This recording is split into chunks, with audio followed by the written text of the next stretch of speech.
I only have a few hundred yuan on me. Yet during a system check-in, I received 10 billion in cash. I can even check in again if I meet the conditions. However, all of this is because I bound to the super check-in system. At this moment, in a Western restaurant in Longjin City, Suli coldly looked at me and said, "Let's break up." With a bouquet of flowers in my right hand and a diamond ring in my left, I was about to propose to my girlfriend, but instead, I received those words, and my smile froze instantly. My heart was both shocked and in agony. "Lee, are you joking? Haven't we always gotten along well? Why suddenly bring up breaking up?" I asked, my voice trembling with emotion. "Suli and I have known each other since high school, where I secretly had a crush on her but never dared to confess. It wasn't until a year ago at a high school reunion, when I learned she was still single, that I mustered the courage to confess, and to my surprise, she accepted and came to this city to work with me." Suli disdainfully glanced at the ring in my hand and said, "You think you can propose to me with such a small ring? You underestimate me. But even with this piece of junk,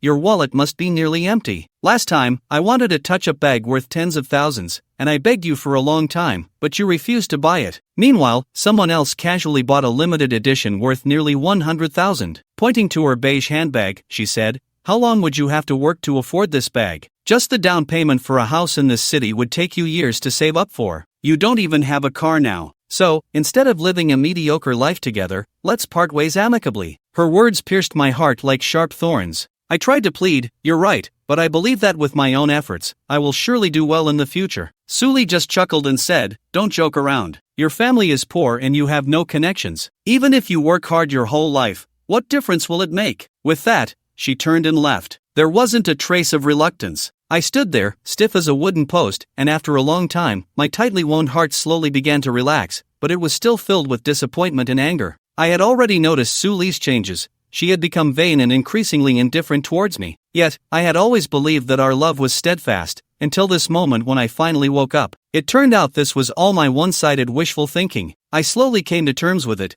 Breaking up with a vain woman wasn't a big deal. I sighed slightly, ignoring the curious glances around me, and sat down, looking at the diamond ring I had prepared for the proposal, thinking it was pointless to have bought it if I couldn't use it. Suddenly, a flash of light emanated from my hand, and the diamond ring vanished with it. I was startled, thinking I was seeing things, and before I could comprehend what was happening, a mechanical voice abruptly entered my mind. "Ding! Congratulations, host, you have obtained the exclusive check-in system. The system is currently binding. 1%, 10%, 50%, 100% binding successful." A translucent panel that only I could see appeared before me, displaying my information. Host's desire age 25, physique 50, ordinary mental strength 50, ordinary skills empty, check-in progress 0, tasks empty, check-in points 0, balance none, backpack empty, no physical items issued by the system temporarily stored. I was dumbfounded for a while, pinched my thigh and rubbed my eyes to confirm I wasn't dreaming, and finally came back to my senses. I widened my eyes, and my thoughts immediately became active.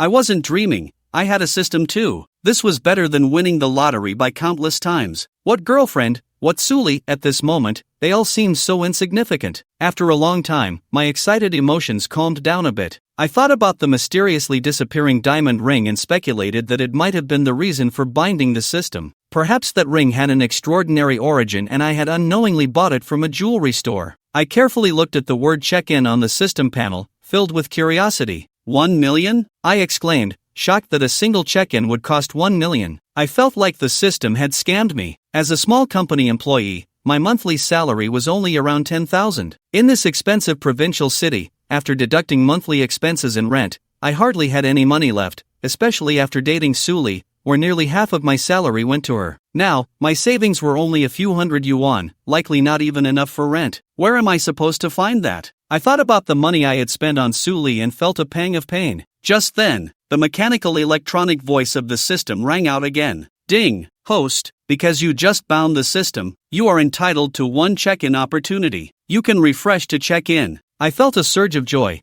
The system truly wouldn't let me down. Without hesitation, I responded with my thoughts, check in. As soon as I finished speaking, the mechanical electronic voice of the system rang out again. Congratulations, host. Check-in successful. You have received 10 billion in cash, which has been deposited into your balance. To facilitate your spending, the system has issued a VIP Supreme Black Gold card, jointly launched by the 5 major banks in the world. This card has no spending limit, the system funds have been credited to your backpack. The password is the last 6 digits of the host's birthday. 10 billion? This happiness came too suddenly. The system is indeed impressive. I looked down at the panel. Host's desire age 25, physique 50, ordinary mental strength 50, ordinary skills empty, check-in progress 0, tasks empty, check-in points 1, balance 10 billion, backpack X1. There really was an extra 10 billion. I tried asking the system, besides swiping the card, can the balance also be withdrawn or transferred? The system replied, yes, you can instruct the system to transfer funds to any bank account. This includes the host's own account as well. What about transferring amounts in the hundreds of billions or even trillions? I hope it doesn't attract unwanted attention, I asked with some concern. The system replied, as previously mentioned, items produced by the system, including cash usage,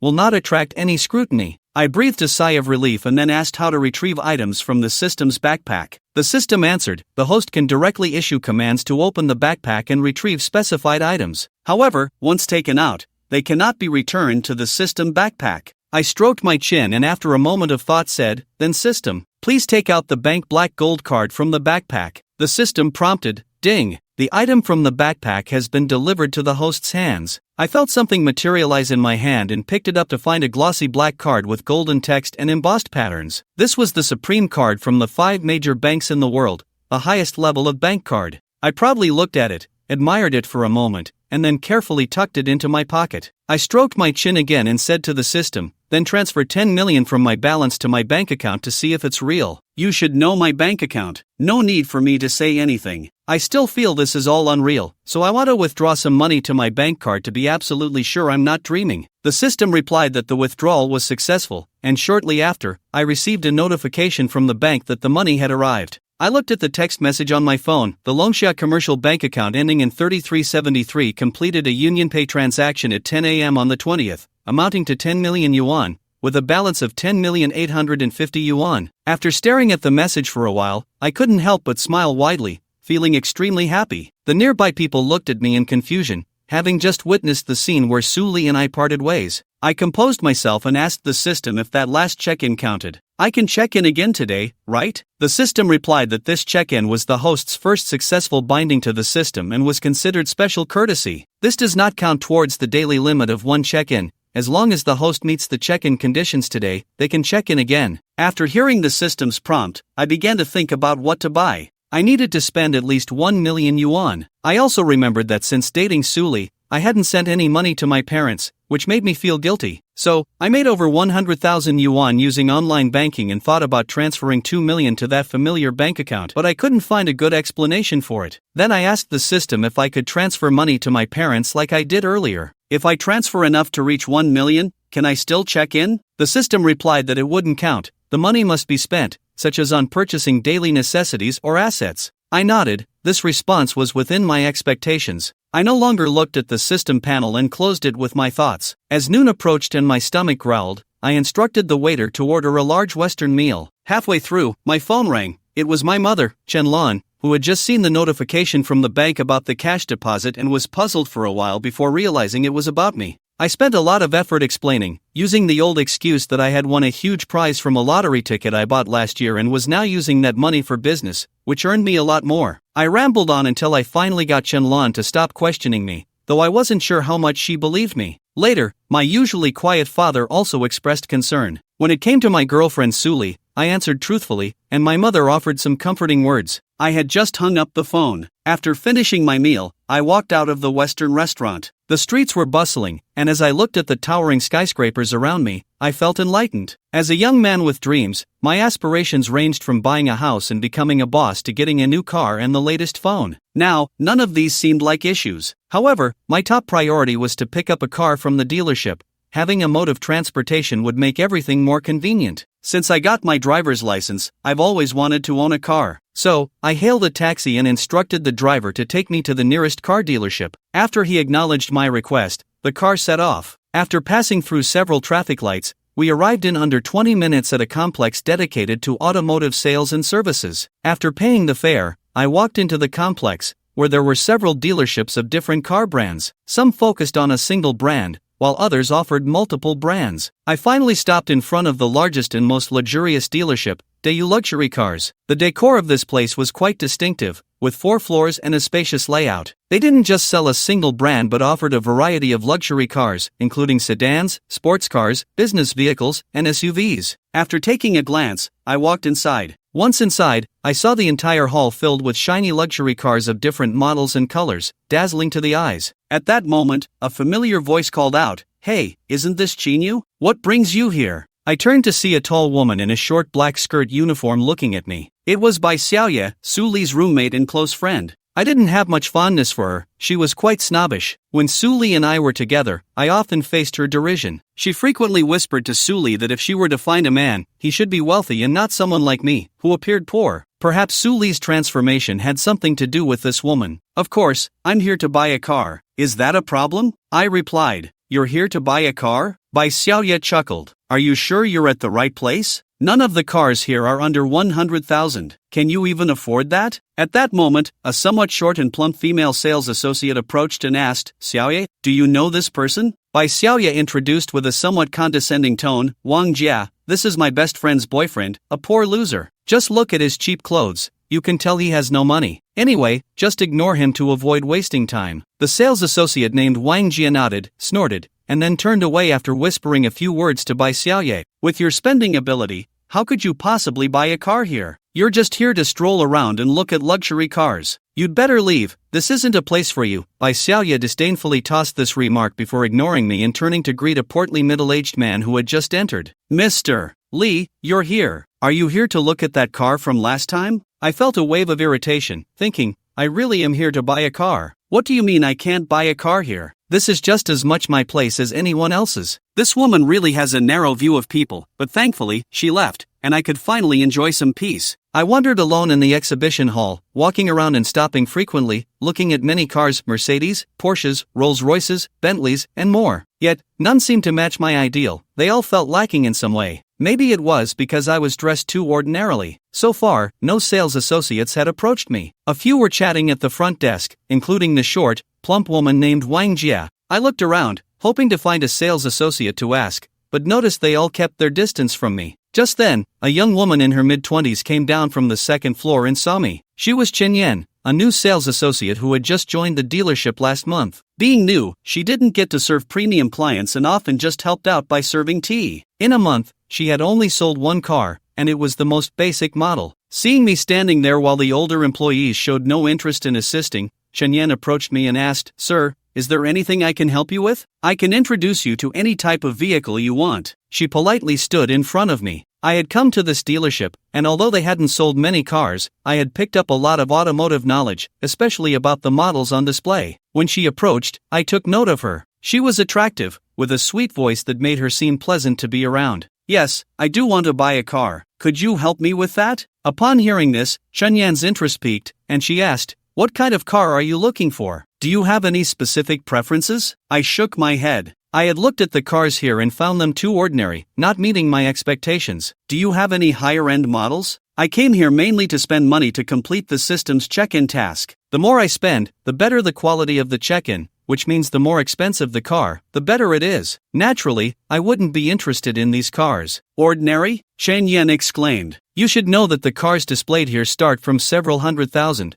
with some worth $1 or $2 million. How can you call them ordinary?" She was somewhat suspicious that I might be joking but still nodded. "We do have higher-end options. Let me take you to the second floor. The cars there are much more expensive, at least starting from $1 million. I smiled and said, "That would be great. What's your name?" Chen Yan smiled slightly and replied, "My name is Chen Yan. May I ask your name, sir?" "You can just call me Chinyu," I said casually. "All right, Mr. Chin, this way please." Chen Yan gestured and led me towards the elevator, preparing to go to the second floor. As we walked away, the people at the front desk began discussing, "Look at that guy. Only a newbie like him would let this rookie show him cars. This girl needs to develop her eye for customers slowly. And look at Xiaoya, that Mr. Li she attended to the other day looks like it's going to close a deal worth over $1 million for that Mercedes." I followed Chen Yan to the second floor, where the interior was luxuriously decorated with brilliant lighting, and there were numerous luxury cars on display, each a fine work of art. In the center, there was a circular platform about half a meter high. On it were 3 cars, and I was immediately drawn to them, walking straight in that direction. Arriving in front of the circular platform, I asked, "These cars look great. Could you tell me more about them?" Chen Yan, who followed, pointed at the car on the left and began to introduce it. This silver sports car is a Lamborghini, equipped with a 6.5-liter V12 engine. It reaches a top speed of 354 km per hour, with a 0 to 100 km per hour acceleration in just 2.8 seconds, priced around 30 million. The silver black one is a Rolls-Royce Phantom, close to 10 million. As for the black SUV in the middle, it is a high-end civilian vehicle developed by TIS Company, called Angel Wings. This car has more power than an ordinary sports car and impressive hybrid fuel efficiency. Although it looks a bit ordinary on the outside, its biggest highlight is that it incorporates TIS's cutting-edge technology. The glass is specially designed with strong shadow resistance and anti-radiation effects, and its handling and comfort level far surpass that of ordinary cars. When Chen Yan mentioned TIS Company, my eyes lit up. This company is recognized as one of the strongest in the world, and more importantly, its products are widely used in the military and aerospace sectors. The quality of their vehicles is undoubtedly top-notch, especially this one, which has a low-key yet grand appearance and a refined design that perfectly aligns with my aesthetic. "That's the one."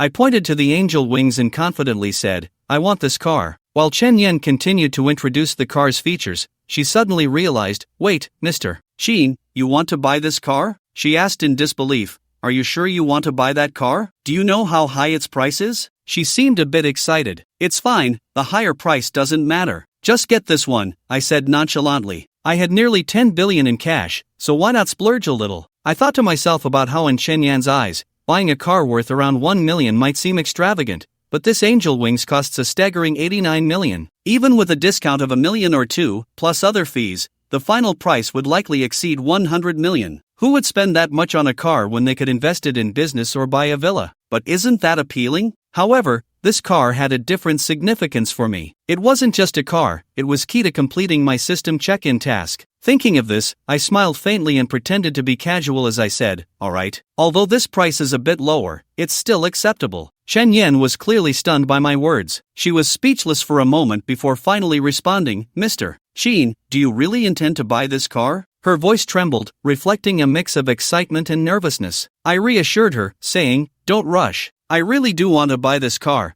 and the price isn't an issue." Chen Yan's cheeks flushed slightly as she apologized. "I'm sorry, Mr. Sheen. I was just testing the waters. I honestly didn't expect this. You really are serious about purchasing this car?" I smiled slightly to show my understanding and said, "You only gave a general introduction to this car. I don't need further details. I just want to know if I can take it home today." Upon hearing this, Chen Yan quickly said, "I'll call our manager about that. I'll ask and get back to you. Please hold on for a moment." I nodded in agreement, and Chen Yan led me into a VIP reception room. After seating me, she thoughtfully brought me a cup of tea. She then went out to make the call. Before long, she returned with a smile and said, "The manager said that if it were any other regular car, it might take a day or two. But for high-end vehicles like this, our company has dedicated staff to handle it, and there are special license plates available, so it can be processed immediately. Just the paperwork will be a bit more expensive." I casually replied, "The paperwork being a bit more expensive is fine as long as I can drive it away today." Hearing this, Chen Yan finally felt relieved. She continued, explaining that the total cost of the car, including discounts, taxes, insurance, and other service fees, would amount to 98 million. I thought for a moment and said regarding the discount that the 2 million won't change, let's stick to the previous price. Although it felt like a painful decision, I had to make sacrifices to complete the check-in task. Chen Yan's eyes widened in shock at my generosity. She quickly replied, "Alright, we'll proceed as you wish, Mr. Sheen." At that moment, the door opened, and a man in a formal suit, a bit short and around 40 years old, walked in. Upon seeing me, he wore a warm, welcoming smile and enthusiastically greeted, "You must be Mr. Sheen Yu." I stood up and shook his hand, asking, "And you are?" He introduced himself, "Hello, Mr. Sheen. My name is Lu Xing, and I'm the manager of this dealership." "Nice to meet you," I replied with a smile. "Hello, Manager Lu." Lu Xing asked cheerfully, "I heard from Chen Yan that you are planning to buy the Angel Wings. Is that true?" I nodded and said, "That's right. I've decided to buy it." Lu Xing was overjoyed by this and quickly brewed some treasured De Hong Pao tea. Even Chen Yan, the new sales associate, was excited to serve the fragrant tea. Upon learning that I was paying in full for the car, Lu Xing's attitude became even more respectful. Chen Yan prepared the car purchase contract according to the agreed price. After I signed it and stamped it, all that was left was payment. I took out my black card and handed it to Chinyen, who carefully took it, inserted it into the card machine, and respectfully said, "Mr. Chin, please enter your password." Calmly, I entered my password on the card machine. After pressing confirm, the transaction completed with a beep. Watching the receipt slowly print out after a successful transaction, I secretly breathed a sigh of relief. After paying for the car, I sat back on the sofa and chatted casually with Manager Lu. On the surface, it seemed relaxed and informal, but in my heart, I was still preoccupied with the check-in task that required spending 100 million. I absent-mindedly picked up a magazine from the coffee table. I flipped through it, but my mind was completely elsewhere. I silently recited in my mind, "System check-in." Ding! The system's voice echoed in my mind, followed by a message that almost made me jump with excitement. "Congratulations, host. Check-in successful. You have obtained permanent ownership of Huajian Plaza, and the relevant property documents have been stored in your backpack. Documents have been stored in your backpack. Please check. Huajian Plaza, that's where I work." The location of Huajian Square is considered quite good in the entire Nanjing city, and naturally, the rent for the office buildings and shops inside is not low. He still remembers that the company he worked for rented half of the 21st floor, with a monthly rent of around 150,000 for over 1,000 square meters. That was many times more than his monthly salary. In the blink of an eye, he had become the owner of the entire Huajiang Square, as well as the behind-the-scenes landlord of his company. Checking the system panel, he indeed saw that the backpack section displayed backpack. Ultimately, he resisted the urge to take out the property deed for Nanjing Square, deciding to wait until he needed it. After sitting for more than half an hour, the phone rang. He answered, and a respectful male voice came through. The caller was none other than Zhang Sheng, the manager of the property management for Huajiang Square. He had just received the notification that the owner of Huajiang Square had changed, and the new owner appeared to be quite young. It was remarkable that someone so young could buy Huajiang Square, valued at nearly 5 billion. Previously, this commercial square had 4 shareholders, but now it belonged solely to Qinyu, indicating that the forces and financial backing behind him were not simple. No matter what, they had to please this new boss, so Zhang Sheng hurriedly made this call. On the phone, Zhang Sheng spoke very humbly for a few moments before asking Qinyu when it would be convenient for him to come to Huajiang Square. After all, with the change of ownership, some leasing contracts and other documents still needed Qinyu's signature. "I understand. I'll come by when I have time," Qinyu replied after some consideration. "All right, I won't disturb you any longer. Please call me when you come, so I can personally welcome you," Zhang Sheng said. Qinyu responded with a sound of acknowledgement. It wasn't long before all the paperwork for the car was completed, and the license plate was installed. The car was already parked in the space in front of the first floor. This was what Qinyu had requested. Originally, Lu Xing wanted to hold a grand car delivery ceremony, but Qinyu refused, saying just to drive the car downstairs. Qinyu was very satisfied with this efficiency. He stood up and said, "The car is ready, and I should be leaving now. Thank you for your hospitality, Manager Lu." "Not at all. If I didn't attend to you properly, I hope Mr. Qin can forgive me," Lu Xing said respectfully, handing over his business card and a membership card for the car dealership. "Next time you want to come see a car, you can call me directly. With this card, all cars will be at a 10% discount." Qinyu politely accepted it. He declined Lu Xing's offer to see him off and, holding the car keys and documents, went downstairs with Chen Yan. Returning to the lobby on the first floor, he found a group of salespeople chattering away at the front desk. Bai Xiaoye was also there,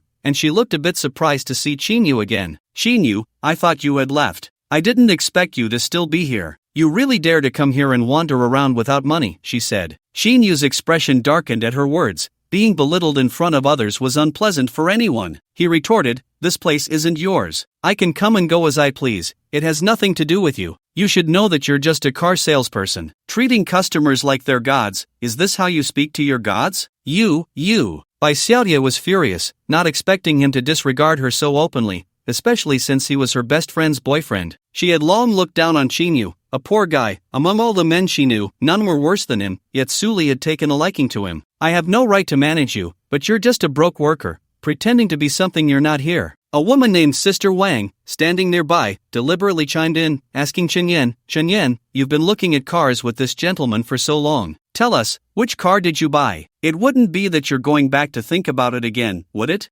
Sister Wang, don't joke around. This gentleman buying a car, I'm afraid he can't even afford the down payment. Don't flatter him," another person laughed. Today, Sister Xiaoye sold a car worth over 1 million, and this is already the 10th one this month. It's only the 20th, and her sales have reached 7 or 8 million, with commissions amounting to tens of thousands. That's something to be envious of. Everyone should work hard. I believe we won't fall behind. Bai Xiaoya felt overjoyed, a bit proud as she glanced at Qinyu, snorting slightly. It seemed she was the lofty phoenix, facing nothing more than a humble chicken. Have you heard? The only angel Chiaying in the store has just been sold. The car is already registered and parked on the first floor. I heard it from Sister Lee in finance. A person who had just walked over excitedly shared this explosive news. What? The angel Chiaying has been sold? Who is so extravagant to buy that car? It must cost over 100 million. Did any of you see a wealthy tycoon come to look at the car today? Sister Wang asked, a bit surprised. I wonder if it was Boss Chen. I happened to see him on the second floor today. He is the general manager of Huaxing Pharmaceutical and definitely has the means to buy that car. That's probably it.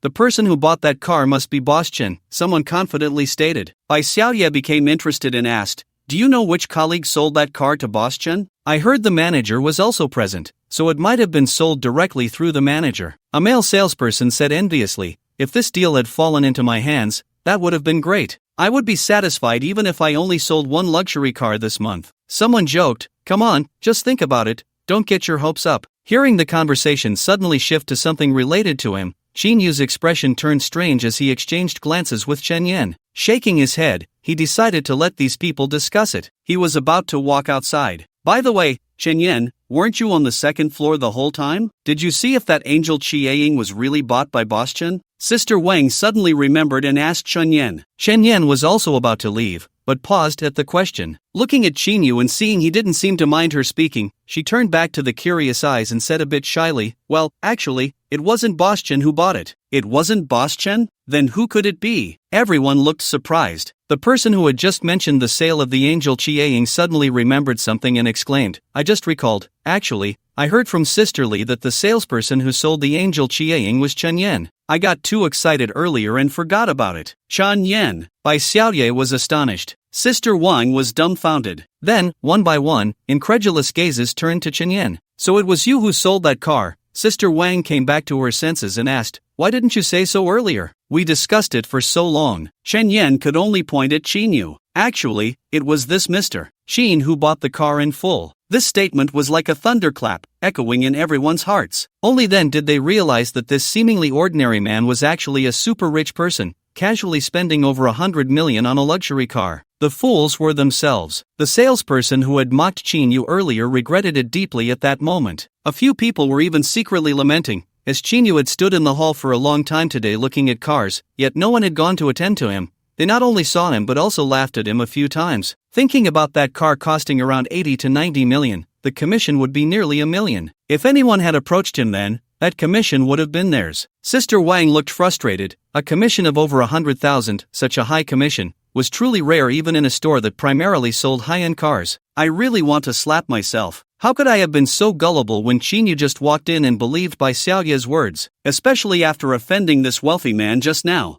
I don't believe this is true, Bai Xiaoye exclaimed, seeing that Chen Yan actually said the person buying the car was Qinyu. She thought of many possibilities, and none of them could be Qinyu, and she couldn't help but blurt it out. Qinyu, you're a poor guy, how could it possibly be you? If you were that rich, would you still be renting that shabby apartment alone and working as a small employee? A luxury car worth 100 million, bought outright, just like that? You must have paid Chen Yan to put on a show in front of me. Chen Yan frowned and said helplessly, the keys and the contract invoice for that car are in Mr. Qin's hands. If you don't believe it, you can ask Mr. Qin. Bai Xiaoye still didn't believe it and muttered, fine, then I'll expose you. Then, in a fit of impulsiveness, she took a couple of steps forward and rudely tried to snatch the document bag from Qinyu's hands. Qinyu didn't expect Bai Xiaoye to come over and grab his things directly. Anger flashed in his eyes, and with a swift motion, he slapped the woman across the face. Bai Xiaoye was stunned, covering one side of her face, and with her other hand pointed at Qinyu, saying, Qinyu, how dare you hit me? What's wrong with hitting you? If you dare to try and snatch my things again, believe it or not, I'll hit you again.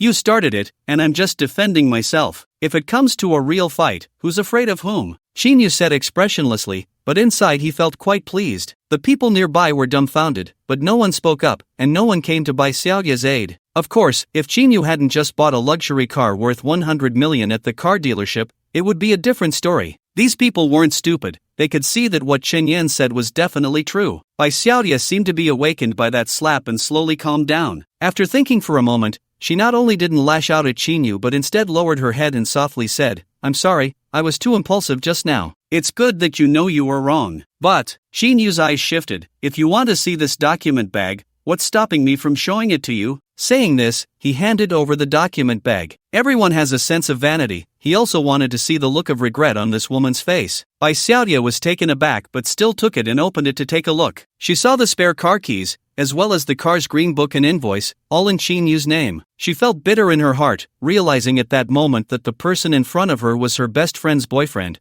who had been pretending to be a fool all along. His true identity was likely that of a top wealthy heir, someone far beyond her small stature and not someone she could afford to offend. It was laughable that she had always looked down on him, calling him a poor guy. At the same time, another thought crossed her mind. If she had been a bit nicer to this man in the past and hadn't looked down on him so much, would she have been the one to sell the Angel Chiaying today? She knew how much effort she had put into selling that big Benz today. Unfortunately, there are no ifs. She was also someone who could take it or leave it. The other party could casually take out 100 million to buy a car, so it was worth it for her to set aside her pride. She deeply bowed to Qinyu, saying, "I'm truly sorry. I apologize for the mistakes I made in the past. I was too reckless just now, and I hope you can be magnanimous and not hold it against me." Saying this, she politely handed the document bag back to Qinyu. Qinyu had originally felt a strong dislike for this woman, but seeing her attitude change so quickly, he recalled her previous arrogant demeanor and felt a wave of satisfaction. He said lightly, "Although you apologized, it's only because you found out I bought that car that you changed your attitude. Moreover, your reckless behavior just now was disrespectful to me, so don't think about being forgiven. I hope I won't have to see you again in the future." Upon hearing this, Bai Xiaodia's face turned even paler. Xinyu nodded to Qingyan, saying, "I'm leaving now, you can take me to the door. Goodbye, Mr. Qin." With that, Xinyu strode out the door with a casual air. After leaving the car dealership and getting into the first car of his life, Xinyu felt an indescribable exhilaration. The first impression upon sitting in the car was its softness and comfort. The dreamlike starry sky ceiling, the spacious interior, made him feel no sense of confinement at all. Additionally, the sleek electronic features exuded a strong sense of technology, and the interior was luxuriously exquisite. Once the engine started, it remained remarkably quiet. After driving a while on the road, Xinyu grew fonder of the car. Indeed, there was a reason for the high price. The acceleration was powerful, and the ride was smooth without a hint of bumpiness. Especially inside the cabin, even with the harsh sunlight outside, he felt no glare at all. He drove around a few places, and when he got tired, he wanted to find a comfortable place to rest. The thought of staying in a hotel immediately came to mind. Of course, now that he had money, and with the need to complete system tasks for check-ins, he had no fear of spending. So, if he was going to stay in a hotel, it had to be the most expensive one. A quick search on his phone revealed that the most famous and high-end hotel in Nanjing City was the Jiangyun Hotel, a 7-star establishment. Its location boasted excellent scenery and a prime area, having hosted many celebrities, making it quite renowned in Nanjing City. Moreover, it was not far from where he was, about 7 or 8 miles away. Xinyu found the official website of Jiangyun Hotel and looked for booking information. After browsing, he realized that the only available rooms were standard ones, priced between 500 to 2 or 3,000 yuan per night. There were no luxury suites available for reservation. He would have to inquire at the front desk to see if any were left. The most luxurious presidential suite was nearly fully booked, but there was still one available, albeit at a higher price than other presidential suites, located on the 36th floor, costing 110,000 yuan per day. Wow, just one day's stay would equal his annual salary. If it weren't for the system, staying just one day would likely bankrupt him. He decided on that room without further thought and booked the presidential suite starting tonight. After filling in his information, he also registered as a hotel member, entering a stay duration of 30 days. The booking amount was changed to full payment, automatically discounted to reduce the total, yet it still amounted to over 3 million yuan. The over 3 million yuan was directly transferred from his bank account. Once completed, he just needed to check in at the hotel. Just as Qinyu was about to drive there, his phone rang. Upon answering, he heard the voice of Han Xian, the manager of the Jiangyun Hotel's room service department, who mentioned that she had just seen his booking for the presidential suite 3601 for a month and called to follow up. Han Xian then spoke gracefully about the exclusive services available for guests staying in the presidential suite, from chauffeur services to butler services, as well as special and executive services, and the luxurious meals provided by the hotel. After listening, Xinyu felt somewhat relieved. No wonder the presidential suite was so expensive. With all these services, it seemed worth the price. Hearing that Han Xian wanted to continue speaking, Xinyu interjected, "How about this? I'll drive over now, I should arrive in about 10 minutes. All right, Mr. Xin, we warmly welcome your arrival." Encountering an ex-girlfriend, he put away his phone, started the car, and headed straight for the Jiangyun Hotel. In less than 10 minutes, he arrived at the hotel. However, he saw that the entrance was jammed with cars, with several vehicles lined up. Xinyu initially intended to drive up and hand the car keys to the hotel valet, but seeing the situation, he didn't want to wait any longer and directly parked in a temporary parking spot at the hotel entrance. Just as he spotted an empty space and was about to park, a white sedan suddenly brushed past his car and took the spot before him.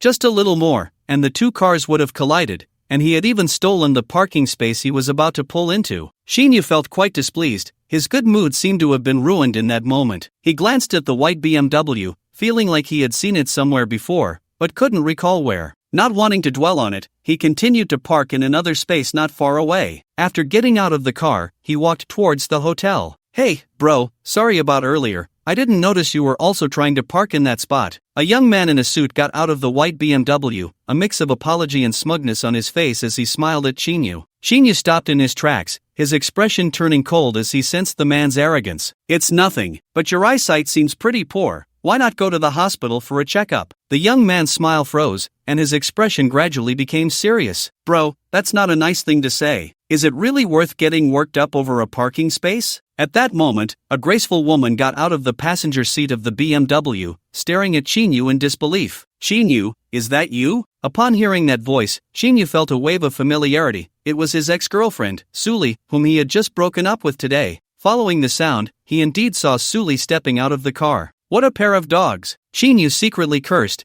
It seemed Suli had already found her next partner. "Suli, do you know him?" the young man asked. Suli walked over and linked her arm with his, speaking intimately. "Brother Phone, this is my ex-boyfriend Xinyu. I didn't expect to run into him here." "Oh, so he's the ex. What a coincidence. It seems we really are fated to meet. I'm Feng Yuan. You're also here for a meal at the hotel, right? Want to join us?" "No, thanks." Xinyu's expression was a bit unnatural, but he still replied. Suli chuckled. "Brother Phone, you're overestimating him. How could he possibly come to a 7-star hotel for a meal? Even if he wanted to, his financial situation wouldn't allow it." "Really? I see your ex-boyfriend drives a decent car. I don't know which brand it is, but it looks pretty good. Although it can't compare to my BMW, it shouldn't be cheap either." Feng Yuan glanced at the angel shadow parked not far away, not daring to underestimate Xinyu. Suli thought for a moment and then said matter-of-factly, "That car looks brand new. I guess after I broke up with him today, he was stimulated and bought it on credit. It's just a worthless car. What's there to show off? Just putting on a brave face." "I see." Feng Yuan nodded in realization. Xinyu couldn't listen any longer and turned to walk towards the hotel entrance. "Hey, he's really heading towards the hotel. Could it be he's actually here to eat? Let's follow him." Feng Yuan became interested and pulled Suli to follow behind Xinyu. As they approached the hotel entrance,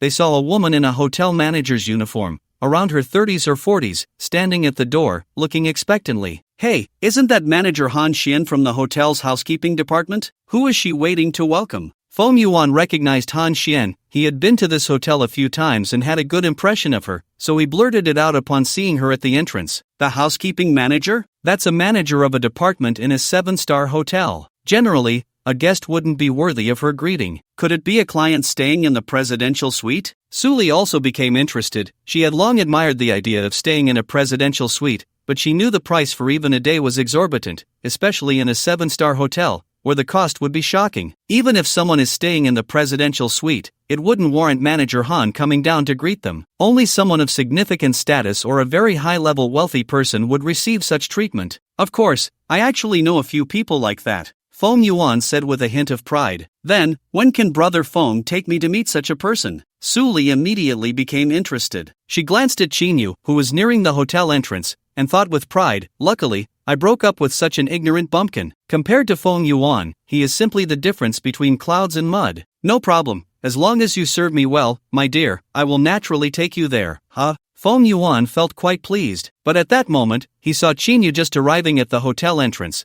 and Han Xian politely greeted him with a very respectful attitude. Behind her was a beautiful woman in professional attire, along with two welcoming hostesses, all bowing to Chinyu. Then Han Xian invited Chinyu into the hotel. Han Xian was actually welcoming Chinyu? What's going on? Didn't you say your ex-boyfriend was just a poor loser? How could he make manager Han wait for him at the door? Feng Yuan was quite puzzled. How is this possible? It can't be fake, right? Su Li's face was filled with disbelief. Han Xian was actually welcoming her ex-boyfriend. Where was the wealthy man? Where was the big shot? If Chinyu was that wealthy man, it was laughable. Could it be that he already knows manager Han? Let's go in and see for ourselves. Feng Yuan couldn't figure it out and pulled Su Li toward the hotel. On the other side, Chinyu was a bit surprised to see Han Xian waiting at the hotel entrance and felt a small touch of emotion. After exchanging some pleasantries, he entered the hotel lobby with Han Xian. As the manager of the housekeeping department at a 7-star hotel, Han Xian had seen all kinds of wealthy tycoons and rich heirs over the years. It was indeed rare to find someone willing to spend over 3 million to book a presidential suite for a month, and given Chinyu's young age, she categorized him as an extraordinary second-generation rich kid. Such individuals were also the ones the hotel needed to cater to, so they dared not be careless in their service. Upon entering the hotel lobby, Chinyu felt a sense of brightness. Indeed, it was a 7-star hotel, grand and luxurious, with dazzling lights. The floors, walls, and ceilings were all decorated opulently. He felt a bit shocked but maintained his composure as he followed Han Xian to the front desk, signed an electronic card,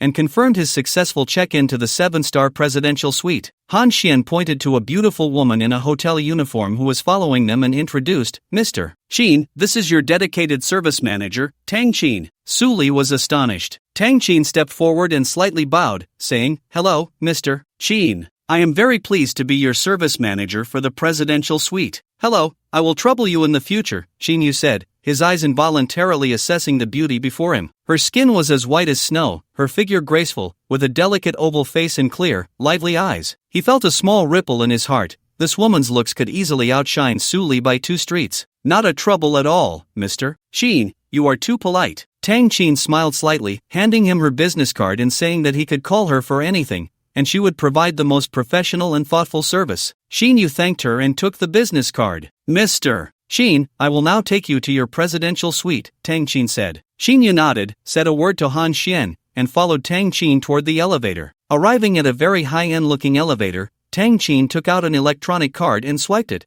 causing the elevator to open immediately. This elevator is exclusively for the presidential suite. Regular guests cannot use it, Tang Qin explained. Chinyu nodded and stepped into the elevator. After Chinyu left, Han Xian also got busy with other matters and left the lobby. The front desk attendant who had helped Chinyu with the check-in procedures was stunned for a moment when she saw Chinyu's accommodation information. The presidential suite, costing over 110,000 for just one day, had been booked for an entire month. Wow, that's over 3 million. With that kind of money, one could buy a house in this city, yet it was spent on a hotel stay. She noticed Chinyu's simple clothing and couldn't help but feel a bit emotional, thinking how the wealthy nowadays prefer to keep a low profile, wearing cheap clothes while spending money that ordinary people can't even imagine. Just as she was lost in thought, a woman's voice reached her ears. Hello, I would like to ask if that gentleman who just left is staying in your hotel's presidential suite. The speaker was Su Li, who had been eyeing Chinyu since she entered the hotel. She saw him and Han Xian at the front desk, signing in, and then followed by a uniformed beauty taking the exclusive elevator upstairs. From Feng Yuan's surprised tone, she learned that such an elevator could only be used by guests staying in the presidential suite. Ordinary guests were not allowed. Hearing this explanation made her uneasy,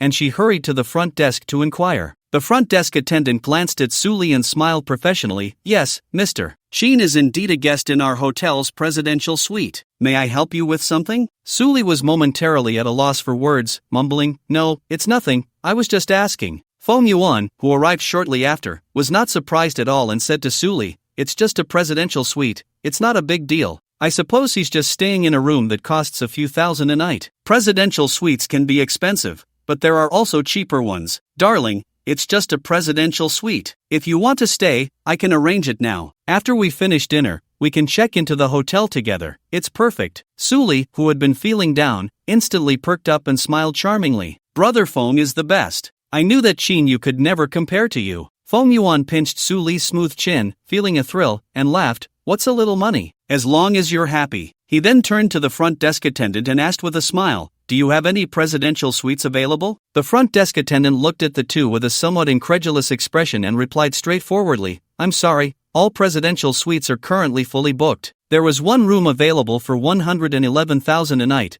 but it has been reserved for Mr. Chin. 111,000 a night for the presidential suite? Are you saying that the room just occupied by that gentleman costs 111,000 a night? Feng Yuan was no longer calm. That's right, and he's staying for a month. The front desk girl enjoyed seeing the two of them taken aback, emphasizing a month with a heavy tone, feeling quite pleased. What is being slapped in the face? This was like offering your face to be hit the hardest. Remembering what he had just said, Feng Yuan felt a burning shame on his face, wishing he could find a crack in the ground to hide in, especially under the strange gaze of the front desk attendant. Suli was stunned as if struck by lightning. The ex-boyfriend she had once looked down upon, who wouldn't even buy her a handbag, was now staying in a 7-star presidential suite that cost 111,000 a night for an entire month. What was wrong with the world? Why did it feel like everything changed after they broke up? It's just spending over 3 million to stay in a hotel, just a mere 3 million. You should know my family has over 100 million in assets. Taking out 3 million is not difficult. So darling, you don't need to be too surprised about this. Feng Yuan thought for a moment and finally found a convincing reason for his sense of superiority. Upon hearing this, Suli thought about it and smiled happily. Brother Feng is right. Besides, who knows if the money my ex-boyfriend is spending is really his or if he borrowed it from somewhere. If he borrowed it, with his meager salary, he probably can't even pay back the interest. Ring, ring, ring. As Suli finished speaking, she heard her phone ring. Looking at the screen, it was her best friend, by Xiaoyu. Xiaoyu, what's up? Suli, do you know? Your boyfriend, Xinyu, picked up a car at our store today. As soon as the call connected, Bai Xiaoyu's tone was a bit impatient and confused. I saw it. It's just a slightly larger black domestic car. What's the big deal? What? A domestic car? Where are you thinking? That's the company's latest model, the Angel Chiang. It's much more expensive than the earliest Angel sedan produced by the company, and there are no more than 5,000 of them worldwide. And the price of this car will shock you. What? The price of the car? Suli was taken aback. She had heard others mention that the cars produced by this company started at a minimum of $1 million,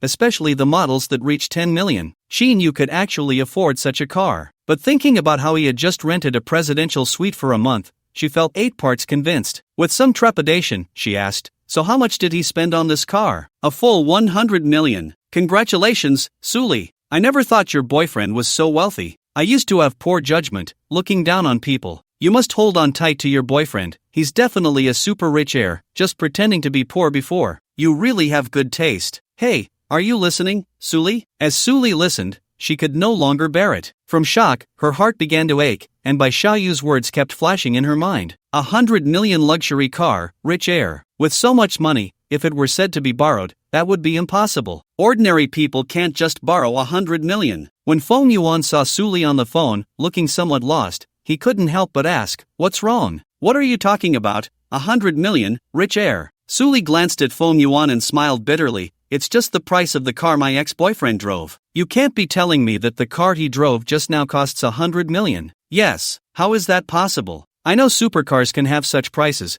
but that car he drove, it can't possibly be that expensive. Feng Yuan chuckled. My best friend called to say that car was bought at her car dealership. It can't be fake. It's called the Angel Chiang. Angel Chiang, the company's car. Feng Yuan suddenly remembered this company and hurriedly took out his phone to search for this model. Sure enough, he found the Angel Chiang, and the picture was exactly the same as the car Xinyu drove, with a starting price of at least 87 million, which adds up to nearly 100 million. The disparity made Feng Yuan stagger. He almost fell over. Remembering the parking spot at the entrance, he realized he had almost bumped into that car worth over 100 million. If that car got even a scratch from his, he wouldn't be able to sell his BMW to cover the damages. He couldn't dare to think that Xinyu's money for the car was borrowed. He would love to try borrowing that much himself. Since it wasn't borrowed, it meant Xinyu truly had that kind of capability. To spend 100 million on a car, to casually spend over 3 million on a presidential suite, such a person is definitely a big shot. Feng Yuan had some assets thanks to his parents,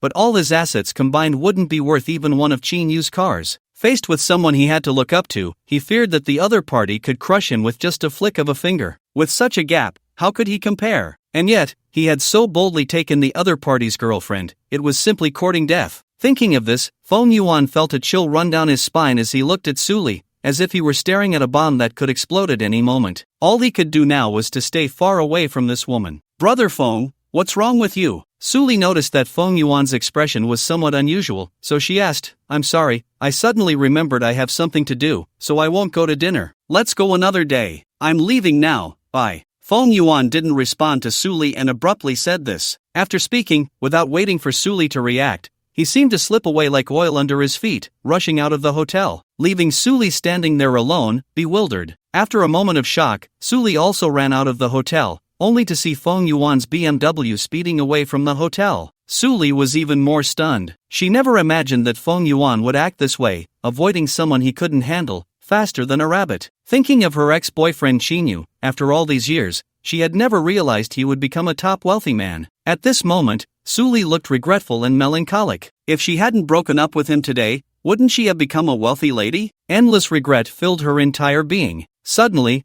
a thought struck her. Right, I just broke up with Qinyu, I believe he still loves me. After all, we had been together for almost 2 years, and we were still old classmates, he must still have feelings for me. As long as I can get back together with him, then everything he has would be mine, and I could also become a wealthy lady. Suli's eyes began to shine, and she hurriedly took out her phone, trying to find Qinyu's phone number. At that moment, she remembered that she had deleted his number long ago, even his WeChat account was deleted after their breakup. She quickly searched through her previous call records and finally found Qinyu's phone number in an inconspicuous message. She immediately dialed it. Qinyu entered the elevator, which was exquisitely decorated and spacious, with a faint fragrance in the air. It was unclear whether the fragrance was from the elevator itself or emanating from Tang Qin. Stealing a glance at this woman's graceful curves, he felt a guilty flutter in his heart. What a sin! Truly embarrassing for the system. The elevator ascended slowly, feeling no sway at all. It seemed slow, but in reality, it was rising very quickly, almost in the blink of an eye. They reached the 36th floor of the building. Under Tang Qin's guidance, they exited the elevator and walked along the soft carpeted corridor, soon arriving at the door of the 3601 presidential suite. 2 attendants were standing at the entrance, seemingly waiting for his arrival, and they bowed in unison, saying, "Hello, Mr. Qin."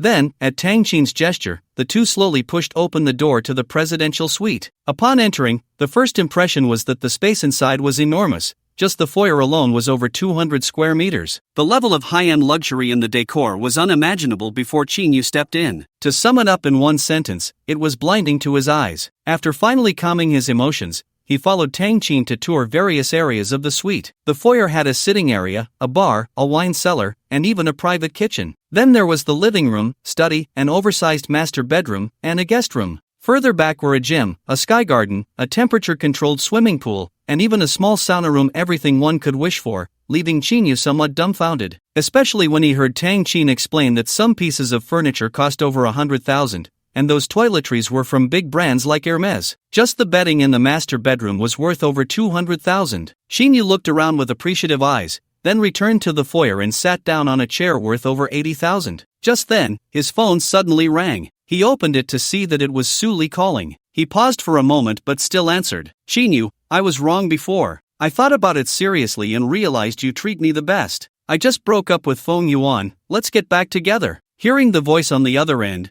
Qinyu was filled with questions. He had seen through this woman's true nature. He could just take her words as nonsense. If I'm not mistaken, she must have learned the value of her car from Bai Xiaoye and wanted to reconcile. Understanding this made Suli feel even more disgusted. "Are you sick? Don't contact me again." After saying that, she hung up the phone directly. Tang Qin saw that Qinyu had finished the call and softly said, "Mr. Qin, the hotel has prepared a sumptuous dinner for you. You can have it served at any time you wish. You can also dine at the rooftop restaurant on the 51st floor, which is specially set up for guests staying in the presidential suite. Let's have dinner served here in 10 minutes. Qinyu thought for a moment and said, "All right, Mr. Qin. By the way, does your hotel have any clothes for changing? I'll need some after my shower," Qinyu asked. Tang Qin nodded and replied, "Yes, there are clothes in the master bedroom wardrobe. You can see if they fit. If not, I can find something else for you."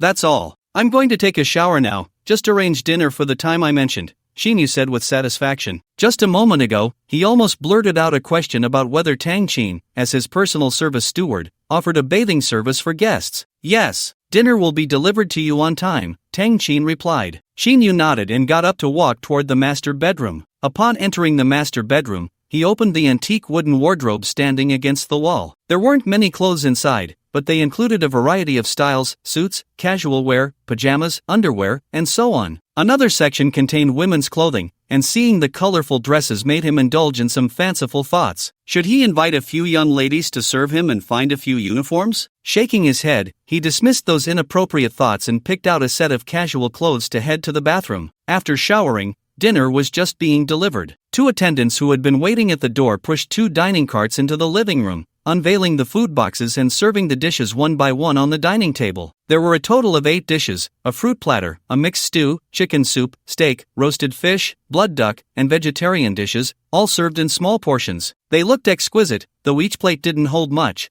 but it was enough for 2 people. In addition to the food, there were red wine, drinks, and juice. Shinyu sat down, and the 2 attendants bowed and stepped back, while Tang Chin came over to serve him. "Mr. Chin, would you like red wine, a drink, or juice?" "All the juices are freshly squeezed," Tang Chin asked softly. "Then I'll have a glass of juice and a glass of red wine," he replied. "Okay." Tang Chin first poured a glass of juice, then opened the bottle of red wine with a corkscrew and poured a glass of red wine, placing it in front of Chinyu on the dining table. Looking at the table full of delicacies, Chinyu couldn't help but feel his appetite surge. He didn't use a knife and fork but picked up chopsticks to taste a few bites. The flavors were delightful. "Mr. Chin, is the taste satisfactory?" Tang Chin asked, placing the glass of red wine in front of him. "The taste is indeed good. I'm very satisfied, but there is one thing," Chinyu said, looking at Tang Chin. "What is the problem? Please tell me, Mr. Chin," Tang Chin hurriedly replied. "It's quite unusual for me to eat all this food alone. Miss Tang,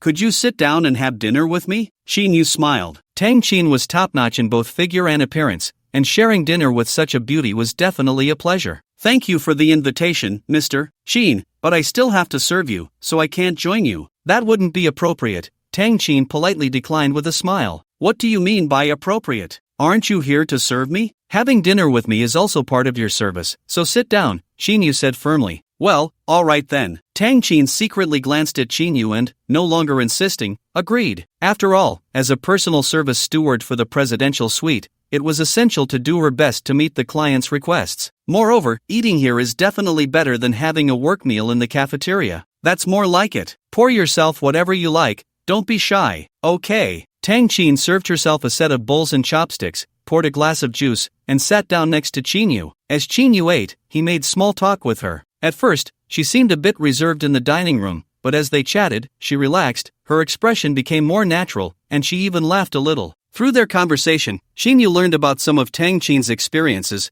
She graduated from the Shanghai University of Finance and Economics and initially worked in a skincare company as a marketer. Due to her outstanding performance, she quickly became the marketing manager. Later, for certain reasons, she left that company and came to Jiangyun Hotel to work as a private service butler for the presidential suite. After finishing their meal, Tang Chin cleared the plates and utensils from the table and returned them to the cart, calling over 2 waiters via intercom to push the cart out. Once the waiters left, Chinyu said to Tang Chin, "Do you know if there's a shopping mall nearby? I want to take a look and buy some clothes." "There's a small mall in the hotel's annex, but there aren't many clothes," Tang Chin replied. "Let's skip the hotel mall. I prefer shopping in larger malls." "I see. I know of a larger luxury mall about 3 kilometers from the hotel. They have a lot of clothes, all world-renowned brands. If you like, Mr. Chin, I can take you there." "All right, please take me to that mall." "No need to be polite, Mr. Chin. It's my duty. Please wait a moment while I change into something else." "It's fine, go ahead." A quarter of an hour later, Tang Chin returned, her hotel uniform gone, replaced by a simple orange-fitted dress. This outfit added a touch of youthful brightness. The two went down to the lobby on the first floor, and as soon as they stepped outside, Tang Chin opened the back door of a Rolls-Royce Phantom that had been waiting there for them, inviting Chinyu to get in. After Chinyu sat down, Tang Chin opened the other back door and got in, and then the driver started the car. "I wanted to drive my own car, but you arranged for a special car," Chinyu said with a smile. Tang Chin blinked and smiled. "I'm sorry, I forgot to ask your preference." "It's fine." In less than 5 minutes, the car stopped in front of a 6-story shopping mall with a large area. Entering the mall, they went up to the 3rd floor, which was the high-end brand clothing section, filled with exclusive stores of world-famous brands. Brands like Louis Vuitton, Dior, Shuangliu, and Anima were all there. Smaller brands could only be found on the 4th floor. "Mr. Chin,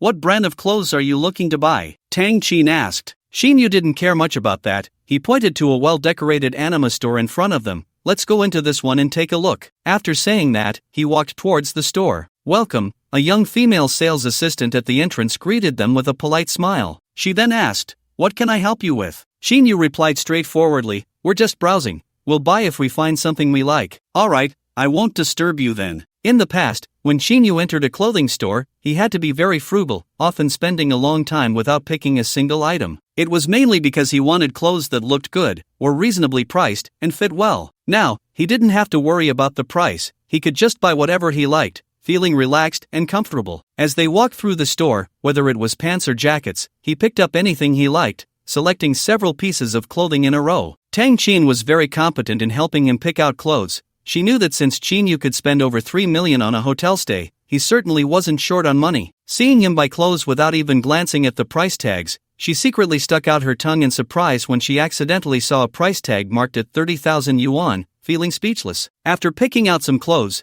Shinyu went to the fitting room to try on a few items, while Tang Qin gestured. Feeling too lazy to try on the remaining pieces, he said to Tang Qin, Miss Tang, thank you for accompanying me tonight. That area is for women's clothing. You should pick out a few sets as well. Just choose whatever you like, and I'll take care of the bill as a token of my gratitude for tonight. Tang Qin quickly waved her hand. That wouldn't be appropriate. How can I spend your money? It's my duty to come here with you. Don't refuse. Spending this little money is nothing to me. Consider it a reward for you as my personal service steward. You'll have to work hard for me this month, Shinyu said seriously. Tang Qin had no choice but to say, alright, then I'll pick one piece. That's the spirit. Go ahead. I'll wait for you here. Tang Qin went to the women's clothing section and quickly picked out a dress. Shinyu glanced at it. The dress was priced at 800 yuan, cheaper than any of the items he had just chosen. He nodded slightly to himself. Looking around the store, he noticed a light purple women's suit in the glass display case at the entrance, which seemed to match Tang Qin's temperament perfectly. He walked over, took the suit, and handed it to Tang Qin. I think this one looks good. Try it on. If it suits you, just buy it. Tang Qin was startled when she saw the price of 58,000 yuan and hurriedly said, let's forget it. This dress is too expensive. The one I just picked is fine. It's not that much money. Just try it on and see how it looks, Shinyu insisted earnestly. Not that much money. That's nearly 60,000 yuan. Tang Qin muttered to herself but had to compromise. Alright, I'll try it on first. After saying that,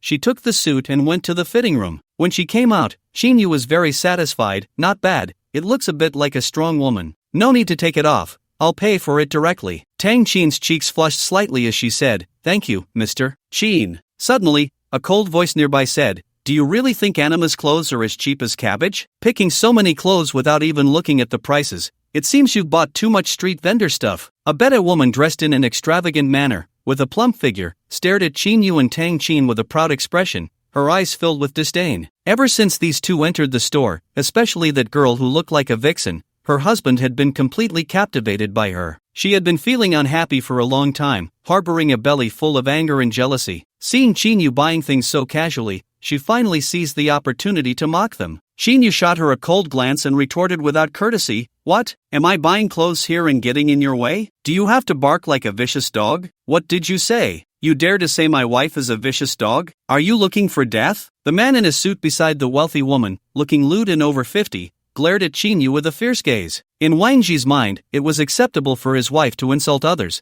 but if someone insulted his wife, it was like slapping his face. As a company owner, he would never allow that. Moreover, the other party was dressed cheaply, just a worker. How could he not handle such a person? It was a pity that such a beautiful woman was with a poor guy. It was truly a flower growing in cow dung. She jumped out herself to make a fuss. If she's not a vicious dog, then what is she? If anyone's looking for death, it must be you too. Shinyu squinted his eyes and said pointedly, you really don't know the heights of heaven and the depths of the earth. Do you know what kind of status my husband has to dare speak to him like that? The wealthy woman laughed in anger. Humph. Do you know what kind of status my friend has? Are you so confident that your status is higher than his? Tang Qin replied. The wealthy woman laughed instead of getting angry. Let's not talk about anything else. I spend over $1 million a year in this mall. Buying clothes worth tens of thousands is a piece of cake for me. And you, do you really think you can afford the clothes in this store and want to discuss status with us? Shinyu chuckled. A yearly spending of just over $1 million. Is that a lot? You self-proclaimed so-called wealthy people are truly ridiculous. Wang Ji scoffed. Over $1 million isn't much. you're really just bragging without any preparation. Shinyu smiled without saying a word, pointing to the clothes he had just picked out and telling the female shop assistant, "Pack all these clothes, I'll take them all." "Sure, I'll pack them right away," the shop assistant said, her eyes lighting up after a moment of surprise. She noticed that Shinyu was holding a lot of clothes, not including the outfit worn by his female companion, which cost around 50 to 60,000. However, since the clothes his companion wore were all cheap and common, she had little hope that Shinyu would actually buy so many clothes at once. But hearing him say that now excited her. If this deal went through, her commission would be quite substantial. As for worrying that Shinyu might not have the money or that he didn't know the prices of the clothes, there was a possibility, but just a possibility. Wang Ji mocked, "Do you know that the total for these clothes adds up to over 300,000? It's hard to believe you can come up with that kind of money. Don't force it. It may be unaffordable for someone like you, but that doesn't mean others lack the ability," Shinyu replied. "My husband is a big boss of a company. He's not someone like you can compare to. Not to mention these clothes, he can afford even more," the wealthy woman said. Shinyu smiled non-committally. His smile further ignited Wang Ji's anger. "Kid, how about this? If you can pay for these clothes, I'll bow my head and apologize to you. If you can't buy them, then you'll have to bow your head and apologize to me. How about that? I accept your bet. Just don't regret it later if you lose," Shinyu said casually. The wealthy woman looked a bit worried. "Honey, what if he really has money? Are we really going to bow our heads and apologize to him?" "Don't worry, that kid is just bluffing. If he backs out now, it'll be just what he wants," Wang Ji said confidently, not even considering the possibility of losing. "That's good." The wealthy woman finally relaxed and began to look smug again. Shinyu stopped wasting time and instructed the shop assistant,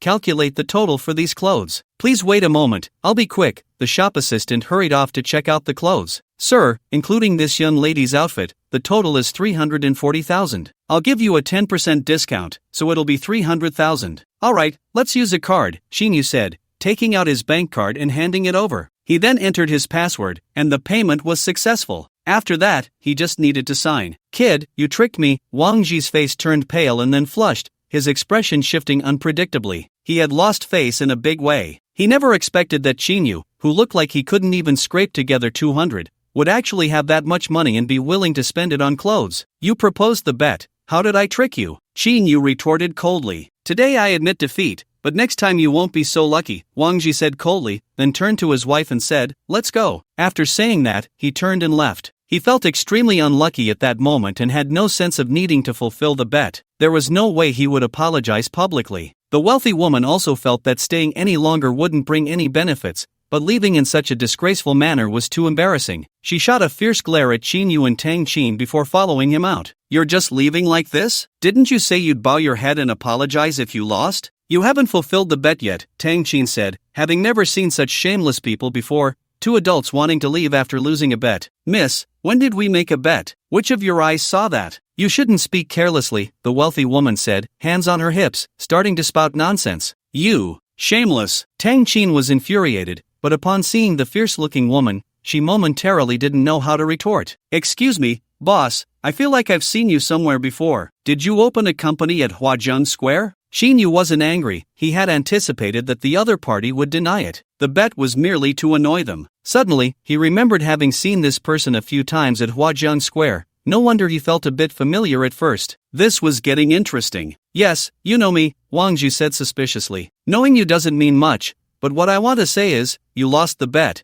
and you have to honor your promise. My bets aren't so easy to back out of. Kid, anyone can talk tough. What can you do to me?" Wang Ji sneered and didn't look back as he walked towards the door. He noticed the strange looks around him and didn't want to stay any longer. Shinyu smiled and said to the two who were about to leave, "We'll meet again. Don't regret it then. I'll be waiting for you." Wang Ji replied from a distance, his figure already disappearing. With Wang Ji gone, the onlookers also dispersed. The two store clerks looked at Shinyu with a bit more respect. "Sir, would you like to take these clothes with you, or should we deliver them to your residence?" "Just send them to Jiangyun Hotel," Shinyu replied, giving his room number at the Jiangyun Hotel. "Alright, sir, we'll package them up and send them over immediately." The female salesperson became even more respectful upon learning that Shinyu was staying in the presidential suite at Jiangyun Hotel. After leaving the Anima exclusive store in anger, they continued to browse a few other clothing stores. By the time they exited the shopping mall, they had several shopping bags in hand, filled with expensive clothes and a pair of shoes. As Chinyu's personal service butler,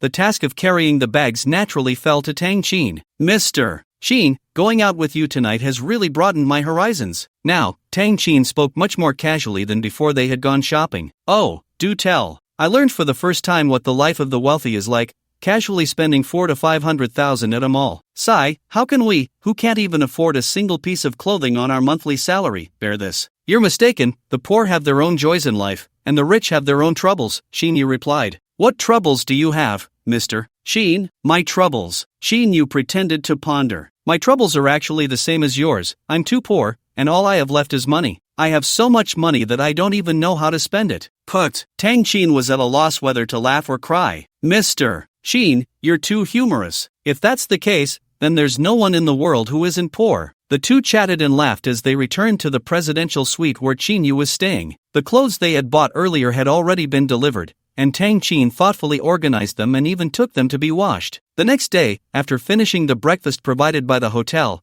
Chin drove to Huajiang Square. It was already 8 in the morning on a Monday. By normal logic, this was the time for work. Shin wasn't anxious at all about being late for work. He drove leisurely. He had made up his mind that today he would resign. It was time to say goodbye to the days of early mornings and late nights at work. Arriving at Huajiang Square, nearly an hour had passed. He parked the car in the underground parking lot and took the elevator up to the 21st floor. This was Chin's workplace, and the large 4 characters Chisher advertising on the back of the front desk were the company's name. As soon as he entered the company and sat down at his workstation, his colleague Lu Xiaotong from next door came over and whispered, Chin, why are you only arriving now? Our design department just finished a meeting about the new game promotional design proposal submitted to Zhou Yuan Game Company last week. We finally passed one, and the manager even praised Zhou Jun on the spot. Zhou Jun? Zhang Daju's nephew. Shin frowned. The design department manager, Zhang Daso, was known for his round face and short, somewhat plump figure. He was very harsh on his subordinates, often imposing fines and salary deductions, and liked to scold people, which led to him being nicknamed Zhang Daju. Employees preferred to call him that behind his back,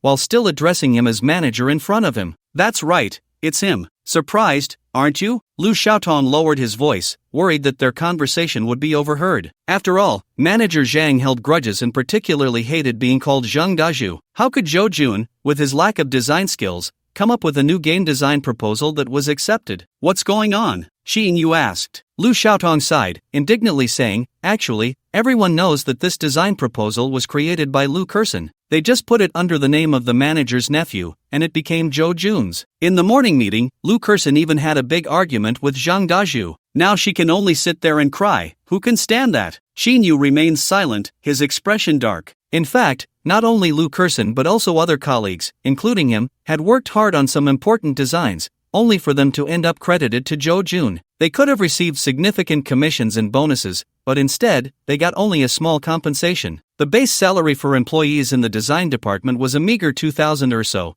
with the main income coming from monthly performance-based commissions. Zhou Jun relied on his uncle being the department manager, and as an unskilled person, he thrived in the company, living better than those talented and hardworking employees. Lu Kerson was relatively close to Chinyu in the company. They lived in the same rental building. One was on the 3rd floor, the other on the 2nd, just 1 floor apart, and Chinyu had often gone to Lu Kerson's place for meals. Chinyu, you need to be careful. The manager called you out by name in the morning meeting for being late. If he sees you later, you might get another scolding, and deductions are likely unavoidable. In response to Lu Xiaotong's kind reminder, Chinyu smiled and stood up, saying, it doesn't matter, I'm going to see Lu Kerson for a bit. You're quite familiar with her, it's good to go comfort her, so she doesn't think too much. Lu Xiaotong nodded. Lu Kerson was in another office, working on the computer with graphics and text. When she saw Chinyu come in, she awkwardly said, you know about my situation, right? Sorry to make you laugh. Chinyu noticed she didn't seem too sad, just that her eyes were a bit red, indicating she had indeed cried earlier. He smiled and comforted her, you don't need to worry, this matter won't just end like this. I'll go talk to the boss later. Lu Kerson was a bit touched and said, thank you for your concern, but it's better not to. Last time someone went to complain to the boss about a similar situation, it not only had no effect but ended up getting them fired. You shouldn't risk your job for me, after all, the pay here is decent. Good people get bullied, some things can't just be let go. I've never liked Zhou Jun and Zhang Daju, it's time to teach them a lesson. Shinyu narrowed his eyes, formulating a plan. Hey, you little brat, who are you talking about? You dare to call my uncle by his nickname? You must not want to stay here anymore. It was Zhou Jun who spoke. He was tall and thin, with a triangular face and high cheekbones, sporting a distinctive sharp, monkey-like appearance, and was looking at Chinyu and the others with a sly grin. "What's wrong? Want to stand up for her? Or are you trying to be a hero saving the beauty? Come on, I heard you were late today, and you dare to call my uncle by his nickname? Just wait for your own misfortune. Jo-jun, you shameless little man, if it weren't for your uncle in the company, you would be nothing," Lu Kerson said, her eyes blazing with anger. So what? I'll tell you straight up, I stole your design plan, and what can you do about it? You even dare to talk back to my uncle. If you don't want to work here anymore, you might as well leave early. Lu Kerson was straightforward and, unable to contain her anger, wanted to rush forward and hit him. Chinyu grabbed Lu Kerson, who was about to make a move, and glanced at the arrogant Jo-jun, his eyes growing colder. "Jo-jun, you just admitted it. The plan for the Jo-yun game company was not designed by you, it was Lu Kerson's. We all heard it." A female colleague who had a good relationship with Lu Kerson spoke up in support. "Right, I heard it too. Don't try to play tricks, I'll report you to the boss." Lu Xiaotong, who had caught wind of the situation, rushed over. "Fired! Fired!" The loud shouts drew the attention of office employees, who gathered around to watch. Many were already aware of the incident's background. Jo-jun had a bad reputation in the company, and people began to point and discuss him. Seeing the situation getting out of control and turning against him, Jo-jun felt a bit panicked and angrily pointed at Lu Xiaotong. "Lu Xiaotong and Li Ping, I don't know what you're talking about, but don't slander me. I never said those things." "What? You think words can just be dismissed like that? Not admitting it now?" Lu Xiaotong mocked. "Exactly, you don't have the talent for design, yet you rely on your uncle to steal others' achievements. You dare to speak but not admit it. It's truly disgraceful," Li Ping agreed. "What are you two doing here with nothing to do? Don't you have work?" The speaker was Zhang Daso. The employees watching the drama were startled by his voice and scattered like startled birds. Seeing the department manager arrive, Li Ping and Lu Xiaotong exchanged glances and quietly retreated. Although many employees disliked Zhang Daso, he was still the manager, and they felt they should show some respect for their jobs. Even Lu Kerson, who had been like an angry little bird just moments ago, fell silent and dared not speak. "Chinyu, so it's you. What's going on? Are you trying to rebel? Not only are you late today, but now you're causing trouble here." Zhang Daso noticed the employees retreating one by one, with only Chinyu standing still and daring to meet his gaze, realizing that this incident was likely related to him. He had heard the discussions earlier and knew it was about the new game promotion design for Jo-yun Games. Now, catching this usually quiet employee was perfect for making an example of him, to see who else would dare to gossip behind his back. "Uncle, you came just in time. This kid just dared to slander me and even called you Zhang Daju. You shouldn't let him off easily." Jo-jun, having finally seen his uncle arrive, felt emboldened and pointed at Chinyu. Hearing Jo-jun's words, Zhang Daso nearly jumped up. He hated hearing anyone call him Zhang Daju.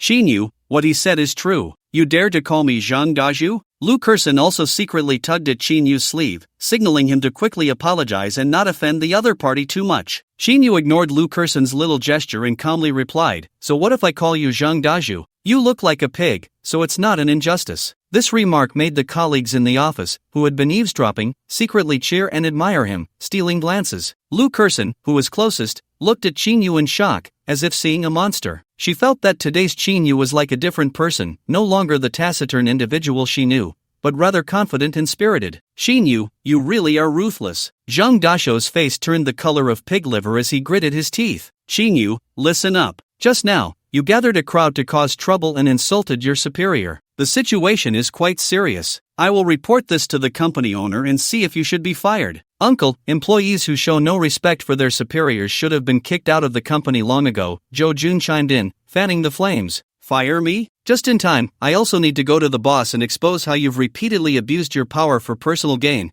attributing my hard work to Jo-jun. Shall we go together?" Chinyu's face showed no sign of tension. "You're just a lowly employee, and I'm a department manager. Do you think the boss will believe you? Naturally, he will trust whoever brings the most benefit to the company. So, Chinyu, you can't compete with me. The only outcome for you is to pack your things and leave. I'll also deduct your bonus. It won't matter even if you beg me." Zhang Daso smiled cruelly. "Manager Zhang, what's going on?" At this moment, the boss, Zhou Shinhua, arrived. He glanced at Chinyu and fixed his gaze on Zhang Daso, signaling him to explain. Seeing Zhou Shinhua present, Manager Zhang immediately switched from an imposing demeanor to a fawning smile, briefly summarizing what had just happened. In his account, Chinyu became someone who aimed too high, lacked work ability, yet complained about low wages. He had just gathered a crowd to cause trouble, slandering employees and insulting his superior. In short, under Zhang Dashuo's narration, Qinyu turned into a thoroughly wicked employee. Zhou Shanghua frowned upon hearing this. If he hadn't just heard Zhang Dashuo's conversation and understood the general situation,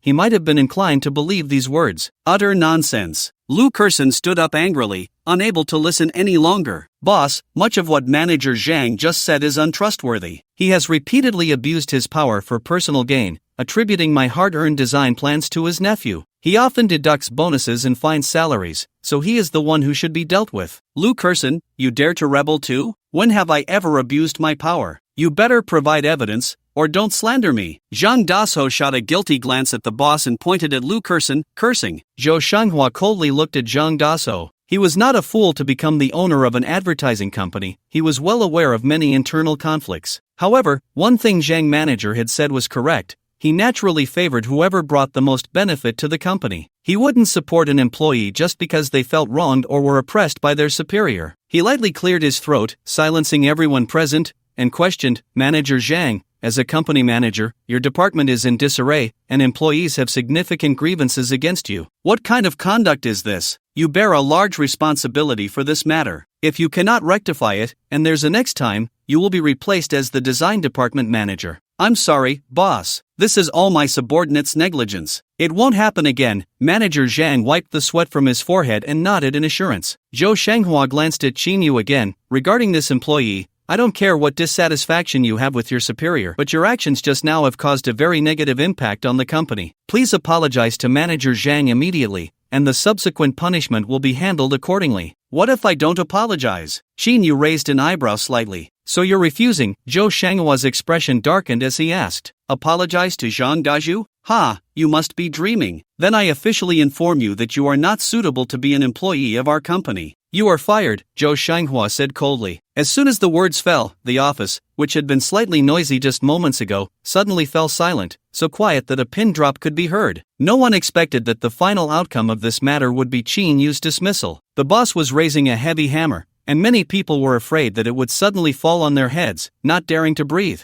Only Lu Kerson, convinced that this matter ultimately stemmed from her, gritted her teeth and was about to step forward to speak a word of justice for Qinyu, but was stopped by Qinyu's gesture. Naturally, the happiest were Zhang Dashuo and Zhou Jun. Qinyu, you have been fired by the company. Please pack your things and leave immediately. You are not welcome here. Qinyu ignored manager Zhang's smug words and instead looked at Zhou Shanghua. Your firing me is meaningless. I came here to resign today. But your inability to distinguish right from wrong and your indulgence of the department manager is your fault. I wonder if you can bear the consequences. Zhou Shanghua's face darkened upon hearing this, but he remained silent, clearly not taking Qinyu seriously. Qinyu, you a dismissed employee, still dare to speak so boldly here. Have you been so affected by your dismissal that you've lost your mind, even daring to threaten the boss? So you actually wanted to resign instead of being fired by the company. Fine, your bonus for this month will be completely deducted. Zhang Dashuo was delighted to kick a man when he was down, and he could also please his boss, feeling quite pleased with himself. Qinyu paid no attention to these words, only sneering coldly, his eyes growing sharper. He silently returned to his workstation,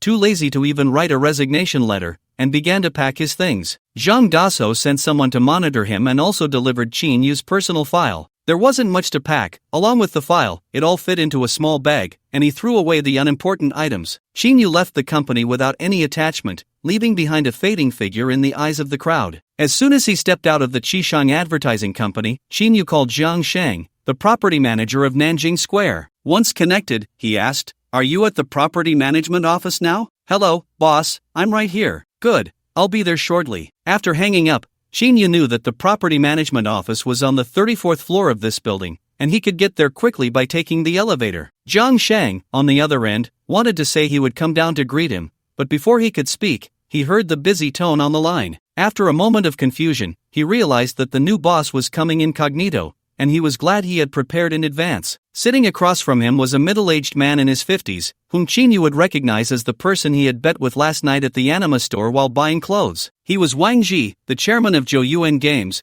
with the company located on the 10th and 11th floors of Nanjing Square, occupying 2 whole floors, making it quite a large company. Wang Ji noticed that Zhang Sheng had received a phone call, and although the conversation was brief, he could tell that Jiang Sheng held the person on the other end in high regard, speaking cautiously. Although curious, he did not ask further. Once Jiang Sheng finished the call, he lightly coughed and smiled, asking about his purpose for coming here. Old Jiang, I just heard from a friend that Huajiang Square has a new boss. I wonder if it's true, so I came specifically to ask you. That's right, it seems your information is quite accurate, Jiang Sheng replied. Then may I ask who the new boss is? As a tenant of the commercial street, I consider myself a partner of your boss and would like to know if I have the honor to meet him, Wang Ji said with a smile. Building a good relationship with the commercial street owners was quite important for him in every aspect. Jiang Sheng looked at Wang Ji and pondered for a moment. The boss will be here shortly. If you want to meet him, just wait here. Wang Ji was taken aback and quickly smiled. If he's coming soon, that's great.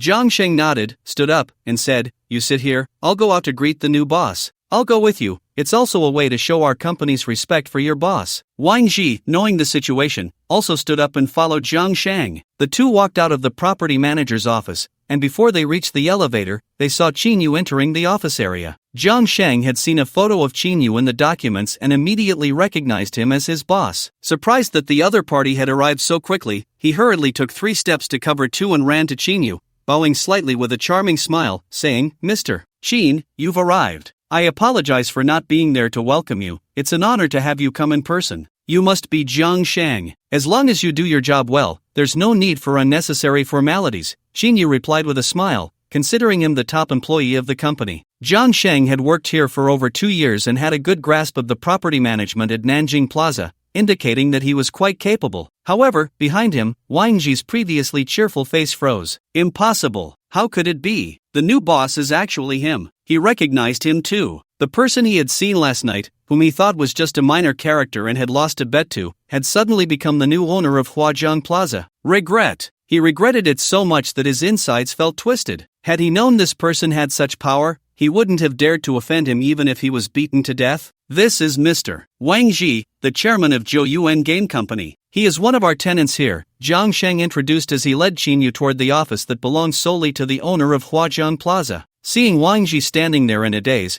although he felt displeased, he still made the introduction. Qin Yu didn't expect to meet this person who had lost the bet so soon and sneered. So you are Mr. Wang. Wang Ji no longer dared to maintain a high profile. Setting aside his identity as the landlord of the company, the other party owned the entire Huajiang Plaza, valued at nearly 5 billion, with over 100 million in rent collected each quarter. It could be said that the two were not on the same level at all. Hello, Mr. Qin, hello, Wang Ji stammered, unsure of what to say. Qin Yu waved his hand, let's talk in my office first, and continued walking forward. Jiang Sheng found it a bit strange but didn't ask further, leading the way. Qin Yu followed Jiang Sheng to a large office at the end of the floor. The room was spacious with good lighting, featuring panoramic floor-to-ceiling windows on both sides. Inside, there were different areas for work, storage, a tea and reception area, and a bar cabinet. This was the first time Qin Yu had seen such a high-end office. Although he felt a bit excited, he maintained a calm demeanor as he walked to a solid wood desk and sat down in a genuine leather executive chair. Boss, would you like tea or coffee, or perhaps another drink? I can have someone bring it over, Jiang Sheng asked with a smile. No need, today is my first visit as well. Just give me a brief introduction to Huajiang Plaza, Qin Yu said. Jiang Sheng quickly agreed and began his introduction. Huajiang Plaza has a total area of about 120,000 square meters,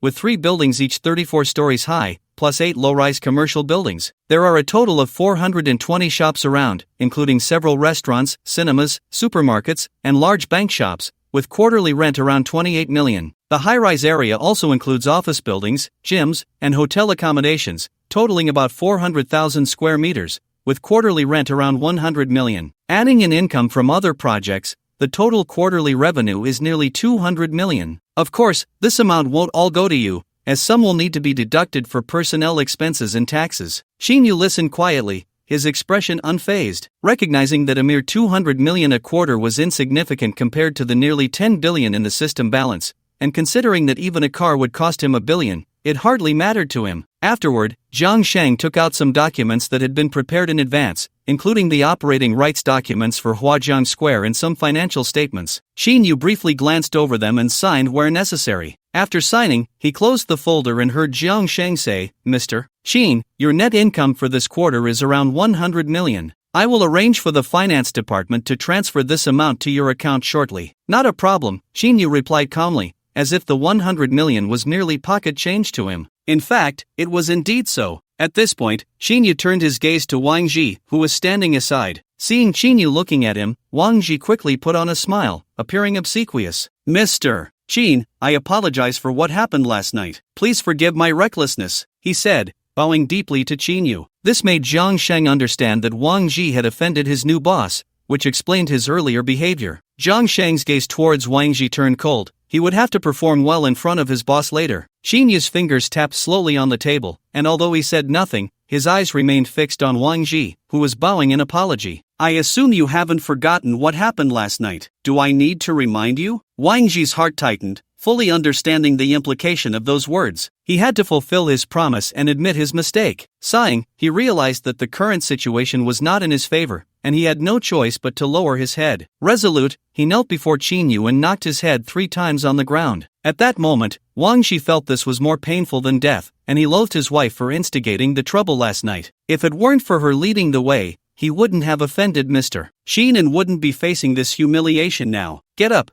Xinyu finally said after a long pause. Thank you, Mr. Qin. Thank you for your magnanimity. Wang Ji breathed a sigh of relief and stood up somewhat stiffly. Your rent will be increased by 30%. No objections, right? Xinyu asked. Though it was a question, it was essentially a command. The implication was that whether he agreed or not, he had to comply, or else his company would have to leave. And no objections, that's only right. Wang Ji responded quickly. He was an old hand at this, knowing that he could never offend the powerful background behind Xinyu. He would do his best to ease the relationship between them. Moreover, he understood that relocating his company from Huajiang Square was impossible. Doing so would lead to immeasurable losses. Even though his lease still had 2 years left, he dared not utter a single word of dissent. He calculated in his mind that this would mean an additional cost of over 400,000 each quarter, which was quite painful. Thinking of this, he recalled another troubling matter. Since the beginning of this year, the company had developed a new game, and he didn't know how much money had been burned, leading to some cash flow difficulties. Especially with the upcoming advertising expenses,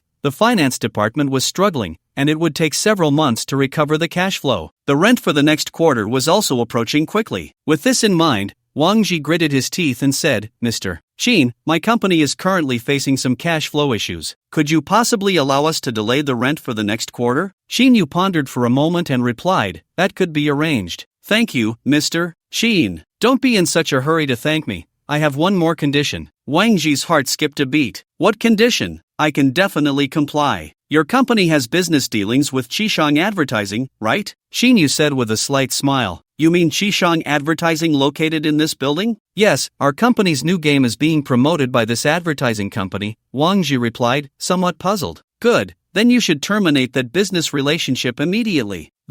Wang Ji was taken aback and wanted to ask why, but after a moment's thought, he changed his words and said, alright, I'll call to notify them. After saying that, he picked up his phone. Xinyu then asked Zhang Sheng, when does the lease contract for Qishang Advertising expire? A discerning person could tell that Qishang Advertising had offended Xinyu, and he was targeting this company. Zhang Sheng quickly checked and said, Mr. Qin, the lease contract for this company is set to expire at the end of this month, and the renewal contract hasn't been signed yet. Then contact their boss and let them know we won't be renting to them starting next month. Yes, boss. At this moment, in the conference room of Qishang Advertising, Zhou Shanghua was presiding over a small company meeting, discussing the recent operational situation of the company and the completion status of the new game advertisement design for Zhouyuan Games. Although the company had just fired an employee, he had long since put that out of his mind and had already forgotten about it. Just then, the business department manager Lin Chong received a call from Zhouyuan Games. After hanging up, his expression was quite grim. Boss, it's bad news. The call was from Zhouyuan Games. They want to cancel our cooperation. What? Everyone in the office was puzzled. Did they say why they are canceling the cooperation? Zhou Shanghua asked. I asked, and manager Zhang from their operations department said they suddenly received instructions from the company owner to cancel the cooperation with us. It's Mr. Wang's intention. Zhou Shanghua was even more confused. It should be noted that Qishang Advertising had already invested a significant amount of manpower and time into the promotion design for Zhouyuan Games' new game, and just as they were about to finalize the contract, this happened. Remembering that he had a bit of a relationship with Wang Ji and had the other party's phone number, he said, "I'll call him to find out what's going on." He picked up his phone, but it rang first. Seeing the incoming call number, it was Jiang Shang, the property manager of Huajiang Plaza. He was secretly astonished. This was a big shot, and he didn't dare to be negligent, so he quickly answered the call. "Is this Mr. Zhou?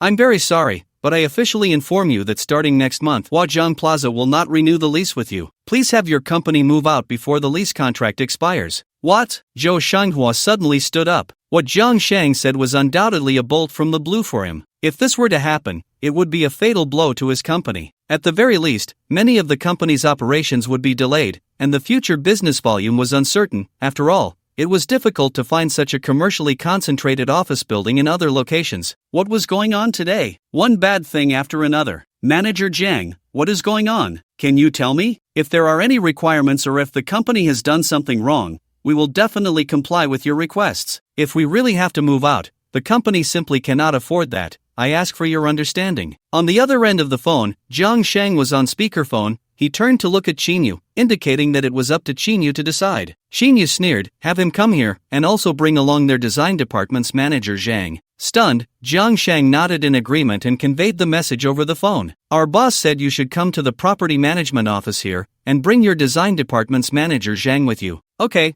I'll come right away," Zhou Shanghua hurriedly replied. By this point, he had understood a bit more. Could it be that they had offended the owner of Huajiang Plaza? However, he was somewhat familiar with the major shareholders of this commercial street and had no interactions with them, so how could they have offended them? Especially since they specifically mentioned that Zhang Daso should come along, which made it even more puzzling. Although he was confused, Zhou Shanghua quickly dismissed the meeting and called Zhang Daso to go with him. He also set aside the plan to call Mr. Wang from Zhou Yuan Games. Compared to the termination of cooperation with Zhou Yuan Games, this matter is hardly worth mentioning. Zhang Daso followed behind the boss, having learned from the earlier meeting that the company had encountered some unfortunate changes, and he was even more puzzled as to why he was involved. They didn't speak much along the way until they met Jiang Shang, where Zhou Shanghua politely greeted him, wanting to inquire about the owner of Huajiang Plaza. "Don't ask so much, you'll know once you go in," Jiang Shang said coldly, leading the two into Qinyu's office. "Qinyu, how come it's you? How did you end up here?" Zhang Daso blurted out reflexively upon seeing Qinyu for the first time, followed by a look of disbelief. "It can't be that you orchestrated all this, right?" The position Qinyu occupied was too conspicuous.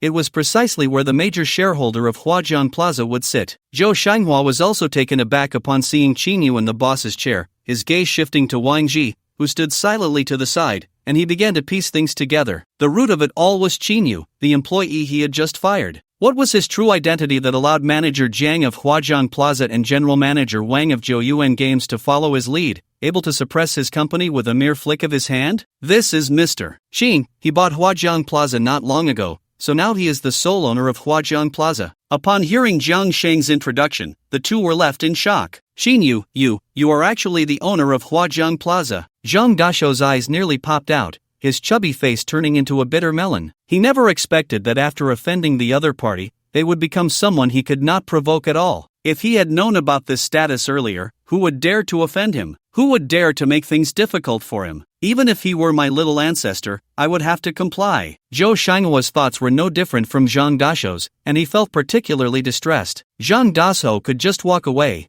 but he would have to suffer significant losses. No wonder Wang Ji wanted to cut ties with him, and Jiang Shang wanted him to move out. Qinyu's ability to purchase this commercial plaza undoubtedly indicated a deeper identity. "What's so strange about me being the owner of Huajiang Plaza?" Qinyu sneered. "Mr. Qin, what happened not long ago was my fault. Zhou Shanghua, feeling extremely anxious, wore an apologetic expression, hoping to seek Qinyu's forgiveness, but his words were interrupted by Qinyu waving his hand. Qinyu then said expressionlessly, if apologies were useful, wouldn't the cost of making mistakes be too low? You don't need to say anything else. I hope your company moves out before the contract expires." "Mr. Qin, as long as you don't make my company leave here, you can set any conditions you want, and I won't object." Zhou Shanghua had no choice but to plead. "Oh, conditions I can set. Then tell me, what conditions can you offer?" Qinyu raised an eyebrow and asked in return. Zhou Shanghua's heart raced, his mind spinning quickly. "I have now decided that Zhang Daso, as a company manager, has been nepotistic and reckless, so he will be fired and expelled from the company. along with his nephew Jo Jun. He stole a glance at Chinyu. And starting next month,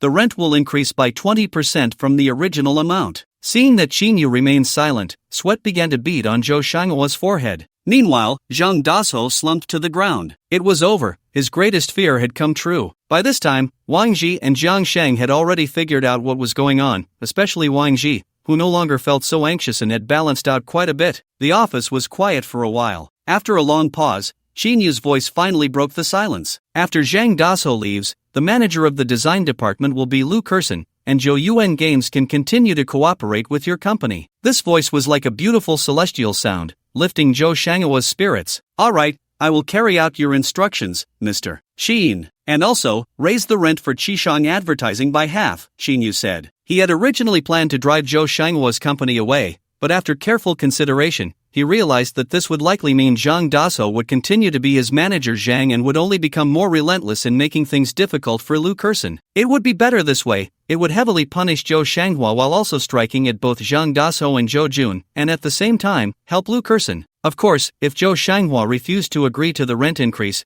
then there would be nothing more to say. As soon as this statement was made, Jiang Sheng and Wang Ji couldn't help but twitch their lips. So ruthless. Zhou Shanghua had just proposed a 20% rent increase, which was already quite harsh, even on himself. Yet, the new owner of Huajian Plaza was still not satisfied. Alright, no problem, I agree. Zhou Shanghua didn't dare to think too much and immediately gritted his teeth in acceptance. Increasing the rent by half was already his limit. The rent here was already expensive, and now it had to be increased by half. If it got any more expensive, it would be better to take that much rent to a higher grade office building. Then you two can go back and do whatever you need to do. Xinyu issued the dismissal. Soon, only Qinyu and Jiang Sheng were left in the office. You can go out too, and your salary will be increased by 20%, along with the salaries of the other property staff. Thank you, boss. I will definitely do my best to perform well, Jiang Sheng said gratefully. Qinyu responded with a hum. Jiang Sheng understood and immediately took his leave. He felt incredibly pleased. It seemed that the company changing owners was not a bad thing for him. Rather, it was his greatest opportunity. Firstly, the company had gone from having multiple shareholders to having only one true owner,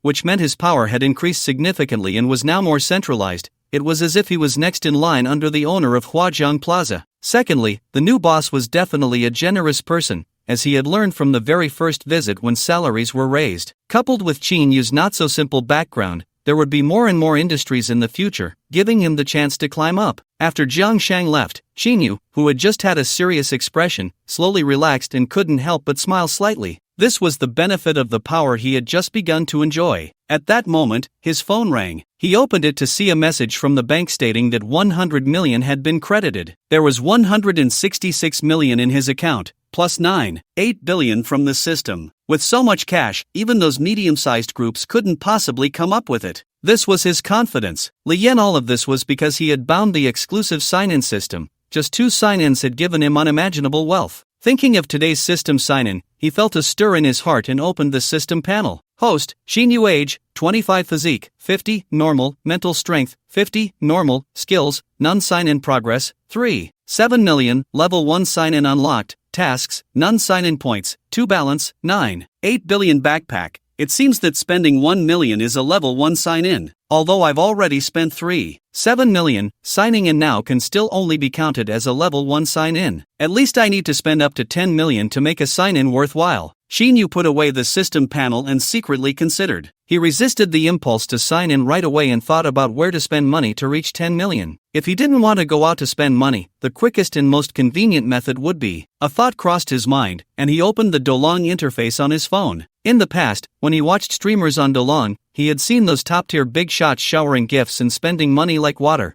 which truly dazzled his eyes. Today, he also wanted to be extravagant and dazzle others' eyes. He directly entered the recharge page and recharged 7 million. Seeing that 2 of the streamers he often watched were live, Xinyu clicked into the stream of one called Little Swallow. This streamer was none other than Li Yan, Xinyu's college classmate. Xinyu had stumbled upon her live stream last week while browsing videos. She wasn't using any beauty filters, and he recognized her almost instantly. Of course, he had to show his support for a fellow classmate. So, Xinyu generously followed her and gave her a few likes, even sending a couple of 666 comments. At that time, there weren't many people in Li Yan's livestream, about 200 or so, and the content was singing. To be honest, Lian's singing was quite pleasant, her skill not inferior to that of those popular internet singers. In particular, Xinyu liked that she sang without using any sound card equipment, giving it a pure, unfiltered feel. Naturally, Xinyu wouldn't foolishly private message her to say he was her old classmate. They weren't very close during college, had little interaction, and their relationship was just an ordinary classmate one. Entering the live stream and seeing Lian singing, Xinyu couldn't help but listen for a while. Her voice was unique, and combined with the beautiful songs, he found himself getting lost in the moment. Occasionally, viewers sent small gifts, like little hearts or small roses, the cheapest kind. Lian was also quick with her words, singing while thanking her fans for the gifts, asking for follows and likes. After finishing a song, Lian smiled in the live stream and said, "Thank you, babies, for the gifts and likes. Thank you, my dear fans. I wonder if anyone else wants to request a song." Xinyu thought for a moment. Perhaps the breakup with Suli yesterday had affected him, so he directly requested the song "Don't Think of Her" in the public chat, writing, "My girlfriend broke up with me yesterday. Can the streamer sing this song? Thank you." After typing that, he didn't hold out much hope that Lian would sing it. After all, his account was still a newbie account, and he hadn't given any gifts or spent money on any streamers before. A suggestion from such a small fan usually wouldn't get much attention from the streamer. However, Xinyu had made up his mind. He was here with a purpose this time, which was to spend money. Unlike before, when he came to the live stream just to listen to songs from this former classmate. If Lian sang the song he requested, he would definitely give a generous gift. But if she didn't sing that song, he would still send gifts, though they would be significantly less. A fan said his girlfriend just broke up with him and wants to hear "Don't Think of Her." I will sing this song now, and I hope this fan called the God of Handsomeness won't be too sad. Her beautiful voice rang out once more. After finishing this song, the live stream received a few small gifts here and there. Xinyu felt somewhat moved, and the little sadness in his heart seemed to dissipate a lot. He then began sending gifts to Little Swallow. He chose the most expensive gift he could afford at his current level, the Jialian Hua. Little Swallow was thanking the brothers and sisters who sent gifts, her eyes showing some fatigue. She had been live for 3 hours straight, and singing was the most exhausting type of live stream. It seemed that it was time for her to end the stream. She usually went live in the evenings, as she had to work during the day. Today was a holiday, so she started streaming in the morning. So far, her live streaming was purely for her interest, like practicing singing. Despite streaming for so long, she couldn't earn much money. Her monthly income from streaming was only about 1,000, not even enough to cover a meal for her guests. She understood that without joining a streaming guild, without a team for promotion, and without traffic support, she would always be just a small karaoke singer in this industry. Just as Lian was about to tell the audience in the live stream that she was preparing to end the stream, a dazzling light show suddenly flooded the screen. She recognized this strange yet familiar visual effect.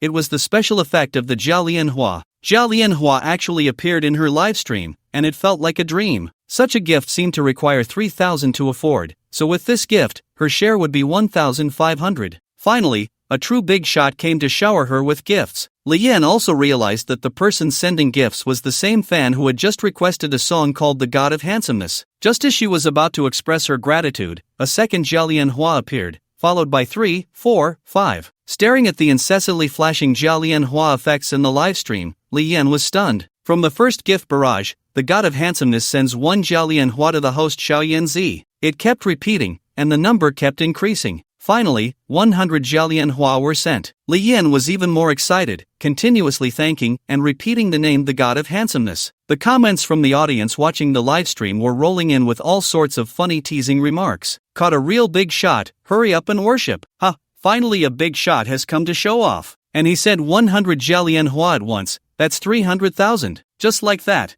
it's gone. The God of Handsomeness is amazing. However, how could Xinyu stop at such a small amount of gifts? Stretching his fingers, he continued, the God of Handsomeness sends Jialian Hua to the host Xiaoyan Zi. 1,000 Jialian Hua, and the live stream completely exploded, the number of viewers skyrocketing to several thousand, and still increasing by hundreds and thousands, soon surpassing 10,000. Did you think he would stop after sending 1,000 Jialian Hua? You couldn't be more wrong. The God of Handsomeness sends Jialian Hua to the host Xiaoyan Zi. Ultimately, Xinyu sent a total of 1666 Jialian Hua before stopping. If he had kept going, his fingers would have gone numb. He never expected that spending money could be so exhausting. Fortunately, he could send out 10 gifts at once, otherwise, sending 1666 gifts in a short time would not have been easy. By this time, the number of people in the livestream had already risen to over 30,000. Wow, what kind of livestream is this, to have such a big shot? The god of handsomeness is so impressive. The god of handsomeness, I wanna have your babies. The god of handsomeness, I followed you. Next time something like this happens,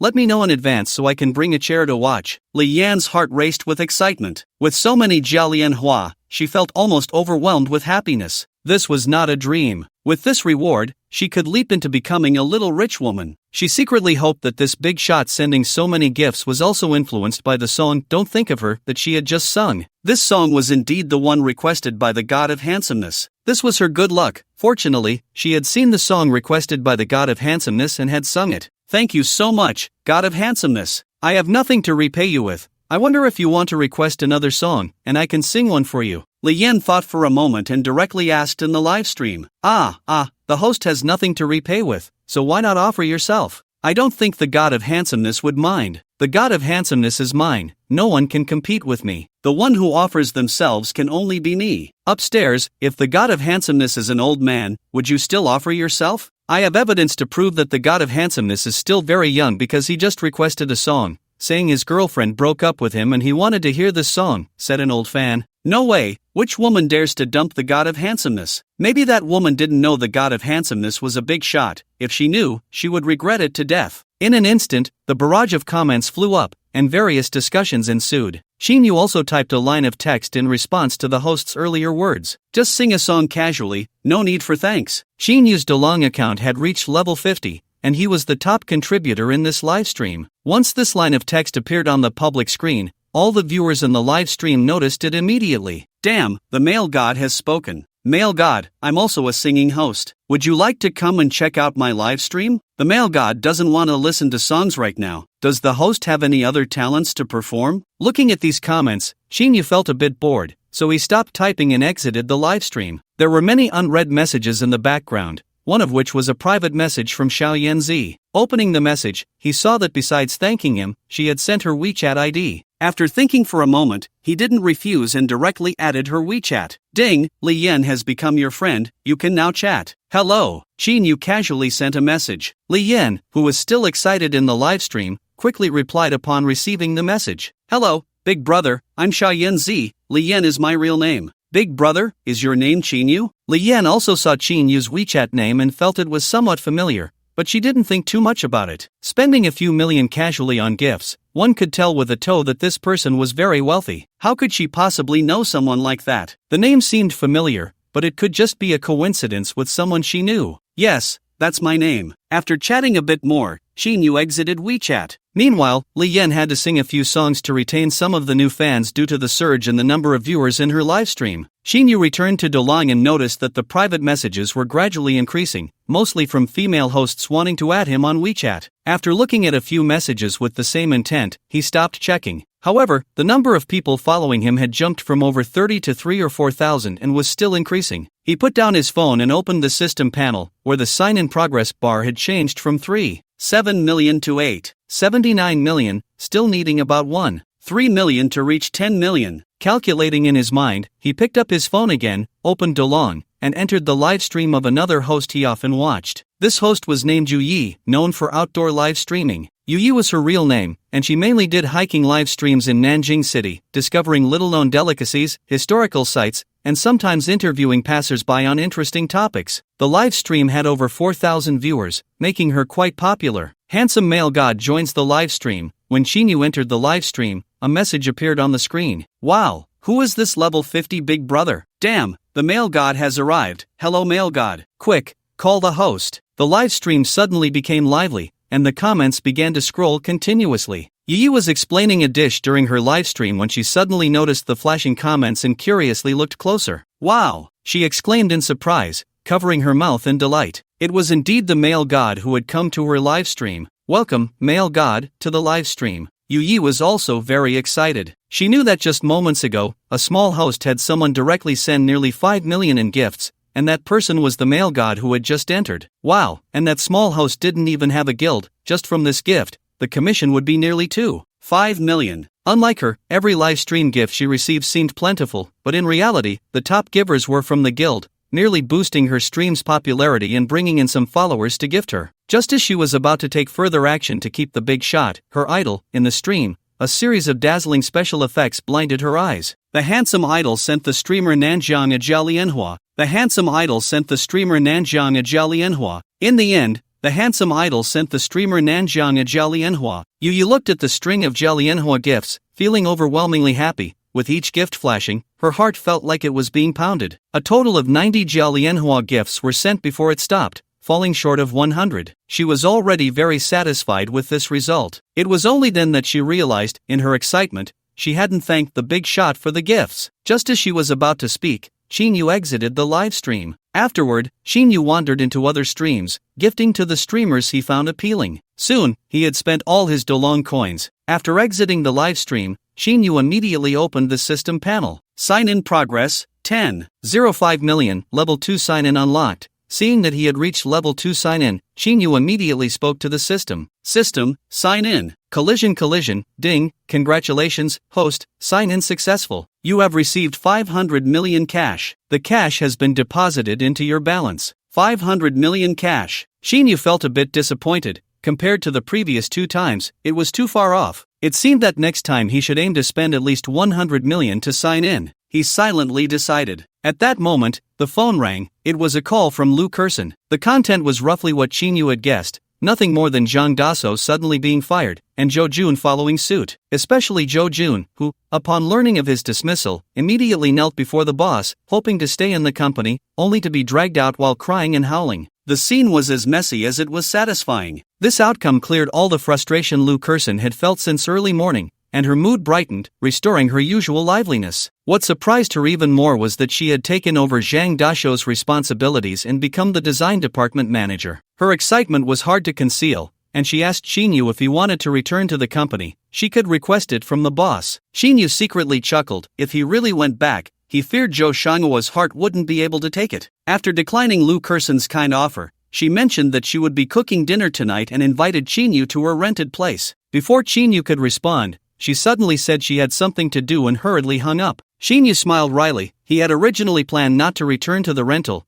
thinking staying in the hotel was better. But before he could even refuse, the girl had already hung up. It seemed he had to go back after all. After all, Lu Kurson's cooking was quite to his taste. After putting away his phone, he felt a lot more at ease. Working at Xishang Advertising had not been easy, often facing the manager's difficulties, and today's outcome relieved some of the pent-up frustration, even though it was all orchestrated by him. With nothing to do now, I'll head back to the hotel and return to the rental later tonight. Xinyu thought for a moment, feeling that staying in the office was a waste of time. He got up, tidied up, and left the office. Taking the elevator down to the basement parking lot, he drove his car out of Huazhang Plaza. Soon, he was back at Zhangyun Hotel. Considering he would return to the rental later, he decided not to park in the hotel's underground garage and instead opted for a temporary parking space for convenience. The car pulled into the temporary parking space at the hotel, the same spot as last night. Just as it was about to park, a green Lamborghini came barreling in, aiming for the same space. The sports car seemed to treat Qinyu's vehicle as if it were transparent, showing no signs of yielding, and charged straight ahead. Here we go again. Qinyu's temper flared, encountering others snatching parking spots one after another. Was he really that easy to bully? Even a clay Buddha would have some anger, let alone him, who was not short on cash at all. With his temper rising, Xinyu had no intention of hitting the brakes and continued to steer toward the parking space, even accelerating slightly. Bang! A loud crash echoed as the Lamborghini spun around,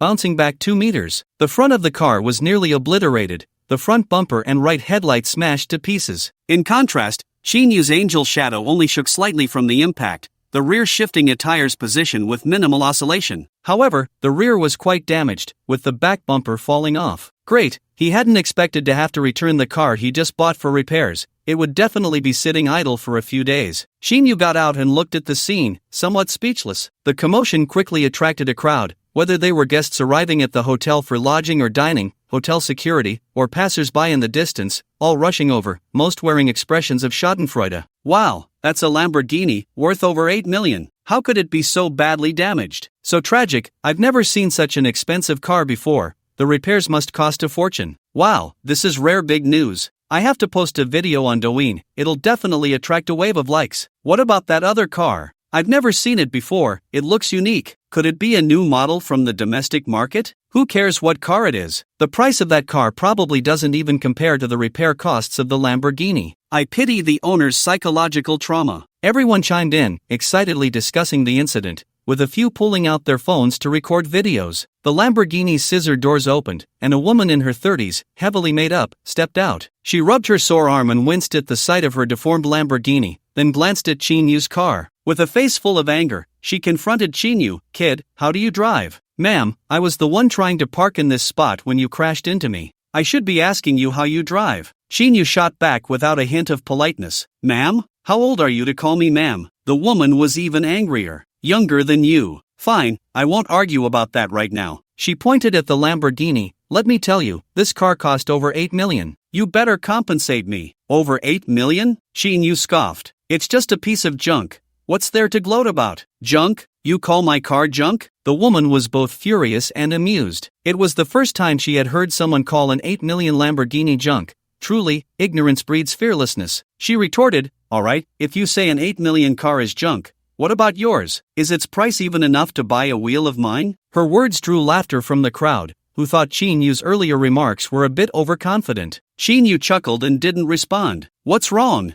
Don't know how to answer? Let me tell you, you damaged my car, so you have to pay. Otherwise, don't even think about leaving," the woman ordered imperiously. "I really don't know where you got your driver's license." Chinyu looked at her with disgust, too lazy to argue further, and took out his phone to call the traffic police. After all, he had been backing into the space first, and this woman had tried to cut in right away. In this situation, at most it's a secondary responsibility. The primary responsibility still lies with this woman. The hotel has surveillance cameras, and once the traffic police arrive, it will be clear. The woman, seeing that Chinyu reported to the road bureau, felt a bit anxious. She wasn't an ignorant female driver. She understood that this accident was very unfavorable for her. Earlier, when she demanded compensation from the other party, it was mainly because she thought her car was too expensive, and in any case, the other party would have to pay. Ever since she bought this car, she had been quite domineering on the road, always having others yield to her, never expecting to encounter someone as clueless as now. The woman took out her phone and made a call to Ma Ichuan, the general manager of Jiangyun Hotel. She was Ma Ichuan's sister, Ma Wenxiu. She had just divorced her husband last month and had come from the Magic City to Nanjing City today because her brother was the general manager of Jiangyun Hotel, so she directly checked into the hotel. Ma Ichuan was sitting in his office at Jiangyun Hotel when he received Ma Wenxiu's call, which didn't surprise him. He personally arranged accommodation for her. However, his previously smiling face gradually turned cold as he listened to her on the phone. After Ma Wenxiu finished speaking, he comforted her, saying,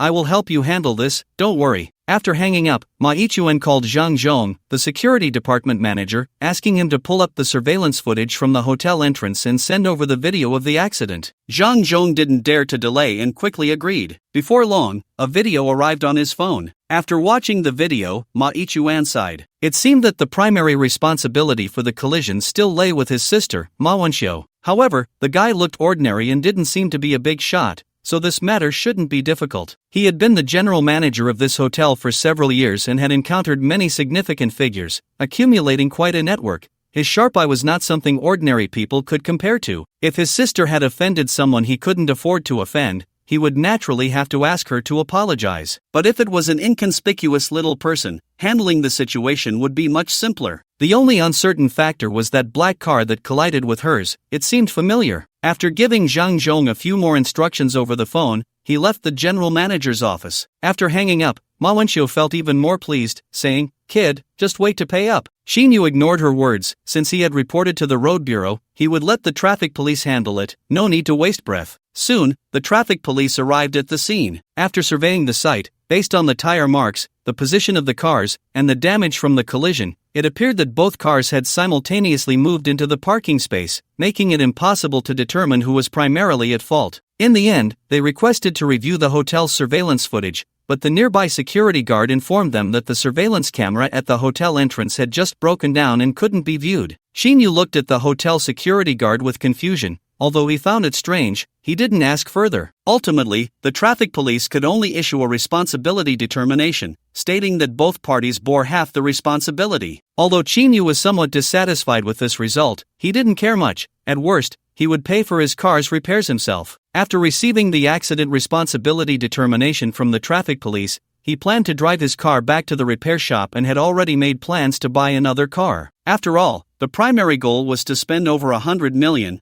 What did it matter what he bought? What's wrong, kid? You didn't compensate me for the repair costs of my car, and now you want to leave? Ma Wenxiu hurriedly stopped Qinyu as he tried to drive away. Just as Qinyu was about to get in the car, he turned back, feeling displeased, and said, "The responsibility isn't just half for each. I'll fix my car, you fix yours. What else do you want?" "No way," Ma Wenxiu firmly denied. "Of course, you have to fix my car. I'll pay for the repairs on yours." Qinyu finally looked at the traffic police, waiting to see what they would say. The traffic police rubbed his nose and said helplessly, "According to the determination that both parties share equal responsibility, it's better to handle it based on your negotiation results. But if you all can't reach a consensus, according to the road law, both parties will compensate for half of the accident losses, which means each person pays half of the total repair costs for both vehicles." "No way." As soon as the traffic officer finished speaking, Ma Wenxiu immediately denied it. "My car is so expensive, he must compensate for all the damages to my car, according to what I just said." In her mind, Xinyu's car was only slightly damaged, and its price was at most a few $100,000. The repair costs would likely be less than 2,000 yuan, making the loss negligible. However, the Lamborghini she was driving would definitely have high repair costs. If she followed this agreement, wouldn't she also have to pay half of the damages? That would be a huge loss. She had only bought the car not long ago, and the insurance was just basic coverage. If she had to pay half of the repair costs,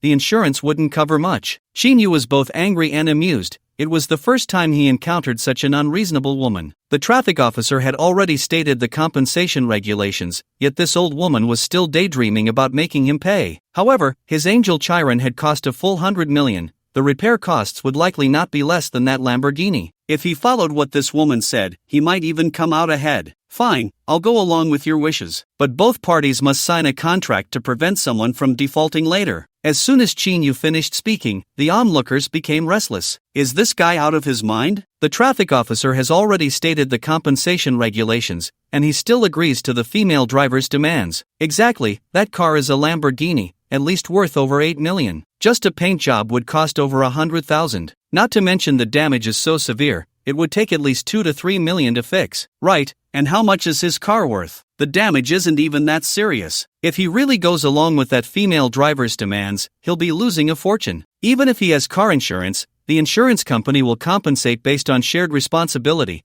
at most covering half for the other party. The other half has to be paid by the car owner. I don't see how he has that much money to pay. One person who understood insurance claims explained the compensation terms. Ignoring the murmurs of disbelief, Xinyu smiled at Ma Wenxiu, waiting for her response. "Alright, but you said it. Let's write the contract now," Ma Wenxiu said, secretly pleased, and hurriedly added. Finally, the traffic officer drafted the agreement for both parties, and the compensation agreement was naturally based on each party covering the other's repair costs. The two signed, each taking a copy of the contract, and the handling of the accident was considered complete, just waiting for the next step of vehicle damage assessment and compensation. Although the traffic officer didn't quite understand Xinyu's actions, since both parties had reached an agreement, he was happy to avoid further trouble. He helped draft the negotiation contract in triplicate, signed it, and then left. Xinyu had also called Lu Xing, the manager of DU Luxury Cars, earlier, asking him to arrange for repair personnel to come for the damage assessment, and they would arrive soon. Ma Wenxiu similarly contacted the nearest Lamborghini dealership in Nanjing City, asking them to prepare a tow truck and repair personnel to come over. "Brother, you're here." Ma Wenxiu suddenly saw Ma Yichuan walking out of the hotel and exclaimed with joy. Ma Yichuan had a smile on his face and pointed to a person following him, introducing, "This is Li Hong, the lobby manager of Jiangyun Hotel. This is my sister, Ma Wenxiu." Li Hong quickly extended a hand, smiling. "Hello, Miss Ma, welcome, welcome. I heard you're coming to stay at the hotel today. The room has been prepared for you since early morning, just waiting for your arrival." Ma Wenxiu also smiled and shook hands with Li Hong. "Managerly, you're too kind. It's just that the environment of your hotel is a bit lacking. There are all kinds of people." As she spoke, she cast a glance at Xinyu, the meaning unspoken. Li Heng smiled awkwardly. He had also seen the two cars that had collided and understood that the general manager's sister must have just experienced an unpleasant incident. If he wasn't mistaken, that Lamborghini was hers. No wonder she was the general manager's sister. She could afford a luxury car worth over 8 million. Unfortunately, the accident happened at the hotel, and he would inevitably be implicated. "Ah, that car is. Li Heng's eyes caught sight of another vehicle, and he realized that the black one looked somewhat familiar. Upon closer inspection, his heart skipped a beat. Jiang Xian, Angel Shadow. Li Heng finally recognized it. He had seen this type of car before and had even inquired about its price. It seemed to be worth several tens of millions. Goodness! I remember the last time I saw this car. It belonged to the eldest daughter of the Fong family. Impressive! Li Heng thought to himself that anyone who could drive such a car was definitely not ordinary. With that thought, his gaze immediately turned to Qinyu. Qinyu was standing not far away. He saw two people coming out of the hotel. The younger one, wearing the hotel manager's uniform, was the lobby manager of Jiangyun Hotel. The other, around 40 years old, with a bit of a receding hairline, was the woman's brother. Moreover, he seemed to be someone of significance, likely the superior of the hotel lobby manager. Ma Wenqiu's earlier comments sounded somewhat harsh to Qinyu's ears, and he couldn't help but feel a bit annoyed. He thought to himself, once the damages are settled, if I find out that my car's repair costs are even higher than yours, I'll see if you dare to play tricks. Ma Yichuan glanced at Qinyu with indifference. He had seen Qinyu on the surveillance and knew the cause of the incident. He asked Ma Wenqiu, what was the outcome? Ma Wenqiu recounted the negotiation between the two, and Ma Yichuan nodded, agreeing with her that he was relatively satisfied with the arrangement. At that moment, Li Heng's voice reached their ears. Hello, are you Mr. Qin, who stayed in the presidential suite at this hotel last night? I am Li Hong, the lobby manager of Jiangyun Hotel. It's a pleasure to meet you. After recognizing that the car was an Angel Shadow, Li Heng began to observe Qinyu closely. From the first glance, he felt a sense of familiarity, and eventually, he remembered. Last night, a guest had spent over 3 million to book the presidential suite for a month. This incident had not only shocked the entire housekeeping department but had also caught his attention. At that time, he wasn't in the lobby, so he hadn't seen the guest. However, he had seen Qinyu's appearance in the check-in photos. Now, here he was right in front of him. When Qinyu saw Li Heng suddenly greet him with a warm smile and introduce himself, he realized that this manager Li must have known about his stay at the hotel. He replied casually, Manager Li, yes, that's me. Ma Yichuan noticed that Li Heng recognized this person and addressed him with you, and he asked curiously, Manager Li, you know him? Li Heng quickly replied, Mr. Ma, this is Mr. Qin. He is also a guest staying in our hotel's presidential suite. Oh, Ma Yichuan nodded, feeling somewhat displeased. After all, he thought, it was just a guest in the presidential suite, there was no need to make such a fuss. Li Heng smiled wryly and said softly, moreover, he spent over 3 million to book the room for a month. What? Ma Yichuan finally showed some interest. Spending over 3 million to stay in a hotel was something he had seen before, but it was rare, usually reserved for the top-tier wealthy. Could this Mr. Qin also be a top-tier wealthy individual? With that thought, Ma Yichuan scrutinized Qinyu with a discerning gaze, secretly shaking his head. This person looked ordinary, perhaps with some money, but to categorize him among the top-tier individuals seemed too presumptuous. However, he was still a major client of the hotel. He smiled at Qinyu and said, Hello, Mr. Qin, I am Ma Yichuan, the general manager of Jiangyun Hotel. It's a pleasure to meet you. Oh, so you are the general manager of this hotel. Qinyu suddenly understood why the hotel's lobby manager showed him such respect. He pointed at Ma Wenqiu and asked, Is she your sister? She is your sister. The way he said it sounded a bit ambiguous. Ma Yichuan's smile stiffened, feeling somewhat displeased, but he still nodded and said, That's right, she is my little sister Ma Wenqiu. It was all a misunderstanding earlier, and if I offended you in any way, I hope Mr. Qin can forgive me. He. Qinyu chuckled and replied, Mr. Ma is being too serious. There's really no misunderstanding.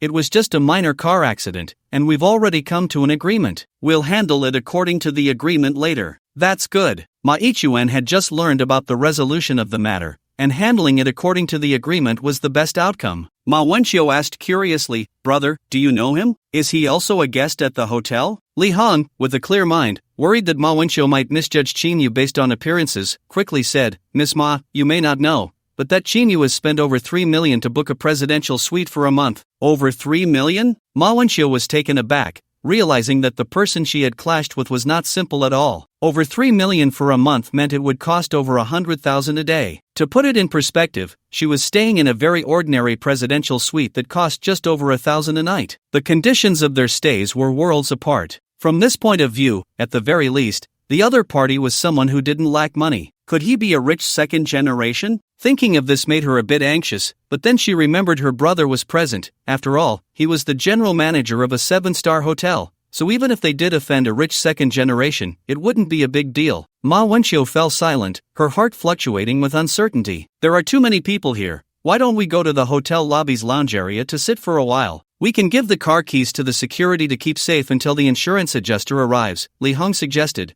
noticing the awkward atmosphere and the growing crowd around them, making it inconvenient to talk. All right. Xinyu looked at the crowd, which not only hadn't diminished but seemed to be increasing, and readily agreed. If he weren't waiting for the car dealership's people to come for the car assessment, he would have left for the presidential suite to take a nap. Ma Wenqiu and her brother had the same thought, nodding in agreement, and the group headed towards the hotel. As the two parties left, the onlookers gradually dispersed, with a small portion still discussing the incident. At that moment, a car slowly drove into the hotel, capturing the attention of the onlookers. No way, this car was also a Lamborghini, and its color was green, identical to the one that had been hit, the only difference being that the paint was a bit worn. It was as if there had been another collision, even though it wasn't a real crash. However, this car had a local license plate, and someone with sharp eyes recognized who owned it. It's the second son of the Jiang family, Jiang Xian's car. I didn't expect to see two supercars today, which is quite a treat for the eyes. Jiang Xian came to Jiangyun Hotel to work out.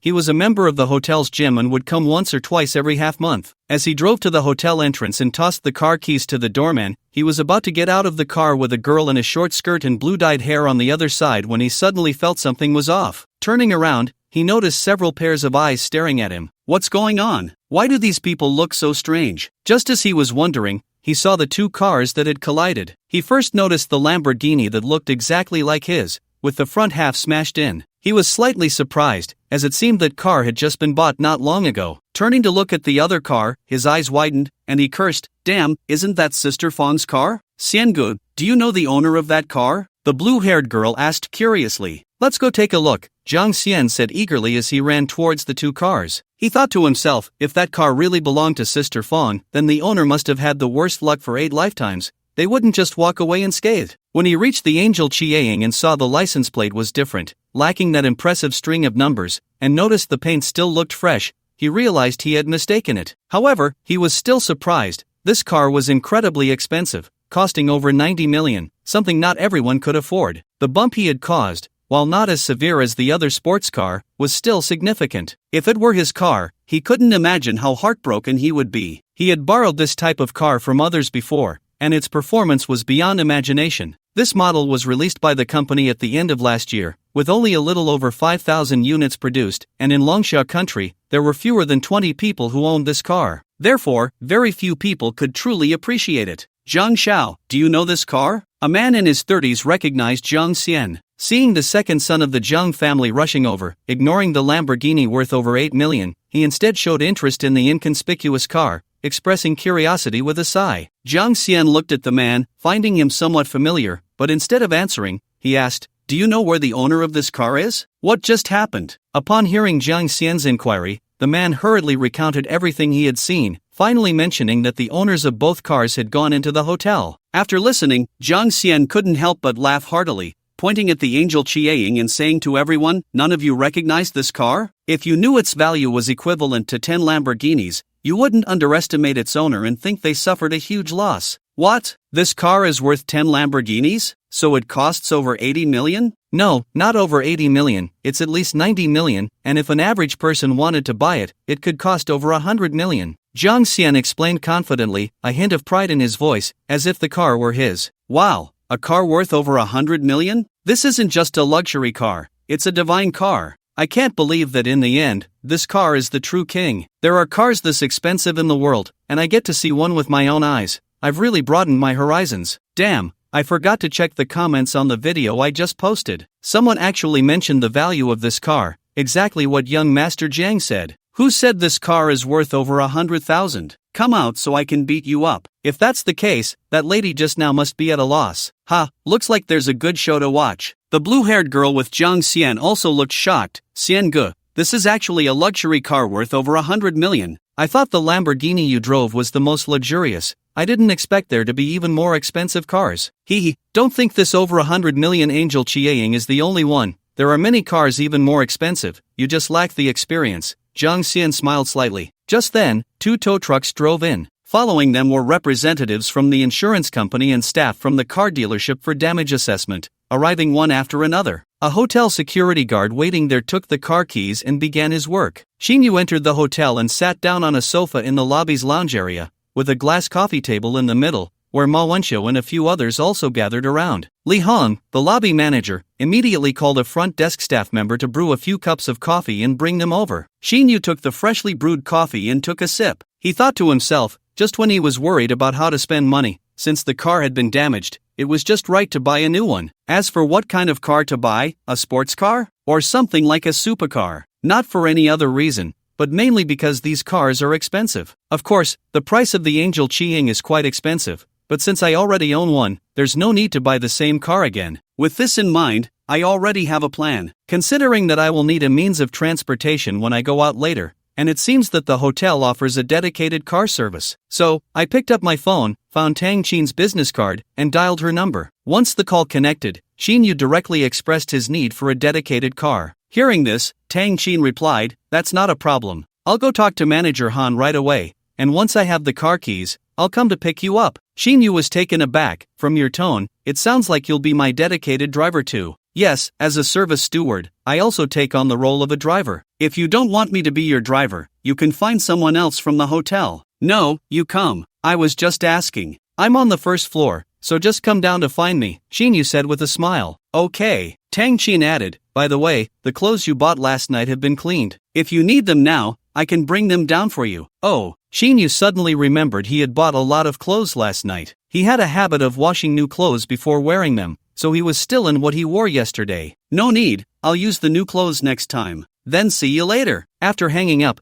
Shin-yu took another sip of coffee and, feeling bored, started playing with his phone, ignoring the conversations of the few people nearby. Ma Ichuan was sitting relatively close to Shin-yu, and apart from Ma Won-seo, there were two others sitting at the other end of the tea table. One was the lobby manager, Li Hang, and the other was the newly arrived security department manager, Zhang Zhong. With the hotel's general manager sitting here, both Manager Li and Manager Zhang had come specifically to accompany him, and their words were few. After exchanging some small talk with his sister Ma Won-seo, Ma Ichuan turned to Shin-yu, who was playing with his phone, and smiled. "Where are you from, Mr. Shin? I wonder where you hold a high position. Forgive my ignorance, but I haven't heard of you in Nanjing City." Hearing the hotel general manager's attempt at small talk, Shin-yu looked up. He wasn't foolish, he knew the other party was trying to inquire about his background in a straightforward manner. "You old fox." After thinking for a moment, he replied half-truthfully, "You don't need to inquire further. I'm just an ordinary person, a small employee at an advertising company. A while ago, I won a big prize in a lottery, and with the money, I just came here to stay in a presidential suite." Ma Ichuan was taken aback.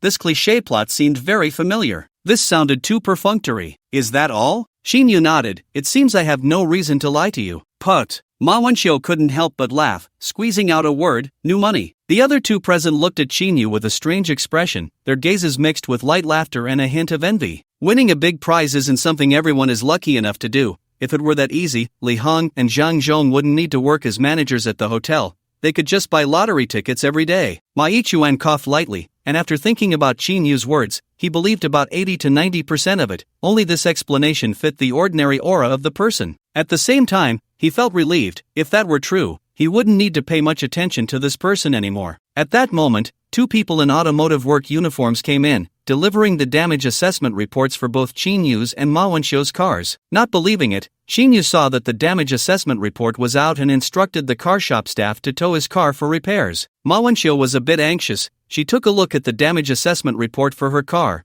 skimming through a series of repair lists until she found the total repair cost on the last line. 2.4 million. This number startled her. Although she had hinted at raising the price when she called the car dealership earlier, she hadn't expected it to be this high. But this was just what she wanted. After all, she didn't have to pay for it. However, it still pained her deeply. The nearly new car she had just bought had now become an accident vehicle. She harbored some resentment and couldn't help but shoot a fierce glare at Shin-yu. In her view, this accident was entirely the other party's fault. The damage assessment report was seen by the other three people besides Shin-yu, especially Manager Li and Manager Zhang, who were both shocked by the repair costs. They both understood the negotiations between the parties and felt a pang of sympathy for Shin-yu. They silently decided to stay away from luxury cars in the future. Shin-yu picked up the damage report for his car and casually browsed through it. Wow! This was the repair cost for his Angel Chi-ing. The main reason for the high cost was that an electronic device designed to prevent magnetic field interference inside the car had been damaged and needed replacement. Just this one electronic device cost over 9 million, and Chinyu finally understood why this car was priced so high. It was mainly due to its cutting-edge technology. Kid, since the damage assessment for the car is complete, just pay me the money directly, Ma Wenxiu said gleefully as she looked at Chinyu, throwing the damage report in front of him. Chinyu picked it up, glanced at it, and smiled. Only 2. For a million, I can afford this. Oh really? It seems Mr. Shin has hit the jackpot, Ma Wenxiu said with a half-smile. I can transfer the money to you anytime, but before that, shouldn't you compensate me for my car's damages? Shinyu calmly took a sip of coffee. How much can your car be worth? The damage wasn't severe, at most, it's just 10,000. Just deduct your car's damage from what you owe me, Ma Wenxiu said impatiently. Shinyu handed the Angel Chiaing damage report to Ma Ichuan, who was sipping coffee nearby, saying, You guys take a look, let me know after you're done. Ma Ichuan took it and, upon seeing the shocking price, nearly spat out the sip of coffee he had just taken. He exclaimed, 11 million? Looking at Chinyu, he asked, Is this your car's damage report? This terrifying number, when heard by the few people present, was not just shocking, it was downright frightening. They had just thought the repair costs for the Lamborghini were exorbitant, and now this staggering price had completely reset their understanding. Ma Wenxiu thought she must have misheard and, disregarding everything else, hurriedly took the damage report from Ma Ichuan's hands, looking at it with urgency. It couldn't be what she thought. 1100. Is this car made of gold? Just a casual bump and it's 11 million. This price could easily buy another Lamborghini. Of course, not just Ma Wenxiu, but even the others found it hard to believe its authenticity. You're extorting. You think just putting a number down will make others believe it? What 11 million? Why not just write 100 million directly? Ma Wenxiu stood up, pointing at Chinyu with resentment. Wenxiu, sit down first, Ma Ichuan said calmly, showing no signs of agitation. He also doubted the authenticity of the damage report but felt there was no need to be overly impulsive. Kid, this is too much. What kind of car are you driving that a casual bump leads to a damage assessment of 11 million? May I ask, if you were to pay for the repairs yourself, would it only cost 1100? The speaker was Manager Zhang from the hotel security department. It was his time to shine, a perfect opportunity to perform in front of the leaders. Meanwhile, the lobby manager, Li Hong, who was sitting upright, remembered the price of the car Chinyu was driving. He felt a bit regretful. He had originally wanted to inform Manager Ma but had forgotten in the moment. Saying it now would be meaningless, and not only would it not please Manager Ma, but it could also lead to his displeasure, possibly even making him appear incompetent for not reporting what he knew. Shin Yuming appeared to be a major customer at the Jiangyun Hotel, making it difficult for Li Hong to address him directly, so he could only remain silent for now. Shinyu sneered, the damage assessment report wasn't issued by me. If you don't believe the price, you can ask the staff who handle car assessments. You keep talking about a fake report. I really doubt if your IQ was fed to a dog. What did you say? Whose IQ was fed to a dog? Be clearer. Ma Wenxiu was furious. Mr. Chin, Ma Ichuan also felt a surge of anger and said coolly, I don't know how much you paid for that car, but even if it were worth 10 million, no one would believe it. If that car could be bought for over 10 million, I would have bought it long ago. It's a car worth over 100 million, and you, Mr. Ma, actually don't know that. A voice emerged from behind, responding to Ma Ichuan's earlier comment. Ma Wenxiu looked up to see a young man dressed in fashionable designer clothes with a buzz cut, accompanied by a girl with blue hair. Seeing the young man's nonchalant demeanor made her even angrier, and she scolded, Who are you? Is this a place where you can speak? Oh, such arrogance. You don't even put Brother Jiang in your eyes. Who do you think you are? The blue-haired girl spoke. Zhang Xian couldn't believe someone would be so disrespectful to him, and he laughed in anger. What are you? How dare you act so presumptuously in front of me? Ah, it's young Master Jiang. My apologies, I didn't know you were visiting today. Li Hong thought quickly and stood up to greet him. He recognized this was Zhang Xian, the second son of the prominent Zhang family in Nanjing City. Setting aside Zhang Xian's status, he spent 200,000 to 300,000 at this hotel every month, so Li Hong had to treat him with utmost respect, especially since he was close to one of the hotel's shareholders. Zhang Xian was not impressed by Li Hong's smiling face. He snorted in displeasure and glanced at Ma Wenxiu, saying, Who is this, so full of herself? This is. Li Hong was at a loss for words. Young Master Jiang, I'm truly sorry. This is my younger sister. She just arrived in Nanjing City and didn't know who you were. I apologize on her behalf. Ma Ichuan stood up as well, trying to help Li Hong out of the situation with a smile. As the general manager of Jiangyun Hotel, he was familiar with the local influential figures in Nanjing City, and he had seen Jiang Xian a few times. Normally, he wouldn't need to be overly polite to the second son of the Jiang family, but since Ma Wenxiu had offended him, he had to apologize first. Dealing with the offspring of wealthy families, even a small matter could lead to disastrous consequences if not handled properly, potentially ruining the results of his hard work over the years. Seeing that even her brother was standing up to apologize for her, Ma Wenxiu realized she had caused trouble and offended someone she shouldn't have, so she hurriedly stood up to apologize as well. I apologize for my earlier words. I'm sorry. Seeing their attitudes, especially that of Mr. Ma also apologizing, Jiang Xian felt his anger dissipate significantly. Look at what you're saying, am I that petty? Alright, you all sit down. Just do what you need to do, don't mind me. I'm just here to enjoy the show. After saying that, he turned his gaze to Qinyu. He had heard their conversation earlier and knew that the car outside, the Angel Chiron, belonged to this person. Someone who could afford such a luxury car and was around the same age as him, yet he had never seen him before, piqued his curiosity. Jiang Xian pulled a sofa chair over and sat next to Qinyu, smiling as he introduced himself. Hello, brother,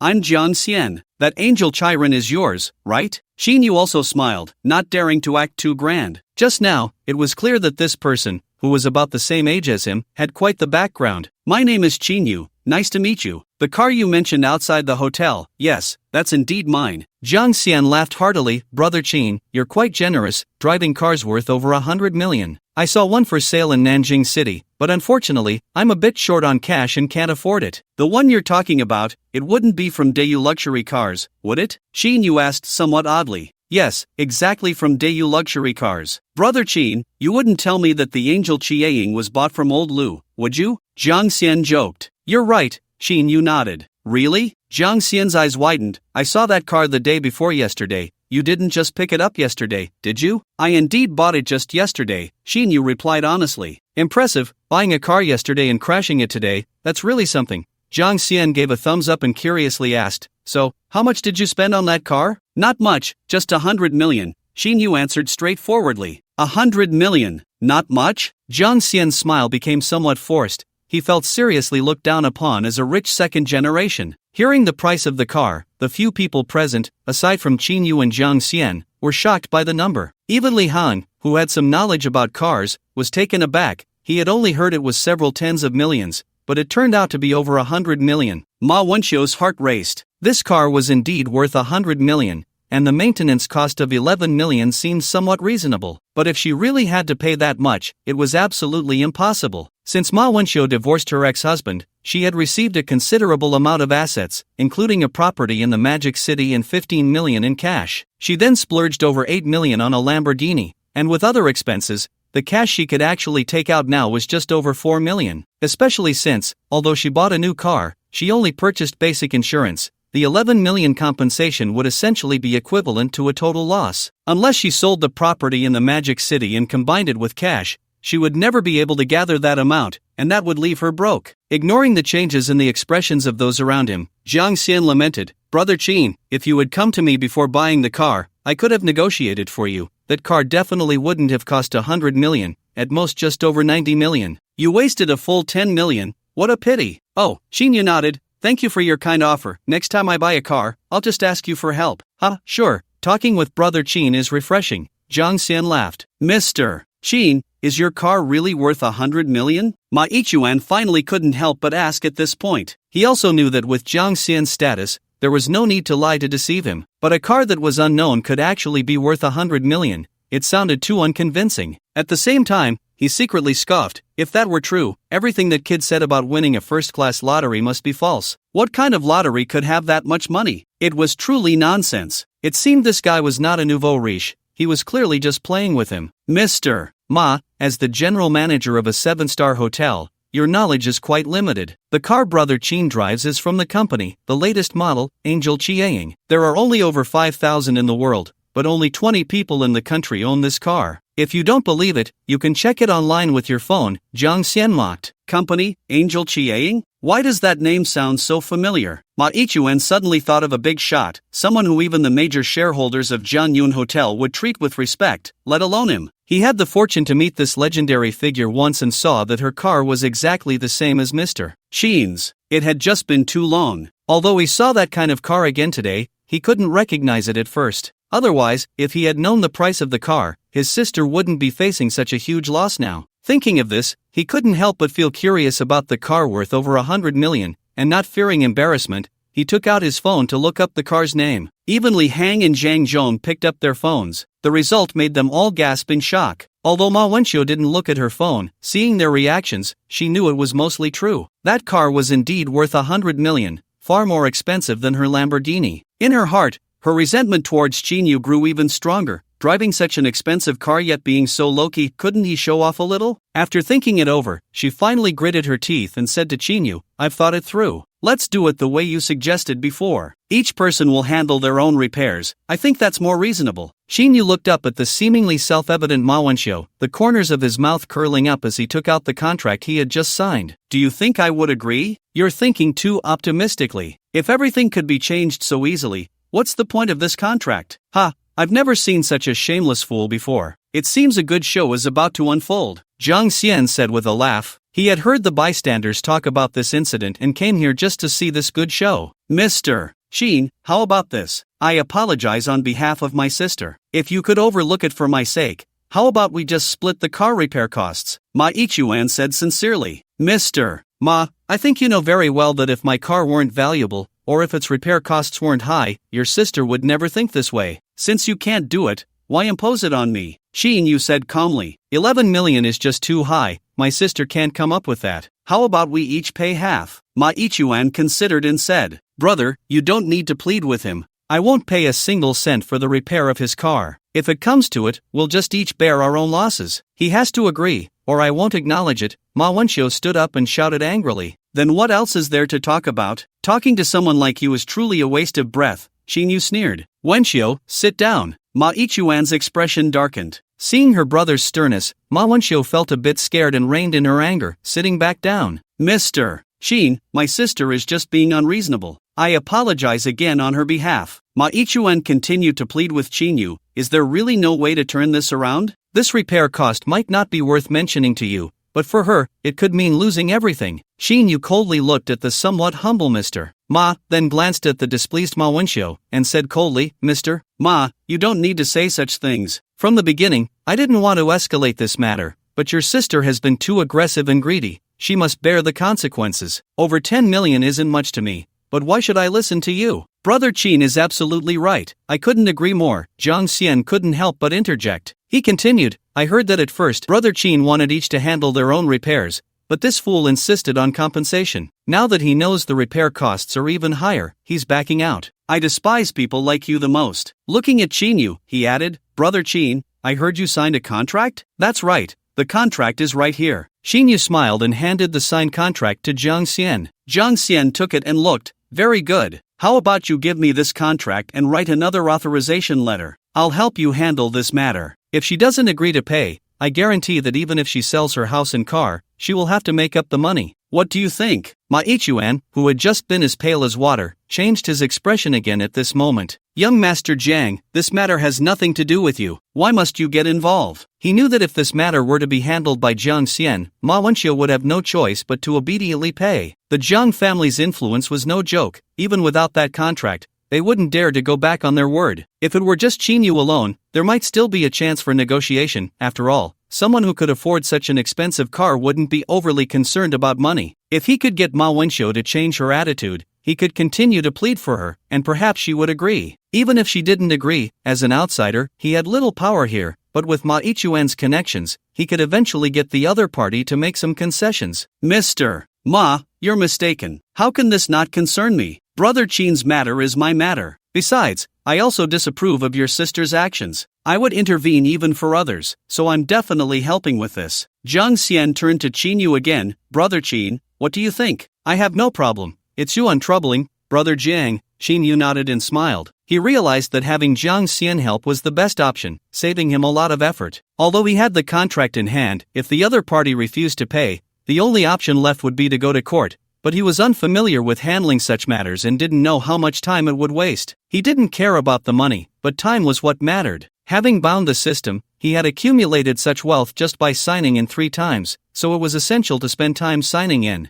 Although Zhang Xian had helped him, it meant he owed the other party a favor. and that favor could be repaid with money in the future. Seeing that Chinyu agreed to let Jiang Xian handle the matter, Ma Ichuan sighed inwardly. With Jiang Xian's involvement and this mysterious Mr. Xin, it was basically impossible to change the situation, and there was no need to waste effort offending these two. To Ma Wenxiu, he said, Wenxiu, you still have to give young Master Jiang some face. Just handle it according to the contract, pay whatever you owe. Brother. Ma Wenxiu stiffened at these words, surprised and unwilling. Do we really have to give him the money? Ma Ichuan nodded helplessly. Then let me give it to you in a couple of days. I can't come up with that much right now. Ma Wenxiu gritted her teeth, her eyes reddening. She understood that if her brother said so, it meant he was powerless. It seemed that this Jiang Xian had a significant backing, and they couldn't afford to offend him. But asking her to come up with 11 million was far beyond her cash on hand. She would either have to sell the car or the house. Now that she was divorced and had no source of income, she was about to go from someone who didn't worry about food and clothing to a poor person without money. Poor, what a terrifying word. Since you said that, I'll give you some face. I hope you can gather this money within 2 days. The 11 million minus the repair costs for your car. Pay whatever you owe. Remember, you only have 2 days. Jiang Xian grinned. Mr. Xin,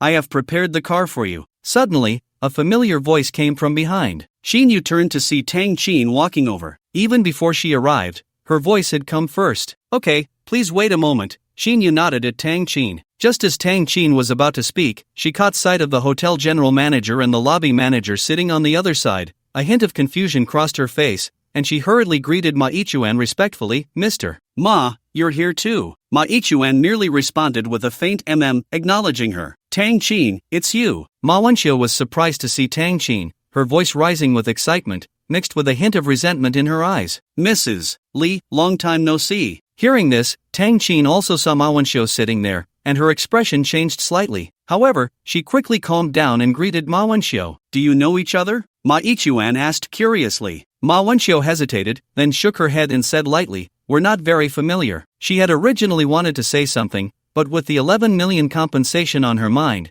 she chose not to continue, or perhaps she just wasn't in the mood. Ma Ichuan didn't press further, stood up, apologized to Jiang Xian, and took Ma Wenxiu away from there. Since things had already been settled, staying there would only be pointless. After the two left, Zhang Zhong, the manager of the hotel security department, also followed them out. The lobby manager, Li Hong, exchanged pleasantries with Jiang Xian, said a few words to Qinyu, handed over his business card, and then left with a smile. For him, the relationship between Mr. Ma and Qinyu wasn't of much concern. Building good relations with these wealthy young masters was what mattered. In the lobby's resting area, only Qinyu and Jiang Xian remained, along with the blue-haired girl who had come with Jiang Xian, and Tang Qin, making a total of 4 people. Brother Qin, what's your WeChat ID? I'll add you as a friend so I can contact you when I help you get the car repair funds, Jiang Xian said after the others left. Sure, Qinyu replied, taking out his phone to add each other as WeChat friends. They also exchanged phone numbers. Brother Jiang, I must thank you for your help today. I haven't asked for your name yet. I'm Qinyu, Qinyu said with a smile after adding Jiang Xian's contact.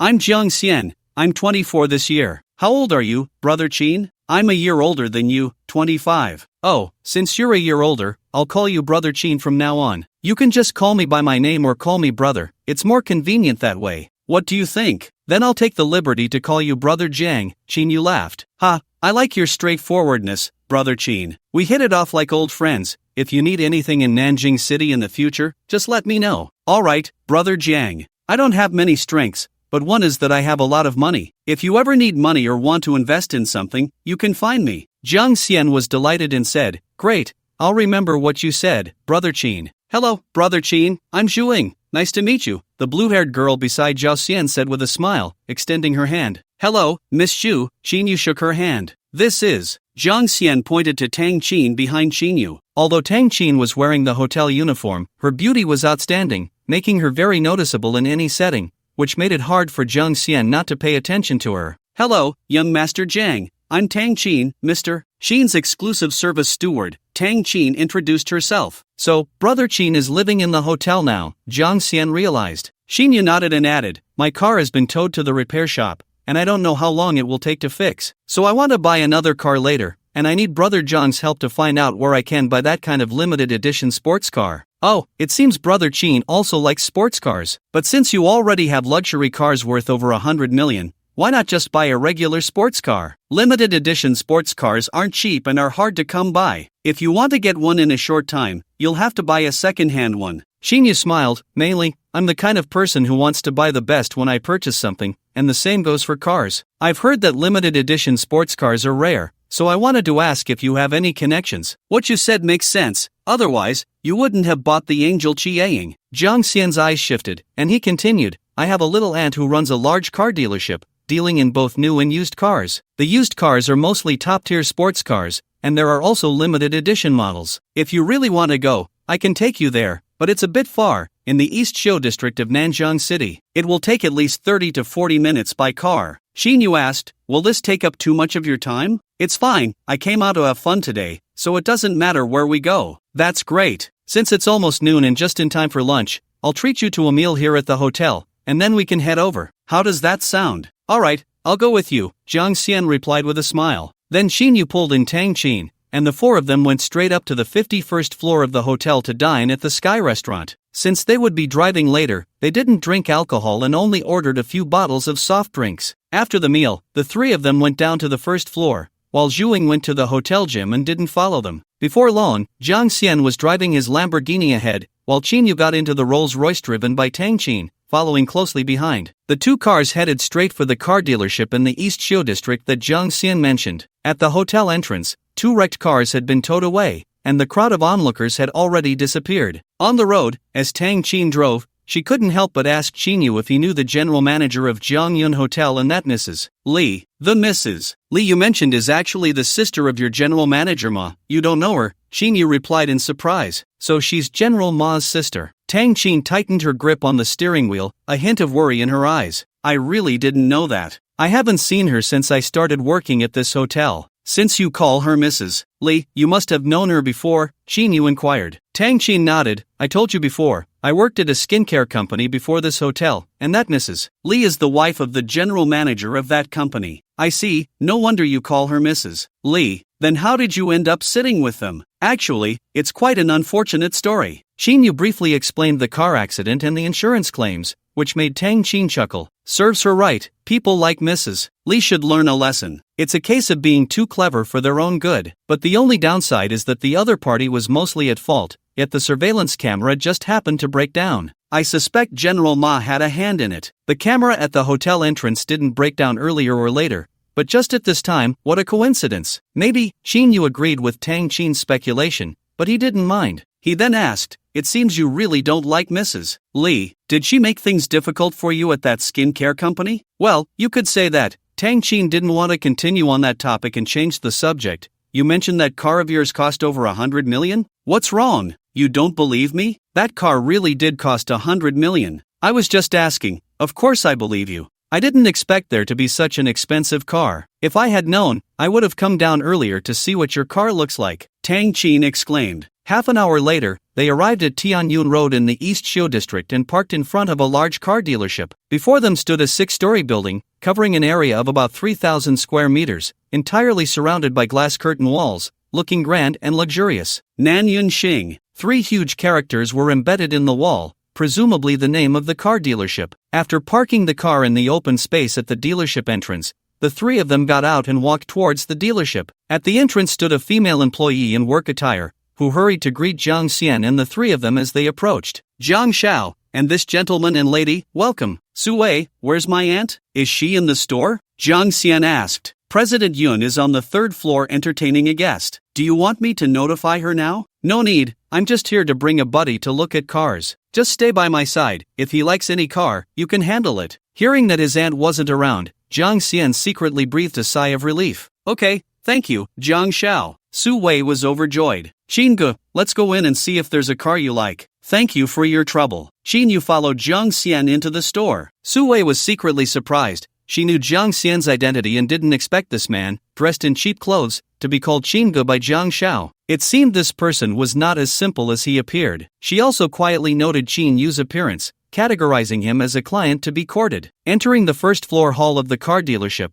Jiang Xian began to introduce. This is the 1st floor showroom, with over 300 cars here, some of which are brand new, all under 5 million. Over there is the luxury car exhibition area, and there is the sports car exhibition area. The second floor has the business offices, logistics service area, and the preparation workshop for newly arrived second-hand cars. Limited edition or luxury cars over 5 million are placed on the third or fourth floors. Shin-yu couldn't help but laugh. Brother Jiang, it seems you know this car dealership better than the employees do. Of course, after all, it's my aunt's company. I naturally come here often to help her check on the store, and sometimes I bring friends to look at cars. With this back and forth, I'm naturally very familiar. So, whichever car you like, I can directly give you a discount. Alright, then I won't be polite. Shin-yu casually replied. In fact, he didn't care about the small amount of money, but since the other party said so, it was only natural to accept the favor. At that moment, a cold voice came from behind, indifferent and unbothered. Xiao Xian, you've really become capable, even managing the store. As long as you don't often take the cars from my store out for a spin, I should be grateful. Jiang Xian, who was feeling a bit proud, suddenly heard this and his expression changed drastically. He stiffly turned his head and chuckled awkwardly.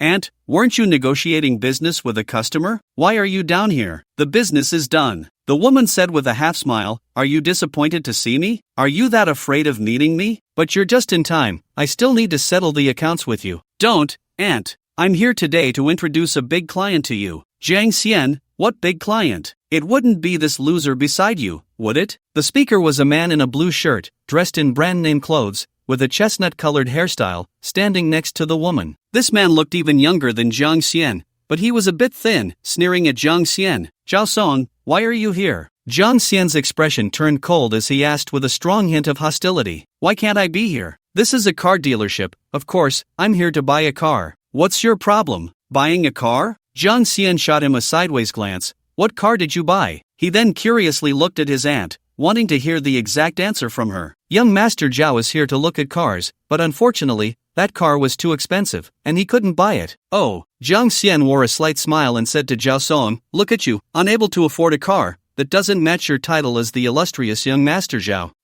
It's normal not to be able to afford a car over 100 million. But you, buying a second-hand Lamborghini for a few million and still on credit? I feel embarrassed for you just thinking about it. You. Jiang Xian was a bit exasperated, snorting as he said, so what? Anyway, it's my aunt's car, we're family, and the money can be paid slowly. It's our own business, and it's worth mentioning. You're just unable to come up with that money, and you're pulling in relatives. It's just that President Yun isn't holding it against you. Damn it, Zhao Song, I think you're asking for a beating. Jiang Xian's pride was a bit hurt, especially in front of the newly acquainted Qinggu, and he rolled up his sleeves, ready to throw a punch. He and Zhao Song both belonged to prominent families in Nanjing City, and because their family businesses had many similarities, they had always been in competition. This had led to a strained relationship, with every meeting filled with tension and comparisons. Especially 2 months ago, they had a high-stakes gamble, and Jiang Xian ended up losing over 50 million to Zhao Song. Because of this, his pocket money had dwindled, and with no funds in the treasury, he was still living a tight life. Jiang Xian, I think you're the one asking for a beating, daring to act so recklessly here. Jiang Xian's aunt shot him a glare, her presence commanding without anger.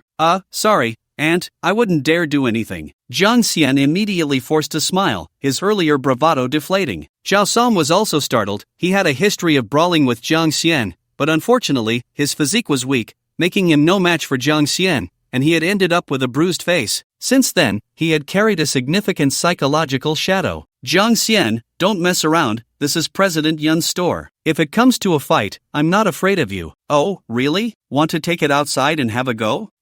I don't stoop to such crude fighting. If you really want to compete, let's have a car race and see who's better. Don't think I'm afraid of you just because you won last time. I'll find a good sports car and race you. Jiang Xian's face was clouded with frustration. Alright, I'll wait for you. After saying that, Zhao Song didn't want to linger any longer and bid farewell to Jiang Xian's aunt. President Yun, I'm leaving now. Please tell that car owner that 170 million is simply too much. At most, 130 million. If he's willing to sell, he can contact me anytime. Okay. Jiang Xian's aunt nodded. Zhao Song then left without further delay. Aunt, what car costs 170 million? I told you, you can't afford it. Jiang Xian forced a smile and said, let me introduce you, this is my buddy Qinggu. He came specifically to buy a car. This is my aunt Yun Xiaoting, the owner of this car dealership. So, what do you think? Isn't my aunt beautiful? She's known as the most beautiful woman in Shijiang City. Xinyu felt a bit flushed and awkwardly extended his hand, saying, hello,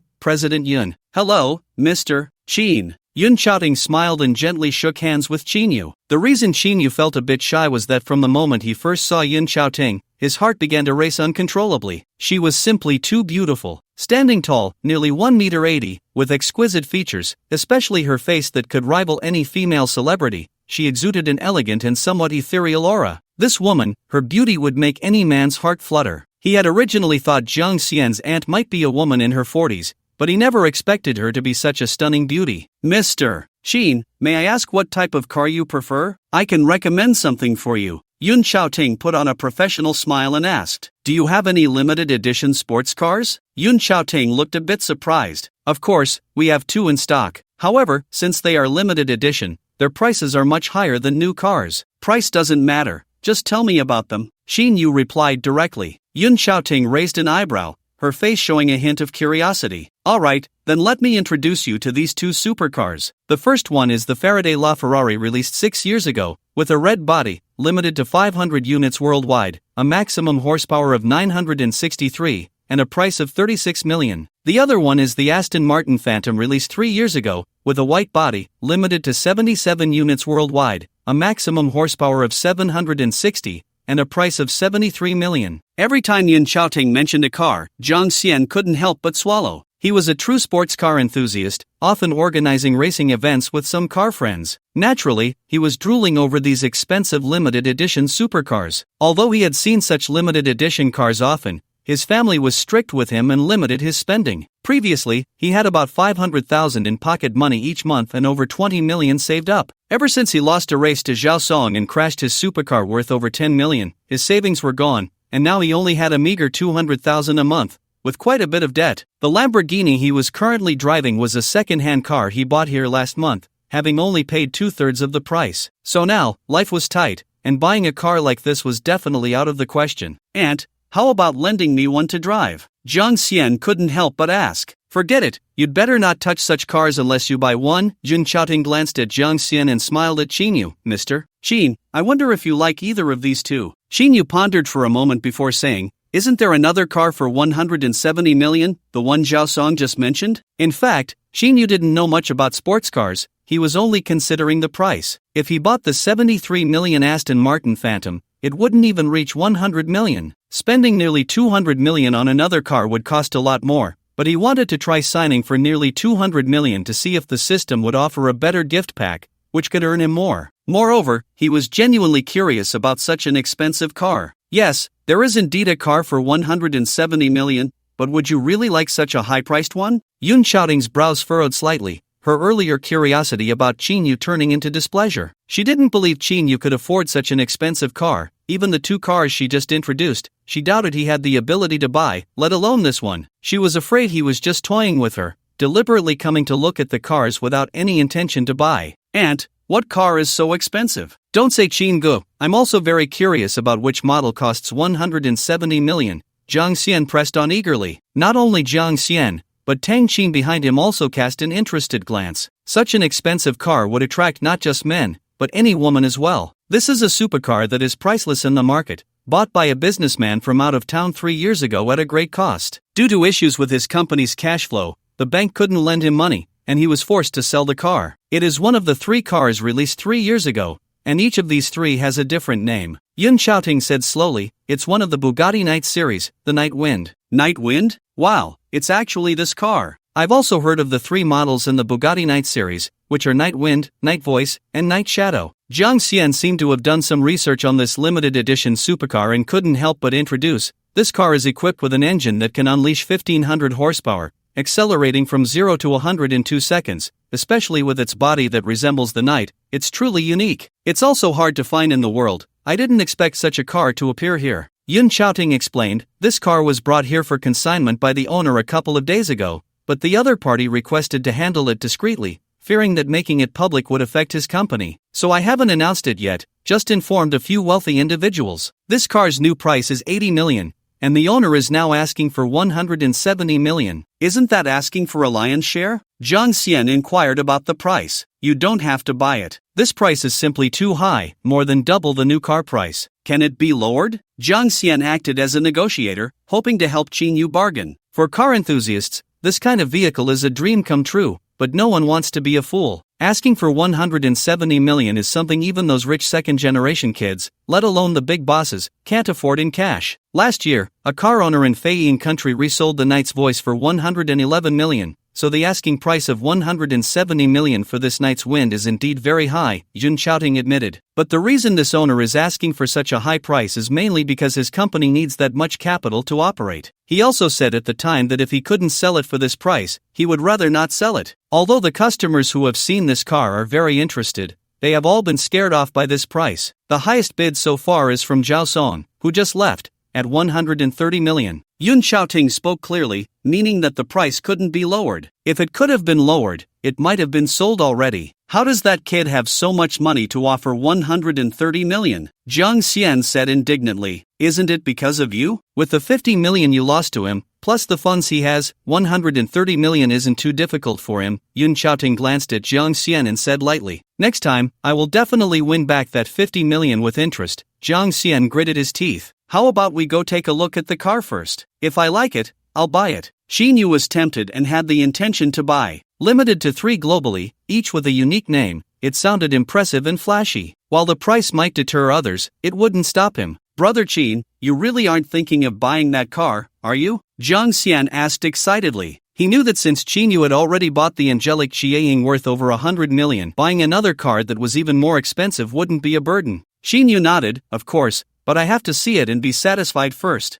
If Brother Qin really buys that car, it would be amazing. I may not be able to buy it, but I would have snatched it from Zhao Song, and he would definitely be very upset when he hears the news. Jiang Xian flattered, but you have to let me drive it when the time comes. Of course, no problem, but we haven't bought it yet. It's still uncertain. Let's go see the car first. Xinyu smiled. As long as Brother Qin wants to buy it, it won't be a problem. Jiang Xian's face was still very happy, as if it was a done deal that Xinyu would buy that car, imagining some beautiful scenes. Yun Xiaoting looked at Jiang Xian with suspicion, then turned to Xinyu. Mr. Qin, you really aren't thinking of buying the Knight's Wind, are you? And, you don't need to doubt Brother Qin's ability. The car he drives is the angelic Qiaying worth over 100 million. Jiang Xian explained when he saw Yun Xiaoting's disbelieving expression. Over 100 million for the angelic Qiaying? You wouldn't be lying to me, would you? How could I dare to lie to you? It's the one from DUA Luxury Cars that Brother Qin bought. Only then did Yun Xiaoting nod and smile at Xinyu. Sorry, Mr. Qin, I'll take you to see the car on the 4th floor now. Thank you, General Yun. Then, Jiang Xian hurriedly led the way, pressed the elevator button, and the group quickly ascended to the 4th floor. The Knight's Wind was parked in a small exhibition area on the 4th floor. The moment the lights turned on, the unique black carbon fiber body, like a deep night, was displayed before them. No wonder it's a top-tier supercar. Jiang Xian walked around the car, unable to help but exclaim. With a unique design, sharp yet elegant appearance, this was the most luxurious supercar Jiang Xian had ever seen. The body, crafted entirely by hand in a sleek black fiber, featured a seamless connection between the front and side windows, Bugatti's signature air intake grille, and a densely packed exhaust grille at the rear, all highlighted by a continuous taillight that showcased the car's nobility. Although Qin Yu wasn't very familiar with such sports cars, he fell in love with it at first sight. After examining it for a moment, he said, Mr. Yun, can I take it for a test drive? Sure, Yun Xiaoting instructed Su Wei, who had followed them, to fetch the car keys. Soon, the keys arrived, an oval-shaped,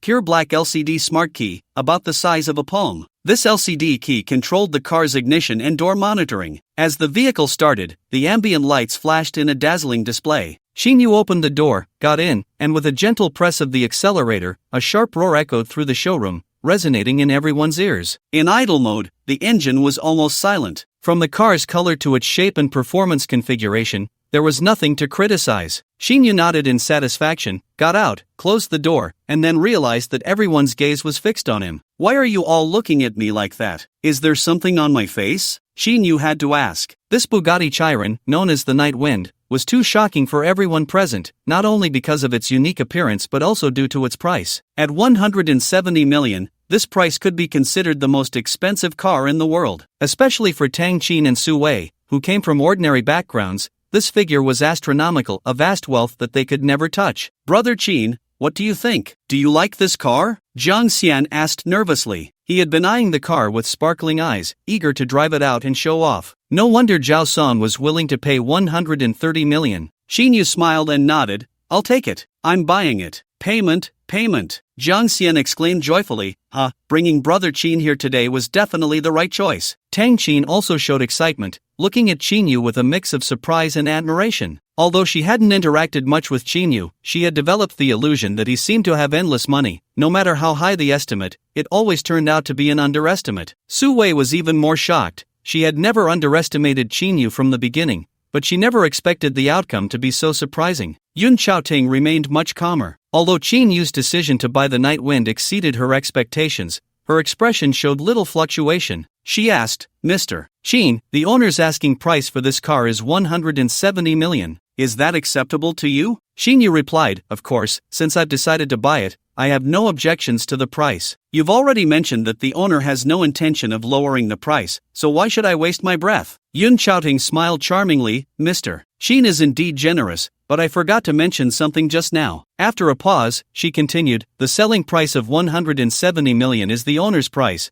but we also need to take 5% of the transaction amount as a commission, which is 8.5 million. This fee also includes the registration and transfer fees, but does not cover the insurance costs. Oh, Qinyu thought to himself, this shop is really greedy, that 8.5 million is pure profit. He recalled how he used to work hard for a year and only made a little over 100,000. Since that's the case, can you calculate the total amount? Yun Xiaoting calculated for a moment and said, the insurance is around 1.8 million, so the total comes to 183 million. Alright, let's go with that price. Swipe the card, Qinyu said, cutting to the chase and calling for payment. Over 180 million might seem like a lot, but thinking about how much he would earn after spending it, he felt little pain. Seeing that Qinyu was ready to pay without any intention of bargaining, Yun Xiaoting smiled brightly. Mr. Qin, that's very straightforward, but I still need to communicate with the car owner first. It won't take long, so please wait a moment. No problem. Then please hold on for a moment. After saying this, Yun Xiaoting stepped aside and took out his phone to make a call. Mr. Qin, you really bought this car? Tang Qin walked over, half questioning, half exclaiming. This was the most expensive car she had ever seen. The insurance for a year was something she couldn't afford. Yes, I'm quite satisfied with this car, Qinyu replied with a smile. But it's over 180 million. You could actually negotiate. President Yun also said that this car has been on sale for a few days, and the highest offer was only 130 million. I estimate that if you add another 30 million or so, you could get it. Wouldn't that save a lot of money? Tang Qin said regretfully. You make a good point, Qinyu acknowledged, adding, mainly, this car is indeed rare. If I miss out on it because of the price and someone else buys it, that would be a pity. So I'd rather spend a little more. I'm not too concerned about that amount. Tang Qin was speechless. It seemed her earlier comments were unnecessary, as he clearly didn't care about the money. Qingo, once you buy it, remember to let me use this car for a few days, Jiang Xian said, approaching with a hint of flattery. Of course, no problem. You can drive it for as long as you want, Qinyu readily promised. After all, Jiang Xian had helped him a lot today, and once the Angel Chieying was repaired, he would mostly use that car. Driving this top-tier limited edition sports car too often would be too ostentatious, which didn't suit his character. I love hearing that. Jiang Xian laughed happily, almost envisioning himself driving the Dark Night Wind, dazzling everyone when he showed up, especially Zhao Song. That guy had wanted to buy this car, and he couldn't imagine what his reaction would be when he saw it in front of him. Mr. Qin, I've contacted the car owner, and we can proceed with the payment and contract signing now. However, there's one small request. The original owner would like to ask for your contact information. If you agree, please give me your phone number, and I will pass it on to him. Yun Xiaoting walked over after finishing the call, looking a bit apologetic. Of course, if you don't want to give him your contact number, that's fine. The transaction will proceed as usual. That's fine. I'll give you my phone number shortly, Qinyu said casually. Alright, thank you, Mr. Qin. Yun Xiaoting expressed his gratitude and then gestured, please come this way, let's sit in the office for a moment. Once the company's finance team arrives, we can proceed with the transfer procedures. Okay, Qinyu nodded. Then everyone left the private exhibition room and went to the office in the opposite room. Soon, the finance team from the car dealership arrived. The car purchase contract was signed. Swipe the card. Beep, card swipe successful. From this moment on, the Dark Night Wind belonged to Qinyu, and he just needed to wait for the transfer and license plate to drive it away. At the moment of successful payment, he became the most mysterious and wealthy handsome man among those present. The payment of nearly 200 million was neither a bank transfer nor a cash transaction, it was done with a card, and he did it so nonchalantly. Not to mention Tang Qin and Su Wei, even Yun Xiaoting looked at Qinyu with a hint of fascination. What does it mean for a man to be handsome? Isn't it about spending money like dirt and being intoxicated by wealth? However, when Qinyu took out the black card, Yun Xiaoting's expression changed, and her heart raced. She wanted to say something but held back, her eyes growing brighter. Since the car's insurance, transfer, and registration were all handled by the dealership, Qinyu filled out some personal information, a power of attorney, and his contact number. Once everything was completed, Yun Xiaoting took out her business card and also handed him a purple gold membership card that looked like it was from a club. When Jiang Xian saw the membership card, she said enviously, "This is the top private club in Nanjing City, the purple gold card of the Nanchun Club. Even those true business elites might not possess this card. My aunt is one of the directors of that club, and that's how she could give me this card. I've asked her for a long time, and she wouldn't give it to me, but she gave it to you, Brother Qin, on our first meeting." Nanchun Club? Xinyu couldn't help but be curious.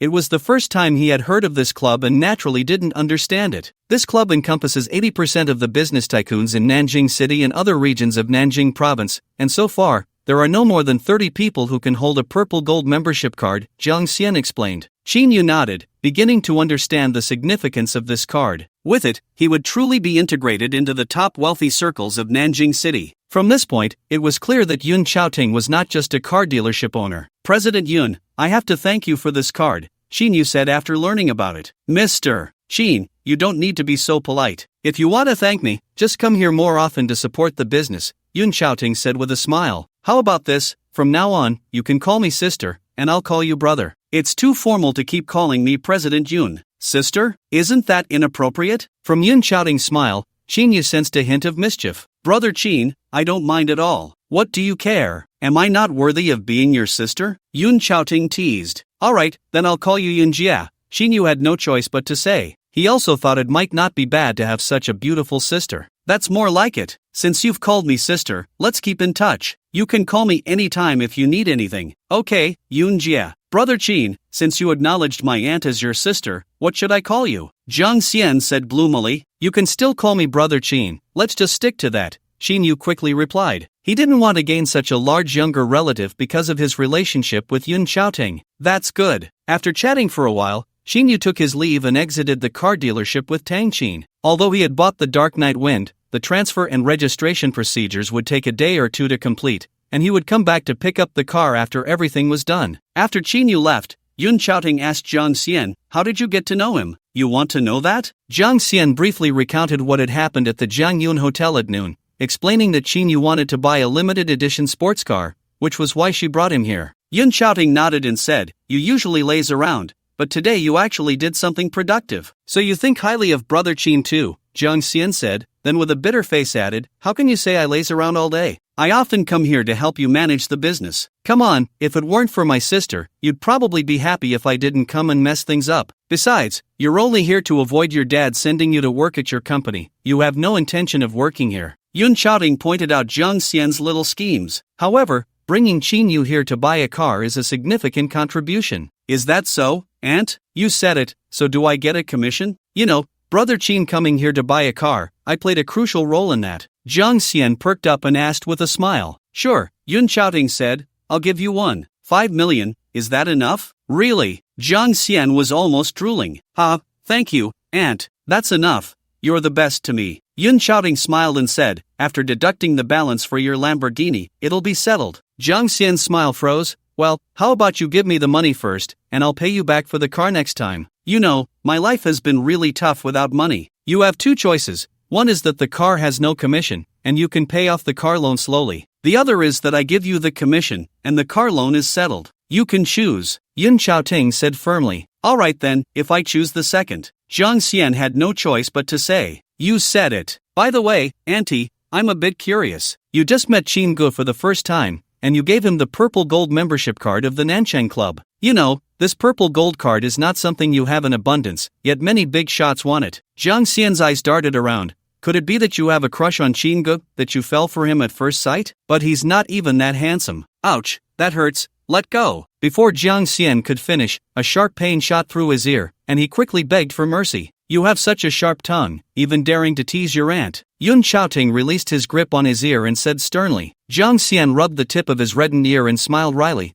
"Thank goodness there are no outsiders here." If someone had seen that just now, my lifetime reputation would be ruined. That's what you deserve. Yun Xiaoting continued with the previous topic. The main reason I gave him the purple gold card and recognized him as my brother is not because of his financial power, but because he possesses a black gold supreme card from the world's 5 largest banks. Black gold supreme card? Is it really that impressive to have this card? Jiang Xian was a bit confused. The name sounded familiar yet strange, but it sounded really impressive. That's why I often tell you to read more and learn about things. It's not wrong. Yun Xiaoting explained. The 5 largest banks in the world, including Longsha Bank, jointly launched a special card mainly for the world's top billionaires. Jiang Xian smiled and said, I know about that. The 5-element special card has 3 levels: Royal Platinum card, King level Diamond card, and the highest level, Emperor level Purple Gold card. Having this card allows you to withdraw large amounts, transfer money, swipe cards, and use it as a credit card, enjoying various superior services worldwide. Basically, these 3 types of cards surpass ordinary bank cards. Jiang Xian asked in confusion,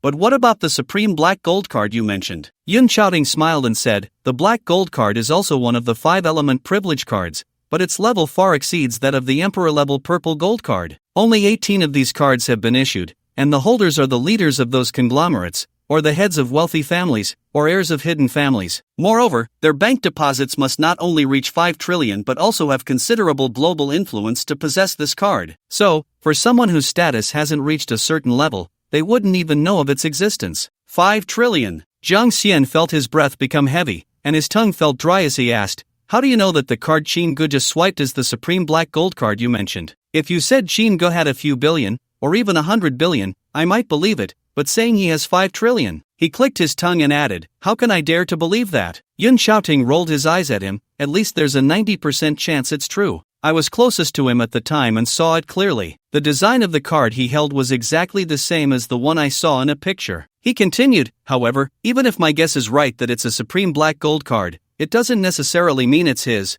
It could be a card given to him by his elder to use. I see. Jiang Xian nodded. What you said makes sense, and it balances my mind a bit. Yun Xiaoting said, no matter what, Qin Yu's background is beyond our imagination. The fact that he spent nearly 2 billion without batting an eye, and someone was willing to let him use that card, gives us a glimpse of the whole picture. Maybe he is one of those top financial magnates or the heir of a hidden aristocratic family. Such a person is definitely not someone we can provoke. What you need to do is to befriend him as much as possible, but never investigate his background, understand? Jiang Xian said quite seriously. Don't worry, I know what to do. On the other side, Qin Yu exited Nanyun Hang and got into the car, with Tang Qin naturally taking the role of the driver. Mr. Qin, where to now? Back to Jianyun Hotel? Tang Qin asked from the driver's seat. Qin Yu glanced at the time. It was almost 3 in the afternoon. Let's go back to Jingyun District, to Lingtang New Village. He had just spent 180 million, and the system's sign-in task was completed, so he was just waiting for tomorrow's sign-in refresh. Now he would return to his rented place first and then meet up with Lu Kerson and her 2 roommates in the evening. Having not returned for a day, he found himself missing the small rental room he lived in. After all, he had stayed there for so long and had some feelings for it. Okay. Tang Qin turned on the navigation and drove according to the route. The Rolls-Royce drove for about an hour before finally stopping in front of a rental house in Lingtang New Village. After getting out of the car and waiting for Tang Qin to leave, Qin Yu opened the door and entered the building. Following the stairs, he arrived at room 301 on the 3rd floor. Just as he was about to use the key to open the door, it swung open automatically. A person stepped out of the room. It was none other than his ex-girlfriend, Suli. Suli smiled gently and said, Darling,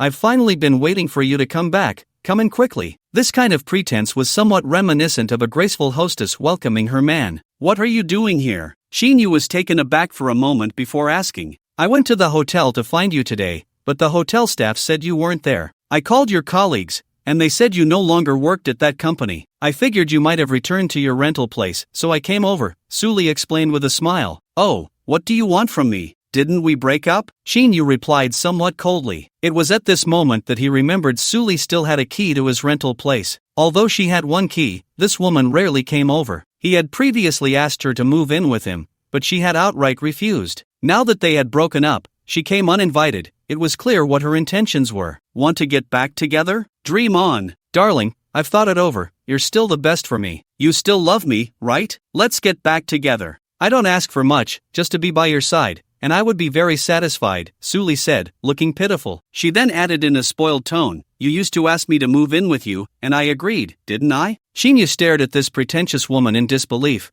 Her words not only failed to move him but made him feel even more disgusted. He had truly been blind before. How could he have fallen for such a materialistic woman, so wholeheartedly? Without saying a word, he stepped into the room. Standing outside for too long felt inappropriate. He didn't want to be the subject of ridicule. However, once inside, his anger only grew. A carefree young man in his 20s, barely standing at 1.60 meters, was lying on the sofa playing games, his stinky feet annoyingly propped up on the table. This person was Su Li's brother, Su Koen. Upon seeing Chinyu enter, he reluctantly put down his phone and sat up. "Brother-in-law, you're back. You kept me waiting for so long." Brother-in-law. If Chinyu remembered correctly, this kid was calling him brother-in-law for the first time. In the past, to please this future brother-in-law, he had spent quite a bit of money, helping him buy game currency, treating him to meals, and even buying him a phone that cost over several thousand, which Chinyu had paid for. To think, Chinyu was still using the Xiaomi phone he bought years ago. However, throughout all of this, Su Koen never even glanced at him, and instead blamed his sister for not finding a wealthy boyfriend.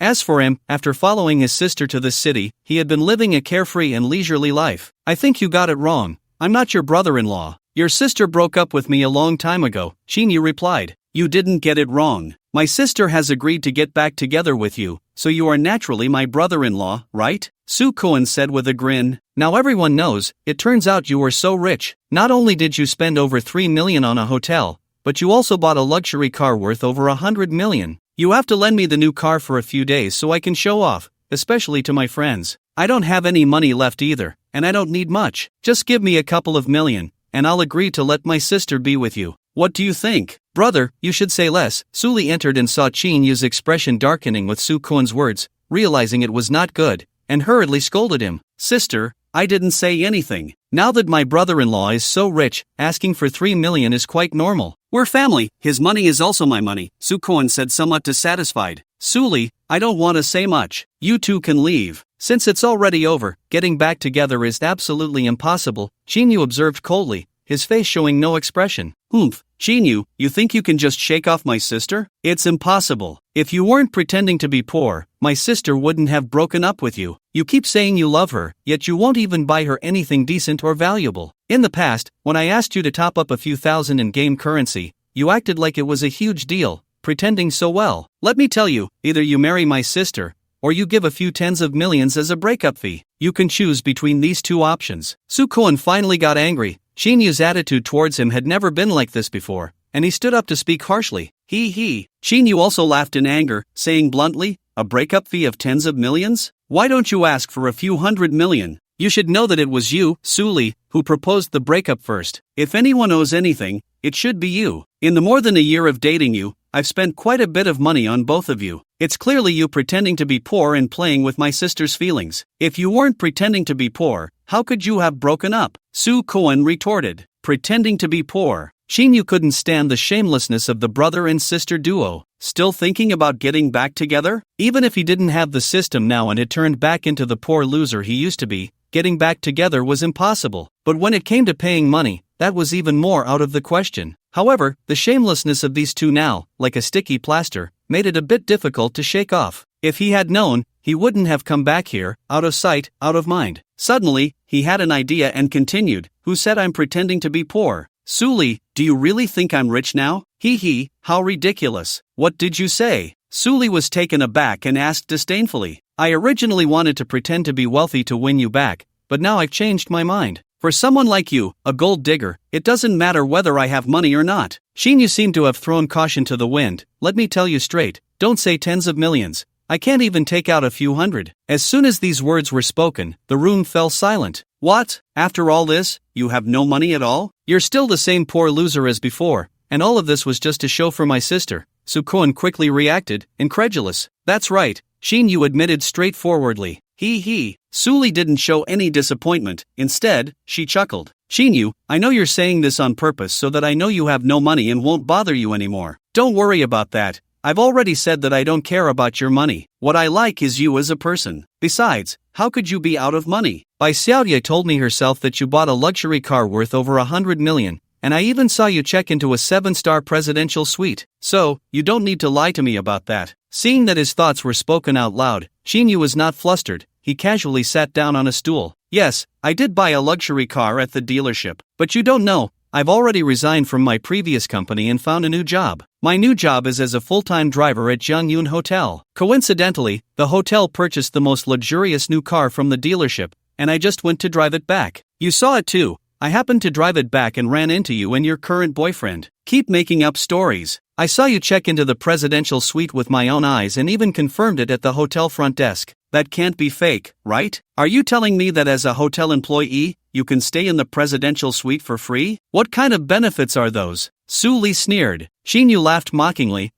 This is too simple. I already said my current job is at that 7-star hotel, and the front desk staff knows me. I entered the hotel before you last night just to ask them to cooperate with me. If anyone asked about me, they would say I was a guest staying at the hotel and had booked the presidential suite for a month. In the end, the front desk really told me you came to ask her, and you even called me. I didn't expect you to actually believe such a small trick. You should know me well enough after all this time. If I had money, would I have been living here for so long? Shinyu said. Su Li looked at Shinyu with a smug expression, momentarily speechless. However, she quickly thought of another matter. Then explain why the manager of the housekeeping department at Jiangyun Hotel was waiting for you at the hotel entrance, and her attitude was so respectful. Shinyu, who was reveling in his own fabrication, froze at this question. This was a bit difficult to explain. Maintaining a confident smile, he noticed Su Li staring at him intently and didn't want to lose, so he thought quickly and finally came up with the simplest excuse. What you don't know is that Manager Han is actually my cousin. She introduced me to that job at the hotel. I don't want to say much more. If you don't believe me, you can go find her and confront her directly. Su Li looked skeptical. She's your cousin? Why didn't you tell me you had a cousin working as a hotel manager before?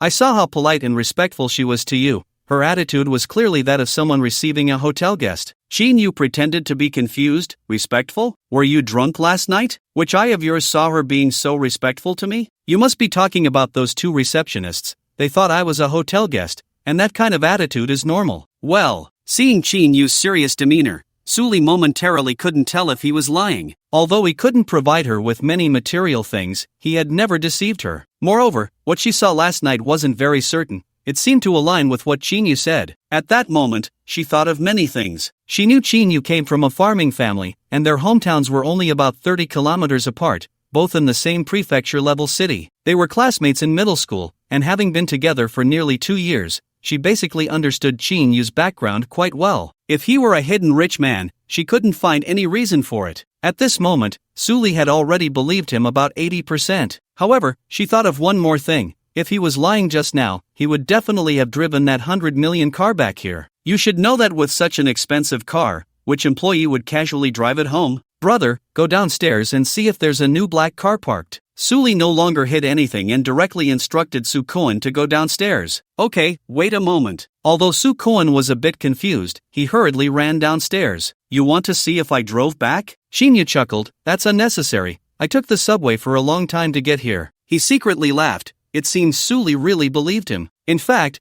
there were many flaws in what he just said. For example, all the documents for buying the car were signed in his name, and Bai Xiaoya had seen them too. If one were to investigate carefully, it would indeed be hard to withstand the scrutiny, especially the part where he claimed Han Xian was his cousin, which was simply a poorly fabricated excuse. He was just taking a gamble, betting on Su Li's intelligence, and it seemed he had one. Su Li stood there in silence, especially after seeing that Shinyu was still wearing his old clothes, which made her believe him even more. If he really hadn't driven back, it was almost certain that what he said earlier was not a lie. It was also her fault for being too anxious at that moment, not considering this point. If he were really wealthy, even if he hid it well, how could she not have noticed after spending so much time together? Sister, I went downstairs, and there's no car parked below. Su Koen quickly ran back up, a bit out of breath. Just as expected. Shinyu, do you think that by doing this I would look at you differently? Dream on, I could never like you. Su Li's face turned pale and flushed, finally exploding. I thought you had money and prospects,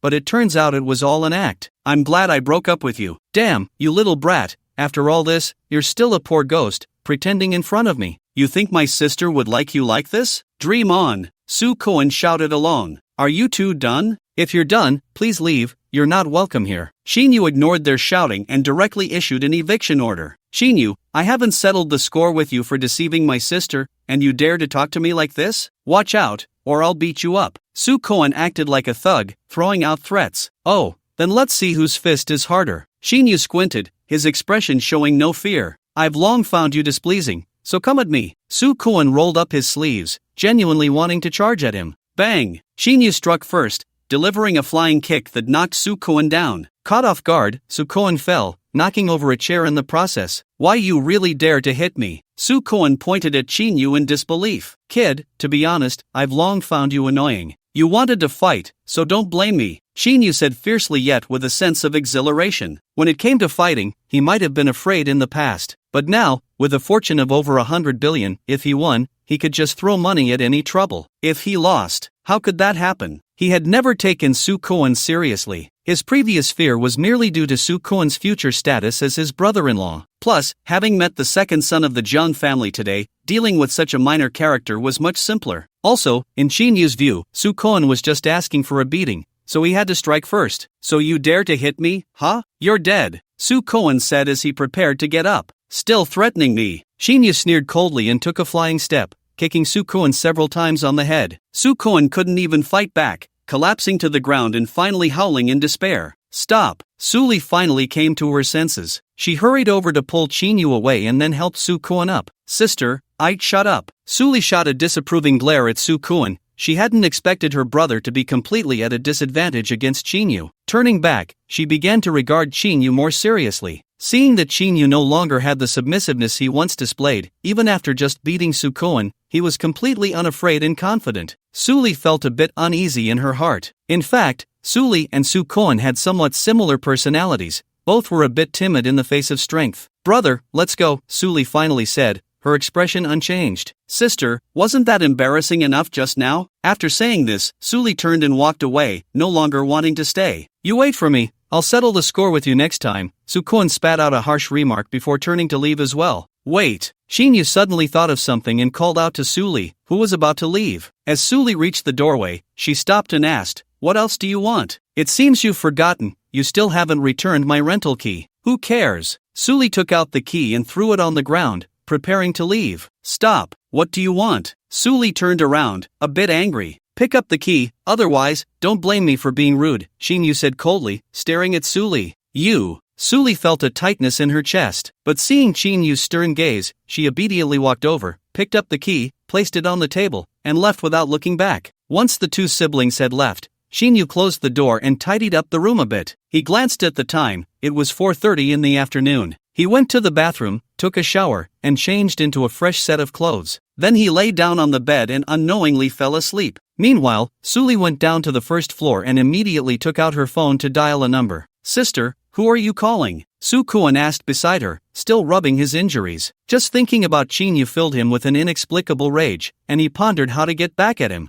Don't say anything. Suli was, of course, calling Fong Yuan. She could no longer rely on Shin-yu, so she needed to seize the opportunity with her newly confirmed wealthy boyfriend. She guessed that his sudden departure last night was related to Shin-yu's identity. Now that she knew everything was a facade, it was just right to inform him. Not only would it alleviate his worries, but it could also bring her more benefits. After making 2 rounds of calls, the other party finally reluctantly answered. Suli, what do you want? Brother Fong, let's have dinner together tonight. I have something to discuss with you. Oh, what is it? It's about my ex-boyfriend. You saw him last night. Actually, you were deceived by him. The car he bought is fake, and the hotel stay is also fake. No way. Are you saying your ex-boyfriend was putting on a show for us? Fong Yuan's spirit lifted on the other end of the line. Yes, his current job is as a driver at Jiangyun Hotel, and the car he drove last night was also a hotel vehicle. As for his hotel stay, he had arranged it with the front desk lady, deliberately pretending to be wealthy in front of us. Moreover, the manager of the hotel's housekeeping department is actually his cousin. Oh, no way, this guy really knows how to put on an act. Fong Yuan said resentfully, Darling, you promised me you'd treat me to a big meal and book a presidential suite in a 7-star hotel. Why did you run away last night? Oh,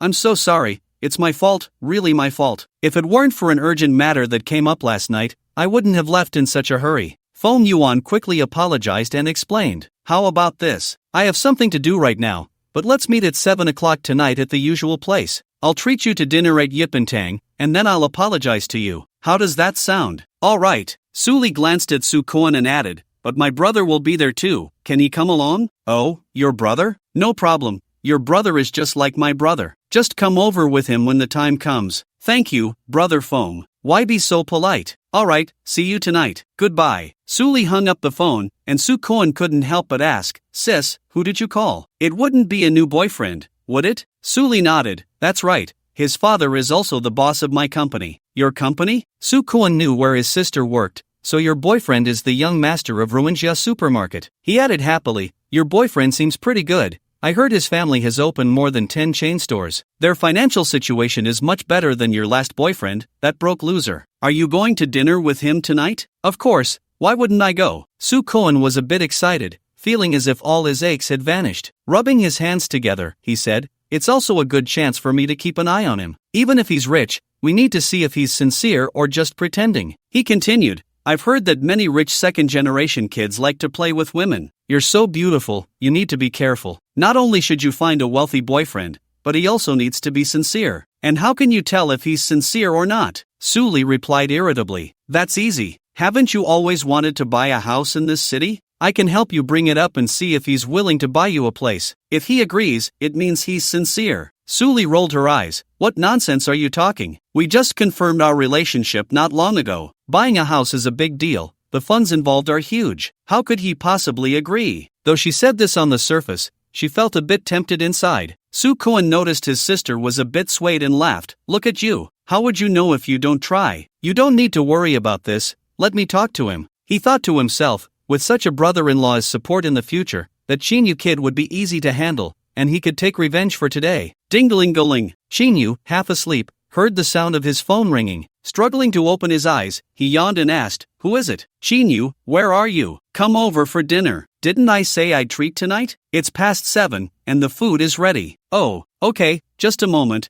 I'll be right there. Hearing Lu Kerson's voice reminded him, and at that moment, his stomach growled in protest. Okay, hurry up. After saying that, Lu Kerson hung up the phone. Shinyu got out of bed, checked the time, and realized it was already past 7 in the evening. He hadn't expected to sleep for so long. He casually fixed his hair and went down to the second floor, knocking on the door to Lu Kerson's rental apartment. This rental unit had 3 bedrooms and a living room, much larger than the room Shinyu lived in. In addition to Lu Kerson, there were 2 other beautiful women living there, Hui Yafang, who worked in real estate sales, and Li Qiuping, who worked in hotel services. Usually, Li Qiuping worked the night shift, so they rarely saw each other, but tonight they were all gathered here. The dishes were already laid out on the table, along with a few bottles of beer. Shinyu arrived just in time, greeted everyone, and sat down without hesitation. He took a disposable bowl and chopsticks, picked up some food, and praised the taste. Look at how hungry you are, you didn't come down to help earlier. Li Qiuping glanced at him, a bit annoyed. I was sleeping, didn't notice, Shinyu replied while eating. Li Qiuping, stop talking so much, Hui Yafang said to Li Qiuping, picking up a disposable cup. Come on, let's raise a glass to Lu Kerson, to celebrate her promotion and raise, becoming the department manager. Cheers to Lu Kerson, may her promotion go smoothly. Shinyu raised his glass and toasted Lu Kerson. After they put down their glasses, Li Qiuping winked at Shinyu. Shinyu, you and Kerson are in the same department. Now that she's been promoted to manager, when will it be your turn to get a promotion? This, I'm afraid, will disappoint you. Shinyu said frankly, I no longer work there. What? You quit? When did this happen? Li Qiuping was taken aback. You were doing so well, how could you suddenly quit? To be honest, I should blame myself for this, Lu Kerson said with a hint of regret on her face. How so? Even the elegant and reserved Gui Yafang was curious and asked. Lu Kerson briefly recounted what had happened that morning. I didn't expect there would be such a despicable manager, he deserved to be fired by the company. Li Qiuping understood the situation and was quite angry, saying indignantly, but what surprised me is that Shinyu handled this matter well, he has ambition. If he lost his job, he can just find another company. Let me raise a glass to you. Li Qiuping showed appreciation and lifted his glass to Shinyu. I really do thank him, so I raise a glass to you too. In the end, the 3 girls all raised their glasses to Shinyu. Shinyu felt a bit shy as he clinked glasses with the 3 of them, and after drinking, he said, it's just a small matter, what are you all talking about? Actually, I came to the company to resign today, so I had the courage. Oh, why did you resign? Did you find a new job? Li Qiuping asked. I haven't found a new job, I just want to take a break for a while. Yu didn't want to explain too much and replied casually. I see. What about your girlfriend? Will she have any objections to your resignation? Li Qiuping asked again. We broke up, Yu said with a bitter smile. The system task saw the three of them looking over curiously and quickly explained. You don't need to ask. It's very simple. Suli found a rich man and then dumped me. It's that simple. Oh. The three of them simultaneously showed expressions of as expected. Since Yu has broken up with his girlfriend and sister Fong, you don't have a boyfriend either. Why not just pair up? Li Qiuping winked at Yu and Gui Yafong, playfully smiling with her mouth full of chopsticks.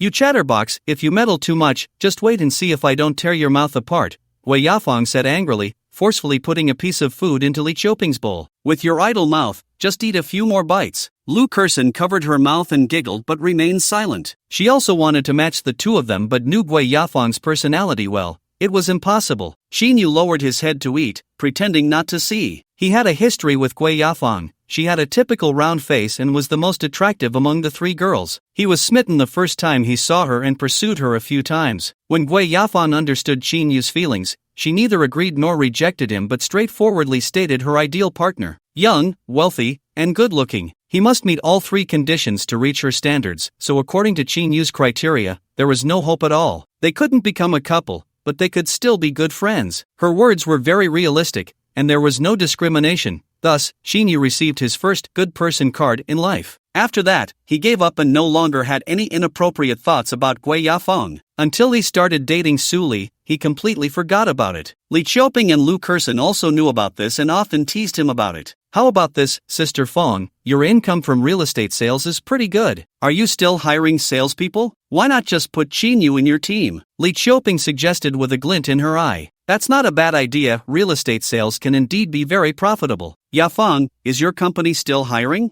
I heard you mention last week that Tianhu Real Estate is about to launch a new project on Beixiang 2nd Road in Jingyun District, and they should be in need of property consultants. Lu Kerson also seriously asked about this topic. She felt a sense of guilt in her heart regarding Yu being fired from the company, believing it was largely related to her. If Yu could find a better job, she would be very happy for him. Gui Yafong shook her head and apologized. I'm sorry, I haven't heard of the company hiring real estate consultants recently, but I can ask about temporary actors for the sales department. No, you all don't need to get involved anymore. For now, I don't want to work, I just want to rest for a while, Yu hurriedly said. I understand now, no wonder Yu wants to resign. Li Qiuping put down his chopsticks and said seriously to Yu, it's because you broke up with your girlfriend and are in a bad mood, so you don't want to work, right? Lu Kerson was taken aback. This incident is indeed a big blow, but you should think positively, maybe in the future, you'll find a better girl. Yu was both amused and exasperated. Stop guessing, do I look like someone who's heartbroken? Let's eat. After that, the few of them chatted and laughed, toasting and drinking, until they finally dispersed at 10 o'clock in the evening.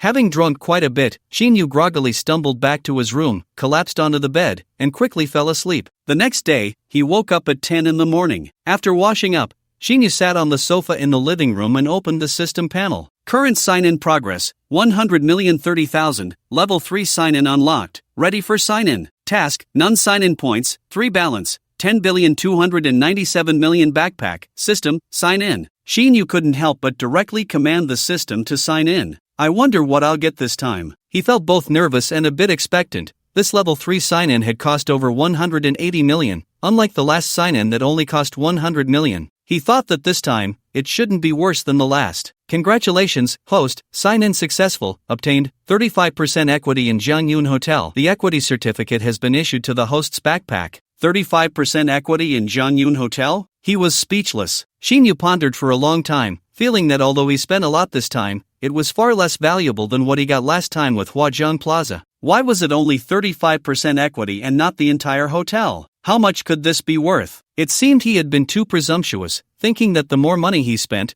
the greater the value of what he obtained from the sign-in. Unless he upgraded to level 4 sign-in. This time, he miscalculated, spending so much unnecessary money, and Yu felt immense pain. However, he was still curious about how much this 35% equity in Jiangyun Hotel was actually worth. He picked up his phone and searched online but found no information regarding the valuation of Jiangyun Hotel. After thinking for a moment, he finally found Tang Qin's phone number and dialed it. Hello, Mr. Qin, came Tang Qin's respectful voice from the other end. Tang Qin, I want to ask, do you know how much your hotel is worth? Qin Yu got straight to the point. Oh, why are you asking this? Tang Qin was taken aback. Just asking, do you know? Well, I'm not too sure, but I do remember something. Tang Qin pondered. What is it? A while ago, I accidentally overheard a colleague say that the major shareholder of the hotel wanted to spend 2 billion to buy 25% equity from another shareholder. This matter is still being discussed, and it seems it will be successfully acquired soon. If we calculate it this way,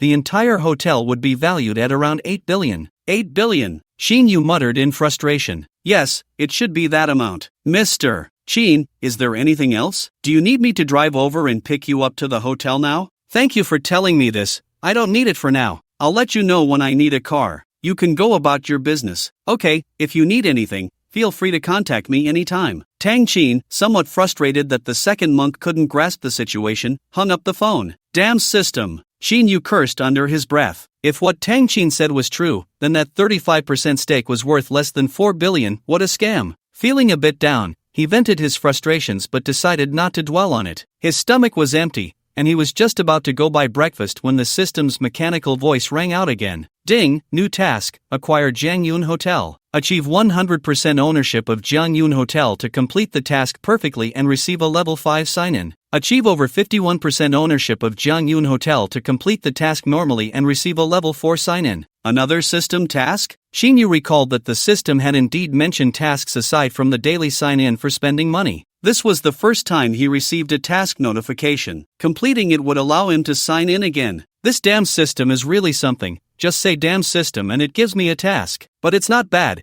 and if I complete this task perfectly, I can get a level 5 sign-in. Even if the task is completed normally, it's still a level 4 sign-in. Qin Yu felt delighted and excited at the same time. Planning for a level 5 sign-in would require spending 100 billion. Given the cash Qin Yu could currently muster, if he spent money to get a level 5 sign-in, he would be left with just a pittance. But first, I get a 35% stake in the hotel, and now I have a task to acquire Jiangyun Hotel. Isn't this too coincidental? Never mind that for now. I need to think about how to acquire Jiangyun Hotel. I currently have 35%, but who are the other shareholders? Qin Yu fell into deep thought, unsure of where to start or how to contact the shareholders of Jiangyun Hotel for the acquisition, especially after learning from his conversation with Tang Qin that the major shareholder was in the process of acquiring another shareholder's stake. This was troublesome. If he succeeded in the acquisition, it would mean the entire hotel would be under the major shareholder's control. If he clung to the stake, he feared he wouldn't even be able to complete the ordinary task. It was a headache.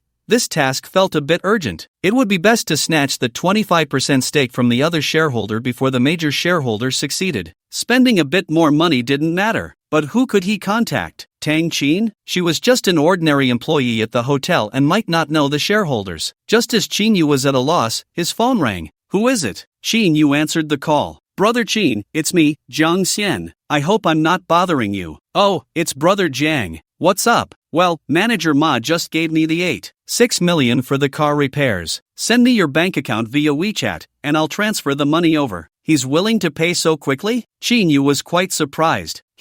Of course. Manager Ma and the others were in the wrong, so they didn't dare to deny me this favor. They have to pay up sooner or later, so it's better to give me the money early and save face. You have a point. Your connections really are impressive, Brother Jiang. As Qin Yu spoke, he remembered the acquisition of Jiangyun Hotel and casually asked, by the way, I wanted to ask you something. Do you know who the owner of Jiangyun Hotel is? Do you know any of them? Why do you ask that? I have some matters to inquire about, you know? About that, I do know a bit, especially one shareholder who was actually my buddy. Qin Yu was overjoyed. Then please introduce me. Jiang Xian replied, there are 3 shareholders in Jiangyun Hotel. The largest shareholder is Yunjin Gang, the current head of the Yun family, and he is also the chairman of Jiangyun Hotel. The hotel was founded by his father, and later, through financing, 35% of the hotel's shares are with Longsha Commercial Bank, while 25% is held by brother Chao Jinghua. Qin Yu's heart stirred as he realized that the shares provided by the system came from Longsha Commercial Bank. Hearing Jiang Xian refer to another shareholder as Brother Hua, he asked, so you know Chao Jinghua? Yes, he's the leader of the Supercar Alliance, and we often hang out together. Brother Qin, now that you've bought a supercar, the top tier one at that, I'll mention it to him and get you into the group. He'll definitely be happy about it. Do you have a way to contact him now? Qin Yu wasn't particularly interested in that,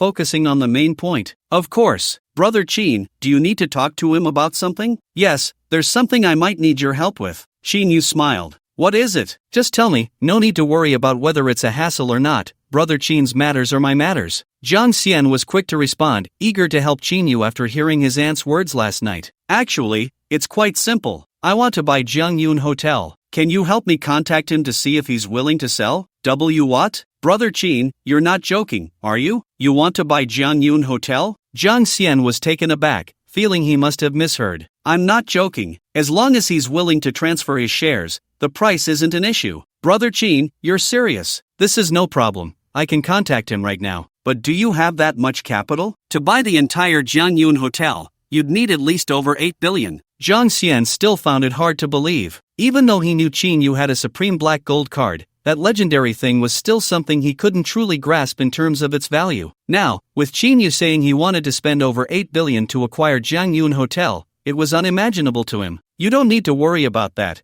Just help me make the contact. And it needs to be quick because I heard that Director Yun of Jiangyun Hotel is trying to contact your brother Hua to buy the shares he holds. Is that so? If Director Yun buys the shares from brother Hua, plus what he already holds, it would mean Jiangyun Hotel would completely belong to him. It would be much harder to buy it from him then. Exactly, that's why it's a bit urgent. Here's the thing, please communicate with your brother Hua more about this, and if possible, I'd like to meet him as soon as possible. Regardless of the outcome, you can keep the 8.6 million as your reward for your efforts. How can that be? I can't take Brother Chin's money. These matters are nothing to mention. Talking about money would hurt our feelings. Jiang Xian hurriedly refused. I understand your intentions, but if you don't accept it, I'll feel uneasy. This amount isn't much to me, just take it. The two of them exchanged refusals for a while, and in the end, Jiang Xian took 4 million, with the rest to be transferred once Chin Yu sent over his bank card number. Jiang Xian hurriedly contacted Chao Jinghua, while Chin Yu, feeling bored,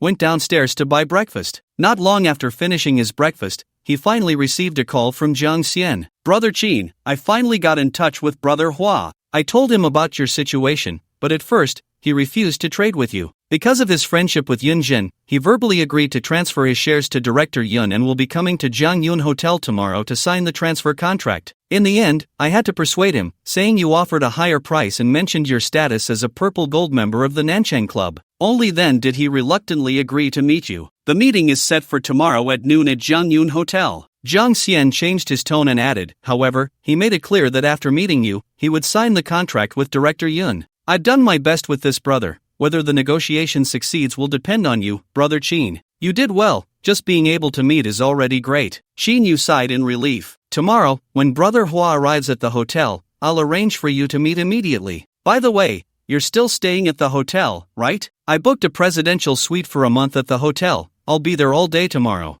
Brother Chin is still so generous. A presidential suite for a month isn't something just anyone can afford. The two discussed their plans for tomorrow for a bit longer before hanging up. Nanyun Mountain Villa. Whether Nanyun Mountain Villa can successfully acquire Jiangyun Hotel will have to wait until tomorrow. Chin Yu set this matter aside and began to think about where to spend money next, to complete the task of signing in tomorrow. He looked around at the somewhat shabby and dim rental apartment and came up with a plan. Buy a house? No, if I'm going to buy, it should be a villa, the best kind. Speaking of buying a villa, Chin Yu thought of a place. Every weekend, he often went to Beishan Park in the new district to jog and enjoy the scenery. The air there is fresh, nestled by the mountains and water, and the location is quite good. Near the park, on Beishan Road, there is a high-end villa area that just started having residents this year, so naturally, there are many villas that haven't been sold yet. Once he made up his mind, he didn't want to stay in the rental apartment any longer. He stepped out wearing a casual home outfit, a short-sleeved shirt, shorts, and a pair of slippers. Because of the hot weather, this kind of attire was quite common outside. He used to dress like this when going out to buy groceries, so going to buy a villa seemed no different from grocery shopping. Now, in Chin Yu's mind, spending tens of millions felt just as pressuring as spending a few bucks used to. Nanyun Mountain Villa, one of the 3 top villa areas in Nanjing City, and also the largest villa community. The residents here are the elite of the wealthy circle, with prominent identities that ordinary people can only look up to. The starting price is 100,000 per square meter, all detached villas, with the lowest price for a unit starting at 20 million. and the most expensive manor villas exceeding 100 million. The area is located in the scenic Yun District's new city area, with convenient transportation and adjacent to Beishan Park, boasting an exquisite environment. The sales office is right on the roadside of Beishan Road, elevated, separated from the main road by a stone staircase. Xinyu took a motorcycle and arrived at the sales office, climbing down the steps. As he walked towards the sales office, he noticed two security guards in white uniforms hurrying towards him, their faces full of smiles. Xinyu nodded secretly, thinking, it seems the sales department's service attitude towards customers is quite nice. He couldn't help but stop, waiting for the welcoming ceremony from the two security guards. Unexpectedly, the two security guards reached him but ignored Xinyu, walking past him directly, then offering two very flattering remarks. Hello, General Chen. Welcome. And this lady, please come this way. Are they not welcoming me? Xinyu was taken aback. Turning around, he saw a middle-aged man in his 50s with a tuft of beard, holding the arm of a young and beautiful woman, getting out of the back seat of a Maybach. He nodded at the welcoming security guards and walked towards the sales office building. The two security guards, still smiling, followed him, passing by Xinyu without acknowledging him. Damn, I just got dissed. Xinyu felt a bit frustrated and also walked towards the sales office. Hello, General Chen, welcome to visit. At that moment, a group of people emerged from the sales office lobby, including welcoming hostesses and several property consultant employees, with a manager-like woman standing at the front. 7 or 8 people all lined up to welcome General Chen as he approached. When General Chen reached the female sales manager, he finally showed a hint of a smile. Manager Zhu, thank you for your trouble. Hello, General Chen, I'm very pleased to be your property consultant, and this lady, please come this way, I'll take you to see the house types. Okay. Once General Chen and Manager Zhu entered the sales office lobby, 4 employees remained outside, all looking extremely excited, as if they had just seen a celebrity. This is the general manager of Huaxing Pharmaceutical, Mr. Chen Zhihong. I never expected to see him in person today after only seeing him on TV or online before. Huaxing Pharmaceutical is one of the top 10 pharmaceutical companies in Longsha country,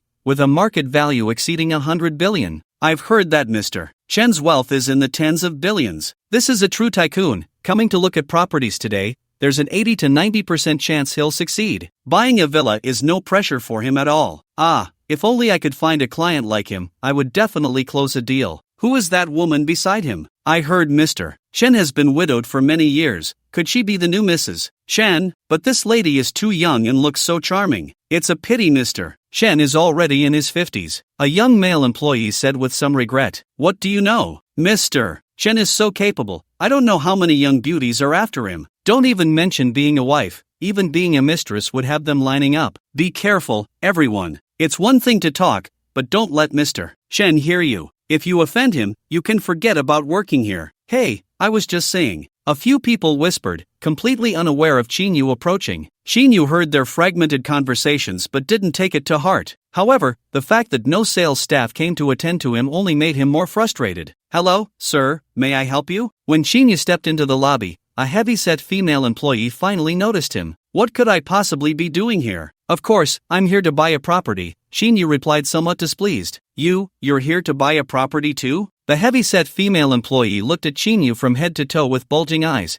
as if she were looking at a monster. I just saw him get off a motorcycle, wearing flip-flops. Coming here to buy a villa? Don't make me laugh. One person said. Sir, I'm sorry, but this is a high-end villa area. Each building starts at several tens of millions. Are you sure you're in the right place? The heavy-set girl said again. Why say so much? I believe he came here thinking about buying a villa, but that's just wishful thinking. They all laughed mockingly. I say, why do you all look down on me? Just because I'm dressed casually, you think I can't afford a villa? Xinyu felt anger rising and continued. I'm just curious, is this how you treat customers in sales? Xinyu was already feeling quite frustrated, and now that he was getting angry, his voice inevitably rose. He regretted not having called Tang Qin to bring him his designer clothes first and then come over in a luxury car. That way, wouldn't his status have been elevated? These sales staff with their dog-like eyes would have rushed to call him daddy. Hello, sir. I apologize for what just happened. How can I assist you? The one speaking was the sales department manager, Zhu Yuan. She had just been introducing the property to Chen Zhihong when she heard Qinyu's dissatisfied remarks. Turning to look, she immediately understood the situation. Fearing that Qinyu might affect her current client, she approached him politely. At the same time, she shot a disapproving glance at the few employees who had spoken to Qinyu. You must be the manager here. I want to buy a villa,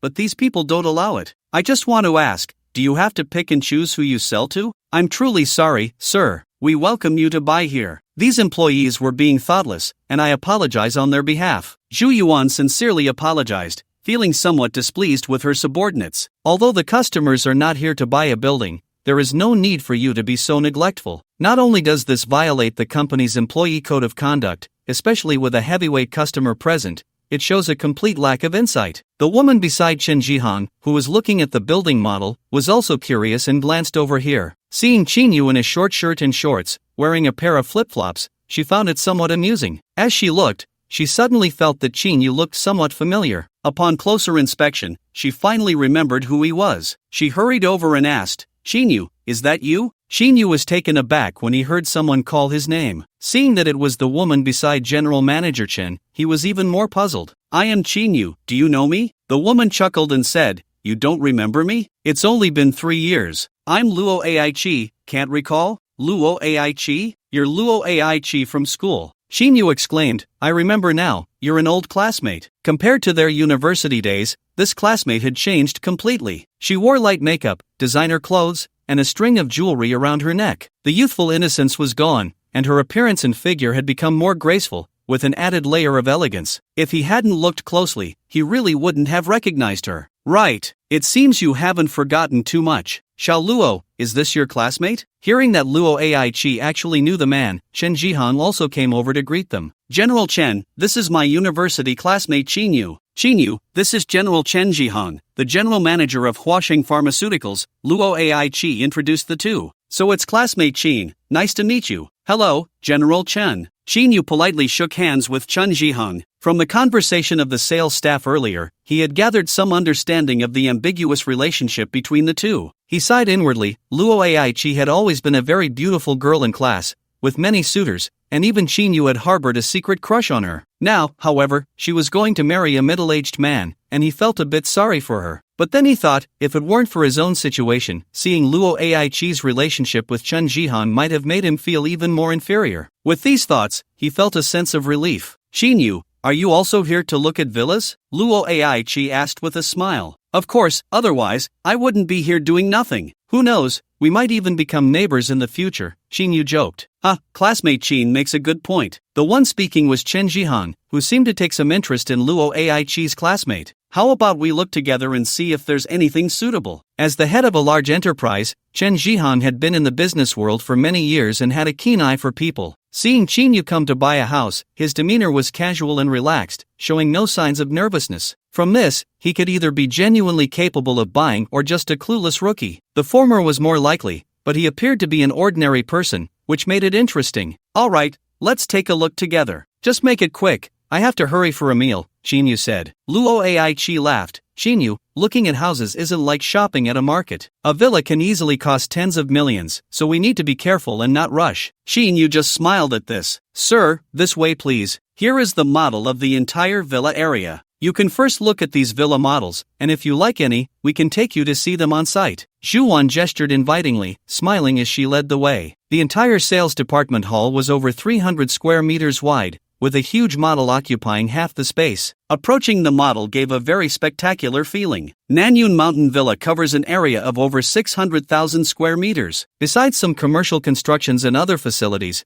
there are more than 200 houses inside, with 50 medium-sized villas, 35 large villas, 10 manor villas, and the rest are small villas. They are all standalone villas with private courtyards, well lit on all sides, and the greenery is quite well done. This is the south gate, which is the main entrance. Here is the north gate, and this is the entrance and exit for the underground parking. In the middle is the main road, and there is an artificial lake here, with ancient-style garden designs behind the green belts, as well as a playground and so on. Zhu Yuan pointed to a certain spot on the sand table with a small spotlight while introducing. After explaining the basic infrastructure, she began to talk about the houses. There are 200 villas, and so far, 120 have been sold. The marked house types are the 80 villas that haven't been sold yet. Among them, only 30 are above the medium-sized villa area. You can take a look and see which location and style you like, and we can take you directly to see the houses. Luo Aichi then asked, do you have any large villas with fine decoration? There are still 2 large, finely decorated villas that haven't been sold. One is at Villa No. 3, on Fukan Street. Zhu Yuan pointed to Villa No. 3 with the small spotlight and introduced, This house has an area of over 1,000 square meters.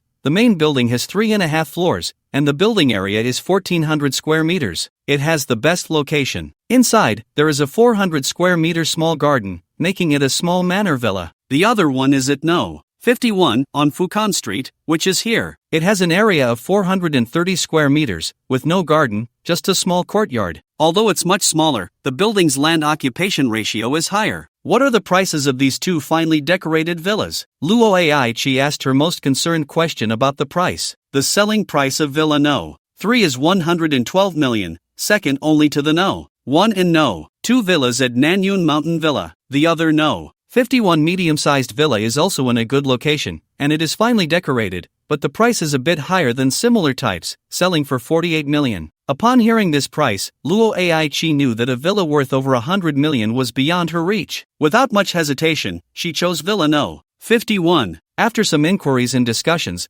Luo Aichi finally settled on this finely decorated Villa No. 51. Besides this house, there was also another raw house of the same large area without decoration, which she was considering, just waiting to see it on site. Chen Jihang accompanied her the whole time, with Luo Aichi making all the selections. From this point, it was clear that it was Luo Aichi who would truly buy and move in. She knew, which villa do you like? Do you have a favorite? After finding a villa she was satisfied with, Luo Aichi relaxed and smiled at Shinyu, who was deep in thought nearby. Mr. Shin, which villa do you like, or what type do you prefer? I can introduce it to you. Zhu Yuan also smiled. No need to trouble yourself. I just heard your introduction, so I'll choose this finely decorated large villa. Let's go see the actual house, and if everything is fine, I'll buy it, Shinyu said, pointing to Villa No. 3. Mr. Shin, you want to buy this Villa No. 3? Zhu Yuan thought she was seeing things. Wasn't that one of those small villas with only over 200 square meters of land? Yes, this one. I was also thinking of buying a finely decorated one, Shinyu explained. Don't joke around, this is a house worth over 100 million. Do you have that much money? Luo Aichi said irritably. Is 100 million a lot? Shinyu asked. Luo Aichi was left speechless. What do you mean 100 million is a lot? Isn't that a given? You're not joking, are you? In the end, Luo Aichi was somewhat at a loss for words. Chen Jihang found Shinyu even more inscrutable. Could it be that I was mistaken? This kid is just a reckless youth, or is he here just to cause trouble? Mr. Shin has his eye on this house, so I'll call a sales staff to take you to see it. I'll take Miss Luo and Mr. Chen to see the house first. Hearing that Shinyu was going to buy that mansion villa worth over 100 million, Zhu Yuan not only didn't feel much joy, but instead responded somewhat coldly. Shinyu nodded. It doesn't matter, just find an employee to take me there. Lu Haiyan, you take Mr. Shin to have a look. Zhu Yuan instructed a female employee who was watching the commotion with a mocking expression. Manager Zhu, I. The female employee looked a bit troubled and unwilling. Shinyu recognized her as the tall and plump employee who had just mocked him. Manager Zhu, I don't like this employee. Can you call someone else? Alright. Zhu Yuan sighed, her eyes scanning the other property consultants, but wherever her gaze landed, they all seemed to dodge. We're not stupid. After being here for so long, we can tell that this gentleman is just putting on a show in front of his classmates, playing us. Who wants to do this thankless job? One employee muttered under their breath, looking at Shinyu with disdain. Hello, two bosses and this lady, please have some tea. A petite girl with shoulder-length hair, looking about 18 or 19, approached with 3 cups of tea. Shinyu felt a bit thirsty and gulped down a cup in a few swigs. Sir, let me brew you another cup, the girl said upon seeing Shinyu finish so quickly. No need. Shinyu glanced at her and thought she was quite nice, asking, Are you also a property consultant here? Yes, hello, my name is Kong Shoei, and I'm also an employee of the sales department, the girl replied shyly, nodding. Shinyu rarely showed a smile, pointing at Kong Shoei and saying to Zhu Yuan, let her take me to see the house. Okay, Shoei, you can accompany this gentleman to see the house, Zhu Yuan sighed in relief. Me? Kong Shoei pointed at herself, feeling it was too sudden, her eyes wide open. You don't want to, Shinyu frowned. No, that's not it, Kong Shoei hurriedly said. Sir, I'm very willing, but I've never taken a customer to see a house before, and I'm afraid I won't do well and give you a bad experience. Oh, I see, Shinyu smiled knowingly. It's fine, just take me to see the house with the keys. You don't need to introduce much, I just want to browse casually. Alright then, thank you for your consideration, boss. Kong Shoei smiled as well. Shinyu seemed to take a liking to this shy girl, especially when he heard her say she had never taken a customer to see a house before, which touched him. Manager Zhu, if I buy that villa, the commission should go to this employee. Because if I can buy that villa, she has a significant contribution. This statement was quite reasonable. From the attitude of everyone just now, he was already quite displeased and had decided not to buy a property here. There were other villa areas nearby, and a new development had opened not far away, which included both high-rise buildings and standalone villas. No problem. If Mr. Shin buys villa number 3, the commission will go to Kong Shui, Zhu Yuan replied straightforwardly. This left Kong Shui a bit flabbergasted, especially when she heard that the customer she was taking to see was actually villa number 3, which astonished her even more. There were 5 villa mansions in the entire Nanyun Mountain Villa, all priced over 100 million, and one of them was this villa number 3. It was like a big client had suddenly dropped into her lap. If this villa really sold, how much would her commission be? For someone who could only earn a base salary of 4,000 a month, this was undoubtedly a leap to success, especially since there hadn't been any sales for several days, but if one sold, the commission would be high. It was nothing like the initial sales period when, although many customers bought villas, the commission for each sale was quite low, less than 1%. It was obvious that this customer had plans to buy a property, and such a great opportunity had fallen into the hands of someone like her, who was just muddling through the days. Looking at her colleagues sitting there, their eyes filled with a hint of schadenfreude, she felt even more confused. Confused or not, Kong Shui hurriedly took the electronic keycard for Villa No. 3 and said, "Sir, I'll take you to see Villa No. 3 right now." Okay. Xinyu noticed that Chen Jihang and Luo Aichi had already followed manager Zhu out and had long wanted to leave this sales office. The sales office was also part of the Nanyun Villa area, but Villa No. 3, on Fukan Street was still quite a distance away, so the two walked there. Mr. Shin, Villa No. 3 is a manor villa, priced over 100 million. Are you really going to buy it? Kong Shui said with a silly smile. She had also asked for Qin Yu's name at the sales office and felt that this customer was easygoing and didn't put on airs. Seeing that there was still some distance to walk, she made small talk. Your name is Kong Shui, right? If there are no issues with the house later, I will naturally buy it. Qin Yu replied while walking, glancing at the young girl and teasing. What, you don't believe me? Or you don't believe I have the ability to buy that villa? No, I believe you, Mr. Shin. Kong Shui hurriedly said, although I haven't taken a customer to see a house or closed a deal, I believe you wouldn't lie to me. I just can't believe that my luck is so good today that I might sell a villa worth over 100 million. Shin smiled knowingly. Don't worry, even if I don't fancy that house, there will still be other suitable ones. No matter which building is bought, the property consultant will choose you. Thank you, Mr. Shin. Kong Shui said gratefully. You haven't sold houses before, so your monthly salary can't be high, right? Shin Yu asked. That's true, here I can basically only get a base salary. Not just me, but many of my colleagues still at the sales office are in the same situation. When it first opened last year, there were many customers, and the daily transaction volume was quite high. At that time, the sales staff was more than double what it is now. Once the peak period passed, there were very few customers coming to see houses, and even fewer actually buying. I couldn't catch a single customer during that peak period, let alone now. Did those employees who left resign or were they transferred to new developments in other districts? Qin Yu asked curiously. Kong Shui explained, those who sold houses received generous commissions and left one by one. Some who hadn't closed a deal also left. The ones who stayed, aside from just getting by, mainly hoped to strike it lucky and catch a customer with the means to buy a house. After all, the commission for selling houses now is more than double what it was when we first opened. So, you're still here as a property consultant partly hoping for luck, huh? Qin Yu laughed. It would be great to hit that luck, but even if not, with a guaranteed 4,000 yuan a month, I'm somewhat satisfied. After all, finding a job isn't easy, Kong Shui said. You seem to have a good outlook, but this salary is still a bit low for this provincial capital. What degree did you graduate with? Qin Yu asked curiously. I finished high school and came out to work. Besides, I'm a bit slow, so a lower salary doesn't matter much, Kong Shui replied. Qin Yu nodded silently. As they spoke, they had arrived at the entrance of Villa No. 3, where there was a high-end electronic lock on the door. This electronic lock can be opened not only with a card but also by setting your own fingerprint, Kong Shui explained. Then she swiped the key card, and the door opened. Entering the villa, they passed through a garden with a rockery and flowing water, along with a pavilion, leading to the 4-story ancient-style luxury mansion. The first floor is a super-large living room, with 2 guest bedrooms, and the decoration is luxurious to the extreme. There are also floor-to-ceiling windows 5 meters high and 10 meters long on both sides, with a beautifully ornate chandelier overhead, showcasing its noble elegance. The master bedroom is on the 2nd floor. The 3rd floor is a media room and fitness area. The 4th floor has only a large half-floor area and an indoor swimming pool. Xinyu also remembers that Huayuan had an outdoor swimming pool as well, truly extravagant. But I like it. After touring these 4 floors, he walked to the basement to take a look. The basement is also well lit and ventilated, with several spacious rooms that can be used as storage rooms or for other purposes. Besides that, the remaining space is a super large garage that can hold dozens of cars. If one were to pick out something wrong with this house, to be honest,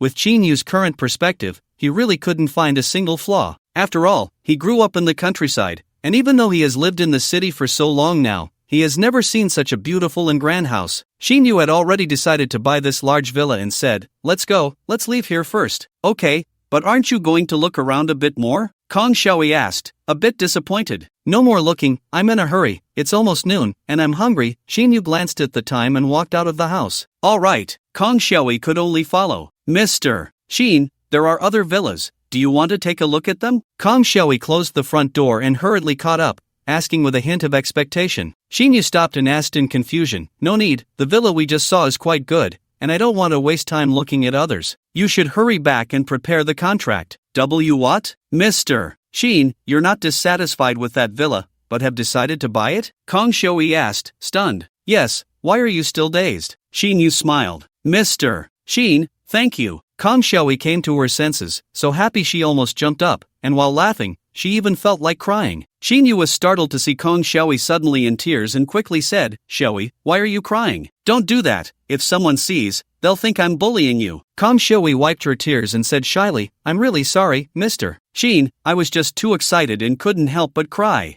Xinyu said helplessly, "Let's go." Okay. Back at the sales office, Kong Xiaoyi didn't make tea this time. She brewed a cup of coffee and handed it to Xinyu before rushing to prepare the contract paperwork. Unable to find manager Zhu, she called the finance department of the real estate company herself to have someone come over. Xinyu leisurely sat in the lounge area, took a sip of coffee, and called Tang Qin, instructing her to come directly to the sales office at Nanyun Villa. With a dedicated car, he didn't have to wait outside for a taxi. He had waited a long time when he came here and ended up taking a motorcycle. At the sales office front desk, several employees sat on high stools, bored and passing the time. When they saw Kong Xiaoyi return with a client so quickly, they all had expressions that said, as expected. Their gazes towards Xinyu were even more disdainful and mocking, especially that tall and plump employee Lu Haiyan, who smugly said, "See, this person isn't here to buy a house, he's clearly just pretending to be rich. Isn't he just here to make fun of us? Luckily, we didn't take him to see the house earlier, it would have been better to just sit here." Exactly. A nearly 40-year-old veteran employee, still charming, nodded and said, "Before they went to see the house, seeing how certain this gentleman was, I secretly regretted it,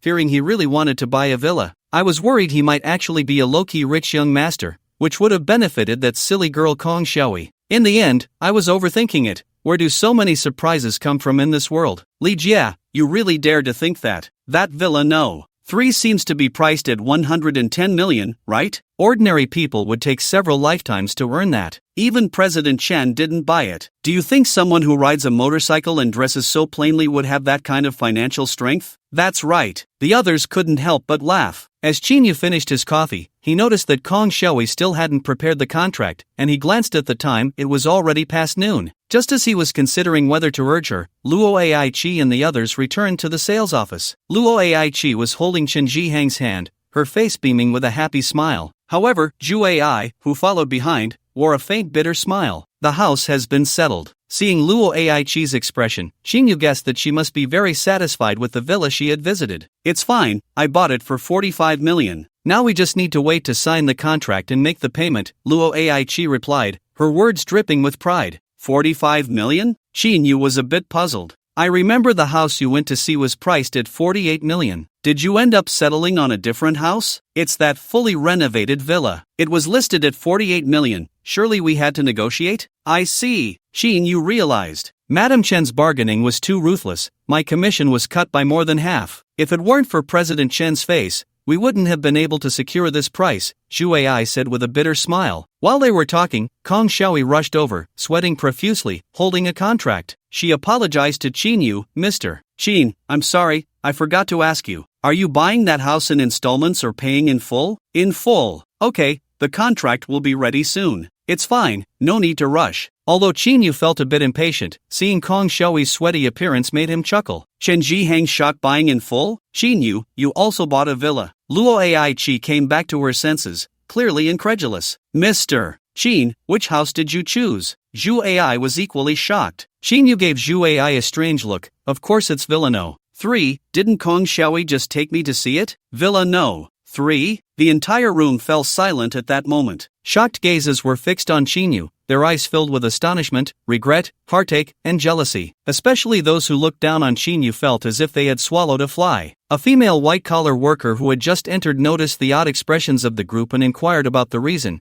her gaze towards Chinyu equally shocked and surprised. She was the finance officer of the real estate company and had rushed over after receiving Kong Shoui's call. Knowing a customer was buying a property, she didn't expect it to be that Villa No. 3. This customer not only looked ordinary but was also so young. Not only did he buy Villa No. 3, but he also paid in full? Luo Ai-chi completely couldn't understand this university classmate. She had heard that Chinyu's family background was quite average, coming from a rural area. He worked part-time jobs while studying to support his living expenses. In just 3 years after graduation, he could afford a villa worth over 100 million. Luo Ai-chi, who also started working hard right after graduation, knew how difficult it was for someone without a background to stand out and make big money. At this time, Kong Shaoi prepared several copies of the purchase contract and handed them to Chinyu, waiting for him to fill in some personal information and sign. Then, they would proceed with the payment, issue an invoice, and have the finance department stamp it. The process would be complete. Zhu Ai glanced at the purchase contract and noticed a problem, unable to help but say, the purchase amount is 110 million? Upon hearing this, Luo Ai-chi understood and quickly asked Chinyu, Chinyu, did you really buy that house for 110 million? Chinyu nodded in confusion, yes, isn't that the price? You don't negotiate. Do you need to negotiate when buying a house? Luo Ai-chi was even more speechless. Of course you need to negotiate, especially at this time when houses here aren't selling well. The peak selling period has passed, and the price drop potential is much larger than before. The price of the villa you bought, number 3, is so high. Even if you don't want to negotiate, at least you should knock off a zero, right? I see. Chin, you suddenly understood. Mr. Chin, I'm sorry, I forgot about the price issue. How about I revise the contract and adjust the price? Kong Shaoi said apologetically. She was too excited at the time and really didn't think of these things. Oh, then how much can the price be lowered? Shin Yu asked. Kong Shaoi calculated and said somewhat shyly, 3 million, that's the biggest discount I can offer. In fact, the ordinary sales staff here offer quite low discounts to customers. For a villa worth 100 million, the maximum discount is less than 1 million. But the commission is 2%, so when Kong Shaoi mentioned 2 million, it meant her commission would be cut by more than half. Mr. Shin, how about this? I'll personally give you an additional 1 million discount. Does that satisfy you? Zhuan was also worried that Chinyu might back out of the purchase due to the price. Although the commission from selling this villa would go to Kong Shaoi, her performance bonus would also increase. Moreover, this was also to build a good relationship with Chinyu. She had underestimated him earlier and left a not-so-good impression, so this was the best opportunity to make amends. So that means the house can be discounted by 4 million. Chinyu thought for a moment and asked Kong Shaoi, if you give me these discounts, won't your commission be less? Kong Shaoi didn't hide it and nodded. Then there's no need to change the contract, let's stick to the original price. 4 million is nothing worth wasting time over. Chinyu said arrogantly. At that moment, an image of a wealthy man who viewed money as dirt was deeply etched in everyone's minds. Shuan couldn't help but feel jealous of Kong Shaoyi's luck. Thinking about how she had taken Chen Jihang and another person to view houses, she didn't know how much effort she had put in, negotiating the price down repeatedly, and in the end, if she got a commission of around 200,000, it would be quite good, which was nothing compared to Kong Shaoi. If Chinyu had mentioned wanting to buy villa number 3 without her doubting it, she would have definitely prioritized taking Chinyu there. In that case, a commission of 2 to 3 million would have been almost guaranteed for her. Unfortunately, some things cannot be envied. A female employee was so deeply impacted that she fainted. What struck her was not Chinyu's wealth, but the commission Kong Shaoi could earn. Everyone looked over, and the fainted female employee was Lu Haiyan. She couldn't accept this reality. If Chinyu bought that manor villa without asking for a discount, how much commission would Kong Shaoi earn? She calculated, over 2 million. If manager Zhu had asked her to take this gentleman to see the house and she had agreed, wouldn't that over 2 million have been hers? The luck she had been longing for was thus buried. In a moment of regret, her blood rushed to her head, and she fainted. someone pinched her acupoint, and she slowly came to. At this time, Chinyu had already filled in his personal information on the contract. After signing, he was just waiting to make the payment. The payment amount was not 111 million but also included an additional 224,000 in deed tax that the real estate company would help him pay, totaling 100 million. The payment method was also directly by card. When Chinyu took out the black gold card, Chen Jihang, who had been silent all along, finally showed some emotion. His eyes were fixed on the black card in Chinyu's hand, trembling as he walked towards Chinyu. He politely said, "Mr. Chin, may I take a look at that black card in your hand?" "Oh, this? Go ahead and take a look." Chinyu was a bit unaccustomed to Chen Jihang's sudden change in attitude, becoming so polite. "Okay, thank you, Mr. Chin." Chen Jihang took the black card with both hands and examined it carefully. Upon seeing the impressive 5-element mark, his heart felt a bit more certain in his speculation. "Mr. Chen, is there any secret to this card?" Luoeki noticed that as soon as Chinyu took out the black card, Chen Jihang's attitude towards him suddenly made a complete turnaround, even carrying a hint of respect. Could it be that she had misjudged him? Unable to contain her curiosity, she asked her question. Many others were equally puzzled. After all, Chen Jihang was the general manager of Huaxing Pharmaceutical, holding shares in the company, and was a prominent figure in Nanjing City, often appearing on television for various business events. It was astonishing that such a person would treat an ordinary young man with such deference. No wonder he could buy a mansion worth over 100 million without batting an eye. At the same time, many felt a sense of discomfort.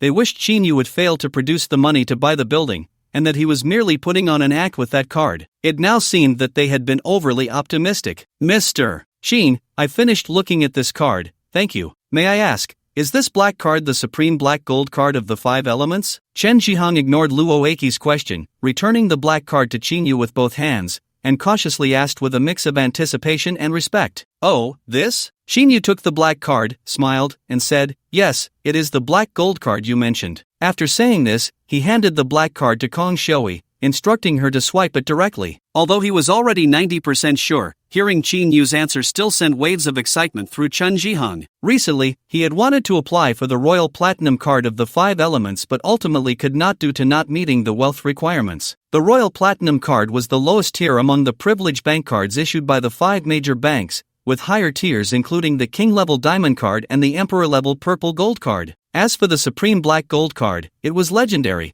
and no one had ever seen it in person. One could imagine how terrifying the identity of Luoeki, who possessed the black card, would be. Even if the black card wasn't his, but borrowed from someone else, the identity would still be formidable, making it clear that Chen Jihang was not on the same level as the other party. It was laughable that he had doubted Chinyu's ability to buy that villa. No. 3 just moments ago, Kong Shoei took the black card without hesitation and inserted it into the card machine. She entered the password, 100 million, and the card was successfully swiped. The finance department then came over to process some paperwork, and the purchase contract officially took effect. The property certificate would be delivered in a few days, along with the contract and the keys to the villa, making Villa No. 3 officially Chinyu's, ready for him to move in at any time. Just then, his phone rang. It was a call from Tang Qin, saying she had arrived at the road below the sales office and asked if she should come in. Chinyu instructed her to wait a moment, and he would be right there, then took the contract and villa keys and left. This time, many sales office employees wanted to come and see him off, hoping to leave a good impression on him. Some young and beautiful girls even secretly slipped him their cards, the meaning of which was self-evident,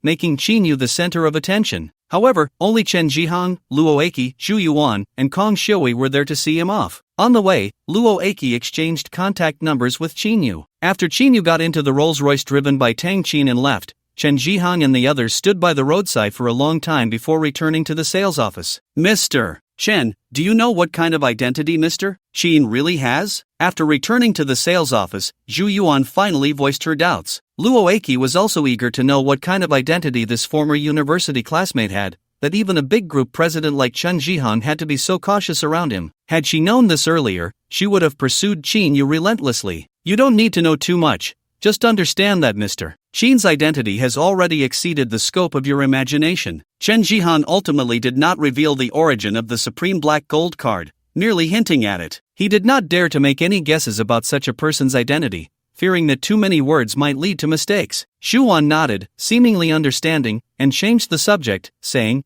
"Then I'll help you with the purchase procedures for Villa No. 51 now. Manager Zhu, wait a moment, Chen Jihong called out to Zhu Wan. Mr. Chen, is there anything else? Xu Wan's heart skipped a beat. Let's not go for that villa, Chen Jihong said. Xu Wan's expression stiffened as she looked at Chen Jihong with a questioning gaze, waiting for more. Mr. Chen, Luo Ai Chi wanted to say something but was stopped by Chen Jihong. Manager Zhu, I want to ask, which villa is closest to Mr. Shin? There's also Villa No. 5. Xu Wan seemed to understand Chen Jihong's intention. Villa No. 5 is just across a main road from Villa No. 3, and it's also a large villa. The price isn't much lower than the villa Mr. Shin lives in, and it's not a furnished house. What's the price? 95 million. If you want to buy it, I can reduce it by 4 million for you. Alright, let's choose this house then. I won't even look at the existing house. We can sign the contract directly. Chen Jihong decisively made the decision. Buying Villa No. 5 was, of course, to get closer to Qinyu. Qinyu was already on a level far beyond him, and a single word from him could leave Chen Jihong with no chance of turning things around. Similarly, a casual remark could elevate him to new heights. Moreover, Luo Ai Chi was still his classmate, and with the added relationship of being neighbors,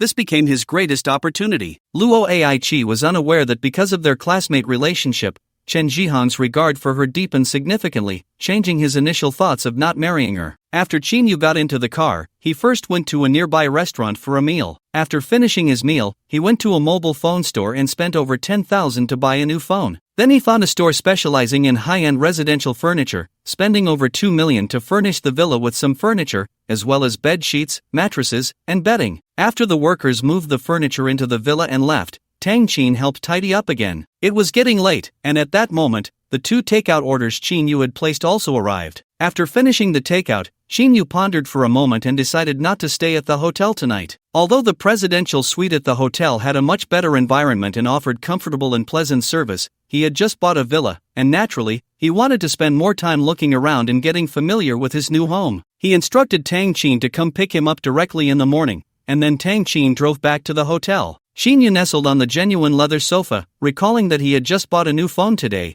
and now was the perfect time to switch the old phone card over. He took out both phones, thought for a moment, and casually opened the WeChat app on the old phone. He first checked to see if anyone had sent him messages, as he hadn't opened it for a day. He saw that Jin Xiaoting, Kong Xiaoi, and Tang Qin had all sent new friend requests, and Qinyu confirmed all of them. Brother, so busy? You only just added me as a friend now. Yun Xiaoting immediately sent a message, truly suspecting that she had been holding her phone the whole time. Xinyu's mind conjured up the image of this woman's stunning face. Xinyu, sorry, Sister Yun, I just opened WeChat and saw your friend request. Yun Xiaoting, aren't you going out to play tonight? Xinyu, no, I'm at home. Yun Xiaoting, brother still likes to stay at home. Aren't you all supposed to like going out at night and sleeping during the day? Why don't you take a picture of your home and send it? I just can't believe it. Xinyu, alright. Xinyu helplessly took a selfie and sent it. Yun Xiaoting, wow, I really didn't expect that. I misunderstood you, thinking you went out with that Jiang Xian guy. Yun Xiaoting, by the way,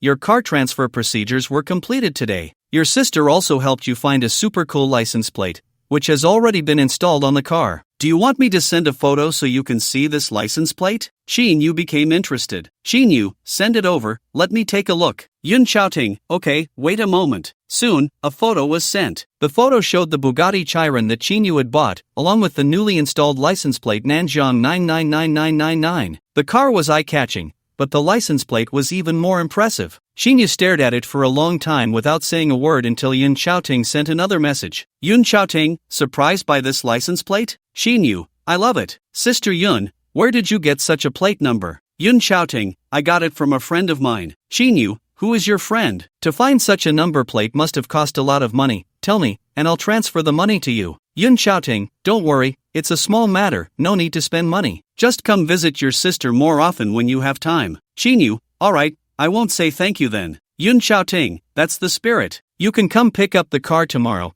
I've prepared all the documents for you. Xinyu, okay, Sister Yun. Yun Xiaoting, I'm hanging up, chat later. Xinyu sent a thumbs up emoji, and their conversation ended there. Classmate group then, Kong Xiaoi also sent a message. Kong Xiaoi, Mr. Xin, thank you for today. When you have time, let me treat you to a meal. Xinyu, sure, I'll remember that, let's do it next time. Kong Xiaoi, I forgot to tell you, the property fee for Nanyun Mountain Villa has been waived for 3 years by the company, so you don't need to pay it for now. Just go register with the property management when you have time. Chin, then I have to thank you. Kong Shui, no need to be polite, Mr. Chin. You just bought a villa, and if you need help with cleaning or moving things, just let me know, I can lend a hand. Chin thought about the villa he had bought, but such a large house would still need a maid for cleaning. Chin, thank you for your kindness. Do you know any housekeeping companies? Help me find a maid. Kong Shui, no problem, but manager Zhu is more familiar with this. I'll ask her tomorrow. Chin, then I'll trouble you with that. Kong Shui, not a trouble at all. Kong Shui, Mr. Chin, what kind of maid are you looking for? Do you have any specific requirements? Chin, no specific requirements, mainly just a good character. I don't mind if the salary is a bit higher. Kong Shui, do you have an age preference? Do you want a younger maid, or would an older one be acceptable? Chin, a younger one, please. Kong Shui, got it. Mr. Chin, don't worry, I know what to do, and I will make sure you are satisfied. Chin, after chatting a bit more, they ran out of things to say. Exiting the chat window, he saw a few unread messages, one of which was from Jiang Xian. He clicked in. Jiang Xian, is Chin Ge there? Send me your bank card number, and I'll transfer the money. This message was sent at noon. Chin thought for a moment and sent his bank card number. After waiting a while without a reply, he exited. He opened another unread message, which was from Li Yan sent last night. Li Yan, hello, Xingu, are you there? Xinyu typed a quick response. Xinyu, I'm here. After waiting a bit, he still hadn't received a message,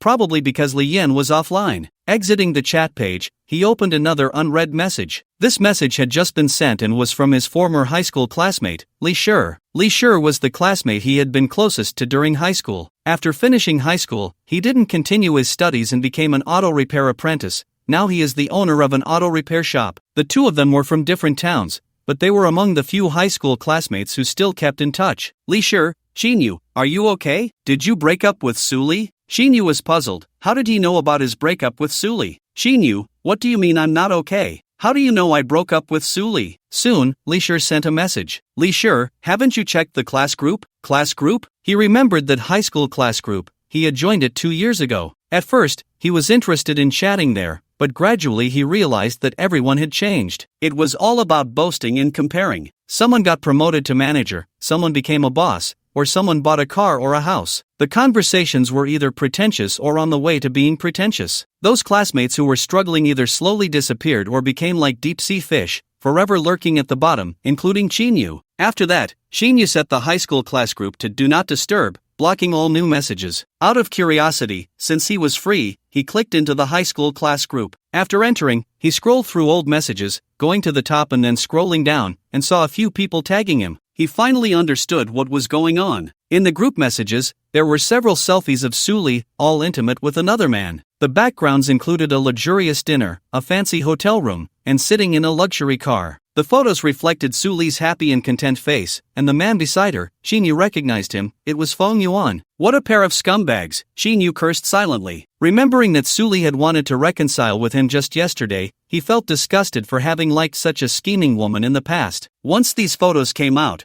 the classmates in the group exploded with chatter. They speculated and asked the most whether Xinyu and Suli had broken up. Suli's response was straightforward. She naturally dumped the poor guy, Xinyu. She went on to say that being with Xinyu meant having nothing, that he had never bought her anything valuable, and that he didn't know how to spend money on romance. She even mentioned that Xinyu no longer worked at the advertising company and had become a lowly worker at a high-end hotel. This led to a wave of mockery from the classmates. Finally, she boasted about how rich her new boyfriend was and how much he loved her. Not only did he buy her designer bags and luxury cars, but he was also going to buy her a house. They were planning a grand wedding and would invite all their high school classmates to celebrate. Many classmates were envious and said that Suli breaking up with Xinyu was a wise choice. To find some balance, they inevitably dug up some dirt on Xinyu from Suli. It seemed that Suli enjoyed stepping on Xinyu and took pleasure in magnifying his flaws. As Xinyu read through the messages, he couldn't help but ask himself if he really was that pathetic, becoming a selfish and poor loser. Continuing to scroll down, there were those reveling in his misfortune, belittling him, and flattering Suli, all these discussions, with many tagging him. Finally, a female classmate named Gu Qianqi popped up, asking what was going on. The classmates erupted again. Aside from one response to Gu Qianqi's question, the rest were trying to get close to her, and many mentioned another classmate named Li Junxiao. With Gu Qianqi's appearance, Suli stopped posting and disappeared. Seeing this, Xinyu decided not to scroll further. He exited the group chat, exchanged a few words with Li Shi, and then left WeChat. Li Junxiao, Xinyu murmured, a slight smile on his lips. A classmate he once felt he couldn't reach might one day find that he was the one out of reach. The next day, he woke up. Time to check in with the system. Congratulations, host, check-in successful, reward, 5 billion cash. 5 billion in cash has been deposited into the balance. Billion? Not bad. I hope to successfully acquire the Jiangyun Hotel today and get another chance to check in, preferably at the 5th level. Thinking about the acquisition of the Jiangyun Hotel, he opened the system panel. Host, Xinyu age, 25 physique, 50, normal, mental strength, 50, normal, skills, none check-in progress, 0 task, acquired Jiangyun Hotel, incomplete, check-in points, 5 balance, 15 billion backpack, with a system balance of 15 billion, plus the money in my bank card, it's enough to buy the entire Jiangyun Hotel. Xinyu closed the system panel and pondered for a moment. Tang Qin has been dismissed. The phone rang, it was a call from Tang Qin. Xinyu thought she had driven over to pick him up and was probably stuck at the gate of the villa community, which is why she called. However, upon answering, he heard Tang Qin's apologetic voice. Mr. Qin, I'm sorry, I can't come to pick you up anymore. Why? Xinyu frowned slightly. I am no longer an employee of the Jiangyun Hotel. I called to let you know this, in case you were still waiting for me. Tang Qin said. What happened? Everything was fine. How did you end up not working at the hotel? I was dismissed, Tang Qin said with a bitter smile. Xinyu was even more astonished. Can you tell me what exactly happened? Tang Qin was silent for a moment on the other end of the line before speaking. The main reason is one person, you've met her, it's General Manager Ma's sister, Ma Wenxiu, the one who was Mrs. Li, but now she's divorced, so she can't be called Mrs. Li anymore. So, she used General Manager Ma to directly get you fired. You could say that. You didn't do anything wrong, and General Manager Ma can just casually fire an employee? Xinyu was a bit angry. This was not only unfair to Tang Qin, but she was also his exclusive service manager at the hotel. With Tang Qin being dismissed, it meant he would have to find another exclusive service manager. The hotel hadn't even called to inform him. Didn't they fear it would affect him, a major client? Moreover, he had offended Ma Wenxiu quite a bit the day before. Would Tang Qin's dismissal have anything to do with him, perhaps seeking revenge? There was silence on the other end of the line for a moment before she said, if they want to find a reason, it's easy. I'm just a small employee, my little arms can't twist the big thighs, so I have to accept it. Xinyu felt the same. Wasn't that statement just stating the obvious? Hadn't he experienced something similar the day before? If a superior wants to control you, especially the general manager, it's incredibly easy. Tang Qin, where are you now? Xinyu asked after thinking for a moment. I'm still at the hotel, at the finance department, finishing up my salary settlement before leaving. Tang Qin said. Alright, don't leave the hotel yet. I'll come find you shortly. Okay, I'll wait for you here at the hotel. After hanging up,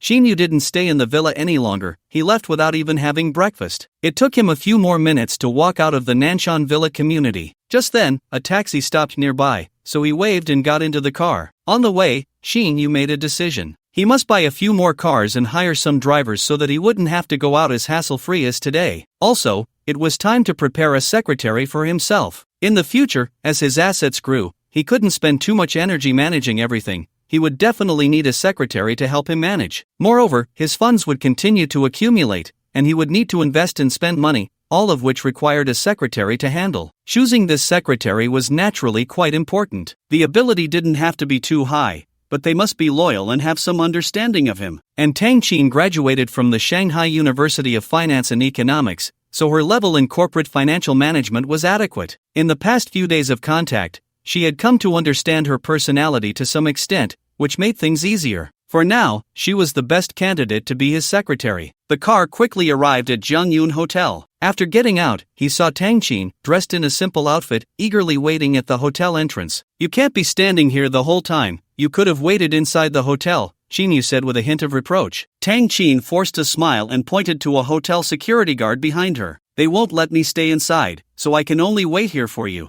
What happened? A layer of frost appeared on Xinyu's face. Tang Qin hurriedly explained the situation. After being dismissed from the hotel, she had called Xinyu and was sitting in the lobby waiting for him. Unexpectedly, she was spotted by Ma Wenxiu, who ordered a front desk security guard to kick her out of the hotel, claiming that Tang Qin was no longer an employee and not a guest, and her presence was detrimental to the hotel and affected the mood of the guests. The security guard, who knew Tang Qin, did not heed Ma Wenxiu's words and defended her a bit. Ma Wenxiu was furious and called the security manager, Zhang Zhong. The final outcome was that Zhang Zhong reprimanded the security guard named Zhang Xiao and had another guard escort Tang Qin out of the hotel. Why is that woman Ma so targeted at you? Did you have a huge grudge with her in the past? Qin Yu asked. One could say that, Tang Qin explained. I used to work in marketing at Weijia Beauty Products, and the general manager was Ma Wenxiu's ex-husband, who had been pursuing me. When Ma Wenxiu found out, she caused a scene at the company, and after that, I resigned from my position as marketing manager. Actually, it was because that Mr. Li kept harassing me that I had long been tired of working there. If it weren't for the difficulty of finding another job, I would have resigned long ago. Perhaps it was fate. Coincidentally, I ended up working at Jiangyun Hotel,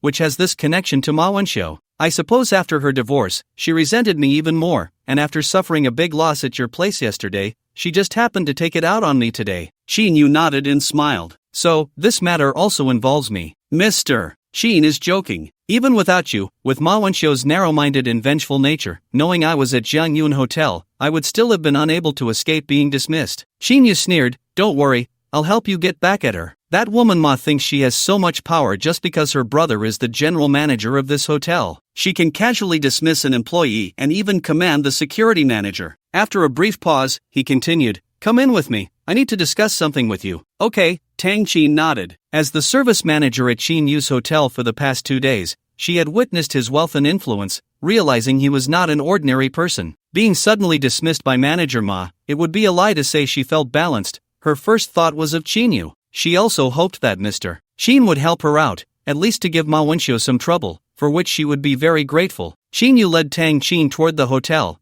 but they were stopped by a watchful security guard at the entrance. Sir, hello, you can go in, but I'm sorry, this lady cannot enter. Qin Yu was amused. It seemed the hotel security manager was indeed loyal to Ma Wenxiu. To please his superior, he had no regard for his own dignity. Suppressing his anger, he said, this lady is my friend. Tell me, why can't she go in? I'm sorry, this is an order from our superior manager, the guard explained, somewhat intimidated. What you mean is the hotel security manager, does he have that authority? As a guest in this hotel's presidential suite, I bring a friend in and you actually block us outside. Is this what your security manager means? Aren't you afraid I'll file a complaint? Qin Yu said sternly. Hearing that he was a guest in the presidential suite, the security guard became somewhat intimidated, standing there at a loss. He hadn't expected Tang Qin to know a guest staying in the presidential suite, and the manager hadn't informed him of this. If he truly offended this guest, he knew he couldn't bear the responsibility. Let's go in. Qin Yu glanced at Tang Qin and ignored the security guard,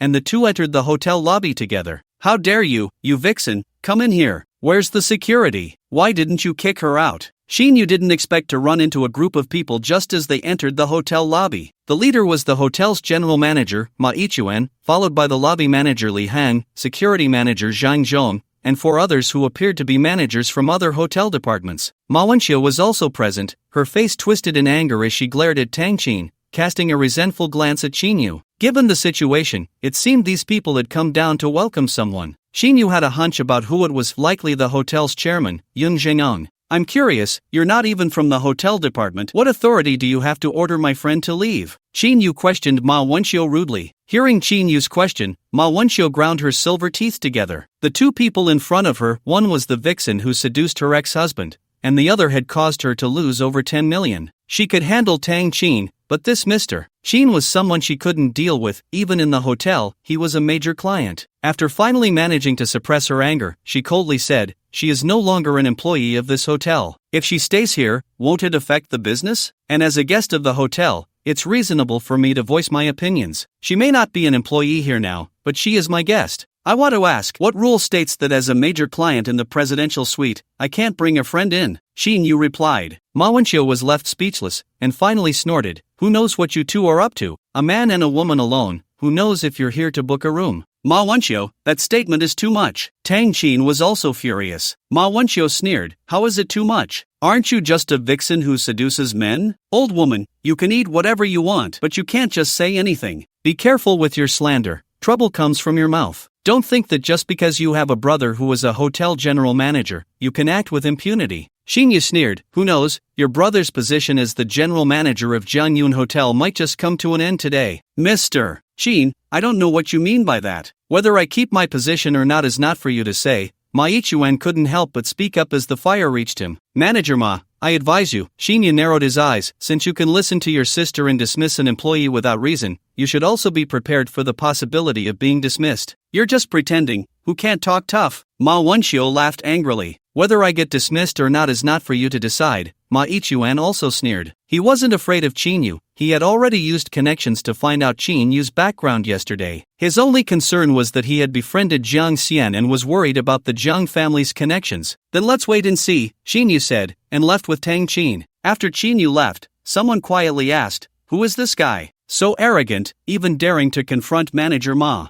Anyway, you can't afford to provoke him. When gods fight, don't speak carelessly, Li Hong replied. The person could only nod and fell silent. At this moment, a person rushed in and said to Ma Ichuan, General Manager, Chairman Yun's car has arrived. It's almost at the entrance. Good. Ma Ichuan's spirits lifted, casting aside the slight displeasure from earlier, and warned everyone, you all need to be more alert. In front of Chairman Yun, you must show proper respect. There can be no hint of disrespect. From today onwards, this place is entirely under Chairman Yun's authority. Leaving a good impression in front of him is the only way to ensure you keep your jobs, understand? Rest assured, General Manager Ma, we know what to do, and we guarantee that both you and Chairman Yun will be satisfied. Ma Ichuan nodded and said to Ma Wenxiu, you stay close to me. I'll introduce you to Chairman Yun later. Make sure your attitude is good. Got it? Ma Wenxiu replied excitedly, got it, brother. After giving his instructions, the group hurried out of the hotel to welcome their chairman. Meanwhile, Qinyu and Tang Qin were waiting for the elevator to the 36th floor when they happened to run into Han Xian, the manager of the housekeeping department,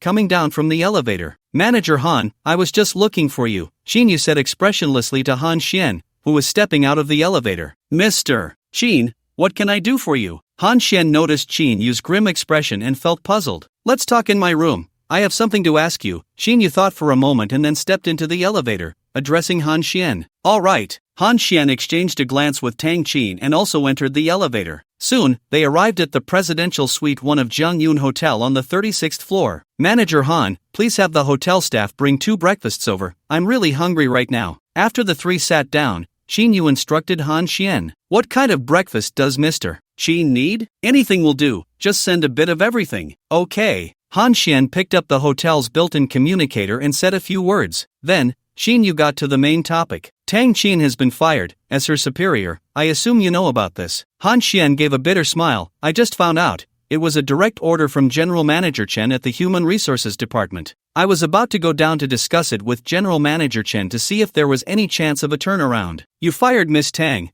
but it has already affected me as a guest of the hotel. I was planning to have Tang Qin drive over to pick me up this morning, but then this happened, Qinyu reproached. I'm very sorry, this is my negligence, and the hotel indeed did not handle it well. If I had known, I would have arranged for another staff member to serve you right away. So, the biggest mistake in this matter lies with your general manager Ma, Qinyu pointed out. Han Xian fell silent. Qinyu then asked, when I entered the lobby on the first floor, I happened to run into your general manager Ma, who was followed by several hotel managers. Do you know where they were going? Oh, that's because the hotel chairman is coming over, and he's arriving at this time. So, they all went down to welcome Chairman Yun. I didn't go because I was quite busy with other matters, Han Xian explained. Is there another shareholder from your hotel also coming over? Qinyu asked again. Yes, how did you know? The other shareholder is Chao Jinghua, right? Do you know what time he's coming here? Qinyu did not answer Han Xian and continued with his question. Han Xian thought for a moment and said, I only heard that he is also coming today,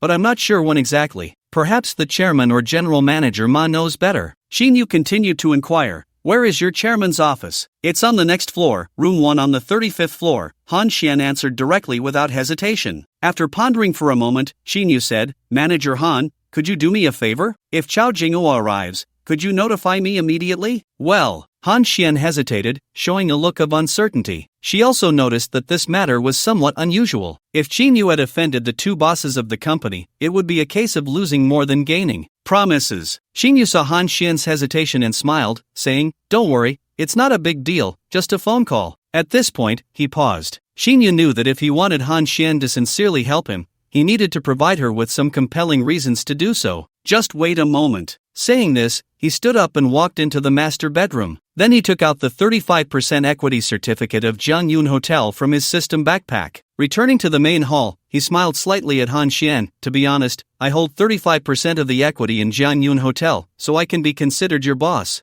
35% equity? Both Han Xian and Tang Qin were taken aback. Han Xian said, Mr. Qin, you must be joking. I know the 3 shareholders of the hotel. One is Chairman Yun Zhengang, who is also the largest shareholder, holding 40% of the hotel's equity. The other is young Master Chao Jinghua, holding 25% of the equity. The remaining 35% is pledged to Longsha Commercial Bank. So, Mr. Qin, I wonder where your 35% equity comes from. Qin Yu smiled and did not explain, handing over the equity certificate of Jiangyun Hotel. Since Manager Han doesn't believe me, I don't want to explain further. Just take a look at this. Han Xian took it with confusion, opened it, and after a moment of surprise, said, this really is the proof of 35% equity in Jiangyun Hotel, and it even has Mr. Qin's name on it. She then asked, could it be that the pledged equity at Longsha Commercial Bank has come into your hands? Such a big matter, and the company hasn't heard a whisper about it. Now you believe what I said, right? Qin Yu said. Han Xian returned the equity document to Qin Yu, smiling wryly, Mr. Qin, you're joking. You've shown me the proof of 35% equity in Jiangyun Hotel. How could I not believe it? Then about that matter just now, I wonder if you would be willing to help. Now you can be considered my boss, so it's only right to help my boss. Han Xian glanced at Tang Qin and smiled mischievously, Mr. Qin revealing his identity, is it to keep Tang Qin here? It's actually quite simple. As long as General Manager Ma knows you are a shareholder of the hotel, he wouldn't dare to go against your wishes. Tang Qin blushed. She was also curious whether what Han Xian said was true. However, Qin Yu said, I have other arrangements for Tang Qin. I'm not afraid to tell you that Yun Zhengang came today, presumably to acquire the equity in Jiangyun Hotel held by Chao Jinghua. And my main purpose now, like Yun Zhengang, is also to acquire the 25% equity in Jiangyun Hotel. Han Xian's expression changed in surprise. So that's it, Mr. Qin, you are trying to snatch food from the tiger's mouth in front of Chairman Yun. You should know that Jiangyun Hotel originally belongs to the Yun family. They have gone through 2 crises before. The first crisis led to 35% of the hotel's equity being pledged to Longsha Bank for financing. The second crisis saw another 25% being split off and transferred to young Master Chao, also for financing, and to seek support from Chao's influence. Jiangyun Hotel is indeed a prime asset, with enormous profits every year. The Yun family wouldn't transfer equity unless absolutely necessary. If Yun Zhengang knew that the pledged equity at the bank had come into Mr. Qin's hands, and you were still thinking of acquiring the equity held by young Master Chao, he would definitely find ways to deal with you. Qin Yu nodded, agreeing with what Han Xian said. This is something Manager Han doesn't need to worry about. Just help me keep an eye on Yun Zhengang. As soon as Chao Jinghua arrives at the hotel, you just need to call me immediately. After a pause, he promised, if I can successfully acquire the shares from Chao Jinghua, I will promote you to the general manager of Jiangyun Hotel. Really? Han Xian's eyes lit up. I have no reason to lie to you. I have never been fond of Manager Ma, and in my eyes, you are the best candidate to replace him. Then I wonder how confident Mr. Qin is about succeeding. Qin Yu pondered for a moment and said, as long as I can meet with Chao Jinghua and he hasn't transferred the shares yet, my chances of success are definitely no less than Yun Zhengong's. Alright, since Mr. Qin has said so, I will follow your lead. Manager Han, thank you for your support. Qin Yu smiled and shook hands with Han Xian. After giving her a few more instructions, Han Xian left the room. In the presidential suite, only Qin Yu and Tang Qin remained. This time, Tang Qin did not appear as Qin Yu's service housekeeper. For some reason, she felt a bit nervous, especially now that Qin Yu had the added identity of a shareholder of Jiangyun Hotel. He seemed even more mysterious in her eyes. Tang Qin, I need an assistant, like a personal secretary, to help me manage some investment funds. And I want you to take this position. Will you accept? Qin Yu didn't want to beat around the bush and directly stated his intention. Ah! Tang Qin exclaimed, completely taken by surprise. Becoming Qin Yu's secretary was unexpected. She didn't know whether to feel delighted or excited, but it was definitely not a bad thing. After all, she was well aware of the vast wealth behind Qin Yu. If she could become his secretary, it would be a huge opportunity in her life. What's wrong? Are you not agreeing? Seeing that Tang Qin remained silent for a long time, Qin Yu frowned and asked, Mr. Qin, I accept. It's an honor to work for you, Tang Qin quickly replied, coming back to her senses. She smiled and added, should I call you Mr. Qin or boss now? Qin Yu smiled back, just call me boss. He had once dreamed of being the boss of a company, where hundreds of employees would greet him with, "Hello, boss." Now, that wish was within reach. "Okay, boss. Don't you want to think it over, or at least ask how much salary I'm offering before agreeing so quickly?" Shin Yu chuckled. Tang Chin shrugged and laughed. "Anyway, I'm currently unemployed, so this job is just right for me. Besides, Mr. Chin is generous. It can't be lower than what I earned as a service housekeeper." "That's hard to say," Shin Yu teased. "It depends on whether you can perform well as a secretary. If you don't expect a high salary." "Oh, then Mr. Chin, what does it take to be considered competent?" Tang Chin asked, her voice soft and coy. Seeing Tang Chin feigning shyness and speaking in a small voice, Shin Yu felt a bit embarrassed. He cleared his throat and said, "For now, your annual salary will be set at 3 million. In addition, there will be bonuses and commissions, which will depend on your work performance. If you do well, the commission will be no less than your salary." Hearing this, Tang Chin became serious. 3 million? Isn't that too much? If you pay such a high salary, what if I can't handle the job? Tang Chin thought to herself, astonished. An annual salary of 3 million, plus commissions that would not be less than her salary. This was not a secretary's pay, it was clearly a boss's treatment. "Don't worry. Your main responsibilities are actually not much different from those of a hotel service housekeeper. You'll mainly help me handle some trivial matters and integrate some of the assets I have." Upon hearing this, Tang Chin felt even more pressured. "I'm afraid my abilities won't be enough, and I might delay your important matters." "Let's do this," Shin Yu thought for a moment and said. "You first help me with the paperwork to register an investment company. We'll call it Tianyu Investment. The newly established company can integrate the assets I have on hand and also engage in venture capital, investing in other high-quality companies or industries. Of course, before that, you can help me recruit some business talents to build a foundation, and when the time comes, all you need to do is coordinate the overall situation." Establishing a new company and building a foundation. Tang Chin's eyes lit up. She graduated from the Financial University of Magic City, so this was not difficult for her. If she did well, she would become a founding member of a company, which was incomparable to working as a service steward in a hotel. Moreover, with Chin Yu's financial strength, establishing a new company would undoubtedly mean a large corporation. It was as if she was transforming from a sparrow into a phoenix. "Boss, how should I start?" Tang Chin suppressed her excitement and asked Chin Yu, "Tell me your bank account number, and I will transfer some money to you first. After that, just follow my instructions." "Okay." Tang Chin paused for a moment and handed her bank card to Chin Yu. Chin Yu took it and, in front of Tang Chin, fiddled with his phone, actually instructing the system to transfer 1 billion to Tang Chin's bank account. Ding, transfer successful. 1 billion has been transferred to the host's designated bank account. Upon hearing the system's prompt, Chin Yu returned the bank card to Tang Chin. "I have transferred 1 billion to your account. When the time comes, I will give you my documents, and you can help me register the company. Use 100 million as the registered capital for Tianyu Investment, and the remaining funds can stay in the new company's account for investment or as working capital, or to attract talent. All of this will be under your management. Additionally, let's set aside 3 million as your annual salary," Chin Yu added. Tang Chin also saw the text message from the bank confirming the 1 billion deposit, and her throat felt a bit dry. Swallowing hard, she stammered, "B-boss, you trust me so much by putting that much money in my account? Aren't you afraid I might run away with it?" Chin Yu smiled slightly. "I trust my judgment, otherwise, I wouldn't have chosen you as my secretary." Tang Chin nodded and sincerely said,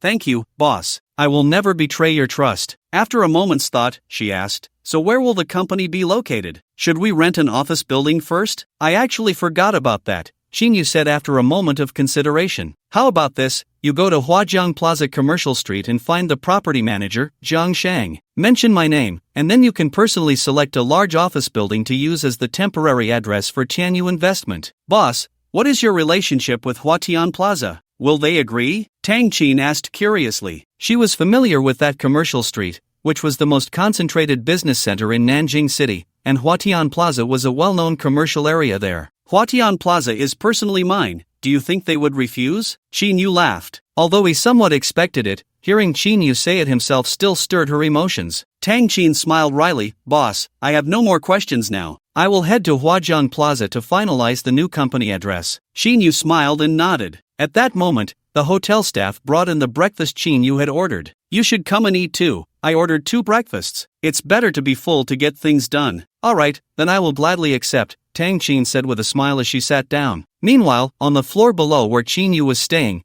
in the chairman's office of Jiangyun Hotel, Ma Ichuan stood respectfully. Across from him sat a middle-aged man in his 50s, with an imposing demeanor. This middle-aged man was Yun Zhengong, the chairman of Zhangyun Hotel. Although he was the chairman of this hotel, he was also the head of the Yun family in Nanjing City. In recent years, the core of the Yun family's industrial chain has shifted. The main interest is no longer in hotels but in real estate companies. Therefore, they rarely come here, and basically all hotel affairs have been handed over to Ma Ichuan. After listening to Ma Ichuan's report on the recent operational situation of the hotel, Yun Zhengong felt quite satisfied and said, "I believe you know why I came here today. Young Master Chow has agreed to transfer his shares to me, and he will come over today to sign the contract. Please help me draft the share transfer contract, and make sure there are no issues." Once the contract is signed, the hotel will once again be under the complete control of the Yun family. You have done an excellent job, and I will not treat you unfairly. Thank you, Director Yun, for your trust. I will definitely live up to your expectations, Ma Ichuan replied happily. Alright, you can go now and wait for young Master Chow to arrive. Report to me as soon as he gets here. Okay, Director Yun, I will take my leave now. Yun Zhengong nodded. After Ma Ichuan left, he muttered to himself, once I acquire 25% of the shares in Zhangyun Hotel, it will be completely under my control again. This crucial move should be made now. The main industries of the Yun family used to include not only 100% stake in Zhangyun Hotel but also more than 10 large restaurants. Back then, apart from the Fong family, the Yun family was the most powerful force in Nanjing City. It was quite a glorious time when no one dared to provoke us, but at the same time, we made many enemies. After the old master of the Yun family passed away, the family lost its greatest support. Our influence plummeted, falling from a first-class noble family to a second-class one. Many industries faced various forms of suppression and exclusion, and the financial chain was on the verge of breaking. Old rivals and surrounding forces were eyeing us, eager to take a bite. In desperation, Yun Zhengong had no choice but to cut off his own arm to survive, selling off all the family businesses and ultimately retaining only a 40% stake in Zhangyun Hotel,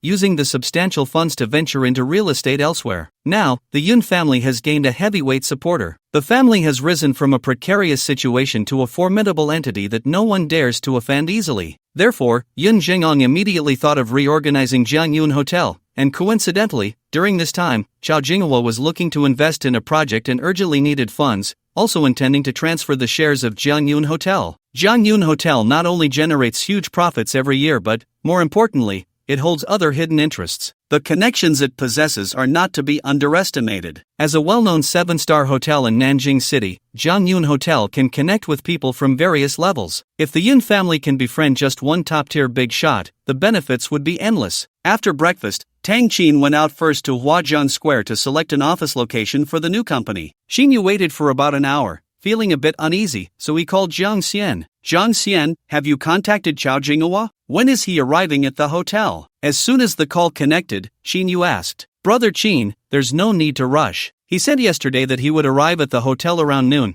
and there are still 2 or 3 hours left until then. Jiang Xian yawned, sounding as if he had just woken up. How about this? Can you contact your brother Hua again to see if he can come over early? I'm currently at Zhangyun Hotel. Okay, Brother Qin, wait a moment, I'll call him now. After saying that, Jiang Xian hung up. A few minutes later, the phone rang. Jiang Xian sounded a bit embarrassed on the other end. Brother Qin, I'm sorry, but I couldn't get through to Brother Hua after several attempts. He might be turned off. I also sent him a message and am waiting for his reply. Xinyu frowned. You should come to the hotel first. Let's wait for him here. Alright, I'll be there soon and will call you when I arrive. Okay, hurry up. Xinyu hung up the phone, feeling that this matter was somewhat off. This is the first task issued by the system. If I can't complete it, will the system look down on me and mock me? Xinyu muttered to himself. Half an hour later, the phone rang again. Xinyu thought it was Jiang Xian calling, but when he answered, it was Han Xian's somewhat anxious voice. Mr. Qin, I'm sorry.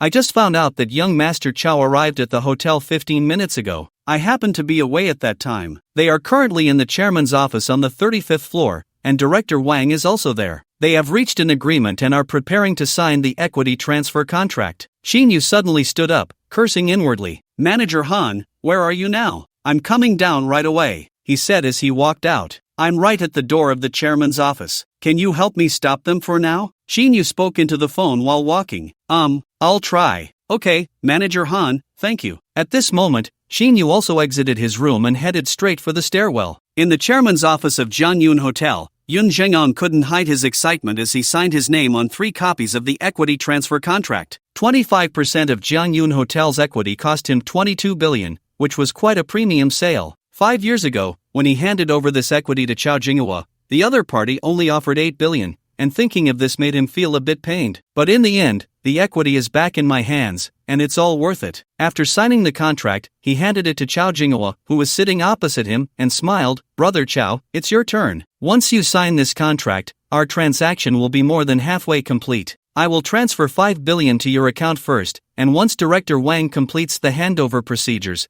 the remaining 17 billion will be transferred to you immediately." "Alright, the head of the Yun family is a straightforward person, so I'll sign it." Chao Jinghua smiled, picking up the pen and preparing to sign. "Wait, Boss Chao." The voice that interrupted was Han Xian, who had just walked in. She calmly bowed slightly to Chao Jinghua and said, "Boss Chao, I apologize for the interruption, but someone wants to see you. Would it be too late to meet him before signing?" "Manager Han, why are you meddling in matters that are not your business?" Yun Zhengong, as the chairman of Jiangyun Hotel, was well aware of the management hierarchy, especially regarding the manager of the housekeeping department, Han Xian. He felt a surge of anger. Just as Chao Jinghua was about to sign, this uninvited Han Xian had disrupted everything, clearly with ill intentions. "Manager Han, this is a private matter between 2 bosses. Don't you think it's too presumptuous to barge in like this?" Ma Ichuan's expression was also grim. With Han Xian causing such a ruckus, if anything went wrong, he, as her superior, might have to take responsibility. At that point, any hopes for a raise or bonus would be dashed.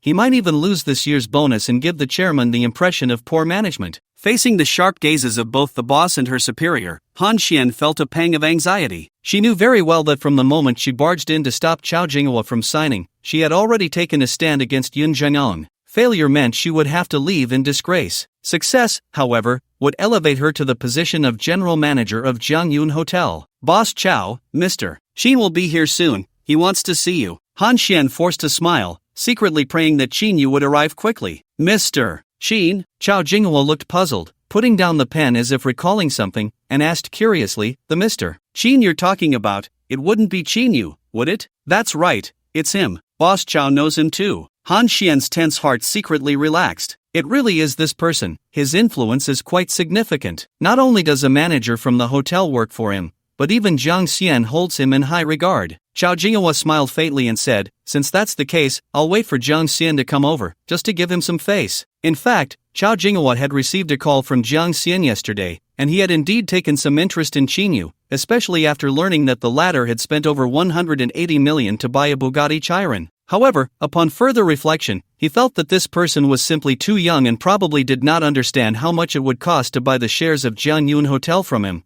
This was not comparable to buying a supercar. Moreover, Yun Zhengong, the major shareholder of the hotel, also wanted to acquire the shares that Jiang Xian held in Jiangyun Hotel. In that case, it wouldn't be simple for outsiders to get involved. Thus, he didn't take the matter to heart, and if it weren't for Han Xian's sudden reminder, he might have almost forgotten about it. "Qin Yu, it's him. He is also interested in Boss Chao's shares?" Ma Ichuan's expression changed. "You know this person too." Yun Zhengong's face grew even darker, and he felt a hint of unease. It seemed that everyone knew about this person who was coming to compete for the hotel shares, except for him. Just as Ma Ichuan was about to explain, Qin Yu walked in. Qin Yu was inwardly cursing, as the safety door of the hotel stairs was indeed hard to find. Fortunately, he ran into a cleaning lady. After asking her, he managed to arrive in the shortest time possible. The chairman's office was large, with a big conference table in addition to the desk. 3 people were seated there, while Ma Ichuan stood behind a middle-aged man in a tang suit who looked to be in his 50s. This middle-aged man had graying hair at his temples, looking somewhat aged, but his eyes were bright and spirited. He was likely Yun Zhengong, the chairman of Jiangyun Hotel. Next to him sat a woman in her 40s, who should be the financial director of Jiangyun Hotel. Opposite them sat a man a few years older than Qin Yu, wearing a white shirt. "This must be Brother Hua, right? I am Qin Yu. I've often heard Jiang Xian mention you, Brother Hua. You truly have an impressive presence." Qin Yu approached and politely extended a hand to the man in white, smiling casually. "Brother Qin, you flatter me. I've heard of you long ago, and seeing you today,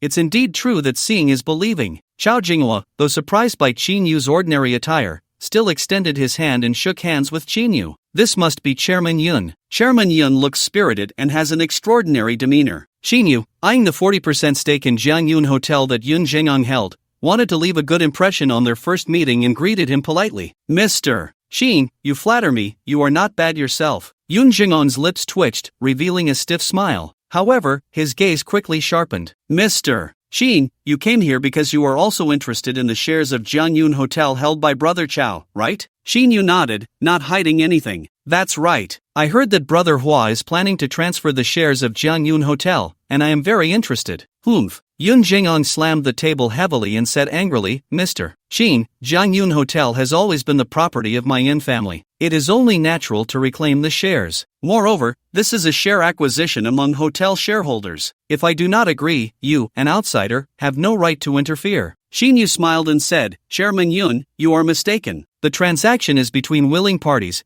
The shares are in Brother Hua's hands and do not belong to you, Chairman Yun. As long as he wants to sell to someone, that is his business. He. Yoon Jung-on chuckled, Mr. Shin, you don't even understand this. As a major shareholder, I have the right of first refusal. Besides, Brother Chow and I have already reached an agreement, and I have signed the contract. So, Mr. Shin, you are late. Please leave. Oh, Shin Yu was taken aback, secretly thinking it was not good. Did I really come too late? Mr. Shin, they are indeed preparing to sign the contract, but young Master Chow hasn't signed yet, Han Xian said softly. Shin Yu also noticed the contracts placed in front of Chao Jinghua and let out a sigh of relief. He smiled at Chao Jinghua and said, Brother Hua, I believe Jiang Xian has informed you that I am also very interested in the shares of Jiangyun Hotel that you hold. As for Chairman Yun's right of first refusal, that will depend on how much both parties can offer. If I can offer a price that he can match, then I have nothing to say. Yoon Jung-on, seeing this, was even more furious. Shin Yu, don't go too far. I've already said that Brother Chow has agreed to transfer the shares to me. How could he possibly sell them to you? Chairman Yun, I will now call the hotel security to escort Mr. Shin out. After all, this is not a place for an outsider like him, Ma Yichuan said, understanding the situation. He was also afraid that Shin Yu would really buy the shares that Chao Jinghua held. He had already offended the other party, and if Shin Yu became a shareholder, he might be the first target. Ma Yichuan even suspected that Shin Yu's main purpose in wanting to acquire Chao Jinghua's shares was to make things difficult for him. Fine. Yoon Jung-on glanced approvingly at Ma Yichuan and then turned to Shin Yu, saying bluntly, Are you leaving on your own? Or do we need to call security to come over? Who dares to kick my brother Chin out? The speaker was Jiang Xian, who had just arrived. He hadn't expected Chao Jinghua to come to the hotel so early, and the other party's phone was off. He had intended to find Shin Yu first, but a familiar person informed him that Boss Chow was at the hotel, and realizing he might miss something important, he hurried over. Brother Hua, didn't you already agree to give the hotel shares to my brother Chin? How did it turn into Chairman Yun's? As he spoke, he secretly winked at Shin Yu, signaling him to watch. Shin Yu felt a stir in his heart and secretly gave him a thumbs up. Chao Jinghua, who had been watching the drama, was caught off guard by Jiang Xian's words. Seeing the fire turn to him, he lost interest in the show and, somewhat angrily, pointed at Jiang Xian with a face full of mixed emotions. Suddenly, he slapped his forehead as if remembering something, and with a look of regret, he said to Yoon Jung-on, Look at me, I really have a bad memory. I just remembered now. It was a while ago that I indeed promised Jiang Xian to transfer my shares of Jiangyun Hotel to one of his friends, but at that time, I was drinking and didn't take it to heart. After a long time, when I came to discuss the share transfer with you, I completely forgot about it. Now I have promised to transfer the shares to you, the head of the Yun family. This is really a dilemma. After saying this, Chao Jinghua put on a very troubled expression. Seeing Chao Jinghua like this, Yoon Jung-on helplessly said, If that's the case, I wonder what Brother Chao's thoughts are. Ma Yichuan cursed inwardly. Shin Yu and Jiang Xian had only met the day before, so where did that earlier statement come from? However, he didn't dare to voice his doubts. He couldn't afford to offend Jiang Xian, and he certainly didn't want to offend Chao Jinghua. How about this? Chao Jinghua pondered for a long time and said, Since both of you have the same goal, and I have made promises to both of you, let's negotiate again and see who offers more money. How does that sound? Yoon Jung-on felt a bit aggrieved, but after a moment's thought, he smiled slightly and said, If that's the case, then it's not impossible. But if the highest price offered by both is lower than the price we agreed upon, does that count? Chao Jinghua was momentarily speechless. He hesitated, looking at Shin Yu. He didn't know Shin Yu's background and had only heard Jiang Xian's one-sided words. If Shin Yu couldn't come up with that much money and the final bidding price wasn't high, wouldn't that be a huge loss? How about this, Brother Hua? If you want to transfer the shares to me, I can increase the agreed price by 30%. What do you think? Shin Yu said with an easy smile. Finally, they were talking about the price, and this was something he was not afraid of. Oh, Brother Chin, Are you joking? Do you know the true value of the equity I hold in Jiangyun Hotel? Chao Jinghua was initially surprised by Qin Yu's words, but then he worried that it might be an exaggeration. At that moment, Yun Zhengong also sneered, Mr. Qin, who can't talk big? You should weigh your own capabilities. Can you really come up with that much money? Qin Yu smiled slightly. If you don't believe me, that's easy to resolve. He looked at Chao Jinghua and said, what is the transaction price between you? 20 billion, or is it more than that? How about this? I can directly transfer 30 billion to Brother Hua's account,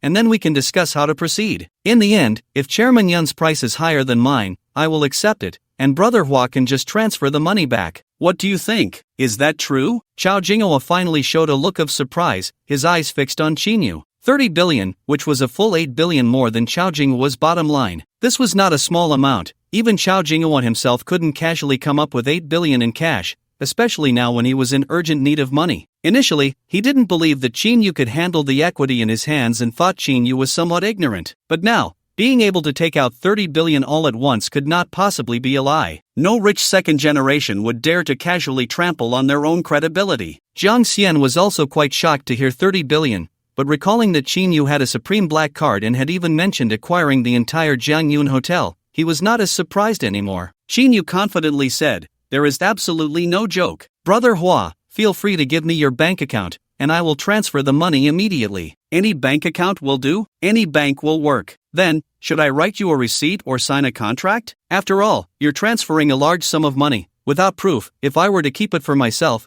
you would have no recourse, Chao Jinghua said with a smile. You have a point, Qin Yu chuckled, pretending to ponder, while secretly asking the omnipotent system? Yes. What instructions do you have, host? If I transfer the money to the other party's account and they deny it, can I still retrieve that amount? Host, you can, but it will consume sign-in points. Sign-in points? Qin Yu recalled that there was indeed a section for sign-in points in the system. Since there was a way to retrieve it, he didn't think further about it. He then suggested to Chao Jinghua, no need to write a receipt. I trust Brother Hua. Just tell me your bank account. Since Brother Qin has said so, I will give you my bank card. Chao Jinghua smiled as he took out a bank card and handed it over, saying, this is from Longxia Construction Bank. Just transfer the money to this card. Qin Yu took the bank card and pulled out his phone. System, transfer 30 billion in cash to this bank card. Ding, withdrawal successful. Qin Yu smiled as he returned the bank card to Chao Jinghua, saying, 30 billion has already been transferred to your bank card account. That's good. Chao Jinghua was dazed. He had also transferred large sums of money before, but never this much. Just 8 billion had to be split into several transactions,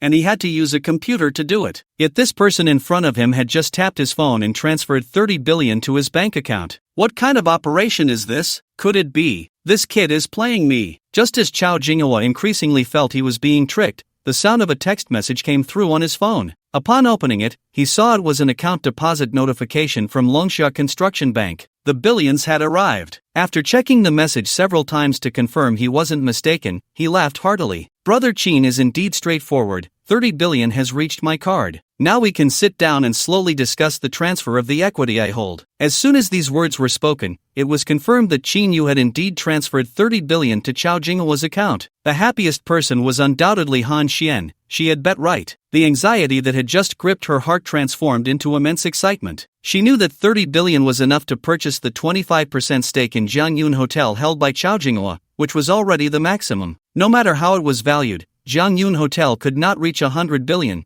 and this offer far exceeded that valuation. The only variable was whether Yun Zhengong could come up with the money, as there was a fear he might obstruct the process. With his status as a major shareholder, combined with the voting rights from the 35% stake he had signed with Huaxia Commercial Bank, it would be much more difficult for him to oppose the transfer of shares. However, the hotel shares held by the bank were already firmly in Qin Yu's hands, so this worry was unfounded. In terms of status, while Yun Zhenghua's identity was indeed formidable, Qin Yu's status was by no means inferior. He had quietly acquired the 35% stake in Jiangyun Hotel held by Longxia Commercial Bank and could also spend 30 billion to buy the shares held by Chao Jinghua. Such a move undoubtedly surpassed everyone present. Master Yun, you can see that Brother Qin has already offered 30 billion. I wonder how much you can offer, Chao Jinghua said, sitting down again and smiling leisurely at Yun Zhengong. Brother Chao, why ask when you already know the answer? Yun Zhengong replied with a bitter smile, 30 billion is something I cannot come up with. This price even tempts me. I can't help but want to sell my own shares as well. Moreover, Yun Zhengong was also quite shocked by Qin Yu's earlier operation.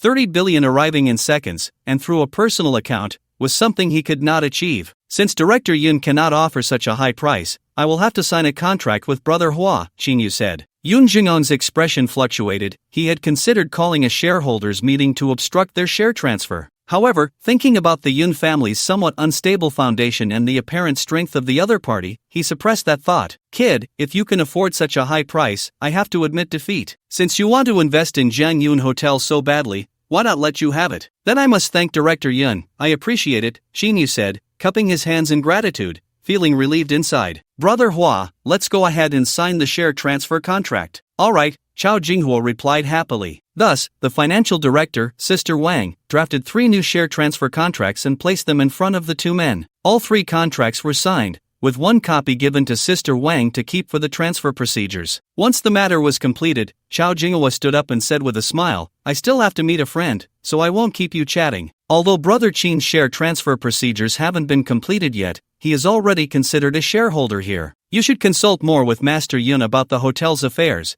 Let's gather again next time. Xinyu replied, thank you for your guidance, Brother Chao. Since you have matters to attend to, let's talk another day. I will take my leave now, and Master Yun, farewell. No need to see you off. Brother Hua, take care. Chao Jinghua stood up and glanced at Zhang Xian. Zhang Xian understood and greeted Qinyu before leaving the office with Chao Jinghua. After Chao Jinghua and Zhang Xian left, Yun Jing'ong turned to Qinyu with a somewhat forced smile. Mr. Qin, although you have acquired 25% of the hotel shares from young Master Chao, the company is still under my control. Spending so much money, isn't it a bit unwise? Qinyu sat down and smiled. Whether it's worth it, I know in my heart, so there's no need for Director Yun to worry. Now that Mr. Qin has become a new shareholder of the hotel, let's hold a shareholders meeting. Director Yun, feel free to speak your mind. Yun Jing'ong's gaze swept over the few people present, finally resting on Han Xian, and he let out a cold laugh. As the major shareholder, I am now making a decision to officially dismiss Han Xian from her position as the manager of the room service department at Jiangyun Hotel. Mr. Qin,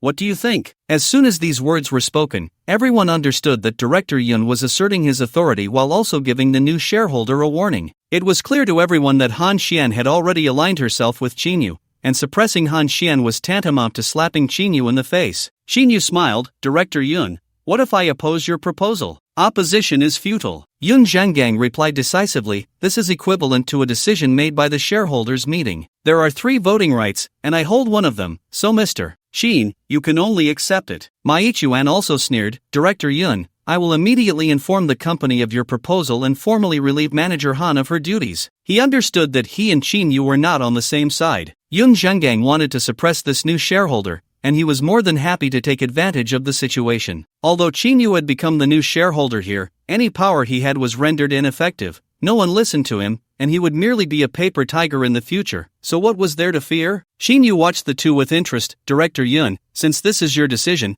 I will naturally support you and agree to relieve Han Xian of her position as manager of the room service department. At this statement, the financial director, Sister Wang, who had been watching the spectacle, was also taken aback. Mr. Qin. Han Xian, who had initially been indifferent, changed her expression upon hearing this, looking at Qinyu in disbelief. She wanted to speak but was stopped by Qinyu raising his hand. Mr. Qin has a broad mind and great spirit. Yun Zhanggang seemed to have anticipated this and was not surprised, but he still mocked, if Mr. Qin can unify opinions, that would be best. Ma Yichuan also laughed derisively, looking at Qinyu with disdain. Han Xian is indeed not suitable to be the manager of the hotel's room service department, but she could still be the general manager of the hotel. Director Yun, what do you think? Qinyu ignored their mockery and calmly stated his proposal. Ma Yichuan, who still wore a mocking expression, seemed to freeze at this suggestion, standing there in shock. If Han Xian became the general manager of the hotel, what would that mean for him? Wouldn't that mean he would have to be relieved of his position as general manager? The acquisition was successful. Ma Yichuan suddenly recalled that just a short while ago in the lobby on the first floor,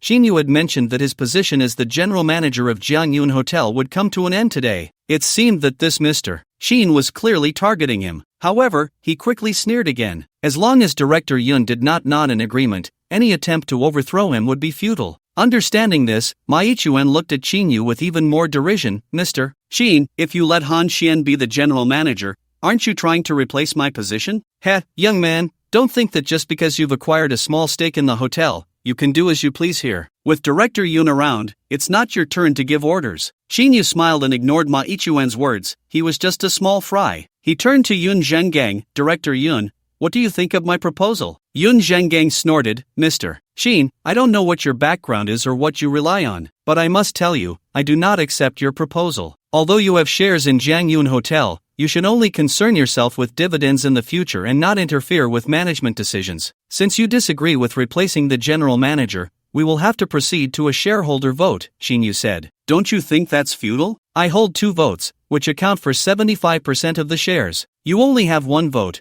which is the smallest portion. Isn't that just a waste of time? Yun Zhengang said impatiently. Who said I only hold 25% of the shares? Shinyu maintained his smile. What do you mean by that, Mr. Shin? Mr. Shin has long acquired 35% of the Yunjiang Hotel shares from Huaxia Commercial Bank. It's just that you are still in the dark. Han Xian proudly helped Shinyu respond, speaking loudly to everyone. Han Xian, what you mean is that the shares of the hotel pledged to Longxia Commercial Bank have already fallen into Mr. Shin's hands. Yun Zhengong was taken aback, his heart racing, and he angrily asked Han Xian, Director Yun, you don't need to doubt me. If you don't believe it, you can directly ask Mr. Shin. I wouldn't joke about such matters. Yun Zhengong stared unblinkingly, then turned to Qinyu and said slowly, Is this true? Ma Ichuan came back to his senses, panicking, How is this possible? Why haven't I heard a whisper about this? If this were true, his position as general manager would truly be at an end. He kept praying in his heart, hoping this wasn't true, that Han Xian's earlier words were all false. Over the years, he had reaped countless benefits as the general manager of Jiangyun Hotel,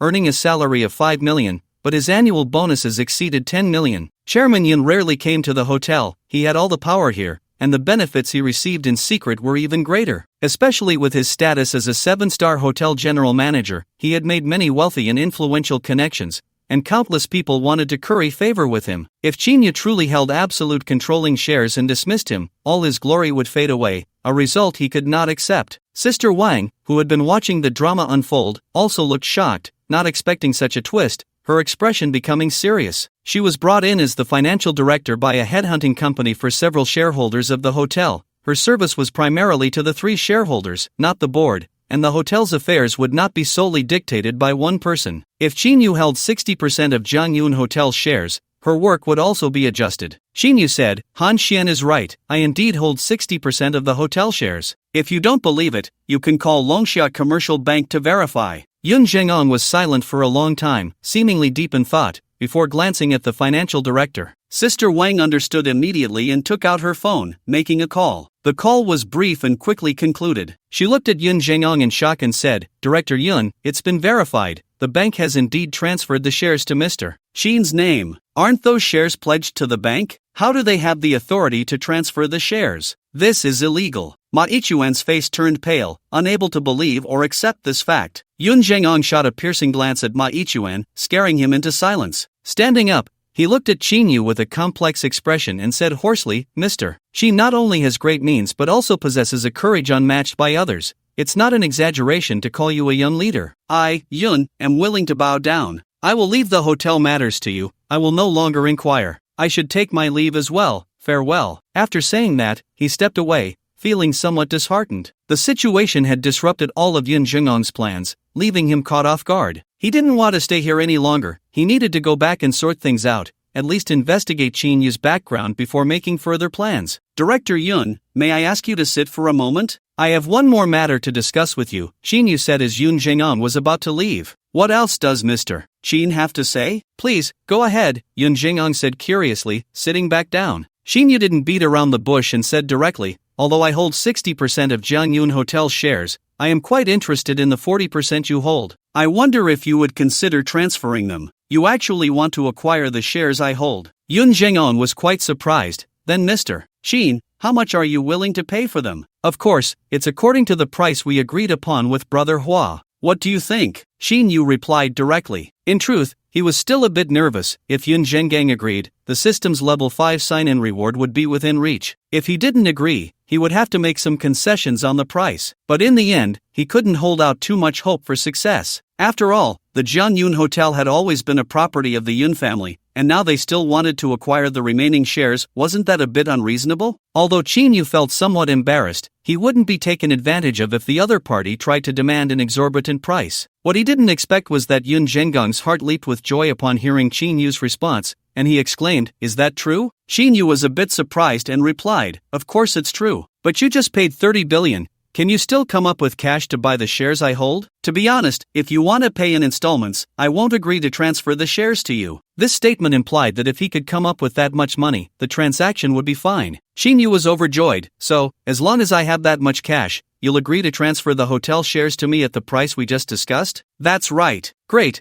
then calculate how much it is, prepare the transfer contract, and I can transfer the money to you at any time," Chin Yu said with a smile. With this statement, it was clear that Chin Yu could indeed come up with that much money. The two had hardly negotiated, and the deal was almost sealed. Yun Zhengang found Chin Yu increasingly inscrutable. He calculated in his mind that if he used the share acquisition price from earlier, the shares he held were worth nearly 50 billion. This meant Chin Yu would need to spend almost 80 billion today. Even heirs from families with assets in the hundreds of billions wouldn't have the capacity to come up with that much money. A rare smile appeared on his face. "Well, since that's the case, I agree to transfer the shares of Jiangyun Hotel that I hold to you." Yun Zhengang was quite satisfied with this outcome. Selling the shares at this price would yield a large sum of cash, which could be used to expand other businesses and develop the Yun family's market. Of course, if he had secured the shares from Chao Jinghua today, he wouldn't have been so willing to sell. Or if he had known earlier that the shares from Longxia Commercial Bank had ended up in Chin Yu's hands,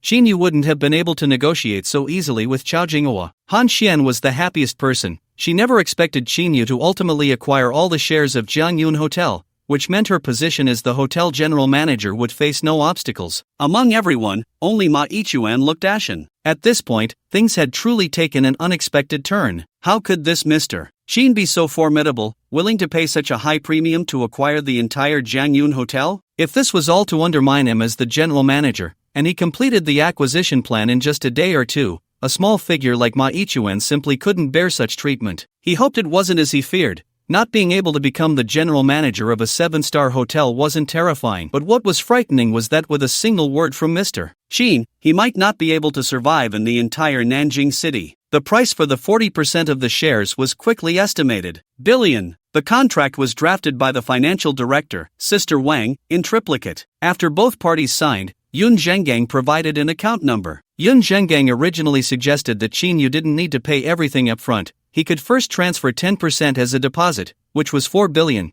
and once the financial director completed the share transfer and other procedures, he could then transfer the remaining 40 billion from the company account. However, Chin Yu smiled mysteriously and did not accept this suggestion. "Director Yun, why go through all that trouble? I trust your character. Is 48 billion a lot? I can transfer it to you directly." With that, he picked up his phone, pretending to initiate the transfer. "Is 40 billion a lot?" The words deeply pierced Yun Zhenggang's heart, as well as those of the others present. Aside from Mr. Chin, they could all be considered broke. System, transfer 8 billion to Yun Zhenggang's bank account. Chin Yu commanded directly with his mind. Ding, transfer successful. Chin Yu glanced at the light screen panel. Indeed, the system balance had deducted 8 billion, leaving over 28 billion. He smiled slightly at Yun Zhenggong. "Director Yun, I've transferred the entire 8 billion to your account. You can check it." So fast. Yun Zhenggong couldn't help but exclaim in surprise. He then picked up his phone and made a call. The account to which Chin Yu transferred the money was not Yun Zhenggong's personal account but belonged to the Yun family's treasury, a company account. After a phone call, Yun Zhenggong confirmed that Chin Yu was not lying. He had indeed transferred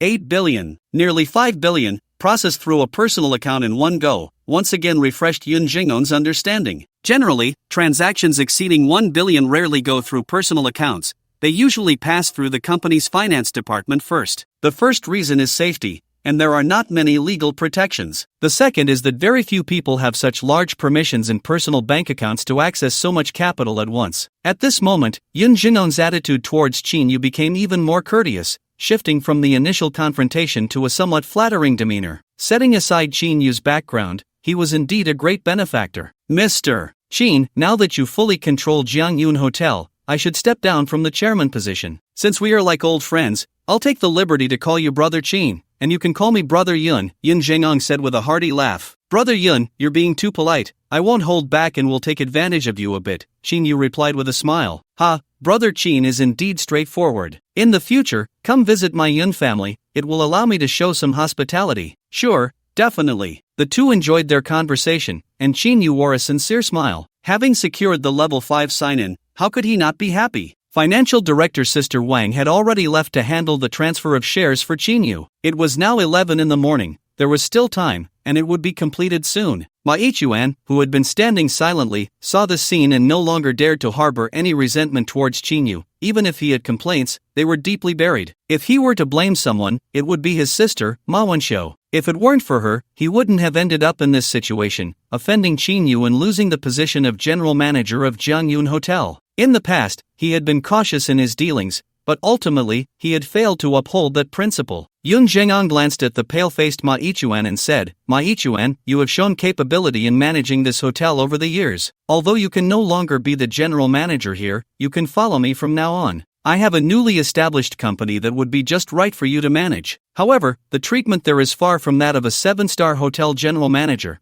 The salary and bonuses would only be at the level of a department manager here. Are you willing? Of course, if you are unwilling, I won't force you. It depends on your willingness. Ma Ichuan smiled bitterly and said, Thank you, Director Yun, I am willing to follow you. Yun Zhengong nodded and turned to Qin Yu with a smile. Brother Qin, I hope you don't mind me taking Ma Ichuan with me. I have no objections, but Ma Ichuan needs to finish the handover work with Han Xian first before leaving. Ma Ichuan quickly agreed. Then, Ma Ichuan and Han Xian went out together, while Qin Yu and Yun Zhengong brewed tea and chatted in the office. After more than 10 minutes, Ma Ichuan returned, and Yun Zhengong stood up to take his leave. Before departing, he exchanged contact information with Qin Yu and left with Ma Ichuan. Qin Yu sat quietly, and after Yunjin just left, he could no longer hold back and opened the system panel to check. The result was disappointing. The system taskbar showed that the task had not yet been completed. After thinking for a moment, he estimated that he would have to wait until the equity transfer procedures were completed,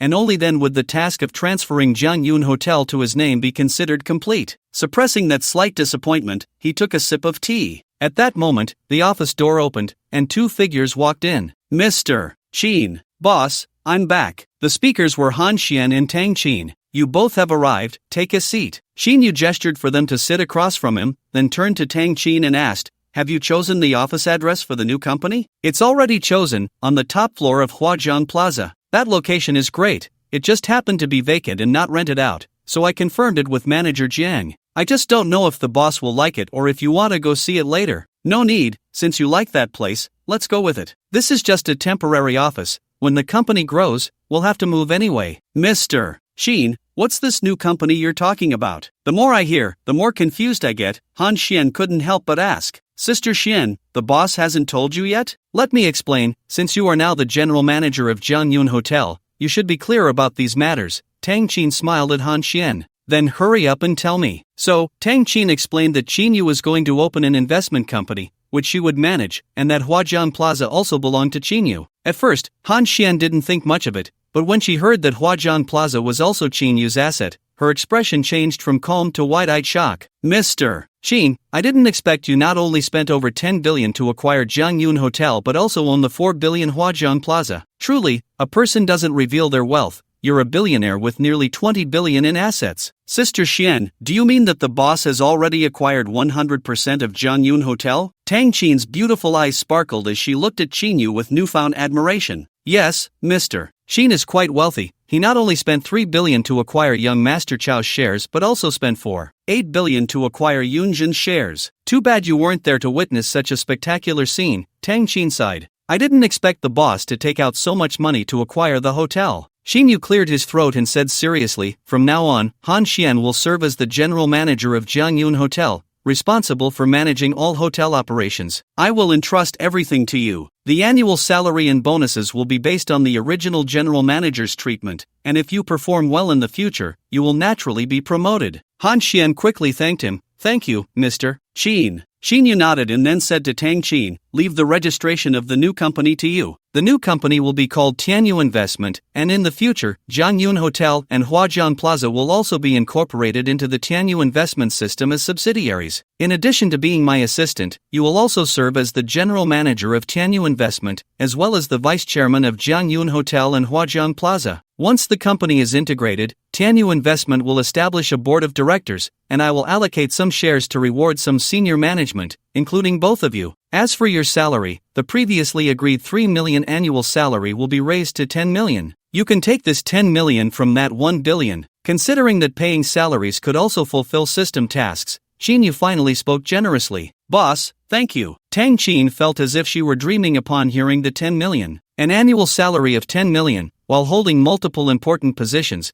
truly felt like soaring to the sky. Xinyu continued, for the personnel appointments in the hotel, Han Xian will draft 2 appointment letters for me to sign, and then we'll stamp and announce them to the company. He added, do you have anything else to add? Mr. Qin, should I call you chairman or boss from now on? Han Xian asked, thinking of a key question. Just call me boss. Okay, boss. Han Xian continued, now that both the owner and the general manager of the hotel have changed, only one vice president knows about it. The rest of the management is still in the dark. I will hold a senior management meeting shortly, with the boss presiding to formally announce this matter. What do you think? I won't go, let Tang Qin represent me. As my assistant, you can go directly to her for anything in the future. Xinyu didn't want to spend too much energy managing his business. Registering a company and finding Tang Qin to be his spokesperson, none of this was to expand or strengthen his business. It would only waste his time and energy. The main purpose was to facilitate his investments and spending on system tasks. In the future, any companies, shares, or properties he acquired would be handed over to Tang Qin to manage. Being a hands-off manager, a lazy spender, was much more appealing.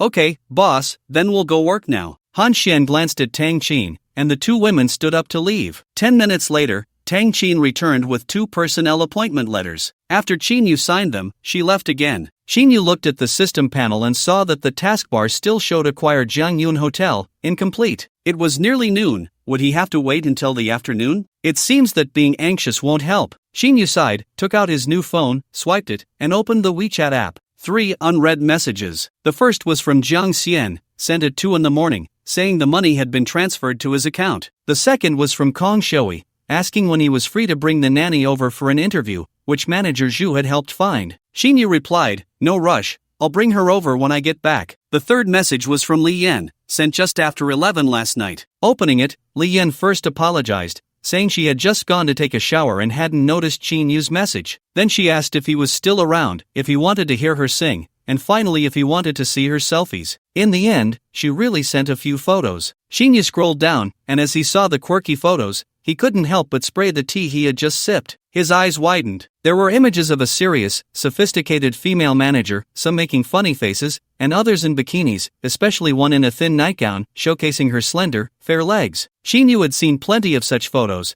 but thinking they were from a former college classmate was quite stimulating, especially since she didn't know his identity as an old classmate. Damn, this was a blatant temptation. To be honest, he hadn't expected that the once unremarkable classmate would look so stunning. Should he reply to her? Xinyu thought for a moment but decided not to respond. Right now, he was solely focused on completing the system task. Everything else was just fluff. He saved the photos to his phone and exited the app. Li Junxiao was about to open Douyin to scroll through videos to pass the time when his phone rang. Looking at the screen, it was Jiang Xian calling. Qinggu, have you finished? I'm here with Huagu and roommate on the 3rd floor of Jianyun Hotel. We're about to have a meal. If you're free, come down and join us. We'll wait for you. Okay, I'll be right down. Hearing Jiang Xian's words, Xinyu felt a bit hungry too. He put away his phone, stood up, and took the private elevator down to the 3rd floor of the hotel building. As he searched for roommate, he heard a surprised voice call out his name from behind. Ah, Junxiao, that person seems to be Xinyu, a former high school classmate, whom I saw at the last class reunion. It really is. If you hadn't mentioned his name, I wouldn't have remembered, another man said. Upon hearing the name Junxiao, Xinyu immediately recognized who the 2 behind him were. That name felt like a hurdle in his heart. Turning around, he confirmed his suspicion. So it's my old classmates Li Junxiao and Gu Qianqi. What a coincidence. Xinyu, long time no see. Are you here to eat as well? Before Xinyu could respond, Gu Qianqi seemed to remember something and continued. I just recalled. I saw in the class group that Suli mentioned you're working at a hotel now. I suppose that hotel is this one. It's a 7-star hotel, so the salary here should be quite good, right? Qianqi, you're thinking too simply. Even though it's a high-end hotel, working as a general staff, how much can the salary really be? Li Junxiao said with a calm expression. That's true, Gu Qianqi nodded involuntarily. She looked Xinyu up and down, recalling something, her expression a mix of sympathy and regret. Xinyu, we all know you and Su Li have broken up. You should take it easy. If you're facing any difficulties, we're all classmates, and we wouldn't hesitate to help. Thank you for your kindness, Gu classmate. As for help, I'm doing quite well right now, Xinyu replied, genuinely disliking these two classmates. From their gazes, he could sense a kind of aloofness and disdain, especially from Li Junxiao. Back in high school in Shigang City, Li Junxiao was the teacher's favorite, the top student, the best choice in the eyes of female classmates, and the envy of male classmates. He consistently ranked at the top of the class, was handsome, and was recognized as the class heartthrob, even voted as the school heartthrob. To make matters worse, his father was a well-known wealthy businessman in Shaocheng, making a fortune in the construction business. A rich second-generation student who was also academically gifted and good-looking, what girl wouldn't like him? Especially Su Li, who had been pursuing Li Junxiao since freshman year and remained his admirer all the way to senior year, which was one of the reasons Xinyu disliked him the most. By senior year, seeing that Li Junxiao was about to win Su Li's heart, unexpectedly, Gu Qianqi transferred to their school. Gu Qianqi also came from a good family background and was even more attractive than Su Li, quickly taking the title of class flower from her and eventually becoming the school flower. The final result was the school flower paired with the school heartthrob, leaving a trail of envy behind. After graduating high school, both Li Junxiao and Gu Qianqi got into the same university, and Xinyu lost track of what happened next. Until last year's high school reunion, the two appeared together, becoming the center of attention, especially when it was heard that Li Junxiao's father founded Tianhu Real Estate in Nanjing City, which was now worth over 100 billion. Making the Li family the top wealthy family in Shaocheng. To everyone, Li Junxiao seemed like a favored child of heaven. When Su Li heard this news, it hit her hard, and because of this, when Xinyu confessed to her, she surprisingly agreed. Qianqi, let's not disturb classmate Qinyu's work. We need to hurry and meet a few important figures and discuss a business deal worth over 1 billion. Li Junxiao's gaze no longer acknowledged Xinyu as he spoke to Gu Qianqi. Okay, Junxiao, classmate Xinyu, we'll be leaving now, let's chat when we have time. Saying this, the two held hands and brushed past Xinyu. Gu Qianqi glanced back at Xinyu, who was still standing there, then turned to look at Li Junxiao. She couldn't help but sigh in her heart. Although the two men were once in the same class, their achievements had long since set them worlds apart. Li Junxiao is always remarkably eye-catching, and as for this Xinyu, if it weren't for the fact that his ex-girlfriend is Su Li, I wouldn't have known there was a person named Xinyu among my classmates. Roommate on the 3rd floor of Jiangyun Hotel is a rather luxurious medium-sized private room. It has a dining table that can seat more than 10 people, with a chandelier shaped like peacock feathers exuding elegance, and the wall coverings and flooring are quite striking. At the dining table sit 4 people, one of whom is a middle-aged man with a big belly, a balding head, and a rosy face. He is Li Dezhou, the owner of Tianhu Real Estate, and also Li Junxiao's father. The other 3 are familiar to Xinyu. Sitting at the head of the table is Chao Jinghua, to his right is Chen Zhihang, the general manager of Huaxing Pharmaceutical, and further down is Jiang Xian. The 4 are drinking tea and chatting. Young Master Chao, you mentioned a friend is coming. I wonder which young master it is. Please help me introduce him later, Li Dezhou said with a smile, holding a teapot and pouring half a cup of tea for the others. Chao Jinghua replied, to be honest, this friend of mine I am meeting for the first time today. Although he is from out of town, his background is extraordinary, so please don't neglect my friend. Young Master Chao, you flatter me. Your friends are all esteemed guests of mine. How could I dare to neglect them? Li Dezhou hurriedly responded. Chao Jinghua glanced at the composed Chen Zhihang and said to Li Dezhou, we have been business partners before, and I know your purpose for treating us today. Chen, please help him out. We are all in this together, so let's speak frankly. There's no need to beat around the bush in business. Yes, young Master Chao is straightforward. It's I, Li, who has been too cautious. Li Dezhou quickly apologized and smiled at Chen Zhihang. Mr. Chen, today I'm asking you to join us as a favor to young Master Chao. I want to invite you to invest and participate in the development of the new plot for the 2nd phase of Tianhu Century City. I wonder if you are interested. Chen Zhihang took a sip from his cup and smiled slightly. Director Li is joking. The 2nd phase of Tianhu Century City is a major project, larger than the 1st phase by half. I've heard the investment exceeds 15 billion, and I'm just a worker. What capability do I have to participate in such a large project? As one of the top 10 developers in Nanjing City, Tianhu Real Estate can certainly come up with 15 billion, why do you still need to raise funds? Lee Dezhou sighed, Mr. Chen, you may not know that the first phase of Tianhu Century City almost exhausted all of Tianhu Real Estate's reserve funds, and we borrowed quite a bit from the bank. In the end, young Master Chow invested 2 billion to complete it. Although we are opening for sales tomorrow, the funds won't come back that quickly, especially since the pre-sales are not ideal. We've only sold 150 units, far from the expected 700, which is the fundamental reason for seeking your investment. The new area plot was acquired last year, and it was financed through a loan. We are just waiting to inject funds to start construction. The bank is temporarily unable to lend more, and a lot of funds are still not in place, which is why I'm worried. Today, I can only shamelessly seek help from you. Then why not postpone the new plot for a while and start construction after the funds come back? Chen Zhihong asked, puzzled. Mr. Chen, you may not know that a lot has already been invested in developing that new plot, and it is a key project for Tianhu Real Estate this year. The entire company, from top to bottom, has been preparing manpower and equipment for months, and now it's time to start. If we delay, thousands of people are waiting for their wages. The longer the project is delayed, the greater the loss for the company, Li Dezhou said, looking somewhat helpless. Chen Zhihong, being the general manager of a large group, understood the complexities involved upon hearing this. Nodding, he then asked, then how much more funding is still needed for the development of that new plot? Li Dezhou said, we spent a total of 2 billion to acquire that piece of land,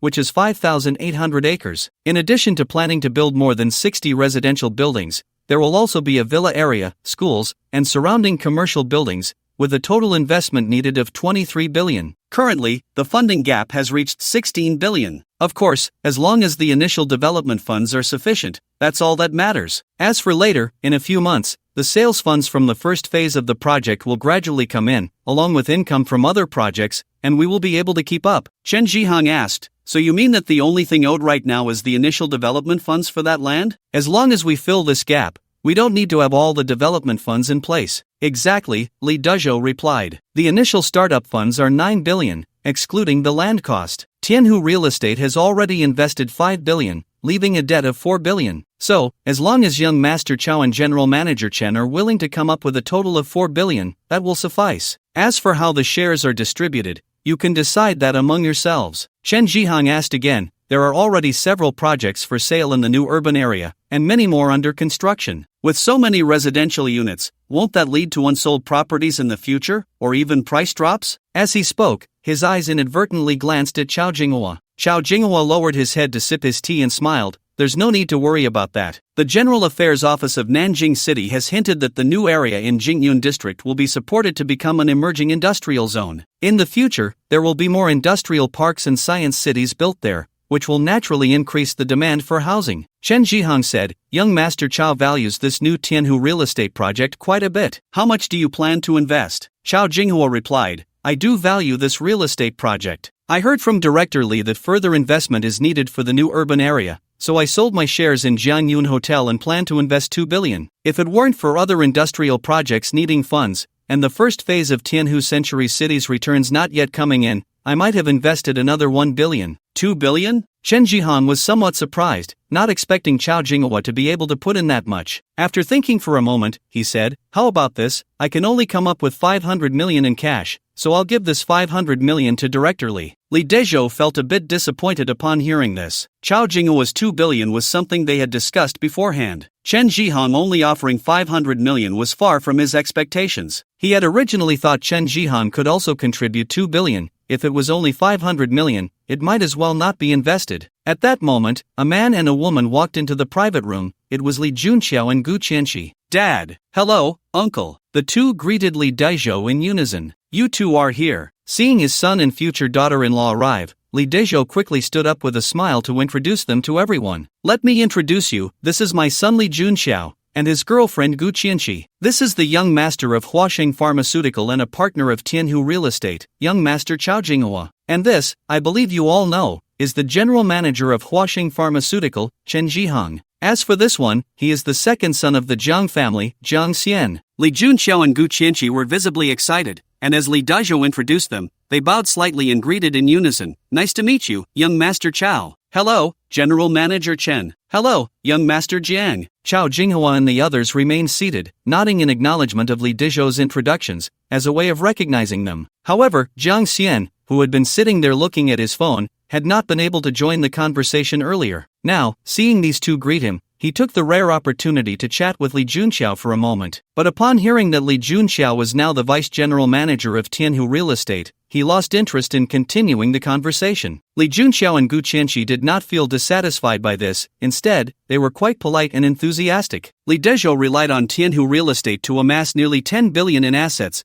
but in Nanjing City, he could only be considered a nouveau riche, lacking the deep-rooted heritage of the true local aristocracy. Li Junxiao had been in Nanjing City for several years, yet he struggled to integrate into the local elite and second-generation wealthy circles. This was mainly because his family had only risen through real estate development and was still considered an outsider, lacking sufficient background, and had faced various forms of exclusion. However, the most significant issue was the absence of a guiding figure. He had long heard of this young Master Chao, who was a leading figure among the second-generation wealthy here. If he could befriend this person, Li Junxiao's status would rise another level, further distancing him from his former middle school classmates. Junxiao, you are also the vice president of Tianhu Real Estate. Why don't you introduce the development plan for the second phase of Tianhu Century City to a few people? After Li Junxiao and another person sat down, Li Dezhou instructed. Okay, Dad. Li Junxiao quickly cleared his throat, sat up straight, and said, then I'll briefly explain. He then spoke at length, detailing everything from the preparatory work before construction to when the pre-sale would begin, and the profits that would follow, patiently explaining it all. At that moment, the private room door opened, and a person entered, Qinyu, who had been searching for this roommate for a long time. He pushed the door open and scanned the seated guests at the table, immediately spotting Li Junxiao and the other person facing the door, momentarily taken aback. These two had come from the same place as him. Had he known earlier, he could have come with them and avoided the difficulty of finding this roommate. Gu Qianqi was engrossed in listening to Li Junxiao's eloquent speech when she noticed the door open and saw Qinyu enter. She was stunned for a while before coming back to her senses, wondering how it could be such a coincidence. However, she thought that Qinyu must be working here as a waiter and had come in to ask if they needed food served. Seeing that Li Junxiao had finished speaking, she gently nudged him, indicating to look in Qinyu's direction. Li Junxiao, prompted by Gu Qianqi, also noticed Qinyu and had the same thought, assuming Qinyu was there to serve food. He smiled slightly and said to everyone, the waiter has arrived. I wonder if the dishes can be served now. As soon as these words were spoken, Li Dezhou's expression changed, and he finally looked inquiringly at Chao Jinghua. Chao Jinghua's face showed some irritation, and just as he was about to speak, Zhang Xian's dissatisfied voice came through. What's the rush? My brother Qin hasn't arrived yet, it's still early. We can wait until he gets here to serve. Upon hearing this, Li Junxiao felt a bit flustered, realizing that there was still one person missing. It seemed that this person was also with young Master Jiang, and he blamed himself for being too reckless. He quickly apologized, saying, I'm sorry, young Master Jiang, it's all my fault for not knowing that another brother of yours hasn't arrived. I'll send the waiter away and ask him to come back later. After saying this, he shot a reproachful glance at the approaching Qinyu. Just as he was about to speak, Qinyu's slightly apologetic voice came through. Zhang Xian, Brother Hua, I'm late, I made you wait. Hey, Brother Qin is here. Zhang Xian exclaimed, suddenly standing up and joyfully welcoming Qinyu. I was just bored. I finally waited for you to arrive. Come, sit over there. He grabbed Qinyu's hand and pointed to where he had been sitting. Chao Jinghua also stood up to greet Qinyu, and the two warmly shook hands. Brother Qin, come, sit down, let me introduce you to two friends. Brother Hua, you're too polite, being a bit late doesn't matter, I'll just sit with Zhang Xian, Qinyu replied with a smile. The enthusiasm of the few left Li Junxiao and Gu Qianqi, who were still sitting there, utterly bewildered. Was Qinyu not a waiter here? Did young Master Jiang and young Master Chao know him? Was the brother they were waiting for Qinyu? As their thoughts churned in confusion, even more shocking revelations were yet to come. Chen Jihang also hurriedly stood up, looking at Qinyu with surprise, joy, and a hint of solemnity. He quickly walked to Qinyu's side, appearing even friendlier than Zhang Xian. Mr. Qin, what a coincidence. You actually know young Master Chao as well. Mr. Qin. At this remark, the entire room fell into a momentary silence. It was neither young Master Qin nor young Master, but the use of Mr. indicated Qinyu's status in Chen Jihan's eyes, a title that transcended peers. Zhang Xian's eyes widened. Qin Ge, you have to tell me, what other impressive identities are you hiding? Not only do you know President Chen, but he also addresses you as Mr. If I stick with you, won't I also share in the glory? Qinyu ignored Zhang Xian's words and smiled at Chen Jihan. President Chen, you're too polite. Please don't call me Mr. Qin, it would be too much. We have met before, so just call me by my name. Chen Jihang readily agreed, laughing. In that case, since we are peers, I'll take the liberty to call you little brother, and you can call me big brother. How does that sound? Since you say so, President Chen, I'll call you Big Brother Chen from now on. Li Dezhou, who had been sitting quietly since Chao Jinghua stood up, dared not remain seated any longer. His face shifted from curiosity to surprise, then to astonishment and shock. Now, his face was filled with smiles, and he stood behind Chen Jihong with a hint of respect. This is the host of the dinner, also the chairman of Tianhu Real Estate Group, Li Dezhou. And this is Mr. Qin Yu. Chen Jihong turned to introduce the two. Hello, Mr. Qin. Oh, so it's Boss Li. I hope I'm not bothering you today. Mr. Qin, not at all. Your presence is an honor for me. It truly brightens this place. Li Dezhou chuckled, his face showing a hint of flattery. Boss Li, please don't call me Mr. Qin, just call me young Master Qin or even my name directly. Calling me Mr. might lead others to misunderstand. Alright, young Master Qin. Li Junxiao stared blankly at the scene, feeling as if everything was unreal. A middle school classmate he had never looked at twice was now standing there, basking in his father's compliments. Qin Yu, who was he? A poor boy from a small rural area under the jurisdiction of Shachang. And his father, a prominent figure, a well-known and top-tier wealthy man in Shachang. At this moment, their identities seemed to have reversed. Qin Yu had become the high and mighty boss, looking down on them. Just as he was struggling to accept this reality, he suddenly tugged at Gu Qianqi beside him and quickly stood up. No matter how he felt, others were standing, so how could he remain seated? The group sat down again, and Qin Yu took a seat next to Jiang Xian. Mr. Qin, let me introduce you. These two are my son Li Junxiao and his girlfriend Gu Qianqi. After Li Dezhou instructed a waiter at the door of the private room to serve the dishes, he returned and hurriedly introduced them to Qin Yu. Li Junxiao and Gu Qianqi dared not be presumptuous and quickly stood up, somewhat awkwardly saying, Young Master Qin, hello. Qin Yu smiled, merely nodding, without revealing that they were his old classmates. Gu Qianqi's eyes were filled with a complex expression, her heart a mix of emotions. Just moments ago, she had lamented the gap between Qin Yu and Li Junxiao, feeling it was like a balancing line moving in opposite directions, only growing further apart until one was at the ends of the earth. Only now did she realize how naive that thought was. Others were truly the ones who concealed their true selves, while the ones who had been revealing themselves were just the two of them. Li Junxiao, I remember you just called me Qin Gu in front of the waiter. I want to ask, where did your eyes go? At this moment, Jiang Xian's unceremonious words rang out. Li Junxiao's face changed at this, momentarily at a loss for words. Junxiao, you were too rude just now. Hurry up and apologize to Qin Xiao. Li Dezhou hurriedly scolded Li Junxiao. Qin Xiao, it was a slip of the tongue earlier. I apologize to you here. Li Junxiao had no choice but to lower his head and admit his mistake, feeling somewhat aggrieved. Qin Yu silently gazed at Li Junxiao, who had just been full of himself in the corridor but was now forced to bow his head with a bitter expression, a complex emotion flickering in his eyes. After a long pause, he said, No need to apologize. We were classmates before, and you know I come from a rural background, so it's understandable if you see me as a servant here. With these words, he revealed some information about himself. So you were old classmates, Li Dezhou said in surprise, curious, which school did you attend? I didn't expect Junxiao to have a classmate like Qin Xiao. Chao Jinghua, Chen Jihong, and Jiang Xian all cast inquiring glances. Uncle, let me answer. Qin Xiao, Junxiao, and I are all high school classmates, studying in Shigang City, Gu Qianqi said. As she spoke, Gu Qianqi and the others also took their seats. So Qin Xiao studied junior high in Shigang City. May I ask if you are from Shachang? If so, aren't we fellow townsmen? Li Dezhou joked. Shachang is a county under the jurisdiction of Shigang City, and the two cities are almost adjacent, so Li Dezhou's words made sense. You're right, Boss Li. My hometown is in Shacheng, Qinjiazwang, Qin Yu admitted. It really is the case. Qin Xiao and Junxiao are classmates, and everyone is from Shachang. If there's a chance in the future, you must come to our Li family as a guest. I will definitely welcome you with the utmost sincerity, Li Dezhou said. With Boss Li's words, I really should come and disturb you, Qin Yu replied with a smile. As they spoke, various steaming dishes and several bottles of high-end liquor were successively brought to the table by the waitstaff. Upon hearing that Qin Yu came from a rural background, Li Dezhou's attitude towards him subtly changed, no longer as enthusiastic as when they first met. Chao Jinghua couldn't see any difference, but Chen Jihong maintained a respectful attitude towards Qin Yu throughout. The wine was excellent,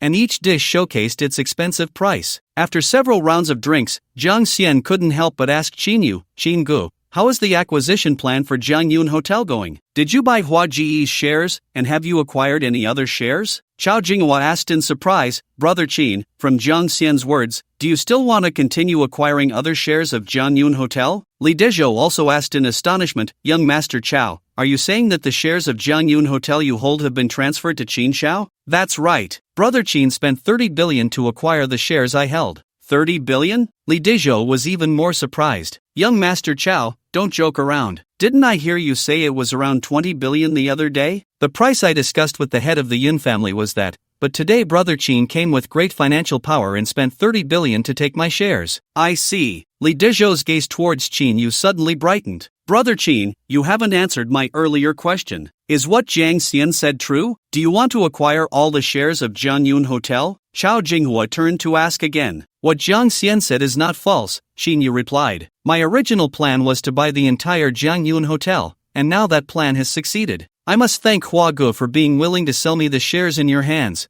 Otherwise, this plan might not have been possible. So how much did you spend in total? Chao Jinghua was shocked by Qin Yu's words. Just according to the price we negotiated. 120 billion? Chao Jinghua asked in disbelief. That's right, Qin Yu nodded. At that moment, the phone suddenly rang. After picking it up, it was a call from Sister Wang, the financial director of Jiangyun Hotel, saying that the equity transfer procedures had all been completed, and Jiangyun Hotel had been changed to Qin Yu's name, with 100% ownership and also being the legal representative. Regarding the taxes and fees incurred from the equity transfer, she had already discussed it with Yun Zheng'an, who suggested using the hotel company's account to pay over 800 million. In short, everything was settled. Qin Yu listened and knew that Yun Zheng'an was trying to curry favor with him. In fact, he didn't care about that 800 million, he was just unsure how to spend it, and as a result, others were well-meaning but ended up doing something unhelpful. Regardless, he was still very excited. He had secured a 5-star sign-in. After hanging up, he also saw an unread message about Jiangyun Hotel now being under his name. He said to Chao Jinghua, just now, the hotel financial director called, Jiangyun Hotel has now been transferred to my name. As soon as these words were spoken, everyone present realized one thing. The 7-star hotel worth 12 billion was now solely owned by Qin Yu. Jiang Xian and Chen Zhihong had already known. One had a sense of certainty, while the other felt it was somewhat expected. The most impacted were Li Junxiao and Gu Qianqi. They had just seen that Qin Yu's identity was not ordinary. Although it was surprising, they could still accept it. Perhaps this former middle school classmate just had a connection that was stronger than theirs, and even Li Dezhou had to be wary of him. But when it came to wealth, he might not even compare to Li Junxiao. Little did they expect that he would actually spend 12 billion to acquire a 7-star hotel. This alone surpassed the total wealth of the Li family. Even his own father was not as good as the other party. What could Li Junxiao use to compare? This was a true dimensional crushing. Li Junxiao forced a bitter smile. In front of Qin Yu, he had completely let go of his dignity and began to consider how to repair their relationship. Perhaps in the future, with this connection, he could also break into that circle of rich second-generation individuals. Gu Qianqi's feelings were no less than Li Junxiao's. How had she not noticed such a hidden talent in her middle school days? It was laughable how short-sighted she had been. At the same time, she thought about Su Li's breakup. Su Li was indeed unfortunate, not only losing to Li Junxiao but also ending up with a man who was countless times more distinguished than him. It was still Su Li who took the initiative to break up, clearly unaware of Qin Yu's identity. If Su Li knew all this, would she regret it and want to jump off a building? If she were in Su Li's position, even if she didn't jump, she would go crazy. Gu Qianqi sat there dazed, feeling that the brilliance radiating from Qin Yu had long overshadowed Li Junxiao. Brother Qin, you really show me too many surprises.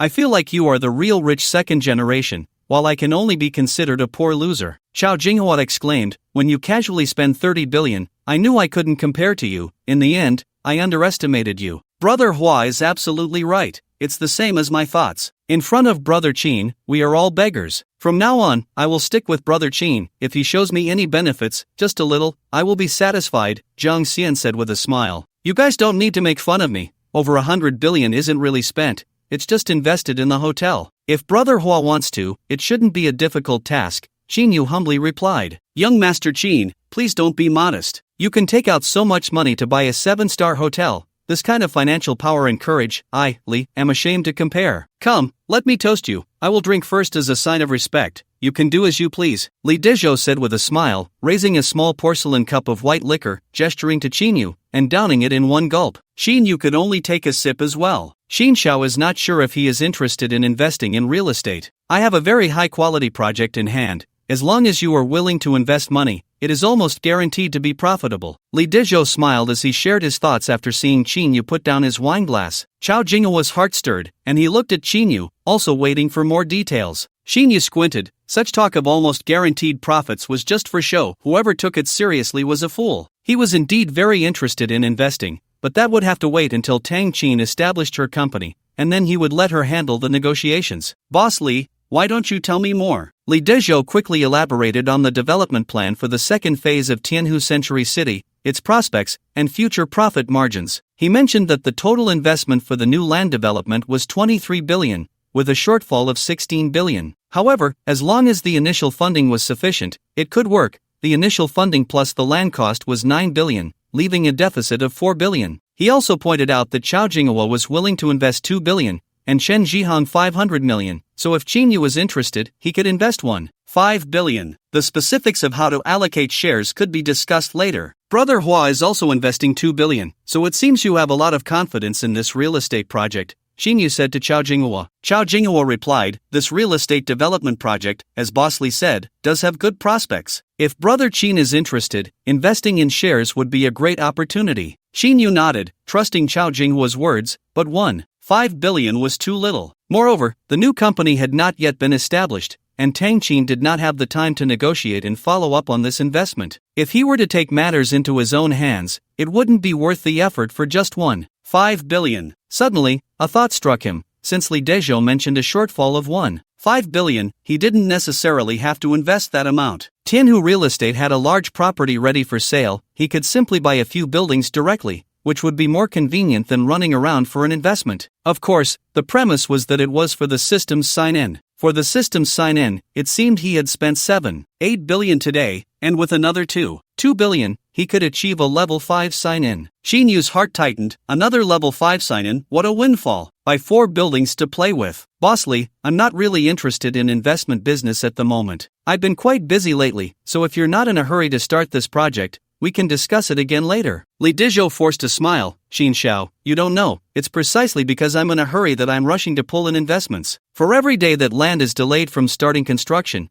Tianhu Real Estate loses at least over 10 million. Then there's nothing I can do. No worries, since you say that, I won't push you. We'll have another opportunity to cooperate next time. There will always be chances. Li Dezhou chuckled awkwardly. You mentioned that the total investment is still short 16 billion, and after deducting the initial development cost of 4 billion, there will still be 12 billion needed later. If you're looking for investments for that 12 billion, I would still be very interested at that time, Qin Yu considered. Li Dezhou's eyes lit up. That's great. With your words, I have nothing to worry about. I'll remember what you said. Don't blame me for being thick-skinned and coming to you for investment later. Qin Yu smiled. Boss Li, rest assured, this promise stands at any time. Changing the subject, he continued, although I'm not interested in investments right now, I've seen your advertisements for Tianhu Real Estate everywhere lately. It seems that Tianhu Century City will officially open for sales tomorrow. I might as well join in the fun and buy 2 buildings to play with. I wonder if Boss Li would be willing to offer a discount. Oh, Xin Xiao wants to buy buildings? That's easy, don't even mention discounts.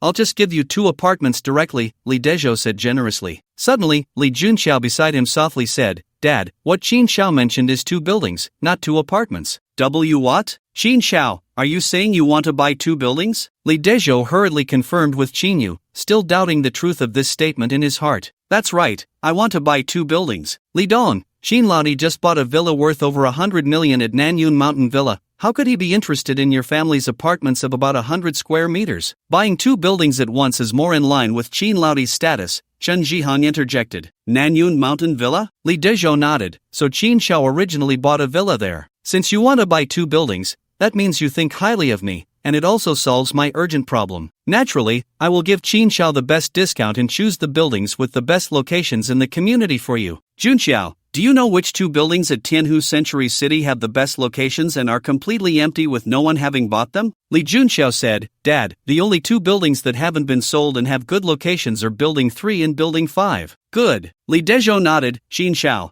then let's go with these 2 buildings. How does that sound? No problem. As for the price, actually, the new urban area over there is just starting to develop in recent years, and the housing prices are generally not high. A 130 square meter apartment sells for 4.5 million, and a whole 38-story building is originally priced at 600 million, but Qin Xiao only needs to pay 500 million. 500 million for a building? Won't Boss Lee be selling at a loss? Qin Yu laughed. Qin Xiao, rest assured, to be honest, this price, after deducting costs, still leaves a small profit. How about this? I don't want to take advantage of you. Let's calculate one building at 500 million. You can pick two more for me, a total of 4 buildings, for 2 billion. Qin Yu decisively stated. Qin Xiao, are you saying you want to buy 4 buildings? Or do you want to buy them at the price of 500 million each? Li Dezhou was a bit excited. That's right, tomorrow I'll go directly to your sales office to sign the purchase contract, Qin Yu said. This is the demeanor of a wealthy man. Jiang Xian had seen Qin Yu act this way twice and felt nothing. Chen Jihang understood Qin Yu's depth a bit more and felt nothing either, while Chao Jinghua was slightly surprised. Li Junqiao and Gu Qianqi, the 2 former classmates, were the ones most impacted. From the moment they saw Qin Yu's extraordinary status, they were shocked, and later learned he spent 12 billion to buy that 7-star hotel, which was even more astonishing, making them truly feel the distance between Qin Yu and them. Just a moment ago, they heard Qin Yu say he wasn't interested in the olive branch thrown by Li De, thinking he was just making polite remarks because he had no money. Who would have thought he would turn around and spend 2 billion to buy 4 buildings? What else could they say? They were numb. Qin Yu had already become someone they looked up to, just as they once looked up to him. Li Dezhou laughed heartily. Qin Xiao, since you say so, I, Li, can only be moved. Not only are you taking care of my family's business, but you are also solving our urgent financial difficulties. Come, let me toast you again. Saying this, he raised his glass. I also have a stake in Tianhu Century City, and I am even involved in Boss Li's new project. Brother Qin, you are also helping me out this time, so let's all raise a glass to Brother Qin, Chao Jinghua said. With that, everyone raised their glasses, and Qin Yu had no choice but to drink with them. The table was lively,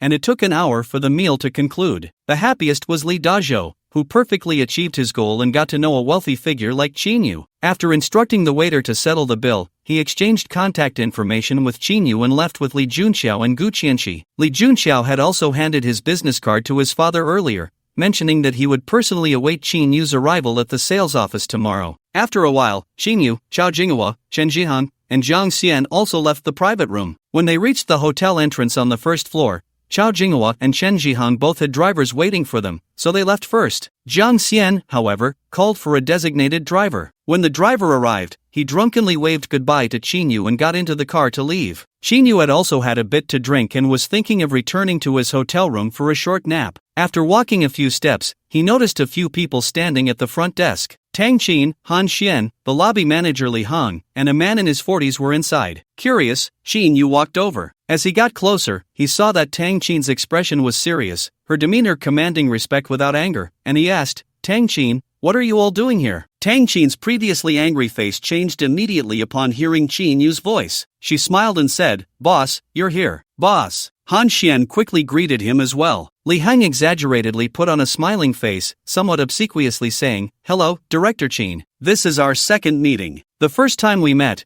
I thought you were quite impressive. Truly an extraordinary person, a model for our generation. You see, I'm about to become your subordinate. In the future, if you have any orders, just let me know. I will definitely serve you diligently, bowing and toiling, until the end. Li Hang kept racking his brain for more flattering words to express his loyalty in front of the new boss. He hoped to gain the boss's attention and soar to success like Tang Qin and Han Xian. However, as he spoke, he suddenly choked on his words, his expression shifting from flattery to one of near tears. Out of the corner of his eye, he caught sight of Tang Qin's beautiful eyes glaring at him like daggers, her face covered in a layer of frost. The proud Ma Wenxiu seemed to have just made a fatal mistake. Wasn't he stealing her thunder right in front of Tang Qin? Ever since the high-level meeting held today, where it was revealed that Qin Yu had become the owner of the hotel, Ma Yichuan had been replaced by Han Xian in his position. What he hadn't expected was that Tang Qin, who used to be an ordinary employee, had now become the vice-chairman of the hotel, even outranking Han Xian. After becoming vice-chairman, Tang Qin seemed like a different person, her temper fiery and no less fierce than Ma Yichuan's had been. Offending this lady would surely lead to trouble in the future. Han Xian noticed the change in Li Hang's expression and then glanced at Tang Qin, seemingly understanding something,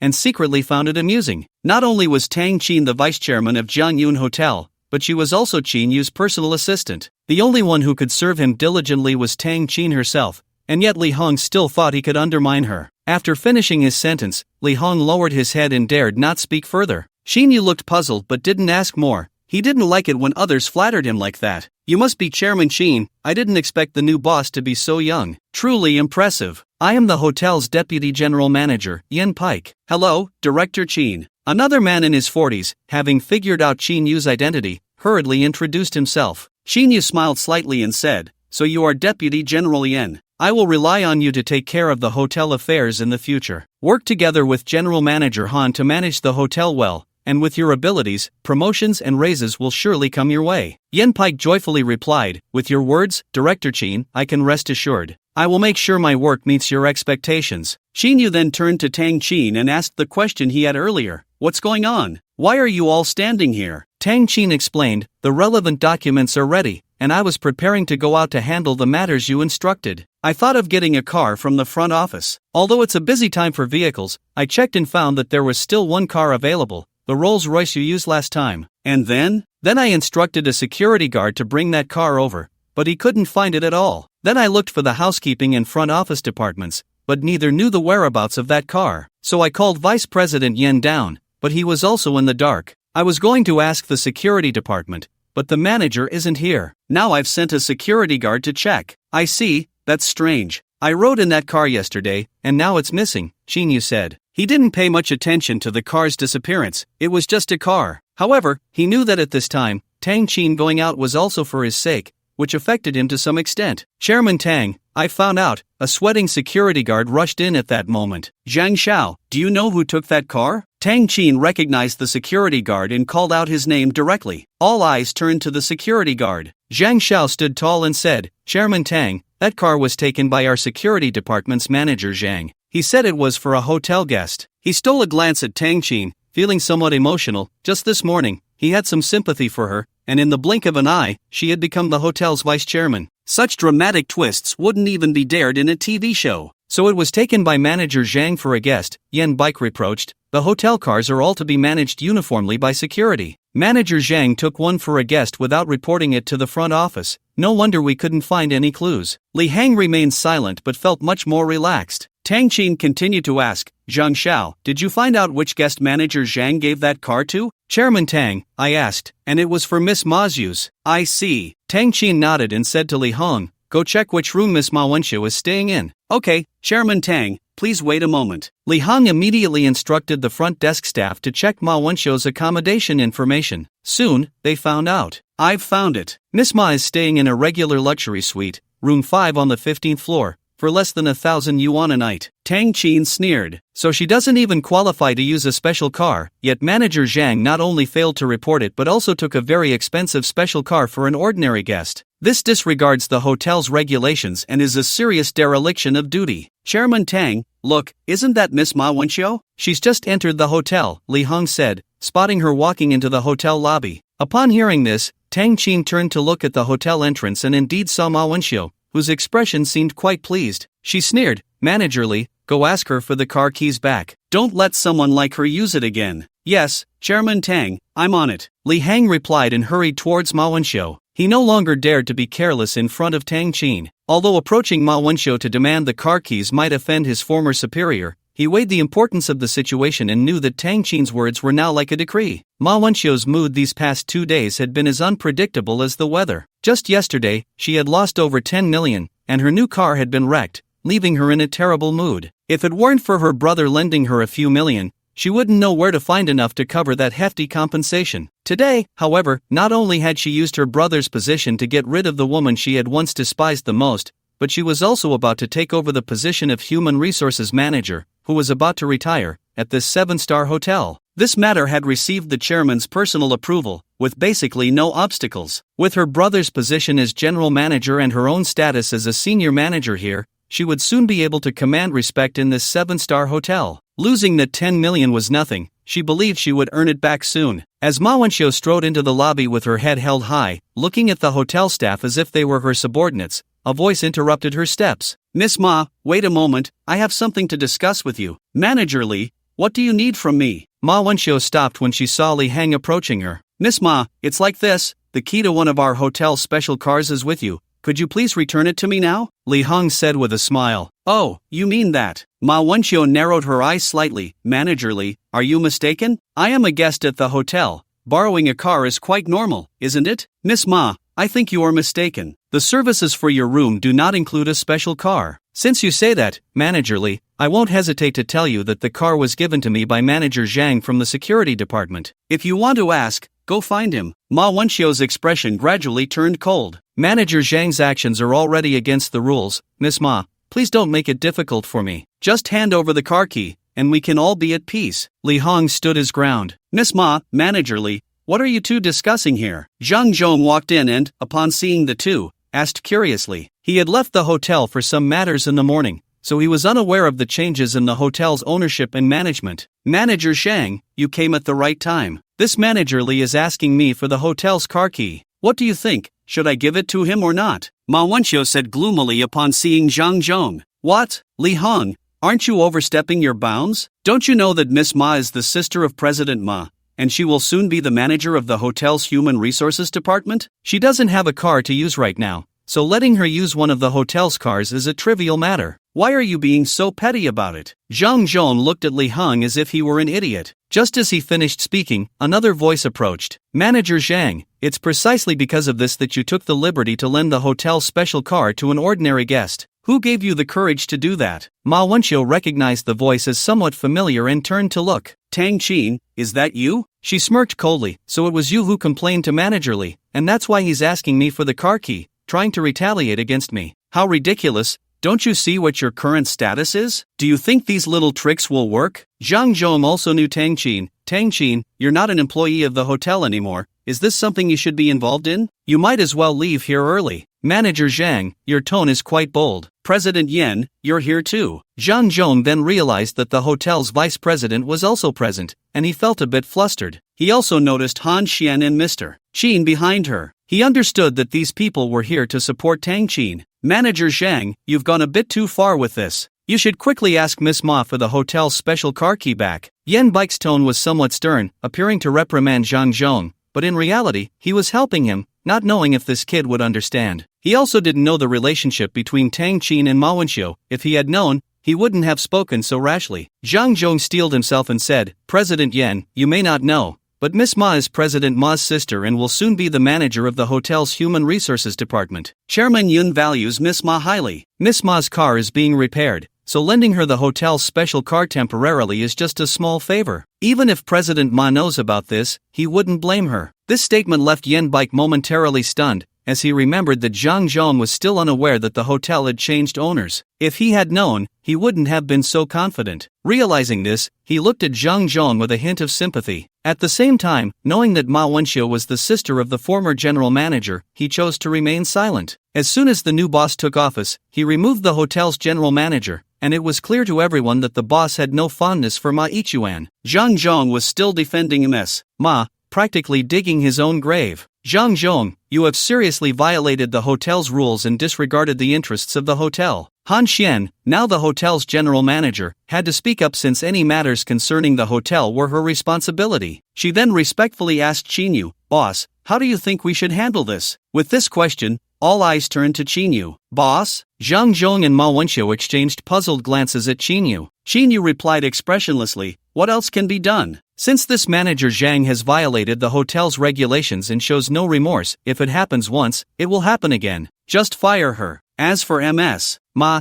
take back the car keys from her. The hotel's HR manager shouldn't even think about it. Alright, boss, I'll take care of this matter. Han Xian quickly responded. What's going on? How did Mr. Qin become the hotel's owner? Zhang Zhong asked, still somewhat dazed. He is the hotel's owner? Ma Wenxiu laughed as if she had heard the biggest joke. Isn't this ridiculous? I saw the real owner, Director Yun, this morning. How did this hotel become Mr. Qin's? What kind of play are you putting on? Don't insult my intelligence, okay? Ms. Ma, Manager Zhang, let me answer your questions. Li Heng felt it was his turn to step in and cleared his throat. After seeing both of them look at him, he smiled and said, Mr. Qin has acquired all the shares of the hotel, including those of Yun Zhengong. So, he is the sole big boss of Jiangyun Hotel. Ma Ichuan is no longer the general manager here, the current general manager is MS Han Xian. As for MS Tang Qin, she is now the vice chairman of this hotel. Do you understand now? Li Hong, are you serious? Zhang Zhong's face turned pale. Everything he said is true, replied Yen Bike. Zhang Zhong's expression changed repeatedly, even Vice President Yen acknowledged it, so it must be true. He hurriedly pleaded with Qinyu, but his throat felt blocked, and he struggled to speak. Qin, Director Qin, I was wrong. Can you forgive me this time? I promise to change and will never let this happen again. Sorry, I'm not your boss anymore. This sentence was like a bucket of cold water, extinguishing the last glimmer of hope for Zhang Zhong. Director Qin, please give me another chance. Considering I've worked hard and been dedicated to this hotel for years, I may not have achievements, but at least I've put in some effort. Shut up, Zhang Zhong. Since Director Qin has spoken, you should understand that saying these useless things won't help. You've been dedicated? Those years you've spent here doing those shady things, thinking I didn't know? I don't need to point them out one by one, do I? Yen Bike sneered. Zhang Zhong's face showed despair, and he had no words left. Ma Wenxiu's face was as pale as paper. This wasn't a dream. She pinched her finger, and it hurt. It wasn't a dream. These people had teamed up to deceive her. In just a short time, everything had changed. Her brother was no longer the general manager of this hotel,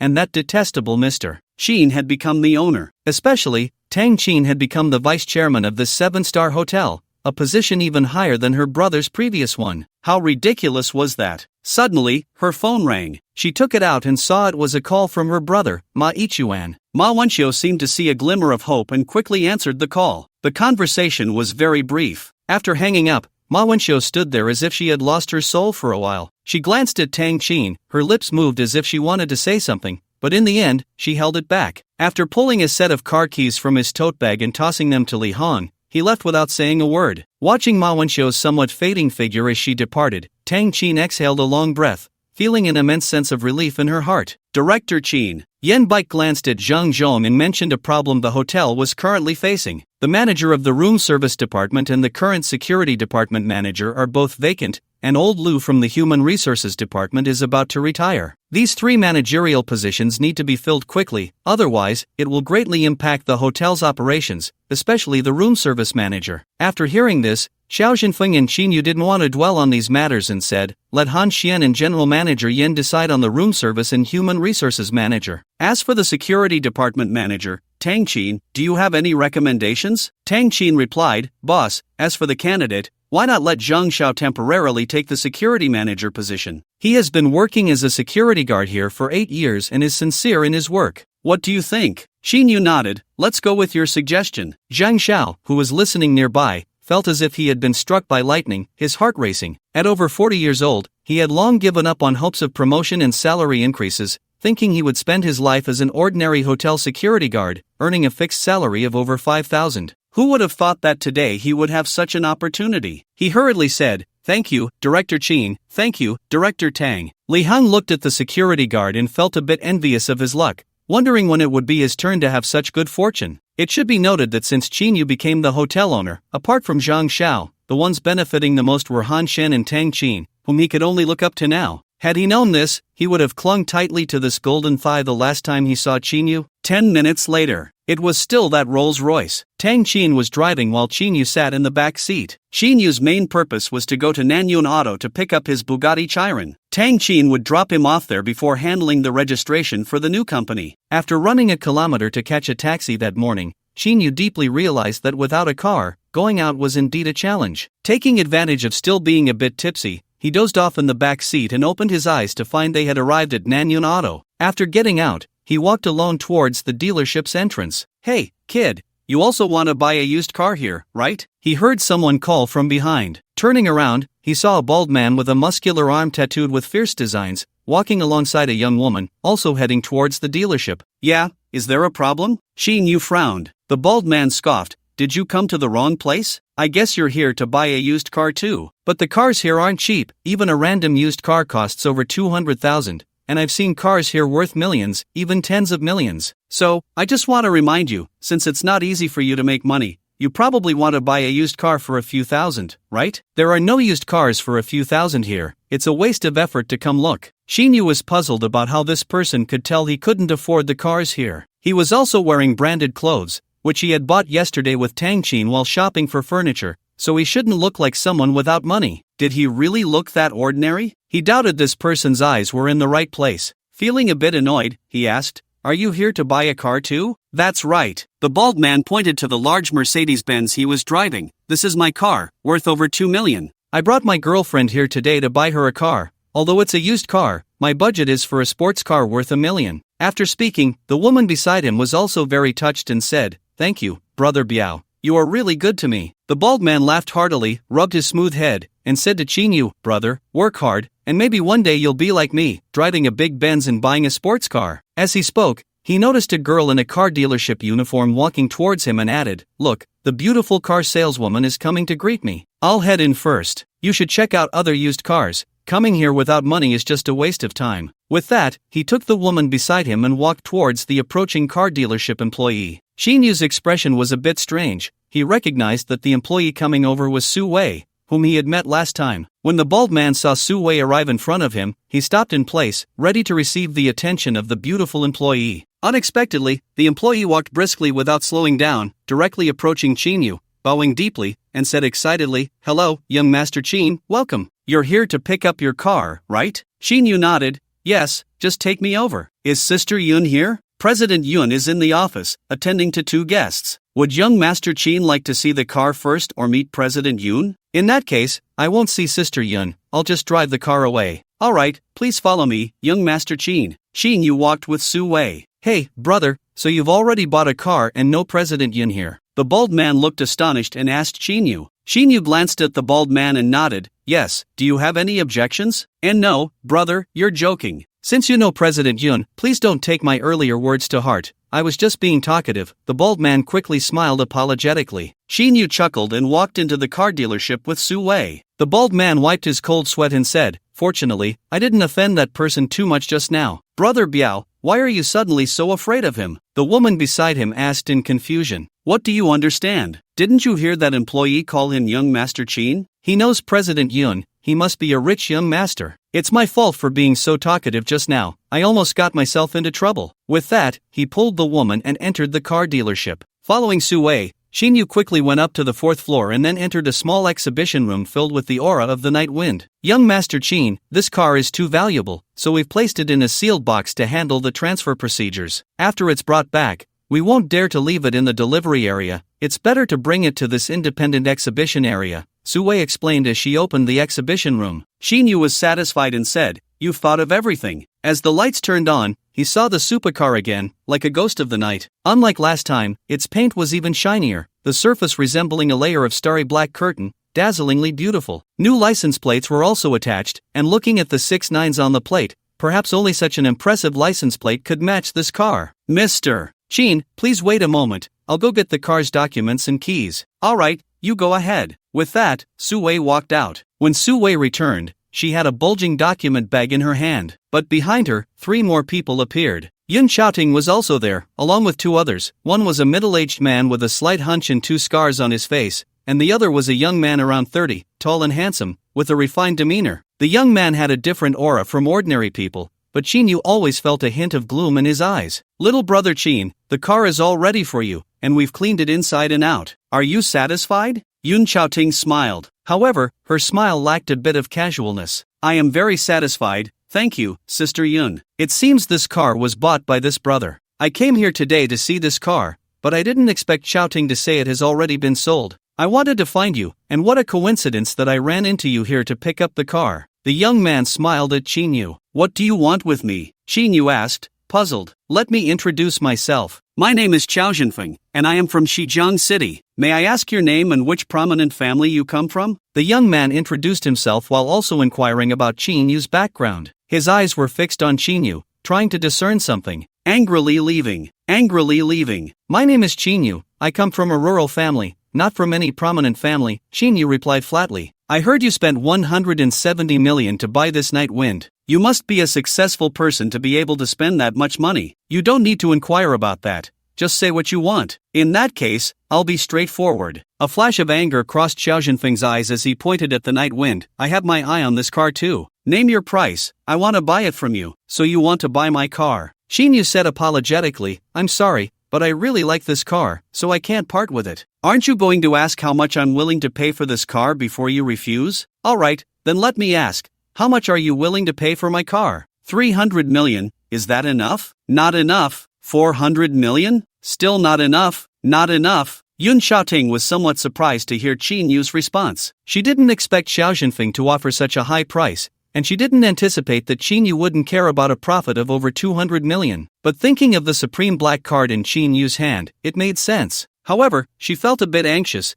She didn't want Qin Yu to have a falling out with Xiao Zhenfeng. Moreover, since Qin Yu didn't know Xiao Zhenfeng, it made her even more perplexed. If she had known, she wouldn't have let Xiao Zhenfeng know when Su Wei came to get the car keys earlier. How dare you, kid? Do you have the audacity to be rude in front of the young master? The hunchbacked man beside Xiao Zhenfeng could no longer hold back. Hearing Qin Yu say still not enough, he scolded loudly. In Shijiang City, who would dare to disrespect his young master? Even in Nanjing City, the head of a prominent family would have to be polite and deferential upon hearing the name Xiao Zhenfeng. Now, he was being toyed with by a young brat. Xiao Zhenfeng's anger grew, but he held it in. His nature was usually brutal, but in front of the woman he loved, he always appeared gentle and refined. He said, "Gui Dao, do not be rude." "Yes, young master," Gui Dao quickly replied. Qin Yu found the name Gui Dao a bit strange but didn't ask further. "Qin Yu, if you are not satisfied with 400 million, then name your price. How much do you want to sell it for?" Xiao Zhenfeng said slowly. In fact, he didn't think much of this sports car,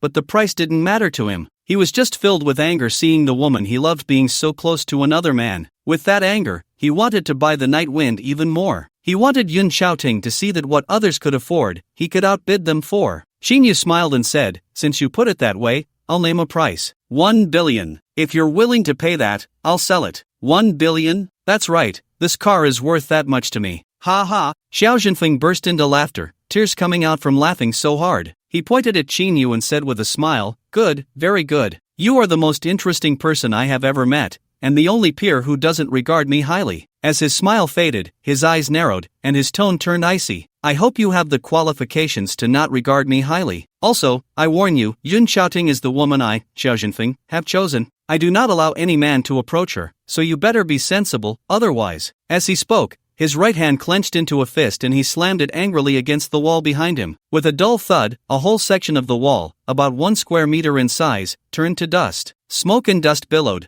leaving only a large hole in the wall. "Otherwise, it will be like this wall, reduced to ashes." "Xiaoting, I'm sorry for losing my composure. I'll take my leave now." Xiao Zhenfeng let out a long breath and said to Yun Xiaoting before striding away. The hunchbacked man known as Ghost Blade glanced at Qin Yu with a hint of pity before following suit. Su Wei was already terrified, her face pale, standing there trembling slightly. Qin Yu looked at the massive hole in the wall, somewhat in disbelief. He walked over and saw clearly that the wall was indeed made of bricks, not some decorative partition. "My goodness, have I encountered a superhero or a martial arts master? That pretty boy is a martial arts master?" Qin Yu was bewildered. This was beyond his understanding. "Su Wei, you should leave first, and don't tell anyone about what just happened," Yun Xiaoting instructed Su Wei. "Okay, President Yun, I'll leave right away." Su Wei handed the document bag in her hand to Qin Yu and hurriedly left. "Sister Yun, who was that person just now?" Qin Yu suppressed a hint of worry and pretended to be calm as he asked. "Xin younger brother, didn't he say? He is Xiao Zhenfeng from the Qiao family in Shijiang City." "You really don't know his background?" "I truly don't know. This is the first time I've heard that name. You need to be more careful in the future, you've offended him this time. Given his past character, he won't let you off easily and might do something detrimental to you."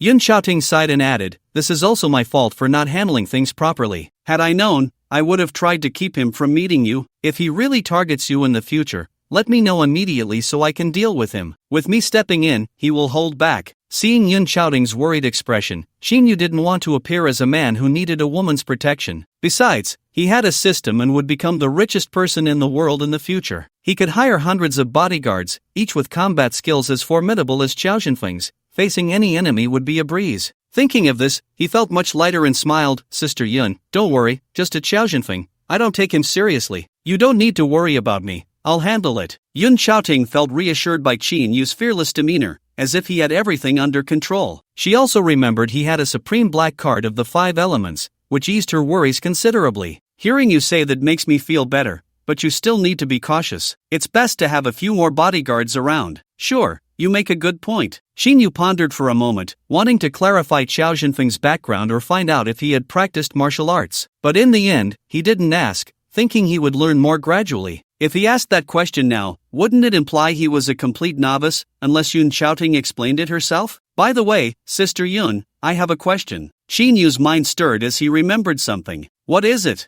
Go ahead. What is your relationship with the former chairman of Jiangyun Hotel, Yun Zhengong? He shares your surname. Could he be your uncle or something? Or maybe your father? Xin younger brother, why do you ask this? Do you know Yun Zhengong? Yun Qiaoting countered with a question. I met him for the first time today, so I wanted to ask you. He is considered my uncle because he is a year older than my father. He is 56 this year. Speaking of relations, my grandfather and Uncle Yun's father were brothers. However, before the family was divided, my grandfather left the Yun family of Jiangnan City and went to Shijiang City to make his way. Speaking of which, you should understand my relationship with Yun Zhengang. Fong family. What is your relationship with the Yun family of Jiangnan City? Xinyu nodded and asked again. Not distant, but not very close either. I do visit during the New Year and festivals, Yun Qiaoting said, then seemed to think of something and added, Brother, you mentioned that Yun Zhengang was the former chairman of Jiangyun Hotel. What's the story there? Is he not anymore? Jiangyun Hotel has always been a property of the Yun family, and he is also the head of the Yun family. Has the chairman position been handed over to someone else in the Yun family? It hasn't been handed over to someone else. I am now the chairman of Jiangyun Hotel, Xinyu said somewhat shyly.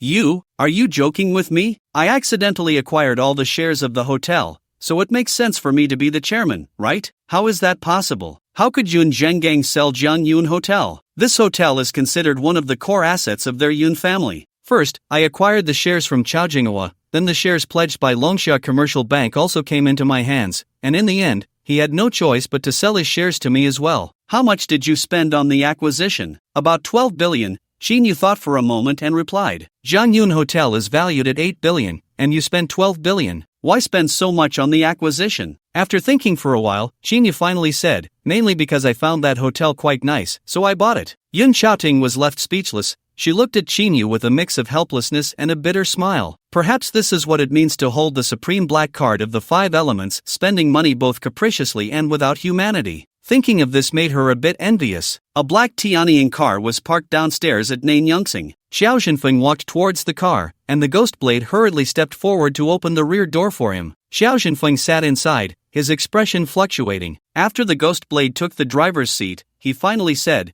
You don't need me to teach you, do you? Hearing this, the ghost blade let out a slight sigh of relief and quickly replied, Young master, that kid's parents live in the countryside. He has 2 businesses in Nanjing City, Huajiang Plaza and Jiangyun Hotel, which he just completed a full acquisition of today. As for other deeper identities, we haven't been able to find out due to the short time. Xiao Zhenfeng sneered coldly, with just this little information, he dares to show off in front of me, not knowing his own death. No matter what his identity is, just crush him directly. This matter is up to you. If I see him alive again, Ghostblade, you know the consequences. Rest assured, young master, he won't survive tonight. If I can't do it, I'll bring his head to you. Afterward, regarding the 2 businesses under his name, Jiangyun Hotel is somewhat useful to me, so I'll keep it. As for Huajiang Plaza, just ignore it, it's tasteless. Yes. Xiao Zhenfeng narrowed his eyes slightly, the malice in his gaze easing a bit as he said softly, Let's drive back to Shijiang City first. After all, this is Fong family's territory. If that kid is connected to the Fong family, it could be troublesome. Young master, what's so scary about the Fong family? I heard that old Master Fong's time is running out. If he is gone, that young lady of the Fong family will be left unsupported.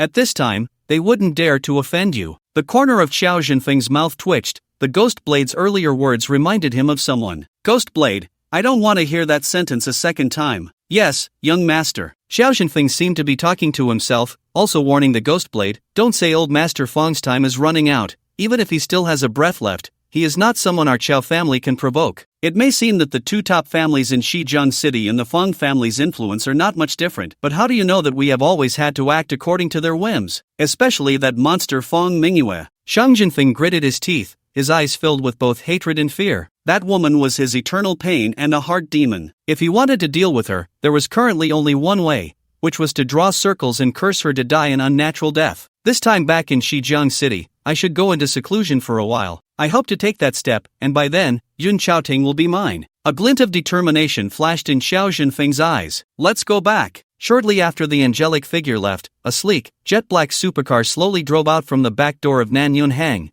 making its way towards the main road intersection. This car was the Bugatti Nightwind driven by Chinyu. After chatting with Yun Chaoting for a few moments, he drove away. Once outside, feeling the heavy odor of the air inside the car, he rolled down the window to let in some fresh air, first expelling the stale air. Just then, the bald man Hu Biao and a young woman walked out of the car dealership, looking as if they hadn't bought a car. Standing outside his big Benz, he immediately became captivated by the Bugatti Nightwind. He also saw Chinyu sitting in the driver's seat with the window down, which surprised him even more. The car's appearance was simply too eye-catching. Anyone who saw it would know its price was definitely not cheap. Hu Biao stared wide-eyed as the Nightwind roared onto the main road, its engine roaring like an arrow released from a bow, disappearing from sight in the blink of an eye. He quickly walked over to Su Wei, who was standing not far away, to inquire. Bugatti Nightwind, 180 million. Upon learning the name and price of the car, Hu Biao felt a bit awkward as he walked. 180 million for a car, they really don't treat money as money.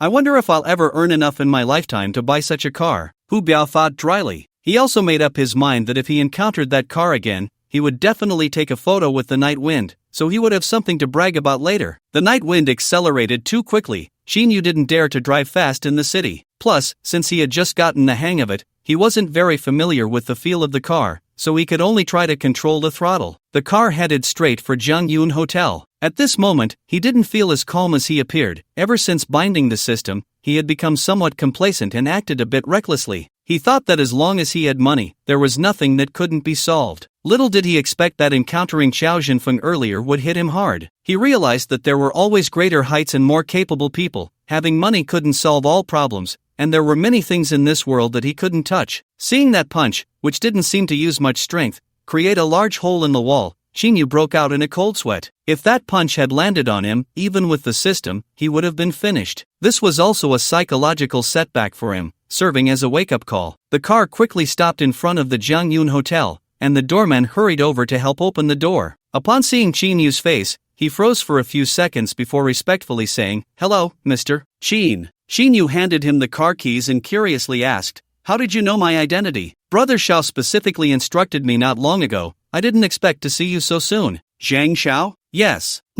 Good. Please park my car properly and leave the keys at the front desk. I'll come down to get them later." "Okay, Mr. Chin, I will take good care of your car." Chinyu smiled at the doorman and walked towards the lobby. Upon entering the hotel lobby, he thought for a moment and took the elevator up to the 36th floor, entering the chairman's office and sitting down. Not long after he sat down, he heard a knock on the door, and then Han Xian pushed the door open and entered. "Boss, you're back," Han Xian said with a smile as she walked over. Chinyu gestured for her to sit down, then asked, "Han Xian, how are things at the hotel? Is everything on track?" "Don't worry, boss, there are no issues with the work now." "That's good." Han Xian smiled and said, "I wanted to let you know that there's a special room reserved for the boss at the hotel, much larger and more luxurious than room 3601. I've already tidied it up for you, you can go stay there directly." "No need, I'll stick with the presidential suite I had before." "Just keep that room for now," Chinyu replied. He was feeling a bit down and wasn't in the mood to think about these things.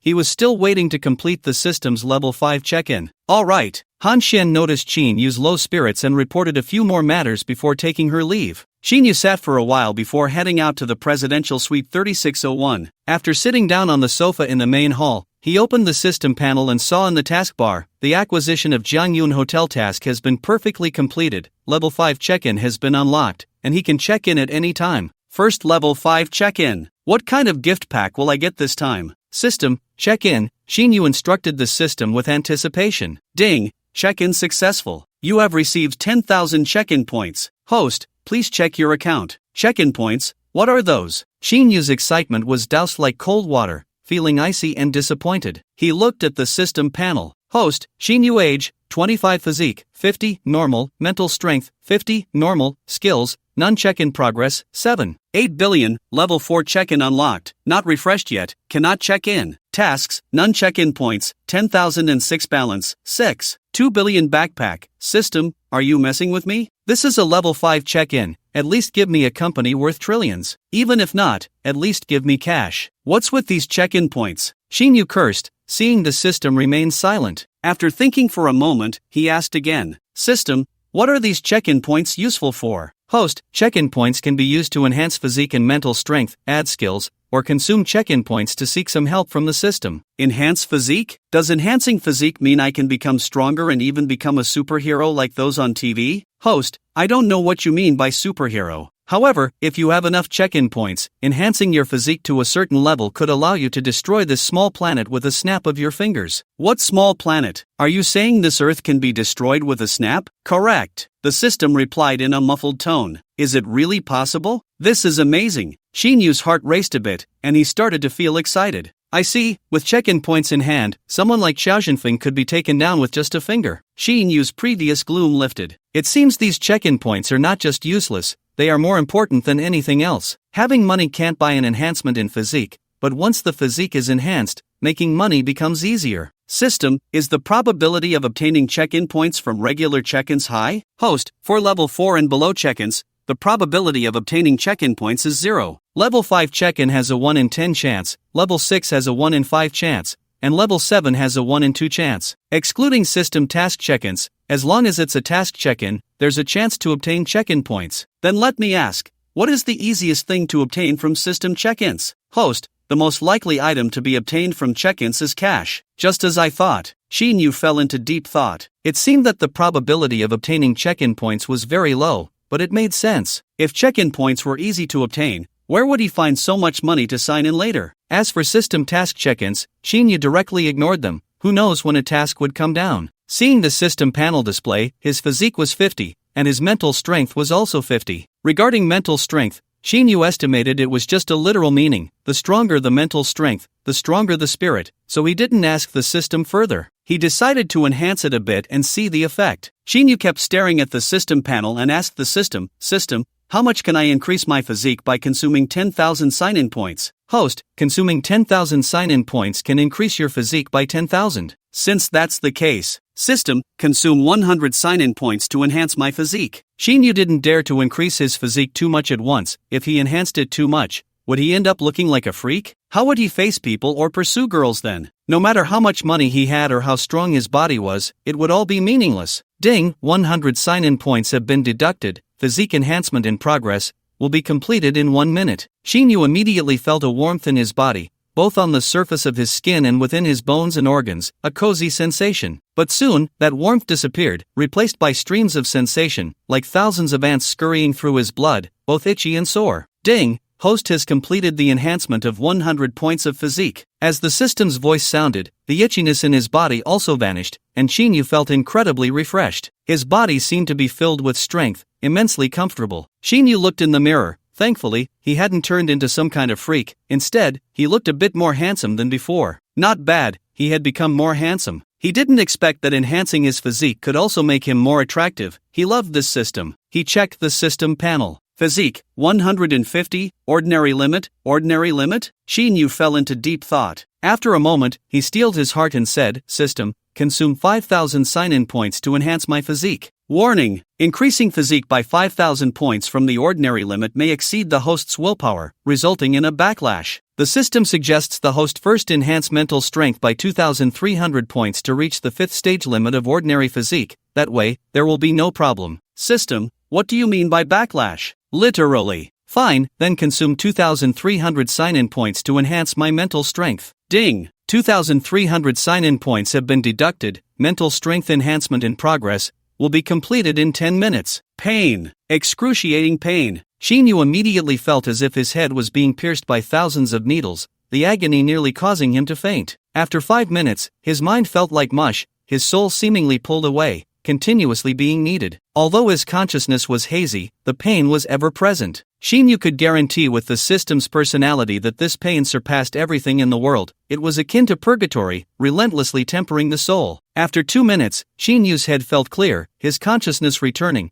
as if his soul had been purified and sublimated. From endless pain, it transformed in an instant into immense comfort, making him feel ethereal. Ding! Congratulations host, enhancement of 2,300 mental strength completed. Although the process was painful, it was worth it. Shinyu's eyes were incredibly clear, his mind seemed to have opened up, everything connecting seamlessly. With a slight movement of his ears, he realized that even if there were walls blocking him, he could hear conversations hundreds of meters away. He could hear footsteps in the corridor of this floor, and it felt as if he could see the appearance of the person walking. With his eyes wide open, looking down from the 36th floor window, he could clearly see the pedestrians on the ground and the clear river water. His sense of smell and perception had also increased exponentially. This was the change brought about by powerful mental strength. At this moment, Shin Yu's mind was incredibly clear, and his thoughts were sharp. System, if I consume all my sign-in points to enhance my physique, what level will I reach? Consuming all the sign-in points the host currently possesses can reach the 10th stage of ordinary physique. If I just reach the 10th stage of ordinary physique, how many sign-in points will it take? Need 7,250 sign-in points. In that case, let's consume 7,250 sign-in points to enhance my physique. Ding, 7,250 sign-in points have been deducted. Physique enhancement in progress. Will be completed in 15 minutes. Shin Yu once again felt the surge of heat in his body. This time it was incredibly intense, as if his body were on fire. After a long while, a trickle formed, like countless insects biting, both sour and itchy, yet sharp and painful. It permeated his skin, his organs, and his blood, every part of his body. The indescribable pain intensified with each wave. Shin Yu could endure all of this. Although the discomfort felt like being sliced by 1,000 sharp blades, it was nothing compared to the pain he felt when enhancing his mental strength earlier. He looked at the system panel and saw the physique bar fluctuating continuously. Ordinary body level 1, ordinary body level 2, ordinary body level 5 limit, ordinary body level 6, ordinary body level 10. An hour later, Shin Yu slowly emerged from the outdoor swimming pool of the presidential suite, climbing up the edge of the pool. He had held his breath for over half an hour inside, without feeling the slightest bit of suffocation. The layer of dirt expelled from his body and the sweat all washed away, leaving him feeling refreshed. His body contained boundless power, like a giant dragon hidden deep within, eager to unleash a punch. But he also knew that everything here would turn to dust under the force of his punch, so he refrained from trying. What made Shin Yu even happier was that his appearance had changed significantly. After putting on his clothes, he looked like an extraordinarily handsome man with an otherworldly charm that could captivate countless women. He seemed to have grown taller. His streamlined physique looked somewhat slender, yet full of explosive power. His face, compared to before, appeared more chiseled. At that moment, the phone rang. It was a call from Tang Chin. She called to give a work report, saying the new company was registered, and the company fund account was opened. The money Chin Yu transferred to her bank account had also been moved to this company account. She was now at Huajiang Square and had found a renovation company, which would come to the office building for renovations tomorrow. When discussing the establishment of the new company's foundation and how to recruit employees, Shin Yu instructed Tang Chin to go directly to a headhunting company for talent,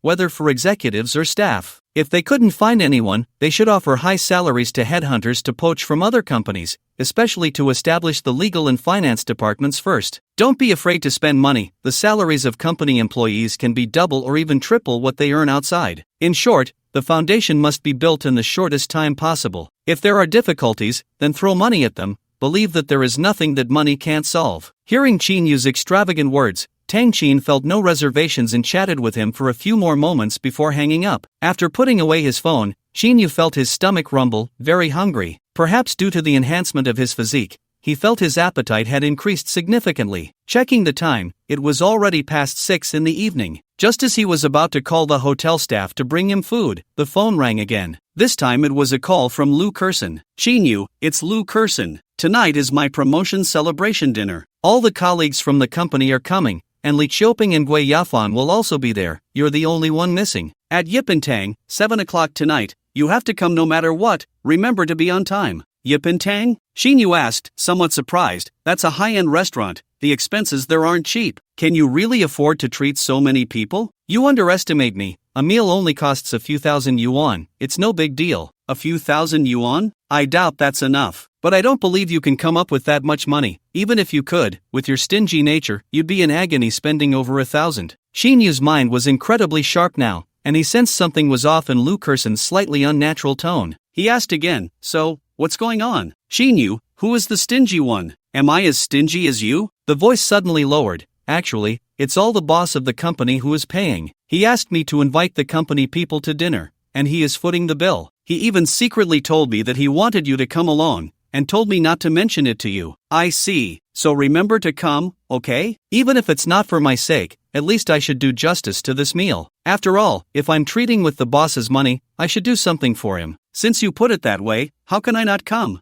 Alright, remember, 7 o'clock at Ipin Hall, don't be late. After saying that, without waiting for Chinyu to respond, he hung up the phone. Hearing the busy tone on the other end, Chinyu put away his phone, feeling a bit irritated. In the end, he called the hotel staff to send up a dinner, deciding to eat first before heading out, as he was really too hungry right now. 10 minutes later, Chinyu finished the meal, but he was only half full. He realized that his appetite had changed and could no longer be compared to before. In the past, he wouldn't have been able to finish even half of this large portion. He then went downstairs and got into the dark night wind. The roar of the super-large displacement engine echoed as the dark night wind sped down the main road. With Chinyu's extraordinary mental strength and physique, driving the dark night wind felt natural as he gripped the steering wheel, becoming increasingly familiar with the car's performance. On the road, other vehicles would intentionally or unintentionally avoid Chinyu's dark night wind, making the journey quite smooth. The car drove quickly, soon arriving at the entrance of Ipin Hall. After parking, Chinyu checked the time. It was just a few minutes before 7. He had thought he would be a few minutes late, but it turned out he was early. He glanced at a black Mercedes in the distance, then turned away, his eyes a bit cold. He had noticed that the car had been following him all the way, and he sensed a hint of malice from it. The visitor was not friendly and seemed to harbor ill intentions. Who could it be? Several thoughts flashed through Chinyu's mind. Xiao Jinfeng? No matter who it was, he would face whatever came his way without fear. Ever since his physique changed, Chinyu had felt a pent-up energy that needed to be released. He was eager for a good fight, and now someone had delivered themselves right to his door for practice. He straightforwardly called Lu Kerson to ask which private room they were in. Then he walked into Ipin Hall, went up to the second floor from the corner, and entered a large private room number 3. Inside, there were 3 tables. One table was filled with ordinary employees from the Qisheng Advertising Design Department, while the middle table was occupied by management and others. Li Qiuping, Lu Xiaotong, Li Ping, and an older woman from finance named Zhang Mei, who was in charge of payroll, were gathered around the table on the left. Chinyu first approached the table of ordinary employees from the design department, greeting everyone with a smile before heading over to Li Qiuping's table. After all, they had been colleagues before and had a good relationship, so he felt it was necessary to observe the proper etiquette. Although their statuses had changed, Chinyu's mindset remained the same. He would not look down on anyone, nor would he elevate himself above others. Even with some changes, he was still just a wealthy person in front of the rich, and just an ordinary person in front of the common folk. Avoiding the middle table, Chinyu walked towards another table. When he glanced over, he froze, a look of discomfort on his face, as if he had swallowed a few flies. He saw Lu Kerson smiling brightly, sitting there with the landlord, Sister Huang. This Sister Huang was in her 40s, with a round waist, short arms, and no feminine qualities to speak of. She had a good heart but talked too much and loved gossip. The last time Suli came over, she had caught Chinyu and asked him a million questions. So, Chinyu was quite reluctant to see her, but now that he was here, he had no choice. If Lu Kerson had mentioned that the landlord was coming when she called, he wouldn't have come even if it killed him. Chinyu, you're here. I knew it. You and Ku Xian are not only housemates but also colleagues, yet I haven't seen you around. Turns out you just haven't arrived yet. Sure enough, Sister Huang, and Lu Xiaotong, Li Ping, and Sister Zhang, I'm here. You came at the right time. I was just talking about you with Li Ping and the others. We were saying how brave you were last time at the company,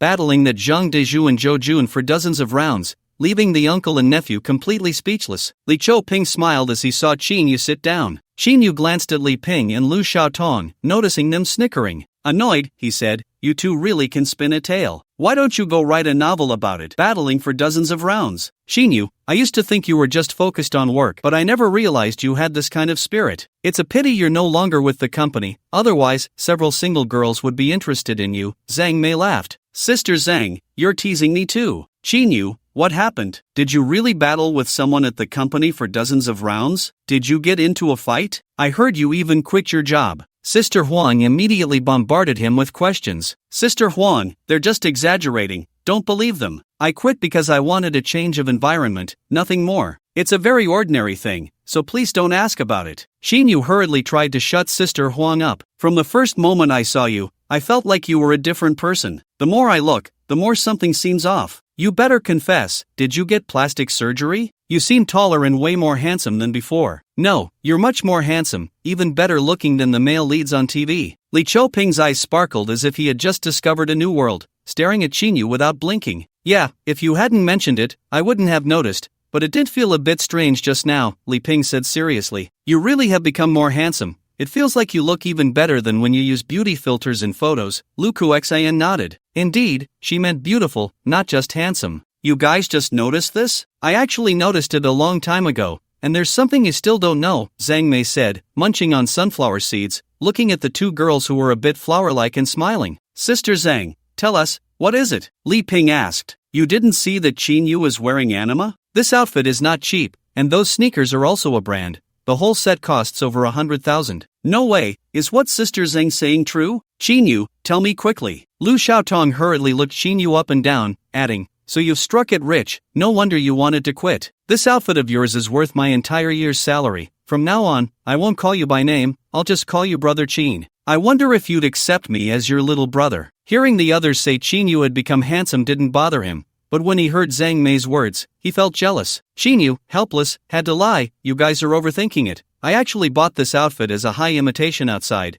It only cost a few hundred. I've seen plenty of branded clothes, and coincidentally, before coming to Qishang Advertising, I worked at an anima specialty store, so don't try to fool me. You worked as a salesperson at anima? Qin Yu looked at Zhang Mei, both amused and helpless. Zhang Mei nodded with a smile. Stop pretending. Tell me, what's the reason you've become both handsome and wealthy? Be honest. Li Qiuping said seriously. Qin Yu looked at the curious faces of the people present, waiting for his answer. With a helpless sigh, he finally said, all right, I'll tell you. I have money now, over 20 billion. I drive luxury cars and sleep in presidential suites at night, so wearing clothes worth over 100,000 isn't excessive, right? Qin Yu knew that one day his identity would be revealed to everyone present, so it was better to confess now. Haven't you heard the story of the boy who cried wolf? Stop lying and just tell us. Li Qiuping was getting angry. Well, Qin Yu, you are a billionaire with a fortune of 200 billion, and I am still the prince of $1 trillion group, Lu Xiaotong said with a look of disdain. Come on, just say it already, stop keeping us in suspense, Lu Kursan urged. Li Ping, the curious one, stared at Qin Yu, her eyes occasionally sparkling as if she were reminded of some male celebrity. Qin Yu was speechless. Just then, the landlord, Sister Huang, spoke up. I actually know what's going on even if you don't say it. You haven't been taken care of by someone, have you? If you were being supported by some rich woman, then everything would make sense. Sister Huang, you have a point. Qin Yu, I didn't expect you to be that kind of person. No wonder you stopped working. Turns out you're living off someone, Li Qiuping said. Qin Yu had no words to respond. Sister Huang was still the same Sister Huang. Her thought process was really quick, but he still needed to explain. Stop guessing blindly, it's not what you think, so don't ask anymore. This statement carried a bit of mental force, giving off an air of unquestionable authority. Alright, since Qin Yu has said so, we won't ask anymore. Otherwise, we might get angry, Lu Kursan said, trying to ease the tension. The others nodded in agreement. Where's your girlfriend, Su Li? Why didn't she come with you? Sister Huang asked again. His girlfriend broke up with him, Li Qiuping chimed in. Sister Huang perked up immediately. Qin Yu, is that true? Qin Yu shot a blame-filled glare at Li Qiuping,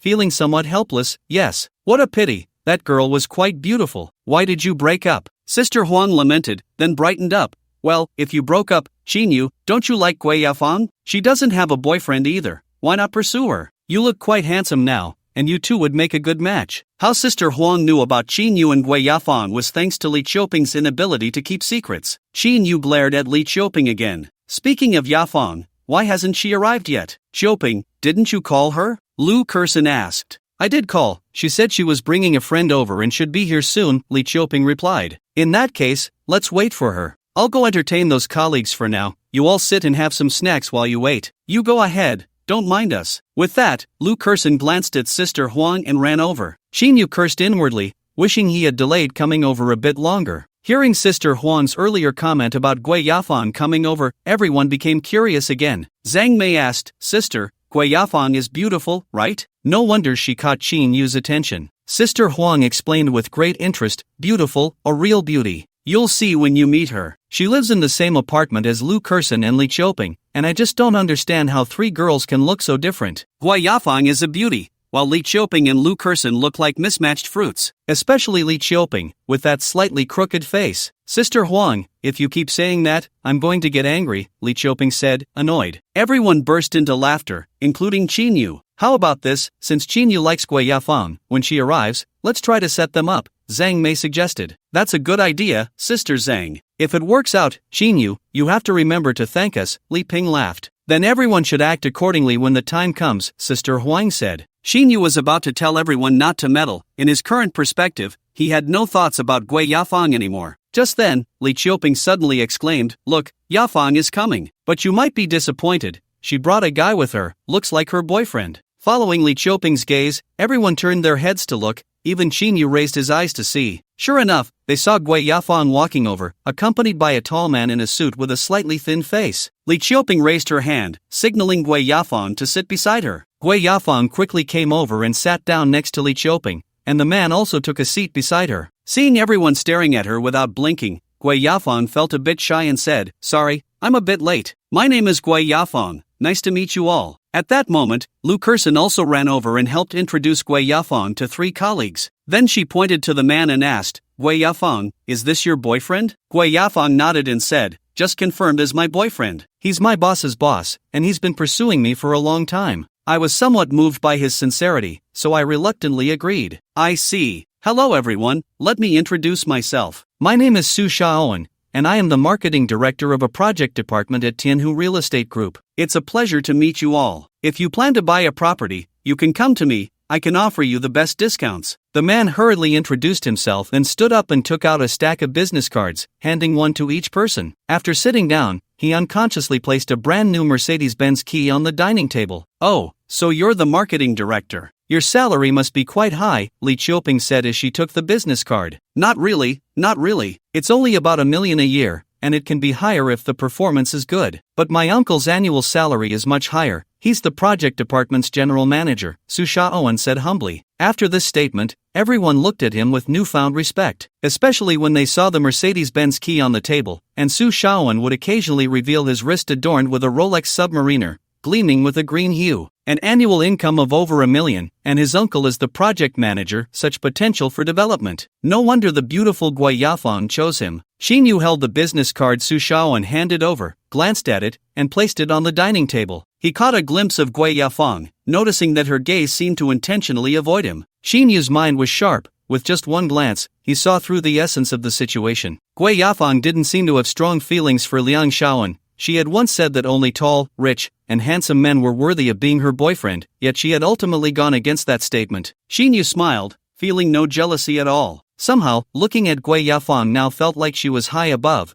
indifferent to the common people. This thought was too terrifying, even startling him. Lu Kerson glanced at Su Shaoan, then secretly looked at Xinyu, feeling a bit sorry for him. Even if Su Shaoan had a high income and strong connections, if she were Gui Yafang, she would prefer to choose Xinyu over him. Xinyu now looked both pleasing and handsome, while Liang Shaoan was tall and thin, with a somewhat unattractive face. She really couldn't understand Gui Yafang. "Forget it," she thought. She said, "You all wait a moment, the food will be served soon. I'll go over there for a bit." With that, Lu Kerson walked away. Soon, the restaurant staff began to bring out the dishes, and a few bottles of wine and drinks were placed on a nearby rack. A few people didn't drink, so in the end, everyone poured themselves drinks. Xinyu was also hungry at this time and buried his head in eating. "Ah, what a pity. I still wanted to match Xinyu and Gui Yafang together, but who would have thought Yafang would find a boyfriend so quickly?" As they ate and chatted, Sister Huang's words floated out. The voice wasn't loud, but it wasn't small either, reaching everyone's ears. Xinyu's hand,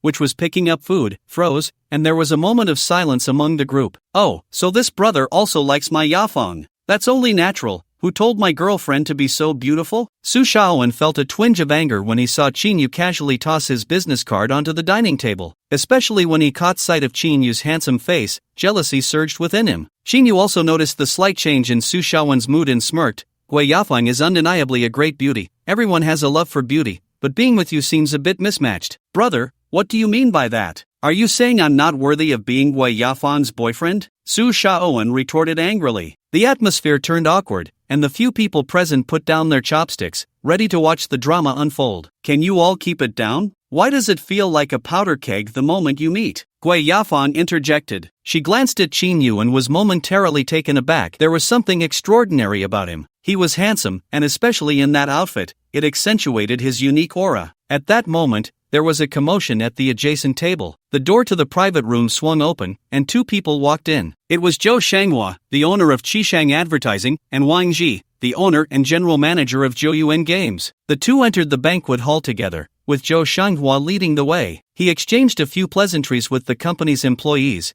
and then Lu Kerson approached to invite them to sit at the central table. Toasting, Zhou Shanghua shook his head and asked, Manager Lu, where is Mr. Shin? Has he arrived? Mr. Shin Yu. He's here, at that table. Lu Kerson pointed to where Qin Yu was seated. Zhou Shanghua spotted Qin Yu at that table, his face lighting up with joy. He exchanged a glance with Wang Ji and said to Lu Kerson, you carry on with your work, don't mind us. Wang and I will go over there for a moment. With that, the two of them went to grab 2 empty glasses and filled them with liquor. Then, each took a glass and headed towards Qin Yu's direction. Look, the boss and Wang are coming over to our table. They might be here to toast us. Oh no, we only have drinks in our glasses, Lu Xiaotong exclaimed, his sharp eyes quickly spotting the approaching company owners. The boss really came, but what's up with Wang from Zhou Yuan Games? Why is he here? Do we have that much clout? Zhang Meiqi wondered. Don't think about anything else, hurry and get some liquor, someone urged. It's too late. As they spoke, the 2 bosses had already arrived. Zhang Meiqi, Lu Xiaotong, and Li Ping were about to stand up when Zhou Shanghua quickly raised his hand to stop them. Don't mind me, just sit and eat. Wang and I just came over to toast Mr. Qin and will leave right after. Mr. Qin.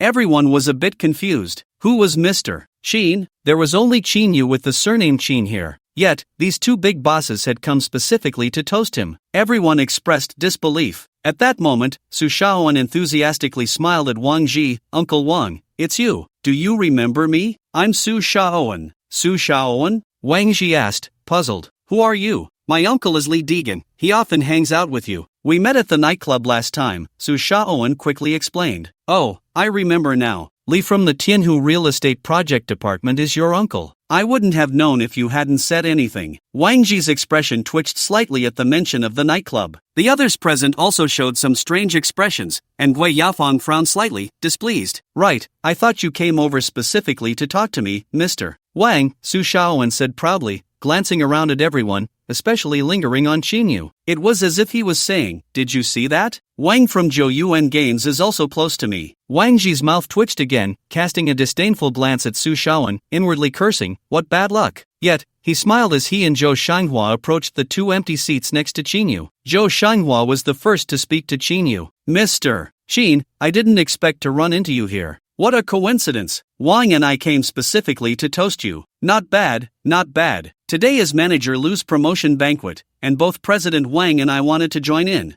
Unexpectedly, when I saw Mr. Qin here, I thought to have a drink with him. You don't mind, do you? Zhou Shanghua hurriedly said. Qin Yu glanced at the drink in his hand, stood up, and smiled. But my drink isn't liquor, you don't mind, do you? No, Mr. Qin, how could you say that? Even though it's not liquor, it's better than liquor. Let's toast with this glass, Zhou Shanghua and I will raise a glass to you, Mr. Qin, you drink as you please. With that, Wang Ji and Zhou Shanghua both raised their glasses. Qin Yu also lifted his drink, gestured, and took a sip. Meanwhile, Wang Ji and Zhou Shanghua downed their drinks in one go. After sitting down, the 3 of them chatted and drank casually, their movements fluid and natural. However, the eyes of everyone present were fixed on them, unable to utter a word. Lu Kerson, standing behind the boss, was so surprised that her mouth fell open. Mr. Qin is really Qin Yu. Zhang Mei and the others sat like wax figures. What did they just see? What nonsense is this about drinks being better than liquor? How could you even say that? And then to say, I finished mine, Mr. Qin, you do as you please? Damn. Qin Yu, you're amazing. Turns out he's an invisible big shot.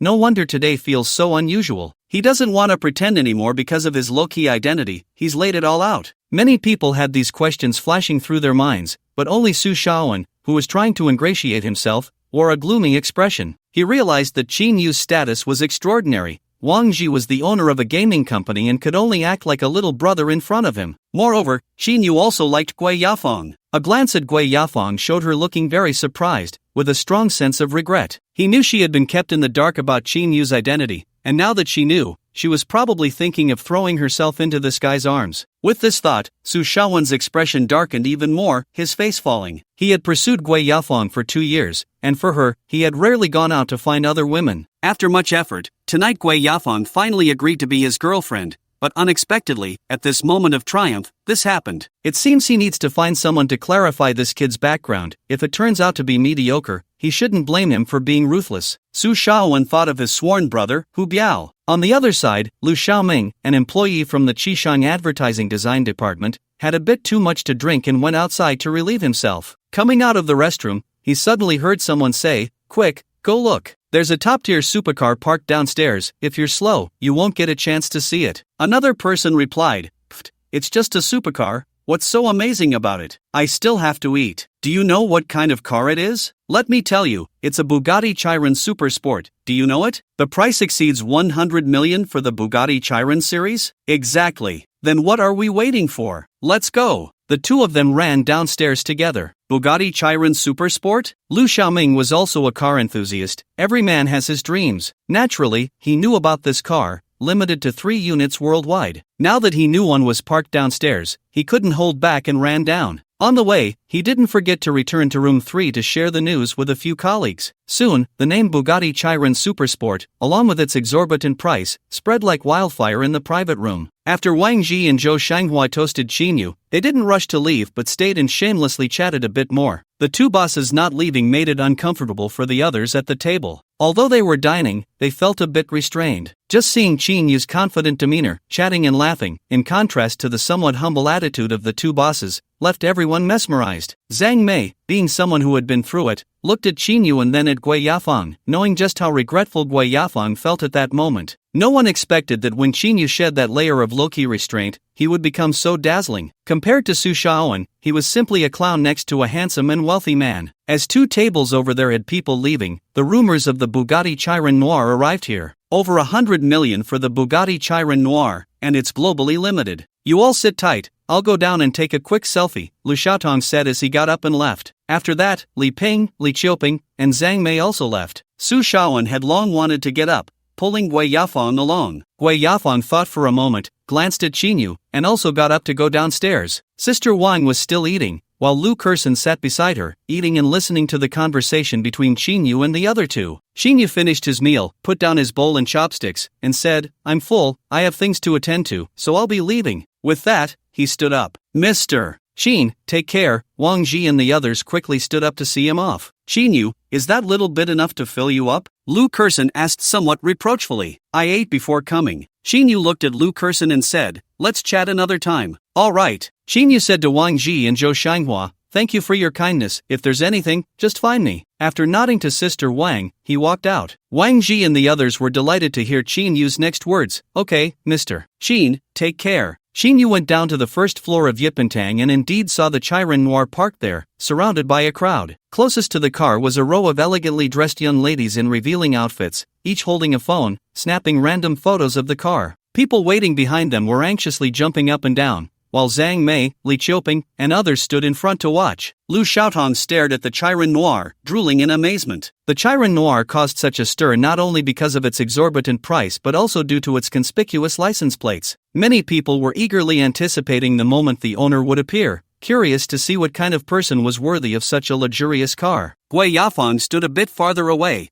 gazing at the Chiron Noir with envy. "If only I could sit in the passenger seat of this over 100 million sports car, how wonderful that would be." She glanced at Su Shaoan and made a decision in her heart. "Director Su, you can head back first, no need to see me off. I want to stay here a little longer." Director Su? Tonight she was still calling him Shaoan, and now she had reverted to calling him Director Su. The implication was clear. Su Shaoan's face darkened, but in an instant, his expression changed, and he smiled gracefully. "Yafeng, you actually want to stay? Just don't stay out too late. Remember to contact me. My phone will be on for you 24 hours a day. I'll be leaving now, goodbye." With that, Su Shaoan went to drive his new Mercedes, which his uncle had just bought for over $1 million. He was feeling stifled and drove straight to a nightclub he used to frequent. Xinyu saw several familiar faces gathered around the Chiron Noir, including Gui Yafeng. He then walked straight to his car. With a little effort, he pushed through the crowd and reached the Bugatti Chiron Noir. A young lady in a super short skirt was taking selfies there. She turned to glance at Qinyu and impatiently said, "Handsome guy, even though you're good looking, you still have to wait in line, don't bother me." Qinyu ignored the short skirt lady's words and took out his car key, pressing a button. A horn sounded, and the Chiron Noir lit up with a magical ambient light. The crowd was stunned. The owner had appeared. So young, so handsome, and a bit aloof. What's more, he wasn't accompanied by any beautiful women. "This is unacceptable." The young ladies were all in an uproar, each one vying to get closer to Qinyu. "Handsome, where are you going? Can I hitch a ride with you? Handsome, my feet hurt, can I get in your car?" Brother, to be honest, I fell in love with you at first sight. Do you like me too? In an instant, sweet and gentle flirtations filled the air. The girl in the super short skirt who had just told Chinyu to go away felt her heart racing. She sensed an opportunity. She was now so close to this dangerously handsome car owner. Wasn't this the perfect chance to get ahead? She quickly struck what she thought was her best pose and, in a flirtatious tone, asked, "Little brother, do you think I'm pretty?" Shinyu felt a chill and replied, "Sorry, could you move aside a bit?" He gently pushed the beautiful girl in front of him aside, opened the car door, and got in. Two other young ladies were unwilling to give up. They bent down and knocked on the car window, saying, "Handsome, can you take me for a ride?" Shinyu ignored them, turned to Zhang Mei and Lu Xiaotong, nodded at them, and then the Bugatti Night Wind drove out of the intersection, the windows still open, leaving behind a cool and handsome profile. "So handsome, I'm in love." The young ladies were mesmerized, wishing they could offer themselves tonight. "Chinyu? Is this car Chinyu's? He drives a supercar worth over 100 million? Lu Xiaotong's heart couldn't take it anymore, recalling what Chinyu had said. Could it be that his claim of having a net worth of 20 billion is true? Zhang Mei remained silent, beginning to understand why the bosses of two companies treated Chinyu with such respect. Li Ping's eyes turned red, her face showing a hint of regret. Meanwhile, Li Qiuping jumped up in excitement, thinking, "I've been living next to a rich young master all this time. I'll have plenty to brag about now." Gui Yafeng, standing dumbfounded at a distance,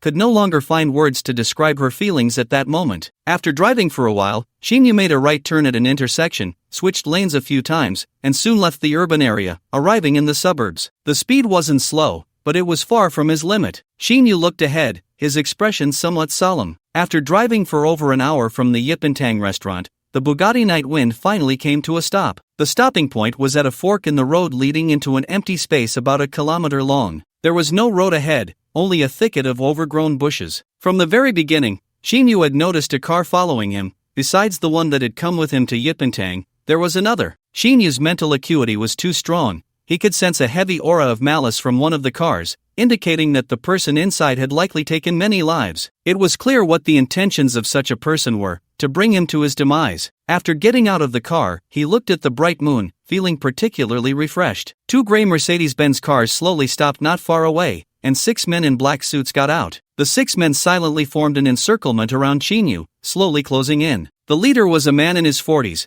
with a tuft of long hair hanging down in front, obscuring half of a face that was missing one eye and half a nose. The other half of his face was covered in pockmarks, making it hard to see his features. One shiny, narrow black eye coldly stared at Xinyu's back. This man was notorious in the cities of Xizang and Nazheng, known as the half-face hired killer. His combat skills weren't particularly high, but he was ruthless and had countless kills to his name. No matter who they were, they had all perished under his blade. Thus, he had become a wanted criminal in Longxia country. Too weak.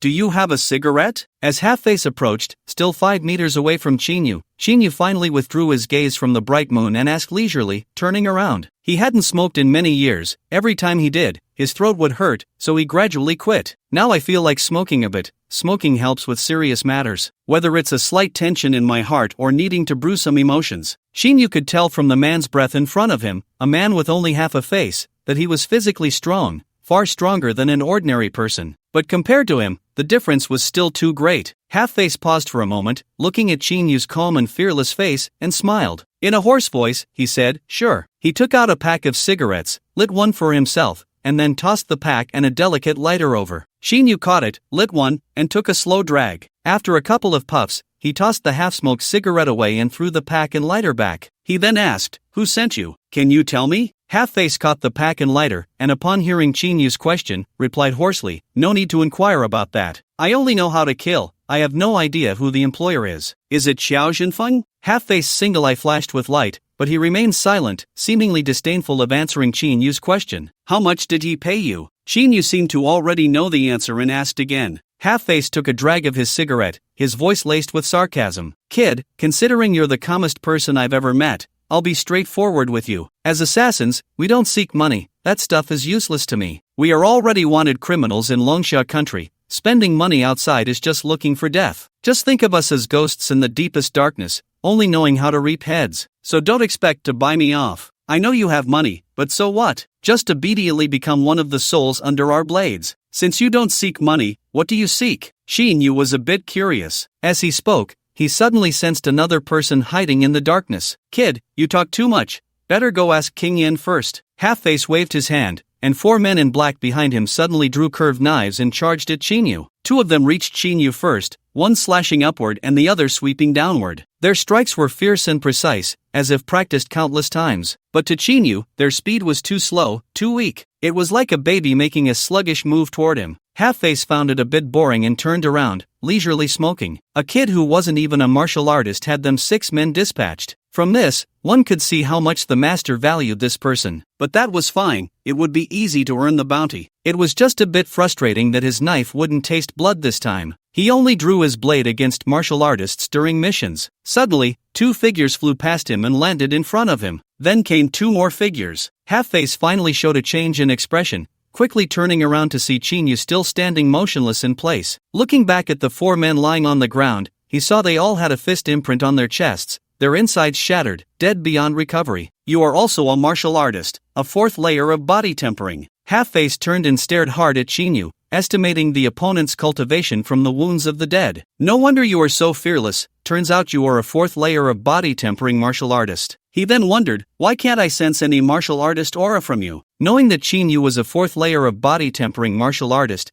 Half-Face couldn't help but feel a bit tricky, as he was only a 3rd layer. A 3rd layer against a 4th layer had almost no chance of winning. However, seeing that the opponent was only in his 20s, he looked like a pretty boy, likely lacking in combat experience. Plus, they still had 2 more men, one of whom had also reached the 1st layer of body tempering. Together they had a chance, especially since the opponent wasn't armed. Particularly, he still had a hidden trump card. You talk too much, if you're going to fight, just do it quickly. This time it was Chinyu's turn to use the same language. When Chinyu made his move for the first time, he felt that the 4 people before him were utterly weak. He had already suppressed his own strength, only using 4 layers of power, delivering 1 punch to each person. Unexpectedly, with just this little bit of power, all 4 still died instantly. I need to practice more in the future, to familiarize myself with my own strength. Killing these people tonight is no big deal, but if I accidentally exert some force and hurt an ordinary person, that wouldn't be good. He exchanged a glance with the half-faced man and drew a short knife. The blade emitted a faint glow.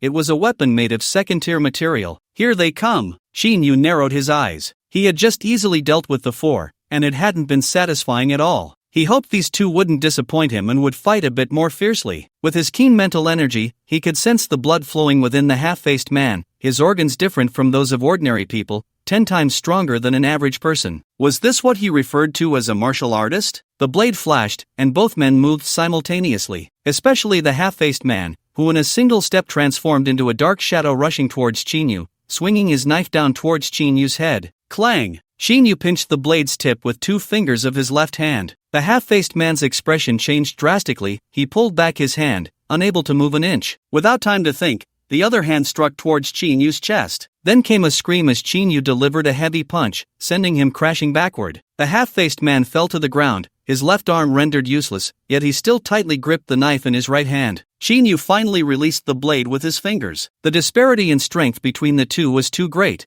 The difference in power unknown how many levels apart. The other man followed up, swinging his knife towards Chinyu's waist. His speed couldn't match that of the half-faced man, but it was much faster than the previous 4. Chinyu lightly leaped back, his toes barely touching the blade, and then he kicked the man on the head, causing his skull to shatter. The fight was still brief, and the outcome remained the same. Chinyu won effortlessly. Too weak. This was Chinyu's assessment of the 5 dead and 1 severely injured.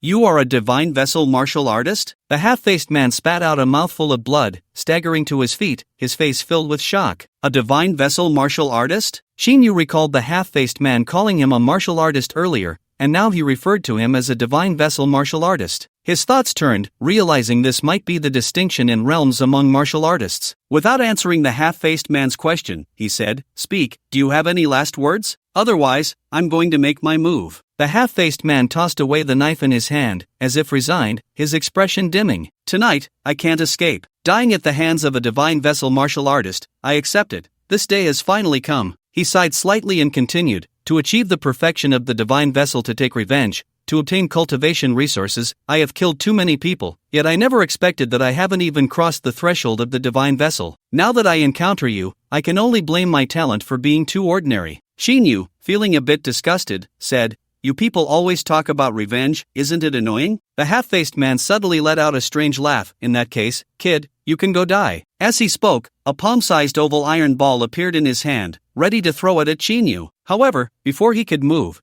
Shinyu had already grabbed him by the neck. With a forceful twist of his wrist, the half-faced man collapsed to the ground. Shinyu glanced at the rolling iron ball that had fallen, feeling a hint of curiosity. Could this be a new type of grenade? Earlier, the half-faced man had been talking to himself, and the murderous intent in his eyes couldn't deceive Shinyu's mental perception. He knew this man still had hidden tricks. Sure enough, as he moved his hand, Shinyu immediately sensed danger. Without thinking, he rushed forward at the fastest speed, grabbing the man's neck and delivering a fatal blow. Kid, not bad speed, and your skills are decent, but when it comes to fighting, you're too reckless, like you haven't learned any martial techniques at all. In the darkness of the night, an elderly man in his 60s, with a straight back and bright eyes, emerged and began to comment on Shinyu. Are you with them too? Shinyu met the old man's gaze, not overly surprised by his sudden appearance. He had sensed the old man's presence long before he arrived silently, and he was already on guard against him. Now that 6 people were dead, it was hard to say whether this man was friend or foe. Don't worry, young brother, I'm actually here to hunt down these few people. I just happened to run into you while you were fighting them. Hey,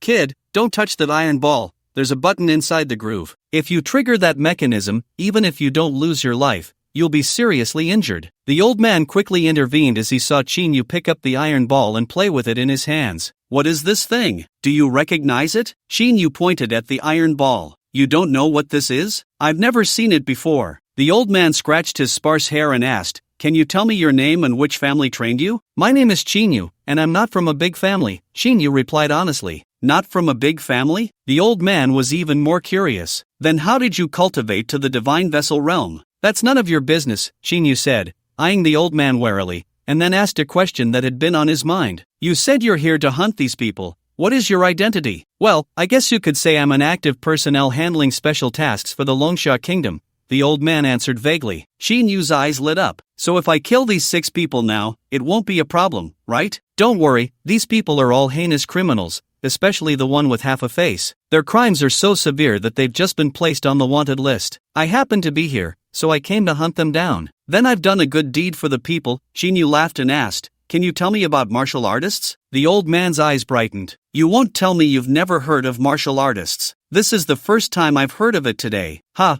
so you're just a young pup fresh out of the world. It's not that simple. A martial artist uses the blood or blood crystals of the blood-devouring iron-armored beast to break through the physical limits of the human body and become a martial artist. The realms of martial artists include body refinement and divine vessel, and above that are the transformation master and the chi master. At this point, you should understand, the old man concluded. Shinyu did not respond. From the old man's explanation, he learned 2 pieces of information. One was the blood-devouring iron-armored beast, and the other was the realms of martial artists. Both were indispensable. So, he was currently at the 10th stage of the mortal body, which equated to which realm of martial artists? After a few seconds of silence, he asked, Old man, what realm are you at now? Should we have a match? The old man laughed heartily. I'm now half a foot into the transformation master realm. Do you still want to fight me? Although I know you didn't use your full strength in the earlier battle, you're still too far behind me. Not necessarily. How about we directly compare our strength? Shinyu stroked his chin, feeling that if it was just a matter of pure strength,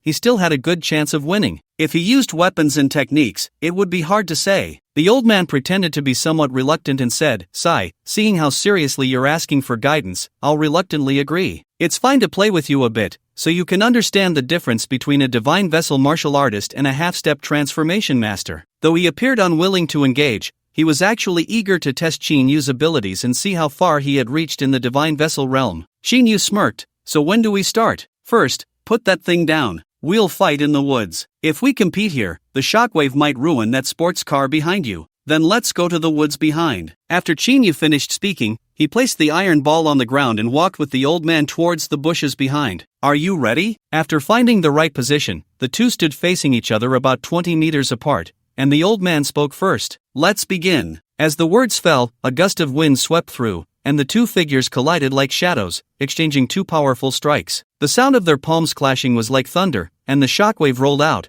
causing their clothes to flutter in the fierce wind as they both stepped back a few paces. The old man, looking greatly surprised, said, Good lad, I underestimated you. Come again. This time, be careful, you actually managed to withstand 70% of my strength. I will use my full power this time. Then let's both give it our all, Shinyu replied with a slight smile. He thought to himself, you've already used 70% of your strength, but I haven't even reached that level yet. The old man's entire body erupted with energy, a layer of white mist forming around him, which was the semi-materialized aura that could not only injure others but also protect himself. He threw a punch. Shinyu also unleashed his strongest strike at the 10th level of the ordinary body. Boom! A massive sound like an explosion echoed. Their fists collided, and the surrounding wind cut like a knife, uprooting the bushes and causing leaves to fall like rain. Both of them let out muffled grunts and were propelled back a considerable distance before landing. Although the old man had exceptionally strong physical qualities, he still fell short compared to Shinyu. After landing, he took several steps back to dissipate the force that had impacted his body. The recoil had caused his internal energy to surge, nearly making him spit out blood, but he managed to stabilize his breath after a while. After landing,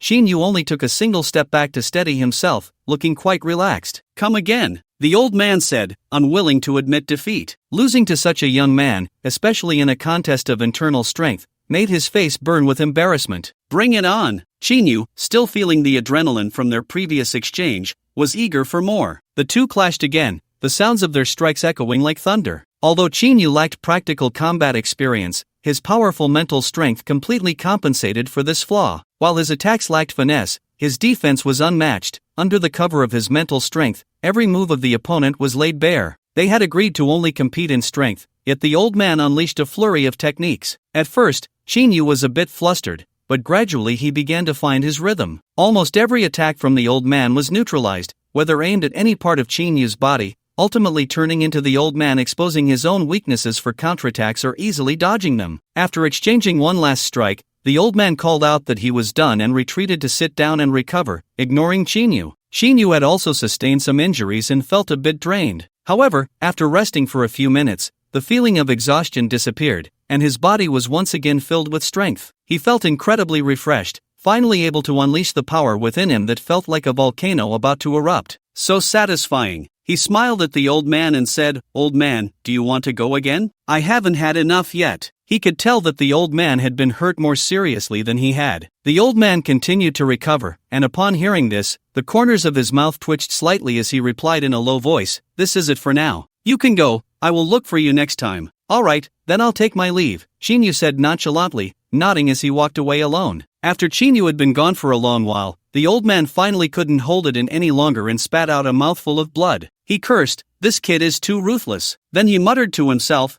"What a monster, how could such a prodigy appear in this small place?" Shinyu drove swiftly along the suburban road, freeing one hand to take out his phone and dial a number. When the call connected, Chao Jinghua's voice came through. "Brother Qin, is there something you need?" Shinyu replied, "Huaga, calling at this time. I hope I'm not interrupting anything important." Chao Jinghua laughed, "Brother Qin, what are you talking about? Don't say whether I'm bothering you or not. I'm absolutely happy that you called me brother. I called to ask about someone." Shinyu cut to the chase. "Who? Do you know Xiao Zhenfeng from the Qiao family in Shijiang City?" "Xiao Zhenfeng? Yes." There was a long silence on the other end of the line before Chao Jinghua said, "Brother Qin, why are you suddenly inquiring about this person? You're not telling me you've offended him, are you?" "That's right, so I wanted to ask if you know him." After a few more seconds of silence, the voice on the other end replied, "I do know some information about Xiao Zhenfeng." Chao Jinghua then shared what he knew about Xiao Zhenfeng. There are two most prominent figures in Shijiang City. One is Shin Bangkong, the prince of the Shin family, and the other is Xiao Zhenfeng,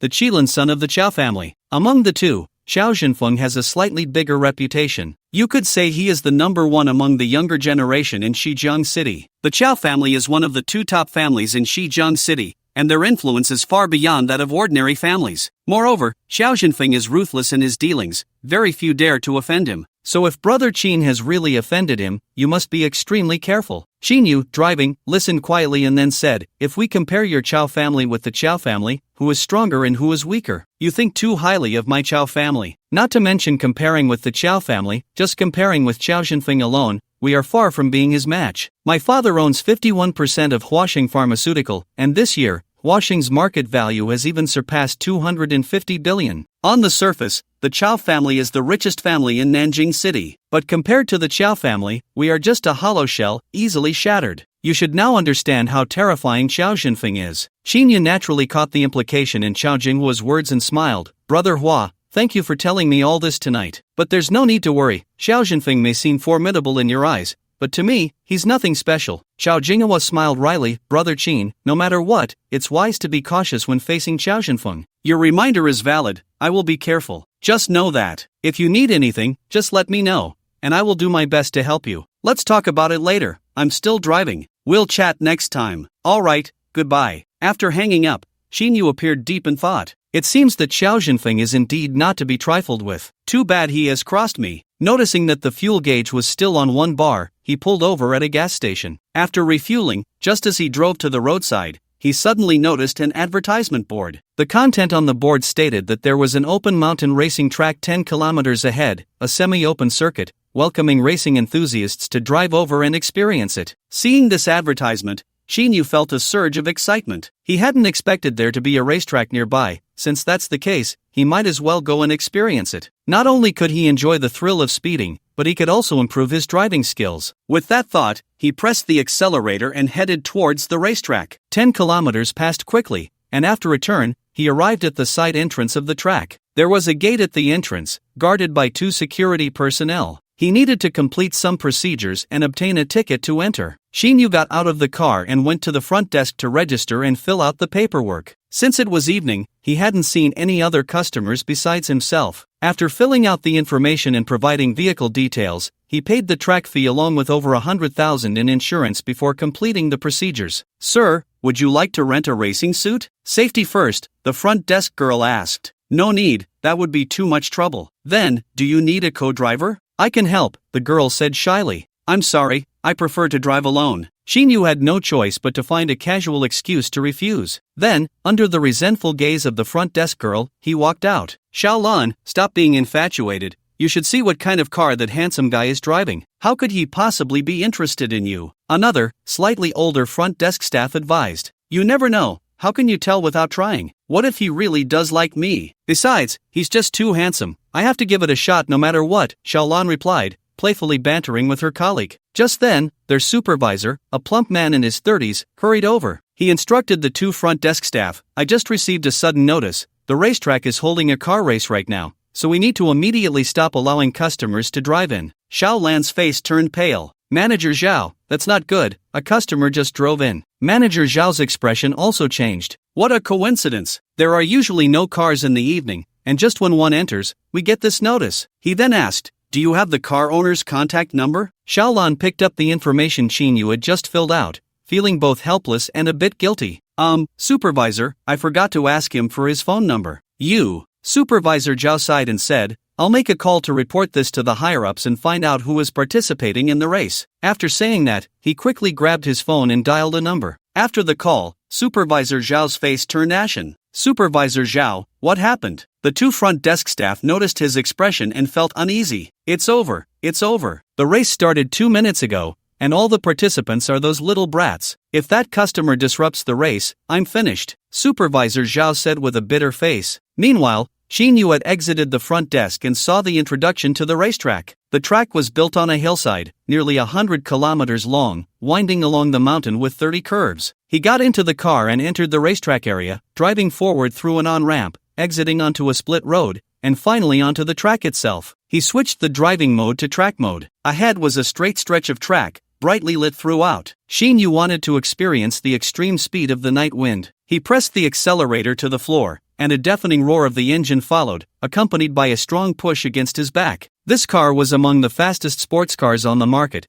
accelerating to 100 kilometers in just 2 seconds. Just as he glanced at the speedometer, the needle shot up to 100 kilometers, still climbing at a rate of 60 per second. Soon, the speed reached over 300 kilometers. The road ahead blurred as he sped by, but fortunately, Xinyu had exceptional mental strength, and his vision was perfectly clear. Not only did he feel no dizziness, but the racetrack ahead was also very clear, with a wider and farther field of view. The entire car was like a black lightning bolt. If someone were watching from a distance, they wouldn't even be able to catch a glimpse of the car's shadow. The speed had already reached 400 kilometers and was still increasing, far from the engine's limit. The car didn't feel weightless despite the high speed, the grip was still strong. Seeing a curve ahead, Shin-yu gradually slowed down. After navigating the curve, he quickly accelerated again, this time reaching a speed of 300 kilometers. Although Shin-yu had exceptional mental strength, driving was still somewhat challenging for him, especially when turning a small curve, which required considerable effort. Perhaps if he came to this track often to practice, with his extraordinary mental strength, he would soon be no worse than those professional racers. After passing a curve and driving a bit further, he noticed a set of headlights in the rearview mirror. A car was catching up to him. Driving skills. The car was speeding fast, getting closer to the night wind. Shin-yu felt invigorated, his competitive spirit surging as he pressed the accelerator, rapidly increasing the speed. Watching the car behind him gradually fall behind, Shin-yu smiled slightly. Still want to overtake my car? Dream on! However, after turning a corner, the car behind caught up, moving even faster. Ahead was another small bend, and Shin-yu had no choice but to slow down, barely making the turn at under 100 kilometers per hour. Just after the bend, the sports car behind roared past him. The driver turned to glance at him, shaking their head. Was that a look of disdain? The car was also a Bugatti, a red sports car. It seemed to be a custom supercar, not cheap, likely worth more than Shin-yu's night wind. Seeing the car ahead gradually pull away, with only its taillights visible, Shin-yu felt a wave of disappointment. He lost like this and was looked down upon. How could someone with a system lose like this? Thinking of the system, he recalled the skills section on the panel and asked, "System, can I add sports car driving skills there?" Ding, host, adding general driving skills requires 50 sign-in points. Adding top-tier driving skills requires 300 sign-in points. Shin-yu gritted his teeth. Then I'll add the top-tier driving skills. Ding, 300 sign-in points deducted, driving skills upgrading. As the system's voice echoed, he felt a surge of memories flooding his mind, all from top racing drivers. Countless driving techniques and sensations merged with Shin-yu's own memories, becoming one. The clarity of this feeling was unparalleled. Ding, driving skills upgrade complete. Almost simultaneously, Shin-yu's body and hands perfectly coordinated with the entire car, achieving a unity of man and machine. No matter how difficult the driving techniques, he could execute them flawlessly. In other words, he just had to press the accelerator. Braking had lost its meaning. Then, he slammed the accelerator down, transforming into a streak of dark lightning, speeding away. Each bend was navigated with a drift, and even the small curves were easily handled. On the straight track, he reached speeds exceeding 500 kilometers per hour. Before long, he finally spotted the taillights of the red Bugatti, and he could visibly see the distance closing. The driver ahead seemed to notice the car catching up and quickly increased their speed. Shin-yu sneered, continuing to accelerate, getting closer and closer until he was almost on their tail. The car ahead panicked, its speed climbing even higher, but the night winds steadily closed the gap. Approaching a bend, the red Bugatti had to brake hard to barely make the turn, while the night wind glided past smoothly, bringing the two cars even closer together. Soon they reached another small bend, and this time Shin-yu was ready to overtake. The driver ahead realized the car behind was about to pass her, feeling a mix of shock, urgency, and anger. In her unstable state, with such high speed, especially on a small bend, any slight mistake could lead to a major disaster. Ultimately, she failed to make the turn, and the drift turned into a spin. The sound of tires screeching filled the air, followed by a loud crash as the red Bugatti slammed into the track barrier, smoke billowing from its tires. Oh no! Shin-yu frowned, pulling over to the side of the road and getting out to check. To his relief, the driver inside the car seemed to be okay. As he approached the smoking red Bugatti, the dented door was kicked open, and a tall woman stepped out. She was wearing a racing suit, her helmet already tossed aside. Her long hair flowed down, and her face was stunningly beautiful. After she got out of the car, her anger still simmering, she kicked the red Bugatti hard twice. She cursed, "Trash, not even better than others, what use are you?" Her voice was pleasant, but her words were a bit crude. The car, after being subjected to her kicks, seemed on the verge of falling apart. Unexpectedly, despite her slender waist, this woman had surprising strength and was quite violent, causing Shin-yu to involuntarily twitch the corner of his mouth. He regretted coming down to check, now it was awkward to leave or to stand there. After cursing a few more times, the woman finally walked over to Shin-yu. When she reached him, her expression was devoid of emotion as she said, "Your driving skills are pretty good. How come I've never seen you before?" Although this woman was somewhat violent, Shin-yu felt no fear. "Is that strange? I've never seen you either." The woman was momentarily speechless, turning to look at the night wind and noticing the license plate number. She scrutinized Shin-yu with a peculiar seriousness. Finally, she said, "Can I borrow your car for a bit? I still want to race, I don't want to lose this match. Race? Xinyu asked in confusion. Isn't the track open now? Are you saying you guys are racing? Yes, the woman replied briefly, then, a bit angrily, added, you actually came from outside. Where are the staff here? As soon as she finished speaking, the roar of racing cars echoed in the distance, growing louder. Soon, more than 20 racing cars, like a pack of ferocious beasts, formed a long line and sped past. Leading the pack was a silver-gray Aston Martin. Besides these 20-plus racing cars, more were following behind. Will you lend me your car? Otherwise, I might as well buy it from you at double the original price. How about that? The woman seemed anxious, but her face remained calm. If you want to catch up to the cars ahead, let me drive, Xinyu suggested, feeling a competitive spirit rise within him. Then let's go fast, the woman said, running towards the passenger seat of the Night Wind. Xinyu climbed into the driver's seat. With a launch start, the Night Wind shot forward like an arrow. The speed quickly increased, reaching 300 kilometers per hour in the blink of an eye. A sharp turn was perfectly drifted at nearly 300 kilometers per hour, and the woman turned her head to glance at Xinyu, her expression unchanged. On another bend, they overtook a racing car, getting closer and closer to the cars ahead, passing one after another until they finally caught up with the main group. This was a long straight racetrack, and they could see those 20-plus racing cars ahead. Although there were cars in front, the Night Wind's speed hardly decreased, still approaching 400 kilometers per hour. The woman furrowed her brows slightly, casting a calm, watery gaze at Qinyu's face. Looking at his serious and confident expression, she felt a stir in her heart. For the first time in her life, she thought a man could be so handsome. From high above, the Night Wind appeared like a black lightning bolt, weaving through the pack of cars, overtaking one after another, becoming the king of the entire racetrack. The scene was breathtaking, both from afar and up close, delivering a tremendous visual impact. The Night Wind was incredibly fast. Although it was a long straight track, there were many vehicles ahead, and such speed tested both vision and reaction time. In 1 second, they covered 100 meters. If something unexpected happened ahead, even if one could react, it would take a long distance to stop. It was only because Xinyu possessed top-notch driving skills combined with extraordinary mental strength that he dared to drive like this. Before long, the Night Wind was at the front of the pack, with only that Aston Martin still ahead. Although the car in front was still far ahead, Xinyu believed it would only take a few minutes to catch up. What he didn't expect was that Jiang Xian's car was also in the convoy behind. With no cars blocking the way ahead, the dark Night Wind sped up even more. Xinyu turned to glance at the silent woman beside him, seeing her still wearing a cold and indifferent expression. Fan Tao drove the Aston Martin at high speed, and not long ago he had caught a glimpse of the red Bugatti that crashed into the barrier, but he only glanced at it hastily and didn't look closely. Just a flicker of doubt crossed his mind. Although he had left the convoy behind far away, he felt neither proud nor relaxed. His target had always been the woman ahead. He didn't expect to surpass her, but as long as he could close the distance with her in every race, he would be satisfied. One day, she would be moved by his sincerity and become his woman. Just thinking about this made his heart race with excitement,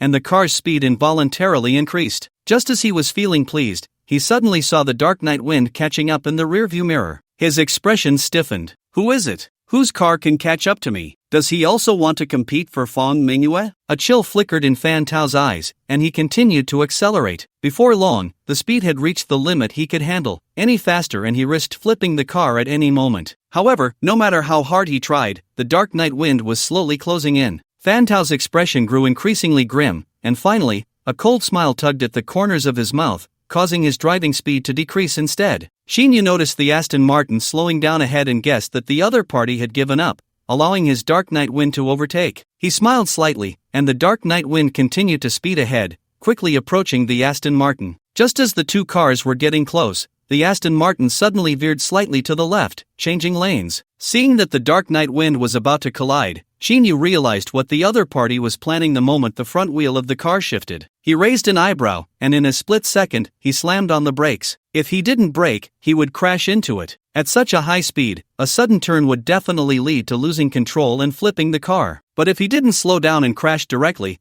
it didn't matter whether the other party lived or died. This dark Night Wind he had just acquired would essentially be ruined. A screech of brakes echoed, and fortunately, the dark Night Wind had good traction. Combined with Qinyu's steering control, the car managed to stop without veering off course too much. Fan Tao glanced in the rearview mirror and saw the car falling behind again, a look of regret on his face. That kid is lucky, he won't get killed like this. The normal reaction for a driver when another car changes lanes is to avoid it, and Fan Tao wanted to exploit this to catch the other party off guard. If the other party wanted to dodge, at such a high speed, just a slight delay in reaction could total the car. Whether the person survived or not was up to fate. After Chinyu pressed the brake and let the car stabilize, he accelerated again. He looked at the gray sports car ahead, his gaze cold. There are still 15 kilometers to the finish line of the race. I need to overtake the car in front quickly. The woman suddenly spoke up, looking at the Aston Martin ahead, her eyes flashing with a cold glint. Don't worry, I won't let you down. Chinyu gripped the steering wheel, speaking with determination. Soon, the dark night wind caught up to the Aston Martin again, and this time the driver ahead was blatantly trying to block Chinyu's car. Chinyu was driving in the left lane, and the car ahead also moved to the left lane. To the right, the car in front followed suit. If he tried to get closer, the other party would suddenly slow down, catching him off guard. At that moment, if he tried to change lanes, they could block him. Thus, they drove at a steady speed for 5 kilometers, with the Aston Martin still temporarily in the lead. Chinyu held the steering wheel, his expression calm, as he spotted a curve not far ahead. The woman stared ahead, her dark eyes growing colder. Finally, they reached the bend ahead, and the Aston Martin slowed down a bit, making a sharp left turn. Behind them, the dark night wind suddenly accelerated, also taking a small left turn. At this moment, Fan Tao in front was stunned, and the woman in the passenger seat of the dark night wind showed a rare hint of tension. A series of sharp tire screeches echoed as dust billowed, and the dark night wind executed a high-difficulty drift, with the front wheels on the left and the rear wheels on the right, ultimately surpassing the Aston Martin without any danger. The woman's brows relaxed slightly, and she turned to Chinyu, a barely noticeable smile curling at the corner of her mouth. Damn it, how did he manage to make that turn? Fan Tao cursed resentfully. Seeing that the finish line was less than 10 kilometers ahead, he was still overtaken by that kid. Now he was in third place, which in Fong Mingyue's eyes meant he had even less presence. Just as Fan Tao was feeling both angry and helpless, the dark night wind suddenly slowed down, maintaining a very slow speed. Fan Tao was overjoyed at this sight. Could it be that car has broken down and can't go fast? Thinking this, he quickly increased his speed. He saw the front wheels of the Aston Martin catching up to the rear wheels of the dark night wind, ready to overtake and reclaim the title of the fastest car on the track. Unexpectedly, the dark night wind turned its front wheels, shifting into this lane. Just as it was about to collide with the Aston Martin, it changed direction again, returning to its original lane. In that instant, Fan Tao reflexively tried to steer away to avoid a collision, but oversteered slightly, causing the car to lose control and slide towards the roadside. The four wheels rotated with the car's center of gravity, and finally, the entire vehicle flipped over, crashing onto the guardrail with a loud bang,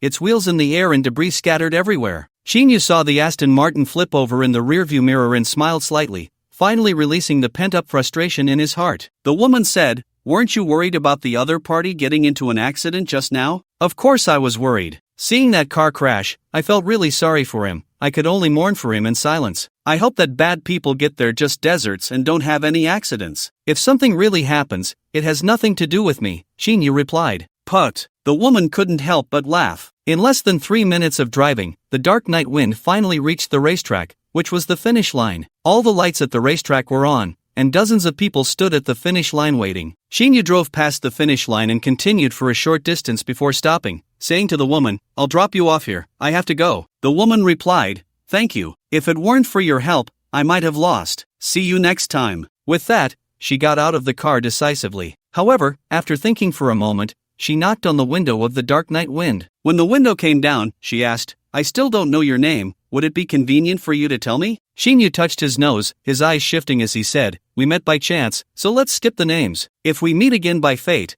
I'll naturally tell you." With that, he pressed the accelerator, and the dark night wind took off like a gust of wind, quickly disappearing from the woman's sight. Fong Mingyue stood there in a daze for a long time. Finally, she muttered in disbelief, "He actually rejected me?" She took out her phone and dialed a number. When the call connected, she said, "Sister Yun, what's the name of the owner of the car with the license plate I gave you?" On the other end, Yun Xiaoting was startled and replied, "His name is Chinyu Mingyue." "Why are you asking about his name? He offended me," Fong Mingyue said directly. "What? How could he possibly offend you?" Yun Xiaoting was even more surprised. "What is Chinyu's relationship with you?" Fong Mingyue asked again. Yun Xiaoting thought for a moment and said, "How should I put it? It's not exactly ordinary, but I still recognize him as my younger brother." "That's fine, as long as he's not your boyfriend," Fong Mingyue replied before hanging up the phone. Yun Xiaoting's hand holding the phone froze as she mulled over, understood, and analyzed Fong Mingyue's last words, remaining silent for a long time.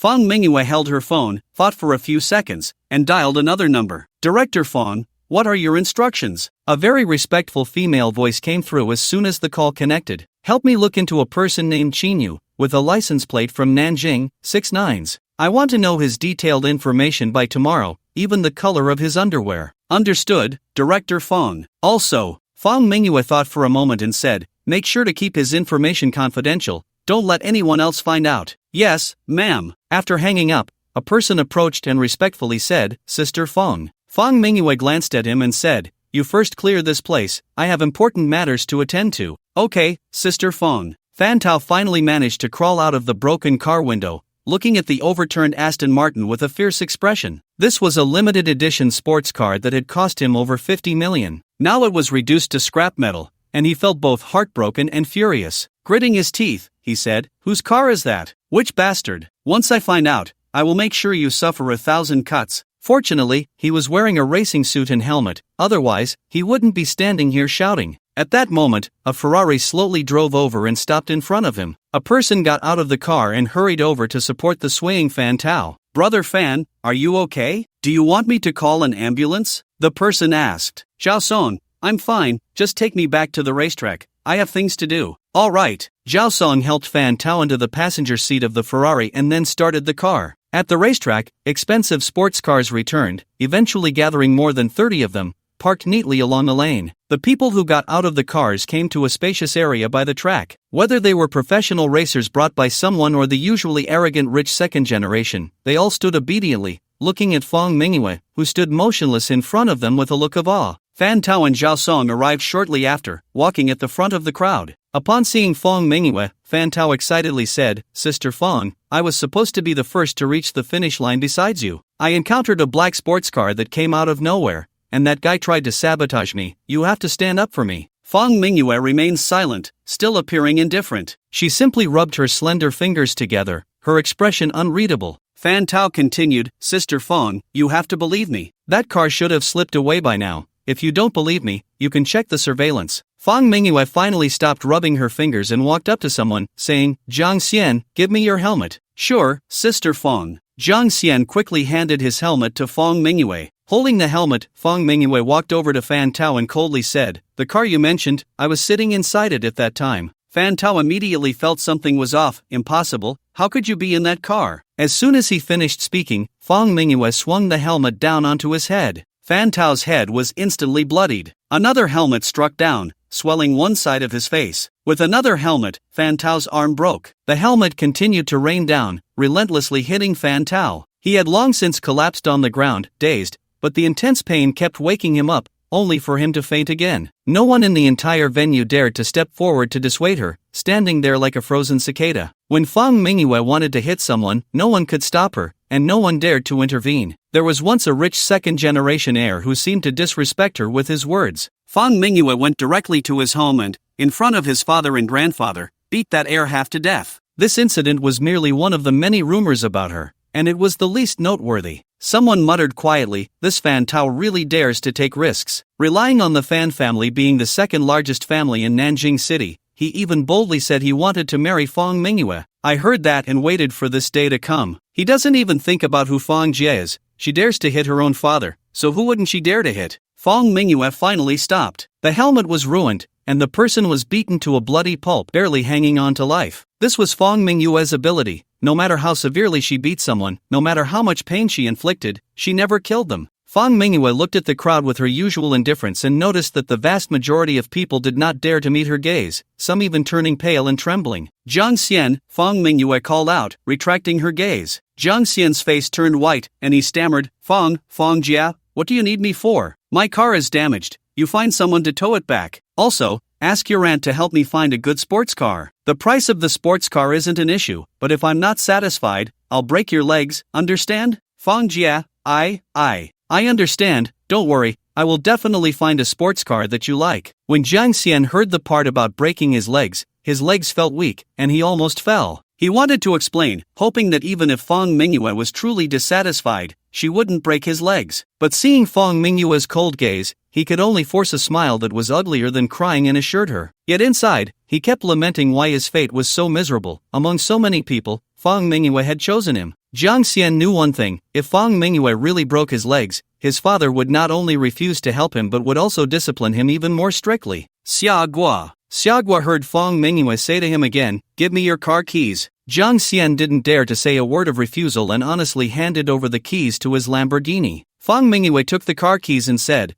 "I'll borrow your car tonight, you can come back for it tomorrow." After saying that, she walked towards the racetrack. Then she drove off in Jiang Xian's Lamborghini, speeding out of the racetrack. As Fang Mingyue left, everyone present let out a long sigh of relief, finally showing their natural expressions. Some hurried to help the barely conscious Fan Tao, some called for an ambulance, and others notified Fan Tao's family. A few looked at the pale Jiang Xian with pity. On the other side, Xin Yu drove out of the racetrack gate and sped towards Nanyun Villa. Half an hour later, he arrived at the gate of Nanyun Villa, only to be stopped by the security guard. Xin Yu had to get out of the car to register the vehicle information of the homeowner before he could drive in. By the time he returned to the villa, took a shower, and changed into a new set of clothes, it was already 11 o'clock at night. Even though Xin Yu's physique was different from before and his mental strength was many times stronger, after all the events of the night, fighting and racing, he had consumed a lot of physical and mental energy, and he felt a bit tired. After plugging his phone into the charger, he went to sleep. The next day, he woke up very early. Checking the time, it was 5:30 in the morning. Xin Yu rarely woke up this early. He covered himself with the blanket, wanting to continue sleeping, but he felt too energized, with no sense of laziness or desire to sleep. It was meaningless to sleep any longer, so Xin Yu got out of bed. After washing up, he sat in a genuine leather chair, deep in thought. Opening the system panel,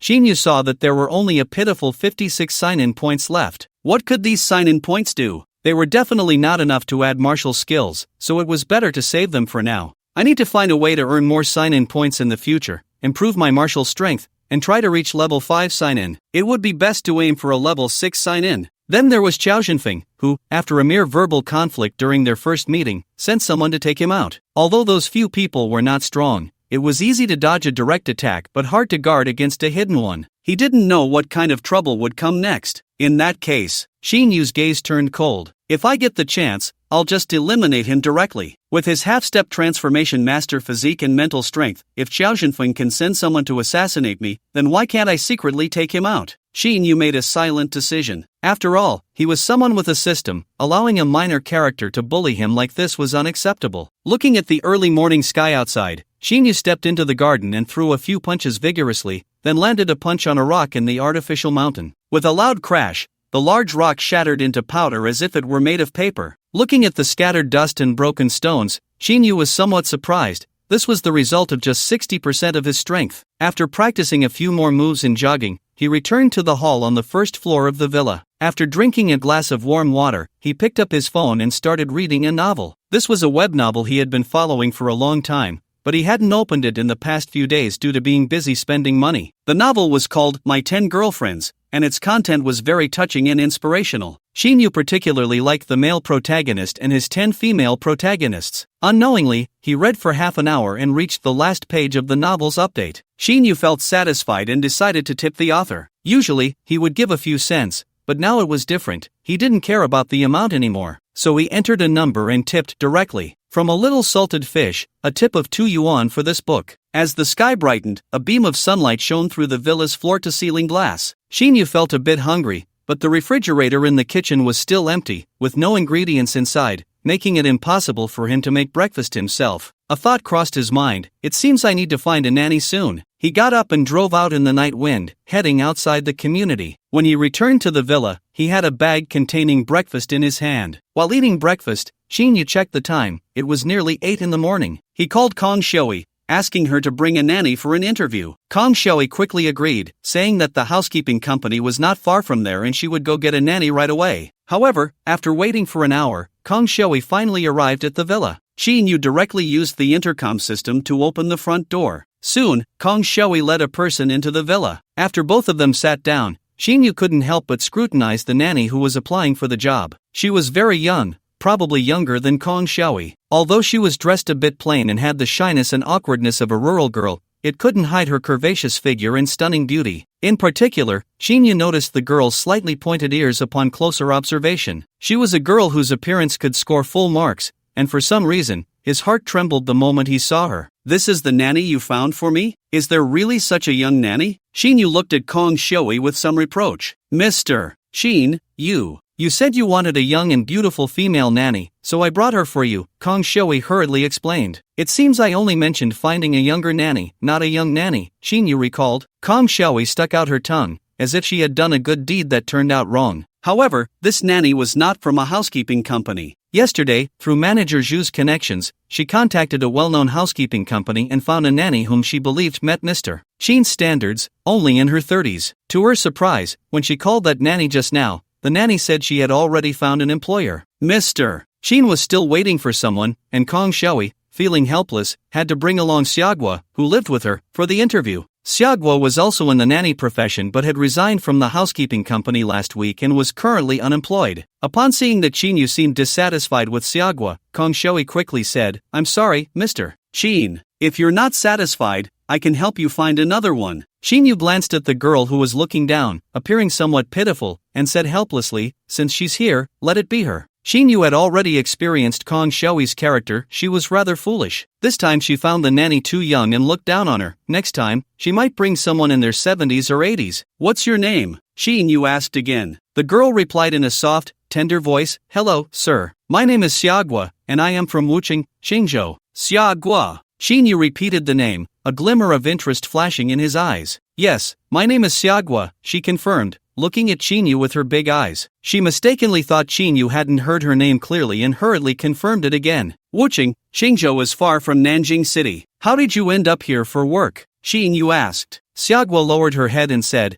I came here with 2 sisters from my village, and once we arrived, we all joined the housekeeping company. Shinyu listened quietly. Sir, how about I introduce myself and tell you about my special skills? Xiaogua stole a glance at Shinyu and said in her soft voice, No need for self-introduction. You can stay in the guest room on the first floor, responsible for daily cleaning and cooking, and we'll see how you perform later. Okay, thank you, sir. I will definitely make you satisfied, Xiaogua said with a bright smile. What are your salary expectations? Shinyu asked again. Kong Shoei was also very pleased that Shinyu accepted Xiaogua, and when it came to the salary, she felt it necessary to clarify. Cautiously glancing at Shinyu, she said softly, Mr. Shin, there's something I haven't told you yet, and I apologize. Something felt off. Shinyu noticed Kong Shoei's expression and knew the girl was hiding something from him. Go ahead. What is it? Mr. Shin, it's like this. Yesterday, with manager Zhu's help, I did help you find a nanny at the housekeeping company. But when I contacted that nanny just now, she had already found another employer. Time was tight, so I called Xiaogua, who lives with me, to come for the interview. But don't worry, Xiaogua was still working as a nanny at the housekeeping company last week. She was just let go by a few employers with bad attitudes, and in the end, the company no longer wanted her. So, Mr. Shin, can you forgive me this time for not informing you in advance before bringing Xiaogua? After saying this, Kong Shoei looked like a child who had done something wrong, afraid that an adult would scold her, and lowered her head in fear. Shinyu ignored Kong Shoei and looked at Xiaogua, asking, Xiaogua, tell me, what was the reason that so many employers didn't want you? Well, Xiaogua said somewhat shyly, maybe my cooking wasn't quite to their taste. Is that the only reason? Xiaogua sincerely nodded. Shinyu felt a bit of a headache. He always thought this matter was not that simple. Finally, feeling helpless, he said, forget about that for now, you can stay. I'll give you a key card for the villa later, and your salary will be 10,000 a month. I'll transfer 100,000 to you shortly. 100,000 is your salary for this month, and the other 90,000 you can use to buy some daily necessities. You need to spend a little every day, and when it's used up, I'll give you more. Xiaogua said happily, Thank you, Mr. Shin, I will definitely work hard. Kong Shoei beside her also showed a happy smile. Finally, Shinyu asked for Xiaogua's contact number and bank account. When transferring the money, Shinyu glanced at Xiaogua's simple and plain clothes. I'll transfer an additional 100,000 to you, so you can buy a few more sets of clothes. Consider them your work uniforms. Also, buy some more ingredients. The refrigerator in the villa is still empty. Okay, thank you, sir, Xiaogua said gratefully. Thus, Shinyu transferred 200,000 over and handed her a keycard for the front door, and Xiaogua skipped out with Kong Shoei. Once the two girls left, Shinyu revealed a hint of seriousness. In fact, from the first moment he saw Xiaogua, he felt a significant impact on his mental state. It was as if there was an illusion, or perhaps a sixth sense perception, that involuntarily produced a hint of fear in the face of Xiaogua. This fear did not stem from Xiaogua herself but from an objective danger that seemed to be sensed from her. It was like standing here yet feeling fear from a nuclear bomb 10 kilometers away. Seogway is not simple, Shin-yu concluded, feeling a bit curious about the girl. At that moment, the phone on the table rang. He picked it up and saw an unfamiliar number. Who is this? Hello, I am Lee Junxiao. Sorry to disturb you. May I ask if you are coming to the sales office of Tianhu Century City today? Shin-yu then remembered that he had promised Lee Daizhou yesterday to go to Tianhu Real Estate to buy 4 buildings. Considering that the distance from Nanyun Nanzhuang to the Tianhu Real Estate sales office was not far, he would arrive soon. He replied, "Alright, I'll head over now." "Okay, Mr. Shin, take your time. I will wait for you at the sales office." With that, the call ended. He checked the time, it was already past 9 in the morning. He got up and went out, driving his car. The sales office of Tianhu Century City was located in the middle section of Yunha Road, and Shin-yu had been there during its construction. It was less than 3 kilometers from Nanyun Villa. Once the dark night wind left the community, it took less than 3 minutes to reach the parking lot entrance of the Tianhu Century City sales office. The arrival of the dark night wind immediately attracted the attention of those coming to view the property. Several pairs of eyes turned towards the dark night wind, eager to catch a glimpse of the driver inside. The closest person, seeing the dark night wind stop at the parking lot entrance, waited for the gate to open. He quickly took out his phone and snapped 2 photos of the dark night wind. One of the photos captured the side of the sports car, clearly showing Shin-yu's profile. The person taking the photos was named Lu Qiao. He had some knowledge of sports cars and felt that this one looked somewhat familiar. After taking the photos, he searched online for this model of sports car and found information about the dark night wind. The factory price was over 80 million, with only 3 units produced, and now someone was offering over 130 million but still couldn't buy one. Lu Qiao was stunned, and when he looked up, the dark night wind had already entered the parking lot, leaving him only to see its black body from a distance. He felt a bit regretful, wishing he had taken a few more photos. "Lu Qiao, why are you so mesmerized by that sports car? It's nice, but we need to hurry to see the properties. There are too many people coming to view and buy today. We need to make the most of our time." "What do you know? That car is worth over 100 million. How can I not take a good look?" "What? 100 million sports car?" He Luotong was stunned. It was her first time hearing about such an expensive sports car, and she had seen it with her own eyes. "Is it true? Why would I lie to you? Based on the design of that car's wheels, it should be the dark night wind, and there are only 3 units in total. I just saw you took 2 photos. Quickly send them to my phone. I want to post on my moments." He Luotong's eyes lit up. "Okay." After receiving the photos, He Luotong immediately posted on her moments. After thinking for a moment,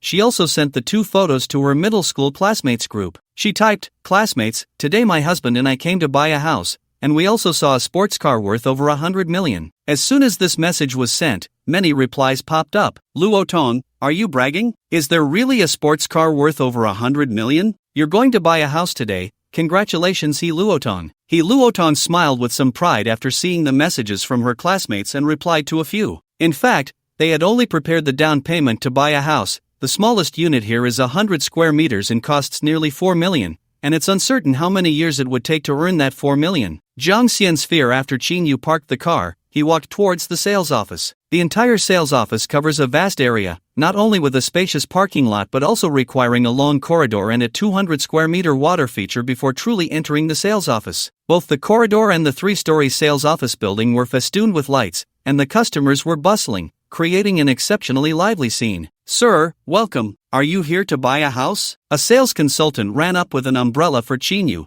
bowing slightly to ask. "I'm here to buy a house. Is your company's vice president, Lee Junxiao, here?" Shin-yu frowned slightly. "Lee Junxiao? Sir, you know our general manager Lee. How can I assist you?" The girl became even more polite upon hearing Shin-yu mention Lee Junxiao's name. "Just have Lee Junxiao come find me. My name is Shin-yu." "Okay, Mr. Shin. How about I take you to the lounge to wait? I'll bring him to you as soon as he arrives." "All right." Shin-yu's earlier displeasure faded away. Lee Junxiao had said he would be here to greet him, mainly to confirm whether Shin-yu would come today. When Shin-yu said he was on his way, Lee Junxiao might have mistakenly thought Shin-yu was staying at a hotel and would take a while to arrive. He probably was still on his way to the sales office. Since that's the case, he might as well sit and wait. After entering the sales office with the girl, Shin-yu sat down in the lounge on the first floor. The sales consultant went to get him a glass of water and then stepped out. Feeling bored, Shin-yu took out his phone, ready to read a novel to pass the time. Just as he opened his phone, someone called. It was Jiang Xian calling. As soon as he answered, he couldn't wait to ask, "Shin-gu, tell me, last night at 9, did you drive the Dark Night Wind on the Mid-Mountain Circuit? That's right. Shin Yu did not deny it. Shin Good, you're amazing. I knew it was you. The Racing Car Alliance's WeChat group is going crazy. Many people want to know who the owner of the Dark Night Wind with the license plate 999999 is, and it's a local plate. Shin Gu, your performance last night was just too impressive, like a god of racing. I was racing at the time and saw a black sports car flash by. I could only see the taillights, and it scared me to death. Quickly tell me, how fast were you going? Hearing this, Shin Yu thought for a moment and said, I wasn't going that fast. You guys were just too slow. Jiang Xian felt a bit discouraged inside. Shin Gu, you're already a big name in the circle. Many people want to find you to learn driving skills and are trying to check your identity. But no one can find your information, not even your name. One guy found out that Sister Fong had hidden all your information, so he didn't dare to investigate further. After hearing this, many people also stopped looking. Of course, I knew it was you all along. I just didn't make a fuss about it. Shin Gu, remember to take me racing in the future. I want to learn some skills from you. Shin Yu ignored Jiang Xian's words and asked a question. You said Sister Fong hid my information. Who is this Sister Fong? You don't know? Of course I wouldn't ask if I did. Jiang Xian paused for a moment, then remembered something. By the way, Sister Fong's car crashed into the barrier last night. Is it related to you? I heard you were with Sister Fong the whole way, overtaking all the race cars and reaching the finish line. Upon hearing this, Shin Yu suddenly realized. So the Sister Fong you mentioned is her. Her car crashed into the barrier because of me. Because of you? Jiang Xian was shocked and asked, she didn't hit you? Why would she hit me? But speaking of it, that woman is quite violent. The car she was driving is all wrecked. Jiang Xian asked again, I heard Fan Tao's car crash too, and it was because of you. Is that true? You mean that silver sports car? Don't talk nonsense. His crash has nothing to do with me. He was careless while driving, so he can't blame anyone else. By the way, did the driver die? Not dead, but pretty much. He's still lying in the hospital and hasn't come to his senses yet. So serious? Shin Yu was a bit surprised. It's not because of the crash that he ended up like this. He was beaten up, Jiang Xian said, still feeling scared. Beaten up? You can't tell me it was his father who did it. Shin Yu was even more curious. Where did that come from? What kind of father would beat his own son so badly? It was Sister Fong who did it. I estimate it will take several days for him to wake up. Shin Yu laughed and said, well done, he deserves it. Although that Sister Fong is a bit violent, I have to support her in this matter. Shin Gu, that's true, but you should be careful. I'm afraid that after Fan Tao recovers, he will come looking for trouble with you. The Fan family is quite powerful in Nanjing City, even more so than our Yun family. I know, I'll be careful with him. Shin Gu, I'm a bit curious. I want to ask you, weren't you with Sister Fong last night? Did she say anything to you? Jiang Xian asked curiously. Shin Yu thought for a moment. She didn't say much. She seems to not like talking. Just before leaving, she asked me what my name was. And then? Jiang Xian was also surprised that Sister Fong took the initiative to ask someone else's name. Later, I didn't tell her my name and just ran away, Shin Yu replied. After hearing this, Jiang Xian's heart raced, and he broke out in a cold sweat for Shin Yu. After thinking for a moment, he said seriously, Shin Gu, I want to sever ties with you. Sever ties? Yes, you've already offended Sister Fong. I'm afraid she might kill me too. Are you that afraid of her? She's just a bit violent. She wouldn't kill anyone, would she? Who says she wouldn't kill? Shin Gu, you don't understand her at all. She has really killed many people. In the whole of Nanjing City, besides her grandfather, no one dares to cross her. Even her father got beaten up by her. So don't look at her with the eyes of an ordinary person. Especially don't develop any thoughts about her just because she's pretty. So it seems she has a powerful background. What's her name? Shin Yu was also surprised. Her name is Fong Mingyue. She is the young lady of the Fong family. Fong Mingyue. Shin Yu asked again, she's not very old. Why do you call her Sister Fong? In the rich second-generation circle of Nanjing City, no one dares to not call her Sister Fong, even if you're much older. Jiang Xian added, of course, there's one exception, that person you've also met. It's Hua Gu. Chao Jinghua? Yes. Why? Hua Gu is Sister Fong's cousin. I see. But even Chao Jinghua can only call her cousin in front of Sister Fong. Shin Yu. The two exchanged a few more words before hanging up the phone. At the same time, the property consultant who had just attended to Shin Yu went directly to the sales department manager, Yang Hui. He mentioned that there was a guest named Shin Yu who specifically requested for Li Junxiao to come over. After listening to the sales staff, Yang Hui pondered for a moment. Finally, he said, I'll call to ask. He then picked up his phone and dialed a number. As the real estate sales manager, Yang Hui had the contact numbers of various superiors in the company, whether from the project department or the headquarters. After a few rings, the call connected. "Manager Yang, you were looking for me?" Lee Junxiao asked as soon as he answered. He recognized Yang Hui's phone number. As the vice president of the real estate group, he dealt with many clients, and buying properties was the most common interaction. Having visited the sales department frequently, he was quite familiar with Yang Hui. "Li Zong, it's like this, a guest has come to the sales department and specifically asked for you to come over." "What's his name?" "Qin Yu." "What, Qin Yu?" Li Chuanxiao's expression changed. "Yes, Li Zong knows him." Hearing such a strong reaction from the other end of the line, Yang Hui was also surprised. "I know him. You must treat my friend well, don't neglect him. I'm on my way to the sales department now. Don't worry, I know what to do," Yang Hui assured. "Good." After hanging up the phone, Li Juinxiao's face showed some anxiety and regret. He was on his way to the sales department, thinking that Qin Yu wouldn't arrive so soon. Now he remembered that Qin Yu might be living at Nanyun Villa, arriving at the sales department ahead of him. "Junxiao, has Qin Yu arrived at the sales department?" Gu Qianxi, who was driving, heard Li Juinxiao's earlier conversation and understood the situation. Gu Qianxi was driving a dark purple Bentley Continental, and at that moment, the speed had unconsciously increased significantly. "Yes, had I known earlier, I would have gone over sooner. Since Qin Yu is already there, there's no use in rushing. We can sincerely apologize when we meet him later." Li Junxiao nodded, feeling a bit guilty. "I hope he can understand, I really didn't expect him to arrive so quickly. If he really comes to buy those 4 buildings, it would be too important for both the Li family and me. Not only can we befriend him, but we can also quickly secure a large sum of funds." Gu Qian nodded as well. Li Junxiao thought for a moment and dialed another number, calling Li Degan, the general manager of the Tianhu Real Estate Project Department, who was also Li Juinxiao's uncle. Li Junxiao had just left the headquarters of Tianhu Real Estate and still had more than 20 minutes to reach the sales department. Meanwhile, Li Degan was stationed at the Tianhu Century City project office, making it quite suitable for him to temporarily take over the reception of Qin Yu for Li Junxiao. After the call connected and Li Junxiao explained the situation, Li Degan felt a bit embarrassed. "Junxiao, why didn't you say so earlier? I'm not at the project department yet. If I go directly to the sales department, it will still take me another 10 to 20 minutes. Li Junxiao replied helplessly. "In that case, uncle, just go directly to the sales department. The sooner, the better. When you get there, find the sales department manager Yang Hui. He should be attending to young Master Qin. I might arrive a little later than you." "Alright, I'll follow your lead and rush over." "Su Li, you're here to buy a house too?" He Luotong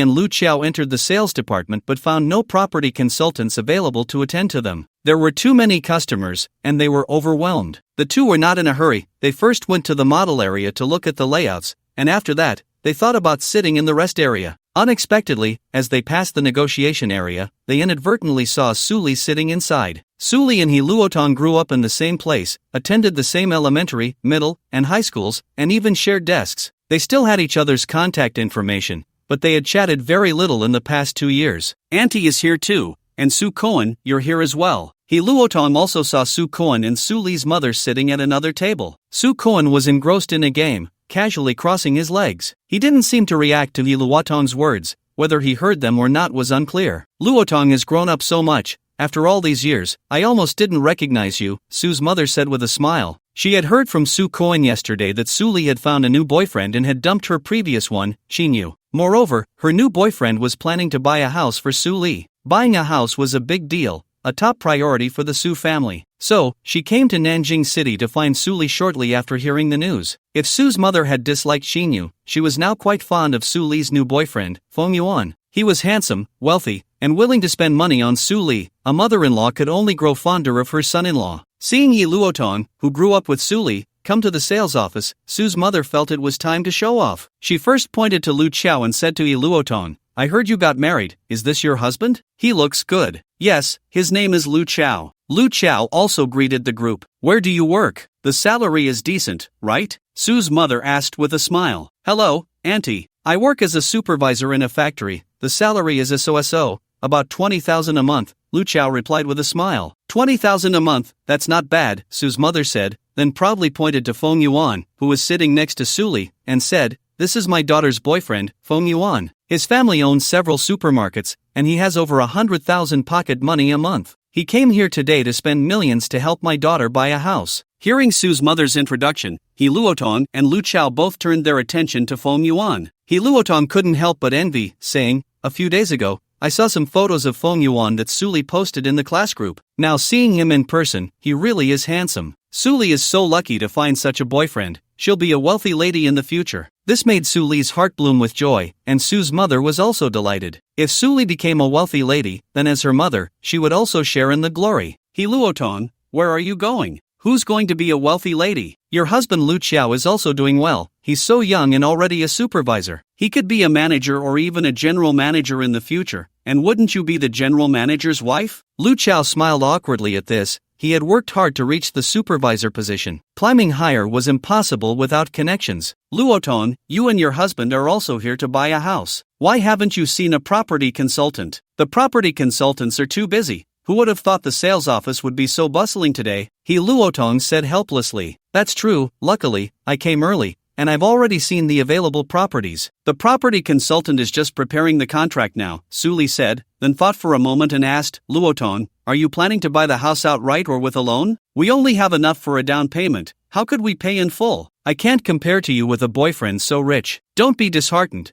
Being able to afford a down payment is better than many people. If I were still with my previous boyfriend, I wouldn't even have money for the down payment." He Luotong nodded in agreement, then thought of something and said, "Suli, how about we take a photo together and post it in the class group? What do you think?" "Sure." Suli nodded. Then, with Lu Qiao acting as the photographer, they took a picture together. He Luotong looked at the photo with satisfaction and posted it in the class group, along with the caption, "Came to the sales office and was happy to run into Suli and her boyfriend." Once the message was sent, several classmates who had been lurking suddenly popped up. "Suli said a few days ago that she wanted to buy a house, and she really wasn't lying to us. Coincidentally, she ran into He Luotong at the sales office. I really envy you guys for being able to buy a house, especially in a big city. I heard Suli's boyfriend is very wealthy. He directly gifted her a house." "Luotong, can you post another picture of her boyfriend? Is he handsome?" When He Luotong saw this message, she secretly took a picture of Feng Yuan and posted it. "Wow, he really is handsome. This is a genuine rich second generation. Ladies, come and take a look. I'm so envious that Suli found her true Prince Charming. Luckily, she dumped Chinyu. If it were me, I would do the same." "Exactly, it's all Chinyu's fault for dragging Suli down. Otherwise, she would have become a wealthy lady long ago." "Guozhini,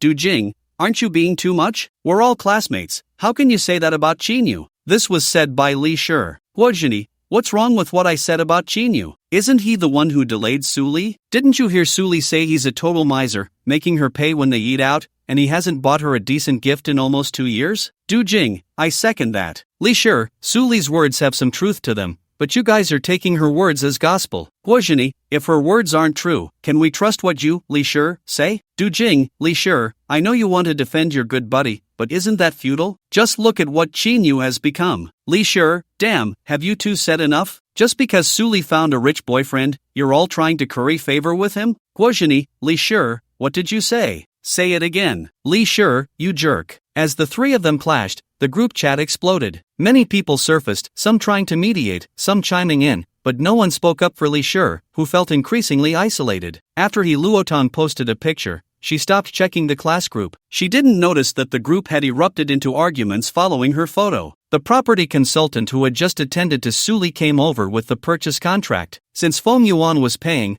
all the details of the purchase contract were handled by him, and Suli only needed to sign at the end. She picked up the contract and casually browsed through it, but her expression changed when she flipped to the second contract and saw that it was a loan agreement with the bank. "Brother Feng, didn't you say you would buy the house in full? Why has it turned into an installment plan?" Suli said, somewhat displeased. Feng Yuan felt a bit awkward and hurried to explain, "Suli, I've invested all my savings, and I can't take out that much money at once. Besides, I've already given over $1 million for the down payment, and I'll cover the monthly payments in the future. So, for you, isn't an installment plan the same as paying in full?" Suli's expression wasn't as bad as before, but she still felt something was off. The reason Feng Yuan had so readily agreed to buy her a house was not just because Su Koan had pressured him into making a decision. The most important reason was that Suli had told Feng Yuan that she hadn't given her first time to anyone else, and if he wanted it, he had to agree to help her buy a house first. When Feng Yuan heard this, he was very excited and readily agreed. Originally, Suli had her eye on a much larger house,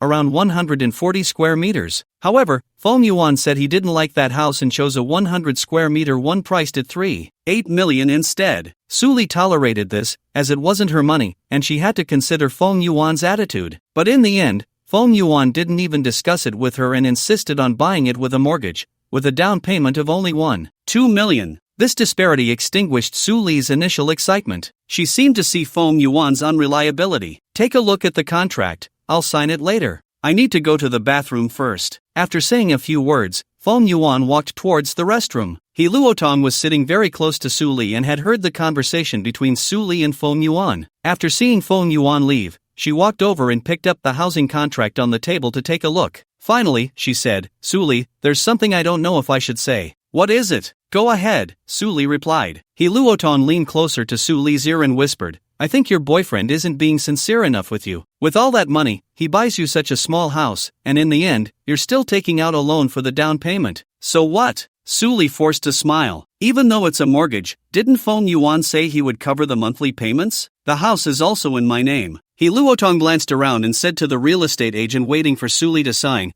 You wait over there for a moment, I need to discuss something with her. Okay, the agent said, looking at Su Li before stepping away. He Luotong whispered, Su Li, let me ask you, have you and Fong Yuan? You know. What? Don't play dumb, just that. Not yet. Then that's right. He Luotong clarified, Su Li, what I fear most is that Fong Yuan is just playing with your body, putting on a show in front of you. What do you mean by that? I know the nature of rich second-generation kids. They have wandering hearts and change women like clothes. If Fong Yuan truly wanted to be with you, he wouldn't be taking out a loan to buy a house. It would be embarrassing for him to admit that, wouldn't it? And have you thought about it? If he gets tired of you and kicks you to the curb, will he still help you with the monthly payments? What I fear most is that not only will he stop helping you with the payments, but he might also want back the more than $1 million he helped you with for the down payment. Su Li was taken aback. Are you saying that Fong Yuan could ask for the down payment money back later? Isn't that him helping me pay for it? Doesn't that mean he's giving it to me? He is helping you pay, but he hasn't stated that it's a gift. He paid the real estate company directly from his bank account, which can be understood as lending you that money, and he has the right to reclaim it in the future. As He Luotong explained, Su Li's expression grew increasingly grim. He Luotong, what do you suggest I do? What if your worries are unfounded, and Fong Yuan isn't what you think? What if he really doesn't have that much cash on hand right now? If we speculate like this, aren't we judging a gentleman's heart with a villain's mind? Su Li speculated, though deep down, she had already acknowledged He Luotong's words. She knew Fong Yuan's character to some extent. He was definitely not a devoted person and certainly not just interested in her. Refusal was just Su Li still dreaming of being a wealthy wife, ignoring some of Fong Yuan's flaws. Especially in front of her former best classmate, Su Li had just been looking down at the other person. If she suddenly turned against Fong Yuan, how would she face her middle school classmates in the future? Thinking of this, Su Li fell silent. Su Li, even if you have to be a villain, it's better than suffering losses. I suggest you firmly insist that Fong Yuan buy the house for you in full, and also have him write an agreement stating that the money he spends on the house is a gift to you, to avoid future troubles. Then let's do it your way. But what if he insists he doesn't have that much cash? Then wait until the next time you buy a house, until he admits he has enough money, and then come back to buy it in full. Of course, you also need to keep a certain distance from him. He will be more anxious than you. Alright, I'll listen to you. Su Li was finally persuaded. This was indeed the best method. While the two were talking, Fong Yuan returned from the restroom. He Luotong, seeing Fong Yuan come back, pretended to be nonchalant and walked away, feeling immensely relieved. The frustration she had just felt disappeared completely. Once Fong Yuan sat down, Su Li laid her cards on the table. Brother Fong, I've thought it over. Let's buy the house next time. Fong Yuan was taken aback. Su Li, didn't you really want to buy a house? Why did you suddenly change your mind? You said you didn't have enough cash on hand and had invested it all. I thought about it and decided it's better to wait until you have enough money to buy the house outright. If we take a mortgage, you'll have to pay a lot of interest to the bank, right? This way is better for you, Su Li explained. Fong Yuan's expression changed upon hearing this,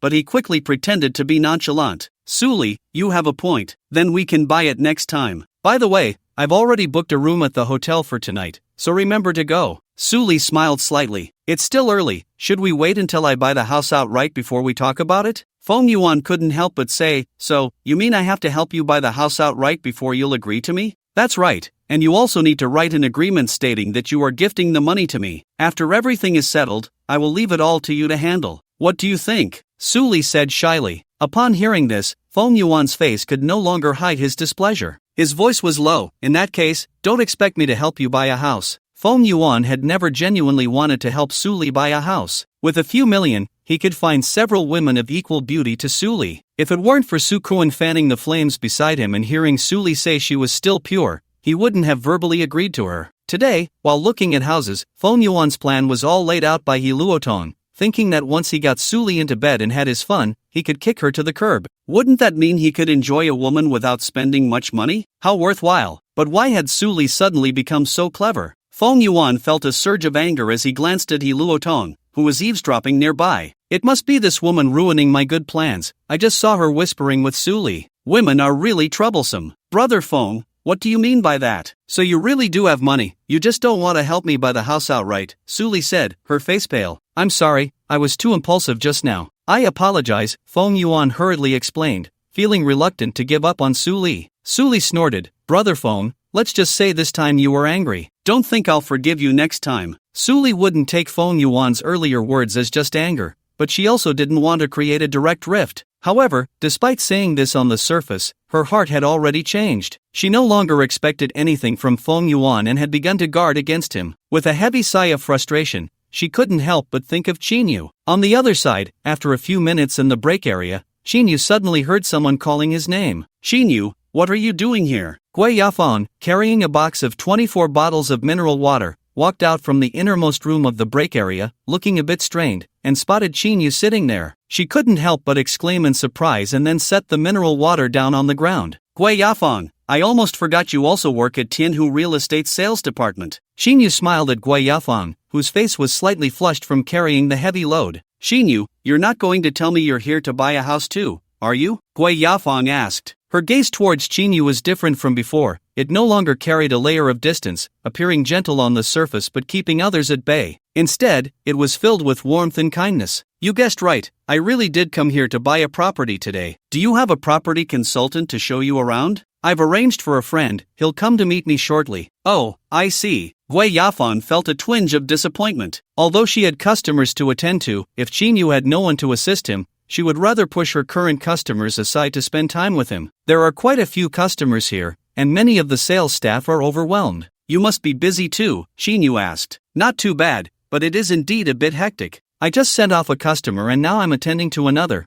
Gui Yafang replied with a wry smile. Why do you have to move the bottled water? Where are you taking it? I'm moving it to the negotiation area next door. They've run out of bottled water there. The client I'm attending to is waiting for water, so I just need to carry a box over. But I can't find anyone to help, so I have to do it myself, Gui Yafang said with a bitter smile. How about I help you carry this box of water over? I saw you struggling a bit earlier, Qinyu offered as he stood up and walked over. Thank you so much, Gui Yafang accepted without hesitation. Just a small effort. Qinyu smiled slightly and easily lifted the box of bottled water from the ground. The negotiation area was very close to the break area, just a few dozen steps away. After placing the bottled water in a corner of the negotiation area, Qinyu said to Gui Yafang, I'm heading back to the break area now. We can talk later when you have time. Qinyu, Gui Yafang called out, stopping him as he was about to leave. Do you need something? Qinyu asked. Gui Yafang gathered her courage and said, Qinyu, Jingru, and I want to be your girlfriend. Would you love me? After saying this, she looked at Qinyu with a mix of shyness and hope. Qinyu smiled wryly and replied, Yafang, aren't you putting me in a difficult position? Ever since you told me that last time, I haven't had any other thoughts about you, especially after breaking up with Su Li. I really don't want to date anyone right now. So, Yafang, I'm sorry, but let's just be friends, he concluded. Gui Yafang's expression darkened, and she said dejectedly, Qinyu, that was quite a clever comeback, leaving me speechless. Just as Qinyu was about to respond, he heard someone call his name. Qinyu, is that you? Looking in the direction of the voice, he saw it was Su Koan, his ex-girlfriend's younger brother. After finishing a game, Su Koan felt a bit thirsty and wanted to find a bottle of water. Seeing someone moving a box of bottled water, he walked over and was surprised to see Qinyu. Then, as if discovering a new continent, he excitedly waved to Su Li, shouting, Sister, look who's here. Su Li and Feng Yuan weren't on bad terms, but there was no difference in their mood. Just as they were feeling quite unhappy, they heard Su Koan calling her. Looking up, she immediately spotted Qinyu standing there. Why is Qinyu over there? Su Li stood up involuntarily. What's wrong? Feng Yuan asked. My ex-boyfriend, the one you met last time, he's here too. Oh, it's that guy, Feng Yuan sneered. Come on, let's go see him. Then Su Li and Feng Yuan walked over together. As soon as Su Li left, He Luotong's gaze followed her and landed on Qinyu. She turned to Lu Qiao and said, let's go, I see another acquaintance. With that, she pulled Lu Qiao along and walked over. Qinyu didn't expect to run into Su Kuan and Su Li, along with Su Li's new boyfriend, at the sales department. These were all people he disliked and didn't want to see, and now they were all standing right in front of him. His expression soured a bit as he glanced at Gui Yafeng and prepared to leave, not wanting to deal with the approaching group. Qinyu, why are you leaving? Are you scared because you see my brother-in-law here? Weren't you quite arrogant last time? Su Kuan taunted. Qinyu stopped in his tracks and narrowed his eyes at Su Kuan. Su Kuan, I don't want to hit anyone, but if someone puts their face in front of me, I won't hesitate to use some strength. The words were spoken calmly, but the intensity was palpable, infused with mental energy. As the words fell, Su Kuan felt a tightening in his chest and involuntarily took 2 steps back, his face paling slightly. Finally, she forced herself to remain calm and said, Qinyu, what do you mean by that? All right, brother, just say a little less. Su Li interrupted Su Kuan,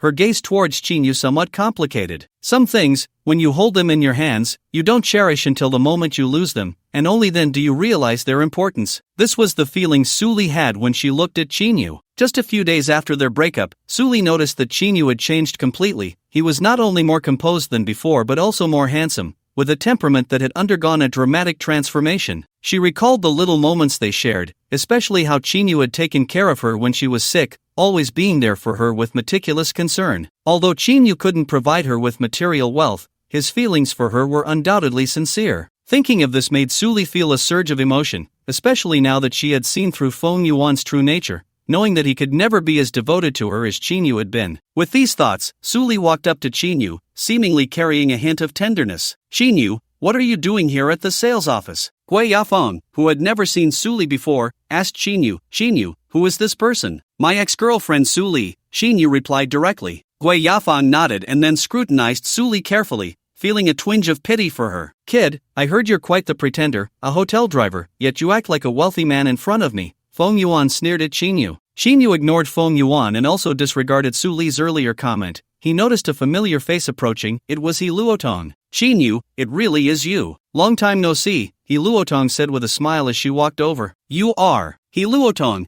Qinyu quickly recalled the name of this former high school classmate. He had a relatively deep impression of He Luotong because she had been the class monitor in high school and was now the leader of their group. I thought you wouldn't recognize me, He Luotong smiled. She pointed to the man behind her, introducing, this is Lu Qiao, my husband. Upon hearing He Luotong's introduction, Qinyu nodded in acknowledgement to Lu Qiao. Hello. Lu Qiao greeted him but was puzzled. Logically, he shouldn't know He Luotong's old classmate. However, seeing Qinyu's appearance felt strangely familiar, as if he had seen him somewhere before. Qinyu, weren't you a driver at the hotel? How did you end up here as a mover? Su Kuan, feeling emboldened by Feng Yuan's questioning, mockingly laughed at Qinyu. Mover? Su Kuan, are you saying Qinyu is working as a mover here? The question came from Su's mother, who had just arrived. Seeing everyone running towards that direction, she curiously followed and then spotted Qinyu. As her daughter's former boyfriend, Su's mother naturally knew Qinyu's background well. Upon their first meeting, she had developed a strong dislike for him. In her mind, her daughter Su Li was beautiful and talented, and such a daughter should find a wealthy and capable son-in-law. But what was Qinyu? No money, no background, and no outstanding abilities. Such a son-in-law would only bring shame to their family. Su Li would only suffer by being with him, especially after seeing the old man Zhang next door find a good son-in-law and immediately become prosperous. She felt a wave of jealousy. Su's mother became the most opposed to Su Li being with Qinyu. She had met Qinyu twice, once during the New Year when he brought Su Li home, and another time after the New Year when he came to pick her up. In both instances, Su's mother showed Qinyu no respect, constantly mocking him and even advising Su Li to break up right in front of him. In the past, Qinyu would endure and swallow his anger in front of Su's mother, but now, seeing her again and recalling the past, he couldn't help but feel deep loathing for her. That's right, Mom, this box of mineral water was moved here by Qinyu. I saw it with my own eyes. Su Kuan pointed to the box of mineral water on the ground. I see, Qinyu, I always knew you were the most useless in Auntie's eyes. Look at Su Li's new boyfriend, Feng Yuan. He came here today to buy a house for Su Li. And you? You can only work as a laborer here, earning that meager salary, and still dare to dream of marrying my daughter. Sue's mother was very pleased, squinting her eyes as she mocked him. Suli felt anxious and pulled her mother. Mom, can you say a little less? Suli, why are you still defending him? He is no longer your boyfriend. Even if he were, I could still say whatever I want about him. Auntie, I think you might be misunderstanding. At this moment, Gui Yafang spoke up. This box of mineral water was moved here by him. Qin is not an employee here, nor did he come to move things. Qin is not an employee here? Sue's mother asked, somewhat displeased. Then what is he doing here? What I do here is none of your business, and you have no right to interfere, Qin said, his voice very calm, but his gaze towards Sue's mother was laced with disdain and disgust. Seeing this expression, Sue's mother was very unhappy and angrily retorted, Qin, who do you think you are to speak to me like that? And who do you think you are to speak to me like this? Qin shot back without backing down. As soon as these words were spoken, the atmosphere in the room became tense. Click. He Luotong stepped outside and secretly took a photo of Qin and Suli and then posted it in the class group. Ran into Qin at the sales office. It seems like he's about to argue with Suli's mother. Everyone come and watch. In an instant, several messages popped up. How did Qin end up at the sales office? Is he here for Suli? Luotong, you said Qin argued with Suli's mother, is that true? You didn't get it wrong, did you? It must be that Qin is arguing with Suli's new boyfriend. This is going to be good. Seeing the group so lively, He Luotong sent a message to clarify. Qin was helping to move things at the sales office, and after a few jabs at Suli's mother, the two ended up arguing. Once this message was posted, the tone of the group chat gradually changed, led by Guozhini and Du Jing, turning into a series of cold mockeries directed at Qin. Just moments ago, the argument between Guozhini, Du Jing, and Li Shi had many classmates standing up to support the two girls, leaving Li Shi isolated and ultimately silent. Now, Guozhini was even more pleased, speaking even more audaciously. All of it was deep disdain for Qin, as if only in this way could they express their delight. He Luotong glanced at the messages in the group and realized she had stirred up a hornet's nest, feeling a bit regretful for posting Qin's photo. Since you say that, Qin, don't expect Suli to get back together with you. I know Suli dumped you, and you must be unwilling to accept it, still thinking about winning her back. You should take a look in the mirror and see yourself. Sue's mother seemed to see through Qin's heart and warned him, don't worry, even if Suli were to kneel down and beg me to get back together, I would never agree. So what you just said is impossible, Qin said, laughing in anger. Stubborn, Sue's mother sneered. Qin, stop pretending. My sister is so beautiful, who wouldn't like her? You can forget about it. Are you all sick? You are too full of yourselves. Qin has never said he wanted to pursue Suli. How is it so unrealistic in your mouths? Gui Yafang could no longer stand it. Who are you? What kind of person is Qin that you would speak up for him? Sue's mother glared at Gui Yafang, feeling even more displeased when she saw that the girl defending Qin was not any less attractive than Suli. I am a friend of Qin. Of course, I like him, but unfortunately, he hasn't accepted me, Gui Yafang confessed. What? You actually like Qin? Many people were stunned, unsure if Gui Yafang was being serious. Although Gui Yafang was wearing a real estate employee uniform, her beauty was outstanding, especially when standing next to Suli, subtly overshadowing her. A girl like this would like Qin. Even Feng Yuan felt a twinge of jealousy as he looked at Qin. If he had to choose between Suli and Gui Yafang, he would unhesitatingly pick the latter. You say you know Qin, so you must be speaking up for him. I can't believe you would like this poor kid. So, Qin, if it's not for my daughter, why are you here? You wouldn't tell me you're here to buy a house, would you? Sue's mother refused to believe that a girl more outstanding than her daughter would like Qin impressed him. Qin is here to buy a house. Is that so strange? Gui Yafang continued to answer for Qin, feeling quite unfriendly towards Sue's mother and her group. Heh, Qin would come here to buy a house? Miss, don't be fooled by him. That kid is particularly good at pretending, Feng Yuan scoffed. Just then, a surprised voice was heard. Mr. Qin, so you are here. The property consultant who had originally attended to Qin,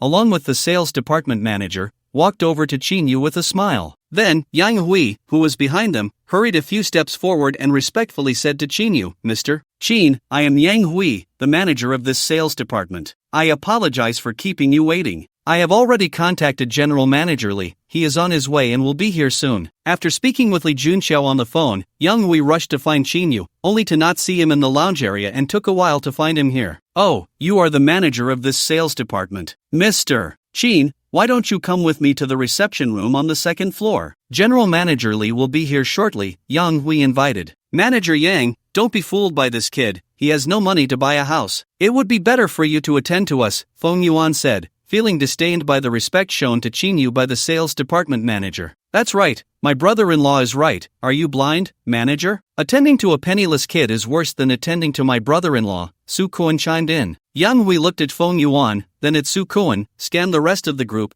and finally fixed his gaze on Gui Yafeng. Gui Yafeng, who are these people? They can't be your clients, can they? Manager Yang, I don't know them, they were just rude to Chinyu. Gui Yafeng seemed to sense something and explained. In that case, let's call security to have them removed, Yang Hui said coldly. Li Junqiao had made it very clear on the phone that they must not neglect Mr. Qin, and he was on his way. For such a big shot, how could anyone dare to offend him? This was an opportunity to show off. You, what did you say? You want to kick us out? I am a client here to buy a house. Is there anyone who treats clients like this? I will file a complaint against you, you sales department manager, Su's mother said angrily. Feel free to complain, the door is over there, please do. You are not welcome here, Yang Hui pointed towards the entrance. You. Su's mother was so furious that she felt a tightness in her chest, unable to utter a word as she pointed at Yang Hui. Manager Yang, you are kicking us out but want to personally attend to this kid? I think you must be out of your mind. If that's the case, I will go directly to complain to your project department's general manager Li. I know him, Feng Yuan sneered. Feng Yuan met manager Li from the Tianhu real estate project department through a friend at a nightclub. He had just come here to look at properties and had called the other party to get a discount. Feng Yuan, you really have a way with this. Hurry and call manager Li to complain. I can tell just by looking at this manager Yang that he's not a good person, Su's mother said proudly. Brother-in-law, hurry and call. Let's see if this manager is still so arrogant. As you wish, call whoever you want, but I still say, please leave first, Yang Hui said without fear. Recognizing the situation, Feng Yuan's expression turned cold, and he picked up his phone to make a call. Once the call connected, Feng Yuan exchanged pleasantries before stating the reason for his call, directly complaining about the sales department manager. You mean Manager Yang is with you in the negotiation area? The voice on the other end asked. That's right, Feng Yuan quickly replied. Okay,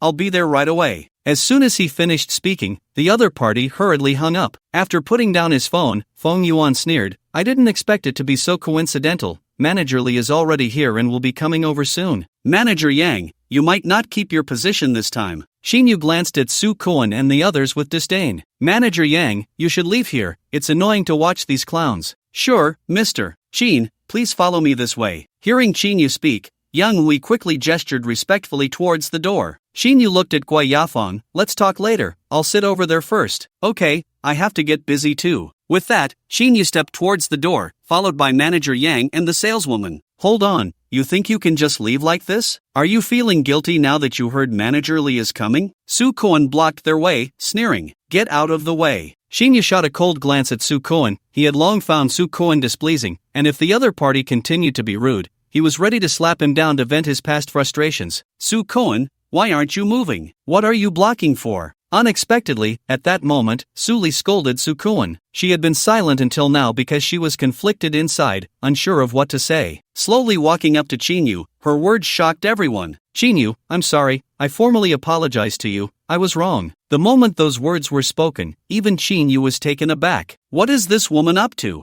Has she changed her mind? The previously noisy atmosphere suddenly quieted down, and Gui Yafeng, who was about to leave, also stopped in her tracks. This twist left He Luoton looking at Su Li in confusion. She remembered how Su Li had spoken ill of Chinyu in their class group just the other day, and now she was apologizing to him. Suddenly, she heard LV Qiao's shocked voice. Luotong, I finally remembered. What did you remember? He Luotong turned to look at the man beside her, puzzled. When we came over, didn't we see a sports car worth over 100 million? Right, why are you bringing up that car? The one driving that car is your old classmate Chinyu. LV Qiao pointed towards Chinyu. What? He Luotong snapped back to reality, startled. I'm not lying to you, if you don't believe me, look. LV Qiao quickly took out his phone and pulled up a recently taken photo. It was a side shot of the dark sports car, clearly showing Chinyu in the driver's seat. After LV Qiao's reminder, He Luotong took a closer look and quickly recognized Chinyu's profile. It really was the same person, wearing the exact same outfit. Chinyu drives a sports car worth over 100 million, "Oh my god, this is incredible." He Luotan was so excited she could hardly express it. Then she opened the class group chat, accessed the album, and posted the photo of Chin Yu's side profile in the chat. Attached text: "This photo is the second time I posted it today. Everyone guess, why am I posting it again? Luotan, I just saw you post about a supercar that costs over 100 million. Don't keep us in suspense, just tell us what's going on." He Luotan, seeing someone ask, finally typed a message to explain. "This car belongs to Chin Yu. If you don't believe me, take a good look at the photo. Isn't it Chin Yu driving?" After thinking for a moment, he sent another message. Just now, Suli apologized to Chin Yu. After sending this message, he Luotan didn't check the class group anymore. But the class group was already in an uproar. Today isn't April Fool's Day, right?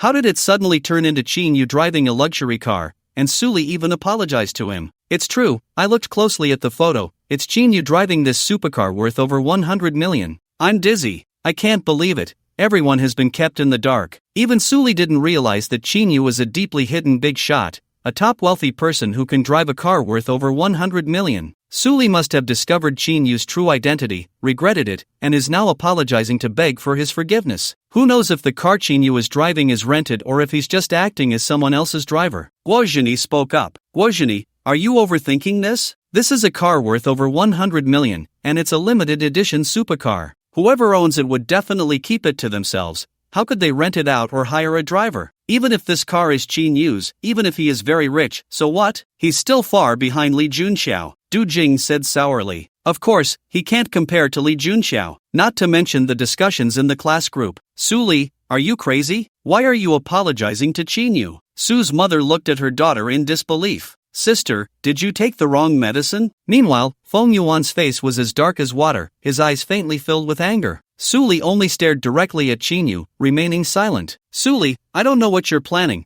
but I can tell you clearly that we can never be together again, so don't fantasize about me changing my mind." Chin Yu frowned and said. As soon as these words were spoken, Suli's body softened a bit, taking a step back, a pallor rising on her face. Just then, a middle-aged man with a big belly and a receding hairline hurried in. Upon seeing this middle-aged man, Feng Yuan exclaimed with joy, "Mr. Li, you finally came." Li Dijang glanced at Feng Yuan without acknowledging him and urgently asked Yang Hui, "Manager Yang, where is Mr. Qin?" Yang Hui quickly introduced, "Mr. Li, this is Mr. Qin." "Mr. Qin, hello, I am Li Dijang, the general manager of the real estate project here. I heard you were coming to buy a house, but I couldn't personally welcome your esteemed presence. I truly apologize." Li Dijang, guided by Yang Hui, hurriedly approached Chin Yu, showing great respect and smiling apologetically. Feng Yuan, who had been smiling and greeting Li Dijang, suddenly found his smile frozen. In disbelief, he muttered, "Mr. Qin, the general manager of a prestigious real estate group's project department would show such respect to Chin Yu." Aside from Gui Yafang and Yang Hui, who had some understanding of Chin Yu's identity, the rest were left with their jaws dropped. Even Yi Luotong and Lu Chao, who knew that Chin Yu was driving a car worth over 100 million,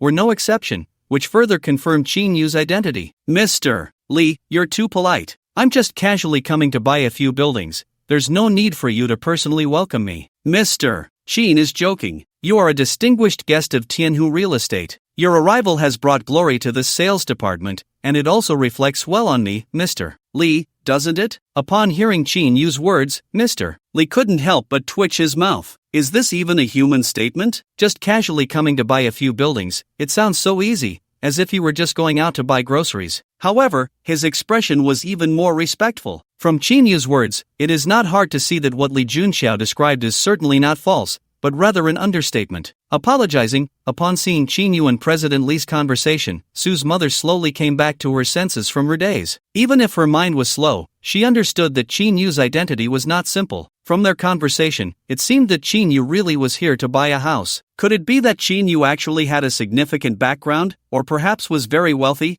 and had deliberately concealed it from them before? Thinking of this, Su's mother felt that she had missed a great opportunity that originally belonged to the Su family, and it was even possible that she had destroyed this chance with her own hands. Because when Suli was with Qin Yu, she often called to urge Suli to break up with him. Suli ultimately proposed the breakup, although the main reason was that the son of the company's boss was pursuing her, and she couldn't resist the temptation of money. Ultimately, part of it was also due to Su's mother's incessant nagging, which affected her mindset. As Su's mother's expression changed, it seemed she was very unwilling to accept this fact, hoping that what she saw was all an illusion. Unable to help herself, she asked, "Shinyu, you really are here to buy a house?" Shinyu glanced at Sue's mother, ignored her question, and spoke to Lee Deegan. "Let's talk somewhere else." "All right, Mr. Shin, this way please." Lee Deegan quickly stepped aside, making a gesture to invite him. This time, Sue Cohen did not dare to intervene. He also sensed that the atmosphere was off, and with President Lee present, he had no place to speak. Seeing that Shinyu did not acknowledge her, Sue's mother felt no anger in her heart,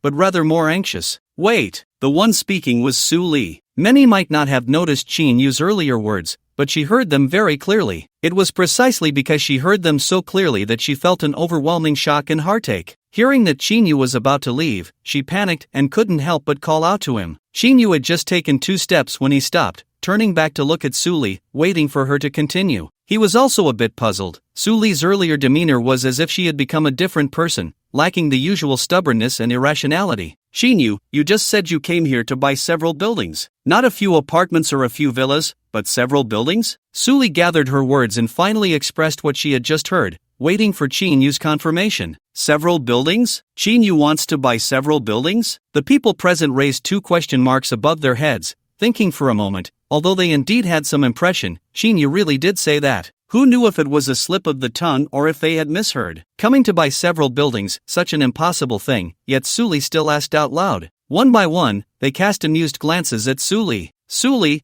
what's wrong with you today? How could Shinyu possibly come to buy several buildings? Even if he really said that, do you believe it?" Sue's mother looked at Sue Lee with concern. "Sister, you really must have taken the wrong medicine. Sue Lee, you should think about it. A building has over 150 apartments, how much would that cost? The price is unimaginable. Even if Shinyu was wealthy, he might not be able to afford a building." Feng Yuan chuckled. He Luotong and Lu Chao, the couple, nodded repeatedly, and even Gui Yafang felt that Feng Yuan made a valid point. Just as Feng Yuan finished speaking, a voice suddenly came from outside. "Sue Lee, you're right, young Master Qin is indeed coming to buy several buildings." As the voice spoke, 2 people walked in. It was Li Junxiao and Gu Qianxi. Li Junxiao, and classmate Gu Qianxi, you both came too. Upon seeing Li Junxiao and the other enter, Sue Lee and He Luotong spoke simultaneously. Li Junxiao had once captivated the hearts of many young girls, and it was no surprise for Sue Lee, even He Luotong felt the same. Back in high school, Li Junxiao was so well known that no one did not recognize him, no one did not envy him, and no one did not love him. Even now, with He Luotong already married, seeing Li Junxiao again still brought a refreshing feeling. He remained as dazzling and impressive as ever. "Li Junxiao, I almost forgot, Tianhu Real Estate is your family's." Sue Lee's eyes flickered with many emotions, her eyes reddening as she looked at Li Junxiao. When she saw Gu Qianxi beside Li Junxiao, she couldn't help but feel a burning jealousy. Li Junxiao calmly looked at Sue Lee. He once felt a lot of guilt towards this girl, but by now, his heart had long since turned to stone. "Sue Lee, long time no see, and Luotong, I didn't expect to run into you here." Li Junxiao. He Luotong's eyes lit up as she thought of something and smiled. "I actually forgot about this property belongs to your family. I'm just here to buy a house, as old classmates, could you give me a discount?" Upon hearing this, Li Junxiao was momentarily stunned, then laughed heartily. "He Luotong, after all these years, you haven't changed a bit." "Sure, considering you're my old class monitor, how about a 50% discount? At that price, it would be like selling at a loss." "Alright, it's a deal," He Luotong said, clearly delighted. Next to her, LV Chow also showed excitement. He didn't expect that coming to buy a house today would land such a big opportunity. He never imagined that He Luotong had such an impressive classmate. With this old classmate Chinyu, my goodness, it's truly a hidden dragon and crouching tiger situation. Why don't I have such amazing old classmates? Alright, Manager Lee, when my old classmate picks a house, just give it to her at half price. Understood, Mr. Lee, Young Hui quickly replied. Li Junxiao turned back to Su Li, smiling. Su Li, you're not here to buy a house too, are you? I can also sell it to you at half price. Su Li stood there in silence, biting her lip without saying a word. Su Li, what are you dawdling for? Quickly agree to your classmate, Su's mother urged, anxious for Su Li to respond. She realized that the large property they were buying from was owned by the family of this former classmate of Su Li's. This was a real second-generation rich kid. Feng Yuan couldn't compare. How great it would be if this person became their son-in-law. Auntie, let me introduce you. Li Junxiao and Gu Qianxi are both former classmates of Su Li and me. Li Juanxiao's father, you must have heard of him, is the richest man in Shacheng, Li Dezhou. He Luoton, in a good mood, walked closer to Su's mother to introduce. Oh, so you are the son of the richest man in Shacheng. Su Li didn't tell me that you had such an impressive classmate. Boss Li is a well-known figure in Shacheng, and I heard he is also a great philanthropist. Su's mother looked at Li Junxiao with brightening eyes, feeling even more envious. She thought how wonderful it would be if Su Li could be with him. Auntie, you flatter me. Li Junxiao nodded slightly to Su's mother, and seeing that Su Li still hadn't responded, he had to say again, I'll leave this sentence here, think it over and let me know. After saying that, he and Gu Qianxi strode towards Qinyu. Young Master Qin, I'm sorry, I formally apologize to you. I'm late, and it's my fault, Li Junxiao. Su Li's regret. After Su Li's regretful words, Li Junxiao and Gu Qianxi both bowed their heads to Qinyu. This was a show of respect from the weak to the strong, willingly, without a hint of inferiority or shame. However, aside from the well-informed Li Degan, everyone else, seeing Li Junxiao bowing his head to apologize to Qinyu, wore expressions as if they had seen a ghost. The more calm and composed Li Junxiao appeared, the more astonished and shocked they felt inside. The son of the richest man in Shacheng actually bowed his head to apologize to someone he once looked down upon. Su's mother was completely stunned. How could this be? This is fake, all of this is fake. Such an outstanding Li Junxiao, in front of Qinyu, could show such humility. Su Li took a few steps back, her heart in agony. At this moment, she seemed to understand a lot. She was wrong to break up with Qinyu, and she missed the opportunity to soar and become a wealthy lady, a noblewoman. Especially considering how much Qinyu used to love her. Gui Yafang stood silently, her heart also filled with regret and sorrow. He Luoton's hand holding the phone trembled slightly. Qinyu was truly the top boss among their classmates, the most hidden elite rich kid. Not only did he drive a supercar worth over 100 million, but he could also make Li Junxiao bow down and be called Young Master Qin. Feng Yuan felt dizzy, almost falling over. At this moment, he understood a lot. Qinyu was not just a driver at some hotel, nor an ordinary worker. He was a real tycoon, capable of crushing him with a single foot. Since you've apologized, let's forget it. Qinyu glanced at Li Junxiao and said, Thank you, young Master Qin. Only then did Li Junxiao and the others straighten their backs. Is the purchase contract ready? Qinyu asked. Purchase contract? Li Junxiao and Gu Ruoshi exchanged a glance, momentarily at a loss. They never expected Qinyu would come to sign a contract right away. They thought they would discuss business first. After all,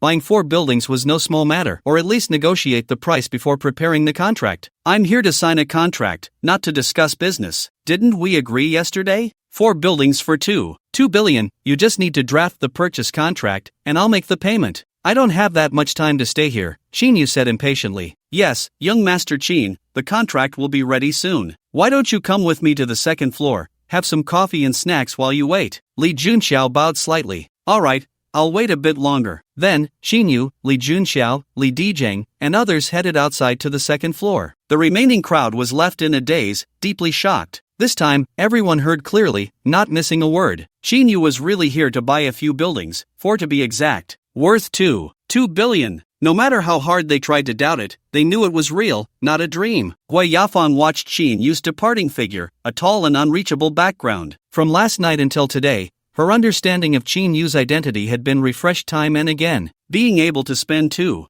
billion on buildings made it impossible to estimate just how much wealth Qinyu truly possessed. With a bitter smile, Gui Yafang silently stepped forward to attend to her client, yet her mind kept circling back to Qinyu's cold face. Su Li, is this real? Am I dreaming? Qinyu, he wants to spend over 2 billion to buy 4 buildings. After a long silence, Su's mother finally couldn't help but ask. Just now, Li Junxiao's respect for Qinyu had stunned everyone, and then when Qinyu mentioned spending 2 billion to buy 4 buildings, it directly shocked everyone. Spending 2 billion to buy 4 buildings, what kind of concept was that? Only a billionaire with a certain level of wealth could do that. Li Junxiao couldn't, and probably even the richest man in Shacheng, Li Dezhou, couldn't either. Such a level of person had already exceeded Su Li and He Luoton's imagination. Wealth could not be measured with ordinary people's thinking. Yet, just a few days ago, Su Li could also become such a person. Su Li looked at her mother with hollow eyes and weakly said, Mom, so what? What does it have to do with you? As soon as these words came out, Su's mother's expression changed several times. She wanted to say something, but in the end, her last words were stuck in her throat, unable to be spoken. Yes, what could she say? Su Li had long since severed ties with Qinyu. No matter how rich or capable he was,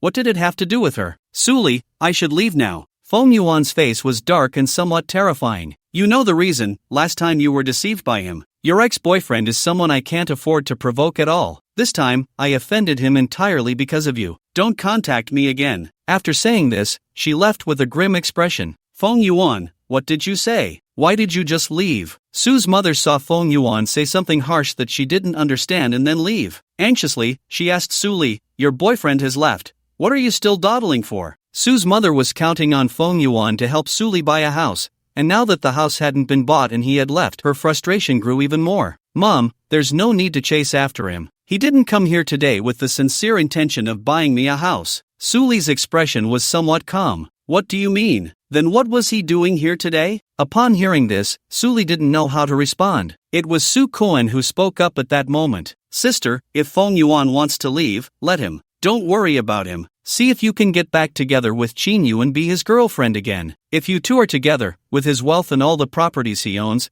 giving me a couple of houses would be a piece of cake. Su's mother's eyes lit up. Yes, Su Koen is right. Suli, see if there's still a chance. Why don't you try to win Qinyu back? As the saying goes, a girl chasing a boy is like a thin veil. Besides, you were once in a relationship. Maybe Qinyu still loves you. Suli remained unmoved. Mom, weren't you the one who hated Qinyu the most? Why are you telling me to chase after him now? Daughter, this is a different time. I admit I was blind before. Look at Qinyu, he's quite handsome, even more outstanding than Li Junxiao. A man like that is worth you putting aside your pride to pursue. Su's mother advised. Suli, Auntie is right, happiness is something you have to fight for. Qinyu probably doesn't have a girlfriend right now, you need to act quickly. Otherwise, that girl from just now, didn't she say she also likes Qinyu? That must be true. He Luotong also came over to encourage her. Being married, she understood more. Some things, if you grasp them, can lead to a life of happiness. Suli's vacant gaze brightened for a moment, but thinking of Qinyu's attitude, it dimmed again. She shook her head and said,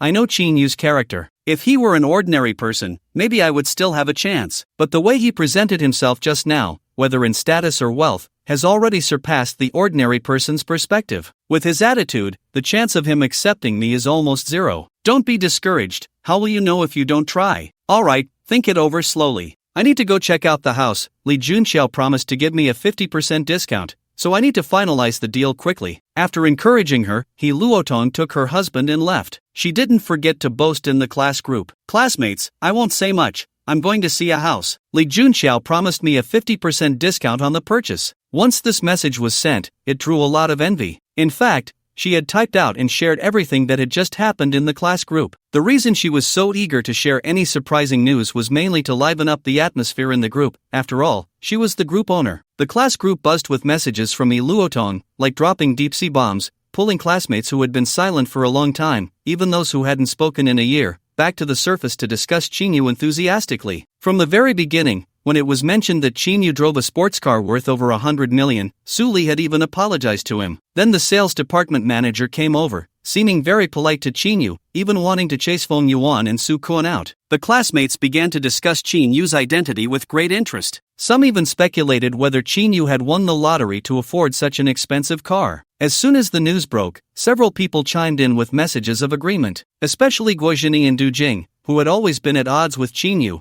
were even more convinced that Qinyu had indeed won the grand prize. It wasn't until He Luotong sent a message saying that General Manager Li from the Real Estate Project Department was coming over, and he was actually here for Qinyu, addressing him respectfully as Mr. Qin. Once this news was released, the tone of the group discussion about Qinyu changed. There were more speculations about his identity, but no one mentioned that Qinyu had won the grand prize anymore. Guozhini and Du Jing didn't bring up their earlier guesses at all. Instead, they compared Qinyu to Li Junxiao, claiming that no matter how wealthy Qinyu was, he couldn't compare to Li Junxiao. Then, Li Junxiao and Gu Qianqi actually showed up, and to everyone's astonishment, they bowed their heads to Qinyu and admitted their mistakes, calling him young Master Qin. This news shocked everyone and left Guozhini and Du Jing's faces stinging. The two fell silent and stopped sending messages. No one expected that Qinyu, who had been quiet, would suddenly surpass Li Junxiao to become the most prominent figure. Even Li Junxiao had to lower his head in front of Qinyu. What could they say but to worship him? Finally, it was revealed that Qinyu was going to spend 2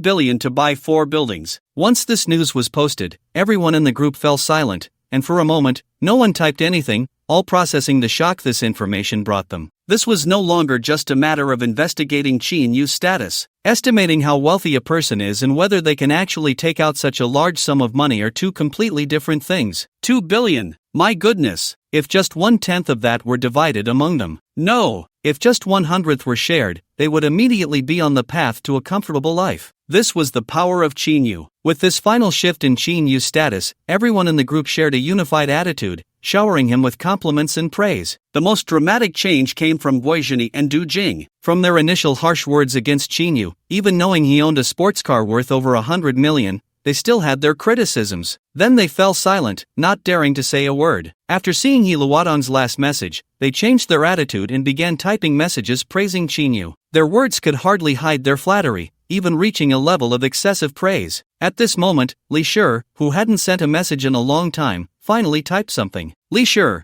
Guizhini and Du Jing, can the things you just said be forgotten like a fart? You can forget, but I remember clearly. You were the ones who spoke ill of him, and now you're the ones speaking well. I took screenshots of everything you two just said. I'll send them to Qin Yu later and see if he even acknowledges you. As soon as this was said, Guizhini and Du Jing turned pale, their hands trembling as they held their phones. They hated Li Shi to the core and deeply regretted their earlier words. Qin Yu also regretted it. This was the most regrettable thing he had done since acquiring the system. Why did he foolishly say he was going to buy 4 buildings? It was like digging a pit for himself to jump into. As he looked at the mountain of purchase contracts piled up, these thoughts flashed through his mind. He sighed and picked up a pen to start signing. Fortunately, with his unparalleled mental strength and physique, even though it took a long time to sign so many contracts, he didn't feel the slightest bit of fatigue. An hour later, Qin Yu finished signing the contracts and directly transferred 2 billion to the real estate finance department through the system. He then paid over 60 million to entrust the real estate to handle the property deed tax. At this point, he finally completed the purchase procedures. Regarding the purchase contracts and full payment invoices,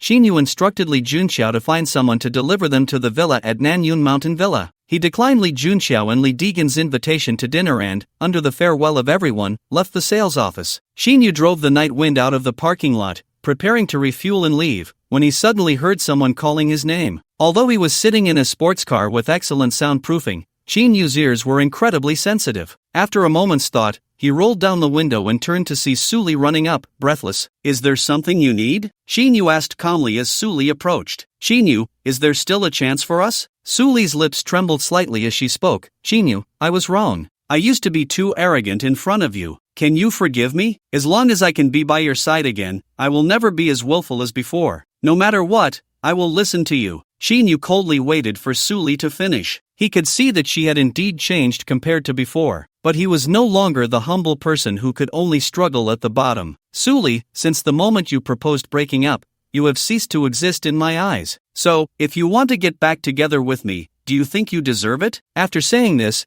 Qin Yu turned his head and no longer looked at Suli. With a roar, the night wind sped away on the road. What Qin Yu didn't know was that at the moment he was talking to Suli, someone had captured the scene with a high-definition camera. Soon, this photo was delivered into the hands of a person. Fang Mingyue looked at the photo and smirked. What a nouveau riche, buying so many houses. Does he want to be a landlord? She then picked up the documents about Qin Yu on the table. The documents detailed everything about Qin Yu, from his birth, education, coming to Nanjing City to work, to his ex-girlfriend Su Li. It even included his ownership of Huajiang Plaza, the purchase of Jiangyun Hotel, and the balance in his bank account. Everything was recorded clearly, even the color of the underwear Qin Yu usually wore. Fang Mingyue put down the documents and glanced discontentedly at her assistant standing opposite her. Xiaoya, how come we can't find out the source of Qin Yu's funds and how he came to possess the Supreme Black Card? Chairman Fang, I'm sorry, but this information comes from abroad. Although the Mingyue Group has influence throughout Longsha country, we can't reach deeper foreign powers, Wu Xiaoya explained. Fang Mingyue gritted her teeth. I just don't understand. I don't even have a Supreme Black Card, yet a nouveau riche can have one. Isn't that ridiculous? Wu Xiaoya, is there any way to help me get one? Fang Mingyue stared at Wu Xiaoya. Wu Xiaoya felt cold sweat trickling down her forehead. Chairman, to apply for a Supreme Black Card, your qualifications are sufficient. However, you must have a deposit of 50 trillion yuan in one of the 5 elements banks to apply. After saying this, Wu Xiaoya thought for a moment and added, it's a deposit of 50 trillion, not total assets of 50 trillion. Fang Mingyue said coldly, are you implying that I can't come up with this 50 trillion? Wu Xiaoya hurriedly replied, Chairman, that's not what I meant. If you want to take it out, of course, you can do it. Poof. Fang Mingyue then withdrew her gaze. You can go now. Yes. Wu Xiaoya responded but did not move. After thinking for a moment, she cautiously added, Chairman, just now the sales manager of the Holy Medicine in Zhengzhou Longqing called, saying that many people in Longqing are unhappy and complaining that the sales share is too small. Some even caused a scene at the sales building. Fang Mingyue sneered, with so many cities nationwide, Longqing alone accounts for 10% of the share. What more do those guys want? If they are dissatisfied, tell them to go abroad to buy. I, Fang Mingyue, don't need anyone to point fingers at how I do my business. Yes, Chairman, I will leave now. After saying this, Wu Xiaoya carefully retreated. Fang Mingyue sat quietly, her expression solemn, and suddenly said, Aunt Qin. After a moment, a figure appeared out of thin air, and a woman in grey clothes and a mask stood before Fang Mingyue. Young master, what are your orders? Qin Sun Yang bowed respectfully to Fang Mingyue. Aunt Qin, please go to the Yuqing Zhengtian auction house in person and see if there are any older medicinal materials up for auction, or any medicines effective for healing. If there are, bid on them. Young master, why not send a few holy guards to handle it? If I leave, I fear I cannot guarantee your safety. Don't worry, this is Longxia, there is no danger here. Besides, no one would be foolish enough to come looking for trouble with me. The things my teacher gave me are not to be underestimated. This matter is quite urgent. I will feel at ease if you handle it. Go quickly and return quickly. After saying this, Fang Mingyue took out 2 items, a black bank card and a peculiar dark silver key that resembled an iron plate, with a mark engraved on it. This bank card has 500 billion in it. Take it and use it. Bring my silver wing over as well. With the silver wing, it won't take much time to go back and forth. Alright, I will take care of it. Young master, take care. I will arrange for more holy guards to come and protect your safety. After saying this, Qin Sanyang took the bank card and the key, gave Fang Mingyue a deep look, and her figure slowly disappeared. Qin Yu drove back to the villa and found the entire place looking brand new inside and out. This was all thanks to Xiaogua, who had just cleaned the windows, furniture, and electrical appliances in the villa. Welcome back, sir. When Xiaogua saw Qin Yu return, she put down her work and hurried over to greet him. Qin Yu nodded in satisfaction and rewarded her with a compliment. Well done. Xiaogua beamed and said, Thank you for the praise, sir. Are you hungry now? I'll go make dinner. Alright, go ahead. Xiaogua tidied up a bit and then ran to the kitchen. Qin Yu sat down and opened the system panel. He saw that the sign-in progress bar had exceeded 100 billion, unlocking level 5 sign-in, which had already refreshed. System, sign in. Qin Yu closed his eyes and silently recited in his heart. If he could sign in for anything, it would certainly be to obtain sign-in points, but he also knew the chances of that were very low. Congratulations, host, sign-in successful, you have received 500 billion cash. 500 billion cash has been deposited into your balance. Billion. Qin Yu sighed slightly, as expected. Although there was no surprise, receiving such a large sum of money still made him feel quite pleased. He looked at the balance. Billion. Staring at this enormous sum of money, he fell into deep thought, beginning to plan how to spend it for the next sign-in. After thinking for a while, he felt a bit of a headache and decided not to dwell on it any longer. Planning every day on how to spend money felt too exhausting for Qin Yu. He thought it would be better to wait until Tang Qin set up the company platform,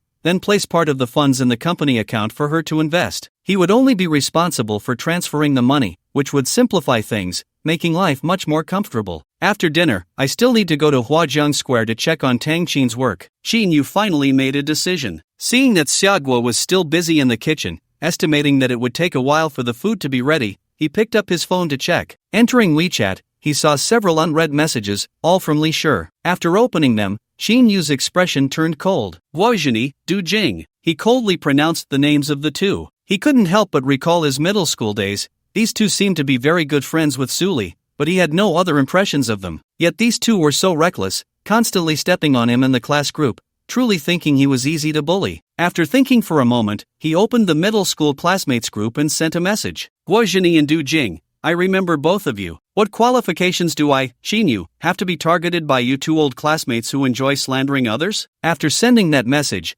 Qin Yu directly deleted the class group. As soon as his words appeared on the group chat page, they struck a chord with everyone who saw the message, prompting them to respond or greet Qin Yu one by one. Eventually, they realized that Qin Yu had already left the group chat, which inevitably caused them to feel heartbroken. A classmate as wealthy as him just dropped a harsh remark and exited the group, extinguishing everyone's enthusiasm in an instant. leaving them with a lump of flattery stuck in their throats. Huo Jinyi and Du Jing also saw Qin Yu's message questioning them, and from that sentence, they understood that they had completely offended him. Not only had they offended Qin Yu, but it seemed the entire class group was also gritting their teeth against the two of them. If Qin Yu hadn't left the group, there might have been a chance for reconciliation. But now that he had exited, they didn't even have the opportunity to apologize, and others believed that Qin Yu left because of them. Neither of them dared to type a message, fearing a collective backlash, and with Qin Yu's message, many had already tagged them. Remembering the mistakes they made today, they felt an overwhelming sense of regret and fear. Qin Yu sent a few more messages to Li Shi and then started scrolling through Dolong videos. Noticing that the number of people following his Dolong account had exceeded 50,000, he found the private messages piling up in the back end like a mountain. Qin Yu helplessly turned off the private messages, allowing only mutual friends to message him. "Sir, I've prepared the meal for you. Would you like to eat now?" Not long after, Xiaoguo finally finished cooking and came to ask, "Bring the food over." "Okay." Xiaoguo busily arranged the dishes and rice on the dining table in the first-floor side hall. "You should sit down and eat with me." Qin Yu sat down, and after Xiaoguo served him a bowl of rice, she nervously stood there. Seeing this, Qin Yu couldn't help but give a command. "All right, you should eat too." After hearing this, Xiaoguo also served herself a bowl of rice, but she sat down without touching her chopsticks, secretly glancing at Qin Yu. Qin Yu helplessly said, "Why are you staring at me? Just eat." After saying that, he picked up a piece of green vegetable and started chewing. The taste was a bit bland, but just to his liking. Qin Yu generally preferred his vegetables to be lightly seasoned, and he could even eat them without salt. Satisfied, he nodded and took another bite of the greens. Seeing this, Xiaoguo's nervousness eased a little, and she also picked up some greens to eat. Qin Yu then took a piece of fish, but the taste was a bit salty, causing him to frown slightly. He then picked up a piece of pork belly. Upon tasting it, he couldn't help but spit it out. The pork belly was too bland, almost without any salt, and it wasn't cooked through. Seeing this, Xiaoguo quickly apologized. "I'm sorry, sir. Is this plate of pork belly poorly made, or did I put in too much salt?" Qin Yu replied irritably, "It's not that you put in too much salt, it's that you hardly put any at all. Haven't you tasted your own cooking? And the meat isn't even cooked." Xiaoguo lowered her head, apologizing. "Sir, there's something I need to tell you." "What is it?" "I can't stand salt. Even in dishes made with salt, I can't taste anything. Also, I only eat rice and vegetables. I never eat meat, so I can't really tell if the meat is cooked or not." "No wonder." Qin Yu chuckled bitterly. "So, you're saying that the salt in these dishes you made was just randomly added?" Xiaoguo nodded, feeling embarrassed. "I'm sorry, sir. I didn't want to hide this from you, I just really need this job." Qin Yu suddenly realized something. "With your cooking skills, it's surprising that your previous employers accepted you." "Sir, you won't kick me out too, will you? If you do, no one will be willing to take me in," Xiaoguo said, a bit downcast. "Don't worry, seeing how hard you've worked today, I won't kick you out." Qin Yu could only smile. "Thank you, sir." Xiaoguo broke into a smile, wiping away her tears. Feeling a bit embarrassed, she said, "How about this? You can pay me a little less for my salary." Looking at Xiaoguo's apologetic face, Qin Yu chuckled. "You don't need to worry, I can afford your salary." He found it a bit strange and added, "Your taste is quite unique. Is there something wrong with your health? Do you need to see a doctor?" "No need to see a doctor. I've been like this since I was a child." Upon hearing about seeing a doctor, Xiaoguo's expression changed slightly. "You sit down first, I'll redo these two dishes before we eat," Qin Yu said,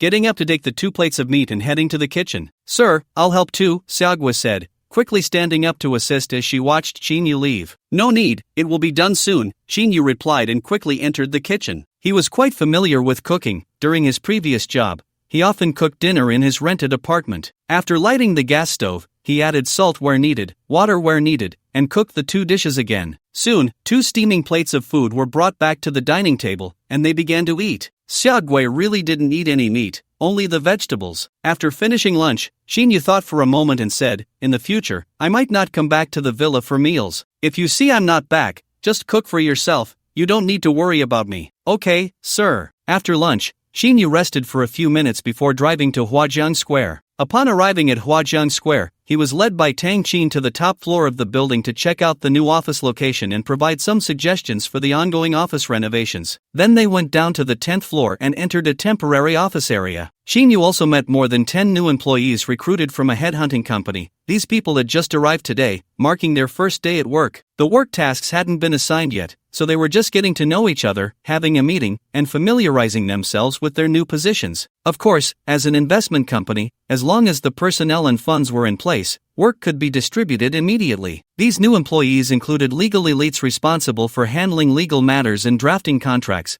as well as employees skilled in assessing or investigating investments and financing. The finance department had also hired 3 employees, and the management department had 2. The 4 newly established department manager positions were temporarily held by Tang Qin, with only 1 deputy manager in the legal department. The rest were all entry-level employees. These new employees had no way of knowing that the newly established company they were in would one day become a massive parent company of terrifying scale. Its rapid development would surely exceed everyone's imagination. What trillion-dollar market value group could compare to any of the numerous subsidiaries under this company? In the future, some might even think that Tianyu Capital had become an equal presence, becoming the largest local company in scale in the past 200 years. As a veteran employee of this giant company, how fortunate they would be in the future. Tang Qin, there's only 1 employee in the management team, that's still too few. Sitting on the sofa by the floor-to-ceiling window in Tang Qin's office, Xinyu smiled and said. Tang Qin brewed a cup of coffee and placed it on the glass round table in front of Xinyu. She also made herself a cup and sat down next to him. With a wry smile, she said, "Boss, you're not satisfied even with so many employees after just 1 day? If it weren't for the generous service fees and high salaries,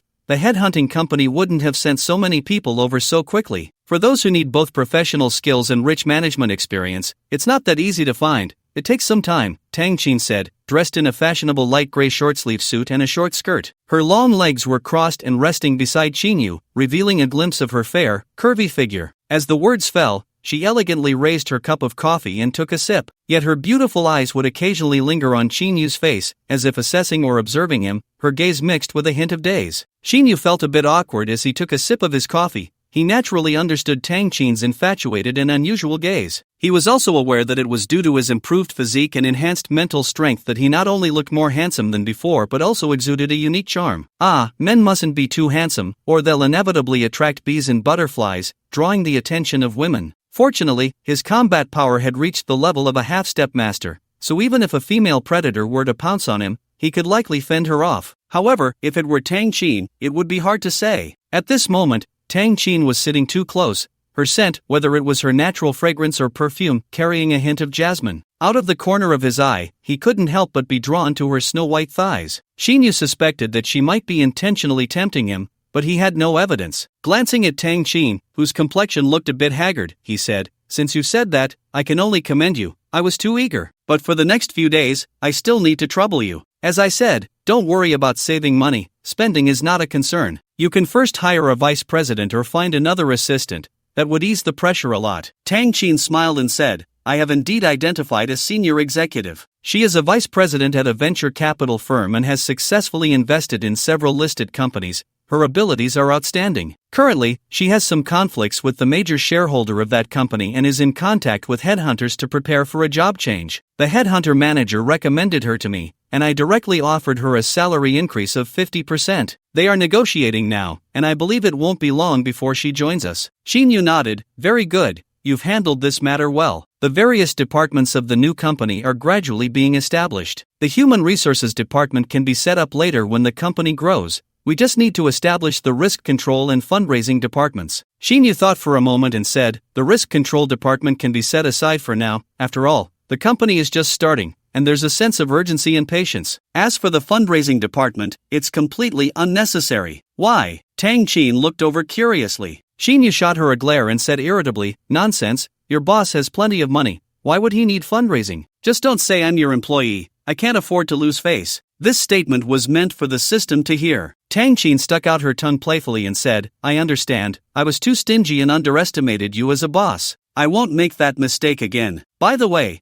how much money is left in the company account?" "About 800 million. Do you want me to show you the statement?" Tang Qin thought Xinyu wanted to check the accounts and was about to get the statement. "No need. Is the company account the one you sent me last night?" "Yes." Xinyu pondered for a moment and said, 800 million is too small for investment, I'll transfer some more money in. Tang Qin said, actually, the company has just been established, and we need to take it step by step. In terms of investment, we should start with small investments. Once the business is familiar and the employees and the departments have adjusted to each other, we can make larger investments. That would be much safer. Moreover, besides investing, we also need to integrate the assets in the boss's hands into the company's management system. After saying this, she took a sip from her coffee cup. Xinyu wished he could reward Tang Qin with a chestnut. If they were to take it step by step, how could he spend money to do the system sign-in? How about this? I'll transfer 2 billion to the company's fund account. Before he could finish his sentence, he saw Tang Qin, who had just taken a sip of coffee, unable to hold back and almost spitting it out, facing him. Xinyu reacted quickly, covering Tang Qin's cherry lips with his hand,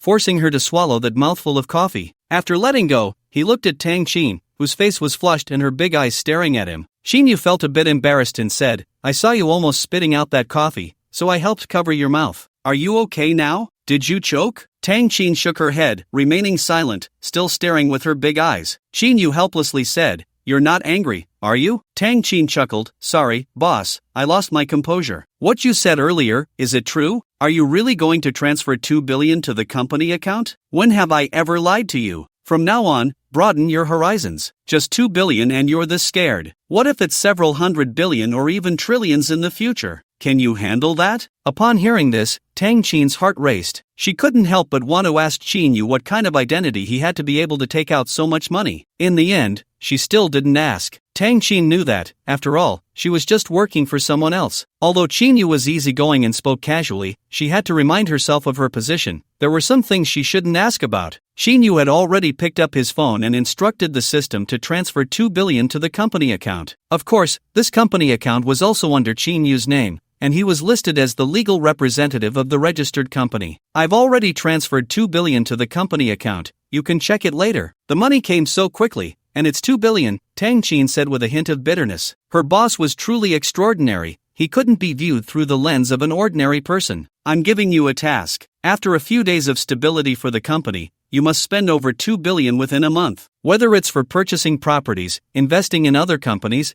or partnering to develop projects, it's up to you. Xinyu ignored Tang Qin's words and said decisively, Spending 2 billion in a month, boss, if we rush into investments without risk assessments, what if we lose money? If we lose money, it's on me. I'm not afraid of losing, I'm just afraid you won't spend it. In any case, if you do well according to my criteria, there will be bonuses for you. What I can do is provide you with unlimited financial resources. Alright, since that's the case, I'll just have to risk it for you. Stop right there, I don't need you to risk your life, and I'm not some gentleman. I'm asking you to spend 2 billion, not to earn 2 billion. This shouldn't be too difficult, right? Tang Qin chuckled, Don't worry, I guarantee I'll complete the task. One more thing, any funds invested by the company must be reported to me a day in advance before payment. No problem. Although Tang Qin didn't understand Xinyu's intentions, she obediently nodded. As for integrating the assets I have, there's no rush. First, spend some money on investments. Once the company has enough personnel, I'll hand over the ownership of Huajiang Plaza and the equity of Jiangyun Hotel for you to manage, Xinyu said calmly.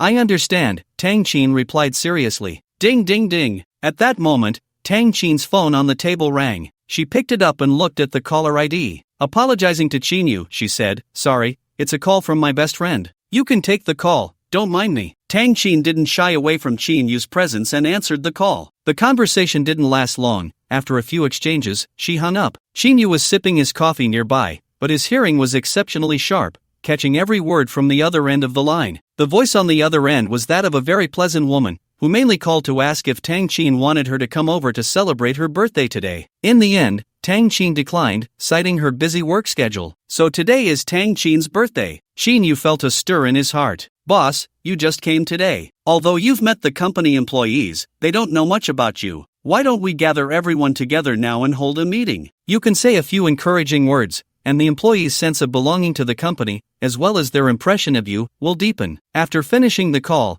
Tang Qin thought of something and suggested, No need, I'll come over to the company again when the staff is complete. Alright, come on, I'll take you to a place. Xinyu stood up and said to Tang Qin, Where to? Tang Qin was puzzled. You'll know when we get there. Xin Yu said as he led the way out of the office. Tang Xin had no choice but to follow him out, and once outside her office, she waved for her assistant, Suing, to come over. After giving a few instructions, they left the office area. Xin Yu waited at the door for Tang Xin to come out, and then the two took the elevator down to the basement level. Dark Night Wind, Tang Xin exclaimed as she looked at the supercar in front of her. A limited edition with only 3 in the world, incredibly cool. What are you still dawdling for? Get in the car. Xin Yu called out from the driver's seat, lowering the window. Okay. Tang Xin ran over, opened the door, and sat in the passenger seat. Once the Dark Night Wind drove out of the parking lot at Huajiang Square and onto the road, Xin Yu reminded her, hold on tight, I'm going to drive now. Tang Xin laughed. Boss, you're not planning to race, are you? Don't worry, just drive. I want to feel the speed of this supercar. Then, with a roar of the engine, the Dark Night Wind shot down the road like a black arrow. With Tang Xin's occasional gasps,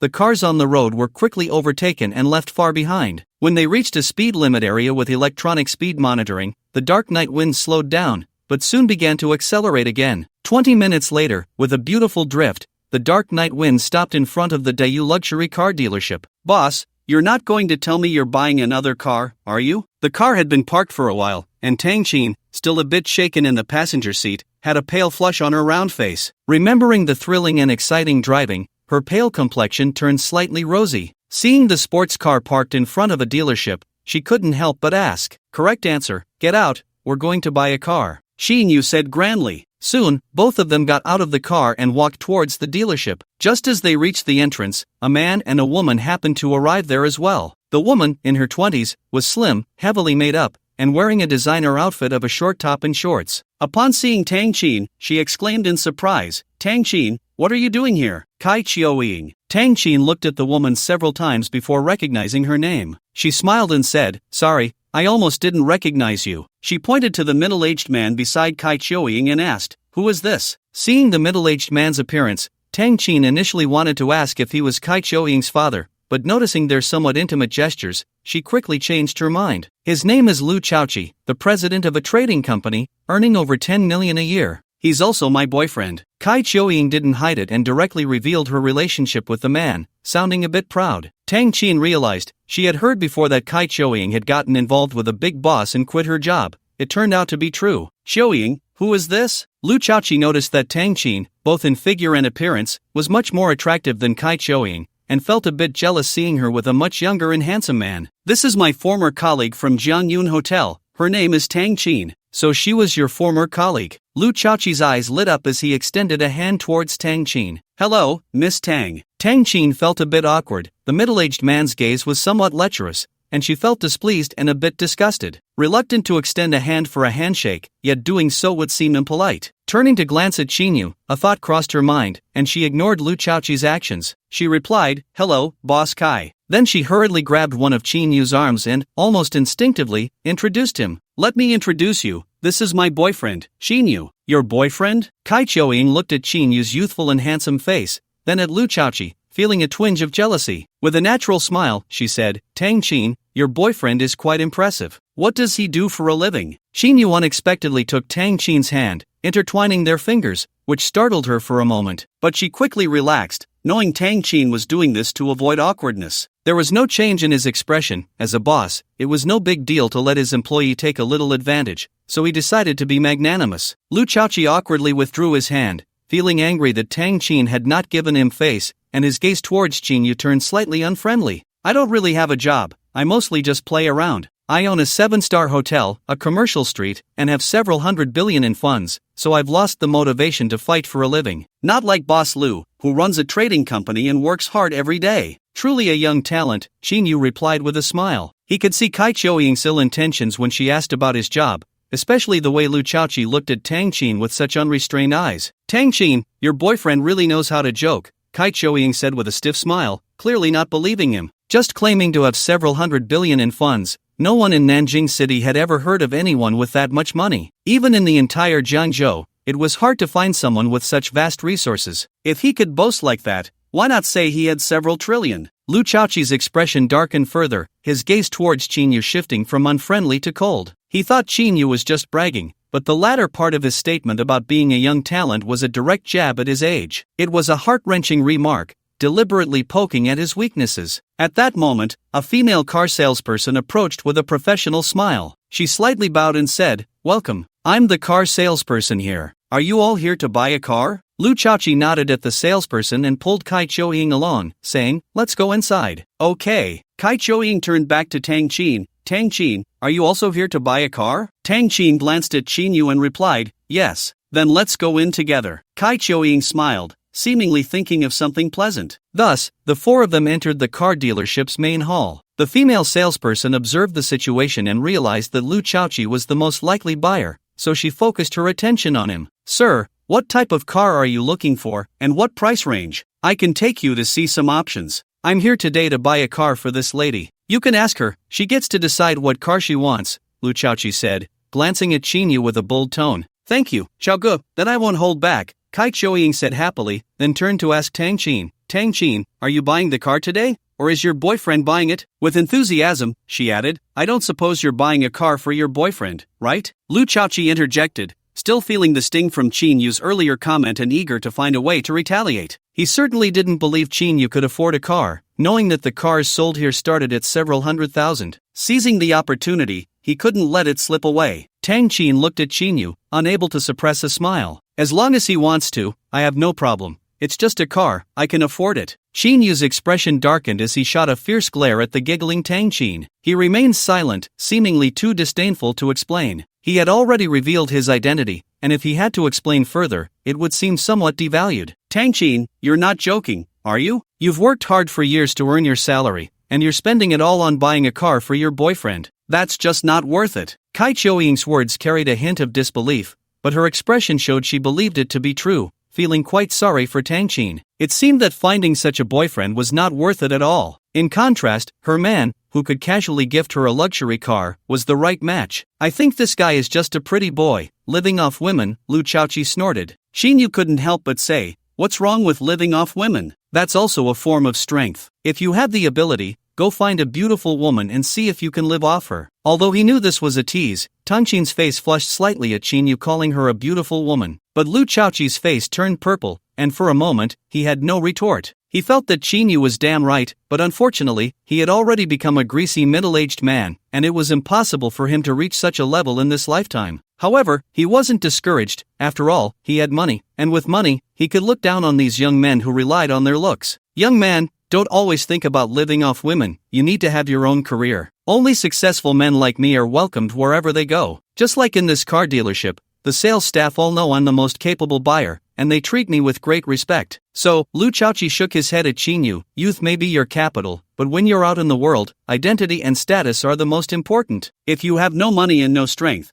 how can you earn others' respect?" "Xiao Ge, you're absolutely right." Kai Chou-ying looked at the man beside her with shining eyes and advised Tang Qin, "Tang Qin, it's not that I'm criticizing you, but you really need to open your eyes and not get deceived." Just as she finished speaking, a well-proportioned female salesperson hurried over, and from a distance, she exclaimed in surprise, "Mr. Qin." Qin Yu looked over and saw that the person approaching him was Chen Yan, the salesperson who had attended to him last time. Chen Yan had just attended to a customer looking at cars, but after only a few words, the customer left. Turning around, she immediately spotted Qin Yu walking into the store. Her heart leaped with joy, and she hurried towards Qin Yu, greeting him from afar. When she reached Qin Yu, she performed a 30-degree bow to welcome him and asked, "Hello, Mr. Qin, how can I assist you? Are you here to buy a car again?" Chen Yan had become well known in the dealership after selling a luxury car worth 100 million during her last encounter with Qin Yu, and she was eagerly awaiting her hefty commission next month. However, even after selling such an expensive car, it didn't change her previous luck. In the past few days, she hadn't sold a single car, still stuck at 0 sales every day. Seeing Qin Yu again, Chen Yan's excitement was palpable. She was almost ready to call him daddy. Humph. Lu Chaoqi felt a bit envious. When he saw Chen Yan approaching, he performed a grand gesture towards Qin Yu but ignored his big boss. This kind of differential treatment was hard to be happy about,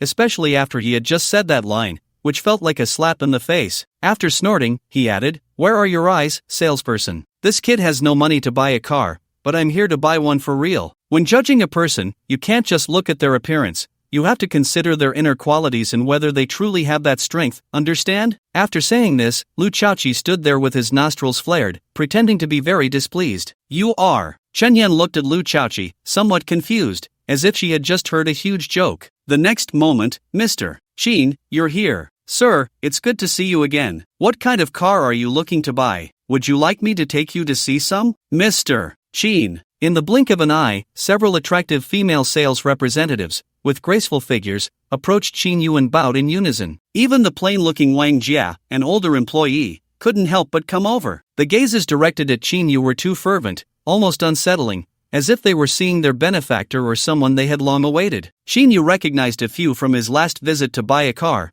but there were also many he didn't know. This scene formed a stark contrast to the indifference he experienced during his previous visit. Unfortunately, what was missed would forever remain missed. Thank you all, but you don't need to worry about me. Chen Yan will take care of me, Qin Yu said with a smile. With such enthusiasm from these people, he felt it inappropriate to maintain a cold demeanor. All right, Mr. Qin, if you need any assistance, just let us know. We'll take our leave now. With Qin Yu's words, the sales staff had no choice but to stop lingering and left, each turning back every few steps. During this process, no one paid any attention to Lu Chaoqi and Kai Qiuying, who were left standing aside. Lu Chaoqi's face had lost all its smile as he watched the beautiful female sales representatives walk away, feeling even worse. However, he was quick-witted enough to realize from Qin Yu's popularity here that the other party was definitely not the kind of pretty boy who relied on women. They had all played the role of clowns just now, and thinking about it made his face burn with shame. Sir, and this lady, how about I take you to see the cars first? We can discuss prices and configurations once you find a model you like. Xie Xiaoqi, who had never met Qin Yu, found it strange to see so many colleagues warmly welcoming him,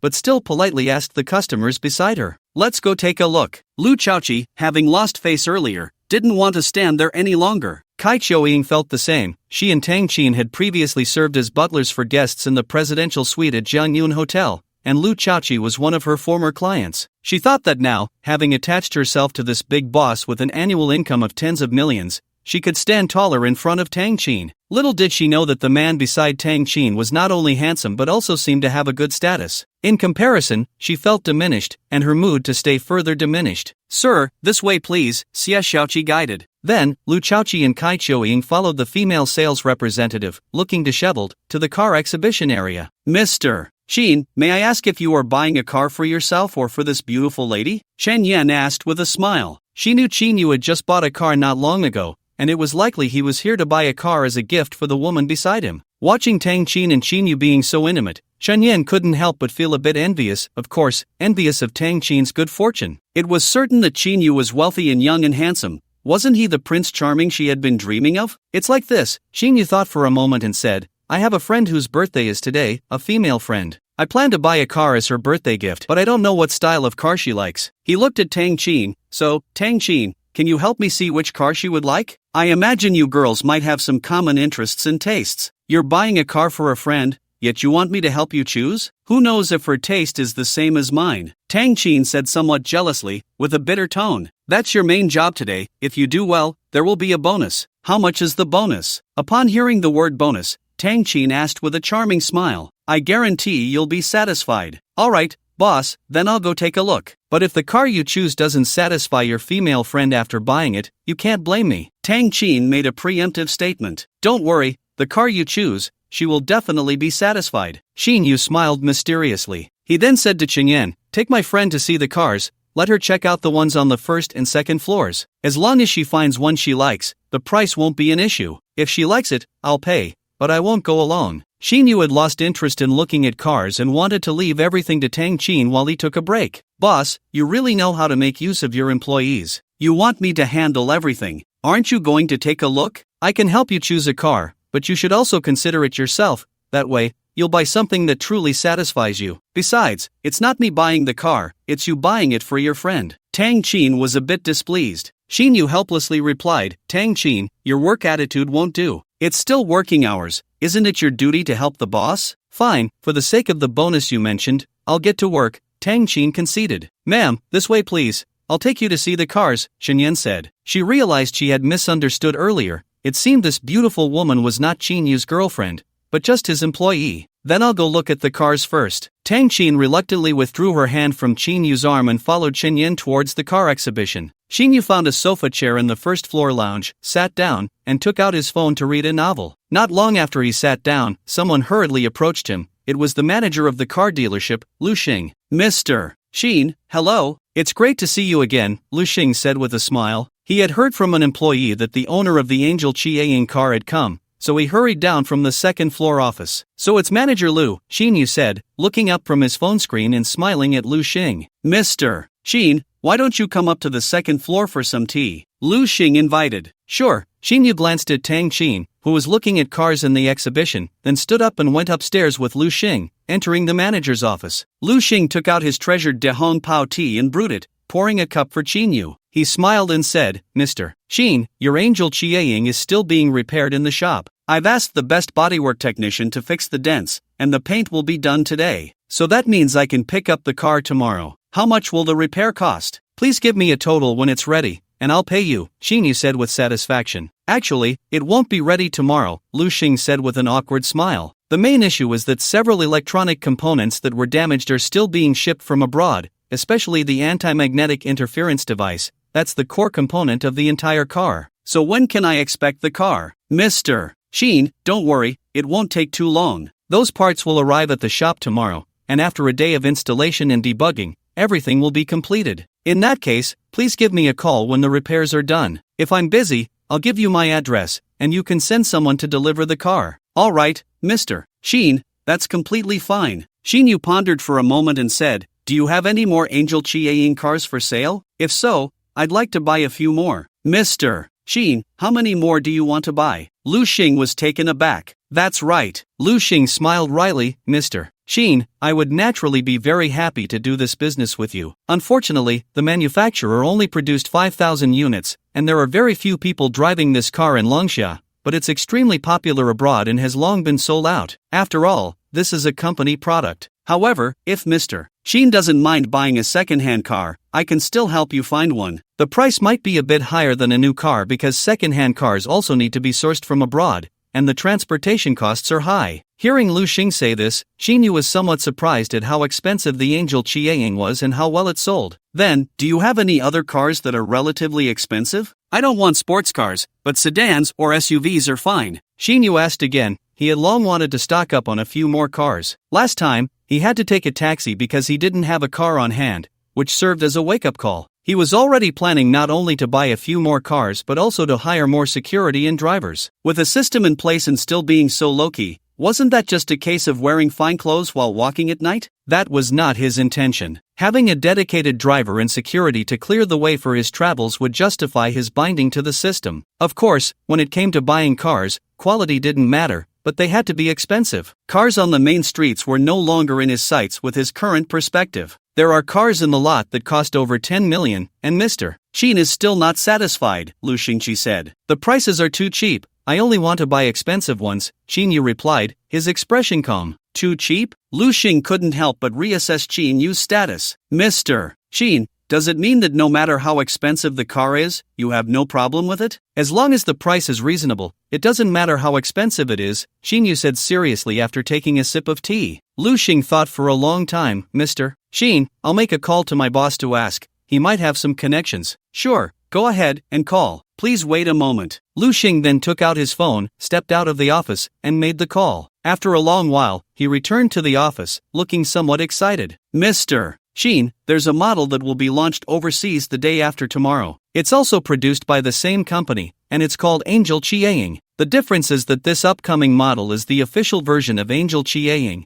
but it cannot be used for civilian purposes, and the one you are driving can only be considered a substandard product. It has some of its functions but is not comprehensive. Upon hearing this, Xin Yu immediately became interested. Since it can't be used for civilian purposes, I won't be able to register this model, right? Mr. Xin, rest assured, the paperwork can still be processed. It just requires a very high handling fee. Xin Yu's eyes lit up. Tell me, how much does it cost to secure one of these cars? Lu Xing cleared his throat and said, I already asked my boss on the phone. Securing an official version of Angel Chiaing is not a simple matter. You have to rush to buy it and rely on some connections to get it. Once you have it, the paperwork for registration is even more complicated. Its factory price is 300 million, but the dealers outside haven't started selling it yet, and the pre-sale price is already as high as 500 million, or even higher. Even so, if you don't have connections, you won't be able to buy it even if you wait in line. All the shares from the car dealerships have already been pre-sold. Xinyu curiously asked, is there a dedicated store for Angel Chiaing in Longsha country? Your DU luxury car dealership is also a car trading store,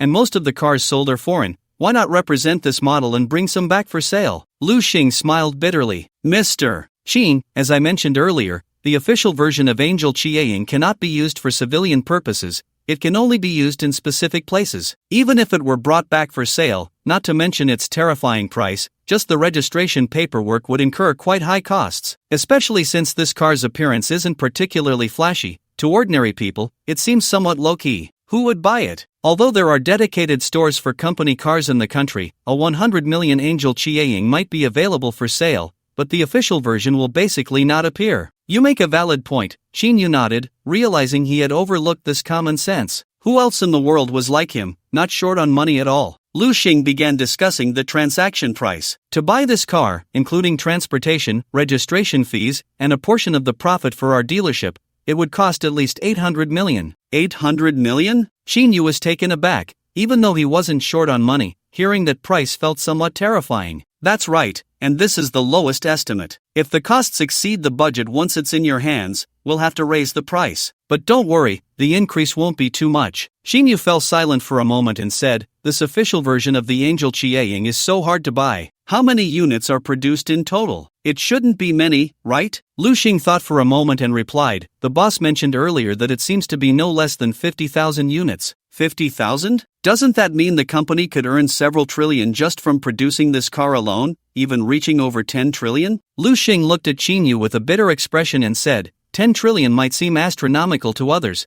but in the company, it's just a drop in the bucket. After a pause, he added, even the many products and business areas you often see, especially the aviation giants, are among the most powerful companies in the world. But what ordinary people don't know is that this is just the tip of the iceberg for the company. I only learned about these things by following the boss on frequent trips abroad. Xinyu sat there in silence for a long time. The information Lu Xing shared was overwhelming and completely overturned his understanding from childhood. On the surface, it was already quite massive, and its market value couldn't be measured in money. This one company could even be compared to a sovereign state. But now he realized that this was merely the tip of the iceberg. Then its true strength. Xinyu's heart raced. In the future, I want to own such a company and control the world. This became his new goal, his new motivation. In recent days, with the system at his disposal, he had almost become a salted fish. He had thought he was on the verge of being invincible. Now he realized there were greater heights. Manager Lu. Xinyu's expression was unusually serious. Mr. Xin, please go ahead. Lu Xing looked at Xinyu, waiting for him to continue. He was very hopeful that Xinyu would agree to place an order for that car, at 800 million per vehicle. Selling just one would yield significant profits for the dealership. His commission could even surpass his annual bonus. Angel Chiaing, how many units can your boss secure? Xinyu looked at Lu Xing, speaking slowly, his eyes shining like stars. What? Mr. Xin, do you mean? Lu Xing's heart raced, feeling a tightening in his chest that was almost unbearable. For this car, however many units you can get, I'll take them all. Xinyu made it clear. Bang! Lu Xing had intended to pick up his teacup for a sip to calm his racing heart, but upon hearing Xinyu's words, whether from excitement or shock, his hand trembled slightly, and he lost grip of the cup, which fell to the ground. Mr. Xin, I'm sorry for losing my composure. Please wait a moment, I'll call my boss again. How does that sound? Lu Xing hurriedly apologized. It's fine, go ahead. Xinyu smiled slightly. All right. Lu Xing rushed out of the office, not even bothering to clean up the shattered teacup on the floor. Shortly after, a cleaning lady came in and tidied up the office. When Lu Xing returned, he appeared much more composed. A bit embarrassed, he said, Mr. Xin, my boss said he can only secure a maximum of 2 units. He mentioned that the demand for this car is extremely fierce,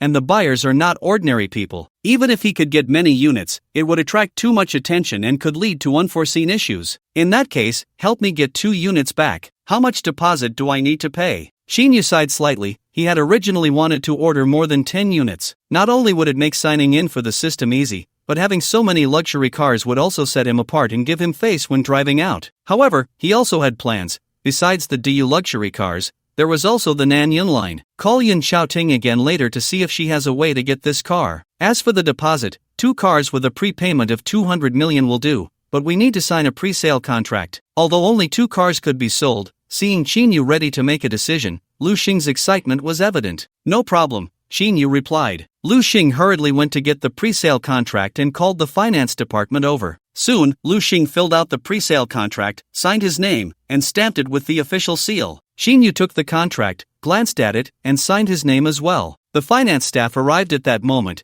and Qinyu promptly swiped his card to pay the 200 million deposit. At that time, Tang Qin called, asking where he was, saying she had found the car. I'll go down first. I have a friend on the first floor who was ready to buy a car, Qinyu said, putting away his phone. I'll go down with you to take a look. If your friend likes any car, I'll give the biggest discount, Lu Xing quickly said. All right. The two stood up and went down to the lobby together. Boss, I found the cars for you. Take a look. Tang Qin smiled as she approached Qinyu. Qinyu nodded in confusion and pointed to Lu Xing beside him, introducing, this is Lu Xing, the manager of this car dealership. This is my friend, Tang Qin. Hello, MS. Tang. Hello, Manager Lu. Tang Qin felt very pleased when Qinyu introduced her as his friend. It was much better than being called his employee. After shaking hands with Lu Xing, she turned to Qinyu. According to my preferences, I'd pick 2 cars for you to check out and see which one you like. Okay, then I'll go see which 2 models you chose. Qinyu was also interested. He walked forward, with Chen Yan leading the way. In front of the exhibition area were 2 white cars,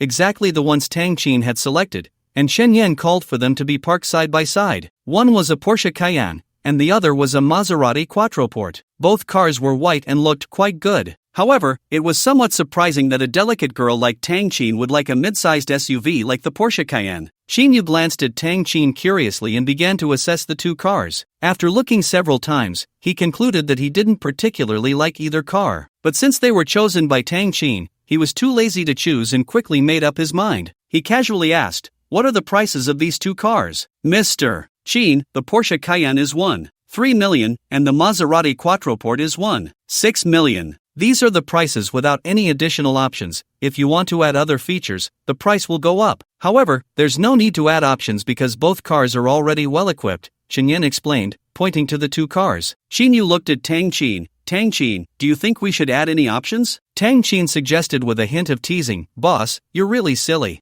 I deliberately chose the highest configuration for a quick delivery. If we add options, it would take 10 days or half a month. And isn't your friend celebrating a birthday today? Qinyu rubbed his nose, realizing she was right. It was indeed a redundant question. However, feeling looked down upon by his employee made him a bit frustrated. Mr. Qin, let me introduce you to the performance configurations of these 2 cars, Chen Yan said. But just as she finished speaking, someone approached Lu Xing enthusiastically, saying, Manager Lu, I was just looking for you, and here you are. The speaker was Lu Chaoqi, followed by Kai Choying and the saleswoman Xia Xiuqi. This voice interrupted Chen Yan from continuing. As Lu Chaoqi walked by, heading towards the first-floor negotiation area, he spotted Qinyu and Tang Qin standing there from a distance. He didn't want to engage, having long realized that he and Qinyu were not on good terms. Moreover, he had long suspected the true identity of that kid. If he wasn't a rich second generation, would he dare to twist off his head for someone to sit on? Not understanding the other party before was already embarrassing enough,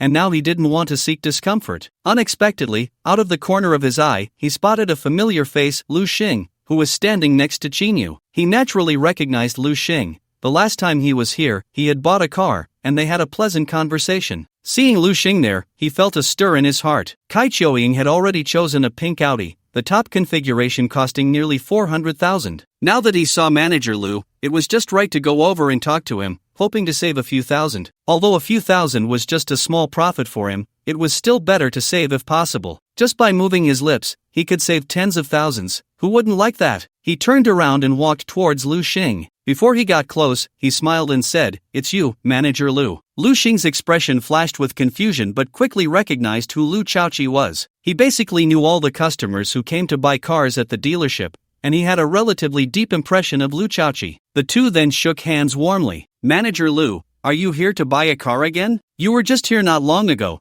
Are you changing cars so soon? Lu Xing joked with a smile. Not changing cars, really? Lu Chaoqi pointed to Kai Choying, who had just come over. This is Kai Choying. I'm here to help her buy a car today. Choying, this is Manager Lu Xing of this car dealership. Lu Xing greeted Kai Choying and asked, So, Miss Kai is here to buy a car and has chosen that one? As he spoke, his gaze shifted to the car salesperson, Xia Xiuqi. Manager Lu, Miss Kai has her eye on a pink Audi, the top configuration, with a base price of 390,000. How about this? Lu Xing smiled at Lu Chaoqi. For your sake, let's reduce it by 40,000, making it 350,000 for Miss Kai. Xia Xiaoqi was taken aback and quickly said, "Okay, manager, I'll arrange it for her right away." "Manager Lu, I really have to thank you for this," Lu Chaoqi said happily. Lu Xing replied, "You're being too kind, Manager Lu. You're a regular here, so of course, you deserve the best discount. We can chat more later. You two go ahead and handle the car purchase procedures. I still have to attend to another customer." With that, Lu Xing no longer paid attention to Lu Chaoqi, turning his head and smiling apologetically at Qinyu. Lu Chaoqi approached, and he could read the situation at a glance, knowing the other party's intentions. The primary task now was to get on good terms with Qinyu. Compared to Qinyu, Lu Chaoqi seemed somewhat insignificant, so it was better to send him away quickly. He followed the other party's wishes and reduced the car price by 40,000. Qinyu's identity was not simple, and Lu Xing didn't dare to casually introduce them. By this time, Lu Chaoqi realized that Lu Xing had readily offered him a 40,000 discount,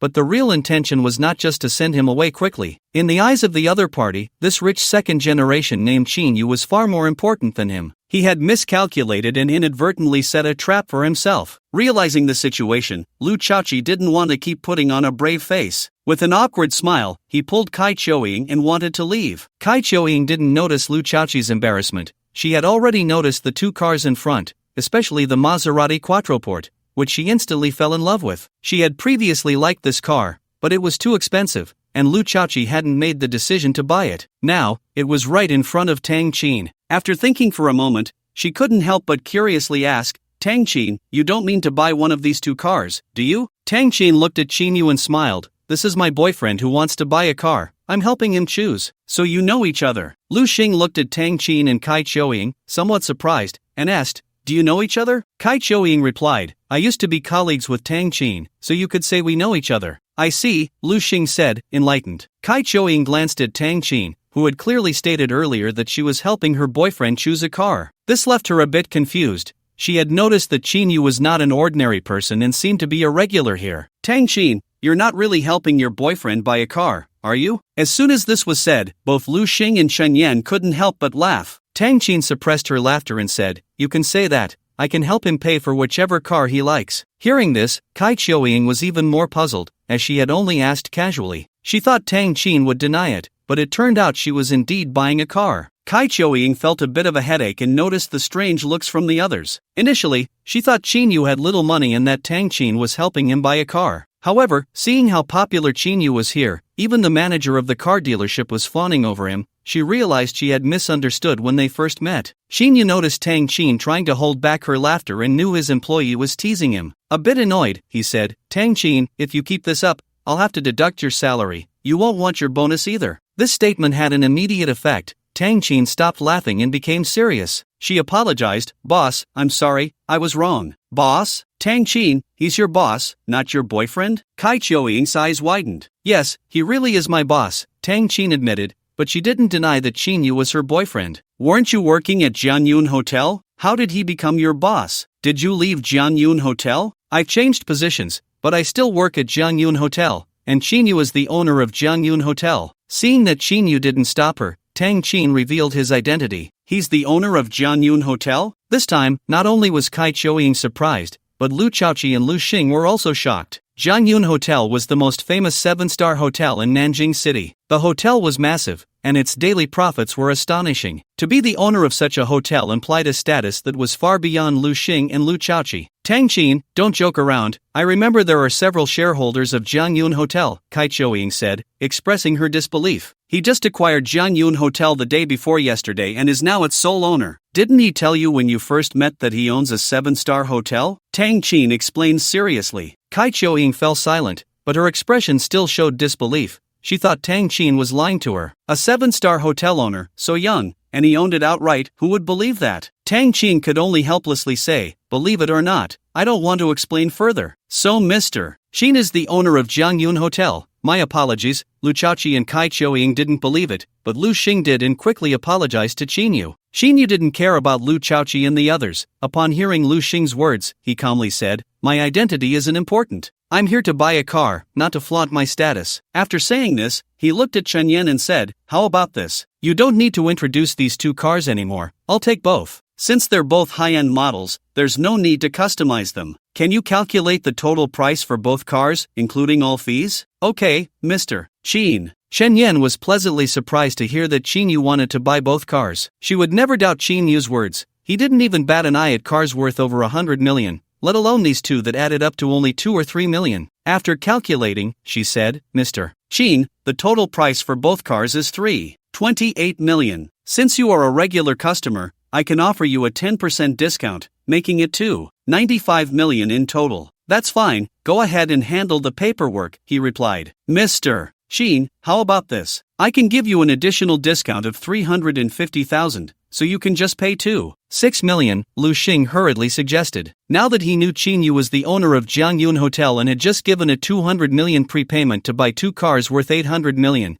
a discount of 350,000 seemed trivial. We can skip the 350,000 discount, I'm quite satisfied with the 10% off. Let's stick to the price we just discussed, Qin Yu said, not caring about the 350,000 at all. He was even less inclined to owe anyone a favor for such a small amount. Since Mr. Qin says so, I won't insist, Lu Xing agreed, following Qin Yu's lead. Boss, although I chose these 2 models, I can't believe you're actually buying both. You must be very sure your friend will be satisfied, Tang Qin said, throwing in a precaution. If Qin Yu's friend wasn't happy with the cars, she couldn't be blamed. Though she quite liked these 2 models, her preference didn't guarantee that others would feel the same. She had already secretly decided to buy a car today. If Qin Yu chose one, she would buy the other. Just the other day, she had received a 10 million annual salary, and without realizing it, she had become a little wealthy. Don't worry, if you like them, my friend will definitely like them. Because the friend I'm talking about is you, Qin Yu couldn't help but laugh. Me? Tang Qin pointed at herself,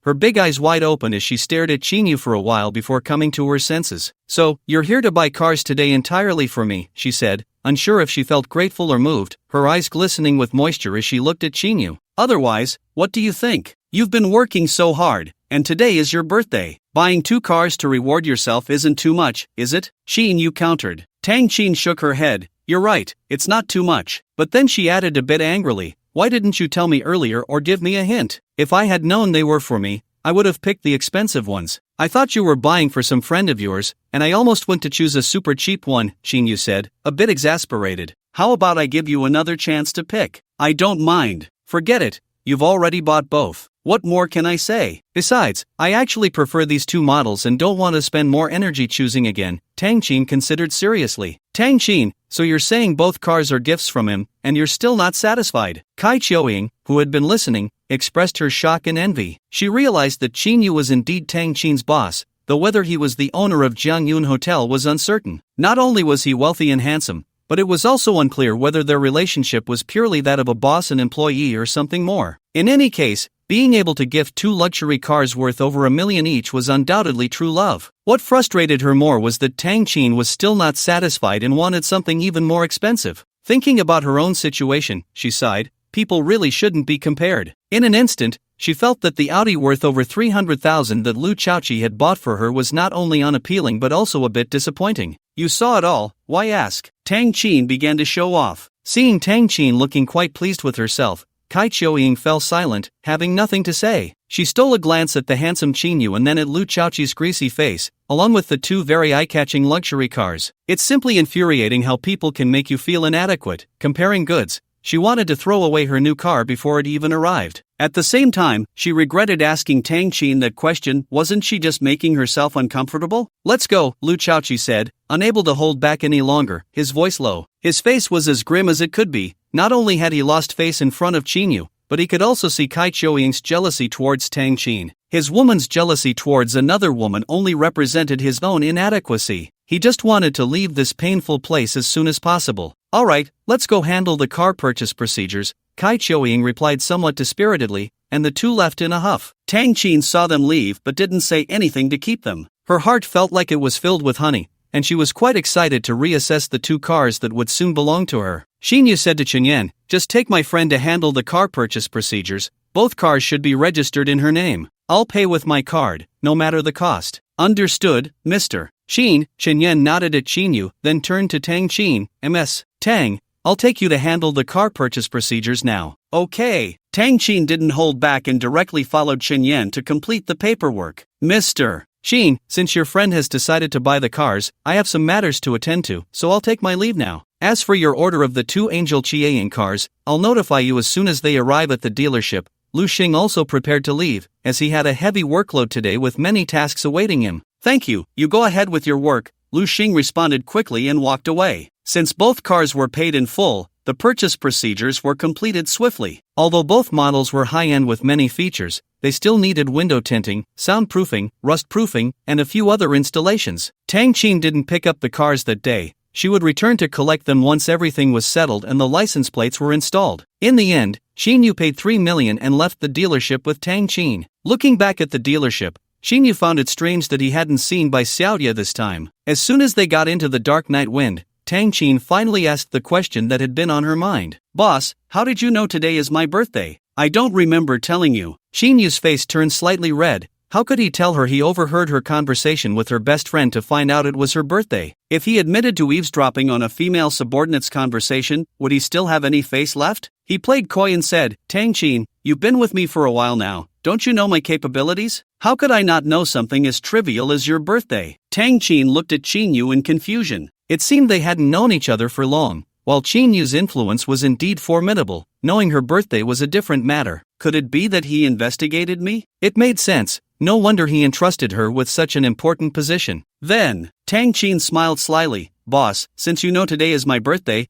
what gift do you want to give me? Gift? Xinyu was taken aback. Haven't I already given you a gift? I bought you 2 cars. Aren't you satisfied? Tang Qin shook her head. Didn't you say those 2 cars were a reward for my hard work? How did they become my birthday gifts? Xinyu widened his eyes, looking at the somewhat unreasonable Tang Qin. He thought for a moment. It seemed he had indeed said that, but he meant it as a birthday gift. Who would have thought she would be so petty? Feeling a bit of a headache, he asked, how about I go back to the dealership and get you another car? Tang Qin couldn't help but laugh and cry at the same time. Boss, do you only know how to give cars as gifts to girls? Xinyu scratched his head. Alright, what kind of birthday gift do you like? I'll go buy it. I really don't give gifts to others very often. Tang Qin's expression became somewhat serious. If you really want to give me a gift, I don't need you to buy anything for me. Although I've been in this city for 2 years, I don't know many people. I'm still unfamiliar with the place, and you're one of the few I'm relatively familiar with. How about you lend me your time tonight? Let me arrange things as I wish. Just have a good time with me, and that would be the best birthday gift for me. Xinyu listened quietly, watching the woman whose words seemed to bring a sense of closure. Suddenly, he recalled the lonely times of the past, the helplessness of not having a close friend to confide in, which felt similar to his feelings with Tang Qin. Since you've put it this way, how can I refuse? After all, you're my employee. Xinyu laughed. So, you agree? I agree. Where do you want to go tonight? Tang Qin revealed a very happy smile. I knew you would agree. I can finally have a good time tonight. After thinking for a moment, she said, it's getting close to evening. How about we grab something to eat first? I'm suddenly feeling a bit hungry. That's exactly what I was thinking. Now that you mention it, I'm a bit hungry too. Xinyu smiled and added, then where shall we eat? The entire hotel restaurant in South River City is yours to choose from. No matter how expensive the ingredients, as long as you want to eat, I can afford it. Tang Qin's eyes sparkled. Got it. I'll take you to a place. It's a food street. I went there once before, and the flavors are still fresh in my memory. Then what are we waiting for? Let's go. About 20 minutes later, the dark night wind stopped at a parking lot on the outskirts of a bustling night market food street. After getting out of the car, Tang Qin eagerly pulled Xinyu into the crowded food market. Then, like a lively little girl, she dashed towards various food stalls. She kept eating, but the food in her hands kept multiplying. Barbecue, fried chicken, skewers, spicy shrimp cakes, desserts. She nearly tried everything. Xinyu felt a bit helpless, having to follow behind to pay and help carry the food. Once Tang Qin was full, Xinyu finally started to eat. After exploring the food street, they went to a pedestrian street to buy clothes. After finishing the pedestrian street, they headed to the riverside to enjoy the night view. Tired of the night scenery, it was already 10 o'clock. But Tang Qin was still not satisfied and finally entered a tavern. While listening to music, they drank and ate meat. Although Xinyu didn't feel tired, he was already quite hungry, so he instructed the waiter to bring more side dishes and snacks, and he began to feast. Tang Qin had a great time tonight, feeling that this was the most meaningful birthday she had ever had. Watching Xinyu eat heartily made her feel even more cheerful. Although she didn't feel hungry, her appetite was particularly good, and she couldn't help but eat a few more bites, finishing glass after glass of wine. Seeing that Tang Qin had drunk a bit too much and her head was tilting, Xinyu hurriedly stopped her from drinking more. Don't drink anymore. How about some tea to sober up? If you keep drinking, I'll have to carry you home later. Boss, are you worried I'll get drunk? You really don't need to. You might not know, but I can drink 1,000 cups without getting drunk. When I was doing marketing at that skincare company, I often went out drinking to discuss collaborations, and it was always the clients who passed out first, Tang Qin reminisced. Xinyu looked at Tang Qin suspiciously. I feel like what you just said is a bit exaggerated. You shouldn't drink anymore. You're already showing signs of being unable to handle it. I'm in a good mood today. A few more drinks are fine. Alright, today is your birthday. You're the boss. Do as you please. Xinyu helplessly decided not to persuade her further. In fact, he had also drunk quite a bit earlier. Due to his enhanced physique, drinking was as easy for him as drinking water. The alcohol in his body could be evaporated instantly whenever he wanted. So even though he would be driving later, he didn't have to worry about drunk driving, as he was truly someone who could drink 1,000 cups without getting drunk. Taking a day off tomorrow, here, a blank line wishing everyone a happy new year, a prosperous year of the rabbit, fireworks and stars, may all your wishes come true. News system task. Perhaps Tang Qin indeed had a unique talent for drinking, but she couldn't resist the temptation to indulge. When Xinyu left the tavern, he was carrying the drunken and dazed Tang Qin out. As the night wind picked up, they headed straight for the Nanyun villa. Xinyu initially wanted to ask where Tang Qin lived to take her home directly. However, after tossing her into the passenger seat, she fell into a deep sleep, unresponsive even after he called her a few times. Helpless, he thought about just taking Tang Qin to the Jiangyun Hotel. But after considering it, going to Jiangyun Hotel seemed a bit inappropriate, so he ultimately decided to return to Nanyun Villa first. Moreover, it was closer to Nanyun Villa from here. He adjusted the passenger seat, reclining it a bit to make it comfortable for Tang Qin to lie there, and then drove towards Nanyun Villa. It was already late at night, and after driving for more than 10 minutes towards Nanyun Villa, they found themselves on an unknown, very remote road. The entire road was empty, with no other vehicles in sight except for the dark night wind. Looking at the desolate road, Xinyu frowned slightly. After leaving the tavern, he noticed a car following them. Since Tang Qin was still in the car, Xinyu didn't want to cause trouble, so he increased his speed to shake off the car behind. But at that moment, Xinyu sensed that trouble was inevitable. However, he wasn't anxious. From those two cars, he couldn't sense any martial artists' presence. Without the presence of martial artists, they could only be ordinary people. Sure enough, ahead were two sedans blocking the road. The way forward was completely obstructed unless he drove straight through the two cars parked in the middle of the road. Xinyu stopped the car directly, and soon after, 10 people got out of the two cars and approached them in the dark night. Among the crowd, several people were holding steel pipes and clubs. Xinyu got out of the car, took a few steps forward, and coldly observed the approaching thugs without any fear. To him, these 10 people were no different from a group of weak little chicks. Compared to the half-faced man who had come to kill him last time, this group could only be considered insignificant small fry. He initially thought it would be someone sent by Qiao Jinfeng to cause him trouble, but it seemed not to be the case. This group was simply a gang of robbers. Era didn't lie to me. I really encountered a big fat sheep. Brother, your sports car is so cool. It must have cost a lot. Looks like at least 10 million. Spending money recklessly. What could you rich second-generation kids not buy with 10 million instead of a car? The speaker was a middle-aged man with a robust build and a tiger head tattoo on his half-bare chest. He was the leader of the group, with a cigarette dangling from his mouth. If 10 million can buy this sports car, I'll give you 50 million to help me find one, Xinyu teased. The big man's eyes lit up. Then brother, how much did your car cost? Xinyu held up 2 fingers. 20 million? 2 billion. The big man was taken aback, exclaiming, incredible, poverty really limits my imagination. I've never seen a 2 billion sports car before. So you should read more books to enrich your imagination, so you don't have to do these unworthy jobs, Xinyu joked. Are you teaching me how to do my job? The big man threw away his cigarette but, his gaze turning cold as he revealed his fangs. Brother, since you're so rich, treat us to a meal. I originally wanted to ask for a few million, but seeing how accommodating you are, I won't ask for 2 billion, just give me 50 million. I won't reward you with this money, Xinyu said, somewhat curious. The big man grinned widely, showing his teeth. Then I'm sorry, I've taken your person, and I also want the car. I believe selling your car will fetch a good amount of money. What you're doing is illegal. Aren't you afraid of being sanctioned and hunted down? Xinyu replied calmly. The big man couldn't help but laugh heartily, saying, Brother, you're joking. Of course, we're afraid of that, so. The big man suddenly made a fierce expression, so you'd better behave and listen, or else you might lose your life, and if we throw your body in the wilderness, who would know it was us? Xinyu found it somewhat amusing.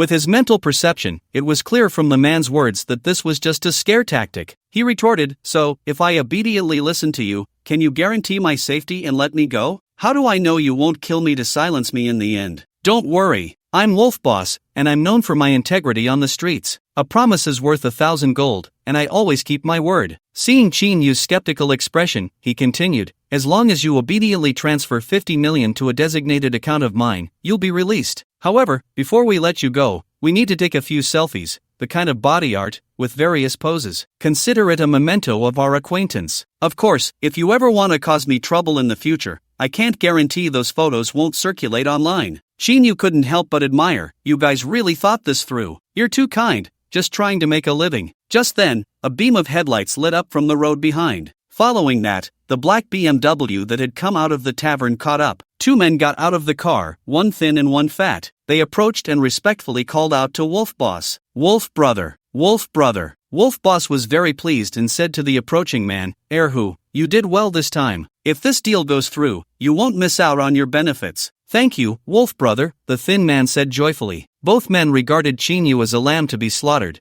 discussing the division of spoils right in front of him. Chin Yu remained silent, not the slightest bit angry, because at that moment, his heart was already in turmoil. Just then, a notification sounded in his mind. "Ding, new mission, recruit Lei Ching as a subordinate. Completing the mission will grant a level 4 sign-in." The system actually issued a new mission. Hearing the system's notification, Chin Yu couldn't help but feel a surge of excitement. Although the reward for completing the mission was a level 4 sign-in, it was a significant opportunity to unlock a sign-in point, far beyond what could be achieved by simply spending money. But who was Lei Ching? Could it be? Chin Yu looked at Wolf Boss, glancing left and right, feeling it didn't seem likely. He still asked, "You call yourself Wolf brother, right? Just to confirm, is your real name Lei Ching? Lei Chang?" Wolf Boss flashed a look of confusion, then laughed, "Kid, are you scared silly? Your mind's all jumbled. Who is Lei Ching?" Chin Yu ignored Wolf Boss and asked the thin man called Erhu, "So you must be Lei Ching?" "Damn you, don't ask. None of us have that name," Erhu cursed. Hearing this, Chin Yu stopped searching for Lei Ching and began to take these people seriously, especially this Erhu, contemplating whether to smash his mouth or break his legs. But with Erhu's next words, Chin Yu decided to add breaking his third leg to the list. "Wolf brother, you might not know, but that kid's car has a tall, beautiful woman inside. Tonight, the brothers are in for a treat." "Haha, really? It seems tonight is indeed a double blessing." Wolf Boss laughed heartily at Erhu's words, and soon the whole place erupted in laughter. Chin Yu's eyes flashed with a cold, sharp light, his fists clenched, and a hint of killing intent arose. Just as Chin Yu was about to take action, a car drove up from the road behind and stopped not far away. It was a somewhat dilapidated silver Volkswagen, and 3 men got out, all around 30 to 40 years old. The man in the front wore a black long shirt, stood at about 6 feet 3 inches tall, and had a robust physique, looking quite formidable. The 2 men behind him were one lean and the other short and stout with a round head, appearing somewhat simple-minded. Both had resolute gazes, steady steps, and concealed killing intent in their brows. These 3 were certainly not ordinary individuals. Not only did Chin Yu notice this, but even the Wolf Boss took a few steps back, distancing himself from his group of underlings. With his keen sixth sense, Chin Yu clearly felt the intense aura emanating from the 3 men who had just gotten out of the car, their bodies infused with a warrior's inner strength that was many times stronger than that of an ordinary person. Each of them exuded a martial aura that surpassed the half-faced man he had encountered last time, especially the tall man in the black shirt, whose aura, while not comparable to that of the half-step transformation master, was still far superior to the 2 men behind him. What surprised Chin Yu the most was that all 3 carried a sense of weariness, as if they were out of place in the world. Their murderous aura was as thick as that of the half-faced man, as if they had crawled out from a pile of corpses. Lei Chang? Could the man in the lead be Lei Ching? Chin Yu quickly made a judgment, looking at the tall man in the black shirt with a slight smile. The person from the system task had finally appeared, and he was no longer in a hurry. Although there were only 3 of them, they formed an unbeatable aura that subtly overshadowed the entire scene. "Gentlemen, I don't care who you are, but I advise you to leave. This is not a place for you to stay." The Wolf Boss knew the 3 were not to be trifled with, but he was not afraid, exuding a sense of confidence. Behind him stood more than 10 underlings, known on the streets as the Wolf Brothers, notorious for their fighting skills. They were numerous and armed, so even if these three had some real skills, it would be hard for them to take on so many. As he spoke, more than a dozen pairs of eyes focused on the three men, each revealing a fierce light, as if ready to fight at any moment. Seeing the two groups begin to confront each other, Shinyu crossed his arms over his chest and watched the drama unfold, almost as if he had a bag of sunflower seeds in hand. The tall man in the black shirt glanced at the wolf boss and then at Shinyu, assessing the situation. Finally, he looked at the wolf boss with some disdain and spat out a word, "Scram." The wolf boss's expression turned cold, and he said sternly, "You have quite the arrogance, thinking you can disregard us wolf brothers with just the three of you. I don't want to say it a second time. You have 30 seconds to consider. If you don't leave, you'll face the consequences," the tall man in the black shirt said coldly. The wolf boss laughed 3 times and said, "If you want us to scram, you should ask my brothers if they agree." He turned to his underlings and said, "Brothers, someone wants us to leave, do we agree?" The underlings glared at the three men with anger, their spirits high as they shouted in unison, "Wolf brother, don't waste words, let's take them down. Take them down." The wolf boss then turned his face, speaking in a deep voice, "Did you hear that? This is not only what my brothers want, but also what I want to tell you." His eyes narrowed slightly, his expression fierce as he said, "I don't care if you're here to meddle or to rob my fat sheep, you must be prepared to pay the price for offending us." The tall man in the black shirt coldly stared at the wolf boss and said, 10 seconds left. "Then let's see whose fists are the hardest." The wolf boss's eyes narrowed. As soon as the wolf boss finished speaking, his underlings understood and stepped forward, grinning as they surrounded the three men. Among these little brothers, what had just been empty hands were now armed with weapons, gleaming steel pipes and clubs that shone brightly under the streetlights. The tall man in black saw that 30 seconds had passed and said to one of his companions behind him, "Tongjun, go take care of them. But don't let anyone die, after all, this is Longsha, and if we kill them, our identities will be easily exposed." "Understood, big brother," Tongjun replied, silently stepping forward to confront the little brothers of the wolf boss. Seeing this, the wolf boss laughed in anger. "You think sending one person can take on more than 10 of us? Do you think this is a movie? Brothers, no need to be polite, charge in with your weapons, they're already bullying us," Erhu shouted, brandishing a short stick. "Brothers,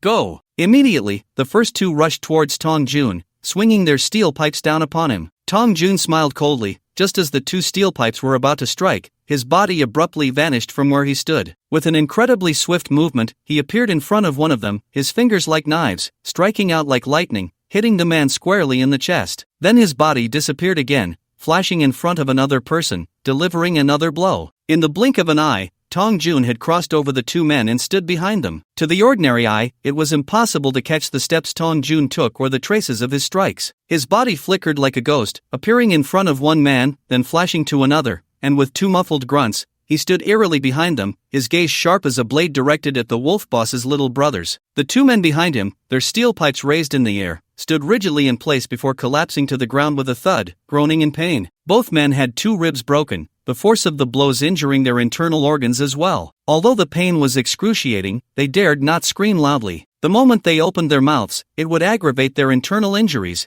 deepening their suffering, leaving them to only groan and writhe on the ground. This was the power of a martial artist, speed, strength, and physique beyond the reach of ordinary people. Shinyu's mental strength was like a pair of transparent eyes, clearly seeing and somewhat admiring Tongjun's swift, lethal technique. Just a slight exertion from Tongjun would have guaranteed the death of the two men. At this moment, the wolf boss's little brothers, seeing the fight had begun, transformed from walking to sprinting, rushing forward like a flood, swinging their clubs. Tongjun's lips curled into a cruel smile. Although he was unarmed, he stood like a single barrier, impenetrable. His body once again vanished like a ghost, cleanly appearing in front of one man, his palm like a sharp knife, striking out like lightning. After one move, he materialized in front of another, delivering another blow without leaving a trace. Sometimes, a single kick without a shadow would break a man's leg. When someone behind him swung a weapon to attack, the club would fall, but it would only strike a phantom. Too fast. Lei Ching. In the eyes of the wolf boss, a bizarre scene unfolded. His gaze could not capture how Tongjun moved. His body was like a shadow weaving through the crowd. Even if someone managed to hit this shadow,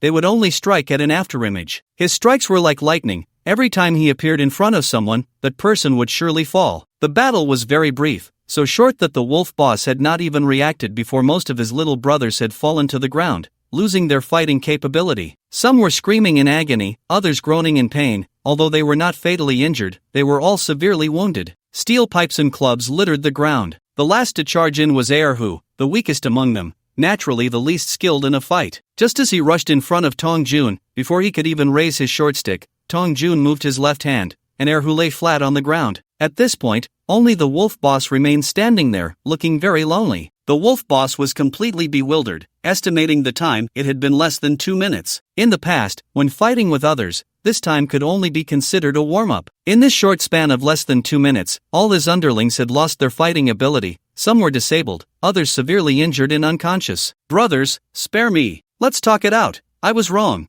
I didn't recognize the greatness of the 3 big brothers and offended you. I'll kowtow to you, just treat it like I let out a fart, okay? Seeing the miserable state of his underlings, the wolf boss couldn't help but feel his legs go weak, and he fell to his knees, repeatedly banging his head on the ground to beg for mercy. He knew in his heart that with more than 10 people being taken out by just one of the opponents, he wouldn't even be enough to fill the gaps between their teeth. He had thought tonight would be his lucky night, but unexpectedly, 3 terrifyingly skilled individuals had appeared out of nowhere, turning his good fortune into utter misfortune. Seeing the other party begging for mercy, Tong Jun stopped moving and silently glanced at the tall man in the black shirt. "Get up, I won't hit you," the tall man in the black shirt said coldly. Upon hearing this, the wolf boss felt a glimmer of hope. He stood up joyfully and said, Thank you for your mercy, big brother." The tall man in the black shirt snorted, "I told you to get lost, but you insisted on receiving a lesson before you would back down. You're right, it was my fault, I was blind and didn't listen to you. I realize my mistake now, I'll leave immediately." The wolf boss hurriedly admitted his fault, being as obsequious as possible, completely lacking the earlier bravado. After saying this, he stood up and ran towards a car behind him,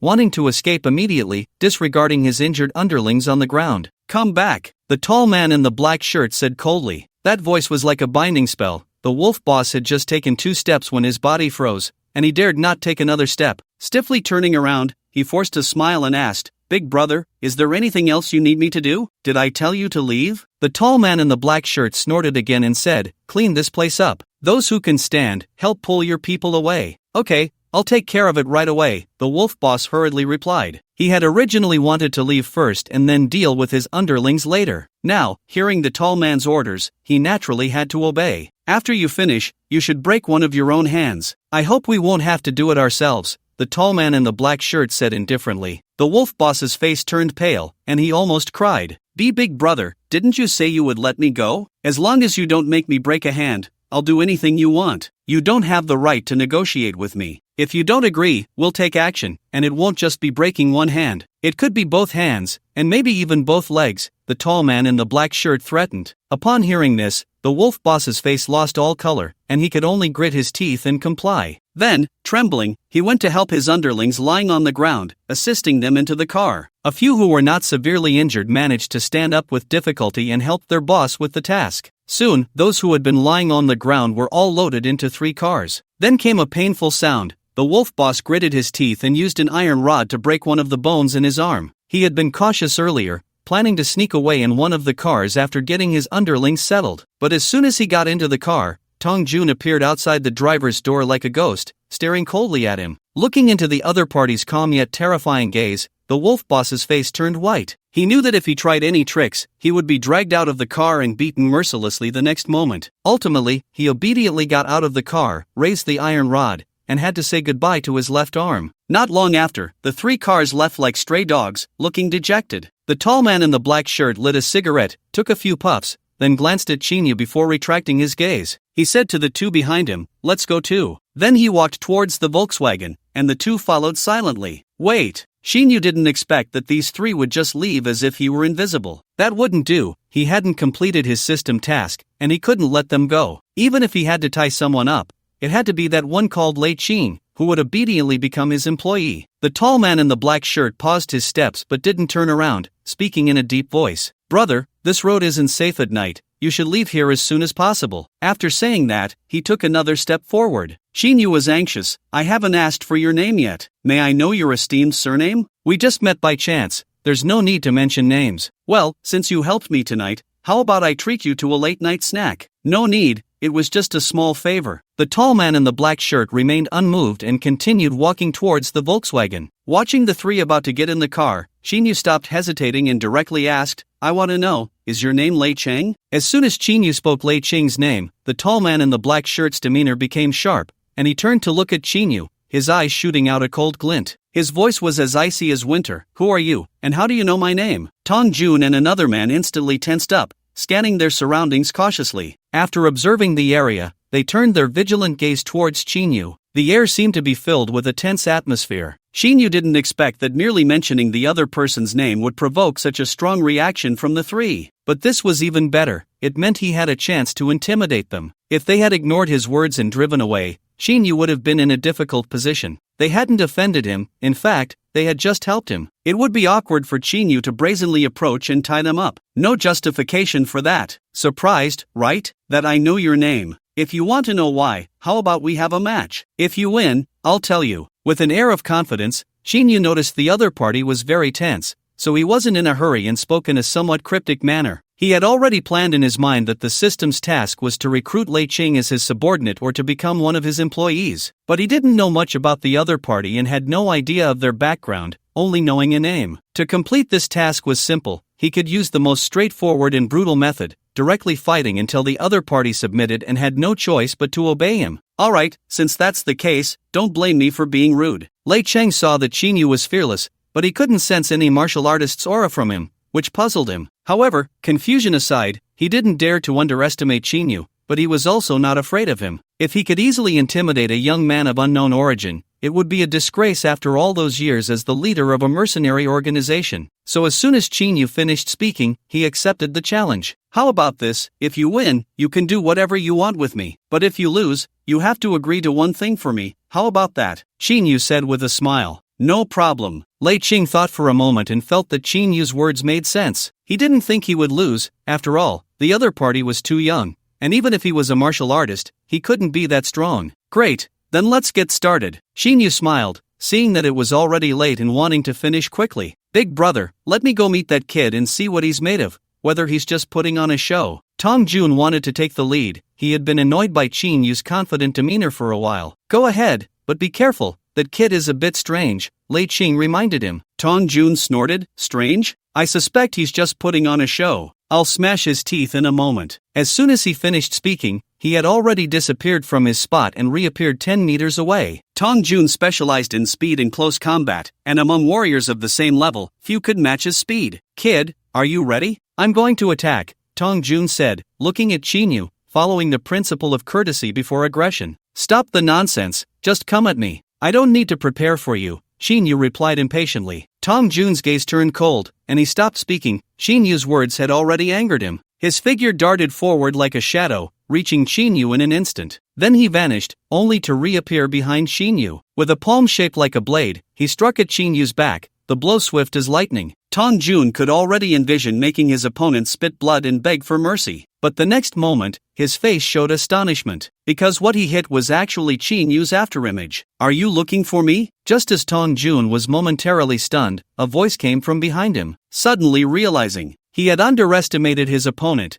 the other's speed was even faster than his. Moreover, he had been careless, not using his full strength. This kid really has some skills. With a flip of his hand, he produced a dagger of exceptional material, and as he turned, the short blade stabbed backward. The air was pierced by the sound of the blade slicing through. Unfortunately, there was still nothing but emptiness behind him. Tong Jun's counterattack missed again. Damn it, this is really ridiculous. Tong Jun cursed inwardly. Suddenly, he heard Lei Cheng's voice warning from a distance. Watch out behind you. Tong Jun's heart sank, and he held his breath. The opponent's speed was terrifyingly greater than his. He seemed to have been underestimated. Tong Jun realized that his opponent was either a much higher level warrior or a master specializing in speed. In any case, the result was that he had encountered a formidable opponent not weaker than himself. In a critical moment, Tong Jun knew it was too late to turn around and attack. His next move was to charge forward, trying to evade the opponent's attack range. However, just as he moved, a foot landed on his back. A heavy force struck him, and his body, which was about to dodge, was instead propelled forward,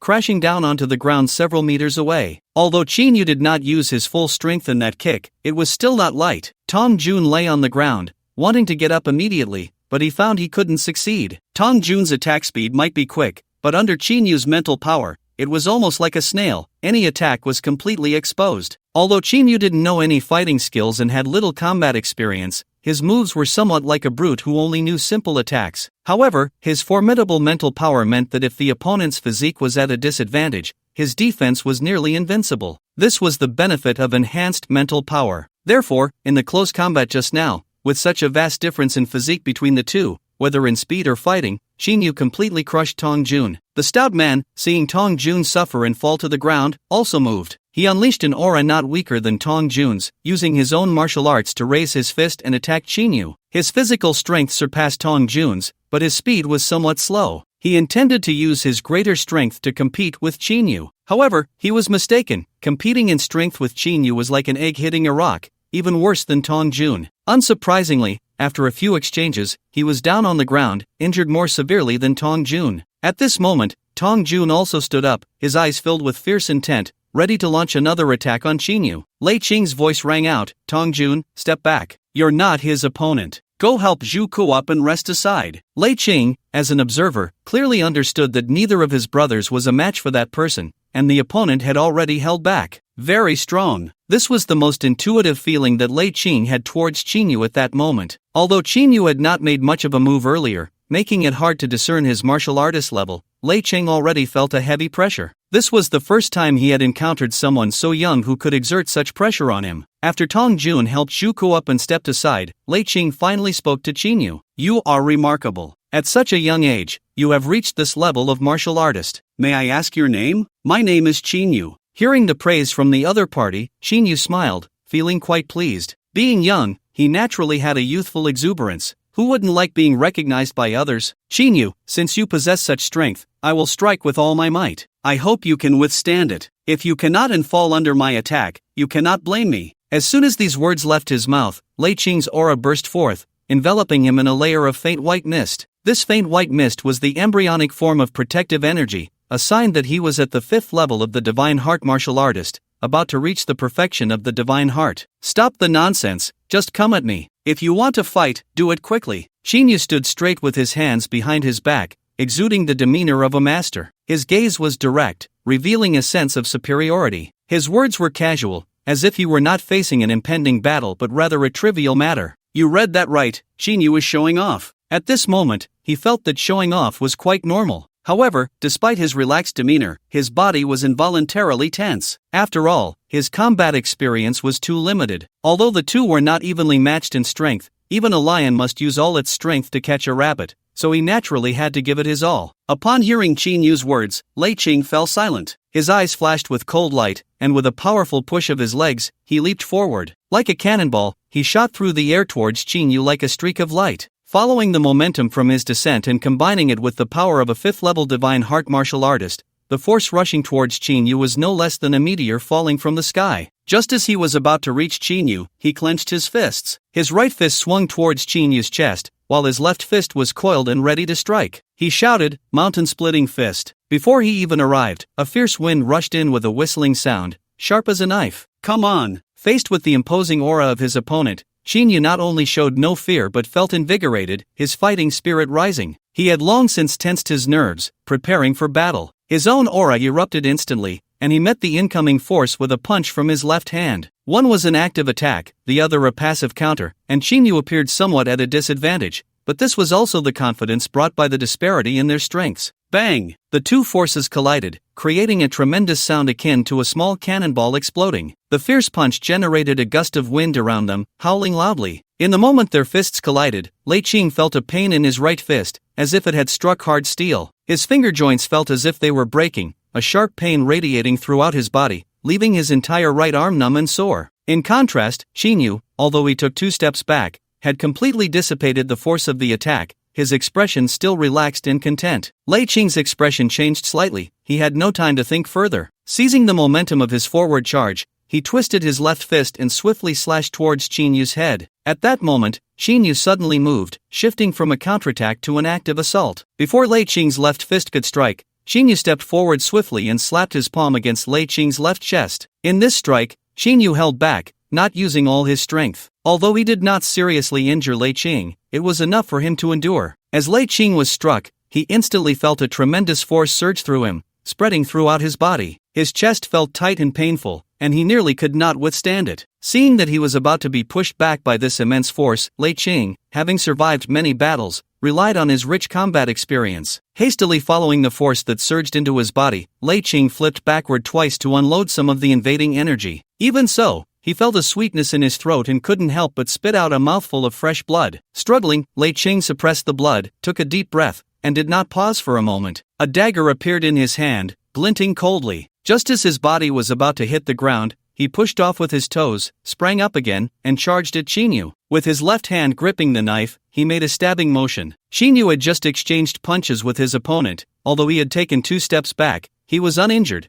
only feeling a bit of pain in his left hand. Each had defended and counterattacked without using their full strength. Otherwise, in their first clash, Lei Qing would have lost his fighting capability, and it would have been over, leaving no chance for Lei Qing to attack again. Seeing Lei Qing wielding a weapon, Xinyu had to concentrate his mental energy even more, illuminating every part of Lei Qing's body. Zizz, zizz, zizz. Several knife blades sliced through the air with a long, resonant sound. Lei Qing launched another counterattack, closing in and using his short blade to execute several different moves from various tricky angles. Xinyu dodged a few times and, with the aid of his mental energy, coincidentally seized Lei Qing's wrist that held the dagger. With a twist, the dagger fell. Xinyu seized the opportunity to strike again, delivering a kick to Lei Qing's chest. Lei Qing was sent flying over 10 meters, landing heavily on his back. Then, gritting his teeth, he stood up and launched another attack at Xinyu. Unsurprisingly, he was soon knocked down again. This time, Lei Qing was thoroughly defeated, lying on the ground without the strength to rise. Big brother, Tong Jun and Zhu Keqian hurried over to help Lei Qing up. Once upright, Lei Qing finally couldn't hold back and spat out a mouthful of blood, his pale face regaining a bit of color. After taking a few breaths to adjust, Lei Qing instructed the two to let go of him and staggered to Qinyu's front. He cupped his hands and said, "I admit defeat, wholeheartedly. I must also thank you for showing mercy just now. I don't know what you want us to promise you, just say it directly." Lei Qing's face showed no signs of despair, and he acknowledged his loss with integrity. "That's easy to say," Xinyu replied with a slight smile. He had been waiting for this response. Just as he was about to state his purpose, he paused, his lips moving but stopping short. A thought crossed his mind, leading to a better plan. He had initially intended to recruit Lei Qing as his employee, with the job being a bodyguard. Glancing at the other two, he formed another idea. He was currently in need of bodyguards and was planning to recruit a lot. Or perhaps he could simply start a security company. He didn't mind spending money. In fact, the more he spent, the happier he became. Although hiring bodyguards wasn't of much use to him, as the company grew, it would attract attention. Even if he didn't need them, those around him would require security. For key positions in companies like Tangqin's, if they had to handle business outside, they would need to arrange for several professional bodyguards for protection. Moreover, his parents would also need to have a security team to ensure their safety. As for the selection of bodyguards, the higher their combat power, the better. Ideally, they would all be martial artists. The three before him didn't seem to be weak in the martial artist world. Although he wasn't very familiar with that world, he understood that finding martial artists to work for him in a short time was difficult. And the three before him were just the best candidates for bodyguards. Xinyu's eyes lit up as he looked at the three. He had made up his mind that even without a system task, he would recruit them for his own use. "I happen to be in need of security personnel, so what I want you to promise me is to become bodyguards for my company," Xinyu said with a smile, revealing his intention. "Bodyguards? So, you went through all that trouble to defeat us just so we could be your bodyguards?" The three of them were somewhat taken aback, exchanging glances. Lei Qing asked Xinyu in a strange tone, "It wouldn't be too hard to defeat the three of you. Besides, if we don't fight this match, how can we see what your abilities are?" Xinyu grinned. Hearing Qinyu's words, Lei Qing's face flushed slightly. As a martial artist at the 5th level of the Divine Vessel, and once the leader of the Poison Sting mercenary organization, he felt a sense of disdain from a young man. But there was nothing he could do. After all, he couldn't defeat him. "Then, may I ask how much salary you would offer us?" Zhu Keqian asked, a bit nervous yet unable to contain his anticipation. "Regarding the salary, if you have no objections to being my bodyguards, feel free to propose whatever annual salary you want," Xinyu said with a smile, like a generous boss. After a few more exchanged glances, Lei Qing finally responded, "How about this? I won't ask for too much, a monthly salary of 30,000 for each of us will suffice. But I have one request. Could you advance us a year's salary? A monthly salary of 30,000? Xinyu was puzzled. Instead of asking about the salary again, he shifted to another topic. Can you tell me what level of martial artists you three have reached? Upon hearing Qin Yu suddenly inquire about their martial artist levels, Lei Qing did not hide it and replied, Mr. Qin, let me introduce myself. My name is Lei Qing, and as you know, I have reached the 5th level of the Divine Vessel. This is Tong Jun, a martial artist at the late stage of the 5th level of body refinement, and he is Zhu Keqian, who has just reached the mid-stage of the 6th level of body refinement. After hearing Lei Qing's response, Qin Yu asked again, since you are a martial artist at the 5th level of the Divine Vessel, do you know if there are many martial artists at that level or above in Longsha? Well, Lei Qing thought for a moment before saying, I'm not too clear about the situation in Longsha, but I've been in Nanjing City for several days. I haven't seen any Divine Vessel martial artists, let alone body refinement martial artists. There probably aren't many. You would only see them at the Martial Arts Association or the Martial Alliance branches. Qin Yu picked up on some information, so you all have been abroad before. That's right. I went abroad when I was 15 and only returned to the country at the beginning of this month. You also know about the Martial Arts Association and the Martial Alliance? Qin Yu asked deliberately, not wanting them to know that he was still a novice in understanding martial artists. Of course, I know. They are the two major martial artist organizations in Longsha. Although I've lived abroad, I've often interacted with people from these two organizations, so I know a bit about them. After hearing Lei Qing's response, Qin Yu nodded and didn't continue to ask. Returning to the main topic, he said, it seems that the number of martial artists in the entire Longsha is quite scarce, and among martial artists, you are not the weakest. Then why is your salary request so low? A monthly salary of 30,000 is just the standard for ordinary private bodyguards. Those well-known private bodyguards earn several million a year. Moreover, bodyguards with such high annual incomes, while they may be familiar with professional skills and perhaps are martial artists, are still just ordinary martial artists, not even comparable to you. If they had your skills, they would have long been well known in the media. Hearing Qin Yu's doubts, Lei Qing felt a sense of lament and resonance. He helplessly said, what you said is absolutely right. We returned to Longsha from abroad, actually fleeing all the way back, without much cash or savings. We've been back here for over 10 days, and due to certain reasons, we are in dire need of money, so we thought about applying for bodyguard positions at a security company. But after running through several security companies, our original salary request was no less than 200,000. Later, after hitting a few walls, the monthly salary requirement was reduced to 100,000, then to 80,000. And finally to 50,000. Yet, despite lowering the salary time and again, no company was willing to hire us. They all said the salary we asked for was too high, that the company simply didn't have employees earning such high wages. Perhaps what they needed wasn't how capable you were, but just an employee. Upon hearing this, Qin Yu said, they do have a point. Longsha is relatively safer compared to other countries. The personal safety factor is still quite high, so the demand for martial artists isn't very significant. Lei Qing also agreed, that's exactly the reason. Through these repeated setbacks, I've come to realize that I can no longer afford to ask for too high a salary. Qin Yu asked, when you went for interviews with those security companies, what was the highest salary they offered? The highest salary was offered by the largest security company in Jiangzhou, Fengwei Security, which was 30,000 a month. Lei Qing smiled bitterly. Back then, not to mention earning tens of thousands a month, even if I made several million in a month, I wouldn't have thought much of it. Now, it's a matter of necessity, waiting to get paid for emergencies. Besides working as bodyguards for others, we have no other options. Qin Yu couldn't help but say, since you're so eager to wait for money, why do you insist on working? With your skills, I believe there are several ways to make money if you really want to. Of course, perhaps these ways aren't very honorable. Mr. Qin is overthinking it. Martial artists in Longsha can't do as they please and engage in illegal activities. Longsha has long had forces to restrain martial artists. Any martial artist who doesn't abide by the law will face the consequences from these forces. Of course, that's not the main point. The real reason is that our identities are special. From the moment we stepped into Longsha, we were already being watched. At this point, Lei Qing stopped speaking. Qin Yu understood what he meant.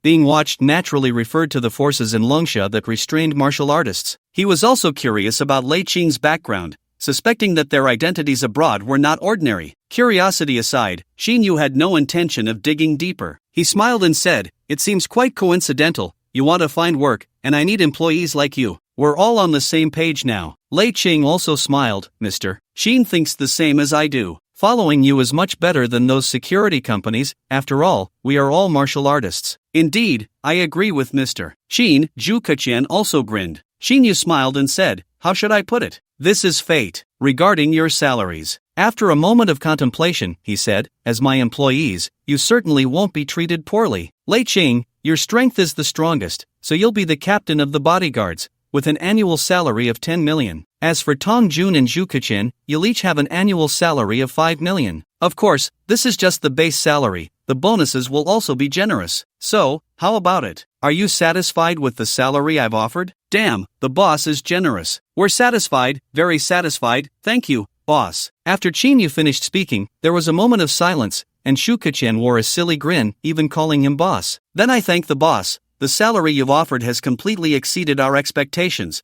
and we really need this job. Lei Ching couldn't help but express his gratitude. Perhaps if they hadn't gone through several failed interviews, they wouldn't be so excited. From the expected 30,000 salary to suddenly jumping to 5 million and 10 million, anyone would be surprised. Had I known the boss was this generous, we should have just called him boss from the start, Tong Jun joked. Misunderstanding the intention, Qin Yu was very pleased. Not only was the other party willing, but they were also eager to work for him, which was certainly the best outcome. With the addition of these three people, handling any matters or resolving troubles in the future would be much simpler and more convenient. However, having only 3 bodyguards was still too few, and he would need to continue recruiting. Thinking of this, he said, in addition to the 3 of you, I will continue to recruit security personnel. So I want to ask, do you have any brothers who are also martial artists and are looking for a job? If so, you can have them come to me. Lei Qing's face lit up with joy. We do have some brothers, but their martial arts levels are a bit low, and a few of them are still injured and need some time to recover before they can come. Qin Yu smiled and said, it doesn't matter if their martial arts levels are low, I will accept them all. Have them come to me, and I will pay them according to their abilities. Injured brothers are fine too, they can come after they recover, I will accept them all. However, Qin Yu warned, I must say this up front, if anyone has committed heinous acts in Longsha, enjoys killing innocents, I will not hire such a person. Or if they enter my company and behave improperly, I will also fire them. Lei Ching showed no signs of difficulty on his face, instead, he laughed easily. I think the same as Mr. Qin. Rest assured, my brothers may just be martial artists with little education, but they understand principles. You can rest easy. If anyone violates your principles, I will be the first to deal with them. With your word, I can relax, Qin Yu said. You mentioned wanting to advance a year's salary, right? Lei Ching nodded, looking a bit embarrassed. Yes, because I urgently need the money, I can only do it this way. He quickly added, but since your salary is so high, you don't need to give a whole year's salary in advance, a month's salary would be fine. Qin Yu laughed, don't worry, your boss is not short on money. Even if you didn't mention it, I would have prepaid the annual salary. Since you need the money urgently, I will transfer your annual salary now,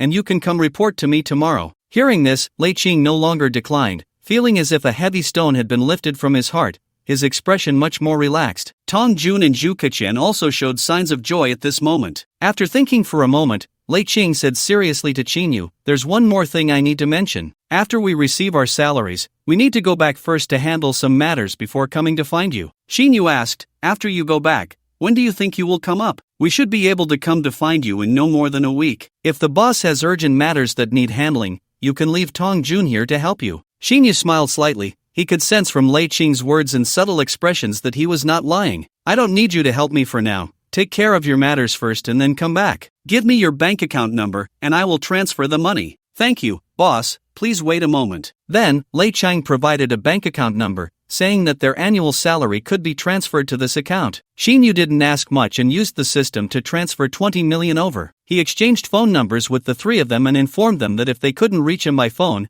they could go directly to Jiangyun Hotel and mention his name. The 3 thanked Qin Yu again before driving away. Qin Yu felt a bit nervous as he looked at the system, unsure if the task had been completed. If it hadn't been completed, he would have to wait for Lei Ching to return. The task bar then displayed, task completed. Seeing this result, he felt an immense sense of relief. However, it was not yet time to check in with the system. He could do that after returning home. Opening the door to the cockpit of the Dark Night Wind, Qin Yu sat down and saw Tang Qin sleeping soundly. Her head was tilted to one side, a droplet of clear liquid trickling from the corner of her mouth, and she murmured something in her sleep. Qin Yu couldn't help but smile. Despite the commotion earlier, she hadn't been disturbed at all, she was truly deep in slumber. He adjusted Tang Qin's sleeping position, propping her head up against the back of the seat. Starting the car, he raised the window that he had lowered a bit earlier, turned on the air conditioning, and drove towards the South Melody Villa. After more than 30 minutes, the dark night wind arrived at South Melody Villa. Entering through the parking lot entrance on the basement level, he drove straight to Villa No.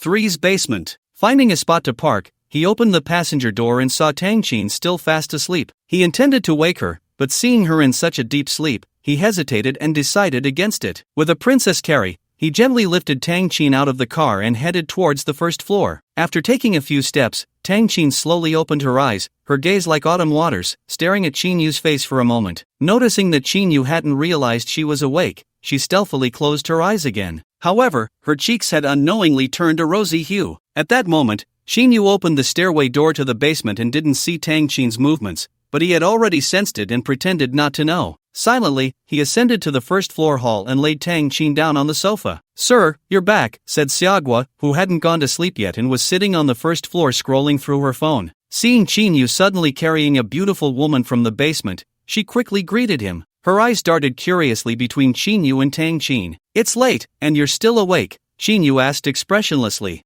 Sorry, I'll go to bed now," Xiaogua hurriedly replied. She felt she had committed a major faux pas, interrupting her boss's good fortune. "I hope he won't blame me for this," Xiaogua silently prayed as she rushed towards her bedroom. "Wait, come back first," Qin Yu said, looking at Xiaogua, who seemed startled and was trying to escape. "Sir, is there something else you need?" Xiaogua asked cautiously. "Since you're still awake, help me with something," Qin Yu said. "Sir, just tell me what you need help with," Xiaogua replied, her face showing confusion, but she was obedient. Qin Yu glanced at Tang Qin, unsure if she was truly asleep or just pretending. After a moment's thought, he picked Tang Qin up again and went to an empty room on the first floor. After placing her on the bed, he instructed Xiaogua, who had followed him in. "Please tidy up this room, take a new blanket from the wardrobe to cover her, and help her change her clothes." "Okay, sir," Xiaogua replied quickly. A look of guilt flashed across her face as she realized she had misunderstood the situation earlier and misjudged her boss. "After you finish these, go to bed early. Don't stay up too late," he added. "Understood, sir." Qin Yu glanced at Tang Qin before leaving the room and heading upstairs. Xiaogua watched Qin Yu leave, and after a long moment, she sighed in relief and smiled foolishly. Turning to look at Tang Qin lying on the bed, Xiaogua's expression was quite strange. She then walked to the wardrobe and took out a blanket. Placing the blanket on the bed without spreading it out,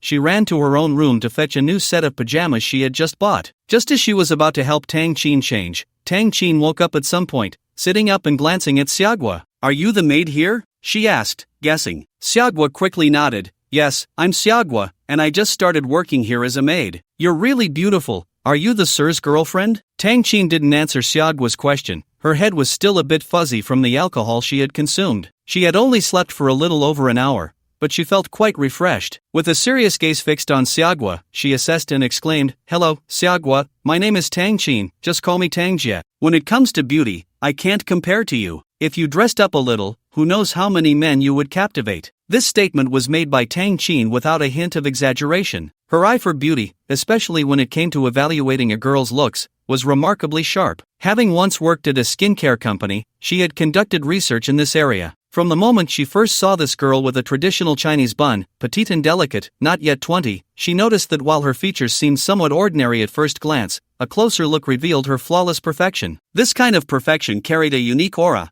a pure beauty, elegant and refined, beautiful yet not gaudy, especially those bright, large eyes, sparkling like black jewels, which further highlighted her understated charm. In short, Tang Qin suspected that this girl was intentionally downplaying her appearance. "Then I'll call you Tang Jie. You're too kind, I'm just an ugly duckling, nowhere near your level," Xiaogua said, feeling a bit uncomfortable under Tang Qin's gaze, her voice tinged with shyness. "Xiaogua, it seems you don't know how to dress yourself. How about I help you tomorrow? I guarantee you'll transform from an ugly duckling into a beautiful swan," Tang Qin said, her eyes sparkling as she couldn't help but admire Xiaogua again. Xiaogua was almost in tears. "Tang Jie, I really don't care how I look. Right now, I'm just a nanny. Why do I need to be so pretty?" Seeing that Xiaogua was on the verge of tears, Tang Qin realized that this girl was sensitive and couldn't handle jokes about her appearance. If she continued, Xiaogua might really cry. The boss would know it was her doing and would deduct her funds and salary. So she said, "Let's not talk about that. Could you bring me a glass of water? I'm a bit thirsty." "Okay, Tang Jie, just a moment," Xiaogua replied, secretly relieved, and hurried to pour a glass of water. Tang Qin drank the entire glass of water, feeling much more at ease afterward. After handing the glass back to Xiaogua, she said, "Thank you, I've had enough." "You're welcome." Xiaogua took the glass and added, Tang Jia, since you're awake, you should change into this set of pajamas. I'll take your clothes to the washing machine. There are new towels in the bathroom for washing up, and there's toothpaste and a toothbrush, you can just use those. Tang Qin expressed her gratitude. Alright, thank you, Xiaogua. No need to be polite, Tang Jia. If you need anything else, just let me know. Need anything? Tang Qin initially thought she had no needs, but looking at the graceful Xiaogua, she found herself particularly enjoying the conversation with this girl. So she said, how about this? I feel quite uncomfortable sleeping alone in this room. Why don't you come and sleep with me tonight? She looked at Xiaogua with anticipation. Xiaogua was taken aback. She never expected Tang Qin to make such a request. She felt a bit awkward and wanted to refuse, but then remembered something and finally nodded. Meanwhile, Xinyu went up to the master bedroom on the second floor. After taking a shower in the bathroom, he sat on the suite sofa and opened the system panel. Host, Xinyu age, 25 physique, 7400, ordinary body level 10, mental strength, 2300, ordinary body level 5 limit, skills, top level driving skills sign in progress, 23 million, level 2 sign in unlocked, refresh available for sign in. Tasks, recruit Lei Qing as an employee, completed, refresh level 4 sign in. Sign in points, 56 balance, 483. 9 billion backpack. Looking at the system panel, he pondered, it seems the 20 billion transferred to the company, plus the 2 billion deposit for the car dealership, are not counted towards the sign-in progress because they haven't been truly spent. Only over 20 million, after it gets light, I'll think of a way to spend money to increase my sign-in level. After thinking for a moment, he finally gave the order. System, let's sign in at the taskbar. Ding! Congratulations to the host for successfully signing in, gaining 1,000 sign-in points. 1,000 sign-in points have been added to the sign-in point balance. Hearing that it was sign-in points, Xinyu felt a surge of joy. The system is really powerful. It knows I want to draw sign-in points, and it really came. Looking at the sign-in point panel, the number indeed changed to 1056. System, can I use all the sign-in points to enhance my physique and break through the 10th level of the mortal body? No. The system answered briefly with 2 words. Upon hearing the system's response, Xinyu stopped thinking about enhancing his physique. He considered whether to enhance his mental strength, but for him at the moment, it seemed of little use. His mental strength was already strong enough. In battles, while mental strength was important, it still couldn't compare to physique. Sign-in points weren't easy to come by, so they naturally had to be used wisely. System, can sign-in points be used to add combat skills? After careful consideration, Xinyu asked the system. It would be best if combat skills could be added, otherwise, every time he fought, he felt like a novice. This severely affected his ability to show off, or rather, it affected his ability to exert the power of his physique. Host, within the mortal body, the combat skills that can be added are combat body technique, weapon control technique, and speed technique. Each combat skill has levels of entry and proficiency. Entry and proficiency? Doubt flashed in Qinyu's mind. System, why are the mastery levels of combat skills only entry and proficiency? If one can only master combat skills at the proficient level, wouldn't that be worse than the martial arts experts outside? Isn't that slapping your system in the face? Host, please mind your wording, and do not underestimate the quality produced by the system. In addition to entry and proficiency, there is also mastery. However, to reach the mastery level, the host must break through the mortal body first to unlock it. In the future, as the host enhances their physique and mental strength to a certain level, they will also unlock some forbidden techniques and special skills. So that's how it is. Xinyu stroked his chin, and another question arose in his mind. System, why are combat skills only classified into these 3 categories? Combat body technique, weapon control technique, and speed technique. Aren't there any fist techniques, palm techniques, sword techniques, and the like? Adding combat skills.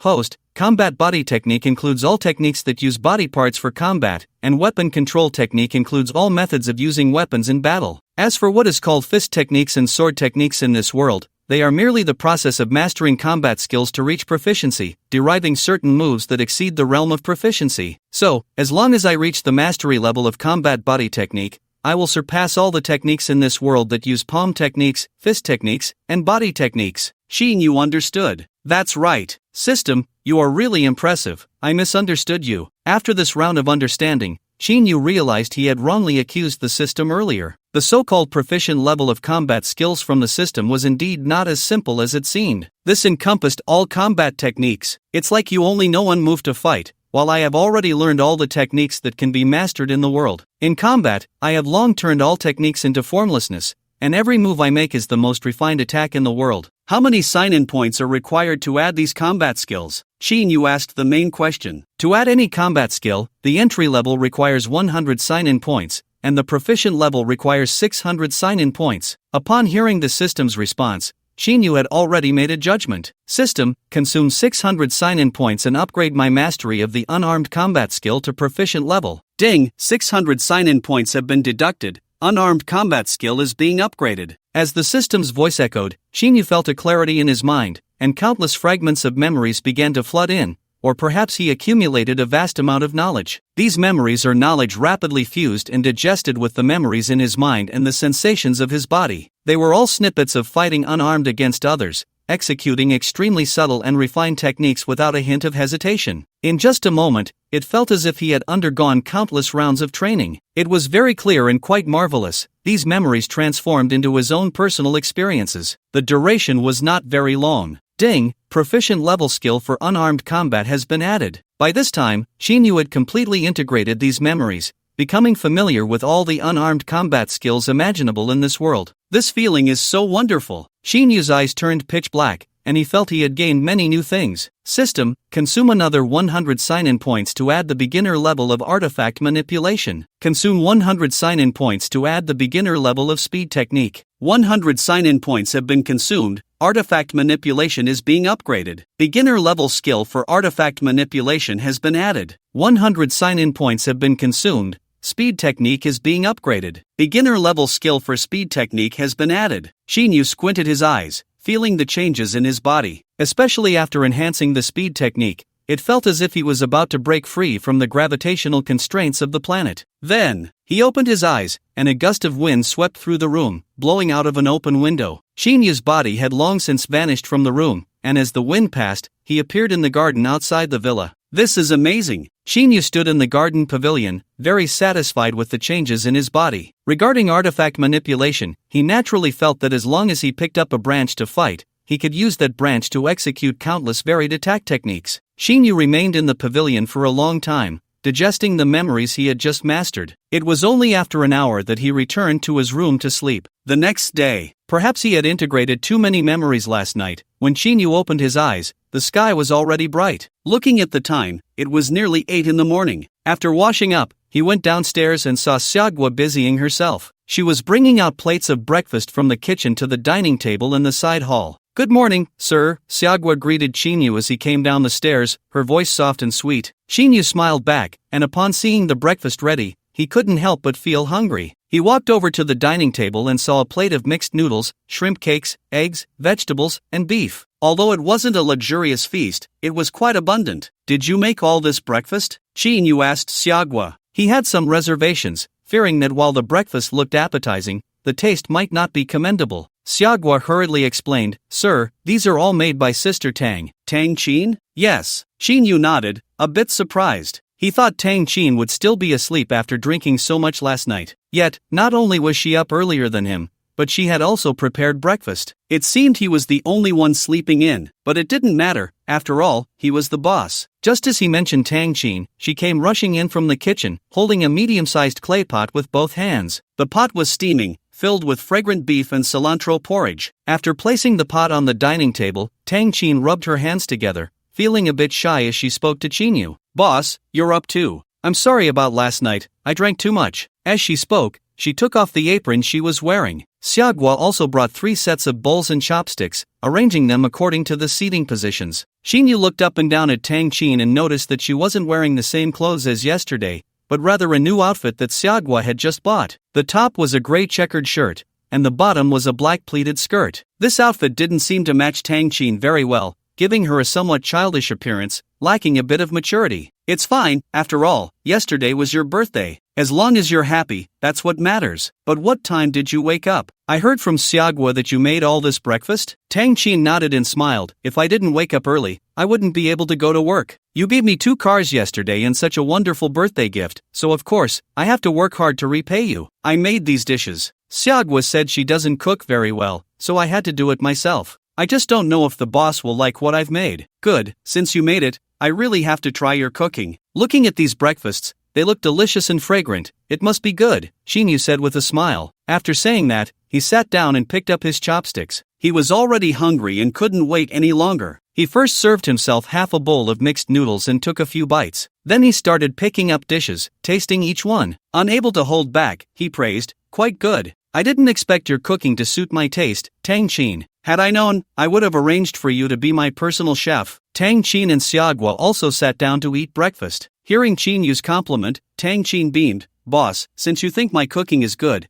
how about I come over often to help you cook?" Before Qinyu could respond, Xiaogua was already smiling brightly. "That's great. If Sister Tang comes over often, she can teach me some cooking skills. With Sister Tang guiding me, I'm sure I can make dishes that will satisfy the boss." Tang Chin smiled, "Xiaogua, I'd be happy to teach you, but I wonder what your boss thinks. As long as he agrees, I can come over often." Sister Tang is joking. "Aren't you friends with the boss?" "Of course, he would be happy for you to come," Xiaogua said, still a bit confused about the relationship between Tang Chin and Qinyu. As they spoke, both of them turned their gazes toward Qinyu. Qinyu said, "Why are you both staring at me?" "Tang Chin, when have I ever said you couldn't come over? You can come anytime you want." After saying that, he busied himself with the food in front of him. "You said it. It's a promise. From now on, I won't go back to my rental place. After work, I'll come back here. Having Xiaogua with me is fine too," Tang Chin said with a charming smile. As soon as she said this, Xiaogua fell silent, her face slightly flushed. Xinyu looked up at Tang Chin with a helpless expression, then buried his head back into his breakfast,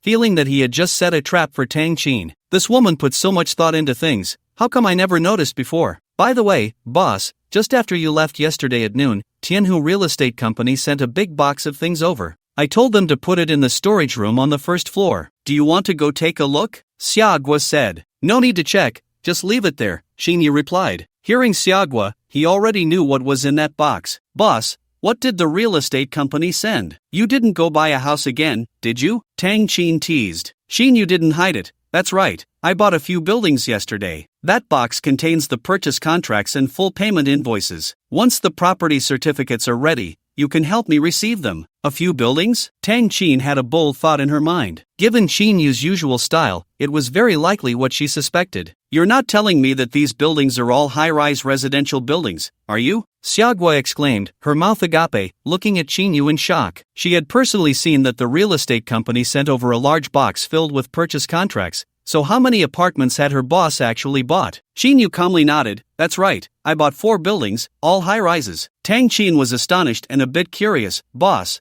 what do you need so many apartments for?" Suddenly thinking of something, she leaned closer to Qinyu and whispered excitedly, "Could it be that you have some insider information and know that the prices there are bound to rise, which is why you bought 4 buildings? If that's the case, I want to buy one too." Seeing Tang Chin's serious expression, Qinyu began to doubt whether hiring her as an assistant was a mistake. Such intelligence was concerning. Thinking of this, he lightly tapped her head with his chopsticks in frustration. "What are you thinking? I bought those 4 buildings for no particular reason, not to make money. I just thought it would be fun, that's all." Although Qinyu tapped lightly, Tang Chin still felt a bit of pain in her head. "Ouch," she exclaimed, quickly retracting her neck. Rubbing her slightly aching head, she complained, "Even if I said something wrong, you don't have to be so harsh." Seeing Qinyu eating porridge and ignoring her, she could only awkwardly continue, "I know you're very wealthy, but you don't have to treat money so lightly. With so many houses, what are your plans?" Qinyu glanced at Tang Chin, "You're my assistant, you'll manage the 4 buildings in the future. As for what to do with them, you can decide." Upon hearing this, Tang Chin's headache intensified. She hadn't expected Qinyu to say that, and if she had known, she wouldn't have spoken up. She simply said, "Why not just rent out the 4 buildings? Then you would be a landlord." "Renting them out isn't a bad idea," Qinyu said while eating, pondering. "How about this, keep 1 building, and rent out the other 3. I'll call the real estate company to see how many of the 4 buildings I bought are unfinished, and have them help with the renovations." As he spoke, he felt a bit pleased inside. Just when he was worried about how to spend money, an opportunity had come. "What are you keeping the other building for?" Tang Chin asked, looking at Qinyu like a curious child. "Just to keep for now. It can be used to reward outstanding employees or executives in the future." Tang Chin's eyes lit up. "Boss, does that include me?" Qinyu replied nonchalantly, "If you want one, go ahead and pick one." Tang Chin's eyes squinted with a smile. "I was just joking,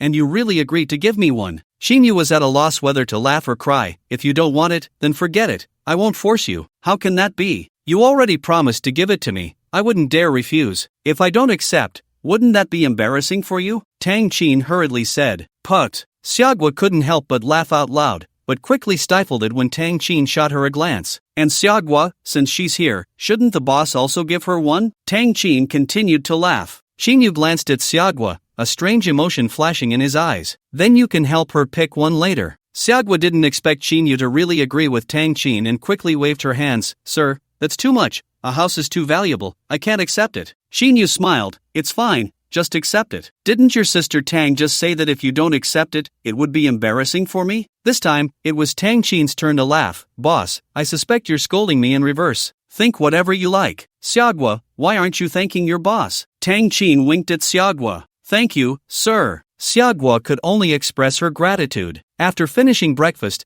Xinyu called Li Junxiao to ask him to check how many of the 4 buildings he bought were unfinished. Li Junxiao did not dare to delay when he received a call from Xinyu. He quickly replied that out of more than 600 houses, about 500 were not yet renovated. Xinyu then asked how much it would cost to renovate all 500, pointing out that all materials must be of the highest quality and most expensive. Li Junxiao hurriedly assured him and guaranteed that if there were any quality issues with the renovations, he would be solely responsible. He also promised to work with the best renovation company and use materials that met the highest quality standards. However, Li Junxiao finally said that the total renovation cost could not be calculated so quickly and that they would need to wait for the renovation company to measure before providing an accurate figure. Xinyu, feeling helpless, asked him to hurry as much as possible before hanging up the phone. A few minutes later, Xinyu drove the Dark Night Wind, taking Tang Qin to Huajiang Square. In the car, Tang Qin received a phone call. After finishing the call, she said excitedly, that was the manager from the headhunting company. She said she has successfully negotiated with the vice president of that venture capital company, and she has agreed to come to our company. Xinyu, while driving, smiled and said,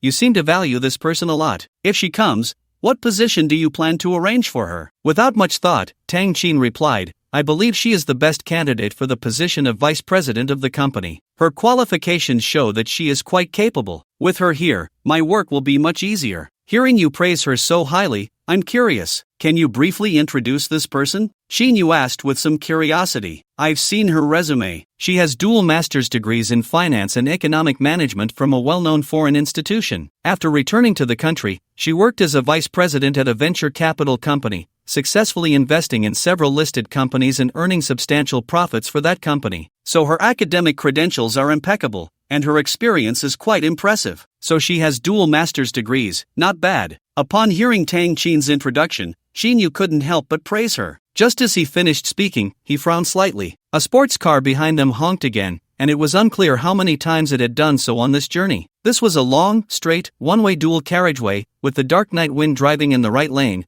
alternating between fast and slow speeds. When going fast, the vehicles ahead would see the Dark Night Wind in their rearview mirror, change lanes to the left to give way, creating some distance to speed up. When going slow, it was because there were cars ahead, forcing them to slow down to match the speed of the vehicles in front. The average speed was 70 kilometers per hour, which was quite fast for the city, especially during peak hours when there was a bit of traffic. This speed was already quite fast. It was also because Tang Qin was in a hurry that Xinyu tried to drive faster. Since entering this lane, a black Bugatti Chiron following closely behind seemed to be in a hurry or wanted to race, persistently tailing them and occasionally honking the horn. Xinyu felt somewhat displeased and did not want to change lanes just to accommodate the other driver. Even if he wanted to change lanes, it would be quite troublesome, as the vehicles in the left lane were not only dense but also moving much slower. Tang Qin was too focused on talking to notice these anomalies. Turning to look at Xinyu, she playfully said, moreover, although the other party is in her 30s, she is a stunning beauty. She's still unmarried and has a great figure. Do you like her, boss? Hearing this, are you feeling quite pleased? Like? Of course, I like her. Xinyu glanced at Tang Qin with a smile and said, as long as she is an outstanding employee who can help me, I like her, regardless of whether she is beautiful or not. But you, Tang Qin, why do you have to specifically point these things out? What are you trying to express? Tang Qin felt a bit uncomfortable after hearing Xinyu's earlier praise and then his later comment. She opened her mouth to say something but didn't know how to continue. In the end, he could only smile awkwardly. I thought you would be happy to hear this. After all, she's a great beauty. Isn't she the favorite of men like you? Moreover, she will soon be your employee. Why do I feel like you're talking about yourself? Xinyu suppressed a laugh. Tang Qin's cheeks flushed slightly as she said with some resentment, so what if I'm pretty? It feels like I'm invisible in the boss's eyes. Invisible? Xinyu noticed Tang Qin's resentful gaze sneaking glances at him, and he suddenly felt a bit of a headache. Just then, a foot slammed on the brakes. With a screeching sound of sudden braking, the dark night wind went from normal speed to an abrupt stop, dragging several meters before finally halting. This process took only a few seconds. They were just a palm's width away from crashing into the rear of a black Bugatti Chiron that had just switched from the left lane to the right and suddenly stopped. This turn of events was too sudden. Tang Chin was completely unprepared, her face turning pale with fright, but thankfully she had her seatbelt on. Shin Yu's expression remained unchanged, but his brows were tightly furrowed, looking quite grim. They had just passed an intersection where most vehicles in the left lane had turned left. The Bugatti Chiron had overtaken from the left lane, and seeing this, Shin Yu had slowed down a bit. Unexpectedly, after passing the intersection, the Bugatti Chiron hadn't gotten far ahead of the dark night wind. It moved forward a bit, switched to the right lane, and then came to a sudden stop. It was less than 10 meters away from the dark night wind, and it looked like a collision was imminent. Especially since there were 3 sports cars in the left lane blocking the way, it was impossible for the dark night wind to switch lanes to avoid the suddenly stopped car in front. The only option was to slow down. Shin Yu reacted quickly, slamming on the brakes in the shortest time possible, but this startled Tang Chin inside the car. It was clear that the driver in front had done this on purpose,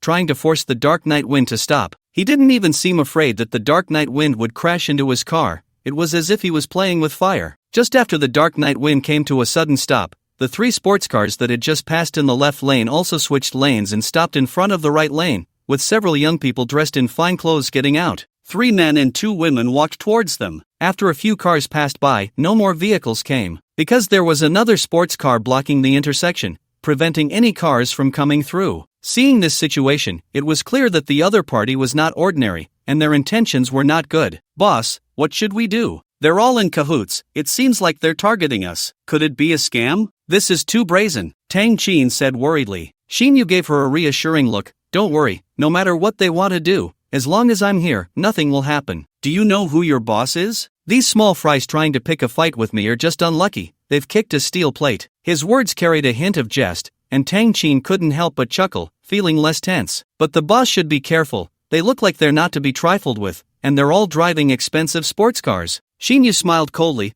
"Don't worry about who they are. If they offend me, even if they're dragons, they'll have to coil up for me. Just stay here, I'll handle it myself." With that, he got out of the car. The Bugatti Chiron in front had 2 people already gotten out from the front doors. The passenger seat was occupied by a young girl. She had her hair in a half a ponytail, wearing a thin black leather jacket, and her face was made up like a porcelain doll. Her lips were moving as she chewed gum. The driver was a teenage boy, not yet 20, looking like a student still in school. How to put it? From the first glance at this person, Shin Yu just didn't like him at all. He felt a burning itch in his heart, wanting nothing more than to beat this teenager to a pulp, at least to mar his handsome face. Not for any other reason, but mainly because this person was even more handsome than him. Shin Yu admitted to feeling a twinge of jealousy. "I even suspect this guy might have a system like I do." Fang Mingliang, the teenager, was dressed in trendy designer clothes, sporting a short, messy hairstyle, with fair skin and a fit physique. His handsome face boasted a pair of eyes that sparkled like stars, envied even by girls. If it weren't for his somewhat unruly appearance and the mischievous swagger he carried, Shin Yu couldn't help but exclaim that he was truly a pretty boy, perfect for living off others. "Hey, handsome, you know what? You're in trouble, you've got a big problem on your hands." A young girl, chewing gum, smirked disdainfully at Shin Yu as he stepped out of the driver's seat, relishing his misfortune. Shin Yu was taken aback by her words and asked in confusion, "What trouble am I in?" "It's simple, because you offended me." The teenager approached, answering Shin Yu's question with a gaze filled with barely contained anger. Fang Mingliang's look at Shin Yu mirrored Shin Yu's initial thought upon seeing him.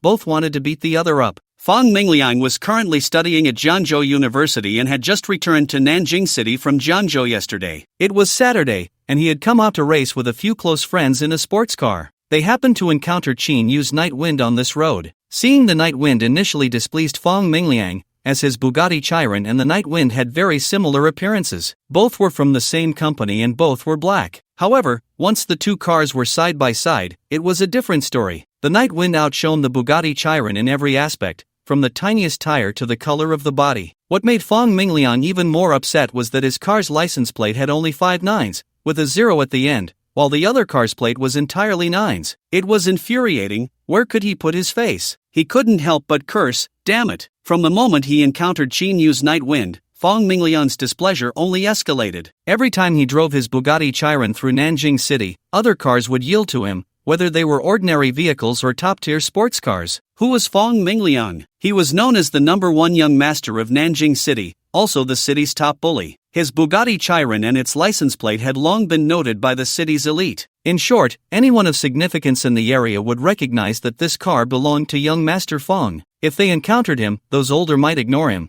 but Pierce had no choice but to yield. Little did he expect that today he would run into a stubborn rookie who refused to give way. No matter how he drove or how much he pressed the accelerator, the night wind ahead simply wouldn't budge. Although there were many cars on the road, it was still rush hour, yet when the Bugatti Chiron approached, vehicles would swiftly change lanes to avoid it. However, upon reaching the night wind, no matter how much he honked, it wouldn't move left, blocking him completely. Fong Mingliang had no chance of moving to the left lane, as it was packed with cars all avoiding the right lane where the sports car was. His expression shifted from displeasure to annoyance, then to fury, and finally to a burning rage. After passing an intersection, with a belly full of anger, Fong Mingliang finally seized the opportunity to overtake Qin Yu's night wind from the left lane. After moving ahead a bit, he swerved right to block the night wind. He wasn't afraid of the night wind crashing into his car. That would be best, as he had 1,000 ways to deal with that person. At this moment, Fong Mingliang looked at Qin Yu with a cold and angry gaze. Did I offend you? Qin Yu glanced at the teenager again, still puzzled. If I offended you, then I'm in big trouble. May I ask, who do you think you are? The little sister with a punk style widened her eyes, even stopping her chewing gum. She pointed at the teenager and asked Qin Yu, "Little brother, do you know who he is to dare speak to him like that?" Qin Yu replied, "Sorry, I really don't know. Even if he is some rich second generation, so what? Isn't he just relying on his parents' connections to bully others?" Fong Mingliang laughed in anger. That's the funniest thing I've heard. Who isn't relying on their family's power outside? Whether it's acting recklessly or reasoning with others, as long as your family has power, who wouldn't give you face? That itself is a form of personal strength. He continued, "Is the car you drive bought with your own money, or are you a rich first generation?" The little punk girl nodded repeatedly. Brother Liang is absolutely right, so reasonable. You're right, I really haven't spent my parents' money. What you just said, I think 4 words are very appropriate. Qin Yu also stared back at Fong Mingliang, enunciating each word, utter nonsense. Is that so? Fong Mingliang's expression darkened further, his eyes already hinting at a simmering rage. He had endured too much humiliation from this person in front of him. This was the first time an outsider had brought him such great anger. There are actually people who don't even know Brother Liang. Disrespecting Brother Liang like this, isn't that looking for death? 3 boys and 2 girls who had gotten out of 3 sports cars approached. One of them laughed and teased Qin Yu. The other 4 wore expressions of glee. Brother Liang? Qin Yu found the title somewhat amusing and shook his head. Am I really that ignorant? I've never heard of anyone called Brother Liang. My name is Fong Mingliang. You haven't heard of me. Fong Mingliang's teeth ground together, his eyes sharp as he looked down and stated his name. He seemed to envision that once he revealed his name, this person in front of him would surely be extremely terrified. At that point, even if he begged for mercy on his knees, he wouldn't agree. Today he would show his tiger teeth. Fong Mingliang? Qin Yu remained unfazed, though something stirred in his heart. No wonder the teenager looked somewhat familiar. Hearing his name reminded him why. It was because he resembled Fong Mingyue, whom he had seen last time. He asked, "What is your relationship with Fong Mingyue? You've heard of my sister's great name." Fong Mingliang replied as if he had anticipated this, showing no surprise. Qin Yu nodded, unable to deny it. He had indeed heard of her from Jiang Xian, but he had only heard of her, and he didn't think much of it. "You bastard! You actually know my sister is Fong Mingyue. You should also know my identity. How dare you stand there, not quickly kneeling to admit your mistake? Do I have to teach you?" Fong Mingliang, who had been somewhat calm a moment ago, erupted in anger the next. He snorted, his nose wrinkling, his mouth twisting, and his eyes glancing sideways. He was arrogant, with a bit of a rogue swagger. "I also have a condition." "Your identity? What identity do you have? Aren't you just Fong Mingyue's brother, relying on the Fong family? Should I kneel and admit my mistake when I see you?" Qin Yu found it to be a huge joke. "Brother Liang, this kid isn't from out of town, is he? He seems to know nothing about the Fong family in Nanjing City," one person said. "From out of town? Then how does he have a local license plate from Nanjing City?" Another person retorted. "Whether he's local or from out of town, it doesn't matter if he knows Brother Liang's identity. In any case, let's beat him up first and talk later." A tall, sturdy man wearing a thin vest stood there, his body suggesting he was someone who had trained hard. "Enough noise," Fong Mingliang shouted irritably, then coldly glared at Qin Yu and asked, "What's your name?" Seeing Qin Yu's fearless demeanor and the luxury of his car, he thought it wise to inquire about the other's background. Otherwise, if he offended someone they couldn't handle, it would be his misfortune. Xinyu initially wanted to ignore him,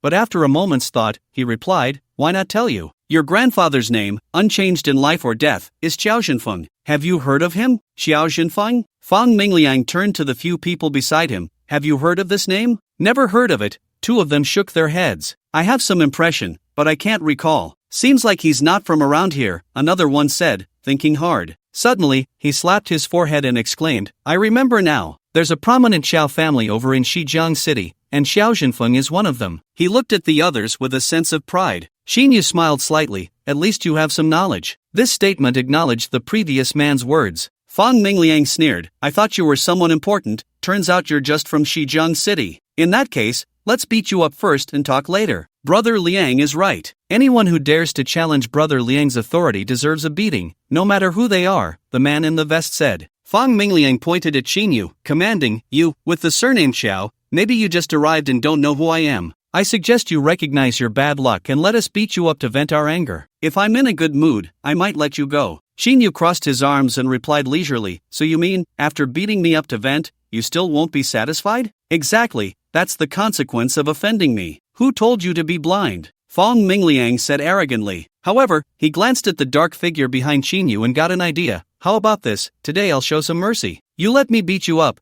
then you give me this car you're driving, and pay me a few tens of millions. We can let this matter go." As soon as he said this, his friends began to chatter. Brother Liang is truly magnanimous, forgiving the other side so easily. This kid is lucky. If it were before, offending Brother Liang would have meant being skinned alive. With the surname Xiao, why aren't you kneeling down to express your gratitude to Brother Liang? Exactly, this Xiao Zhenfeng probably has no idea what kind of person Brother Liang is, thinking he can act so arrogantly just because he has a little money. Xinyu remained silent, a faint smile on his face. "Xiao Zhenfeng, will you accept my terms? I'm only being lenient today. If I were in a bad mood, the consequences would be beyond your ability to bear." Fang Mingliang was increasingly annoyed by Qinyu's nonchalant attitude, his expression growing more vicious. This was the first time Qinyu encountered such a domineering and arrogant person. Even Xiao Zhenfeng wouldn't dare to be so overbearing openly, only resorting to underhanded tactics. From Fang Mingliang, one could glimpse the whole picture. The Fang family's influence in Nanjing City was akin to that of local emperors. He couldn't help but sigh. If it weren't for the system he possessed, he, an ordinary person, would never know such a side of the upper class. At that moment, a black extended Range Rover drove up. Four bodyguards, all dressed in black suits, got out and approached Fang Mingliang, bowing in unison. One of them asked, "Young Master Fang, are you all right? Do you need any help?" Seeing his bodyguards arrive, Fang Mingliang's expression grew even more smug. Zhao Qinyu said, "Xiao Zhenfeng, I'll give you half a minute to think. If you don't agree to my terms, then you're asking for punishment instead of a toast, so don't blame me for being ruthless." As these threatening words fell, the four bodyguards immediately understood and approached Xinyu, cracking their knuckles and preparing to make a move. The men and women around Fang Mingliang cast sympathetic glances at Xinyu, but more were filled with glee at his predicament. Xinyu smiled and said, "Fang Mingliang, I have a condition too. I wonder if you want to hear it and whether you'll agree." He was also ready to explode. The other side saw him as fish on a chopping board, ready to be slaughtered. If he were still the same person who could only earn a meager salary, he might have chosen to bow his head. But now, he not only had a system but had also become a martial artist whose physique surpassed the threshold of half-step transformation. With these advantages, why should he still be so humble? "What did you say? You have conditions? You dare to propose conditions in front of me?" Fang Mingliang seemed to have heard the biggest joke in the world. "That's right, do you want to hear it?" Xinyu replied, hands behind his back. Fang Mingliang sneered, "Then I want to hear what conditions you have." One person walked over to Qinyu's side. It was Tang Qin. Seeing the four fierce bodyguards approaching, she could no longer sit still and got out of the car. "How's the negotiation going? They have the numbers and bodyguards. It looks like they want to make a move against you," Tang Qin said, a hint of fear in her voice. Xinyu confidently replied, "Just a bunch of kids. They think that having some power at home makes them invincible. I don't take them seriously. I have my ways to deal with them." "Little kids? You brat, how dare you call us little kids? I see you're not just asking for a beating, you're looking for death." Two people protested angrily upon hearing Qinyu's words. "Liang Gu, this kid dares to disrespect you like this." "No need to waste words, just take action," said the man in the vest, suggesting to Fang Mingliang. Fang Mingliang remained silent. but his eyes burned with anger, ready to explode at any moment. Just as Tang Qin was about to say something, Xinyu decisively said, "In any case, no one can hurt me. You go back to the car and wait. I'll finish this soon." Tang Qin wanted to persuade him further but saw the look in Qinyu's eyes and had to swallow her words. "All right, be careful." She then leaned close to Qinyu's ear and whispered, "The situation isn't right, get in the car and run." Xinyu nodded, and Tang Qin returned to the dark night wind. After she left, Xinyu turned to Fong Mingliang and continued the previous topic. "My condition is the same as what you just said. Kneel down, bow your head, apologize, and slap yourself. If you do that, maybe I'll let you off the hook. Otherwise, when I make my move, you'll understand why flowers are so red." Fong Mingliang's eyes widened in disbelief. Then he said viciously, "In that case, I'll break your legs, smash your car, and then have your family bring money to redeem you. Maybe it's been a long time since I've shown my power. In Nanjing City, on my turf, a bunch of strays dares to run wild in front of me, challenging my authority. Just because the tiger doesn't show its might, they really think I'm a sick cat." The more he spoke, the colder his expression became, and he finally ordered his bodyguards,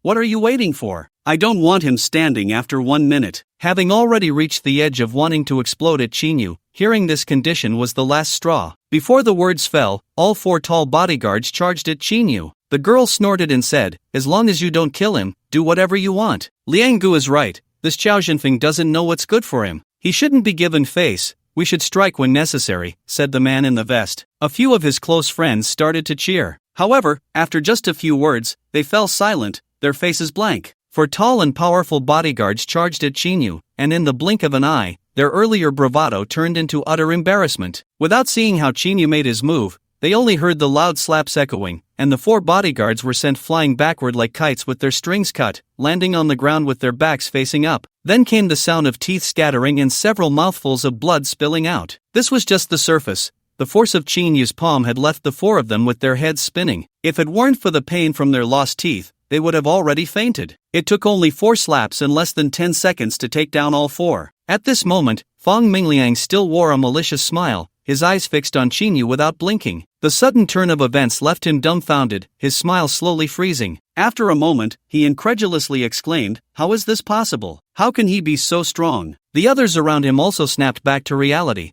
their earlier mocking expressions replaced by fear. However, the tall, muscular man in a tank top remained unconvinced. He had been looking elsewhere and hadn't seen how Xinyu made his move or how the 4 had fallen, so the visual impact on him wasn't significant. Relying on his imposing stature, he stepped forward, facing Xinyu without any fear. He even turned to reassure Fong Mingliang behind him, "Don't worry, brother Liang. I've trained in Sanda. With me here, Qiao Zhenfeng won't be able to hurt you at all." This statement was somewhat cautious, implying he could withstand the opponent, but whether he could actually defeat him was uncertain. Fong Mingliang felt a bit relieved and managed a rare smile. "Oh Wuji, I'm counting on you this time. Go take down that Xiao guy, and I'll give you credit for it." "All right, brother Liang, watch me." Hearing Fong Mingliang's words, Oh Wuji charged at Xinyu with a grin. He was then kicked away by Xinyu, his body flipping from a forward charge to flying backward. Fortunately, Fong Mingliang and the others dodged in time, avoiding being hit. The result was that Oh Wuji flew over 10 meters, landing on the ground like a pile of mud, face up. The few men and women who had intended to cheer for Oh Wuji found their mouths frozen,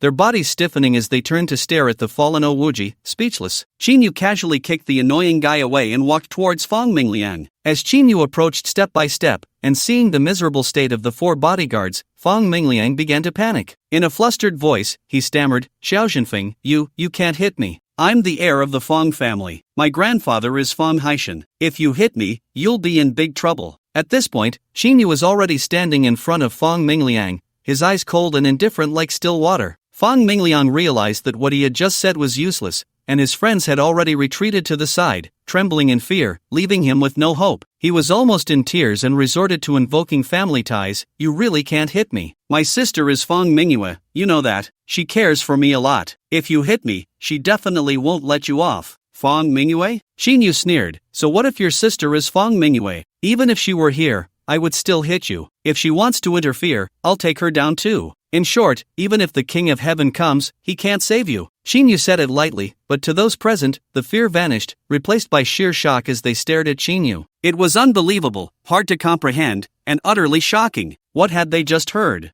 Someone dared to speak so boldly, even claiming they would hit Fong Mingyue. It was as if they were on the edge of self-destruction. This was a ruthless person. Did he really not understand the Fong family, or Fong Mingyue, to be so reckless? Fong Mingliang was no longer panicking, he was also frightened. Not to mention outsiders, he didn't even dare to say a single bad word about his sister. Fong Mingyue might hold back against outsiders, but when it comes to hitting her brother, it's definitely a matter of life and death. Jiang Wanrong laughed. "Ha, you're finished, you're dead. Offending my sister, just wait until I tell her what you just said. You definitely won't be able to escape from this Nanjing city. Even if you manage to run home, you'll still face my sister's punishment." As Fong Mingliang spoke, he actually started to laugh. However, the next moment, slap. A crisp sound of a slap echoed. Fong Mingliang could no longer laugh. Half of his face swelled up, and a bloodied front tooth fell out. With a wave of excruciating pain, Fong Mingliang let out a miserable scream. One hand covered his slapped ear, while the other pointed at Qinyu, his words coming out in a shaky voice. "Why you really dare to hit me? Just wait for my Fong family's revenge. My sister won't let you off either." Slap. Before Fong Mingliang could finish, another slap returned to him. His left cheek swelled up as well. This time, he was hit so hard that his gaze became unfocused, and the malice in his eyes vanished. "Idiot, the fact that I can hit you means I'm not afraid of the power behind you.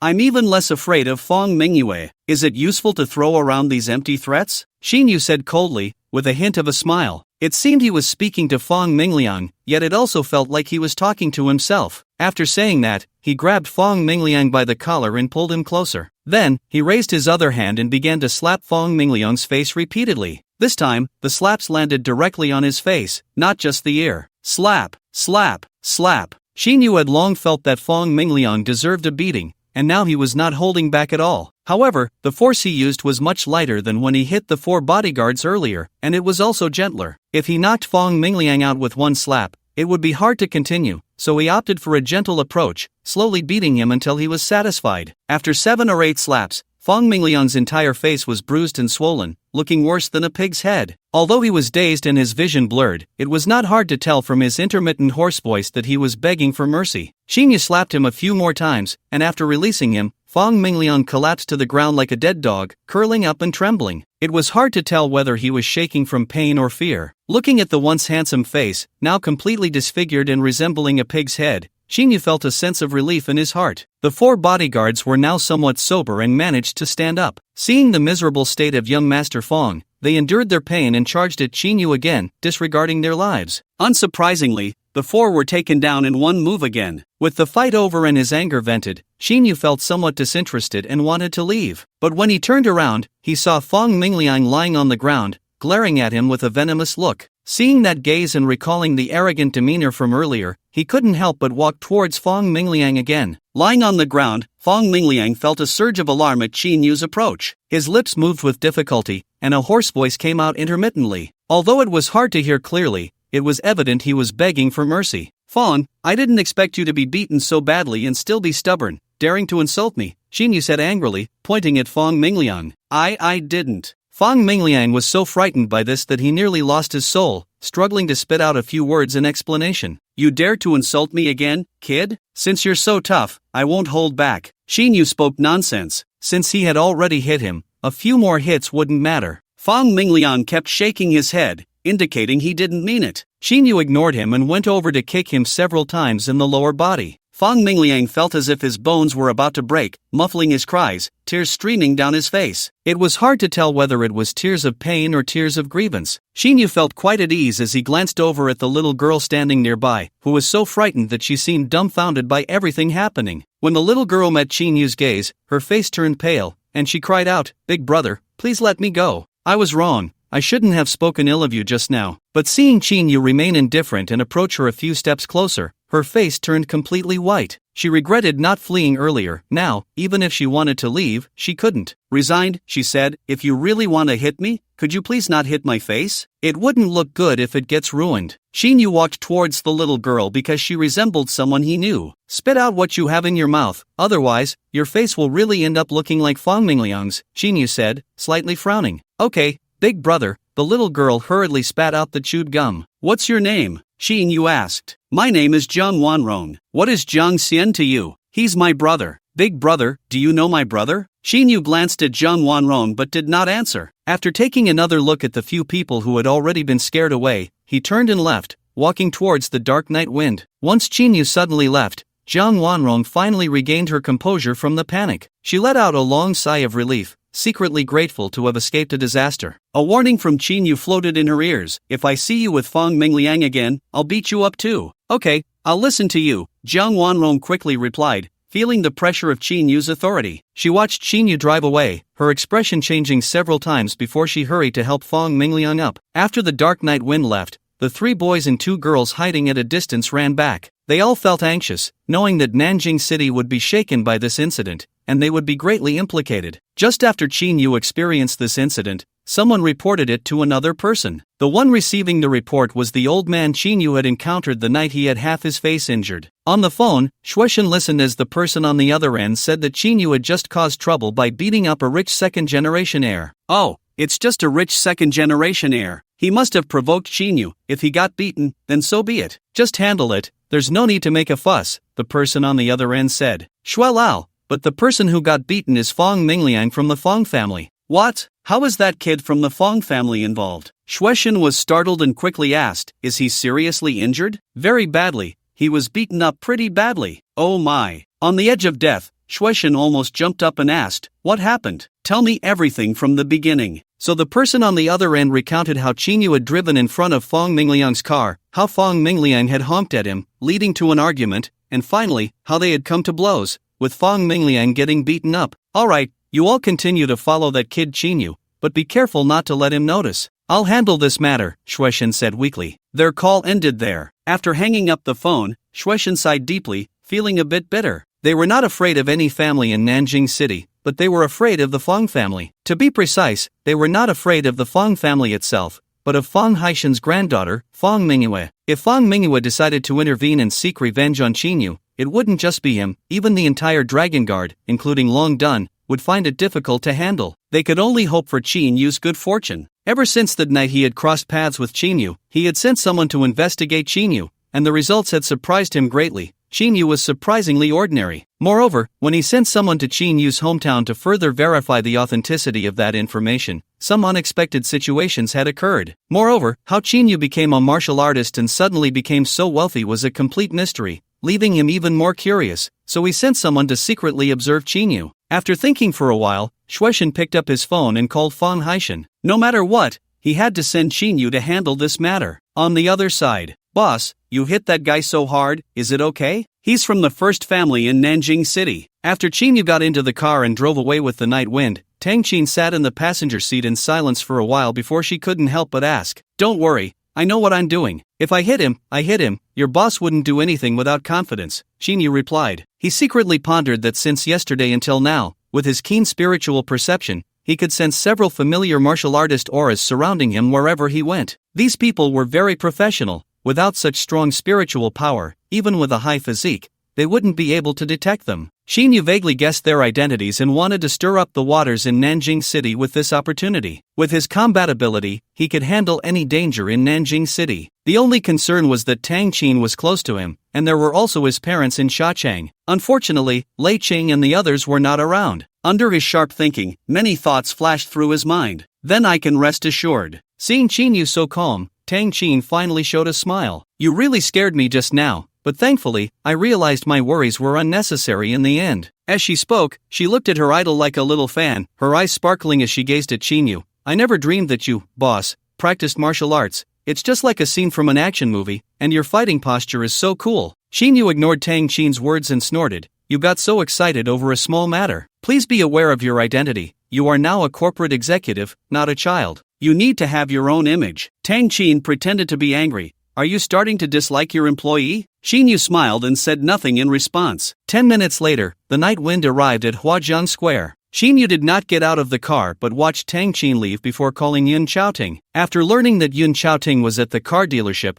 Xinyu said he was heading to Nanyunhang to find her for something. After hanging up, he drove straight to Nanyunhang. Fang Mingliang was beaten. He was beaten badly, his face unrecognizable, looking terrifying. Although it was not life-threatening, it was like losing half his life. This news quietly spread through the upper-class circles of Nanjing City. It had been many years since anyone dared to challenge the Fang family's authority, poking at old Master Fong's tiger whiskers. How important was Fong Mingliang to the Fong family? He was Fong Shiho's only son and the heir to the next family head. His grandfather was Fong Haishan, who had dominated Nanjing City for decades. His sister was Fong Mingyue, a taboo figure in Nanjing City and even the entire Jiangzhou. With Fong Mingliang being beaten, an even more explosive piece of news emerged. The one who beat him was Qiao Zhenfeng from the Qiao family in Shijiang City. This was the big news that ignited the spotlight, causing many prominent families to speculate and be uncertain. Is old Master Fong about to pass away? I heard he was seriously injured many years ago and has been unable to heal from it for years. Now that he is in his old age, his old ailments are worsening, and it can be foreseen that his time is near. So Qiao Zhenfeng is so bold,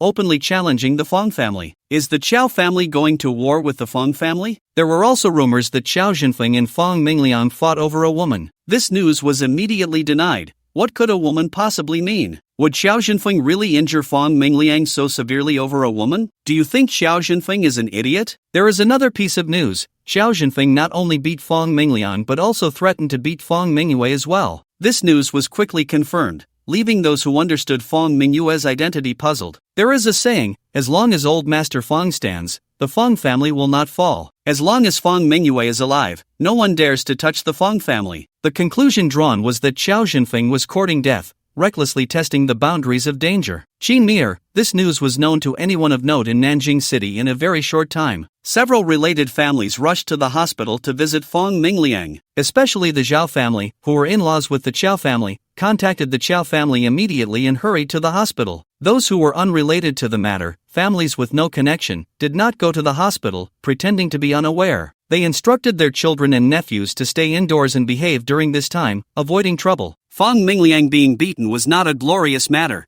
and the Fong family naturally did not want this incident to spread. Unrelated individuals showing up uninvited at the hospital, were they hoping to witness the Fong family's commotion? The Fan family, as the second largest family in Nanjing City, learned of the incident immediately. The Zhang family also knew, and as a board member of the South City Club, Yun Xiaoting received the news as well. Qiao Zhenfeng actually dared to beat Fong Mingliang into a serious injury in Nanjing City. How is that possible? This doesn't seem like his style. Yun Xiaoting shook her head, denying it. She had an unclear relationship with Qiao Zhenfeng and knew him well. It was precisely because she understood him that she had never had a good impression of him. Due to the Qiao family's influence, she did not dare to clearly reject Qiao Zhenfeng's pursuit. Having been in Nanjing City for several years, she had deep interactions with Fong Mingyue and understood better than others how deep the Fong family's waters ran. If Qiao Zhenfeng truly dared to offend the Fong family like this, it was no different from courting death. Yun Jia, you are absolutely right, this is indeed puzzling. That's why I came specifically to tell you this news and to ask for your opinion. Qiao Zhenfeng has always regarded you as his woman, and you are also from Shijiang City, so you have the most authority to speak on Qiao Zhenfeng. Qin Mir raised her teacup, her brows slightly raised, looking at Yun Xiaoting as she spoke eloquently. After finishing, she took a sip and placed the teacup back on the table. Yun Xiaoting sat across from Qin Mir, smiling slightly at her words. Qiao Zhenfeng is a person of great depth and is also a member of the Martial Arts Association. Although his level in the association is average, he is considered a prodigy in Shijiang City. He is very proud, calculating, and not reckless in his actions. Therefore, I conclude that beating Fong Mingliang is not his doing. From what you just described, this is not Qiao Zhenfeng's character at all. Are you saying that the person who beat Fong Mingliang is someone else, merely using Qiao Zhenfeng's name? Qin Mir's expression finally changed, looking somewhat shocked. This outcome was somewhat unexpected for her. Yun Xiaoting nodded. This is the puzzling part. Why did the person who beat Fong Mingliang do this? Until we unravel the answer, it remains a mystery. I don't know if he really had a conflict with Fong Mingliang or if he wanted to frame Qiao Zhenfeng, or perhaps both. Qin Mir said, in any case, this person has offended both the Qiao and Fong families. Even if he had several lives, it wouldn't be enough for him to survive. She glanced at Yun Xiaoting and then asked with a smile, Yun Jia, what do you think the final outcome of this matter will be? If beating Fong Mingliang truly wasn't Qiao Zhenfeng's doing, that person will definitely be hunted down by both the Qiao and Fong families. These are the top families in Nanjing City and Shijiang City. In the end, there will surely be nothing left of him. Yun Xiaoting shook her head. I don't know what the outcome will be for the person who beat Fong Mingliang,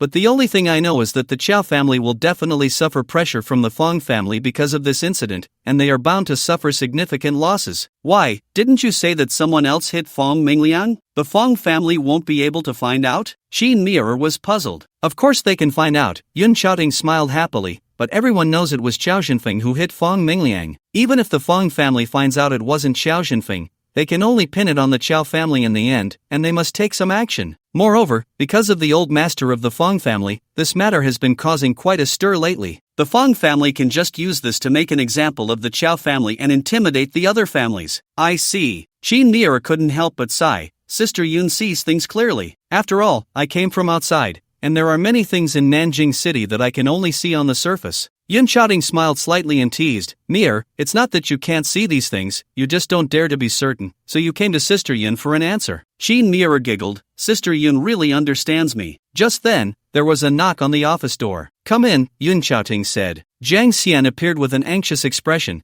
hurriedly pushing the door open and walking in. He spoke in a flustered manner, Aunt, I have something urgent to find you. Then he saw Qin Mier sitting at the tea table, paused for a moment, and said, President Qin, you're here too. Oh, so it's the kid from the Jiang family, here to find your aunt. Qin Mier smiled widely, greeting Zhang Xian with a somewhat elder tone. Zhang Xian felt like cursing. The other party seemed younger than him, yet kept calling him a kid, as if he were the junior. But it was indeed the case, after all, his aunt was Yun Xiaoting, and Qin Mier was the general manager of the Nanchen Club, so she naturally had the right to look down on him. Xiao Xian, you came over in such a hurry. What do you need from me? Yun Xiaoting noticed the urgency on Zhang Xian's face and frowned slightly. Well, it's something urgent, Zhang Xian opened his mouth to say, but after glancing at Qin Mier, he swallowed it back. After thinking for a moment, he organized his words and said, Aunt, I assume you've heard about Fong Mingliang being beaten, right? Yun Xiaoting nodded, I've heard. If you're here because of this matter, there's no need, I already know. Zhang Xian was taken aback, you found out so quickly. Yun Xiaoting replied irritably, this is such a big deal, do you think your aunt is clueless? Then, do you know who hit Fong Mingliang?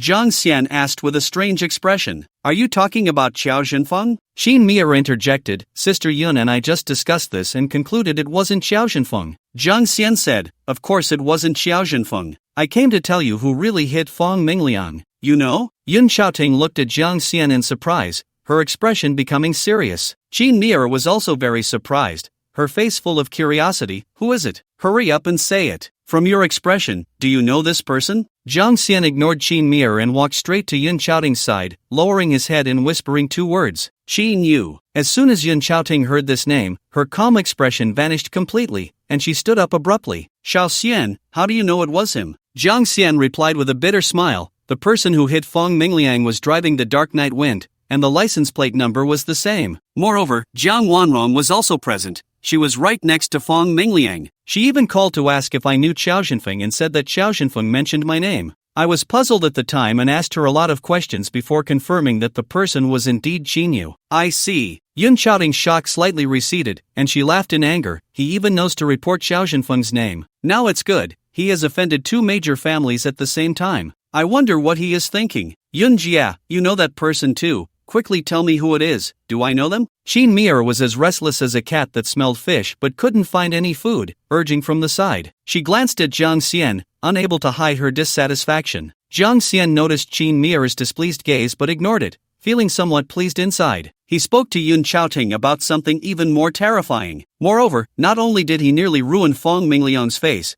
but he also threatened that even if Fong Mingyue was present, he would beat her too. This statement was truly shocking. Yun Xiaoting plopped down into a chair, her brows tightly knitted. He really knows how to stir up trouble, offending both the Fong family and the Qiao family, and even provoking that girl Fong Mingyue. I have to admire him. He specifically targets the toughest bones to chew on. After thinking for a moment, she repeated the question, did he really say that, threatening to beat Fong Mingyue as well? Absolutely true. Wanrong told me this in person, it can't be false. Zhang Xian said firmly. Qin Mier listened to their conversation, going from curiosity to astonishment, now as restless as an ant on a hot pan. Could the rumors really be true? Who is so bold as to say they would even dare to hit Fong Mingyue? Yun Jia, since you know who that person is, why not tell me? I'm very curious. Yun Xiaoting was focused on the implications of this matter, ignoring Qin Mier's question. Finally, she said to Zhang Xian, I'll call Fong Mingyue and see what her attitude is. I imagine she has already found out who beat Fong Mingliang.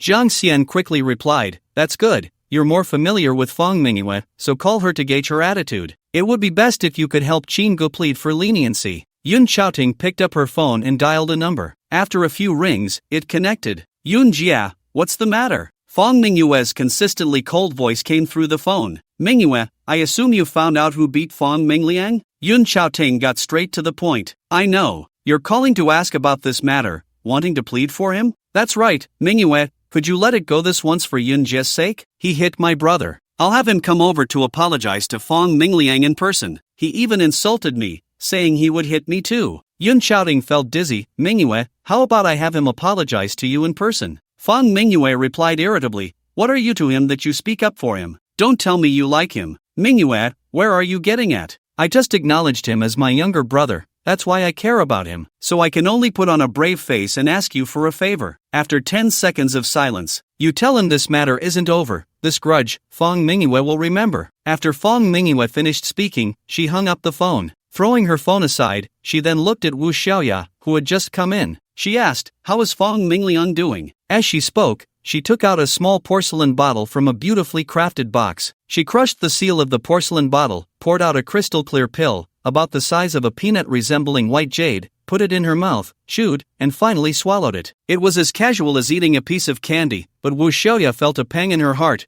She knew very well the value of the pill Fong Mingyue just consumed. In one bite, a year's salary was gone. Director Fong, young Master Fong's injuries aren't too serious. Aside from bruises on his legs, the rest of the injuries are all concentrated on his face. Several teeth were knocked out, and even if he heals, he might end up with some facial disfigurement. They say you shouldn't hit the face, but he really knows how to choose where to hit, quite ruthless. Fong Mingyue snorted coldly, unsure if it was praise or mockery. She then asked, who else went to the hospital to visit Fong Mingliang, besides you and old Master Fong? Basically, everyone from the Fong family who is in Nanjing City has gone to the hospital to visit. The head of the Zhao family, Zhao Yang, and his eldest son, Zhao Wu, also came, along with young Master Chao Jinghua. In addition, several other family heads came to apologize. Their children were out playing with Fong Mingliang, and young Master Fong was also at the scene when he was attacked. Fong Mingyue snorted coldly. If Fong Mingliang was beaten so badly, those few brats came out unscathed. Go tell them that I, Fong Mingyue, said that each of them should go to the hospital and kneel before Fong Mingliang, then slap themselves 100 times. Yes, Director Fong. Did my mother know about this, or did she come over? The old lady also came, brought by young Master Chao,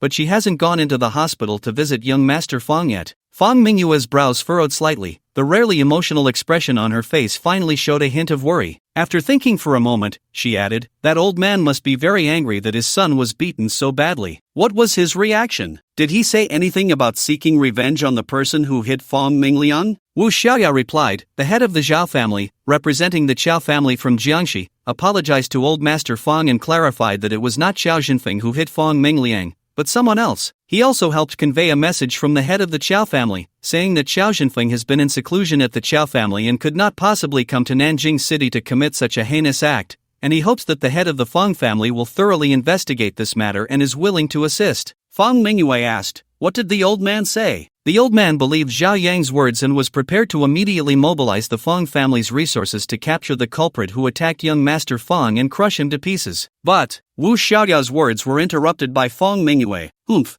what a pig's brain. Fong Mingyue clenched her fists, feeling frustrated. This statement was ambiguous, and it was unclear if she was referring to her father. Wu Xiaoya immediately fell silent, not daring to speak, seeing that Fong Mingyue was somewhat angry and not even daring to breathe. Continue, what happened in the end? Fong Mingyue complained, then glanced at Wu Xiaoya. The old man originally wanted to fully mobilize the Fong family's power to find the person who hit young Master Fong. However, old Master Fong received a phone call. After answering, his expression became even worse, and then he instructed to suppress this matter. Whoever hit Fong Mingliang would no longer be pursued. Fong Mingyue's expression changed slightly, intrigued. This kid has some ability to stir my grandfather. Fong Mingliang is my grandfather's precious grandson. Being beaten so severely and still being able to endure is quite strange. After thinking for a moment, she said, find out where Qinyu is now. I want to meet him. I need to see who this person is. Even if he is a dragon, I will coil him up. Also, convey to the Chao family on my behalf. The one who hit Fong Mingliang was Chao Jinfeng. I can accept their apology. However, if their apology lacks sincerity, don't blame me, Fong Mingyue, for personally visiting. If I could beat Chao Jinfeng once, I can beat him a second time. Understood, Director Fong. A bright light appeared in front of her. Aunt, how is the situation? Did Sister Fong get extremely angry? Zhang Xian asked anxiously when he saw Yun Chaoting dazed after finishing the call, not speaking for a long time. Hearing Jiang Xian's question, Yun Chaoting came back to her senses. She shook her head and smiled bitterly. I'm not too sure, probably nothing major, but it's hard to say about the minor details. What do you mean? Jiang Xian became even more curious. Xin Mier also looked at Yun Chaoting with curiosity, not speaking, just listening intently, wanting to hear what was going on. Fang Mingyue means that she will help Qin Yu suppress the matter of hitting Fang Mingliang, Yun Chaoting said. Really? Aunt, are you saying that brother Qin hit Fang Mingliang, and sister Fang not only doesn't blame him but also helps him suppress this matter? Jiang Xian understood clearly. This outcome was too unexpected for him. Yun Chaoting nodded. That's the point. It means the greatest pressure he has to face is gone. Jiang Xian nodded. That's good. With sister Fang stepping in, it should be easier. I believe no one would dare to disrespect her. But, Aunt, what do you mean by a small problem? A small problem is just that. Sister Fang Mingyue said this matter isn't over. She will personally come to deal with Qin Yu. What? Sister Fang is going to personally deal with brother Qin? That's still a minor issue. Aunt, do you have some misunderstanding about what a minor issue is? Sister Fang wants to take action against brother Qin. How can that be considered a small matter in your eyes? Jiang Xian's heart raced. She could almost foresee Qin Yu being beaten to a pulp by Fang Mingyue. Just thinking about that scene sent a chill down her spine, and she couldn't help but mourn for Qin Yu. At that moment, Xin Mier spoke up. Sister Yun, I heard clearly that the person who beat Fang Mingliang is called Qin Yu, right? You all seem to know him and have a good relationship. You could say that, Yun Chaoting admitted with a nod. Since you already know, please don't spread it around. If outsiders find out, it wouldn't be good for Qin Yu or the Fang family. Xin Mier quickly nodded. Don't worry, I will be discreet. So who exactly is this Qin Yu, Sister Yun? Please tell me. I'm just curious. After all, he is the one who almost disfigured Fang Mingliang and even made Fang Mingyue threaten to retaliate. Yun Chaoting sighed with a wry smile. To be honest, I don't know much about his background either. I even gave him a purple gold card from the Nanchang Club,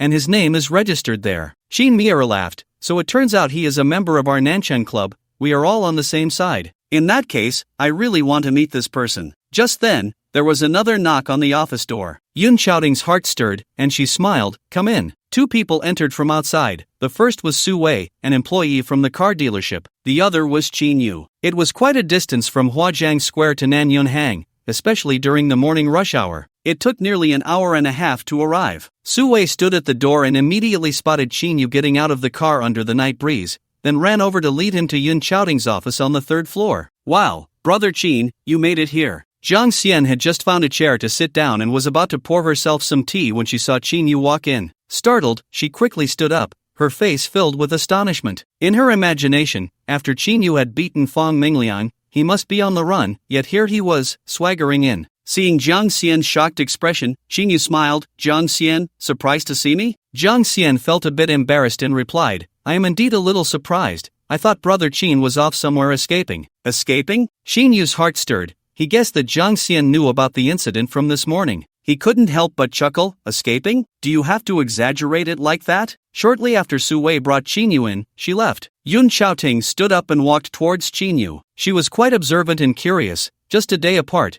Qin Yu's appearance struck her as remarkably different. Not only did he look better than when they met 2 days ago, but his demeanor was also refreshingly new and quite extraordinary. Truly, absence makes the heart grow fonder. No wonder Fang Mingyue had such an unusual attitude towards Qin Yu. Even she felt her heart flutter upon seeing him. A hint of confusion flashed across her face as she smiled. Brother, we were just discussing you, and you arrived at the perfect time. Sister Yun, what were you discussing about me? It wouldn't be about me beating Fang Mingliang, would it? That guy deserved it. It's just a small matter. Why would it attract your attention? Brother Qin, don't be so indifferent. Fang Mingliang got beaten, so what? Why does it have to involve Sister Fang? People are even saying to beat up Fang Jie together, suspecting that you don't mind your life being too long. Jiang Xian, hearing this, felt defeated and helpless. Yun Chaoting looked at the seemingly indifferent Qin Yushi and found it somewhat amusing. Why did you offend anyone? Why go and beat up Fang Mingliang, and even not fear Fang Mingyue? This incident has caused a stir throughout Nanjing City and has involved several prominent families. Qin Yushi smiled and said, let's not worry about that. You don't need to be concerned.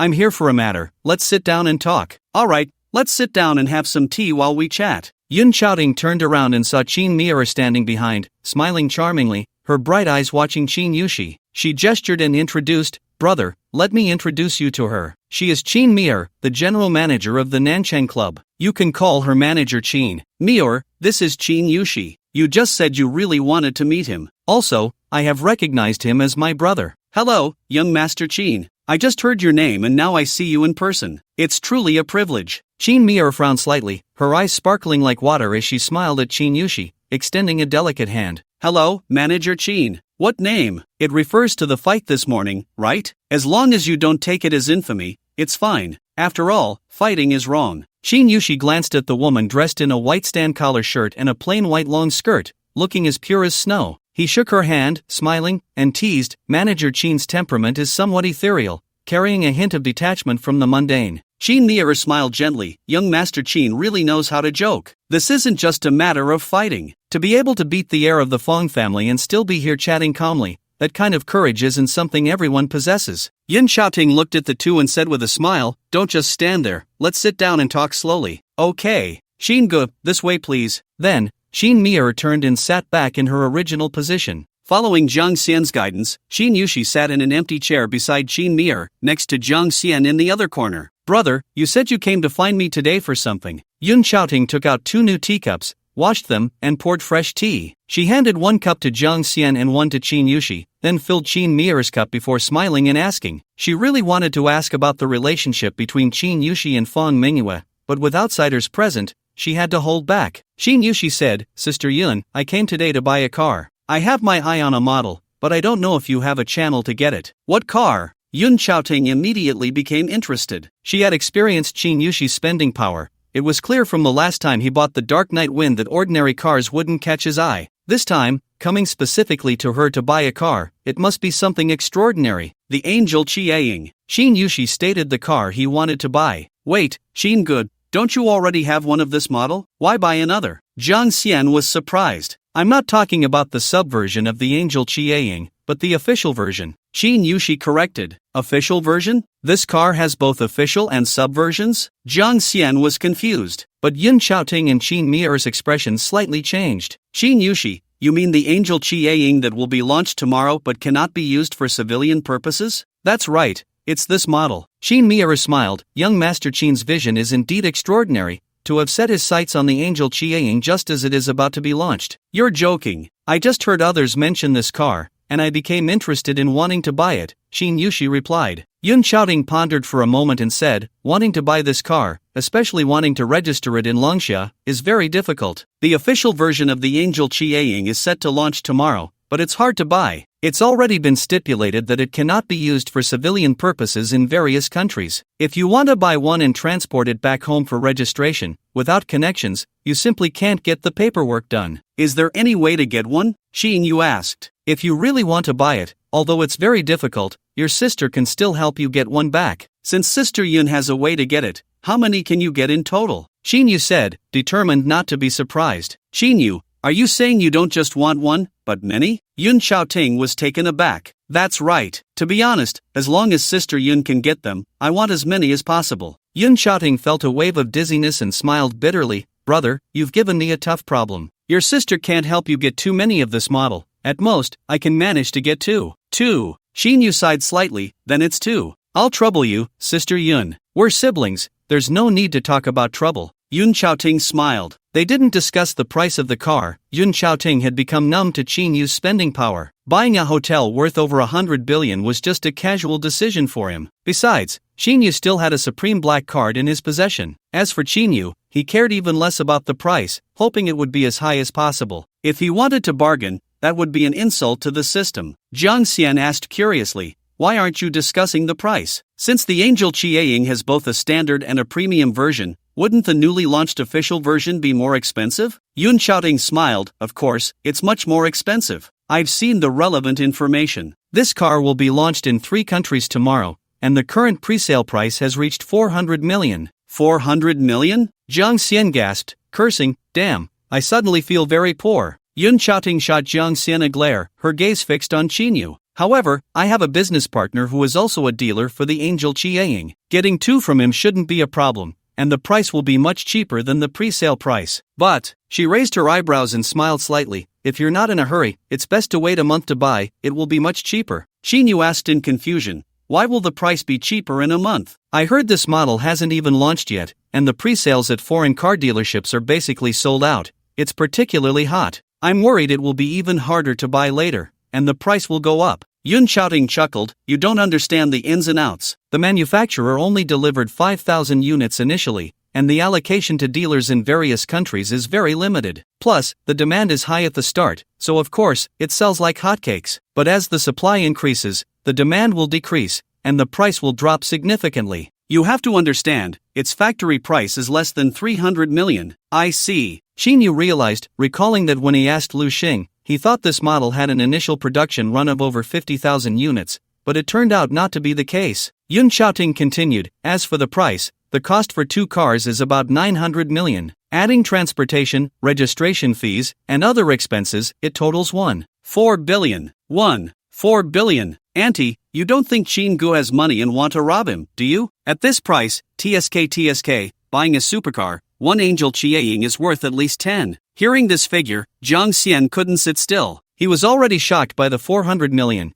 and now to find out that buying it would cost 700 million each, and he was buying 2 at once. Moreover, Qin Yu's intention was to take as many as he could get. What a rich guy! He had to cling tightly to Qin Ji's thigh. If he could get a little benefit from him, this poor man could finally eat and drink well. Provided that Qin Yu didn't kill Feng Mingyue. Yun Xiaoting shot Jiang Xian another annoyed glare. The willow brows slightly raised, making Jiang Xian feel uneasy. Yun Xiaoting had no choice but to explain, this model of car cannot be judged by common sense. It's been said that it's not for civilian use, but mainly for other fields. Moreover, the price of 700 million per car may seem high, but the profit-to-cost ratio is not significant, and there are many risks to bear. Xinyu smiled and said, Sister Yun is right, I think the price just quoted is a bit low. How about 1.6 billion for 2 cars? I know you're not short on money, and Sister Yun can't be too greedy in business with you. 800 million per car is already a high price. Yun Xiaoting was at a loss. Seeing Yun Xiaoting's expression, Xinyu realized that she wasn't lying. 800 million for this model might indeed be inflated. Confused, he asked, I also ordered 2 from DU Luxury Cars, and their pre-sale price is 800 million each, which is why I offered you this price. Yun Xiaoting smiled, I see, it makes sense that they sell for 800 million each. First, their procurement price is higher than mine. Second, and most importantly, the transportation costs and the fees for registration and paperwork are significantly higher than what I would incur. Xinyu was somewhat puzzled. What do you mean by that? Yun Xiaoting smiled and glanced at Qin Mir. This is thanks to the influence of the South City Club. We have many connections, making these matters much simpler. That makes sense. Xinyu nodded, indicating he understood. Sister Yun, let's settle on 800 million per car. I've offered that price to others, and I certainly don't want you to lose out here. Seeing Qin Yu's serious demeanor, Yun Xiaoting had no choice but to say, since you've put it that way, I'll agree. Little rich woman, Qin Yu smiled, I'll pay for the 2 cars up front. Having this money will help you with your dealings. No need to rush, we can pay for the cars when they arrive. We siblings don't need to complicate things. Don't underestimate Sister Yun, getting these 2 cars is still not a burden. Young Master Qin, you may not know this. Although this car dealership is run by Sister Yun, it's just a side business for her. Her main source of income is not here at all. Qin Mir covered her mouth and smiled. Alright then, since you all say so, if I keep talking, it would be underestimating Sister Yun. Xinyu smiled. Young Master Qin, I actually have a way to help you find more of this model. Qin Mir said with a faint smile. You have a channel to get this model? Xinyu was surprised. Yun Xiaoting said, I almost forgot about Mir. She indeed has connections. Her family is the Qin family from Longcheng. Their family business mainly involves selling products from agency companies in Longsha country, so getting this model of car is not a problem. The products they represent also come from Longcheng. Xinyu was slightly taken aback and couldn't help but look at Qin Mir differently. This woman is not simple. He smiled and asked, President Qin, how many cars do you think you can find? How many do you want? Do you have a specific number? Xinyu thought for a moment and replied, about 20 cars. Qin Mir flashed a hint of surprise, considering for a moment, wait a moment, let me ask my uncle, he is in charge of this business. After saying that, she took out her phone and started making a call. After a few sentences, she hung up. Apologetically, she said, Young Master Qin, I'm sorry, but I can help you get a maximum of 10 cars. 10 cars? Xinyu said with delight, 10 cars is fine, I'm very satisfied. Thank you, President Qin. Qin Mir smiled. What President Qin? Just call me Mir like your sister does, you can call me by my name directly. After all, you are also a member of the South City Club, we are all on the same side. Since you say so, I'll respectfully follow your lead and call you Mir. Chin-yu naturally didn't care. He felt quite unaccustomed when Chin Mir referred to him as young Master Chin. Chin-zone, can I follow my brother Chin and call you Mir? Jiang Xian said with some anticipation. Get lost, you little brat. I'm about the same age as brother Chin. Why is there such a big difference? Jiang Xian said, feeling frustrated. The three ignored this remark. How much deposit do I need to pay for those 10 cars? Chin-yu asked Chin Mir. No need, just wait for news. When the cars arrive here, I will notify you, Chin Mir replied after taking a small sip of tea. Oh, then I won't be polite, Chin-yu said, somewhat surprised. Brother, you don't need to think too much. Mir is a real little rich lady. She has plenty of cash and doesn't care whether you give a deposit or not. Little rich lady? Chin-yu felt a bit surprised and glanced at Chin Mir again, thinking, even without a system, as long as I can win this woman over, I can live a comfortable life. What little rich lady? Chin-yu, don't listen to Yun Jie. Chin Mir shot a reproachful glance at Yun Chaoting. Yun Chaoting ignored Chin Mir's words and chuckled. Chin-yu, since you have no money to spend, just win over Chin Mir and get her little treasure trove. That should be enough for you to live without worries. Chin Mir lightly bit her silver teeth, her cheeks flushing a bit. Yun Chaoting, if you dare to tease me again, I'll twist your mouth off. Ding ding ding. At that moment, Yun Chaoting's phone rang. Looking at the phone, Yun Chaoting's smile slowly faded, and he answered the call seriously. Manhwa, what's the matter with your call? Is Chin-yu by your side? A cold voice came from the other end of the line, belonging to Fong Manhwa. Yes, he and I are sitting in the office. Tell him to come down. I'm waiting for him outside the first floor of the car dealership. Yun Chaoting was startled and glanced at Chin-yu. Manhwa, what do you want with him? Can't we all sit down and talk properly? Stop wasting time. If you don't want him to lose an arm or a leg, hurry up and get him down here. I don't have that much time to wait. After saying that, Fong Manhwa hung up the phone. Yun Chaoting put down the phone with a bitter smile and said to Chin-yu, that girl Fong Manhwa wants you to go down. She's waiting for you outside on the first floor. Fong Manhwa? What does she want with me? Does she want to take revenge for her brother? Chin-yu said calmly. However, Jiang Xian felt a shiver at the mention of Fong Manhwa's name and instinctively became nervous. He suddenly remembered the task Fong Manhwa had assigned him and felt quite bitter. With a pale face, he suggested to Chin-yu, Brother Chin, I think you should sneak away. Sister Fong is not someone to mess with. You not only hit her brother but also threatened to hit her. I'm really afraid you might not come back. Chin-yu remained silent, leisurely sipping his tea. Chin Mir echoed Jiang Xian's words. Chin-yu, Jiang Xian is right. Manhwa has a fiery temper, especially towards men. She's probably furious right now, and meeting her might lead to trouble. It would be better to hide for now. Sister Yun can call her and say you've already left. Once she's calmed down a bit, I can talk to her with Sister Yun, and you can apologize to her. Maybe this matter can be smoothed over. What Chin Zong said makes sense. That's the best way. Sister Fong tends to listen to my aunt's opinions. Brother Chin, you should hide quickly. Jiang Xian was quite anxious for Chin-yu and was also calculating that after Chin-yu left, he would sneak away too. If Fong Manhwa heard that Chin-yu had left and rushed over, he would just become a punching bag. The risk of leaving with Chin-yu was too great. He didn't have the guts for that. Yun Chaoting expressed a different opinion. I think, Chin-yu, you should still go meet her. After all, she helped you suppress the matter of hitting Fong Mingliang. Chin-yu was somewhat taken aback. Sister Yun, are you saying that I hit Fong Mingliang and Fong Manhwa still helped me? Yun Chaoting nodded. Chin-yu pondered for a moment. In that case, for the sake of this matter, let's go down and see her. With that, he stood up. Originally, Chin-yu had no intention of going down.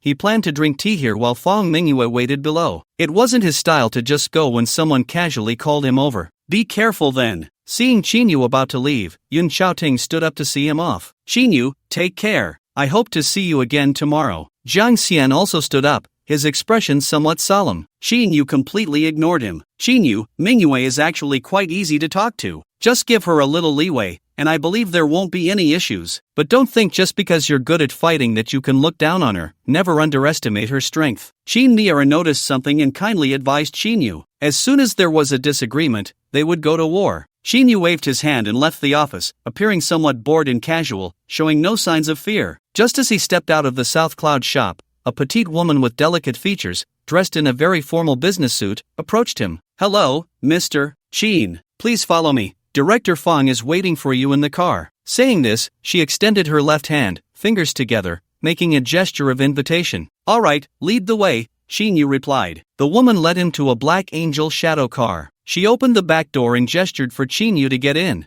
Xinyu stood outside, not immediately sitting down. He saw Fong Mingyue sitting in the back seat and pondered what she wanted him for. Was it to talk in the car, or did she want to go somewhere first? In this moment of distraction, Fong Mingyue's faint voice came from inside the car. What's wrong? You have the guts to hit Fong Mingliang but not to sit inside? Hearing Fong Mingyue say this, Xinyu had no choice but to stand his ground. With a slight smile, he confidently sat down. As the door closed, Wu Xiaoya walked towards the passenger seat. If you have something to say, just say it, Xinyu said, looking at Fong Mingyue's cold yet delicate face, a fleeting emotion crossing his mind. Let's go to a place first, Fong Mingyue said, her brows slightly furrowed. My car is still here. If you want to go somewhere, I can drive and follow. Fong Mingyue remained silent, directly ignoring Xinyu's words. This little girl is asking for a beating. Xinyu felt a bit annoyed at Fong Mingyue's demeanor, muttering resentfully to himself. After Wu Xiaoya got into the passenger seat, the car started moving. Xinyu glanced outside through the car window and suddenly saw a familiar figure. Zhang Duo? With a hint of confusion, he wanted to roll down the window to look outside, but the car had already driven far away. Xinyu had no choice but to give up. The driver was a woman, and Xinyu sensed a martial artist's aura from her, one that was comparable to Zhu Keqian. He was somewhat surprised. No wonder Fong Mingyue had such a terrifying reputation. Not only was the driver a martial artist, but she herself was also one, and her aura was not weaker than Lei Qing's. It should be noted that Lei Qing was already over 40 years old. After the angel shadow started moving, Fong Mingyue voiced her curiosity. Do you know my grandfather? Fong Mingyue originally intended to come and meet Xinyu in person to see what kind of person dared to look down on her. However, halfway there, she received a call from her grandfather, Fong Haishan, asking her to bring Xinyu to meet him. Your grandfather? Xinyu shook his head. I don't know him. Why are you asking this? If you don't know him, do you have any acquaintances who are on good terms with my grandfather? Fong Mingyue asked again. Xinyu fell silent for a moment, as if recalling something. About me hitting your brother, was it your grandfather who helped me? Not bad. Xinyu mumbled, I thought you helped me settle it. Fong Mingyue pretended not to hear. After a moment of silence, she asked, why didn't you tell me your name at the racetrack last time? Fong Mingyue was curious. Few dared to openly refuse her. Xinyu, feeling a bit embarrassed, replied, I didn't think much of it at the time. You know, there was some unpleasantness that night. If you knew my name, it might have caused a lot of trouble. Fong Mingyue looked out the window, lost in thought. After a while, she withdrew her gaze and turned to stare directly at Xinyu. I'm not going to pursue the matter of you hitting Fong Mingliang for now, but was what you said true? If I had been there, would you have hit me too? With this question, the air seemed to thicken. The driver, Zhou Xing, and Wu Xiaoya, sitting in the passenger seat, both tensed up, listening intently, even more nervous than Xinyu. Xinyu swallowed slightly, looking at the emotionless face close to him. Beneath those cherry lips like dripping water, his heart raced a bit. Xinyu was indeed a little scared. He feared that if he couldn't help but kiss Fong Mingyue, this girl might chase him to the ends of the earth. Suppressing this terrifying thought, he noticed Fong Mingyue's increasingly explosive expression and hurriedly said, You know, it's all Fong Mingliang's fault. If he hadn't kept mentioning your name, I wouldn't have said anything. You just wanted to scare him, not target me? Hearing Qin Yu's response, Fong Mingyue turned her head back. However, her brows were tightly furrowed, revealing her inner unrest, her silver teeth lightly biting, her breath a bit chaotic. Qin Yu noticed Fong Mingyue's actions and felt uneasy as well. He found it difficult to get along with this girl and thought it would be much safer to talk about life with Tang Qin. After a long silence, seeing the car driving on increasingly remote roads, Qin Yu couldn't help but say, Mingyue, I want to ask. Shut up, Mingyue is not what you should call me Fong Jie. Before Qin Yu could finish, he was interrupted by Fong Mingyue's voice. Fong Jie? It seemed that, just as Jiang Xian had said, this girl liked being called sister by others. He looked at Fong Mingyue seriously for a few moments. No matter how he looked at it, she seemed younger than him. What are you looking at? Fong Mingyue was a bit annoyed by Qin Yu's gaze, her expression showing irritation. It seems I'm older than you, so I'll just call you Mingyue. I'm really not used to calling someone younger than me sister. Unless you tell me how old you are, is it really true that you're older than me? Qin Yu said seriously. Try calling me Mingyue again, Fong Mingyue said earnestly. Qin Yu felt a surge of anger. Facing this ice-cold woman, he always felt like he owed her something. Even a clay Buddha can get angry. So, with a tone laced with irritation, he said, If I don't want to, I won't. But if you want me to call you Fong Jia, no way. I've decided, from now on, I'll call you Xiao Fong. As soon as he said Xiao Fong, a quick punch came flying at him. The attack was swift and vicious, aimed directly at Qin Yu's lips. With that force, Qin Yu could guarantee that if a Boy Scout faced this attack unprepared, he would definitely lose several teeth. With a quick move, he countered and caught Fong Mingyue's small fist. Fong Mingyue twisted her left wrist, using her strength to break free from Qin Yu's grip. Another shadowless punch was already on its way, targeting Qin Yu's abdomen. This move was quite sneaky, almost like a hidden ambush, and if one wasn't careful, she would succeed in her surprise attack. Of course, in front of the mentally strong Qin Yu, all schemes and tricks were futile. As a result, he blocked her again. After a few more moves, Fong Mingyue's attacks were all neutralized by Qin Yu. Compared to Lei Qing, Fong Mingyue was stronger in both martial aura and combat speed, forcing Qin Yu to stay fully alert. Just afraid this girl has some hidden tricks. You are also a martial artist. Fong Mingyue, seeing that several attacks couldn't break through the opponent's defenses, stopped and was somewhat surprised. She didn't sense the aura of a martial artist from Qin Yu, which made her a bit astonished. Xiao Fong, what do you think? If I weren't a martial artist, that punch just now would have smashed your mouth, Qin Yu said bluntly. Hearing the word Xiao Fong, Fong Mingyue's brows furrowed tightly, her cold star-like gaze fixed on Qin Yu, making him feel a bit uneasy. You don't want to fight, do you? I'll tell you straight, you're not my opponent, and even if you come at me, it would be futile. Qin Yu frowned as well. Let's go to a place and have a match. If you lose, you have to call me Fong Jia. If you win, you can call me by my name, how about that? Fong Mingyue raised her brows slightly. Alright, it's a deal. Qin Yu readily accepted the challenge. Any hesitation would be an insult to his strength. Just now in the car, he couldn't unleash his martial skills, and his combat power was greatly diminished. If they were in a wide open space, it would be just right to test the combat skills he had just added last night. Following behind, Fong Mingyue didn't say a word. Qin Yu happily took out his phone to read a novel, not wanting to warm his face against her cold shoulder. After more than 20 minutes, the car arrived at a relatively remote area. There were no tall buildings in sight, the architecture was sparse, and the population was thin, but the number of vehicles on this road was increasing rather than decreasing. Finally, they reached a vast area, where apart from a tall building, the rest were two-story structures, resembling an industrial park. The stone archway at the entrance of the park was engraved with the words Martial Alliance. Martial Alliance? Qin Yu was astonished. Could this be the Martial Alliance that Lei Qing mentioned that night? He didn't expect Fong Mingyue to bring him here. It seemed this girl was also a member of the Martial Alliance. A staff member in a blue uniform approached the entrance of the Martial Alliance. The female driver rolled down the window and handed a blue card that Wu Xiaoya passed to her to the staff member. The person glanced at the blue card, their expression changed. They respectfully returned the blue card to the driver with both hands and hurriedly signaled for them to pass. As the gate of the Martial Alliance opened, the angel Chieying slowly drove in. Soon, they stopped at the stone steps in front of the only tall building. Wu Xiaoya got out alone and went to the front desk on the first floor to register, returning to the car shortly after. The angel Chieying started again and arrived at the construction building marked as the 5th district,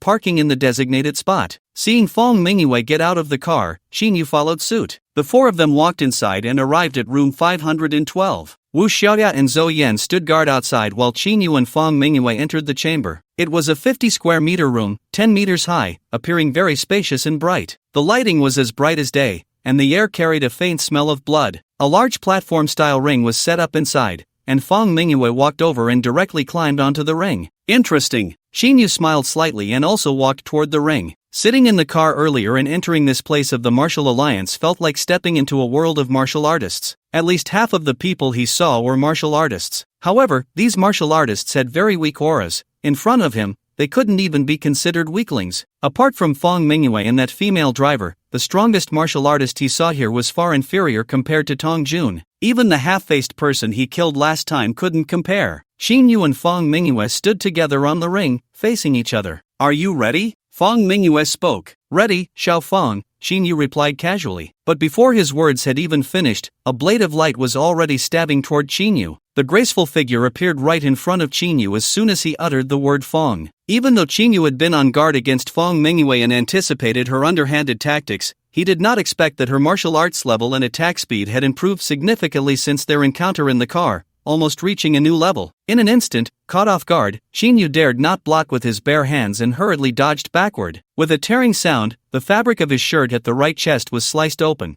and the blade pierced into his skin. Although it did not penetrate deeply, blood began to flow. This was Qin Yu's first time getting injured in a fight, and it was also the most disadvantageous moment for him. It seemed that the more beautiful the woman, the more treacherous she was. That little girl had been hiding her skills in the car. She had been waiting for him here. Fong Mingyue's martial aura was completely different now, having surpassed the old man who was half a step into the transformation realm that he had encountered last time. No wonder she challenged me after losing in the car. It turns out she was waiting for me here. This Fong girl is quite cunning, deliberately feigning weakness before delivering a heavy blow. I miscalculated. After her sneak attack, Fong Mingyue paused, but there was no weapon in her hand. Xinyu felt a headache coming on, cursing inwardly. Come again. As soon as Fong Mingyue finished speaking, she was already in front of Xinyu. This time, Xinyu was more vigilant and easily deflected her attack. Although Fong Mingyue's martial arts level had improved greatly, comparing their physiques, Xinyu was still slightly inferior. However, Xinyu possessed a strong mental power and more refined combat skills. In the end, when the two truly faced off, Xinyu had the upper hand. Fortunately, he had added combat skills the night before, otherwise, it would have been hard to say who would win or lose, and they might have ended up both injured. Outside, Wu Xiaoya and Zhou Xing stood motionless. They looked at the tightly locked door, occasionally hearing the sounds of fighting inside. After checking the time, which had already passed half an hour, Wu Xiaoya couldn't help but feel a bit worried. Zhou Yan, Fong Dong has been in there for too long. Could something have happened? Should we go in and take a look? It's unlikely anything has happened. Besides, you know the young lady's temperament. If we rush in recklessly and upset her, who could bear her wrath? Zhou Yan pondered before responding. Fong Dong won't lose to the other party, will she? Wu Xiaoya asked cautiously after listening to the commotion inside for a while. Zhou Yan frowned. It's hard to say, it could end in a draw. She might win, or the other party could be stronger. Wu Xiaoya retorted, what you're saying is no different from saying nothing at all. Just then, with a creak,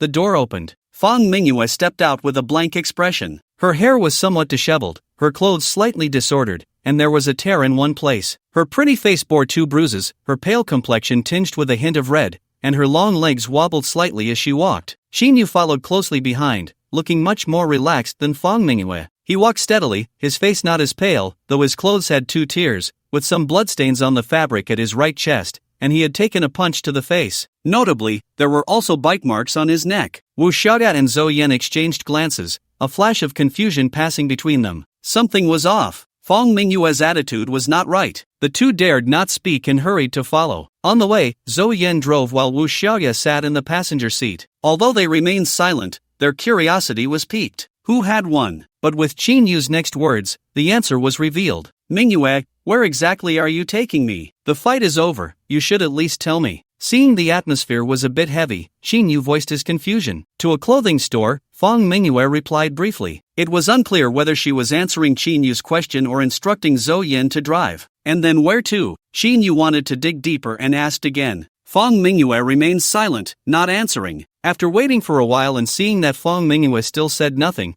Qin Yu could only helplessly give up and stop asking. Stealing a glance at Fong Mingyue, Qin Yu felt a bit anxious in his heart. In their battle, at first, the two were evenly matched, neither able to gain the upper hand. After a few exchanges, both of them were injured. It was mainly because Fong Mingyue inadvertently revealed 2 of her trump cards. Each move was capable of delivering a lethal blow that surpassed physical limits. Moreover, Fong Mingyue had rich combat experience and always seized the best opportunities to unleash these deadly techniques. Thus, Qin Yu received another cut on his body and was struck in the face by a punch. However, as the fight progressed, Fong Mingyue's warrior aura seemed to deflate like a punctured balloon, continuously weakening. Not only did her warrior level drop, but her combat speed also visibly slowed down. So that's how it is, Qin Yu realized. He had thought Fong Mingyue was hiding her true strength, but it turned out this girl had somehow managed to elevate her warrior level in a short time, though it lasted less than 20 minutes. In the subsequent battle, Qin Yu naturally overwhelmed Fong Mingyue. To avenge his earlier injury, he showed no mercy. The more they fought, the more injuries Fong Mingyue sustained. Just as Qin Yu began to relax his guard, seeing Fong Mingyue's declining spirit,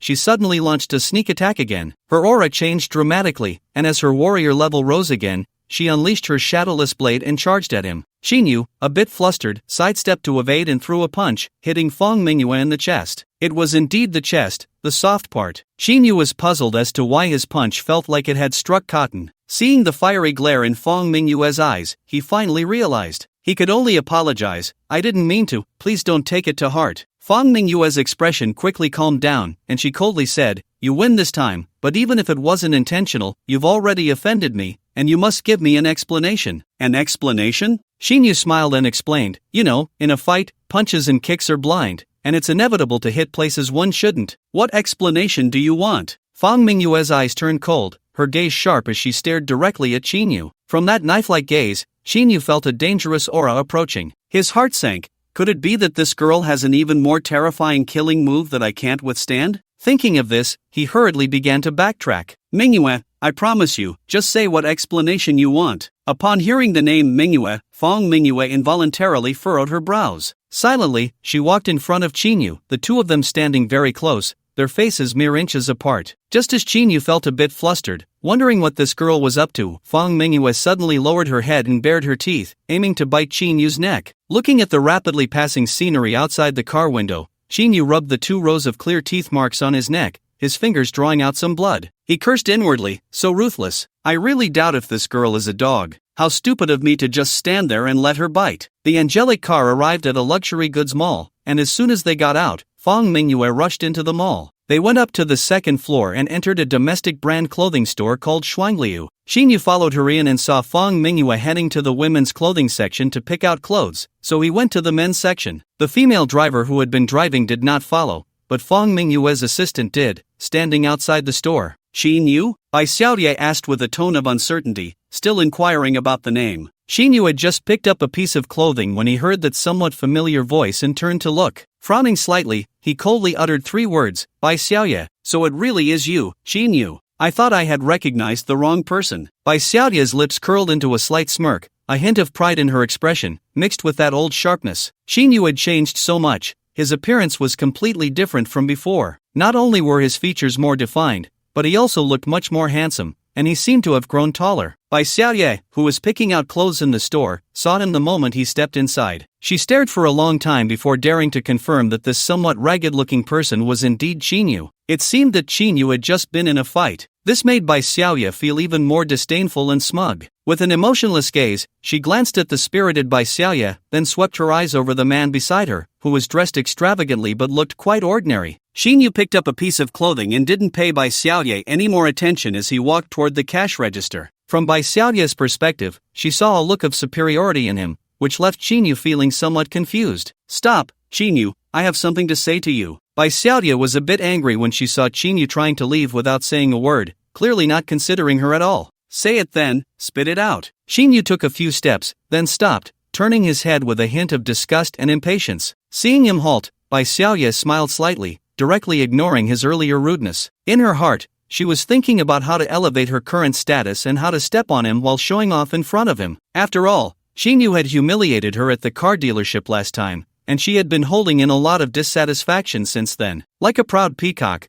with her eyelashes half lowered, she disdainfully said, Chinyu, don't think that just because you have money, you're something special. If you don't regard me, do you know who he is? As she spoke, she pointed with some self-satisfaction at the man beside her, who looked somewhat arrogant but was quite plain in appearance. Bai Xiaoye had been holding in a bellyful of anger since Chinyu had mocked her at the car dealership, especially after seeing Chen Yan receive so much commission, which made her even more jealous. Little did she expect that the next day, luck would turn in her favor when a customer came to look at cars, accompanied by a group of rich second-generation heirs who were fawning over him. The car dealership manager, Lu Xing, had to be extremely respectful in front of this customer, not daring to be negligent in the slightest. This person was none other than Xie Ming, a former high school classmate of Bai Xiaoye. Moreover, during high school, he was one of her loyal pursuers. At that time, she didn't know that Xie Ming's father was an official, so she hadn't paid much attention to him. Naturally, the two met at the car dealership. Xie Ming was still as devoted to her as ever, and Bai Xiaoye, now aware of her old classmate's status, felt her heart flutter and revealed her most gentle and beautiful side. It was only natural that one had feelings and the other had intentions, and the two became involved. In the past 2 days since Fong Mingyue's appearance,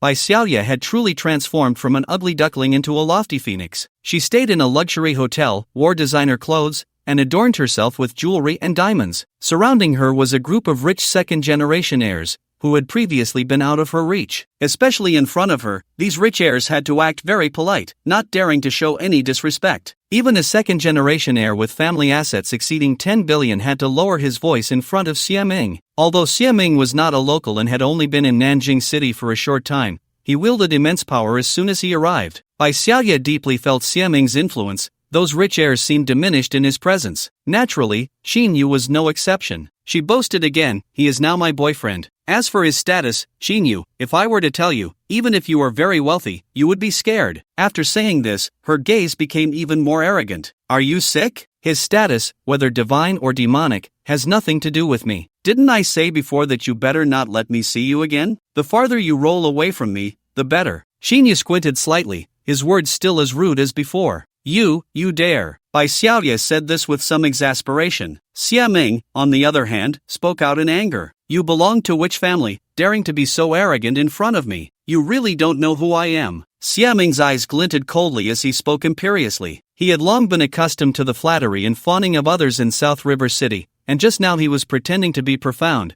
wanting to see the shock on Qinyu's face when he learned of his identity. Who would have thought that Qinyu would give him no face at all, showing no courtesy towards Bai Xiaoye either? Who are you? Xinyu replied with a cold glare. From the looks of you, even if your status is high, it's given by your ancestors. On your own, you're nothing, aren't you? Hearing this, Xiaming's face turned pale, clearly furious, as Qinyu's words struck right at his sore spot. Gritting his teeth, he said, very well, you have successfully provoked my anger. Qinyu remained calm. What can your anger do to me? Do you want to fight? I'll gladly accompany you. Fight? Xiaming said coldly, only street thugs would do such a thing. You talk about fighting, and it's clear you're not a good person. Xinyu, you're so disrespectful to my boyfriend. I hope you know who he is and can handle it. Don't think that just because you have money, you're something extraordinary, acting so high and mighty. Bai Xiaoye said angrily. Xinyu shot a cold glance at Bai Xiaoye. I've already said who your boyfriend is. What does he count for? I'm not interested, so stop bothering me. If you provoke me, I don't mind beating up a couple more people today. After saying that, he took the clothing and prepared to go to the cash register to pay. However, just as he took a step, someone blocked his way. Kid, you offended Brother Xia and think you can leave without a care? You really have some guts. And you are? Good dogs don't block the way. Do you really want to stand here? Xinyu replied coldly, glaring at the young man in front of him. Who are you calling a dog? Wen Lirong asked angrily. Of course, whoever blocks my way is a dog. If you don't move aside, don't blame me for taking action. At that time, whether you're a dog or a cat, you'll have to lie down, Xinyu said calmly. He is Wen Lirong, the eldest son of the Wen family. Are you sure you want to offend him? A young woman beside Wen Lirong teased. Xinyu ignored the woman's words and coldly looked at Wen Lirong. Are you going to let me pass? Kid, you offended me and don't even regard Brother Xia. Who gave you the courage? Slap. Before he could finish, Wen Lirong slapped Xinyu across the face. Xinyu spun around from the force and fell to the ground, dazed. Half of his face was bruised, with a clear handprint visible on it. Wen Lirong felt a burning pain on his left cheek, and blood oozed from his gums. Pain was one thing, but losing face was the most important. After helping the woman beside him up, his eyes turned red with anger. Kid, you're ruthless, even daring to hit me. I will never let you go. He never imagined that the person in front of him would actually hit him. He had hoped to use this opportunity to get closer to Xia Ming, thinking this incident would be better than running errands for him multiple times. But unexpectedly, he rushed in and received a slap. Humph. Bai Xiaoye didn't expect Qinyu to actually make a move, and she shrank back. Thinking of Xia Ming beside her, she immediately felt safe again. Snorting, she mocked, Qinyu, you're too violent and overestimate yourself. Don't you know that acting this way is just a display of reckless bravery without strategy? You hit young Master Wen, and as long as my boyfriend says a word, you're done for. No one can protect you, you can only obediently go to jail. Now her status was completely different. So what if Qinyu was rich? He was just a hidden rich second generation. Could money surpass power? In front of Xia Ming, he was still nothing. Bai Xiaoye, what I want to ask is, do you also deserve a beating? Qinyu's eyes flashed with intensity. Although he had just hit someone, hearing Bai Xiaoye's words made his palm itch again. Bai Xiaoye repeatedly sought trouble. He really didn't mind hitting a woman too. Even that little girl Fang Mingyue had been subdued, let alone this woman. That gaze made Bai Xiaoye's heart race wildly,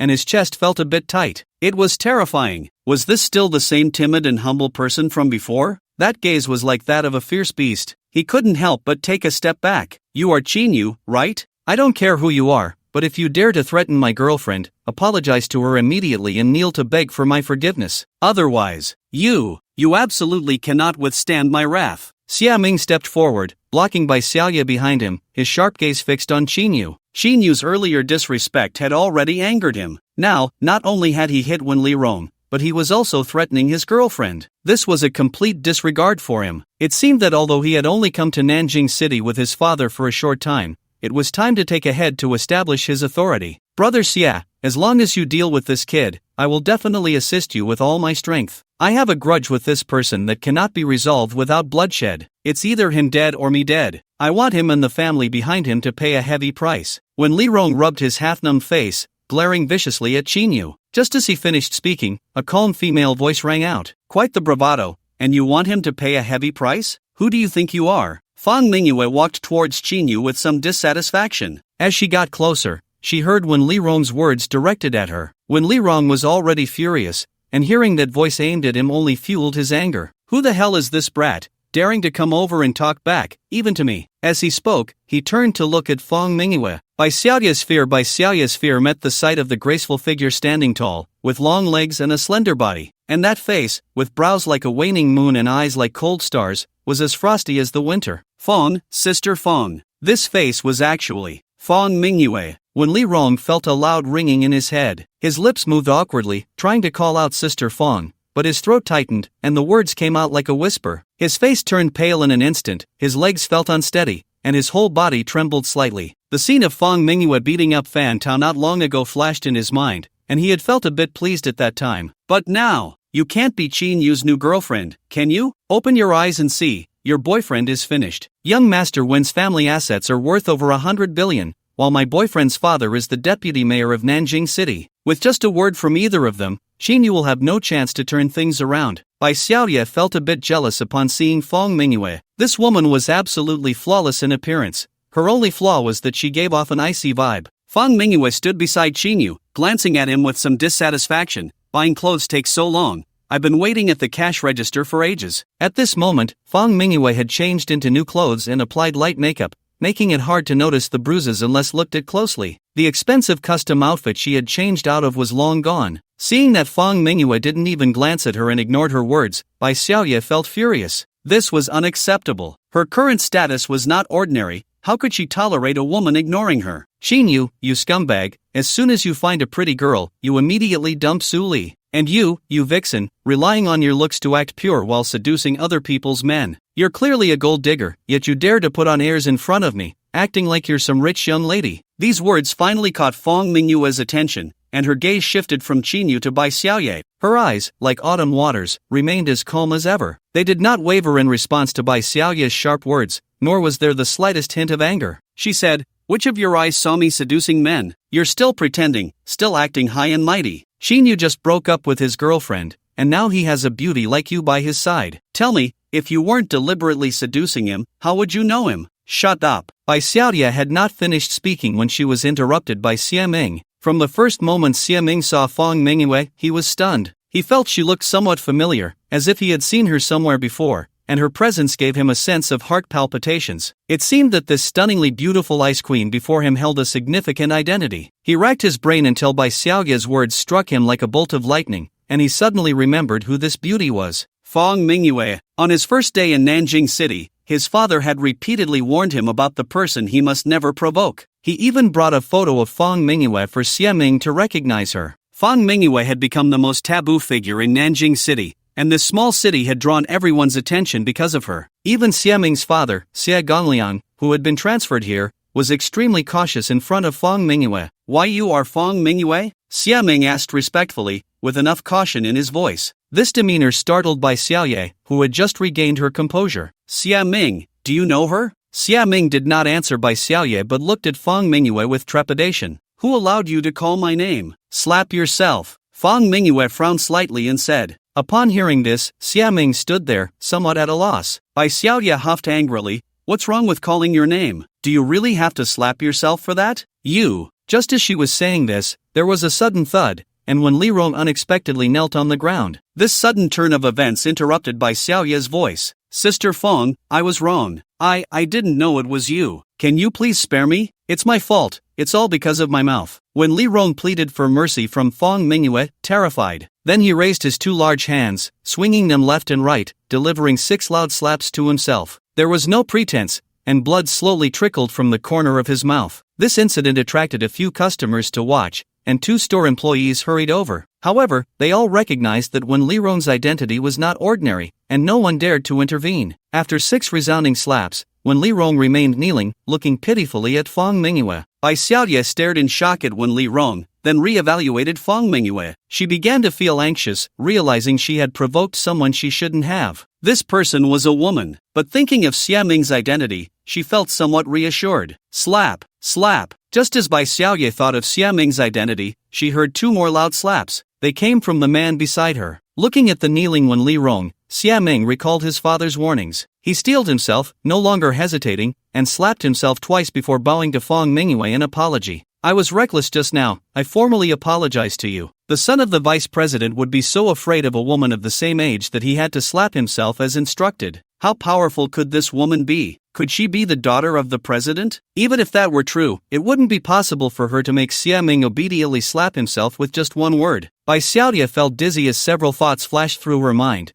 and she looked at Fang Mingyue with a mix of fear and trepidation. After all, she was just an ordinary person. Although she had been dating Xia Ming for a few days, she had not come into contact with any rich second-generation or official second-generation individuals, nor had she truly engaged in social interactions. She could not understand how their seemingly glamorous lives concealed a rather cruel world behind them. Fang Mingyue glanced back, and with a single look, Wu Xiaoya quickly appeared. As Fang Mingyue's devoted secretary and assistant, even without being instructed to follow closely, she had to remain within Fang Mingyue's line of sight at all times. Fang Mingyue's eyes, as clear as autumn water, finally swept toward Wen Lirong for the first time. 100 slaps, not one less. She turned to Xia Ming. This woman's mouth is too foul. I don't want to dirty my hands. You take my place and deliver 100 slaps. If any slap isn't loud enough, the ones before are void. Then she instructed Wu Xiaoya, you supervise. Yes, Director Fang, Wu Xiaoya replied quickly, then focused intently on the 2. She had always regarded Fang Mingyue's words as imperial edicts. Since joining Mingyue Group and following Fang Mingyue, she had encountered all kinds of people but had never seen anyone dare to defy Fang Mingyue's will. Except for Director Fang's mother, who could still converse with the old master Fang. Come on, do you want to stay here and watch the fun? Fang Mingyue shot a glance at Qinyu, her eyelashes fluttering, her tone impatient. Qinyu, somewhat dissatisfied, glanced at Fang Mingyue, no longer looking at Bai Xiaoye and the others,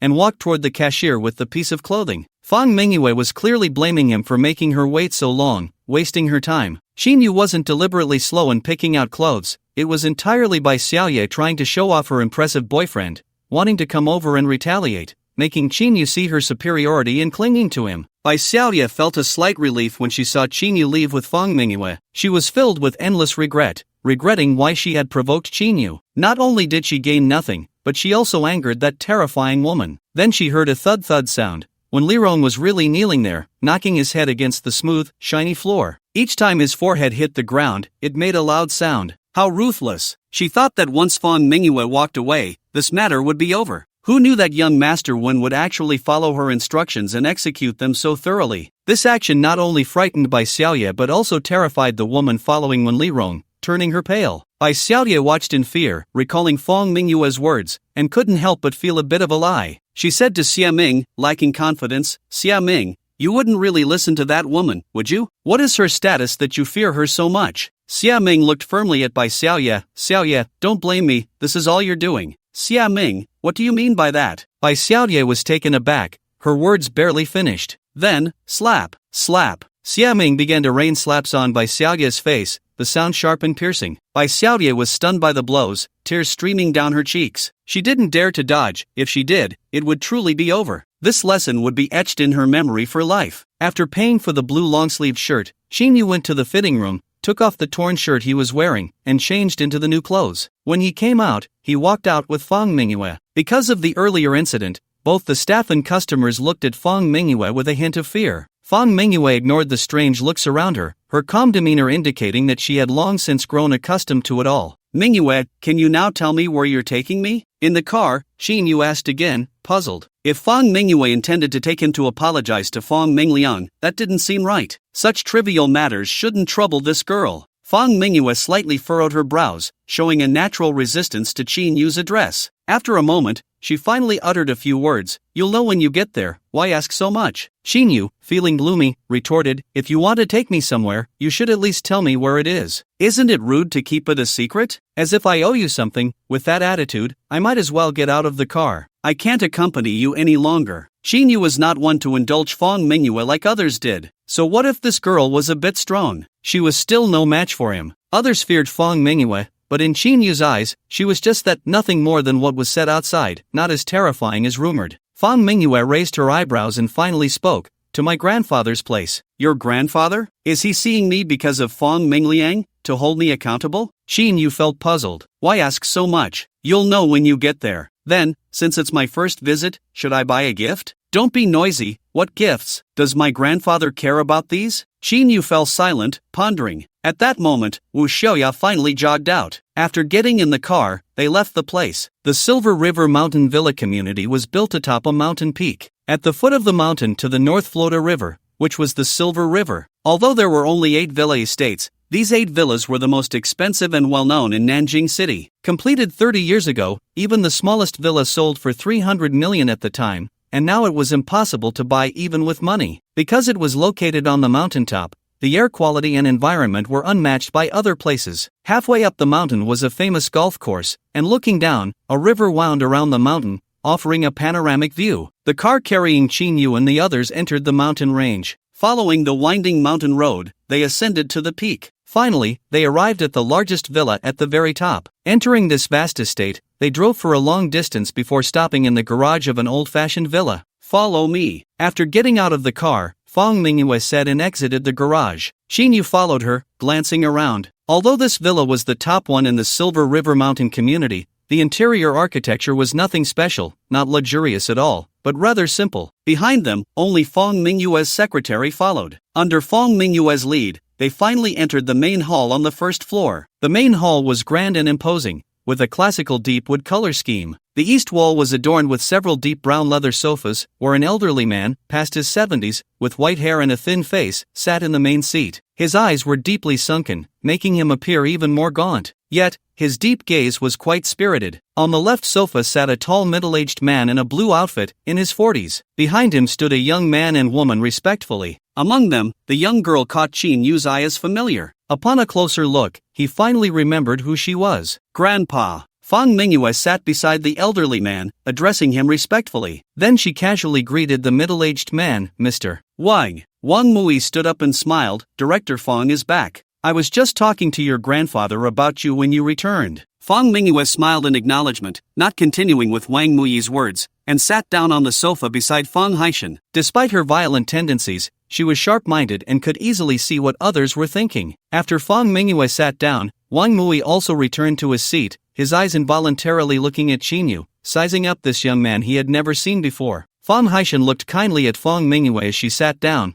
then turned his gaze to Qin. "Hello, old Master Fong." Seeing the old man looking over, Qin politely greeted him. This old man had a strong aura. He was the strongest martial artist Qin had ever encountered. "You are Qin," Fong Haishan said, looking him up and down with a kind expression. It seemed he had already investigated Qin. "That's right, I am Qin," Qin replied with a smile. His cousin, Chening, was curious, looking at this old gentleman, who was already in his 80s or 90s, and seeing how young his granddaughter Fong Mingyue was, she wondered if the old man had married and had children at a very old age. "Young friend Qin, please sit down and talk." Fong Haishan nodded appreciatively and invited Qin to take a seat. "Old Master Fong, I have a friend with me, may I invite her to sit as well?" "Your friend?" Fong Haishan was slightly surprised, glancing at the two behind Wang Mui, and smiled. "No problem, young friend Qin, please go ahead." Qin smiled and looked at the girl behind Wang Mui. "Chening, don't just stand there like a fool, come over here." When Chening heard Qin call her name, she confirmed that he was indeed her cousin. At first,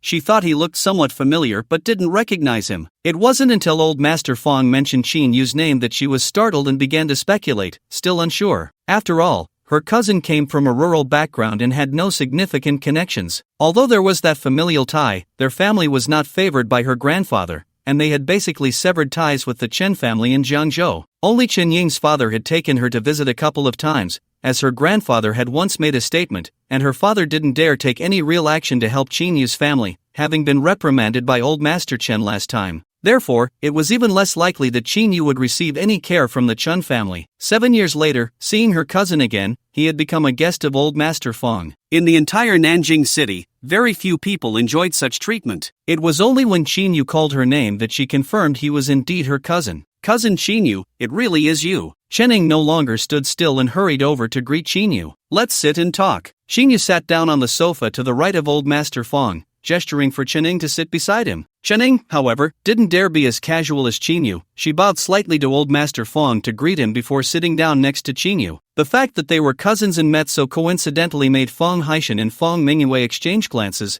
looking at Chen a bit more closely. Wang Mui, on the other hand, showed more interest in Qin Yu. He had just glanced over and saw Qin Yu's natural demeanor. There was no sign of fear in front of Fong Haishan, which surprised him, especially given Fong Haishan's attitude, which was very amiable towards Qin Yu. Not only did he call him young friend Qin, but he also invited him to sit down. Although this young man was not a martial artist, his identity was certainly not ordinary. Unable to contain his curiosity, he asked, "Old Fong, may I ask who this young brother is?" "Let me introduce you to." Fong Haishan smiled and pointed at Qin Yu. "This young friend is called Qin Yu, and he is quite an outstanding young man in Nanjing City. The Jiangyun Hotel is his personal asset." Wang Mui smiled and said, "Indeed, the Jiangyun Hotel is the most famous hotel in Nanjing City. I've been there a few times. I didn't expect it to be owned by young friend Qin. Truly impressive for someone so young." Wang Mui's words were merely polite flattery, and there was no surprise on his face. Qin Yu replied, "It's just a small venture, nothing to make a fuss about." However, Chen was shocked, whispering, "Wow, cousin, in just a few years, you've become the owner of the Jiangyun Hotel. The food there is quite good. I've eaten there a few times. It's a 7-star hotel. Now that I know it's your property, you have to help me get a membership card." "Forget the membership card, just come over and mention my name, and you can dine for free." Qin Yu laughed. He still had strong feelings for Chen, and he also had a good impression of Chen Ying's father, Chen Xiuwen. This cousin had visited his hometown twice before, but it had been 7 or 8 years since they last met. "Great, cousin, you said it. Next time I go to your hotel, I can enjoy it for free." Chen laughed, her smile wide. Old Master Fong introduced Qin Yu, saying, "This is Wang Mui, the guard of Nanjing City. Everyone likes to call him Mr. Wang, and you can call him that too. So it's Mr. Wang, I've heard a lot about you, nice to meet you." Upon hearing the introduction, Qin Yu quickly greeted him. He had no idea what a guard was. It was the first time he had heard of such a position. However, the other party was also a formidable martial artist and a guest of Old Master Fong, so it wouldn't hurt to be polite. Since he enhanced his physique, Qin Yu felt that martial artists were everywhere on the streets,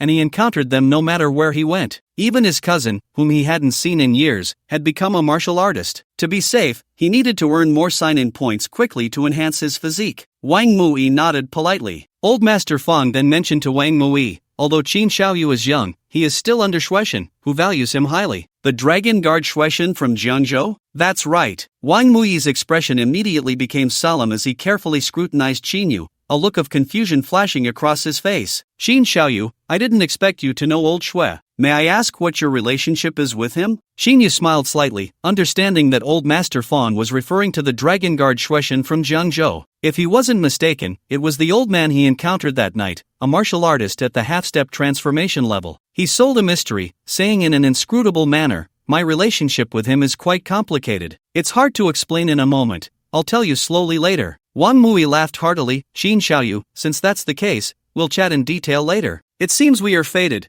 I didn't expect you to know my student, and your cousins at that. In the future, if you have time, come visit my home often. I welcome you anytime." "Sure, thank you for the invitation, Mr. Wang," Qin Yu replied with a smile. Chen Ying's shock was once again evident on her face. Her hometown was in Jiangzhou, and although she hadn't heard of Shueishan, she knew what the Dragon Guard represented. It was one of the most mysterious organizations in Longsha, with the privilege of acting first and reporting later. Even provincial officials or the governors of a state could not mobilize the Dragon Guard's forces or interfere with their actions. Conversely, the Dragon Guard could command local armed forces. Coincidentally, Qin Yu had gained the favor of a Dragon Guard, indicating that his identity was not as simple as it appeared. "Qin Yu, what on earth has happened to you in these years? Not only do you own a 7-star hotel, but you also know someone from the Dragon Guard." Qin Yu smiled slightly. "That's a secret from my cousin, I can't tell you." "Then, since you already have such a large business in Nanjing City, are aunt and uncle living there now?" "If they are, I should pay them a visit. You mean my parents? They are still in our hometown and don't know about my situation, so please don't tell them. Chen-ning chuckled. No way, you're hiding this from Aunt? You're overthinking it. Even if I told them now, they might not believe it. I'll tell them slowly when I have the chance, Shinyu explained. So that's how it is. That means Aunt and Uncle have been kept in the dark about your situation. But I think if they knew, they would be very happy. Chen-ning added, Cousin, do you have WeChat? Add me, and then give me your phone number. No problem. So the two added each other as friends and exchanged phone numbers. Just then, a female housekeeper in her 30s approached, holding a tea tray, her steps light and measured. He poured a cup of tea and placed it on the small tea table beside Fong Mingyue's sofa, then handed a cup to Xinyu and Chen-ning each. Xinyu thanked him and felt a bit thirsty, lifting the cup to take a sip. Cousin, I want to ask you, are you very familiar with Sister Fong? Chen-ning stole a glance at Fong Mingyue and lowered her voice. She had long heard of Fong Mingyue's great name. As the leader of the Mingyue Group, the largest company in Jiangzhou, Fong Mingyue was also an idol for the younger generation in Jiangzhou. However, Fong Mingyue was elusive, and not everyone had the luck to meet her in person. Seeing that Fong Mingyue had just led Xinyu in, she asked this question, eagerly looking at her cousin. If Xinyu was close to Fong Mingyue, she could use her cousin to get to know Director Fong. When they returned to Jiangzhou, it would surely make many people envious. Although Chen-ning spoke very softly, Fong Mingyue, a perfect sixth-layer martial artist, heard every word. Though her gaze did not turn this way, her ears perked up. It's not that we're very familiar, I guess we met without fighting. Xinyu thought for a moment and replied. Oh, Chen-ning nodded, half understanding. On the other side, after Xinyu spoke, Fong Mingyue's expression slightly fluctuated. The female housekeeper picked up the purple clay teapot from the tray and refilled tea for Old Master Fong and Wang Mui before stepping out. Old Fong, I came to visit this time because I heard some rumors. It said that the Chow family from Shijiang had some conflicts with your Fong family's younger generation. Is there any truth to this? Wang Mui smiled and stated the main purpose of his visit. Fong Haishan chuckled. It's just a matter between kids, it's nothing serious. You needn't worry. Even if it's just a minor friction among kids,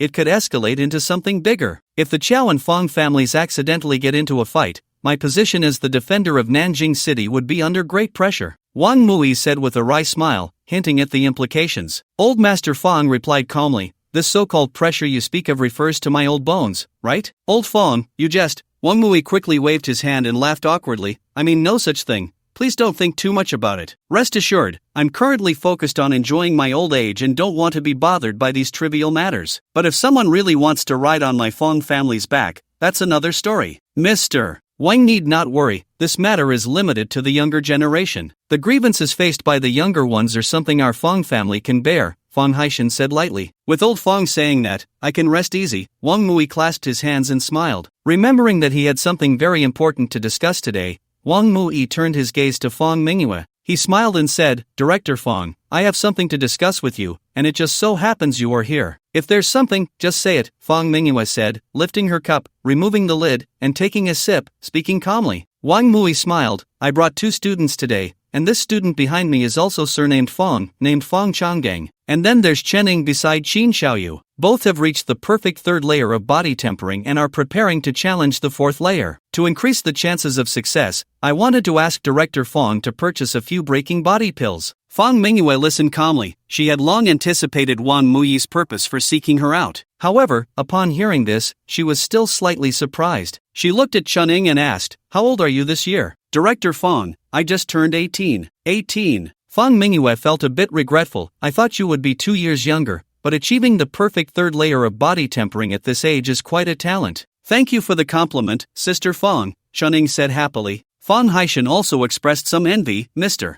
Wang, congratulations. Where did you find this student? Among all your students, this one has the best talent I've ever seen. Wang Mui laughed heartily and said, What does it matter if I dig her up or not? Even if I don't take her as my student, Chen-ning can be considered half a disciple I brought into the fold. Fong Haishan was even more surprised. So her guide is also you. Wang Mui nodded, a bit proud, and said, Chen-ning is the granddaughter of Chen Mingzhong from the Chen family in Jiangzhou. I have some acquaintance with Chen Mingzhong. Last time I visited the Chen family, I saw that this little girl had some talent and was not afraid of challenging martial artists, so I helped her out a bit. As a result, she easily transitioned from an ordinary person to a martial artist. Chen-ning interjected, Teacher is joking. If it weren't for your guidance, I wouldn't have succeeded in body tempering so easily. Wang Mui smiled at Chen-ning. you don't understand. No matter how much I teach, if you don't have the courage and talent, it's still hard to take that step. Unlike other young people, who don't even have the courage to challenge martial artists. He continued, after that, I kept an eye on her and sent many resources her way. Eventually, I realized her cultivation was quite gifted, so I went to the Chen family again to personally take her as my disciple. At this point, he pretended to be a bit fearful. If I weren't her guide, the guards of Jiangzhou would have come to question me long ago. I couldn't withstand the old man's anger. Hearing this, Fang Haishan secretly nodded. Wang Mui had truly found a treasure this time. As the guard of a city, in addition to deterring local martial artists, he also had the role of guiding and supporting new martial artists. Each martial artist he brought out could earn him quite a few points. A talented disciple like Chuning would surely achieve great things in the future, and Wang Mui would earn even more points. This could be considered an investment. As points increase, resource allocation also increases. With cultivation resources, one can improve oneself faster. Wang Mui suddenly asked Qin Xiaoyu, you and Chuning are cousins. I suppose you have some relation to the Chen family in Jiangzhou? Qin Yu's gaze turned cold as he replied lightly, Mr. Wang, you are mistaken. Although Chuning is my cousin, the Chen family has no relation to me. Oh, my apologies, I overthought it, Wang Mui said awkwardly with a smile. He turned his gaze back to Feng Mingyue and eagerly asked, Director Feng, I wonder if you still have any body-breaking pills for sale. Feng Mingyue replied, if you want to buy body-breaking liquid, I can get you plenty. But for body-breaking pills, I don't have many, I can sell you at most 3. 3? Upon hearing this, Wang Mui's expression flickered with disappointment,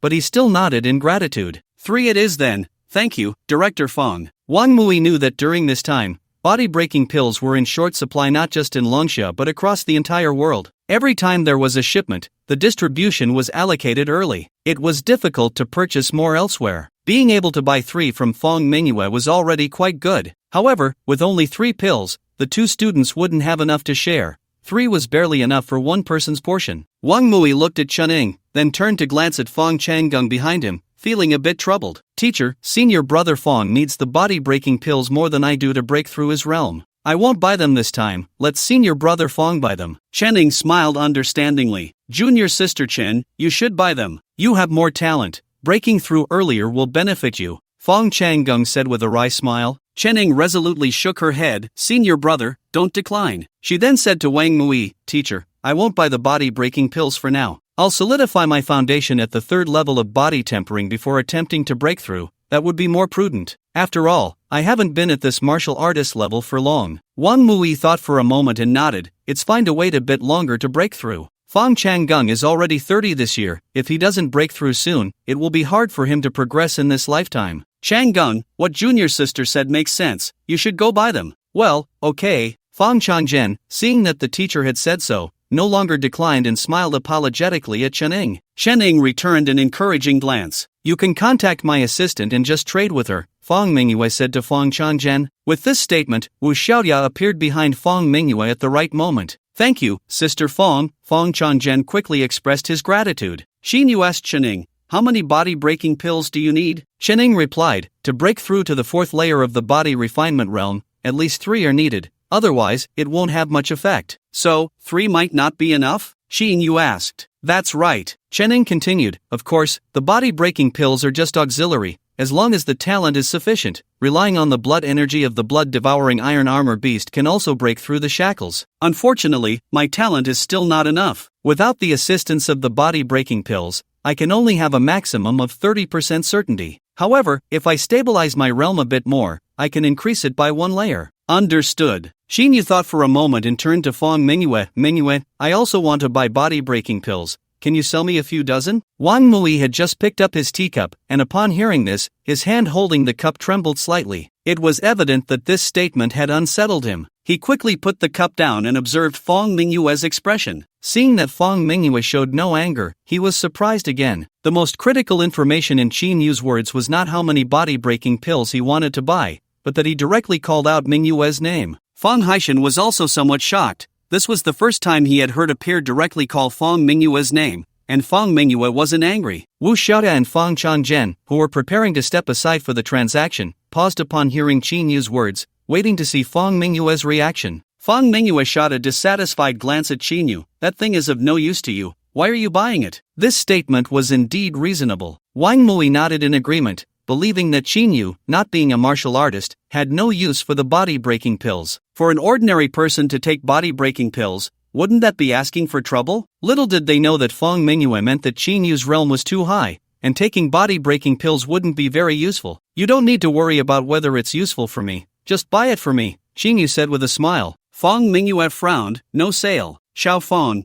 are you really not going to sell? Chinyu said, unafraid of the consequences. Fong Mingyue shot him a glare, gritting her teeth. At most, I'll give you 3. 30? No way. 20? Then 18, can't go any lower. Don't even think about it. Xiao yeah. If you keep talking, I'll cut your tongue off. Don't think I'm afraid of you. Fong Mingyue, just 15, will you sell or not? Chinyu was also somewhat angry. Seeing that Fong Mingyue remained unmoved, Chinyu helplessly said, then just 9. Fong Mingyue, if you refuse again, we won't even be friends. Fong Mingyue did not answer Chinyu's question, picked up her teacup, took a sip, and slowly put it down. This made Chinyu frown, gnashing his teeth in frustration. Xiaoya, just buy it for him. In the end, Fong Mingyue finally spoke. Yes, Director Fong, Wu Xiaoya quickly replied. This little girl finally agreed. Looking at the two bargaining, not to mention Fong Changzhen and Chen Ying's expressions of disbelief and strangeness. Even Fong Leoi and Wang Mui were dumbfounded. Was this still the Fong Mingyue they knew? The previous cold and indifferent woman who showed no warmth to any man. Facing Chinyu,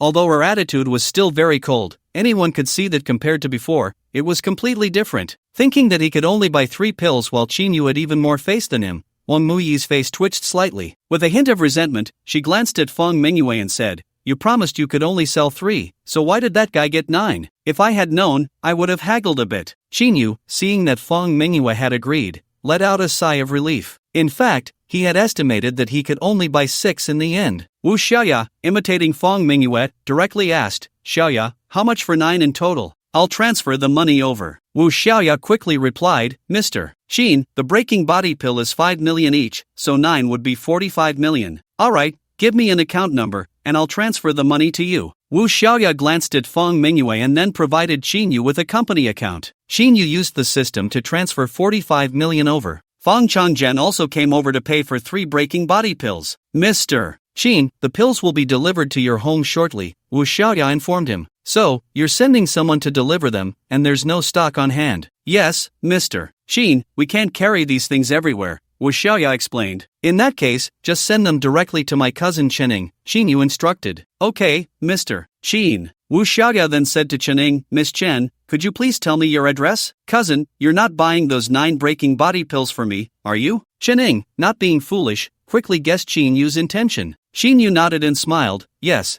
consider it a gift for our meeting. On the other side, Fong Mingyue curled her lips, having guessed that Chinyu had this idea. Chening thought for a moment but still politely declined. No, that's too precious. I can't accept your things. Just take it. Your cousin isn't short on money, Chinyu said with a smile. Chening still shook her head but asked, if the breaking body pills are of no use to you, then I'll accept them. But you have to promise me that I must return the money for the pills. Chinyu, a bit annoyed, replied, why return the money? Just take it. Cousin, if you don't agree, then I won't accept it. And if my dad finds out you gave me such an expensive gift, you know his temper. Seeing Chen Ying's stubborn expression, Chinyu was defeated. Then just accept it, I promise you. With a hint of helplessness, he added, after all these years, your personality hasn't changed at all. Thank you, cousin. Chening smiled sweetly and then told Wu Xiaoya her address. Brother, send me your bank account number via WeChat, and I'll transfer the money to you soon. After finishing, Chening happily said to Chinyu, why the rush? Do you have that much money? Don't underestimate me, cousin, it's just a small matter. Quickly send me your bank account number. Otherwise, I won't feel at ease if I don't return the money to you. Fine, I'm scared of you. Chinyu took out his phone and sent his bank account number via WeChat. Cousin, thank you so much today, you've really helped me a lot, Chening said with a beaming smile. As long as you're happy, Chinyu replied with a smile. Wang Mui saw that his student was able to buy 9 breaking body pills all at once because of Chinyu and felt pleasantly surprised, giving Chinyu a grateful smile. After chatting with Fan Haishan for a bit, the old man seemed a bit tired, picked up his teacup, and took a small sip. Wang Mui then stood up to take his leave. I have some official business, so I won't disturb you any longer, old Fong. I'll visit again another day. Alright, I won't see you off. Take care, Fan Haishan said, putting down his teacup and nodding. Wang Mui then said goodbye to Fong Mingyue and Chinyu before preparing to leave. Cousin, I'll be going now. Chinyu nodded, remember to keep in touch. Okay. Chunning sweetly said something to Fong Mingyue before leaving with Wang Mui. After the three left, Fong Haishan looked at Fong Mingyue again, his gaze falling back on Qinyu. With a strange expression, he said, "You two had a fight." Fong Mingyue didn't expect her grandfather to be so perceptive and hurriedly explained, "Grandpa, don't guess randomly, it's not true." "Not true?" Fong Haishan chuckled, "Although I'm quite old, I'm not so blind as to miss things. Do you think I wouldn't recognize the bruises on your face just because you put on some makeup? And there's also the new injury on Qin's face. Let me guess. Mingyue, you look so guilty, it must mean you couldn't beat him," Fong Haishan said with a gentle smile. However, he was already somewhat shocked inside. He knew very well how strong Fong Mingyue was. In Nanjing City, unless he intervened, even the two offerings from the Martial Alliance and Martial Association's branch in Nanjing,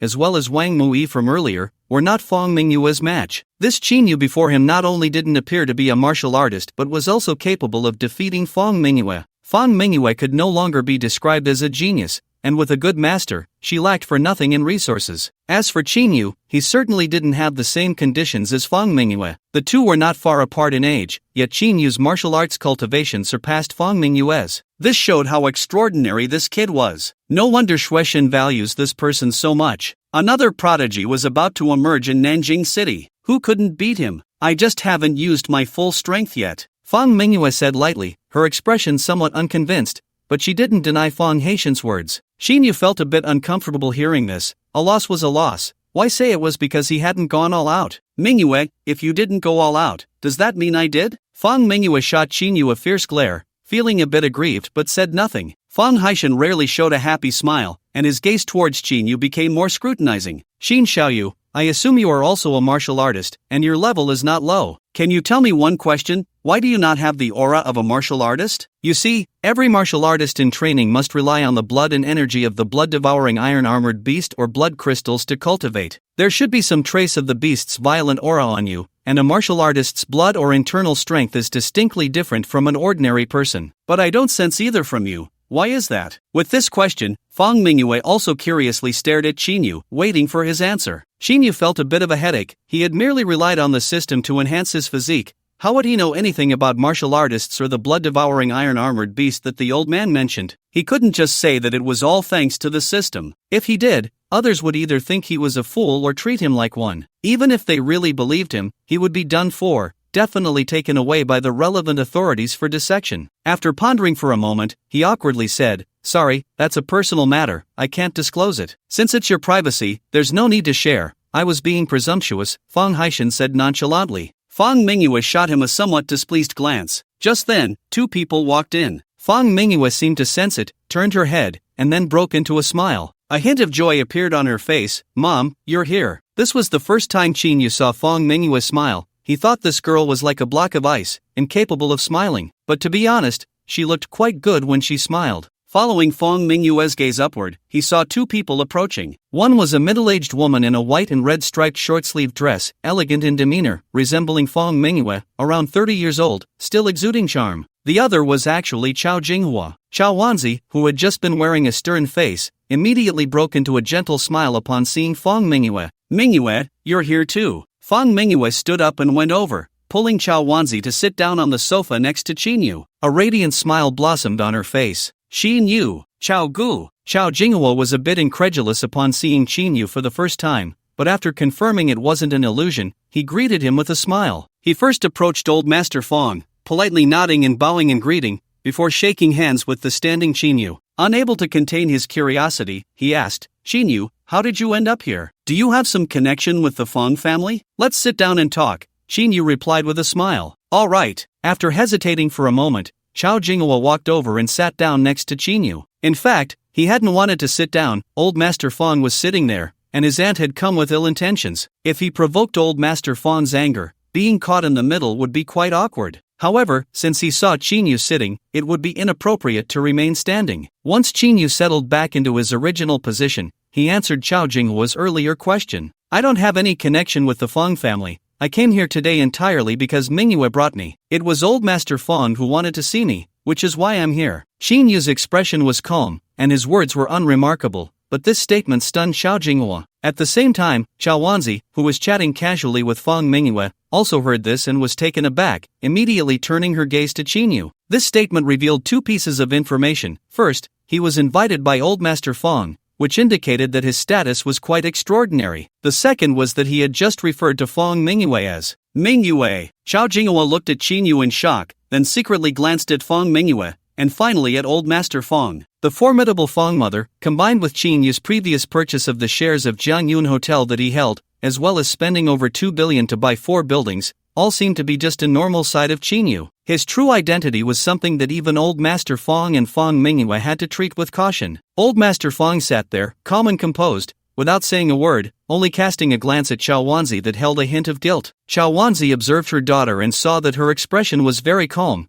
not resembling someone about to explode in anger. She turned to Qin Yu and smiled. I was so busy talking with Fong Mingyue just now that I forgot we have another guest here. Young man, I don't even know your name. Hearing Chao Wanzi ask for Qin Yu's name, Chao Jinghua quickly stood up to introduce him. Aunt, let me introduce you. This is Qin Yu, also my friend. Qin Yu, this is my aunt, and also Fong Mingyue's mother. Hello, aunt. After hearing Chao Jinghua's introduction, Qin Yu also stood up and politely greeted Chao Wanzi. Upon hearing Fong Mingyue's address, Qin Yu had already guessed the woman's identity, but he didn't expect her to be Chao Jinghua's aunt. Chao Wanzi smiled slightly. So your name is Qin Yu. How did you get to know Jinghua? I haven't seen you before. I met Chao Go in business a few days ago, and now we are good friends. I see. Then how do you know Fong Mingyue? I just heard you call this girl Mingyue. You must be quite familiar with each other. Chao Wanzi looked at Qin Yu with a smile, and the more she looked, the more she liked him. Fong Mingyue's temperament had always been a knot in her heart. For so many years, she had never seen Fong Mingyue get close to any man. She hadn't even seen any young man of the same age dare to call her daughter by her name. The last time she introduced a talented young man to Fong Mingyue, hoping to bring them together, the moment she left, that man was beaten into a half-paralyzed state by Fong Mingyue. Now, as she looked at Qin Yu, her satisfaction grew. Being personally invited by Old Master Fong to his home signifies that Qin Yu's status has surpassed that of many rich second-generation heirs. What is rare is that Qin Yu is polite and courteous to his elders, displaying impeccable manners. His appearance is also strikingly handsome, far surpassing the young talent he was introduced to Fong Mingyue last time. The most important point is that Fong Mingyue's gaze towards Qin Yu does not carry the disdain she shows towards other men. Isn't this the best son-in-law delivered right to the door? Noticing the fiery gaze of Fong's mother, akin to a mother-in-law scrutinizing her son-in-law, Qin Yu suddenly felt a bit uneasy. He maintained a natural expression and smiled, saying, I met Mingyue by chance, and she brought me to meet Old Master Fong this time due to certain matters. I see, Chao Wanzi replied, somewhat understanding. Seeing her mother looking at Qin Yu with a beaming smile, Fong Mingyue could easily tell her mother had some ulterior motives. A memory of that night at the car racing event flashed through her mind, along with that slightly handsome profile, causing her cheeks to flush faintly. She touched the 2 spots on her face that still bore some bruises, feeling a wave of discomfort. She shot a glare at Qin Yu, suddenly recalling her mother's purpose for coming here, and that her precious son was the one who had hit Qin Yu. With a hint of amusement, she looked at her mother. Mom, why did you come here today? Is there something you need? Ah, I almost forgot to mention. Chao Wanzi finally remembered her purpose for coming. Her gaze turned to Fong Haishan, and the smile from earlier vanished, replaced by a stern expression. Old master, I came here just to seek justice for my son. Ming Liang was beaten by someone named Xiao Zhenfeng. I went to the hospital to see him, and he was almost unrecognizable. He lost several teeth, and his face is nearly unrecognizable. I just can't understand. Ming Liang is your own grandson, the heir of the Fong family. Isn't your Fong family supposed to be the #1 family in Nanjing City? Your grandson was beaten, yet you don't dare to say a word. You even instructed the Fong family members not to get involved. Therefore, I came here today to seek an answer. What is the reason behind this? Chao Wanzi's words did not directly criticize Old Master Fong, yet each sentence was a veiled accusation. Fong Haishan's face had already changed color. The previously calm expression slowly darkened. His gaze flickered towards Qin Yu, then finally settled on Chao Wanzi, revealing a hint of helpless apology. Wanzi, please don't be agitated. There are reasons for Ming Liang's situation. The Fong family had no choice but to act this way. Justifiable? Are you saying that Ming Liang deserved to be beaten? The perpetrator is still at large, and you remain indifferent. My son was beaten, and I accept that I couldn't protect him. After all, I am just a weak woman, powerless. But your Fong family, you don't care about your reputation, yet I feel embarrassed. As Chao Wanzi spoke, Fong Haishan's expression grew darker, sitting there in silence. It seemed he was rendered speechless. On the other hand, Chao Jinghua was sweating profusely, feeling immense pressure and discomfort. Old Master Fong had held sway over the families of Nanjing City for decades, and he was not as gentle as he appeared. If he truly became angry, it would be earth-shattering. Xinyu remained calm, occasionally sipping his tea leisurely, as if this matter had nothing to do with him, merely watching the commotion from the sidelines. Even Fong Mingyue admired Qinyu's composure and his thick skin.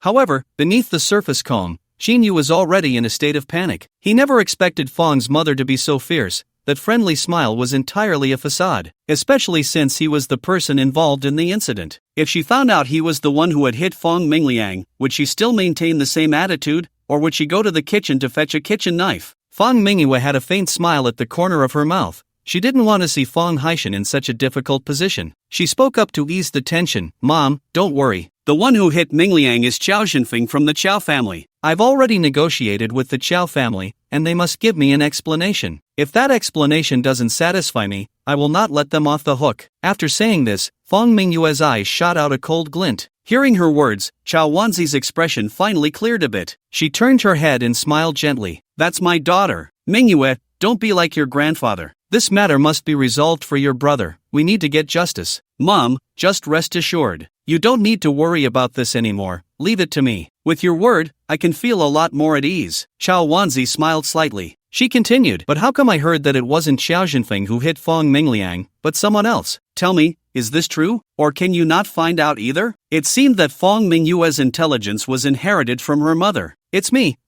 she said, leaving Fong Mingyue somewhat speechless. She was also afraid that if she continued, it would only create more trouble for her mother. "What's wrong, Mingyue? As the chairwoman of Mingyue Group, managing a company worth trillions, you can't even deal with the person who really hit your brother, and you want to play tricks in front of your mother? Aren't you fearless? As that person's disciple, who in Longxiao wouldn't give you face? Unless your crush hit your brother, if that's the case, I would accept it." Fong Mu stared at Fong Mingyue without blinking. Although her words were rough, they were not without reason. Similarly, this was also a point of confusion for Fong Haishan. Upon learning that his precious grandson had been beaten up, Fong Haishan was extremely angry. He was about to call for a thorough investigation when he received a call from Shueishan. Shueishan made it very clear that Qin Yu was the young man he valued the most, and his strength should not be underestimated. He hoped that this matter could be resolved amicably. From Shueishan's words, Fong Haishan sensed the underlying meaning. Qin Yu had already entered the assessment list for the Longwei and was very likely to join Longwei,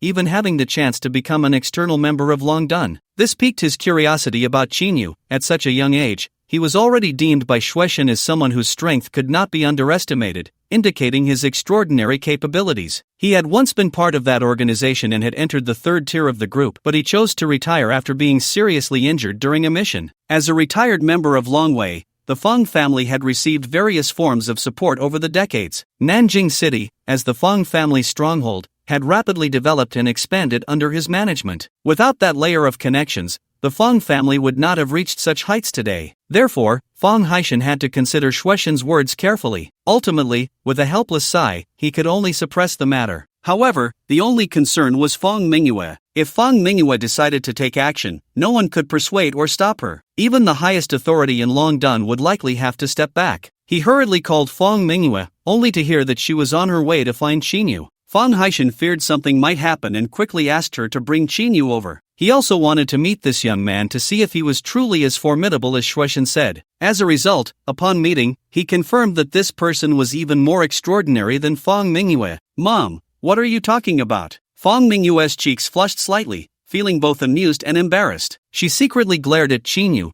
blaming him for putting her in such an awkward position. Qin Yu saw Fong Mingyue's gaze, although he was reluctant to admit it, since Fong Mu had brought it up. Remaining silent would feel a bit inappropriate. Perhaps others would see it as a sign of cowardice. Clearing his throat, he said, "Auntie, actually, I do know who hit Fong Mingliang." "Oh, you know? Do you know the person who hit Fong Mingliang?" Qiao Wanzi immediately looked at Qin Yu. The anger on her face from earlier had vanished, replaced by a gentle smile as if spring breezes were caressing her. Sitting beside Qin Yu, Qiao Jinghua also looked at him with curiosity. He hadn't expected that the person both Old Master Fong and Fong Mingyue had kept silent about would be known to Qin Yu. Not only was Qiao Jinghua curious, but after a sigh of relief, Fong Mingyue also looked at Qin Yu with interest, her inquisitive gaze making Qin Yu feel a bit uneasy. Qin Yu couldn't help but cough lightly, revealing that he was still a little tense inside. Auntie, when I tell you, please don't get too excited. and definitely don't get angry. It's fine, go ahead. Actually, the one who hit Fong Mingliang. It was me. After saying this, Xinyu rarely showed a very polite smile to Chao Wanzi. They say you shouldn't hit someone who is smiling. Surely, she wouldn't still be angry, right? It's you. Chao Wanzi replied casually, but as she came to her senses, she spoke again, this time exclaiming, "What did you say? You hit Fong Mingliang?" Her face was filled with disbelief, her expression reflecting her shock. Yes, it was me. I'm the one who made Fong Mingliang like this. Xinyu smiled, though the smile was slightly stiff. His composure was still not as seasoned as those with hearts of stone. After all this time, it turns out to be you, Fong Mu said in a daze. Xinyu responded with a smile, though it carried a hint of awkwardness. Xinyu, you're not joking with me, right? The one who hit my cousin Fong Mingliang is you? Chao Jinghua asked, his face twitching slightly, sounding strange. Xinyu calmly retorted, do I look like I'm joking? This matter is serious. Who would want to take the blame for it? That's true. Chao Jinghua thought for a moment and wanted to ask Xinyu why he hit Fong Mingliang, but he hesitated, as his aunt was still watching closely. It was better to say less. Stealing a glance at the displeased Chao Wanzi, he regretted sitting there. He considered whether to distance himself from Xinyu to avoid the storm. If his aunt exploded in anger, being close to Xinyu would surely bring him trouble. Just as he thought about getting up and finding an excuse to slip away, Chao Wanrong spoke up, Xinyu, I see you're a reasonable person. If you explain the cause of this matter, I can understand, and I won't blame you. Hearing this, Chao Jinghua was taken aback and abandoned the thought of slipping away. Clearly, Chao Wanzi intended to let Xinyu off the hook and wanted to give him a way out. Fang Haishan also relaxed his expression,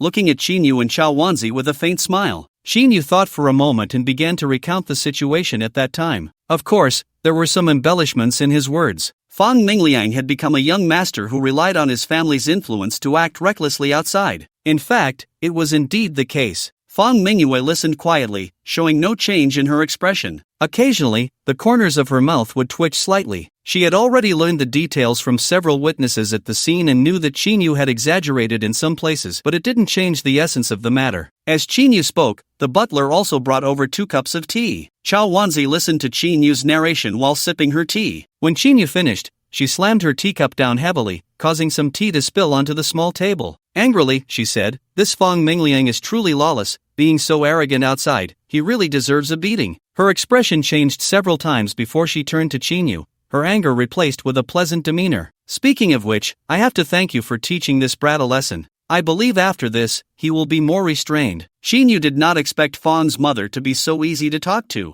Just now, he saw her daring to speak out against old Master Fong, and even Fong Mingyue expressed her dissatisfaction and scolded him. He thought that facing such a protective mother, this matter wouldn't be so easy to get past, and he was prepared to be scolded by her. However, seeing Chao Wanzi's warm smile, Xinyu felt relieved. He smiled and said, Auntie, if you don't blame me, then I'm at ease. Chao Wanzi quickly replied, do I look like someone who is unreasonable? It's all Fong Mingliang's fault. Even if I gave him a beating, I think it wouldn't be enough. Once he recovers from his injuries, I'll give him a good education and see if he dares to misbehave outside again. Hearing Fong's mother say this, Xinyu happily responded, Auntie is right, I think so too. That kid Fong Mingliang really deserves a beating. You educate him, and if he doesn't listen, just hit him a few more times. If you can't bring yourself to hit him, just call me, and I guarantee I can make him obedient. Alright, you should come to my house more often in the future. When the time comes, I'll take you to find that kid and see if he dares to be disobedient. No problem, as long as I have time, I'm at your service. You said it, so don't back out later. By the way, what's your phone number? Let's add each other for easier contact in the future. Sure, no problem. Listening to their conversation, Chao Jinghua couldn't help but mourn for his cousin for a few seconds. But thinking about how that kid didn't really like him in the past, he felt happy again. Old Master Fawn was quite amused, just listening to the conversation between Chao Wanzi and Xinyu, seemingly deep in thought. At that moment, the butler who served tea came over and said that the meal was ready. Seeing this, Xinyu thought about getting up to leave. Although he was hungry, he didn't know if others had prepared a meal for him. In the end, at the invitation of Fong Haishan and Fong's mother, he had no choice but to sit down in the dining room to eat. Not long after the meal, Xinyu didn't want to stay longer and said his goodbyes. Fong Mingyue accompanied Xinyu to the entrance of the villa on the first floor. This time, Old Master Fong arranged for a driver to come in a domestic car to take Xinyu back. On the way back to Nanyun, the phone suddenly rang. Xinyu took out his phone and saw an unfamiliar number. As soon as he answered, a very respectful male voice came from the other end. Hello, may I ask if this is Mr. Xinyu? Yes, who are you? Mr. Shin, my name is Zhang Jinyu, and I'm from Shijiang City. You may not know me, but the car you bought recently, the Dark Night Wind, was sold to you by me. Now I remember, you asked for my phone number. Shin, you connected the dots. Right, I wanted to discuss something with you. I hope I'm not bothering you with this call. Not at all, just say what you need to. Shin, you glanced at the scenery outside the car window and replied calmly. Well, since Mr. Shin was able to spend a large sum on that car, you must be quite wealthy. I wonder if you are interested in villas in Shijiang City. I have a villa here that I want to sell at a discount. Shin, you frowned slightly. What kind of villa is it, and how much? Rest assured, Mr. Shin, this villa is actually my current residence. Due to some issues with my company and a broken capital chain, I want to sell the villa. Zhang Jinyu continued. This is a large villa with a wide area. It hasn't been used for long, and the location is quite good. I bought it 2 years ago for 100 million. If Mr. Shin is interested, I won't let you suffer a loss, just 80 million will do. Shin Yu was slightly surprised. Even if the villa is cheap, it shouldn't drop in price by that much. And you also said the location is very good. So, I want to know what the reason is? The voice on the other end sighed slightly. Mr. Shin, if you don't ask, I will still tell you. The main issue is that my company's cash flow has completely broken down, and I owe a large sum. The bank won't lend me money, and I can't even pay some employees' salaries. I originally thought that selling that Night Wind would help me catch my breath, but I was too naive. Shin, you said, so, you plan to sell the villa you live in as well? That's right, it's a matter of necessity. Shin, you asked again. Actually, you could directly find a real estate agent or someone local in Shijiang City to buy it. I believe the price would be easy to negotiate, yet you chose to seek me out. The voice on the other end of the phone sighed. That's exactly what I was going to say. The main reason is that my Zhang family has offended a top local family. That family has even declared that no one is allowed to trade or do business with my Zhang family. As a result, no locals dare to engage in transactions with me. In the end, I had no choice but to turn to you. Shin, you said, from what you say, the family you offended must be quite powerful to have such influence. Which family is it? I'm curious. That family is the Chow family. I'm sure you've heard of them. The voice on the other end replied with a bitter smile. The Chow family, the one belonging to Chow Jinfeng? Shin Yu was a bit taken aback. Exactly. The Chow family is nominally the first family in Shijiang City, and only the Shin family can compete with them, which shows their influence in Shijiang City. Mr. Shin, I don't want to hide this from you. To be honest, whether in Shijiang City or elsewhere, I've contacted many people. The moment they hear the name Chow family, they get scared and refuse to engage with me. So, if you don't want to do business with me, I can understand. There will be no hard feelings. After Zhang Jinyu finished speaking, he nervously awaited Shin Yu's response. He was prepared for a rejection. Shin Yu smiled slightly. From what you just said, I'm actually quite interested in that villa. This phone number is yours, right? I will arrange for my company's people to contact you. If everything is fine, I will have them buy it directly. Really? Upon receiving this response, Zhang Jinyu was overjoyed. He added, yes, the phone number I called you from is indeed mine. Mr. Shin, does this mean you're not worried about the Chow family? Perhaps others would be afraid, but I truly don't take the Chow family seriously. Shin Yu smiled slightly. With that said, I feel relieved. Zhang Jinyu thought for a moment and couldn't help but add, actually, not only do I want to sell the villa I live in, but I also want to sell the businesses operated by my Zhang family. These businesses include supermarkets and restaurants. I wonder if Mr. Shin is interested. Shin Yu's heart stirred. How many businesses are there? And what is the total value of all the businesses for sale? Mr. Shin, rest assured, all these businesses are being sold at a low price, and they include the ownership of many properties. The total price should not exceed 10 billion. Hearing this, Shin Yu was overjoyed. Not exceeding 10 billion means it's almost 10 billion. This truly is a case of someone sending a pillow when you're sleepy. If I don't accept, wouldn't that be a waste of such a good opportunity? How about this? I'm quite interested in the businesses you mentioned. I have an investment company, and I will send employees to discuss with you. If everything is fine, I will acquire both your villa and your Zhang family's businesses. That's great. Mr. Shin, rest assured, if you really want to buy, the price will definitely satisfy you. Zhang Jinyu's excitement was evident. He hadn't expected that this phone call would turn out to be so right. He knew that the Zhang family's businesses were in an increasingly difficult situation. If they continued to delay selling, they would keep depreciating and soon be on the brink of bankruptcy. If they really went bankrupt, they would be left with nothing and would still owe a mountain of debt. So, as long as Jinyu intends to acquire, even if it's a half-sell half-give, it must be sold. One could say that Jinyu's agreement to acquire is truly a lifeline for the Zhang family. Then it's settled. If there's nothing else, let's end the conversation here. I will arrange for someone to contact you. Okay,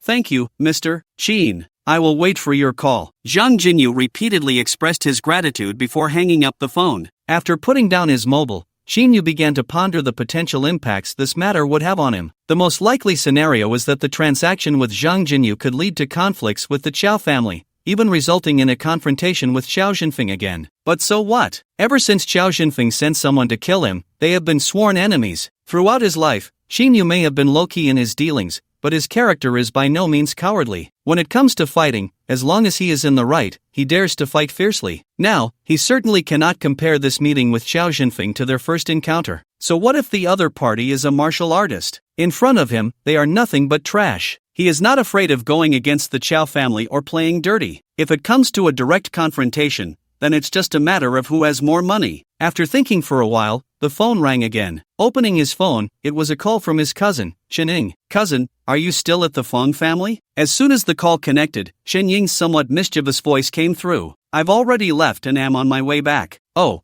I called to tell you that I have transferred 45 million to your account. I have to thank you again for this matter. With these 9 pills, I am completely confident I can step into the 4th layer of body refinement. Then I should congratulate you first. I heard they say you have good martial talent, and your future achievements will surely be high. Thank you for the compliment, cousin. When I become a big shot in the future, I will be able to follow in your footsteps. With me around, you can walk sideways in Nanjing City. No one will dare to bully you, hee. Xinyu chuckled. Alright, then you need to work hard. I will be relying on you as a big tree in the future. The two chatted for a few more moments before hanging up. Thinking of that 45 million, Xinyu felt a stir in his heart. This money was directly consumed from the system. He wondered if it counted and whether it could be included in the sign-in taskbar. Opening the system panel, he saw that the sign-in progress bar showed 28 million. It was neither 23 million nor the possible 68 million if the 45 million were added. Xinyu pondered for a moment and quickly figured out the reason. He dialed Tang Qin's number. Boss,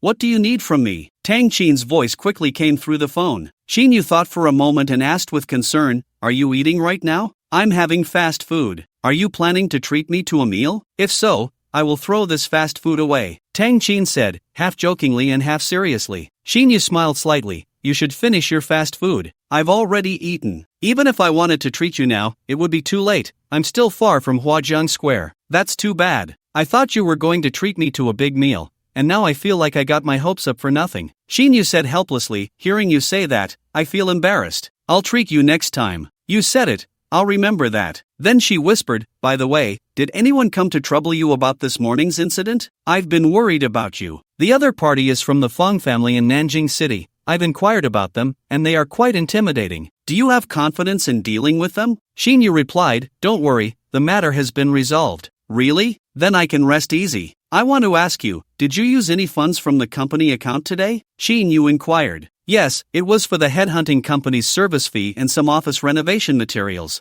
I used about 5 million from the company account. Boss, why are you asking this? How did you know about it? Xinyu was momentarily at a loss for words. He could only act nonchalant and ambiguous in front of his female employee, saying, well, I was just asking casually. You did a great job on this. Thank you for your hard work. Tang Qin raised an eyebrow, somewhat puzzled. She replied, thank you for your concern. It's only right to work hard for the boss. There's one more thing I need to tell you. What is it? Go ahead. Xinyu said, get a pen and write down a phone number. I'll read it to you. Okay, I'm ready. Go ahead. Xinyu then recited Zhang Jinyu's phone number. He continued, contact him. This person is in Shijiang City, and he has a villa for sale. Moreover, his family's business or some assets are also up for sale. This is a task I'm assigning to you, and it's the first big deal since the company was established. Send a few experienced employees over, and if everything goes well, buy it all. Alright, should I go personally? From what you say, this investment is not small. If I go, it will be much easier to handle, especially regarding the financial transactions. What do you need to go for? Who will manage the company after you leave? Xinyu replied irritably. The vice president of the company will start work tomorrow. She'll be in charge for a few days, just to see how capable she is. Today marks the official start of the company's operations, looking for project investments, to see if she has any connections. Tang Qin said with a light laugh, forget it, you stay in Nanjing City, or you can let that vice president go. Alright, I'll listen to you. Tang Qin added, I plan to get a few business cars for the company, which will make it easier for employees to travel for work. What do you think? That reminds me, Xinyu pondered, how about this? I'll be heading to Nanyunhang soon, and I'll buy a few cars there. Once I've bought them, you can send someone to drive them back. That works too, but should the cars be registered under the company's name or yours? If they're under the company, we'll need to send company documents to handle the procedures. No need to make it so complicated, let's keep it under my personal name. Then I'll wait for your news. You go eat first, I'll hang up. Goodbye, boss. On the other side, in the villa community at the top of Yinjian Mountain, in the study on the second floor of No. 1 Nanner, sat two people, Fang Mingyue and her grandfather Fang Haishan. Shortly after Qinyu left, Chao Wanzi and Chao Jinghua also departed together. After a series of urgent coughs, Fang Haishan took the bowl of ginseng soup that Fang Mingyue handed over. After a few sips, he finished the soup. Putting the bowl down, his pale, creased face slowly regained some color. Grandpa, are you feeling alright? Fang Mingyue asked with a slight frown, worried. Fang Haishan waved his hand. The old illness has relapsed, but it's nothing serious for now. He sighed and continued, Mingyue, the Fang family will have to rely on you from now on. The toxins left in my body are becoming harder to suppress, and the old injuries are slowly resurfacing. Plus, at over 90 years old, my health is not what it used to be. Even if I were to fight now, I would be powerless. I estimate that my time is only half a year away. After saying this, he coughed lightly again. Grandpa, you don't need to worry. I've already sent Aunt Qin to the newly opened Zhengtian auction house in Yucheng. Let's see if we can buy some good medicinal materials or anything useful for your recovery, to help suppress the injuries in your body. Fang Mingyue comforted him. Fang Haishan shook his head. Even if we can find those medicines, it would only prolong my life a little. There's no need to waste so much money on my health. Grandpa, you don't need to worry about that. Money is just a number. As long as you are healthy, that's more important than anything. Fang Mingyue said again, if I can't find a potion to restore your identity at the Zhengtian auction house,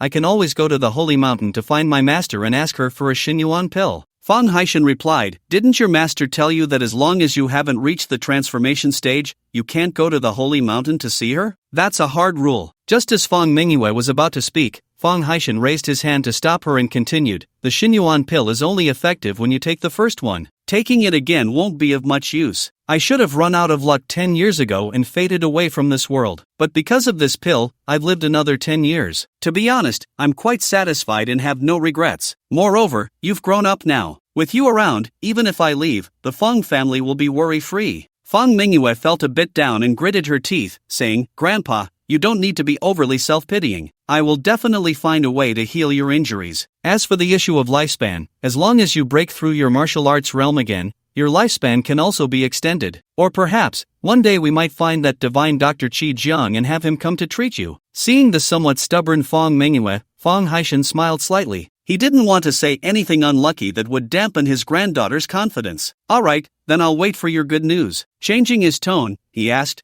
have you found out anything about that kid Qinyu? I heard you hid his information. What's going on? Did you know him already? Fang Mingyue was taken aback. I've only met him once. Oh, just once. And you're helping him hide his information? Why is that? Fang Mingyue didn't want her grandfather to misunderstand, so she explained. Because he offended Fan Tao from the Fan family, and it's because of me that he offended them. At that time, I didn't understand Qinyu's background and just helped him out. So that's how it is. Fang Haishan looked at his granddaughter and smiled meaningfully. You said he offended Fan Tao. It wouldn't be the case that you beat Fan Tao badly that night, would it? Fan Ningxu even called me to apologize, but his words were quite resentful. They've been investigating Qinyu these past few days. From the looks of Fan Ningxu, they want to vent all their anger on Qinyu. But since you hid Qinyu's information, they couldn't find anything out yesterday. But today, with the matter of Fang Mingliang, it's hard to say. So what should we do about this? Do we need to remind him? We don't need to do anything, just watch the show. Have you found out anything about Qinyu? More specifically, have you uncovered anything about the forces behind his cultivation? Fang Mingyue felt a bit frustrated. No, he hides too deeply. He used to be unremarkable, showing no signs of being different from ordinary people. Only recently has he suddenly changed, going from an ordinary person to buying a commercial plaza, and these days he's been spending money like water. I originally thought he was just a suddenly wealthy nouveau riche. Who would have thought? At this point, Fang Mingyue suddenly stopped, finding it hard to continue. Who would have thought he is actually a martial artist at the half-step transformation stage, and he even defeated you? Fang Haishan completed her sentence. I can't beat him now, but that's only temporary. Before long, I will definitely break through to the half-step transformation stage. By then, he won't be my opponent. Fong Mingyue huffed. Although she didn't deny being defeated by Qinyu, she felt quite unhappy about it. Qinyu was the first person she had encountered in her life who was better than her. Grandpa believes you can break through to the half-step transformation stage soon, but whether you can defeat him is hard to say. You are progressing rapidly, but he is also improving. Fong Haishan smiled. Fong Mingyue fell silent. Fong Haishan said again, many people know that Fong Mingliang was beaten by Qiao Xinfeng. This is just the right excuse to dampen the Qiao family's spirit. I heard you have already negotiated with the Qiao family about this matter. Is that true? Fong Mingyue nodded. That's right. Fong Haishan nodded in satisfaction. It's best that you take the lead. Even if the Qiao family knows it wasn't Qiao Xinfeng,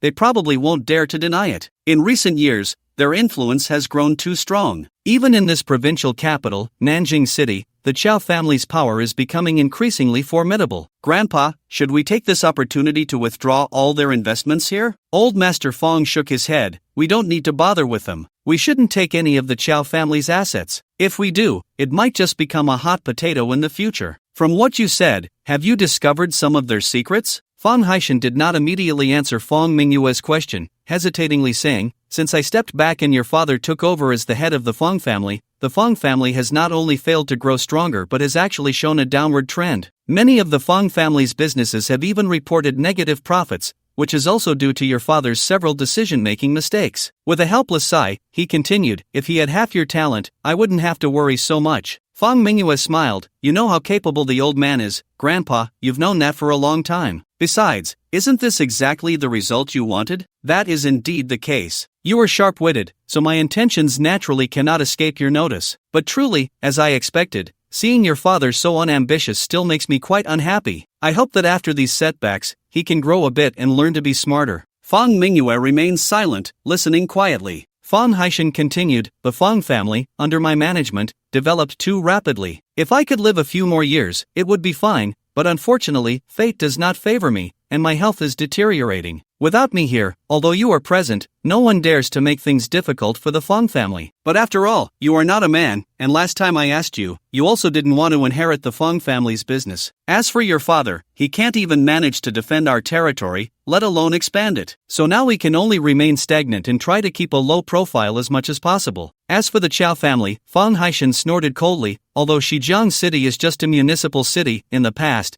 its prosperity could not compare to that of Nanjing City, the provincial capital. However, in recent years, its development speed has been rapid, and its economic total is subtly catching up to neighboring Nanjing City. It is also because of the rapid development of Shijiang City that the Qiao family has hopped on this economic express train. Today, although their industrial scale cannot match the wealthy Shen family of Shijiang City, it has surpassed our Fong family. This shows how quickly they have developed. Moreover, Xiao Lianqing is a divine pulse martial artist, and his grandson Xiao Zhenfeng is currently in seclusion training with the Martial Arts Association, striving to break through to the divine pulse realm. If this kid can become a divine pulse martial artist, the Qiao family will truly be the #1 family in Shijiang. What a pity! Old Master Qiao sighed slightly. Grandpa, what a pity! It's a pity that the Qiao family's reach has extended too far, and they have touched many things they shouldn't have. They have even maintained close ties with a criminal organization, and the Dragon Guard has already taken notice of them. The downfall of the Qiao family is just a matter of time. Not long after Qinyu finished his call with Tang Qin, the car arrived at the entrance of Nan Yunhang. After getting out of the car, he called Yun Chaoting. Upon learning that she was no longer at Nan Yunhang, he decided not to mention the car purchase to her. He walked towards the car dealership, where a female employee greeted him. Hello, welcome to Nan Yunhang. I am sales consultant Wu Xiang, and I am very happy to serve you. Xinyu smiled and asked, where is Su Wei? Ah, so you are here to see Su Wei. She is inside attending to a customer, Wu Xiang said with a smile. Take me to her. Sure, sir, please follow me. Entering the car dealership, Wu Xiang led the way, and in the first floor used car exhibition area, they found Su Wei introducing a car to a customer. Su Wei, this gentleman is here to see you, Wu Xiang said, interrupting Su Wei's slight pause in her speech. The car Su Wei was introducing was a Maybach, but it seemed that the middle-aged man with a bulging belly and Mediterranean hair had no intention of buying. His somewhat lewd eyes kept scanning Su Wei. His two companions behind him also showed no interest in Su Wei's words. Hearing her name called, Su Wei turned to look and immediately saw Qinyu standing with Wu Xiang. Young Master Qin, is it you looking for me? She exclaimed in surprise. Qinyu nodded. that's right. Do you have a moment? I need your help with something. If you're busy now, then forget it. Sue quickly smiled. I'm free, please wait a moment. After saying that, she turned to the bulging-bellied middle-aged man and apologized. Sorry, Mr. Shang, I need to step away for a bit. I'll have this colleague assist you. Without waiting for Shang Chang to respond, she exchanged a few words with Wu Xiang, asking her to help attend to the customer. Once Wu Xiang agreed, Sue walked up to Qin Yu and smiled. What can I help you with, young Master Qin? I want to buy a car for the company. Since Sister Yun isn't here, I came to you, Qin Yu replied directly. Sue was delighted. Great, I'm more than happy to assist young Master Qin. What kind of car do you need? I'll take you to have a look right away. Her heart raced a bit. Even if it was for the company, this young Master Qin wanting to buy a car surely meant it wouldn't be cheap. Shang Chang, who had been standing there in a daze, finally came to his senses and immediately his expression darkened. Sue actually ignored him for a newly arrived customer and switched to another sales consultant to attend to him. This not only showed her disdain for him but was also a blatant slap in the face. Moreover, there were two friends behind him watching. If he didn't retaliate, how could he continue to show his face in the future? Miss Sue, what do you mean by this? Do you look down on me? Do you think I can't afford a car? Just because a new customer arrived, you leave me here unattended? Seeing the customer getting angry, Sue quickly apologized. I'm sorry, Mr. Shang, I didn't mean it that way. This friend needs my help, so I have to step away for a bit. My colleague is here, and she can assist you just the same. Secretly cursing in her heart, she thought, this big-bellied man always looks at her with that disgusting gaze. How could she not know what he was thinking? She had long wanted to keep her distance from him, regardless of whether he would buy a car or not. She was done serving him. What if I insist on having you attend to me? Shang Chang's anger flared as he compared Sue and Wu Xiang. No matter how he looked at it, Sue was clearly superior. Then I'm truly sorry, but I really don't have the time. Please feel free to do as you wish. Sue had lost her patience with Shang Chang's unreasonable insistence. Not wanting to pretend any longer, she spoke a bit rudely. She knew the relationship between Qin Yu and manager Yun. Even if her service to a customer was a bit lacking, she had a reasonable excuse to defend herself. She had already attended to this man for a long time and had hinted for him to consider leaving, but he just wouldn't budge,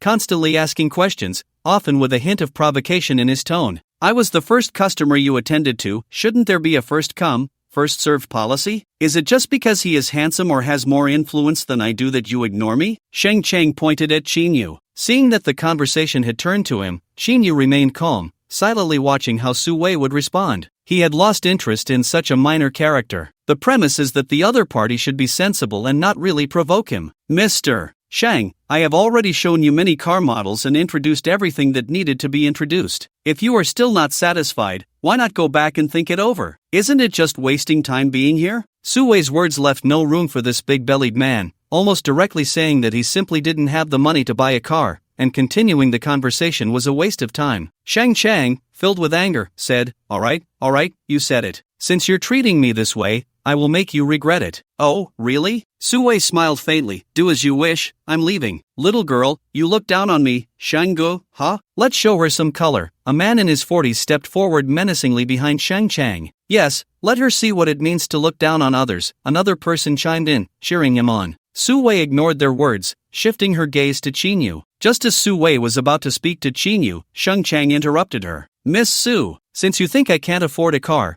then please open your eyes and see if I can or cannot. Shang Chang knew he could no longer hold back after hearing his friend's words. It was time for him to explode and slap the other party in the face. Hearing the big-bellied man call her name, Sue had no choice but to turn her head. Seeing Sue look back at him, Shang Chang disdainfully met her gaze with a sidelong glance. He took out a credit card, waved his arm, and presented the card to Wu Xiang. His eyes fixed on Sue, he smugly said, Swipe the card, I want this car. Wu Xiang took the credit card, stunned for a moment. She knew that although this Maybach was second-hand, it was not cheap. The original owner had bought it here at the end of last year for $1.85 million, and it had been less than half a year since it was sold back to the dealership. Now, the selling price was $1.55 million, only a few tens of thousands cheaper than the new car's price. Sir, this car is $1.55 million. Are you really going to buy it? Wu Xiang thought for a moment and reminded him. Shang Chang waved his hand again impatiently. I know, just sell it. Why so much nonsense? Wu Xiang confirmed that he was not joking and happily said, All right, sir,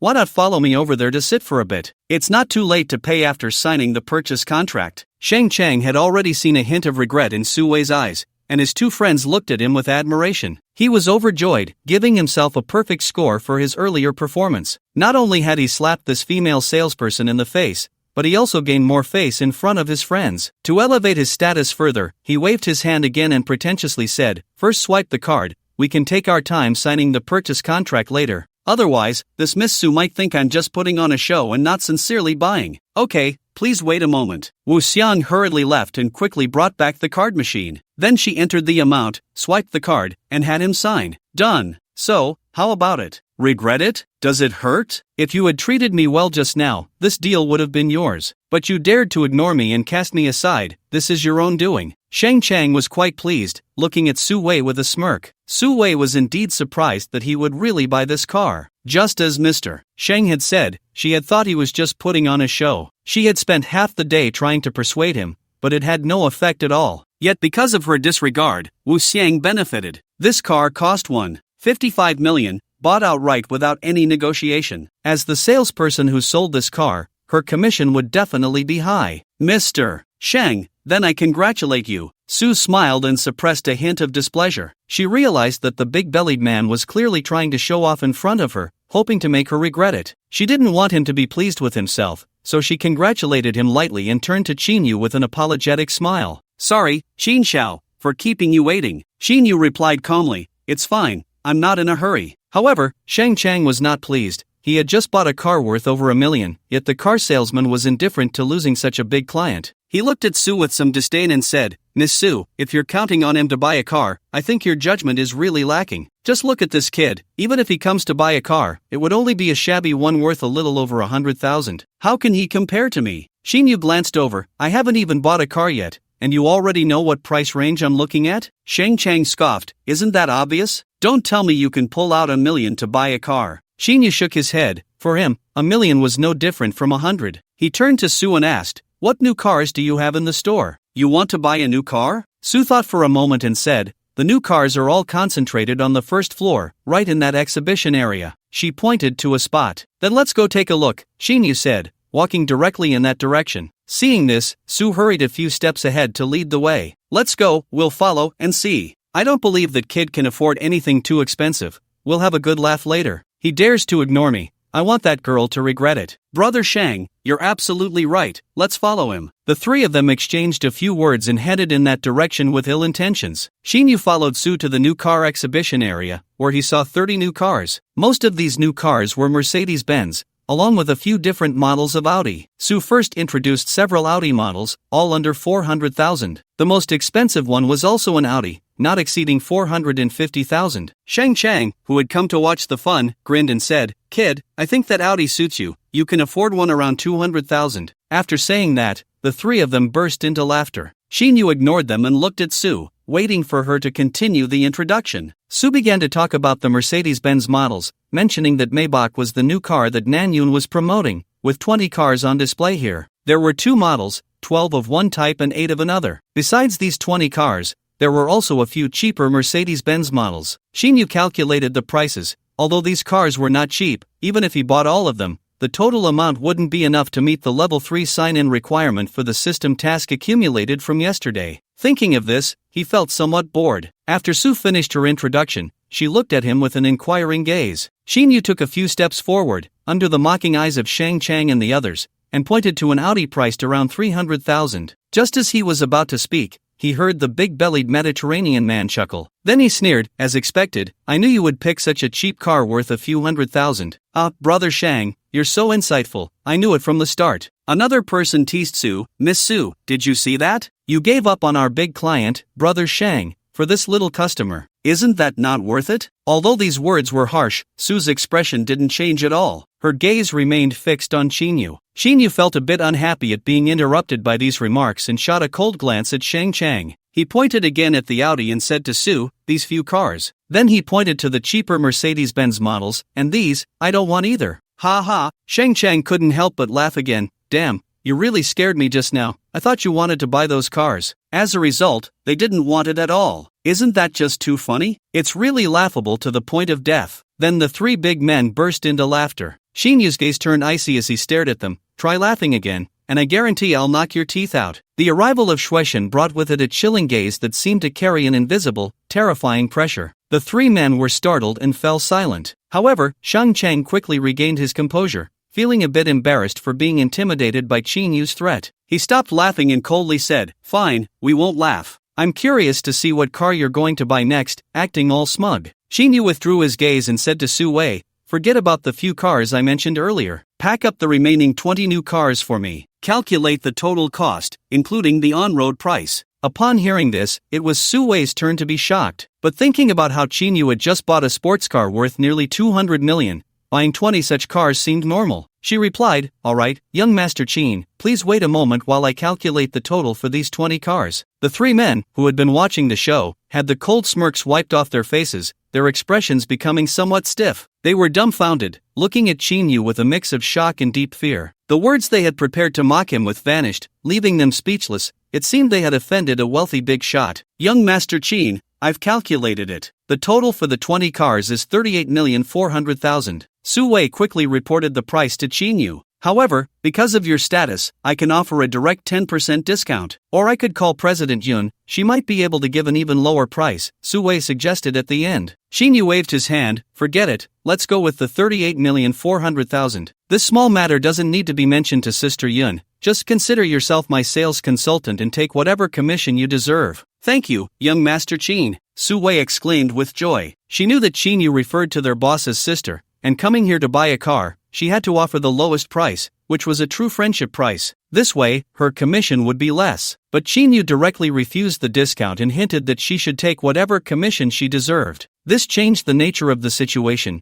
giving her a reason with President Yun. Working just one day today would be equivalent to several months of her salary. Additionally, Qin Yu pondered for a moment and said, "Are there any of the two models I bought in stock at the store?" Su Wei thought for a moment and said apologetically, "There are some, but I'm not sure how many are in stock. Because the store mainly deals in used cars, new cars are sold very rarely. The inventory shouldn't be much. I'm not too familiar with these. How about I check right now and come back quickly?" "Go ahead, I'll wait for you here." "Alright, please hold on a moment." As Su Wei left, Shang Chang and the other two felt a bit awkward standing there. None of them dared to speak, feeling uncomfortable. They wanted to leave quietly, but it would seem very shameful. They had just mocked Qin Yu for only being able to buy junk cars, and now they felt like they had been slapped in the face. They were afraid Qin Yu would cast a glance their way and mock them in return. Shang Chang's lips felt bitter as he recalled his earlier smugness, which now seemed like that of a clown. After a long time, feeling a mix of fear and embarrassment, he said, "Hello, I was blind and spoke disrespectfully earlier. Please don't take it to heart. I formally apologize to you." "I'm sorry." After saying this, the three of them bowed to Qin Yu. Qin Yu naturally heard them clearly but didn't even glance their way, standing there in silence. To him, these three were nothing more than insignificant little shrimp, easily ignored. Although there were no words exchanged,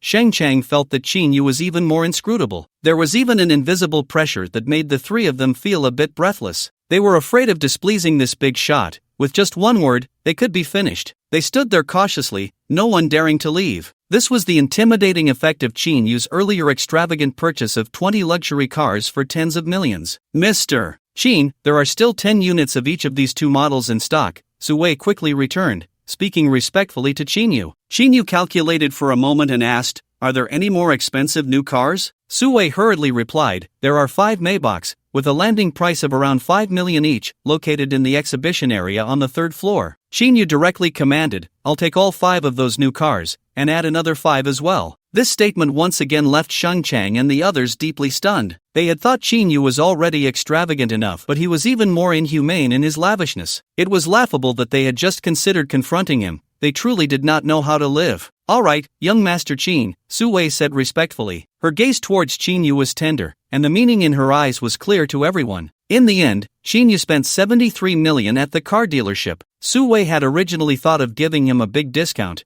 but he refused it all. As for the car paperwork, Su Wei promised to complete everything by tomorrow. It was already 3 in the afternoon when they drove the dark night wind directly back to Nanyun Villa. Upon returning to the villa, Qin Yu signed in with the system, receiving 5 billion in cash this time. He felt a bit disappointed, as there were no surprises. That evening, Qin Yu personally cooked a few dishes. Just as they were about to eat, an unexpected guest arrived. It was the half-step transformation martial artist, Shueishan. "Haha, it's better to come at the right time. Qin kid, I traveled a long way and my stomach is empty. Girl, why aren't you getting this guest a set of chopsticks? Xiaoguo looked at Xinyu inquiringly. Go get it for him, Xinyu said while eating. Okay, please wait a moment, uncle. Xiaoguo quickly brought out a set of chopsticks and thoughtfully served a bowl of rice before handing it to Xueshen. Xueshen accepted it with a smile, thanked her, and began to eat heartily. He nearly finished half of the meal at the table, making Xinyu roll his eyes. After the meal, the two went up to the living room on the second floor. Xiaoguo brought up 2 cups of tea, and after she left, Xueshen chuckled. Xinyu, let me introduce myself. My name is Xueshen, and I work at the Jiangzhou Longwei branch. Xinyu was not surprised and simply nodded. He had heard Mr. Wang mention Xueshen's identity earlier at the Fong family. Seeing your expression, you know my identity, right? Did that person from the Fong family tell you? Xueshen asked. Sort of, I heard someone mention you there. That makes sense. Xueshen suddenly said irritably, You brat, I have to admire your ability to stir up trouble. In the entire Nanjing city, why did you have to offend the Fong family? He shook his head helplessly. Fortunately, old Fong isn't holding it against you. I can still say a few words. From what you said, it seems that Jiangzhou Longwei is feared even by the Fong family. You're on the public payroll, yet you're afraid of a single family. It seems this Longwei isn't that impressive, Xinyu said with a hint of disdain. What do you know? Fong Haishan was also a member of Longwei and held a significant rank. He has made quite a few contributions and has just retired now. For these retired members, we will provide some care. So when it comes to matters involving the Fong family, we naturally have to consider old Fong's attitude. If he keeps bothering you, it will depend on whether you have the ability to handle it. But with your strength, old Fong won't do anything to you. I just don't want you to become enemies over this matter. Xinyu suddenly realized, so old Fong was also a dragon guard in the past. No wonder. It seems you called him, and that's why he didn't hold me accountable for hitting his grandson. What else would you think? Xueshen's expression turned serious. I don't want you to provoke the Fong family, and it's not just because of old Fong. The most important reason is because of his granddaughter, Fong Mingyue. Hitting Fong Mingliang is just a small matter, but if you offend that girl Fong Mingyue, kid, then you'd better pray for your own safety. Even if you have someone backing you, they won't be able to protect you. We dragon guards definitely won't intervene. So terrifying. Xinyu was a bit puzzled. It seems like all of you are afraid of that girl. What is her true identity? Can you tell me? Hearing you say this, I'm quite curious. That girl? Xueshen shot a sideways glance at Xinyu. You'd better not call Fong Mingyue that to her face, and don't have any thoughts about her. As for her identity, she is not only the granddaughter of Fong Haishan from the Fong family,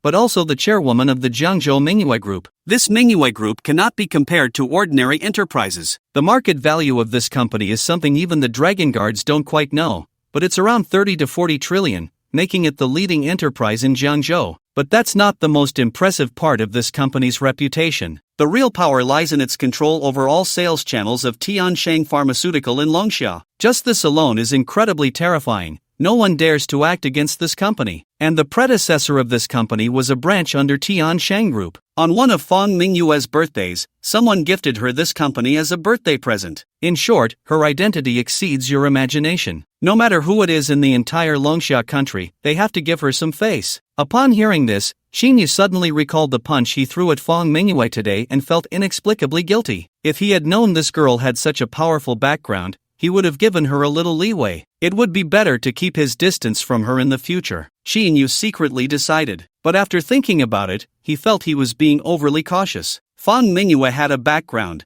but his background was even greater. With a powerful cheat system, who could compare to him? To actually feel a hint of fear because of Fong Mingyue's terrifying identity, he felt embarrassed just thinking about it. Wasn't that embarrassing the system? Xueshen suddenly remembered something and asked, By the way, when you went to the Fong family today, did you see Fong Mingyue? I did. She was the one who took me to the Fong family. How could she take you there if she was the one who took you? Did you know Fong Mingyue before? Xueshen looked a bit puzzled. I've met her once. That girl is not easy to get along with. You didn't offend her, did you? No, we just sparred a bit today, so I didn't offend her. Then I'm relieved. I was worried that girl would find trouble with you if she knew her brother got beaten up. Xinyu didn't want to continue on this topic and asked a question he had been wanting to ask. Old man, can you tell me about the Dragon Guards? What kind of organization is it? Then I'll tell you. Xueshen pondered for a moment and said, Perhaps you don't know, but the true core strength of Longxia is neither the military nor those hot weapons, but the Long Shield. By the way, have you heard of this country's organization, Long Shield? Xinyu was taken aback and shook his head.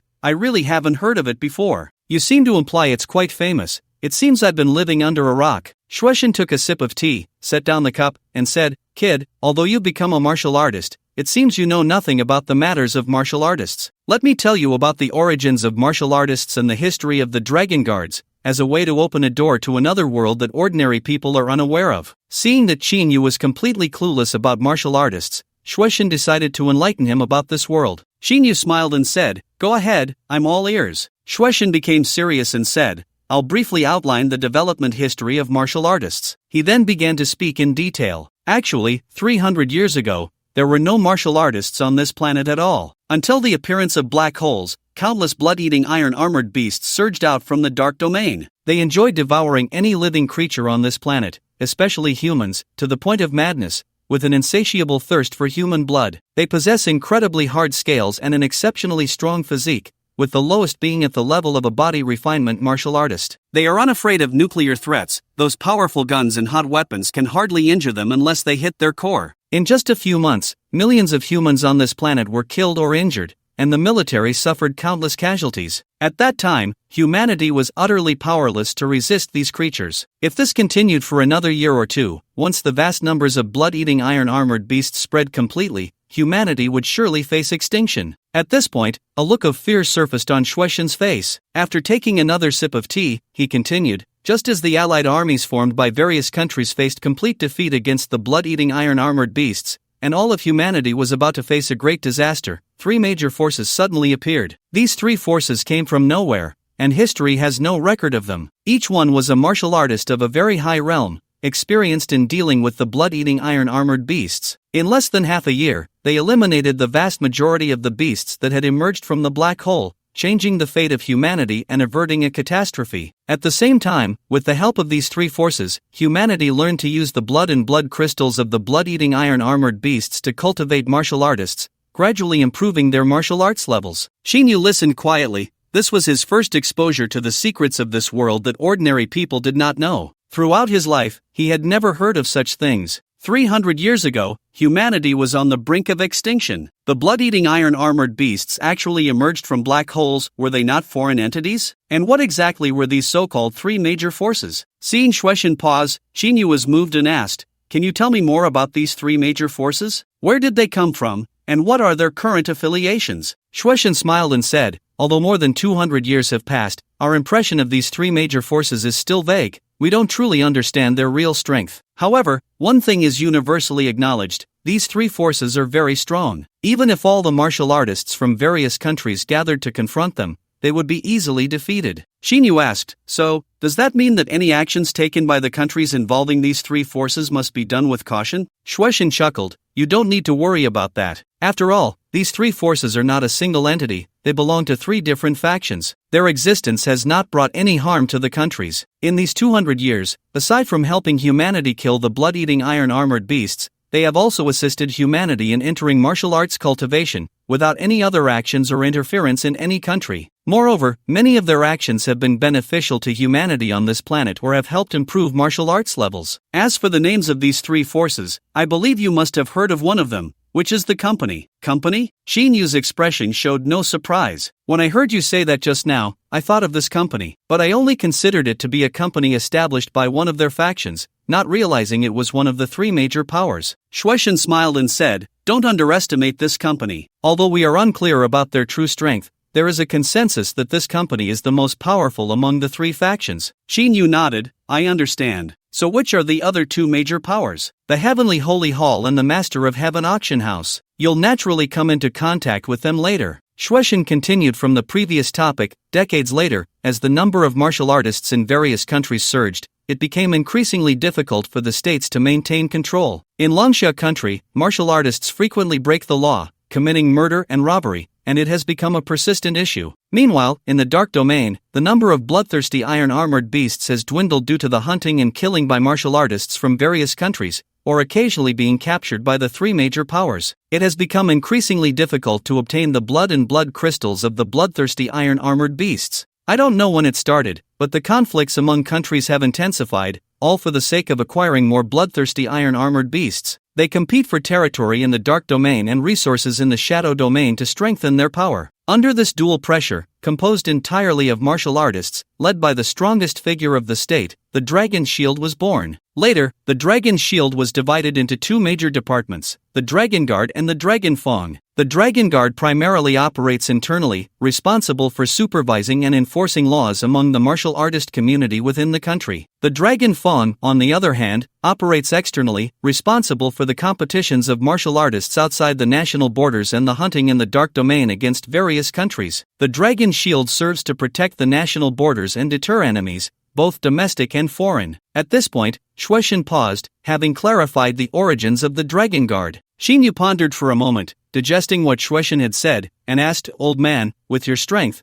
what level do you belong to in the Dragon Guard?" Shueishan replied, "I belong to the first tier of the Dragon Guard. The first tier consists of the highest combat power, while there are also second and third tiers, which are significantly weaker. Besides the tiers, there are also groups and subgroups. You should understand now." Xinyu nodded. "So, with your half-step transformation ability, you can only be considered a minor character in the Dragon Guard." Shueishan's face darkened. "What minor character? Kid, what do you know? Below the first tier, there are still group members. In fact, the number of members in the first and second groups is not large, and these two groups are already considered external members of the Dragon Shield. They must not only obey the orders of the Dragon Guard but are also under the jurisdiction of the Dragon Shield." Xinyu laughed. "Then tell me, how many people in the Jiangzhou Dragon Guard are stronger than you?" Shueishan pondered for a moment and said, "How should I put it? Besides one member stationed here, there are 20 members in the second group. However, there are only 3 of us in the first tier, and among these 3, I can be considered the strongest." "Got it. So you are the second in command of the Jiangzhou Dragon Guard," Xinyu said with a smile. "You could say that," Shueishan continued,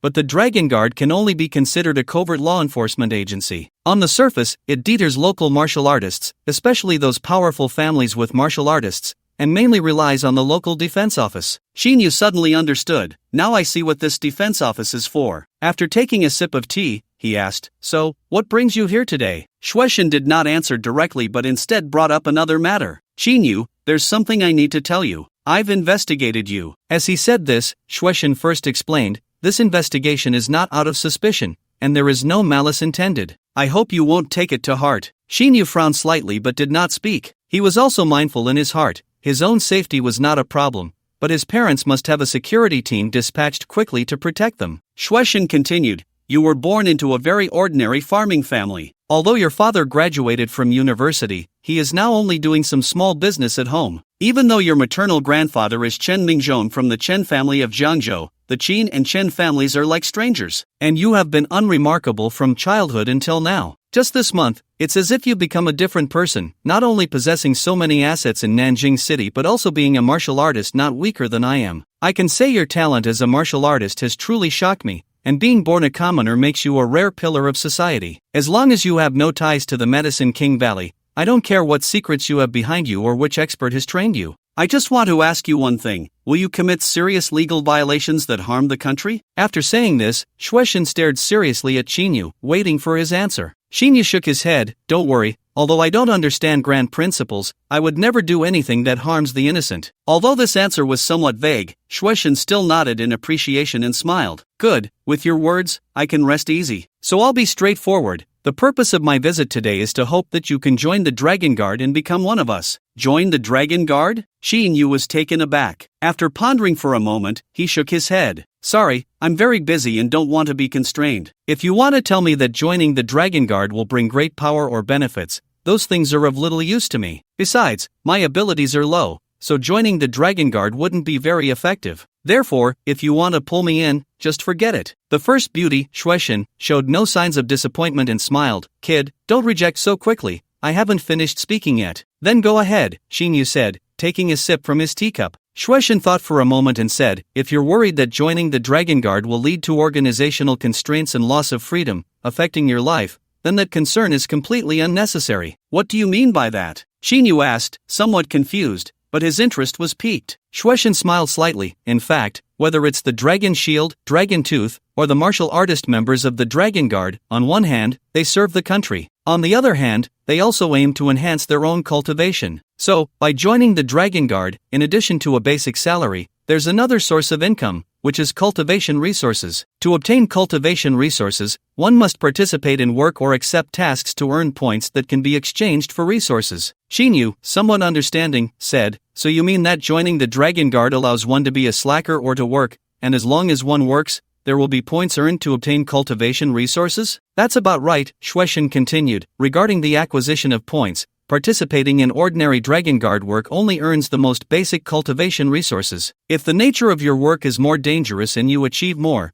then the points you earn will be greater. So, if you join the Dragon Guard just to have a title without participating in work, that's fine too, you just won't earn points. Even if you only hold a nominal position in the Dragon Guard, you can still enjoy the same treatment. How about that? Now you should understand that your earlier concerns were unnecessary. Joining the Dragon Guard allows you to live freely." In the end, Shueishan's words had a somewhat persuasive tone. Shinyu was indeed swayed, mainly because he valued the many conveniences that came with joining this organization. In the future, as his company grew larger, it was inevitable that he would encounter others' interests or offend certain people. Or perhaps, as the company grew too large, it would face certain restrictions and surveillance. With this layer of identity, many troubles can be easily resolved. However, his face remained impassive. "If my guess is correct, there is nothing free in this world. So, answer me, joining the Dragon Guard, is it really as you said, that you cannot work at all and still enjoy those privileges?" Shueishan smiled and said, "Basically, yes. Because by joining the Dragon Guard, you are also a guarantee for the country. If you, as a member of the Dragon Guard, break the law, you will face harsher sanctions. Even if you flee abroad, the Dragon Shield will take action to eliminate you, rather than the Dragon Fang." Shinyu smiled and said, "That's not a problem." Shueishan continued, "In addition, there are 2 more points to mention." "Go ahead," Shinyu said nonchalantly. Shueishan then said, "The first point is that joining the Dragon Guard is not that simple. Not everyone can just join. First,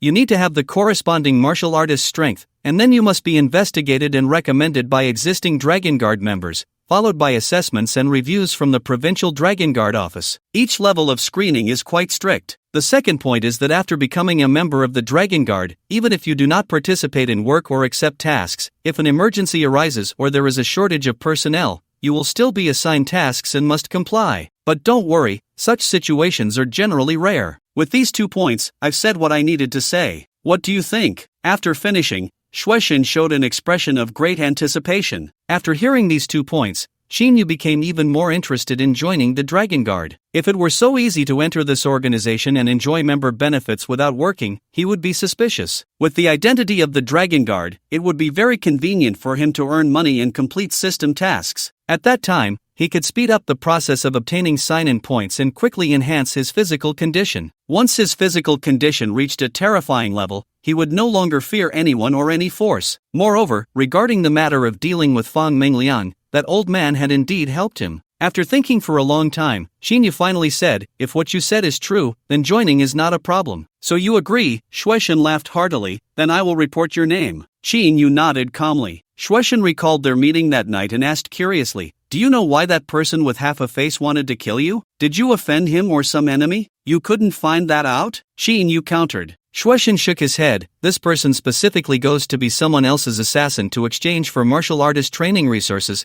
and he kills anyone. Coincidentally, you killed those few people, so it's impossible not to find out." "You can't find out, but I know who their backer is." Shinyu smiled slightly. "So you already knew. Who is it?" "Xiao Jinfeng." "So it's him." Shueishan's eyes flashed coldly. "If it's this person, it's not surprising." "Shinyu, how did you offend him to make him send someone to kill you?" Shinyu did not hide it and recounted his last meeting with Xiao Jinfeng in detail. Shueishan pondered for a moment and said, "If it's about that car, although you were disrespectful to him in words, he wouldn't go so far as to want to kill you." "Why?" "The reason is simple. This alone is not worth him taking action to kill you. The Qiao family's young master is quite proud. To have murderous intent over such a trivial matter would be beneath him. The most likely response would be to target your business, using commercial means to suppress you until you have nothing left." Finally, Shueishan said somewhat strangely, "The real reason he wants to kill you is because of that girl from the Yun family, Yun Xiaoting." Yinu's heart stirred. "You know the relationship between Yun Xiaoting and Xiao Jinfeng. What other relationship could there be? Of course, it's a case of unrequited love. In Shijiang City, Yun Xiaoting has 2 major suitors, one is Xiao Jinfeng, and the other is Shin Butsong from the Shin family. As for some matters regarding these 3, I don't want to say much, you can directly ask that girl Yun Xiaoting. In any case, Xiao Zhenfeng has long regarded Yun Xiaoting as his woman. He can't do anything about Shen Butsang but does not allow any other man to have any intimate actions with Yun Xiaoting. At this point, Shueishan chuckled with great interest and said, "Kid, you won't tell me that you also like that girl Yun Xiaoting and want to pursue her, right? If that's the case, then you should take her down as soon as possible. Otherwise, someone else will get there first, as it seems they have some kind of agreement among the three. With your strength, you can definitely succeed, and I can also have a drink at your wedding. That girl is known as the most beautiful woman in Shijiang City. I don't believe you won't be moved." Shueishan's fear made Qinyu chuckle. "Old man, why are you suddenly playing matchmaker?" "What matchmaker? I'm doing this for your own good. Didn't you just break up with your ex-girlfriend? You happen to need a girlfriend. I think Yun Xiaoting is very suitable for you." Qinyu smiled and didn't want to continue on this topic. "How do you know so much about Xiao Zhenfeng? Is it true that you dragon guards know everything?" "What do you mean know everything? It's just that I happen to know a lot about the Qiao family. As for why I take care of the Qiao family so much." Shueishan picked up his teacup and took a sip, saying, "Qinyu, since you've decided to join the dragon guards, and you don't get along with the Qiao family, I won't hide this from you. Actually, we dragon guards have been paying attention to the Qiao family for a long time because this family has countless connections with the Medicine King Valley Alliance." Qinyu couldn't help but ask, "What kind of organization is the Medicine King Valley Alliance? You mentioned it earlier, and now that I hear you talk about it again, I want to ask." This organization was established 10 years after the Dragon Shield was formed, led by the Medicine King Valley, organizing a large number of martial artists who do not want to be controlled by the Dragon Shield and want to oppose Longxia. After this organization was established, its members acted recklessly in Longxia, trampling on national laws at will. They also committed many heinous acts against ordinary people. With that said, you should understand the nature of this organization. Qinyu nodded. "What happened in the end?" "In the end, this organization was naturally sanctioned and hunted down by the Dragon Shield, and their base fled to the Dark Domain." At this point, Shueishan recalled something and corrected himself. "I almost forgot, this organization is now collectively referred to as the Medicine Alliance. However, to this day, there are still many lawless elements of the Medicine Alliance in Longxia, and they are constantly infiltrating various family forces. For example, the Qiao family is one of them. To become a martial artist from an ordinary person,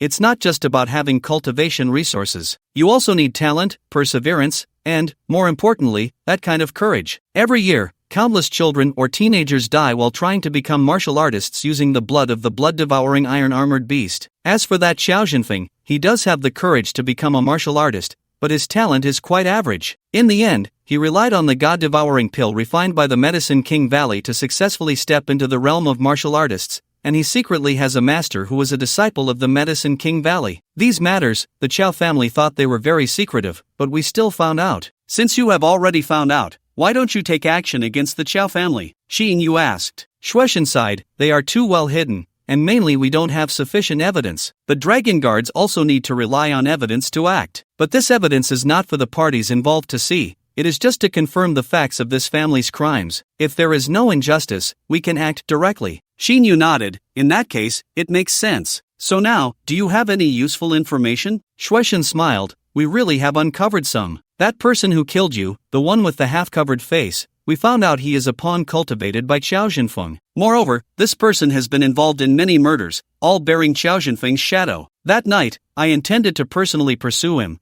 but you crushed him in an instant. I wanted to stop you, but your movements were too quick for me to react." Qinyu curled his lips. "So you mean it's still my fault for ruining your good deed? These are all minor matters. We have also captured a key figure, and I believe we will soon be able to strike at the Qiao family," Shueishan added. "Speaking of the Qiao family, I almost forgot to tell you something." "What is it?" "While we were investigating you, we sent 2 people to your hometown. As a result, they encountered a few people stalking your parents, seemingly with ulterior motives. At that time, our people captured all of them. After interrogating them, we followed the leads and caught a few more. In the end, we learned that they were ordered by the ghostly blade beside Xiao Zhenfeng." Crack! The sound of porcelain shattering echoed. Qinyu sat there, his expression calm. The teacup in his hand shattered into pieces with a sudden force, scattering on the ground. Fortunately, he had finished his tea, so there were no water stains left. But with the shattering of the teacup, a wave of pressure swept through the entire living room. The living room was very quiet, but Shueishan's face turned pale, looking somewhat at a loss, his eyes filled with fear as he stared at Qinyu. Qinyu showed no signs of emotional fluctuation, his eyes had already turned icy cold. One could truly feel the pressure emanating from him,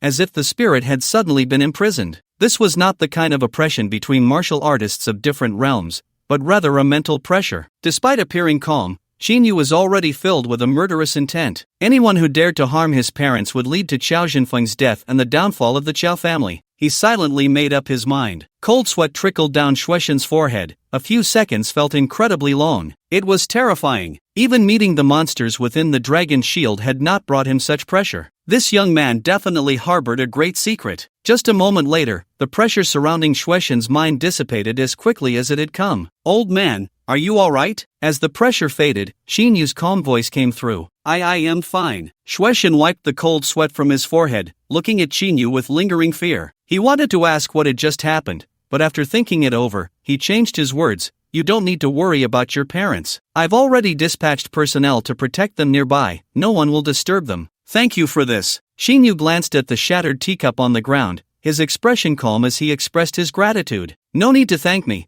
It's the duty of the Dragon Guard to protect families and deal with lawbreakers. Besides, there's a high chance you will become one of us in the future. We are all on the same side." The two chatted for a few more moments before Xuexin stood up to take his leave. "It's getting late. I need to go back to Jiangzhou tonight. I will submit your information to the Jiangzhou Dragon Guard tomorrow, and I will call you directly with any news." "Alright, no need to see me off." Xuexin thought for a moment and added, "By the way, remember my phone number. You can call me if anything comes up." "Go ahead. I'll write it down." So Xuexin recited his phone number, then went downstairs. Xinyu sat quietly, contemplating some matters. After a while, Xiaoguo came up. She intended to tidy up the tea set but, seeing the shattered teacup on the floor, hurried to get a broom. After finishing the cleanup, Xiaoguo approached and asked softly, "Sir, is something wrong? Why do I feel like your complexion is not good?" Xinyu smiled slightly. "You can tell this, you're not stupid after all." "Am I really that stupid?" Xiaoguo felt a bit wronged. Looking at Xiaoguo's slight grievance, Xinyu was somewhat speechless. He didn't answer and instructed, "Please brew another cup of tea." "Okay, sir." After Xiaoguo went out, Xinyu thought for a moment and called his parents. The call connected, and after half an hour of conversation, he hung up. Taking a sip of tea to moisten his throat,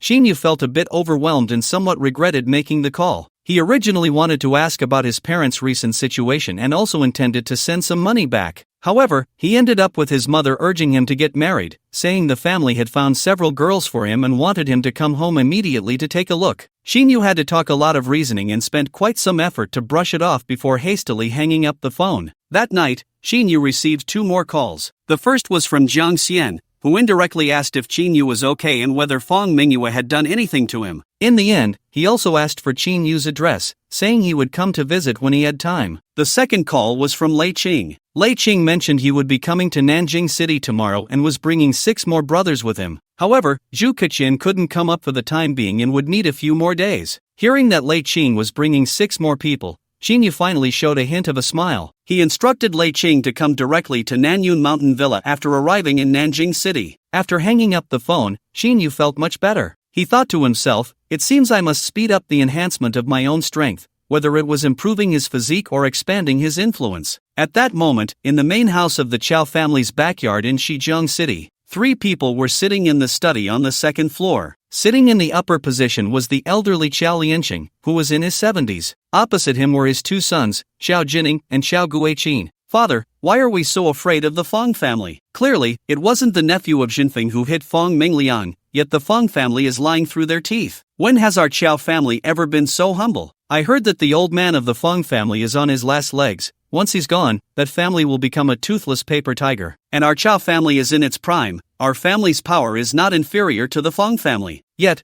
we clearly haven't offended them, and not only do we have to pay a large sum of money, but we also have to agree to let Jinfeng personally apologize. I don't understand why you have to do this, father. What are we afraid of from the Fang family? Xiao Guiqin said, his face filled with indignation and a bit of frustration. Xiao Lianqing glared at him in anger. Then tell me, what should we do? The one who is holding us accountable is not the Fang family, but Fang Mingyue. Fang Mingyue? A flash of fear crossed Xiao Guiqin's face, but he still said indignantly, what can she do? Even if she is the chairman of Mingyue Group, there should be some reasoning involved. This matter has nothing to do with our Qiao family. I don't know which little brat did this. Fang Mingliang hit someone, so what? He even used Jinfeng's name. Fang Mingyue will definitely find out, yet she pretends not to know and bullies us. The reasoning is on our side. I don't believe she really dares to take action. Reasoning? Xiao Lianqing laughed in anger. When have you seen Fang Mingyue talk about reasoning? Those so-called pieces of evidence or reasons are worthless in front of her. Do you want it to be like 5 years ago, where we just watched Fang Mingyue come to our door and beat Xiao Jinfeng half to death before you are satisfied? If it weren't for the impact of that incident, your nephew would have already stepped into the realm of divine vessel warriors. As soon as these words were spoken, Xiao Guiqin was immediately left speechless. Xiao Jining, who was beside him, also had a look of sorrow and anger in his eyes. Xiao Lianqing sighed and continued, "What you don't know is that Fang Mingyue's arrival that time had already put a killing intent on Jinfeng. Fortunately, I risked my old face to save his life." As soon as these words were spoken, both Xiao Jining and Xiao Guiqin were taken aback. Remembering something, they couldn't help but feel a bit of fear. Xiao Guiqin fell silent, no longer expressing any grievances. "Jining, have you found out who that person was who attacked Fang Minglian?" Xiao Lianqing looked at his eldest son. Xiao Jining forced a bitter smile and shook his head. "All we found out was that the person was driving a Bugatti Chiron, but we know nothing about him. Someone must have hidden his information. This person is definitely not simple," Xiao Guiqin said. "Of course, he's not simple. Fang Mingliang was beaten so badly. How could it be simple?" Xiao Lianqing turned to Xiao Jining and asked, "Has there been any movement from the Fang family regarding Fang Mingliang?" "Not a whisper." Xiao Jining was puzzled. "We can't find out who that person is, but the Fang family must know. That's what's strange. It's as if the Fang family is completely ignoring him. Could it be that this incident is actually a scheme by the Fang family, deliberately creating a facade to deal with us?" Xiao Guiqin suddenly realized. You overestimate our Qiao family's importance in Fang Mingyue's eyes. Do you think the Fang family would go so far as to stage a play, beating Fang Mingliang to death? After all, this kid is the heir of the next generation of the Fang family, Xiao Lianqing analyzed. "You have a point." Just then, the housekeeper of the Qiao residence came in, bringing Xiao Lianqing's dedicated phone. "Old master, it's a call from young master Jinfeng." "Oh, he finally called." Xiao Lianqing was delighted and quickly took the phone. After a few words, he hung up, his face filled with a comforting smile. He said, "Jinfeng has finally broken through and become a divine vessel warrior." At the same time, he secretly breathed a sigh of relief. The Qiao family was finally worry-free and no longer had to fear the enemies of that divine vessel warrior lurking in the shadows. That's great." Xiao Jining and Xiao Guiqin exchanged glances, their faces filled with joy as they asked, "Is Jinfeng still at the Martial Association?" Xiao Lianqing smiled. "He has already left the Martial Association and is on his way here. He will arrive in about 20 minutes. After a moment's thought, he added, "Jining, this time Jinfeng was able to break through to become a divine vessel warrior, thanks in large part to the guidance and support from that esteemed elder at the Martial Association. Tomorrow morning, prepare a generous gift and personally go to thank him." "Understood, father." Meanwhile, in a car driving on the road, Xiao Jinfeng had just finished a call with the old master and sat quietly inside. Recalling the painful torment of the past few days of seclusion, he couldn't help but shiver. In these days, both his body and mind seemed to have undergone countless trials. Especially at the last moment, he almost failed, but it was his determination that allowed him to finally break through. Now that he had finally become a divine vessel warrior, he was also qualified to lead the Qiao family toward even greater glory. Of course, the most important thing was that he was finally qualified to have that woman. Thinking of Yun Xiaoting, Xiao Jinfeng then thought of another person and asked, "Gui Dao, is that person we saw last time dead?" As soon as these words were spoken, Gui Dao, who was driving, felt sweat quietly bead on his forehead. "Young master, I am to blame. That kid Qin Yu is still alive. The last assassination attempt failed because you were in seclusion, and I didn't dare to disturb you." After Gui Dao finished speaking, he suddenly felt the air in the car grow a bit cold, making him feel uneasy. Xiao Jinfeng's face darkened. The first assassination failed. Is there not going to be a second or a third? Why is he still alive after all this time? Gui Dao drove in silence, not daring to speak. He knew that Xiao Jinfeng was questioning him, not asking for an explanation. Xiao Jinfeng's expression gradually calmed. "Who did you send?" "Lu Xing." "It was him." Xiao Jinfeng was slightly taken aback. "Where is Lu Xing?" "He's dead." Along with him, there were 5 others, all of whom are dead. Moreover, the news of Lu Xing's death came from the official sources of Jiangnan City, and it is said that they died at the hands of the Dragon Guards. Xiao Jinfeng's expression changed slightly. "You suspect he is one of the Dragon Guards?" "Yes, young master. After this incident, I sent someone to that kid's hometown to try to uncover some details about him. As a result, all those sent have gone missing, and to this day, there is no news. That's why I am so certain and dare not take action against him." Xiao Jinfeng fell silent, his face growing even darker. The joy of just breaking through his realm had completely vanished. Ghostblade, when we return, cut off 2 of your fingers as punishment for your incompetence. Thank you, young master. However, after Qiao Jinfeng emerged from seclusion,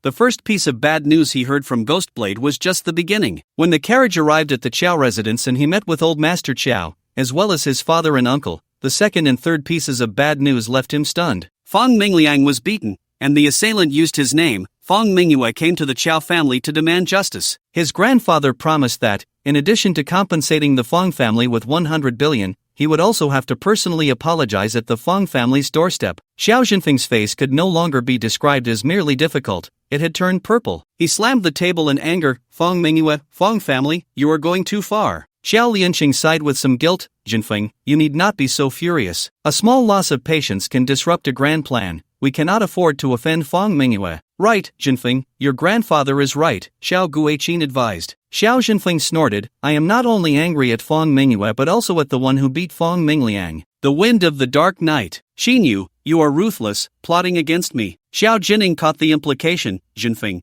are you saying you know who beat Fang Mingliang? Indeed, I have met him once. Since you know this person, what are you waiting for? Just go find him, Xiao Guiqin said fiercely. Do you know this kid's background? Xiao Lianqing asked. I know a bit, but not comprehensively. Xiao Jinfeng continued, tomorrow I will go to Nanjing City and personally meet this person to see if he is human or ghost. Xiao Lianqing nodded. It's good that you are going to Nanjing City. You might as well go to Fang Mingliang and apologize to him. Let the entire aristocracy of Nanjing City see the demeanor of our Qiao family. Let them know not only that it was not you who beat Fang Mingliang, but that you also personally went to apologize. Xiao Jinfeng nodded, already understanding the meaning behind Xiao Lianqing's words. By the way, your brother Qiao Zilan also went to Nanjing City for the Wang family's daughter. When you get there, keep an eye on him, don't let him cause trouble. Nanjing City is not like home, Xiao Jining mentioned, recalling his other son. Xiao Jinfeng nodded. In fact, the main reason he was so eager to go to Nanjing City was still for Yun Chaoting. Shortly after, he got back in the carriage and asked Ghostblade, do you know where Shin Butsong is? I know, young master, I have already found out. Good, then let's go find him. The next day at Nanyun Mountain Villa. Around 9 in the morning, Xinyu received a call from Yun Chaoting. Sister Yun, calling me so early,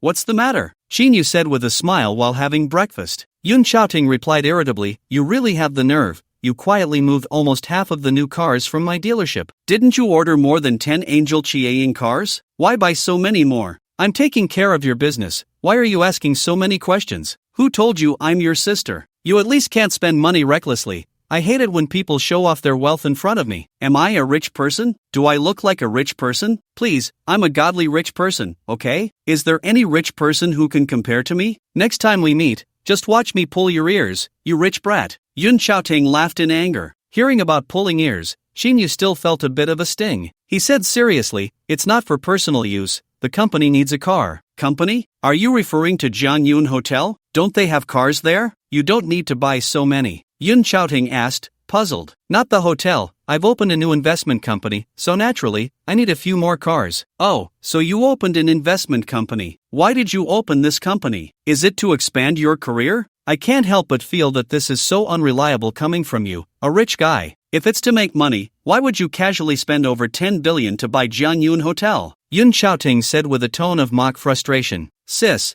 can you stop calling me a rich brat? It makes me sound so uncouth. Xinyu complained, then continued, who said I opened a company to make money? Do I look like someone who lacks money? If you're not in it for the money, then why open a company? You can't be telling me it's just for fun like buying Jianyun Hotel. Xinyu said shyly, it's pretty much like that. He sighed, sounding a bit defeated. Actually, the real reason for opening the investment company is that I'm broke. Broke? Yun Chaoting held her phone, typing several question marks. Yes, broke, so broke that all I have left is money. So I have to spend it quickly to enrich my life. The fundamental reason for opening the investment company is to spend money. Spend your head. Yun Chaoting's teeth itched a bit. If Xinyu were in front of her, she might have given him a couple of slaps. If you want to spend money, it's not that hard. Your sister also runs an investment company, just bring your money here. Really? Why didn't you say so earlier? You didn't ask. Xinyu said excitedly, so do you still need money for investment? It's not too late for me to invest now. Don't you already have an investment company? Why would you give money to another investment company? Yun Chaoting was increasingly confused by Xinyu.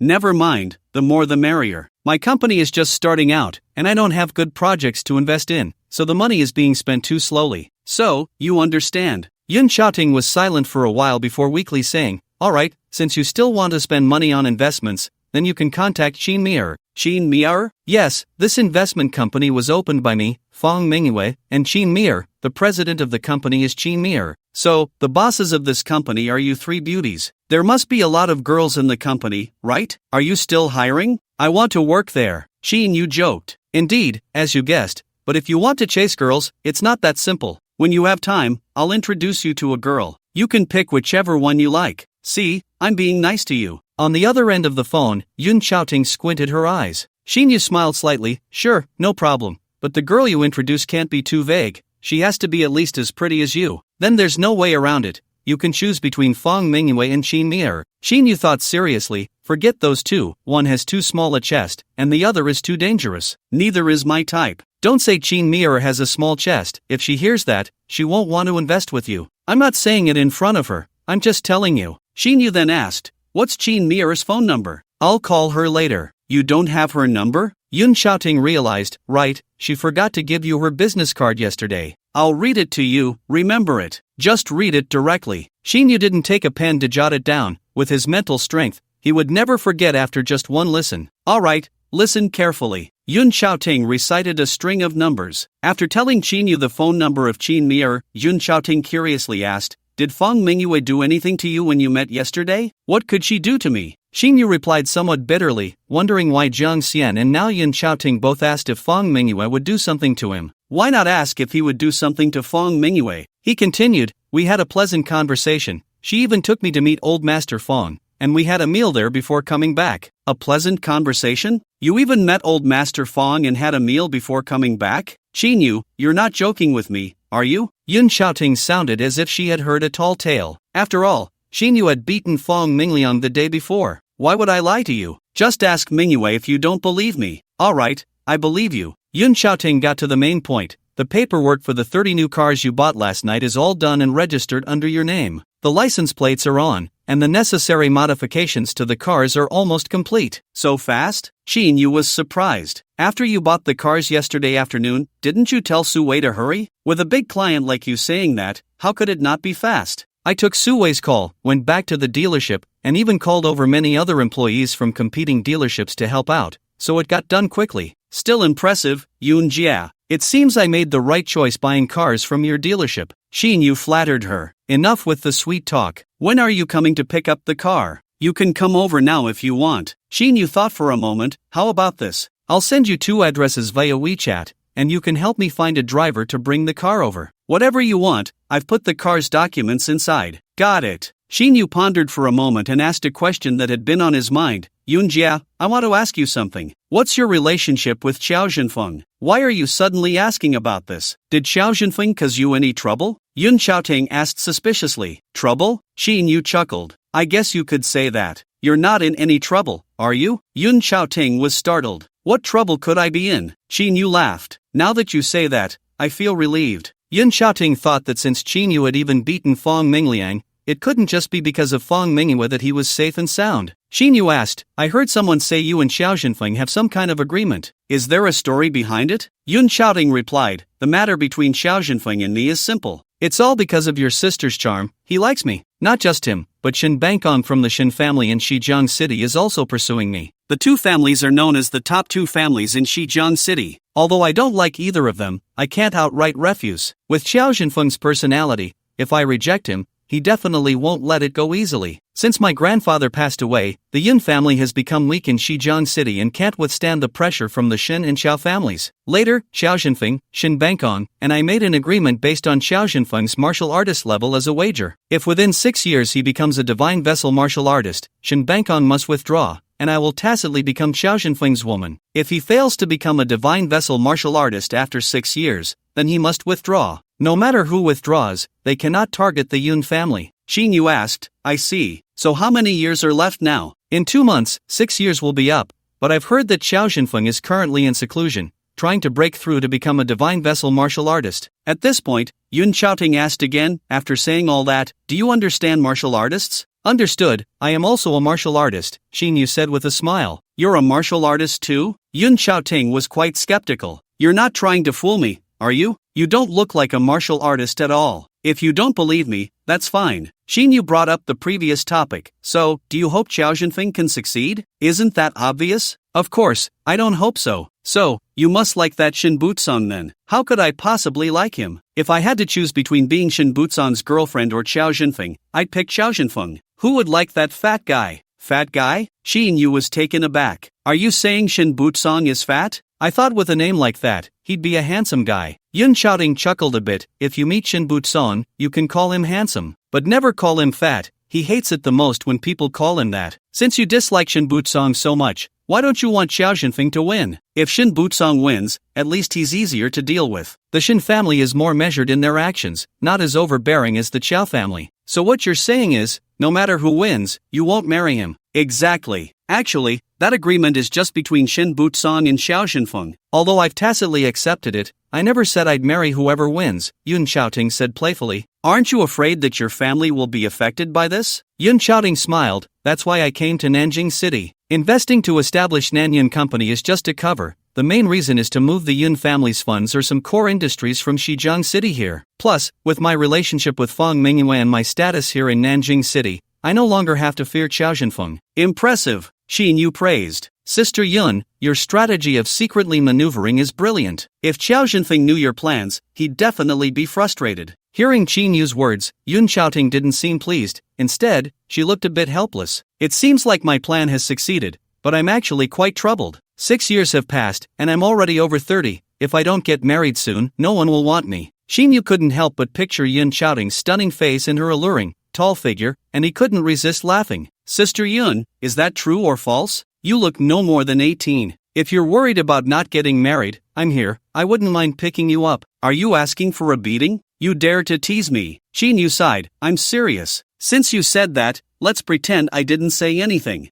I'm not chatting with you anymore. Come visit me when you have time. Alright, goodbye. After hanging up, Xinyu sent a message with the addresses of Huajiang Square and his residence at Nanyun Villa to Yun Xiaoting, along with Tang Qin's phone number. He also noted to send the 5 most expensive cars to the villa at Nanyun, while the rest would go to Huajiang Square, and he would contact Tang Qin when they arrived. Yun Xiaoting replied that the cars would be delivered in half an hour by a chauffeur. Xinyu had half of his breakfast left, thought for a moment, and decided to call Tang Qin. Boss, what's up? Didn't you say yesterday that the company needed a few business cars? I've bought them. They'll arrive in about 2 hours, so just keep an eye on your phone. The cars are coming that quickly? How many did you buy? Tang Qin was quite surprised. I bought a total of 30, 5 will be at my villa, and the rest will go to Huajiang Square for company use. Anyway, there are parking spaces there. If you need to use the Huajiang Plaza property, just instruct Jiang Sheng directly. Okay. Hearing about 30 cars, Tang Qin was somewhat speechless. Boss, what I meant last night was to prepare a few cars. How did you suddenly bring so many? Is it too many? Don't forget,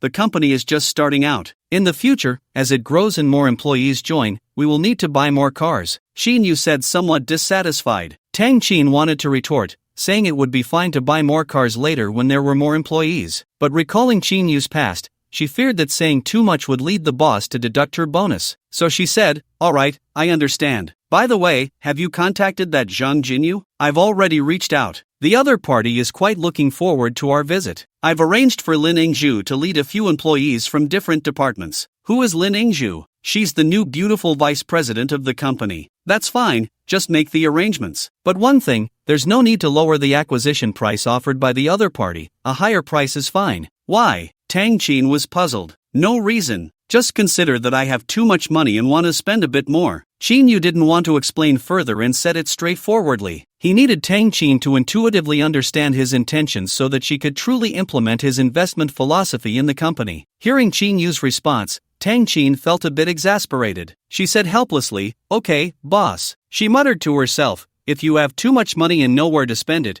you might as well give me a bigger bonus. Xinyu said seriously, Tang Qin, since the new company can operate now, you need to achieve results as soon as possible. I don't want you to help me earn money. I want to see how much you spend. This is very important to me. Do you understand what I mean? I understand your meaning. I will execute according to your wishes. Tang Qin also became serious. She couldn't comprehend Xinyu's thoughts, but this statement was clear enough. If she still didn't understand, it wouldn't be a matter of intelligence. She no longer wanted to speculate on Xinyu's thoughts. In any case, his satisfaction was her greatest motivation, and she would execute everything according to his wishes. Alright, in any case, for the transaction with Zhang Jinyu, you need to arrange for the company to implement it as soon as possible. After saying this, Xinyu pondered for a moment and continued, let me explain the company's investment plan and tasks, you take notes. Okay, boss, go ahead. Xinyu said, in the future, the company's monthly investment amount must be above 30 billion, with no upper limit, and each investment amount should preferably not be less than 100 million. We won't consider investments that are too small, no matter how good the project's prospects are. In other words, the larger the single investment amount, the better. One day before the funds are transferred, just notify me. After Tang Qin noted down Xinyu's words, she asked her doubts. Boss,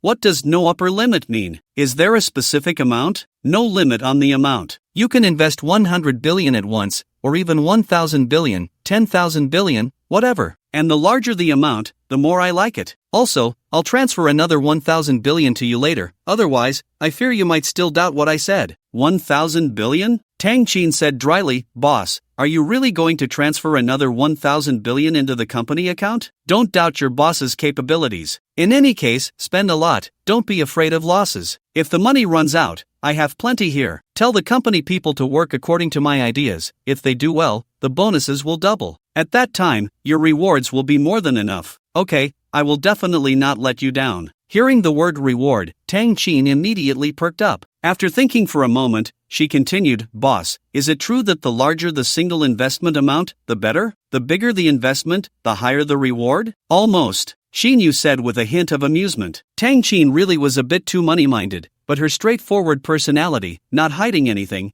was something Xinyu actually liked. Suddenly, he heard a softer voice on the other end of the phone. Well, if I secure 1,000 billion investment, can I exchange this reward for something else? Upon hearing Tang Qin's hesitant tone, Xinyu felt both amused and exasperated. You want other rewards? That's a bit excessive. But 1,000 billion won't do. It has to be at least 10 trillion, and then I'll agree. When Tang Qin heard 10 trillion, she felt a bit dizzy, her heart racing. However, she stubbornly replied, alright, you said it, then it's a deal. With that statement, Tang Qin began to plan in her mind. Xinyu then instructed that the company should continue recruiting employees and that the collaboration with the headhunting company should not be interrupted. Once there were more employees, they would open branches in other places to expand his spending enterprise. After hanging up, Xinyu finished his breakfast and then transferred 1,000 billion into the company's account using the system. Class reunion. 2 hours after the class reunion, Xinyu received 2 consecutive calls from the gate of Nanyun Mountain Villa. Then, Lei Cheng and a group of 8, along with 5 new Maybach cars, arrived at the villa simultaneously. After the 5 designated drivers left,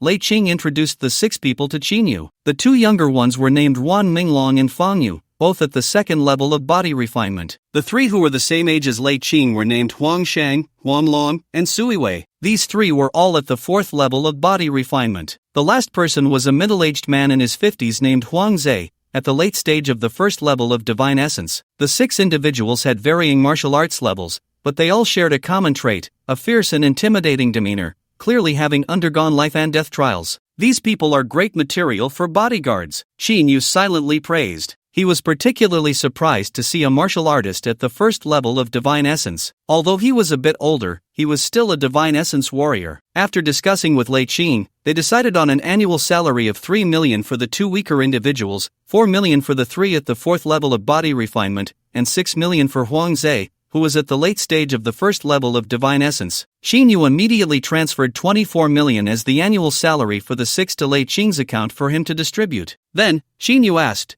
who among you has a driver's license? Lei Cheng replied, everyone except Huang Zhe has one. That's good. Xinyu nodded and began assigning tasks. Huang Long and Huang Shang were assigned to be Tang Qin's bodyguards, while the remaining 4 were all sent to Xinyu's hometown to protect his parents. Xinyu sent 50 million to Lei Cheng for him to manage all expenses for the personnel outside, and each person was to be provided with several suits. He then organized a few rooms on the basement floor of the villa to serve as temporary accommodations for Lei Cheng and the others. Not long after, only Lei Cheng and Tong Jun remained from the group of 8. Xinyu made another call to Tang Qin to inform her that he had sent 2 people to be her bodyguards. Tang Qin was surprised for quite a while after hearing this. Xinyu answered a few questions before hanging up. Just as he put down the phone, it rang again. He picked it up to see it was a call from Luo Ai, which surprised Xinyu slightly. After connecting, she asked, Xinyu, where are you now? At Nanyun Mountain Villa. do you need something? Well, do you remember Zhang Duo? He has come to Nanjing City. Of course I remember him. Have you seen him? Xinyu recalled the face he had seen yesterday at Nanyunhang.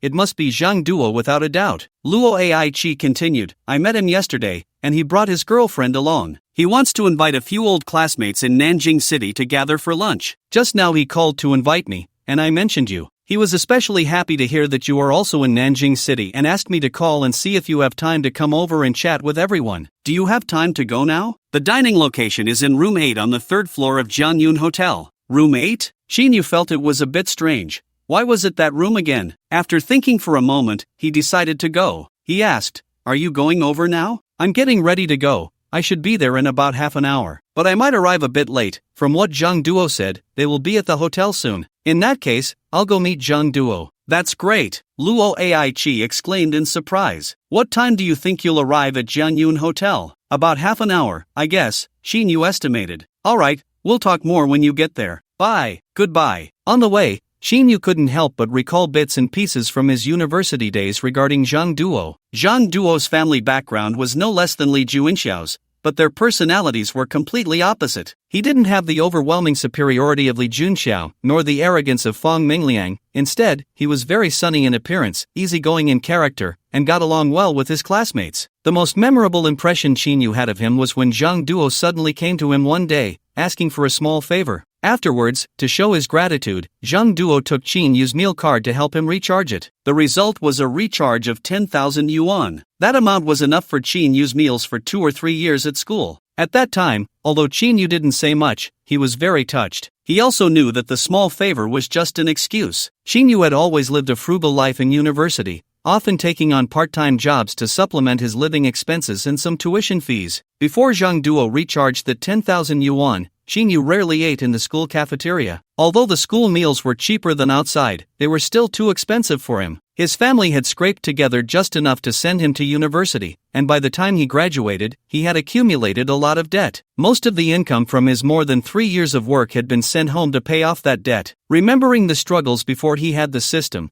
Xinyu felt a wave of hope. Just as he was lost in thought, he received a call from Lu Xing, the manager of Diyue Luxury Cars, informing him that the Angel Chieying had been completely repaired. After thinking for a moment, Xinyu asked Lu Xing to send the car to Nanyun Mountain Villa and provided him with Xiaoguo's phone number. He inquired about how much repair cost he still needed to pay after the insurance company's coverage. Lu Xing said it wasn't much and that he didn't need to pay anything. In the end, Xinyu said he would pay for both Angel Chieying cars together when they returned and hung up the phone. More than 30 minutes later, the car arrived at the entrance of Jianyun Hotel. Mr. Xin, hello. The doorman recognized Xinyu. Seeing 3 people get out of the car, one of whom was the hotel owner, he hurriedly greeted them respectfully while taking the car keys from Tongjun. Xinyu smiled and nodded, then walked into the lobby. Xinyu, you finally made it. Luo Aichi, who was in the lobby, saw Xinyu walk in and hurried over with a smile. Her beautiful eyes sparkled as she looked at Xinyu, suddenly realizing that he had completely changed compared to their last meeting. His demeanor was extraordinary, not inferior to any man she had ever seen. Xinyu was taken aback. You weren't waiting here for me, were you? I just arrived here not long ago. I figured you would be here soon, so I waited a bit, Luo Aichi replied with a smile. Her eyes turned to Lei Qing and Tongjun, who were following behind. These two are your friends, right? Xinyu nodded. They are also responsible for my safety. Luo Aichi understood immediately and didn't pay any more attention to Lei Qing and Tongjun. With a charming smile, she said, they might have been waiting inside for a long time. Let's go up quickly. Okay. However, Xinyu noticed something on Luo Aichi's face. What happened to your face? Did you get into a fight? I accidentally bumped into something. How come your eyes are so sharp? You noticed this too. Xinyu smiled but didn't respond to her comment. As they spoke, they had already walked into the lobby. Meeting old classmates. Hello, Director Qin. What brings you here today? Is there anything I can help you with? Li Hong, seeing Xinyu from a distance, hurried over, bowing and smiling. Director Qin? Luo Aichi's eyes widened. Xinyu, you can't be the owner of this hotel, can you? Yes, didn't General Manager Chen tell you? Xinyu asked with a smile. If he had told me, I wouldn't be so surprised, Luo Aichi said with a wry smile. Xinyu turned to Li Hang. I'm here today because a friend invited me to dinner. It's in room 8 on the 3rd floor. Please check what wine my friend ordered. If it's white wine, switch it to the top shelf white wine. If it's red wine, switch it to the top shelf red wine. and just say it's a gift from the hotel owner. Got it, boss. I'll take care of it right away, Li Hong replied eagerly, then stood aside respectfully. Qinyu, I'm really curious. It's only been a few years since we graduated from university, and how did you suddenly become so wealthy? Were you always a top-tier rich heir, hiding your identity and preferring to keep a low profile while in college? Luo Ai said with a smile as they walked. Feel free to guess, Qinyu replied with a smile. He then asked, did you see Zhang Duo yesterday? How is he doing now? Luo Ai sighed. To be honest, I feel like his situation isn't great. He's changed a lot compared to before. You'll understand when you see him. After a moment, she added, it seems Zhang Duo has encountered some difficulties. He even brought his girlfriend along. He came to Nanjiang City seeking some help and met a lot of people. In the end, he found out about my relationship with Chen Jihang and specifically sought me out, hoping I could introduce him to General Manager Chen. As they spoke, they continued walking and had now entered the elevator. Qinyu asked, did you help him? I did, Luo Ai said bitterly. Actually, recently I've had a bit of a falling out with General Manager Chen because of his daughter, but I still helped Zhang Duo. During college, Zhang Duo helped me a lot, and I have a good impression of him, so I naturally wanted to help. Unfortunately, the meeting between Zhang Duo and General Manager Chen didn't go well. Afterwards, General Manager Chen even warned me not to get too close to Zhang Duo. Luo Ai, fearing Qinyu might misunderstand, quickly explained, the reason is that it seems he knows Zhang Duo has offended someone, and he's worried that my association with him might bring trouble. Qinyu nodded. As they spoke, they finally arrived at room 8 on the 3rd floor. The door opened, and they walked in. Inside sat 6 people, 3 men and 3 women. Sorry to keep you waiting, I arrived late, Luo Ai said with a smile. Qinyu glanced at the 6 people and immediately recognized Zhang Duo. Zhang Duo was wearing a white shirt and brown trousers. His tall figure appeared somewhat frail, his face a bit pale, and his eyes lacked the usual vitality, showing more melancholy. Ai, you finally made it. Come sit down. And Qinyu, it's been 3 or 4 years since we last met. I almost didn't recognize you. I didn't expect you to be here in Nanjiang City, Zhang Duo said, turning around with a smile upon hearing Luo Ai's voice. Ai, I'm so glad you finally arrived. Come sit with me. A girl in a green blazer also stood up, seemingly quite familiar with Luo Ai, smiling as she pointed to an empty seat between her and Wang Mengyi, inviting her to sit. Qinyu recognized her. She was Lu Donglian, a university classmate. However, he and Lu Donglian had hardly exchanged a few words during their time at university, so they were not close. He only knew that she was a top student in their class, consistently ranking at the top of her studies. Okay, Donglian, Luo Ai smiled and ran over. Hello, Zhang Duo. Qinyu greeted Zhang Duo with a handshake. Let me introduce you, this is my girlfriend, Wang Mengyi, Zhang Duo said, pointing to a beautiful woman standing behind him, dressed in Roland purple jeans and a yellow-collared shirt. Hello, Qinyu. Wang Mengyi smiled and greeted him. Hello, Qinyu smiled back. Let's all sit down and chat, Qinyu said as he walked towards Lu Donglian, heading for an inner seat. A man sitting next to Lu Donglian also stood up and smiled at Qinyu as he approached. Qinyu, long time no see. You still remember me, right? You are Su Jialu, right? Qinyu replied with a smile. Ha, that's right. I thought you might have forgotten my name. The two shook hands and then sat down together. Su Jialu looked Qinyu up and down. Qinyu, it's really been 3 years, and you've changed a lot. Tell me, have you struck it rich? You're wearing all brand name clothes, looking particularly stylish. Qinyu smiled slightly but did not answer. Lu Donglian, hearing Su Jialu's words, looked at Qinyu seriously, her eyes filled with surprise. Su Jialu, can you not talk like that? It sounds like you're saying Qinyu is good looking just because of his clothes. Haven't you seen that he was already handsome, a total heartthrob? With a couple of clicks of her tongue, she sighed, back in university, how did I not notice there was such a handsome classmate? Manager Lu is right, I misspoke, Su Jialu said with an awkward smile. Qinyu smiled faintly. Donglian is joking. It's not about being handsome or not. As for you, I can't say if I'm a heartthrob, but you must be a great beauty. At this, Lu Donglian exclaimed in surprise, Qinyu, look at you. After a few years out of school, you've learned how to flatter girls. I remember you rarely greeted female classmates back then. Luo Ai laughed. Donglian, that's not right. How can you compare school to the outside world? People change. After saying this, she seemed to be touched, glancing at Zhang Duo intentionally or unintentionally. I was confused. Aichi is right, Lu Donglian said, turning back to Qinyu. By the way, where are you working now? Or have you become a boss? Qinyu generously admitted, that's right, you figured it out. Lu Donglian chuckled, then from now on, I'll call you Boss Qin. Don't, just call me Qinyu. Boss sounds too tacky. Ha ha, Lu Donglian laughed along with Luo Aichi and Su Jialu. Zhang Duo and Wang Mengyi also smiled. Lu Donglian sighed, unfortunately, I don't have such good luck. I'm still stuck in a job. Saying this, there was not a hint of discouragement on her face. She didn't envy Qinyu for becoming a boss at all. There are many types of bosses. It depends on whether you run a big company or a small one, or even a small shop. Qinyu curiously asked, I heard Su Jialu call Lu Dongmei manager just now. Are you two in the same company? Yes, Su Jialu replied. Lu Dongmei and I both work at Manhwa Capital, and we're in the same department. However, she is the deputy manager of the investment department, while I'm just a grassroots employee in the investment department. So, you are Lu Dongmei's subordinate now. Qinyu smiled at Su Jialu. Qinyu, Luo Aichi, this is our classmate Tanjiro. Did you recognize her? Zhang Duo pointed to the left, where a woman in a Chanel red and blue striped fitted dress, exuding elegance, smiled. If you hadn't said anything, I really wouldn't have remembered. She looks a bit familiar. Turns out it's classmate Tanjiro. Luo Aichi broke the awkwardness with a laugh. Qinyu also smiled but remained silent. He recognized her, but since Tanjiro had been sitting there quietly with a somewhat proud demeanor, he didn't want to engage with her. Back in college, although she was beautiful, she hadn't left a good impression on him. Tanjiro smiled at Luo Aichi and said, Hello, Luo Aichi. Zhang Duo then pointed to the well-mannered, slightly chubby man beside Tanjiro and introduced him. This is Wen Zhonghan, Tanjiro's husband, and the eldest son of the Wen family in Nanjing City. Wen family? Luo Aichi seemed a bit moved and said, Isn't that the family involved in real estate and property management,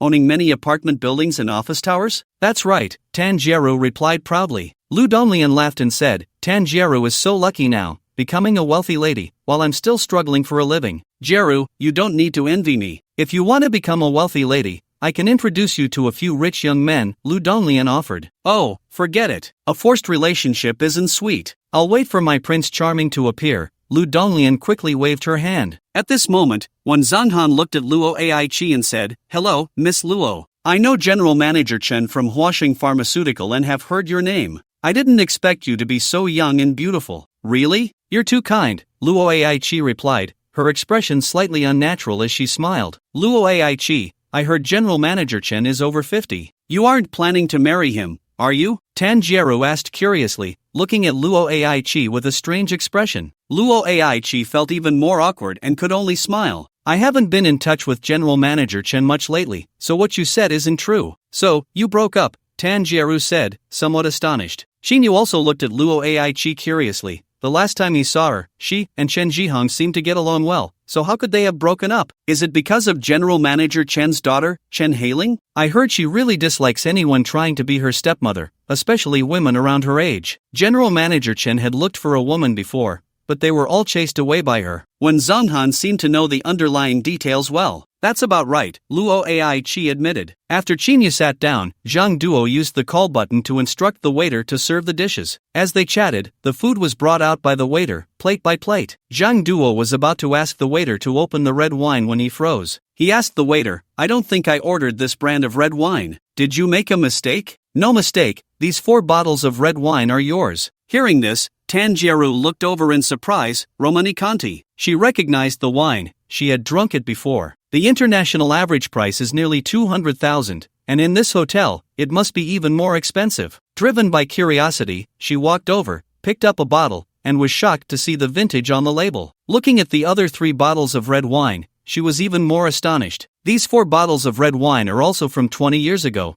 I'm afraid they add up to over 2 million. What? Over 2 million? The speaker was Su Jialu, who rarely paid attention to the prices of high-end brand wines and looked shocked. Zhang Duo naturally knew this brand of wine well, having drunk quite a bit before, which is why he told the waiter that the wine was wrong. Although the 4 bottles of wine he ordered were not cheap, they were still far from the price of these 4 bottles. Hearing Tanjiro mention that the 4 bottles cost over 2 million, he was even more certain that the waiter had made a mistake. He said to the waiter, You must have brought the wrong bottles. Please return them and quickly bring me the red wine I ordered. The waiter apologized. I forgot to explain, these 4 bottles were changed by our manager without consulting you. He said they were a gift from the hotel owner to you, and they are free. Free for me? Who is the owner of your hotel? I don't recall having such a friend, Zhang Duo recalled and finally shook his head. I'm not sure about that either. Sir, shall I open the wine for you now? Zhang Duo wanted to refuse, but was interrupted by Tanjiro's smile. Zhang Duo, since it's a gift from the hotel owner, just accept it. Tanjiro looked at Zhang Duo with some anticipation. Jieru is right, even if the waiter made a mistake, so what? Hundreds of thousands for a bottle of red wine is nothing. You are also from the Zhang family in Shijiang City. Your family background is not worse than ours, the Wen family. You can afford this little amount, right? Wen Zhonghan smiled as he saw Zhang Duo still hesitating. Hearing Wen Zhonghan's words, Zhang Duo thought for a moment and stopped hesitating. He said to the waiter, "All right then, please open 2 bottles of wine for me." "Okay, please wait a moment." After saying that, the waiter began to uncork the wine and pour it. Qinyu quietly watched all of this, not revealing that he was the owner of Jiangyun Hotel. It wasn't that he wanted to be low-key, but saying it in front of everyone would seem a bit showy. Once the waiter poured the wine and brought the glasses, everyone began to eat. Sujala looked at the red wine in his glass, his eyes filled with the scent of money, and couldn't help but taste a sip. He didn't know if it was just in his mind, but it felt particularly wonderful to know that this sip of wine was worth more than his entire month's salary. Wow, coming to dinner with manager Lu this time was truly the right choice. The table was filled with laughter and chatter, with glasses clinking. Only Qinyu and Sujala sat on this side, somewhat quiet. Both of them spoke little, focusing on their meals. Although Qinyu had just admitted he was a boss, Lu Donglian and Tanjiro somewhat ignored him, categorizing him with Sujala. Especially Tanjiro, who had a strong sense of identity. To show off her status as a wealthy lady, she didn't say a word to either Qinyu or Sujala. Only Zhang Duo and Luo Aichi occasionally exchanged a few words with Qinyu. Zhang Duo's predicament. After a few rounds of drinks, Zhang Duo finally got to the main topic. "To be honest, my family's business has encountered some problems recently. The funding chain has broken, and we are short of a large sum of money. I came to Nanjing City this time to seek investment or to transfer some assets. I wonder if you are interested." After saying this, Zhang Duo looked at Wen Zhonghan and Lu Donglian. Wen Zhonghan was the eldest son of the Wen family, and he was the only one here with the strength to help him financially. Lu Donglian was the deputy manager of Nanyue Capital, and she was the one Zhang Duo had the highest hopes for. "So you want to attract investment. Tell me, how do you plan to do that?" Lu Donglian's interest was piqued. Wen Zhonghan and Tanjiro remained silent, but their gazes were fixed on Zhang Duo, waiting for his response. Zhang Duo replied, "It's very simple. It's either equity investment or direct acquisition." "Acquisition?" Lu Donglian asked Zhang Duo. "What industry does your company operate in?" Zhang Duo said, "We mainly operate 2 large enterprises. One is a chain supermarket, and the other is a restaurant chain, with the equity concentrated in the family. Both brands are quite famous, with chain stores in many places across the country, and many of the supermarkets and restaurants are also owned by the company." "Then tell me, how can we invest in your company or proceed with an acquisition?" Lu Donglian's eyes lit up. Zhang Duo replied, "For investment, the shares are sold based on the current valuation of the company, as both companies are currently in a phase of continuous losses, allowing for significant concessions on price for investors. As for acquisitions, it's more flexible. You can directly acquire the entire company, which is the most cost-effective option. You can also sell some of the property rights of the shops or transfer some of the branches." Lu Donglian pondered for a moment. "Are the property rights of those shops under the company transferred at normal prices or at a low price?" Zhang Duo smiled wryly. "The price of the shops can be reduced by 30%. Selling the shops is the last thing Zhang Duo wants to see. Selling at such a low price, after deducting a pile of taxes and fees, leaves very little funding. Moreover, if the shops are sold and the company hasn't caught its breath yet, it will have to bear a significant burden of rent, which could lead to actual bankruptcy. Although this is a last resort, it is unavoidable. Without an influx of funds, the 2 major companies can barely last a few days. Most branches are already closed, and with each passing day, the debt increases." "Zhang Duo, how many shops does your family have, and how much funding would be needed to acquire them all?" Wen Zhonghan also became very interested. The Wen family's main business is real estate leasing, and hearing about the low-price transfer of shop property rights was like a cat catching a whiff of fish. He had come with Tan Jie today, having heard about the Zhang family's suppression in Nanjing City, with the intention of picking up a bargain. Zhang Duo thought for a moment and said, "I'm not sure how many shops there are, but the total price won't be less than 5 billion. 5 billion? Lu Donglian and Wen Zhonghan's eyes brightened, feeling quite tempted. Luo Aichi looked at the somewhat dejected Zhang Duo, feeling a bit uncomfortable. Remembering how spirited Zhang Duo used to be in school, and recalling Chen Jihan's advice to her yesterday, it was clear that Zhang Duo's family was definitely facing a major crisis, having offended someone they shouldn't have. To get through this, they first need a substantial amount of funding. With this thought, she turned to look at Qinyu. What she saw was Qinyu seriously focused on eating, completely ignoring the conversation among Zhang Duo and the others. She couldn't help but smile at Qin Yu's indifferent demeanor. Little did Zhang Duo know that among those present, Qin Yu was the one with the most power to save him. Even Chen from Huaxing Pharmaceutical had to show great respect in front of Qin Yu, who held a supreme black card. If Qin Yu were willing to help, Zhang Duo's difficulties would definitely be resolved. Zhang Duo, Runjiafu Supermarket is run by your family, right? The chain restaurant is Yipentang, correct? That's right. When Zhang Han smiled, I've heard from friends that many stores of Runjiafu Supermarket and Yipentang have closed recently. The reason for this is said to be that many suppliers are afraid to supply these two companies,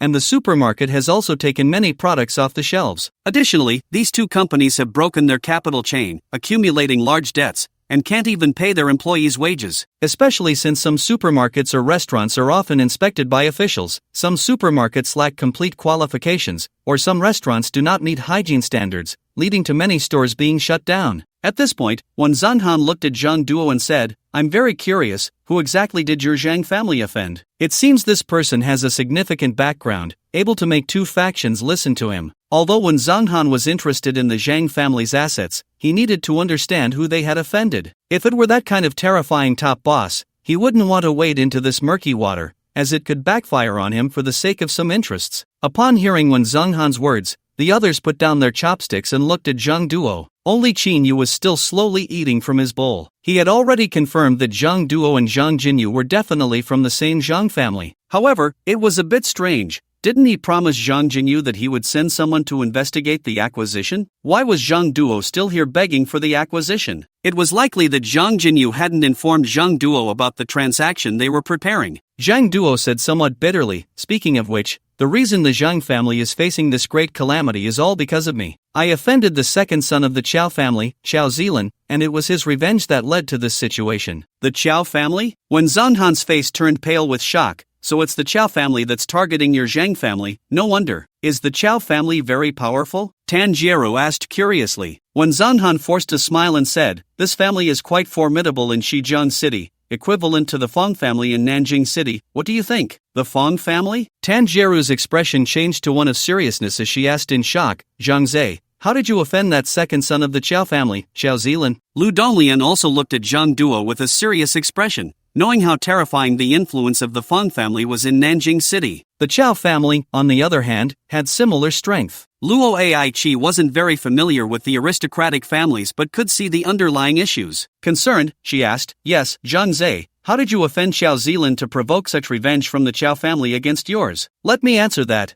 This matter actually started because of me. Wang Mingyi suddenly spoke up at that moment. Because of you? Luo Aichi was slightly taken aback. Then she immediately filled in the blanks and asked with a frown, could it be that Xiao Zilan also wanted to pursue you, but ended up being one step behind Zhang Duo, and thus sought revenge on him? When Xiao Zilan arrived, Wang Mingyi smiled bitterly and said, classmate Luo was very clever. In fact, it's almost like that. She then began to explain, actually, my family is also in Shijian City and is considered relatively well off. I have known Zhang Duo since we were young, and I met Xiao Zilan when I was in college. We were classmates. During college, he confessed to me several times, all of which I rejected. Until we graduated, I thought we would have no further interactions. Who would have thought that last month, he and his father Qiao Jining suddenly came to propose with gifts? At that time, not to mention that I was already Zhang Duo's girlfriend, even if I weren't, I wouldn't have agreed. I rejected him on the spot, and my parents supported me. Although I turned down his proposal, Xiao Zilan didn't seem disappointed. But when he learned that I had become Zhang Duo's girlfriend, he completely changed. Not only did he severely injure Zhang Duo,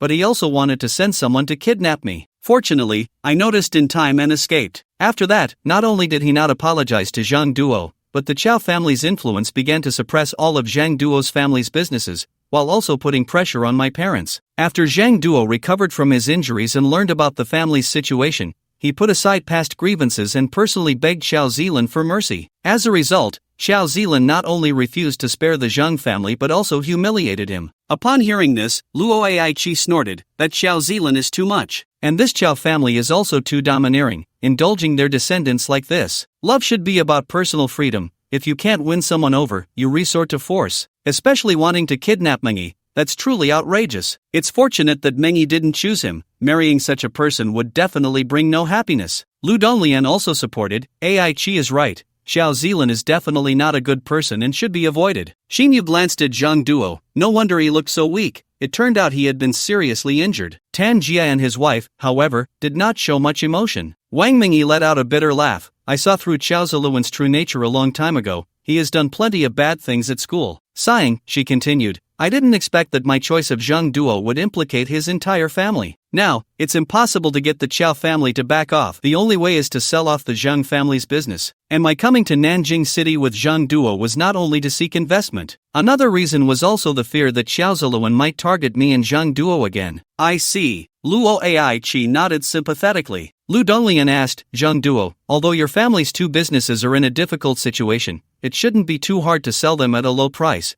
especially since they own so many properties. I've been to Yitbintang and Runjiafu supermarket, and I think both brands are quite good. Zhang Duo shook his head with a bitter smile. The Qiao family has already made it clear that they won't allow anyone to do business with my family. Almost no one in Shijiang City dares to offend the Qiao family. Their influence is too great. In Jiang province, except for Nanjing City where their influence is limited, in other cities, the Qiao family's power is quite substantial. Outside Jiang province, even beyond Jiangzhou, they have opened some branches that can operate normally. But those stores are not many, far fewer than the ones in their stronghold in Jiangzhou. At this point, Zhang Duo looked at Wen Zhenghan and Lu Donglian, saying with some expectation, that's why my family's assets are so hard to sell. However, in Nanjing City, this is the Feng family's territory, and the Qiao family's influence is not that strong. I wonder if you two are interested in investing or acquiring. Zhang Duo, I know you invited us here mainly to seek investment, but I'm sorry, while others fear the Qiao family, our Wen family also doesn't dare to offend them, Wen Zhenghan said after some thought. Although I would love to do business with you, the risk is just too great. Zhang Duo felt a bit disheartened upon hearing this, nodding in understanding. Then he looked at Lu Donglian, still hopeful. Donglian,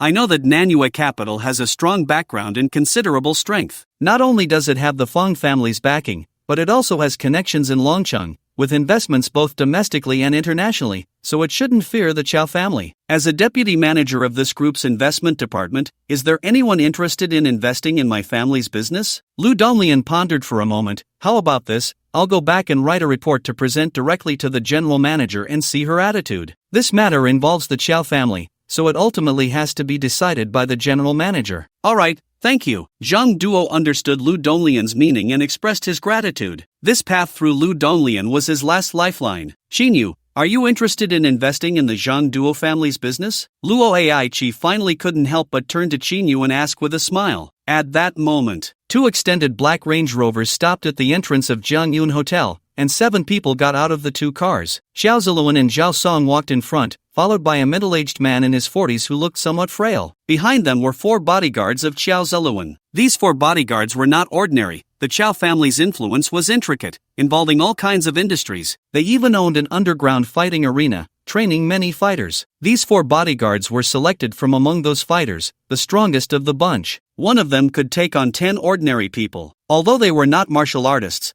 their combat abilities were exceptional among ordinary people. As they entered the lobby, a shifty-eyed man approached them. He smiled at Zhao Song, saying, Young Master Zhao, and this young master, you have finally arrived. Which private room are they dining in? Zhao Song asked the man. It's in room 8 on the 3rd floor. Zhao Song nodded, took out a check, and handed it over. This is no longer your concern. Alright, thank you, young Master Zhao. The man accepted the check, repeatedly expressing his gratitude, and happily walked out of the hotel. Ziluan, what should we do next? Zhao Song asked. What else can we do? Just go over and take the woman away, and give the man a good beating, Xiao Ziluan said ominously. Isn't that a bit too much? After all, this is Jiangyun Hotel, in public, won't it have a bad impact? What impact? The Wang family has already agreed to marry their daughter to me. Wang Mengyi is my woman now. So, coming here is just dealing with my family matters. Who would dare to interfere? Are you talking about the owner of Jiangyun Hotel? Humph, even if he stood in front of me right now, he would have to respectfully call me young Master Qiao. Do you think he would dare to meddle in this trivial matter? Zhao Song glanced at the 4 bodyguards behind Xiao Ziluan and felt reassured. He chuckled.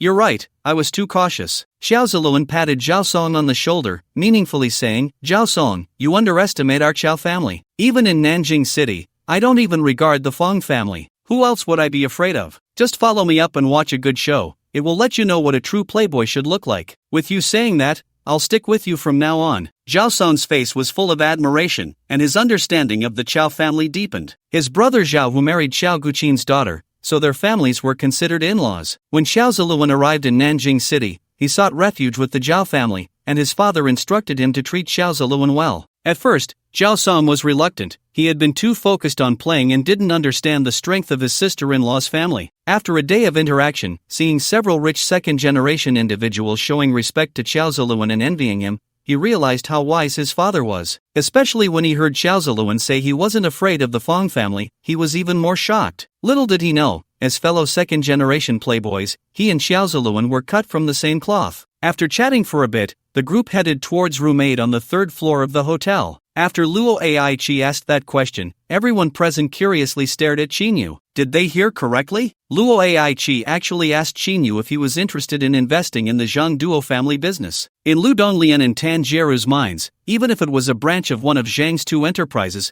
Qinyu might not be able to handle it. Luo Aichi wanting Qinyu to get involved seemed like a desperate move. Tan Jieru chuckled. Luo Aichi, you can't be serious, asking Qinyu to invest? Tan Jieru had a vague impression of Qinyu. She only remembered that there was such a classmate during university, but he was very low-key. Aside from attending classes, he mostly wasn't at school during his free time, seemingly working part-time. It was hard for Tan Jieru to remember a classmate without much background. If no one had reminded her when Qinyu entered the private room, she definitely wouldn't have recognized him as her university classmate. Although Qinyu claimed to be a boss, Tan Jieru scoffed at it. A person from a small county without a background, even if they became a boss, would only be a small one, at most reaching a few million. The only highlight was that Qinyu was somewhat handsome, but could that be eaten? Qinyu wiped his mouth with a napkin, and under the gaze of several people, his expression showed no fluctuation. He shot a displeased glance at Luo Aichi before shifting his gaze to Zhang Duo. He asked an unrelated question, Zhang Duo,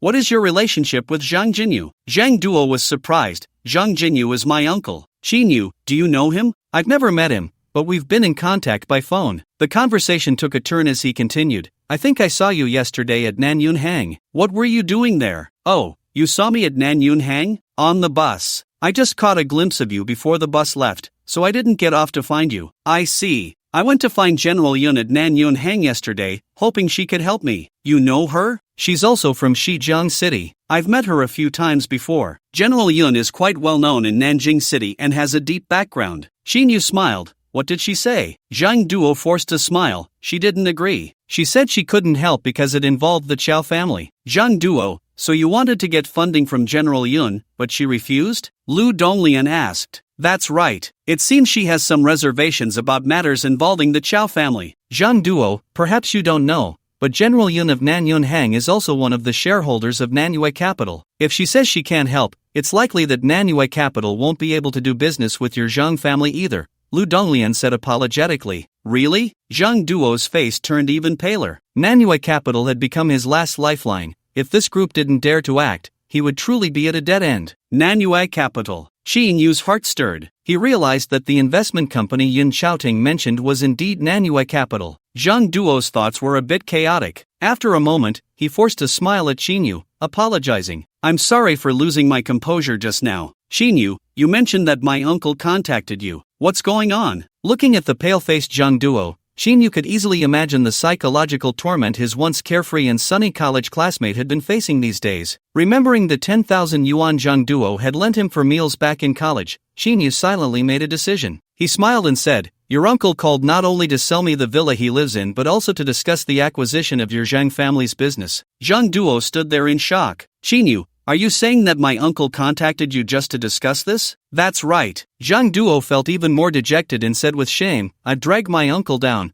causing him to sell not only his beloved sports car but also prepare to sell the villa he lives in. Xinyu, how did your conversation with Zhang Duo's uncle go? Luo Eiki asked the crucial question. Among those present, no one except Luo Eiki believed that Xinyu could help Zhang Duo. Don't worry, I'm already preparing to send someone to connect with Zhang Jinyu to discuss the acquisition, Xinyu assured. That's great. Xinyu, with your involvement, it's almost a sure thing, Luo Eiki exclaimed joyfully. This statement left everyone else stunned, looking at Luo Eiki with disbelief, questioning the truth of her words. Tanjiro couldn't hold back and chuckled. Xinyu, you're actually saying you're ready to take on the Zhang family's business? Do you know how much investment that requires? It's not just a few million or tens of millions. It could even be in the billions. Zhang Duo and Wang Mingyi exchanged glances, remaining silent as they waited for Qinyu's response. Xinyu ignored Tanjiro's words and said to Zhang Duo, "It seems you all don't believe in my capabilities." Zhang Duo, actually, your uncle's Dark Knight Wind supercar was bought by me for around 100 million. That's why he has my phone number and wants to sell his villa to me as well.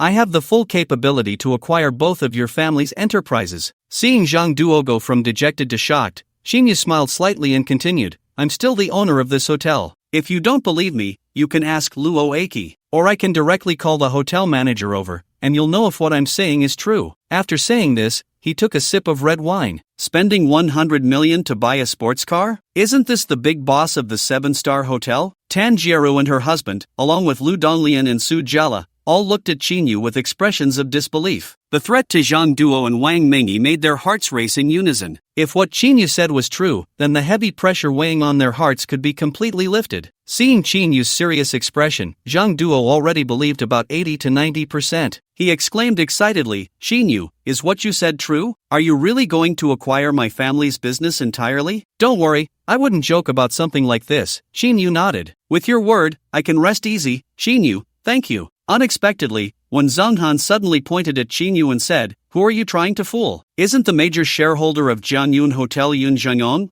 I know him too. How did this hotel become yours?" Hearing her husband's words, Tanjiro's expression instead showed some relief. "Qinyu, why do you like to boast so much? This kind of joke isn't funny. You're just making things worse for Zhang Duo, pretending to be something you're not." The last thing she wanted to see at this gathering was someone doing better than her. If what Qinyu said was true, it would be terrifying. Her sense of superiority would be worthless in front of him. When Zhonghan's words instantly plunged Zhang Duo into despair, Luo Aichi became anxious. "Lu Donglian, how can you say that about Qinyu? Didn't Qinyu just say that if you don't believe him, you can call the hotel manager to verify?" As soon as she finished speaking, there was a loud bang as the door to the private room was kicked open forcefully. Then, 4 strong men in black walked in with a menacing aura. This sudden turn of events startled everyone at the table except for Qinyu. Especially upon seeing the 4 cold and fierce bodyguards, they all felt a sense of foreboding. As the 4 bodyguards entered, 3 more people followed. It was Zhao Song, Xiao Zilan, and a frail middle-aged man behind them. "Xiao Zilan, it's you." Zhang Duo's face changed upon seeing Xiao Zilan's detestable face. Then, filled with endless rage, he stood up and gritted his teeth as he pronounced Xiao Zilan's name. "Xiao Zilan?" The person who came was actually Xiao Zilan. As Zhang Duo revealed the identity of the newcomer, everyone except for Qinyu, who remained calm, stood up in shock. "Zhang Duo, surprised, aren't you? You thought that just because I came to Nanjing City, I wouldn't dare to find you." Xiao Zilan entered the private room with narrowed eyes and said to Zhang Duo before walking over. With the 4 fierce bodyguards surrounding him, and with Zhang Duo mentioning his notorious reputation, Xiao Zilan's thin lips and somewhat gaunt face appeared particularly sinister. His shadowy gaze swept over the few people behind Zhang Duo, causing Lu Donglian and the others to feel a bit panicked. Luo Aichi glanced back at Qinyu, and seeing his face as calm as ever, she recalled his identity as the hotel owner and also calmed down. Then, she took a few steps back to Qinyu's side. Xiao Zilan's gaze finally landed on Wang Mingyi, who was holding Zhang Duo's hand, his expression dark and somewhat terrifying. Especially the way Wang Mingyi looked at Zhang Duo made him furious, jealousy flooding his entire being. This woman, with each rejection of his advances, only made Xiao Zilan want her more, already considering her as his destined woman. Well, Zhang Duo, it seems my lesson wasn't enough. You even dare to touch my woman, you're really asking for death. Xiao Zilan, do you think I would be afraid of you just because you brought a few people? Don't talk nonsense here. Wang Mingyi could never like you, so how could she be your woman? Zhang Duo's eyes were red, showing no fear. That's not up to her. Xiao Zilan chuckled darkly, his greedy gaze fixed on Wang Mingyi. Your parents have already agreed to let you marry me, so from now on, you will be my woman. That's why I came specifically to take you back. What do you mean by that? How could my parents agree to let me marry you? That's impossible. Impossible? Xiao Zilan snorted. Don't forget, your in-laws are still in Shijian City, and his company is there too. Seeing the current plight of the Zhang family, how could they not agree to let you marry me? Wang Mingyi's face turned pale, and she glared at Xiao Zilan, gritting her teeth. Don't dream. I will never marry you. A cold glint flashed in Xiao Zilan's eyes. Then it's not up to you. Either you obediently come back with me, or I will have to force you. And how will you force me? you might as well give up on that idea. No matter what you say, I will not go back with you. Xiao Zilan's expression twisted into a snarl. Is that so? Wang Mingi, don't you like Zhang Duo? Fine, I will break both his hands or smash his legs. If you still refuse to agree, I have other ways to torment him. With that, four bodyguards stepped closer to Wang Mingi and Zhang Duo. This threat truly frightened Wang Mingi, her expression turning panicked. Zhang Duo released Wang Mingi's hand, stepping forward fearlessly to shield her behind him, staring directly at Xiao Zilan. Don't forget, this is Nanjing City, not a place where you can act recklessly. Xiao Zilan scoffed, I'm here openly to take my wife home. Who dares to interfere with my good intentions? He glanced at Lu Donglian and the others behind Zhang Duo. Or are you relying on someone behind you for support, giving you the courage? Upon hearing this, Lu Donglian, Tan Jieru, and Wen Zhonghan were at a loss, regretting coming here for this meal. Who would have thought Xiao Zilan would suddenly barge in and be so domineering? This was a disaster for them, not to mention wanting to stand up for Zhang Duo. They were afraid of getting involved, especially Su Jiala, whose face turned ashen. As a low-level employee, he had never encountered a real big shot. Wen Zhonghan, it really is you. So, do you want to stand up for this kid? What's your relationship with him? Zhao Song, standing with Xiao Zilan, smirked and spoke up. Zhao Song, what nonsense are you talking? I have nothing to do with Zhang Duo, Wen Zhonghan exclaimed, startled, and hurriedly explained. He then pulled Tan Jieru and moved to the other side, distancing themselves from Zhang Duo, trying to make a statement with his actions. He saw Zhao Song and Xiao Zilan enter side by side, their relationship seemingly close, and he felt uneasy. He had scolded Zhao Song last time, they didn't get along well. He hid behind, looking for a chance to slip away. But Zhao Song noticed him and he had no choice but to step out and clarify his relationship with Zhang Duo, not wanting Xiao Zilan to misunderstand him. Since you have nothing to do with Zhang Duo, why are you sitting at the same table with him? Seeing Wen Zhonghan's timid expression, Zhao Song felt delighted. Wen Zhonghan cursed under his breath, sneaking a glance at Xiao Zilan, and could only explain, my wife and Zhang Duo are college classmates. We're just here for a gathering among old classmates. I really haven't seen Zhang Duo before this. Oh, so you have that connection with Zhang Duo, Zhao Song teased. Tan Jieru's face turned a bit pale. Zhao Song, and young Master Qiao, please don't misunderstand. I have no connection with Zhang Duo. He only approached me today to seek investment. But you can rest assured, as soon as we heard he offended young Master Qiao, we definitely won't cooperate with him. You know, what classmate relationship? That's worthless. She then said to Wen Zhonghan, Zhonghan, why don't we step outside first and not hinder young Master Qiao from doing his business? Okay. Wen Zhonghan had long wanted to leave, and upon hearing Tan Jieru's words, he prepared to move away. Why the hurry? Xiao Zilan said coldly, since you and Zhang Duo are old classmates, then stay and watch this play. Upon hearing Xiao Zilan's words, Tan Jieru and her husband felt a chill run down their spines. Watch a play? It was bound to be a bad show. They were even more determined not to stay longer, but seeing the unfriendly gazes of the bodyguards, their feet felt glued to the ground. Xiao Zilan's icy gaze turned towards Lu Donglian, Su Jiala, as well as Luo Eiki and Qinyu. You few aren't also old classmates of Zhang Duo,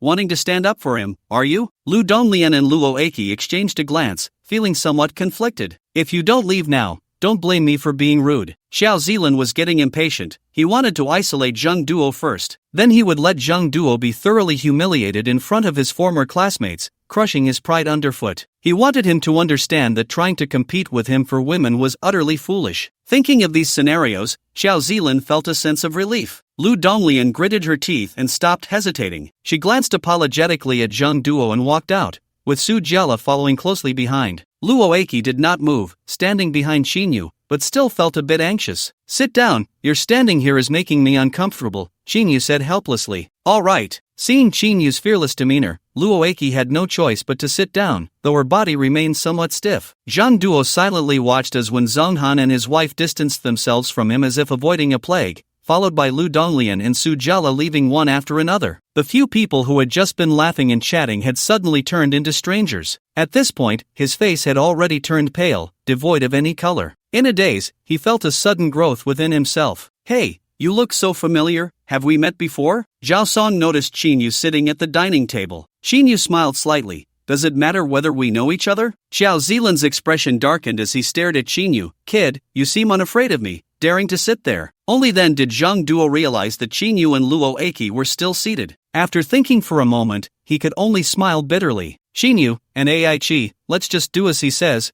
I don't want to drag you into this. Qinyu smiled slightly, glancing at Lei Qing and Tong Jun standing behind Xiao Zilan and the others. Don't worry, Zhang Duo. With me here, no one can do anything to you. Ha ha, kid, your tone is even more arrogant than mine. Xiao Zilan's gaze grew even colder. You're mistaken, what I just said is based on my strength. And you are truly arrogant, daring to act tough in front of me. Who gave you the courage? Xin Yu's expression was calm, but his tone was incredibly domineering. Luo Eiki, standing closest to him, was taken aback. Zhang Duo and Wang Mingi, however, completely failed to understand Xin Yu. But Tan Jieru and Lu Donglian, standing there, looked at Xin Yu with different expressions, one with disdain, the other with admiration. It seems your name is Xin Yu, right? Who are you? State your backing for daring to speak to me like this. Xiao Zilan, seeing Xin Yu's nonchalant demeanor, was somewhat intimidated and wanted to probe for the other party's background. Although he was arrogant, he still had self-awareness. In Langxia, outside of Jiang province,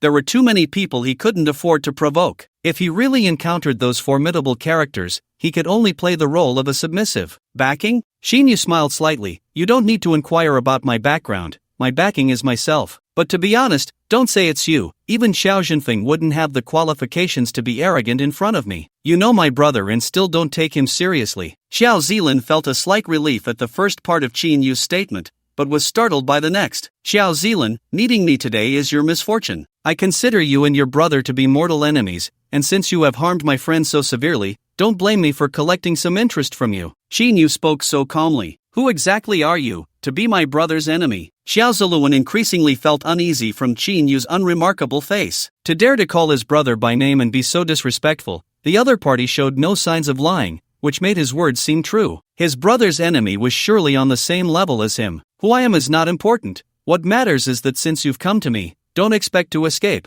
Qin Yu said lightly, but with those words, a sharp aura seemed to emerge. Tan Jie and Wen Xinghan, who had just looked at Qin Yu with a mocking gaze, slowly lost that expression, replaced by astonishment, as if they were seeing Qin Yu anew. Especially since Wen Xinghan had some understanding of Xiao Zhenfeng. The same surprise appeared on Lu Donglian and Su Jiala's faces. Zhang Duo and Wang Mingi felt it too. They all sensed something was off from Xiao Ziluan's slightly anxious expression and Qin Yu's calm words. Luo Aichi, however, was not as surprised. Her eyes were growing brighter. The slight tension she had just felt completely dissipated, and she believed in Qin Yu's words without a doubt. After Qin Yu's statement, Xiao Ziluan's uneasy feeling intensified. Ziluan, what are you afraid of? He's just one person, and we are so many. What can he use to fight you? Zhao Song, an observer, found it hard to understand how the previously imposing Xiao Ziluan suddenly seemed intimidated. Oh, you're right, Xiao Ziluan suddenly realized. He had only considered that Qin Yu might be on the same level as his brother, a figure he couldn't provoke. But with so many people on his side,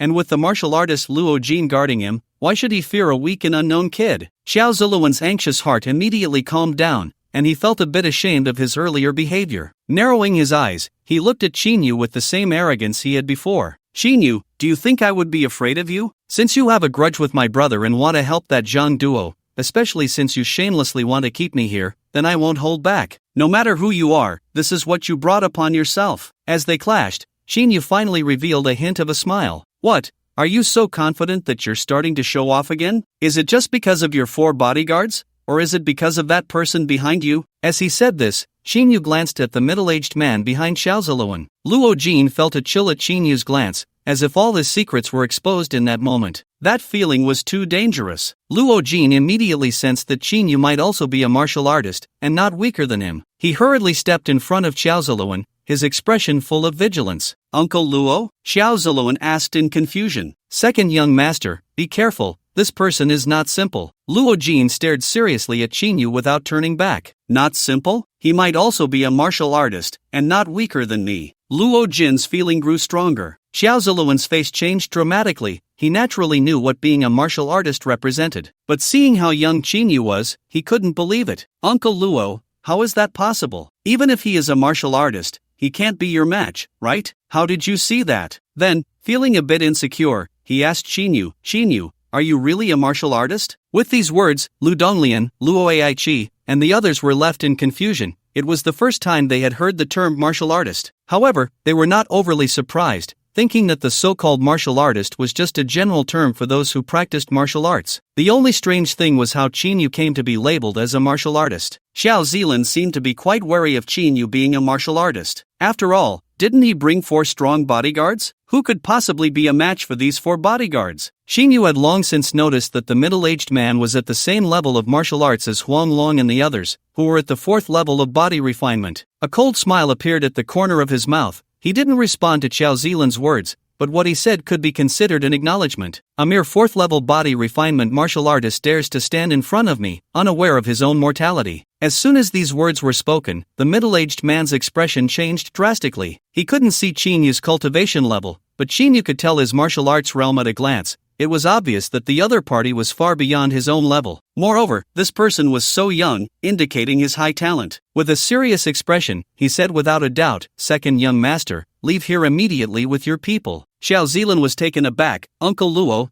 don't ask, just leave." Xiao Zilan cowered. He knew Luo Jin's strength. If Luo Jin couldn't handle Qinyu, then the 4 bodyguards rushing in would just be cannon fodder. "Let's go." After saying this, he turned to leave. At this moment, everyone familiar with Qinyu was stunned. The arrogant Xiao Zilan, scared into wanting to flee after just a few words from Qinyu? Seeing Xiao Zilan trying to escape, Qinyu said mockingly, "Did I tell you to leave?" As soon as these words were spoken, Tong Jun and Lei Qing appeared in front of Xiao Zilan, blocking his way. "Qinyu, what do you mean? You are enemies with my brother. But I haven't offended you." Xiao Zilan had no choice but to turn back, speaking with some anger, though his tone was no longer as forceful as before. He hadn't expected that Qinyu would have helpers. "Haven't offended me?" Qinyu stood up, took a step closer, glanced at Zhang Duo, and continued to speak to Xiao Zilan. "Zhang Duo is my friend, but you've caused him such suffering. I heard every word you just said. Do you still dare to say you haven't offended me? Are you really going to stand up for Zhang Duo? You can understand it that way. Then what exactly do you want? First, kneel and apologize to Zhang Duo,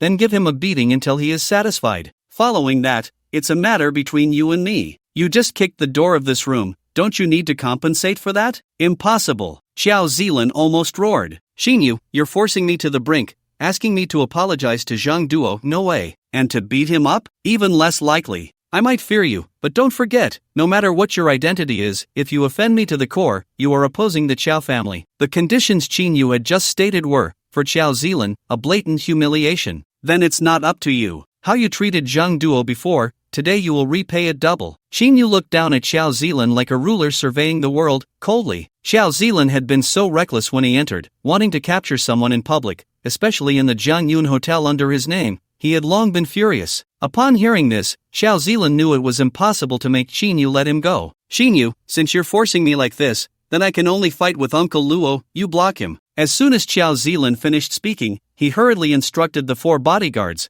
"What are you still doing here? Charge out." As soon as the words fell, the 4 of them understood and moved instantly, attacking Tong Jun and Lei Qing. Luo Jin, on the other hand, kept a close watch on Qinyu, ready to prevent him from suddenly attacking. He wasn't confident he could handle the other party because Qinyu gave him a sense of great pressure and danger, but he was still confident he could hold him off for a moment. Meanwhile, Xiao Zilan, taking advantage of his bodyguard's attack, fled like a stray dog towards the private room door. Although Xiao Zilan was arrogant, he wasn't foolish. He understood the gap between ordinary people and martial artists. If even Luo Jin couldn't handle him, and the other party not only didn't fear the Qiao family but also intended to strike at him, then, the only thing left to do was to apply oil to the soles of his feet and run as fast as possible. The 4 bodyguards were all top-notch fighters selected from underground boxing rings, and in the eyes of ordinary people, their skills were exceptional. Who would have thought that with such fierce momentum, they would be met head-on by Tong Jun? 1 person against 4, completely overwhelming, with each punch landing 2 blows on each of them. In no time, all 4 were down, heavily injured and unconscious. Zhao Song had already sensed something was off. Seeing Xiao Zilan run, he also wanted to escape. Just a few steps in, he was kicked by Lei Qing, sending him tumbling forward in a most undignified manner. Lei Qing's kick was as light as possible, but for the frail Zhang Song, hitting the ground turned him into a corpse. Xiao Zilan was just about to walk out the door of the private room when Lei Qing appeared behind him,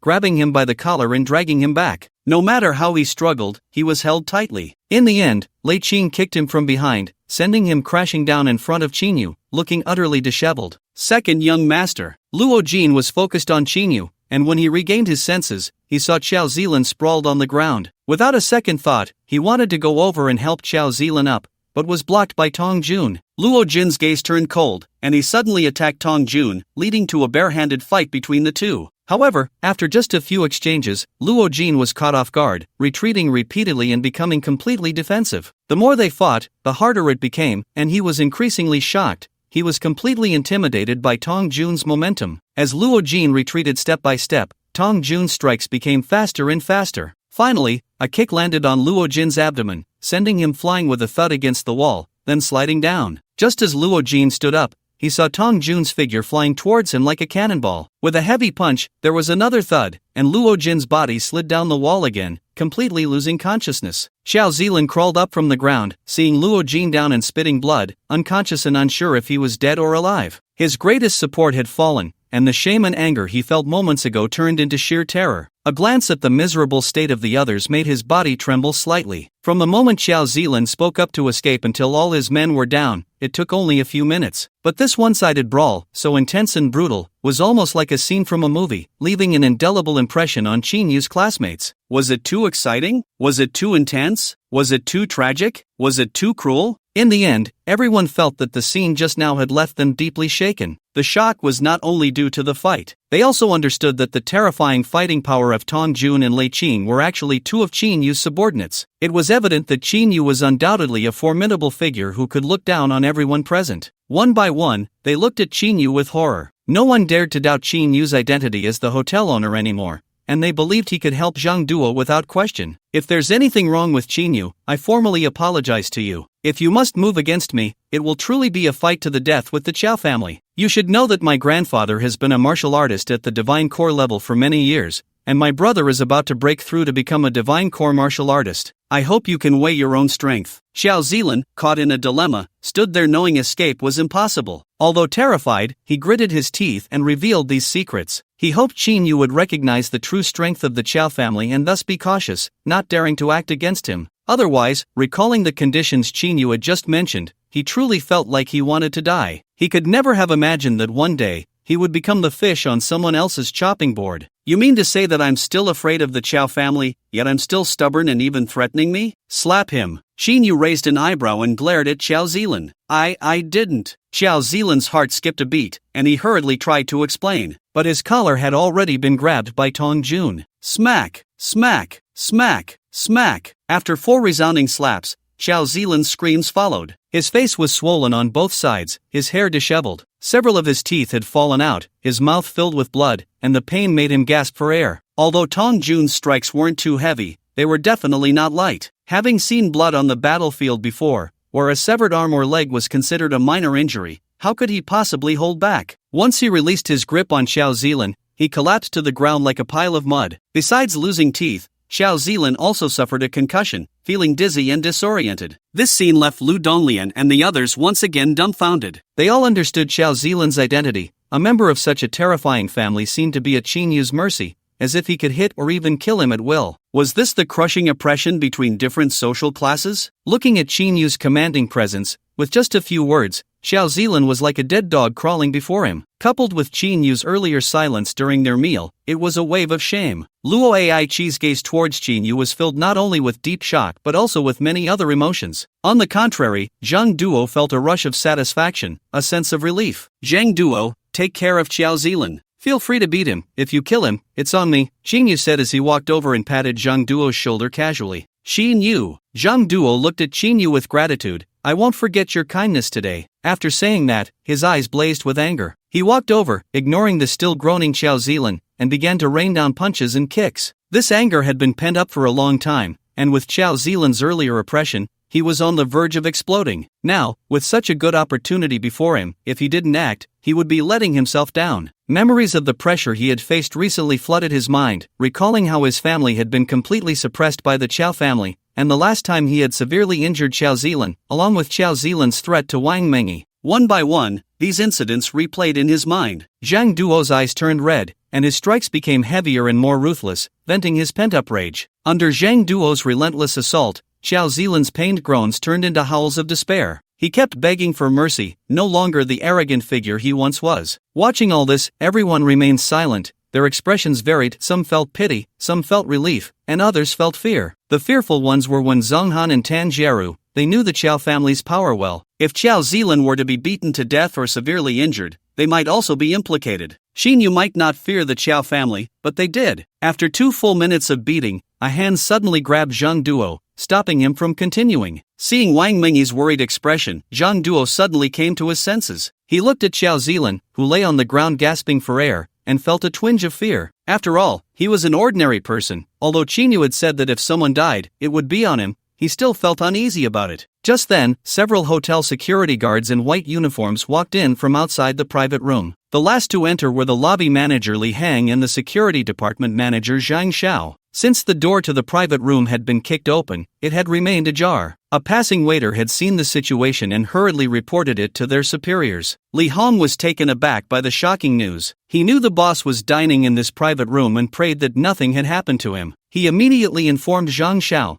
who hurriedly led a few security guards over. What happened, Chairman Qin? Chairman Qin, are you alright? Li Hang and Zhang Xiao ignored the few people lying on the ground in disarray and rushed to Qinyu, their faces filled with concern. The security guards formed 2 rows and bowed to Qinyu, calling out, Chairman Qin. Qinyu glanced at the people lying on the ground, thought for a moment, and said, I'm fine. You all go outside and wait. I'll call for you if I need anything. Disappointed, Tan Jieru said, Chairman Qin, this. Zhang Xiao secretly looked at the unconscious individuals on the ground, wanting to ask what was going on, but Li Hong gestured for him to stop. Chairman Qin, we'll head out first. We'll be right at the door. Just call us if you need anything, Li Hong said, pulling Zhang Zhao's sleeve. The two, along with the security guards, left the room and closed the door, standing guard outside. Dong Lian and Tan Jieru, you no longer doubt that Qinyu is the hotel owner, right? After the hotel security left, Luo Aichi couldn't help but smile with satisfaction. Aichi, don't tease. The facts are already clear. How could I not believe it? Lu Donglian approached, smiling awkwardly, her gaze towards Qinyu filled with awe. Qinyu's aura was too strong. Even Su Jiala felt a bit intimidated looking at him. Qinyu, what other identities do you have that make Xiao Zilan fear you so much? Facing Qinyu now, Tanjiro no longer showed any arrogance, even displaying a hint of flattery. Having been married into the Wen family for 2 years, she had some insight. She estimated that Qinyu might be a top young master from a certain city,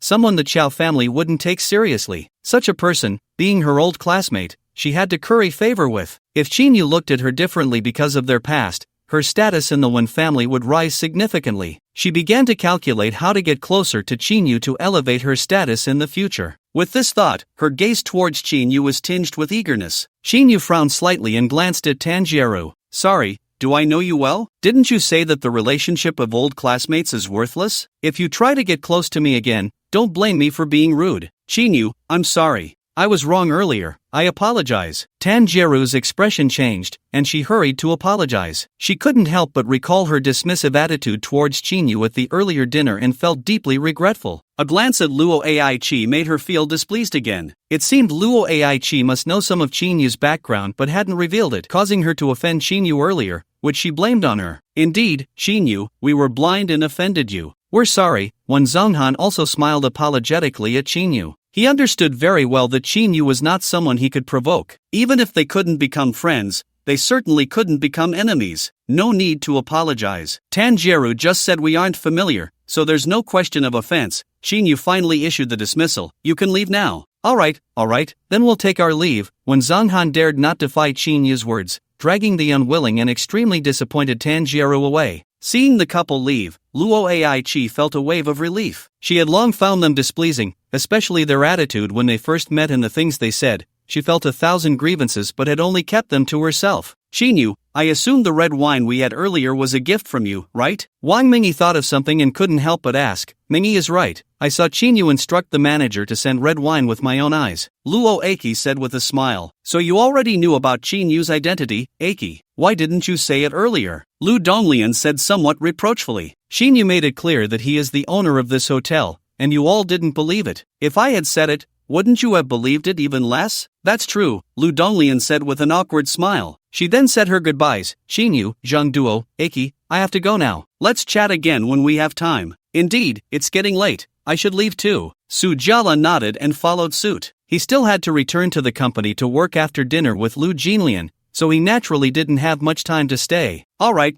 let's chat when we have time. Remember to keep in touch. Goodbye. After Lu Donglian and the others left, Qinyu asked Zhang Duo, where are you staying now? Since Mengyi and I came to Nanjing City, we've been staying at Jiangyun Hotel. I didn't expect this hotel to be your property, Zhang Duo said with a bitter smile. How about I ask the manager to help you get a card? You can stay for free whenever you want, Xinyu said with a smile. No, I'd rather not. If it's free, I really wouldn't be used to it, Zhang Duo replied. Actually, there's another reason for staying here. This 7-star hotel is the most upscale in Nanjing City, and the safety factor is definitely the highest, so we came here. So, you're staying at this hotel to guard against Xiao Zilan, Luo Aki interjected. That's about right, Zhang Duo said with a wry smile. He turned to Xinyu and asked excitedly, Xinyu, you just said you plan to acquire all the assets of the Zhang family. Is that true? Yes, Xinyu pondered for a moment and then said, call back and tell your uncle that I will take all the assets. Have them list a total price, and when my company's people come over, we can sign the contract directly. Zhang Duo was overjoyed. Great, Xinyu, thank you. What are you thanking me for? There's no need to be so formal. This is just mutual need. I didn't know he was your uncle when I was negotiating with him. Regardless, you have done me a great favor this time. That's right, Zhang Duo is right. We must thank you no matter what. Wang Mengyi also spoke up. Xinyu felt a bit helpless and said, you can do as you please. Zhang Duo suddenly looked serious and asked, Xinyu, can I ask you something? Are you really not afraid of the Qiao family? The Qiao family? Don't worry, this family won't last long. Xinyu turned to look at Xiao Zilan, who was lying on the ground groaning, and said this. Zhang Duo's expression brightened, and he exchanged a shocked glance with Wang Mengyi. You all should leave first. Let's keep in touch when we have time, Xinyu said, retracting his gaze. Although the meal wasn't finished, it was impossible to sit down again now. Alright, then I'll go settle the bill. This one's on me, just go back. Okay, I won't be polite then. Let's keep in touch when we have time. After saying this, Zhang Duo and Wang Mengyi nodded at Luo Aki as a greeting and left together. Seeing that everyone had left, Luo Aki asked Xinyu if he had moved into Nanyun Villa and inquired about other matters. After chatting for a bit, she also left. Her expression when she departed was much happier than when they first met today. Xinyu looked at the few people lying on the ground, stepped forward, and kicked one of Xiao Zilan's wounds. Another round of howls erupted, and the pain made Xiao Zilan jump up. Get the money over here! Get the money over here! If you're not dead, get up, otherwise, you'll really die later. The pain jolted the unconscious Xiao Zilan awake, and he couldn't help but howl in agony. But upon hearing Xinyu's cold words, it felt as if a bucket of cold water had been poured over his heart, and he could only endure the pain, no longer daring to speak. Opening his eyes, he saw Xinyu looking at him with an expressionless indifference, along with the chilling gazes of the other two, and fear suddenly overwhelmed the pain in his body. Trembling, he pleaded on the ground, Xin Xiao, I was wrong, please let me go. Stand up first, or I'll break your legs. I don't like talking to people with their heads down, do you understand? Okay, I'll get up right now, please don't be angry. Xiao Zilan hurriedly mustered all his strength and stood up, albeit unsteadily. In truth, his injuries weren't too severe, his physique wasn't as fragile as Zhao Song's, so he had some resilience. The beating he took from Zhang Duo might have hurt a lot and left many external wounds, but none were life-threatening. The worst part was the few slaps from Tong Jun, which nearly cost him his life. However, lying on the ground for so long had allowed him to recover somewhat. Xin Xiao, what do you want from me? Xiao Zilan stood up, his body swaying slightly. Once he steadied himself, he spoke hesitantly, his words unclear. Call your family to come pick you up, but you need to pay for the door you kicked down, 100 billion. What? 100 billion? Xiao Zilan's eyes widened. He cursed inwardly. Was the door made of gold? Even so, it shouldn't cost that much. What are you still dawdling for? Is 100 billion too expensive? Fine, I can just chop off your legs, and we'll call it even. You choose. Xinyu could see Xiao Zilan's thoughts and said impatiently. 100 billion didn't matter to him. He just didn't want to let this kid off so easily. If he really wanted to kill him, he wouldn't do it here at the Jiangyun Hotel. There were plenty of ways outside. In Xinyu's eyes, Xiao Zilan was just a minor character, and since he had crossed paths with him today, he naturally had to collect some interest. Okay, please don't chop off my legs. I'll call right now. Xiao Zilan's face turned pale with fear again, and he wiped the blood from the corner of his mouth, speaking much more fluently now. 100 billion was far more important than his legs, no need to ask. Glancing at Xinyu's cold, sharp gaze, he truly didn't dare to gamble on whether the other party would really do that if he didn't pay. He fumbled in his pocket and finally picked up his phone from the ground not far away. With trembling fingers, he dialed a number. As soon as the call connected, he couldn't help but speak with a sobbing tone. Dad, hurry and send someone to save me. I'd been beaten. In his excitement, he spoke too quickly, accidentally pulling at the wound in his gums, and he gasped in pain at the end. Zilan,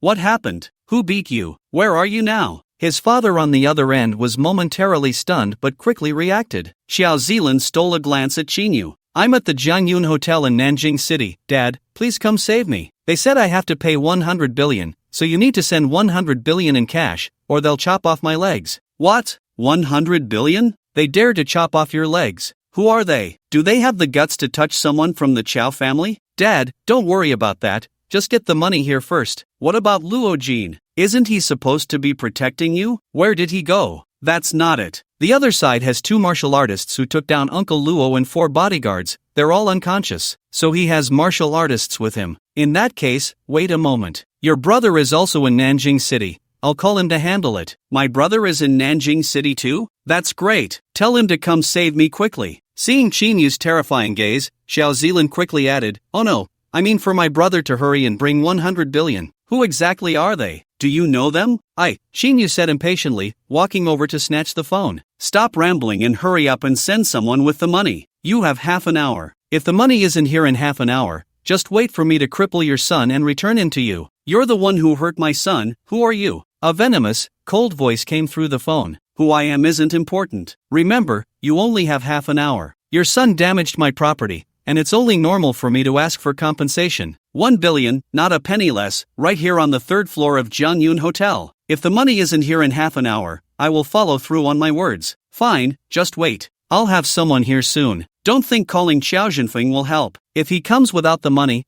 I'll beat him up too. I haven't settled accounts with him yet. Who exactly are you? Stop wasting time, remember what I said. With that, Xinyu hung up the phone and tossed it to Xiao Zilan. He then instructed Tong Jun, go get the 2 managers at the door. Tong Jun acknowledged and walked out. Soon, Li Hang and Zhang Xiao arrived. Chairman Qin, what can I do for you? Li Hong, clear out the largest private room on the 3rd floor and empty it. Then clear all the private rooms on the 3rd floor. If you have any difficulties, ask General Manager Han. Yes, Chairman Qin. Seeing Qinyu's stern expression, Li Hong cautiously continued, let's use room 1 then. That room is the most luxurious and largest VIP room, over 300 square meters. I'll clear out the tables and chairs and leave the lounge area. How does that sound? That works, let's use that room. Xinyu nodded and turned to Zhang Xiao, Manager Zhang, have a few security guards stationed here and a few at the entrance of this floor. No unauthorized personnel are allowed up. If anyone comes looking for this kid Xiao Zilan, take them to the cleared room 1. Understood, Chairman Qin. Zhang Xiao couldn't help but ask, Chairman, should we send the people lying on the floor to the hospital first? No need, they won't die just yet. Got it. Zhang Xiao secretly wiped away his cold sweat. Xinyu then instructed Tong Jun and Lei Qing, I'm going to rest for a bit. Later, you 2 bring Xiao Zilan to room 1. If no one brings the money, just chop off his legs and throw him in the hospital. Don't worry, boss, I know what to do. Tong Jun seemed quite excited, grinning coldly at Xiao Zilan. That smile made Xiao Zilan's heart race in fear. What kind of ruthless character had he provoked? Looking at this person, it was clear this wasn't their first time doing such things. On the other side, Chu Hong, seeing the call ended, was extremely furious. At the same time, he began to worry about his son. In a hurry, he picked up his phone and dialed his eldest son, Xiao Zhenfeng. Xiao Zhenfeng was in a serene courtyard in Nanjing City, sitting in a chair in the main house's reception room. His expression had lost its previous arrogance and was replaced with a demeanor of restraint and humility. Besides him, there were 2 other people in the reception room. One was a middle-aged man in his 50s, the owner of the house, named Sha Gui. Sha Gui was also a core member of the Martial Arts Association, a fully realized martial artist, and a patron of the Nanjing City branch of the Martial Arts Association. The other was a tall, elegant young man in his late 30s. His status was the highest among the 3. His name was also well known throughout Jiangzhou. Chu Hong, the dragon of the Chu family in Jiangzhou, with his own strength, had elevated the Chu family from a second-rate family to the top tier in Jiangzhou. He was also a core member of the Martial Arts Association, but his status was far beyond that of Sha Gui. Because he was a martial artist on the dragon list, having reached half-step transformation at the age of 36, he had leaped onto the dragon list. The dragon ranking warriors are basically the most talented martial artists below the transformation realm, and stepping into the transformation master level is just a matter of time. Xiao Zhenfeng spoke little, mostly listening attentively, appearing humble and eager to learn. He hurried to Nanjing City today and immediately contacted Yun Xiaoting to ask where she was, hinting that he had already become a divine vessel warrior. Unexpectedly, the other party responded coldly, saying she had no time and would meet when available, then hung up the phone. Soon after, he received a call. The caller was a senior from the Martial Arts Association in Shijiang City, who could be considered half his teacher, named Miaosen. Miaosen asked him to visit Shagui first and hinted that Chu Hong had come to Nanjing City and would be going to Shagu's home. He advised him to take this opportunity to get to know this person and build a good relationship with him. Xiao Zhenfeng had visited Shagui a few times before, and this time, as a newly promoted senior member of the Martial Arts Association, it was quite reasonable to visit this patron in Nanjing City. Then, he arrived at Shagui's residence. Hearing the phone ring, he saw it was his father calling. Xin Zhenfeng quickly excused himself to the two and went out to answer the call. After finishing the call, he returned with a somewhat unpleasant expression and apologized to the two. Chu Ge and Mr. Sha, you two chat slowly. I have to leave first to handle some matters. When I have time, I will come back to seek your guidance. Chu Hong nodded silently. It's fine, go handle your matters, Shagui said with a smile. However, after thinking for a moment, he asked, Zhenfeng, looking at your expression, did you encounter something tricky? Xiao Zhenfeng thought for a moment and replied frankly, thank you for your concern, Mr. Sha, it's just a small matter. It's just that my brother was beaten at the Jiangyun Hotel, and the person who beat him is holding him hostage, demanding 1 billion for his release. So audacious, beating your brother and demanding 1 billion for ransom? Shagui's expression darkened. This is truly lawless. Zhenfeng, do you need the Martial Arts Association to intervene? If you need help, just say the word. Thank you, Mr. Sha. Xiao Zhenfeng expressed his gratitude and then said, but it's still unnecessary, I can handle it myself. Then just be careful. Okay. What kind of background does the other party have, so bold as to beat someone and demand ransom? Targeting your Chao family? Don't they know your brother's identity? Chu Hong showed some interest. I don't know their background, but they should know my brother's identity. They have 2 martial artists and even injured a martial artist from my Chao family, which is why they have the audacity, Xiao Zhenfeng said with a somewhat gloomy expression. It seems this matter also involves martial artists and is still at the Jiangyun Hotel. Chu Hong smiled and stood up, saying, I'll go with you to meet them. By the way, I'll also check into that hotel. Great. Thank you, Chu Gu. Xiao Zhenfeng's face lit up with surprise. He had come with the intention of befriending Chu Hong, so having him accompany him was just perfect. Moreover, with this half-step transformation expert by his side, handling this matter would be foolproof. Xin Yu had just arrived at the chairman's office on the 35th floor and sat for a while when Han Xian hurried in. After inquiring about what happened on the 3rd floor today and reporting some work, she left. Shortly after Han Xian left, the phone on the desk rang. It was a call from Yun Chaoting. Sister Yun? Brother, there's something I need to tell you. Go ahead, I'm listening. Xiao Zhenfeng has arrived in Nanjing City, and he has already broken through to become a divine vessel warrior. Oh, I know about that. You already knew? Did Xiao Zhenfeng contact you today? I heard it from someone else. Xin Yu casually replied, as he naturally learned it from Xiao Zilan's call. He then asked, how did you know he was coming? Of course, he called me, wanting to meet, but he brushed me off. He has now arrived in South River City, and fearing he might be a threat to you, he called to inform me. Thank you, Sister Yun, for your concern. What are you thanking me for? By the way, weren't you looking to invest? Right now, I'm with Qin Mira here at the headquarters of the investment company. There's a project that is lacking some funds. You should come over. Sure. Where is your investment company? I'm currently at Jianyun Hotel. Is it far from there? Xin Yu asked, a bit surprised. Not far, it's also in Jingyun district. The company is called Manhwa Capital. It should take about 20 minutes to get here from Jiangyun Hotel. Okay, I'll come over as soon as I finish some things. Great, I'll wait for you, bye. After hanging up, Xin Yu sat for a while, checked the time, and then went downstairs. Upon learning that Xiao Zhenfeng had also come to South River City, Xin Yu guessed that, barring any surprises, Xiao Zhenfeng would definitely come here soon. With the agreed 30 minutes approaching, he decided to go down and wait for his arrival. This meeting should at least give him a surprise. That guy, last time he was scared out of his wits. This time, I must give him a shock. Reaching the 3rd floor, it was completely quiet, with no noise at all. Every private room had already been cleared. He arrived at room 1, which was indeed spacious, still resembling a fishing platform room, with 2 walls made of floor-to-ceiling windows. Looking out from the windows, there was a breathtaking view of the river. The large dining table that had originally been in the center of the room had been removed. Now, it was like a vast empty hall. Xin Yu sat quietly in the lounge area, gazing at the river view, savoring his tea. Behind him stood Lei Qing and Tong Jun. Meanwhile, Xiao Zilan was trembling in a corner, staring at Xin Yu in terror. He secretly glanced at the time. There were still 2 minutes left until half an hour, and he felt a chill in his heart. Just then, the door to the private room was pushed open, and a sound of footsteps approached, with 3 people walking in from behind the screen. Besides Xiao Jinfeng, whom Qinyu had met before, and the hunchbacked middle-aged man known as Ghostblade, a young man in his late 30s strolled in leisurely behind them. This young man was as tall as Lei Qing, with sharp eyebrows and bright eyes, exuding an elegant aura that was not inferior to Xiao Jinfeng. Xinyu's heart tightened slightly. This man's martial artist aura was not much weaker than Xuexin's, another half-step transformation martial artist. Xinyu, it's you. After entering, Xiao Jinfeng surveyed the scene in the private room. First, he noticed Xiao Zilan in the corner, trembling and pale as a sheet. Seeing his miserable state, Xiao Jinfeng's brows furrowed tightly, and anger surged within him. Finally, he looked at Qinyu, who was sitting leisurely in a chair under the floor-to-ceiling window. He was stunned for a moment before exclaiming in shock, "Brother, you finally came. If you had come any later, I might have lost my legs." Xiao Zilan had just been in a state of fear, worried that his feet might really be chopped off. He hadn't noticed the 3 people entering, but upon hearing Xiao Jinfeng's voice, it was undoubtedly the most beautiful sound to his ears. He quickly turned his head, his expression immediately brightening with joy. The feeling of escaping death filled his entire being. Xiao Jinfeng withdrew his gaze from Qinyu, casting a disdainful glance at the swollen, dirt-streaked face of Xiao Zilan, and angrily said, "Don't just stand there making a fool of yourself, come over." "Yes," Xiao Zilan hurriedly replied. He had always held some awe for Xiao Jinfeng,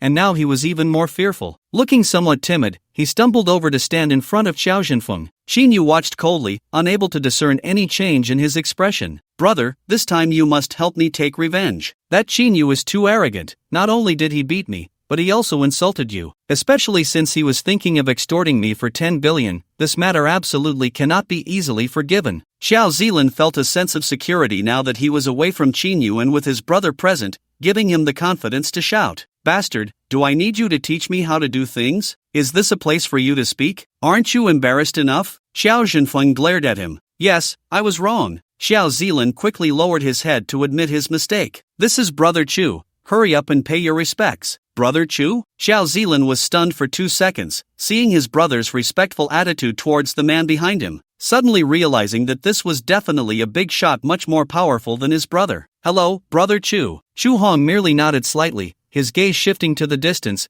fixating on Qinyu, who was sitting there drinking tea. "Get to the back. This is none of your business." Xiao Jinfeng scolded and walked towards Qinyu. Okay. Xiao Zilan had no choice but to obediently comply and move to the back. However, he glared maliciously at Qinyu sitting over there, recalling the pain and humiliation that man had brought him, filled with endless hatred. Since the moment he saw his brother arrive, he had completely forgotten the fear he felt earlier, fully healed and forgetting the pain. Xiao Jinfeng stopped after taking 10 steps, still at a considerable distance from Qinyu, and began to seriously assess him. Gradually, he became astonished. Compared to their last meeting, Qinyu seemed to have completely changed in demeanor. Although he lacked the aura of a martial artist, he appeared to be shrouded in a layer of mist, giving a sense of being increasingly inscrutable the more one looked. If Xiao Jinfeng were still at the level of a body-refining martial artist, he might not have noticed these changes. But now that he had reached the level of a divine vessel martial artist, his perception had greatly improved. Behind him, Chu Hong was also assessing Qinyu, revealing a hint of confusion. "Xiao Jinfeng, we meet again. This time, did you bring the 10 billion? Qinyu set down his teacup and asked Xiao Jinfeng. 10 billion again. "Qinyu, do you really think I, Xiao Jinfeng, would be afraid of you? I didn't even know who it was that hit my brother,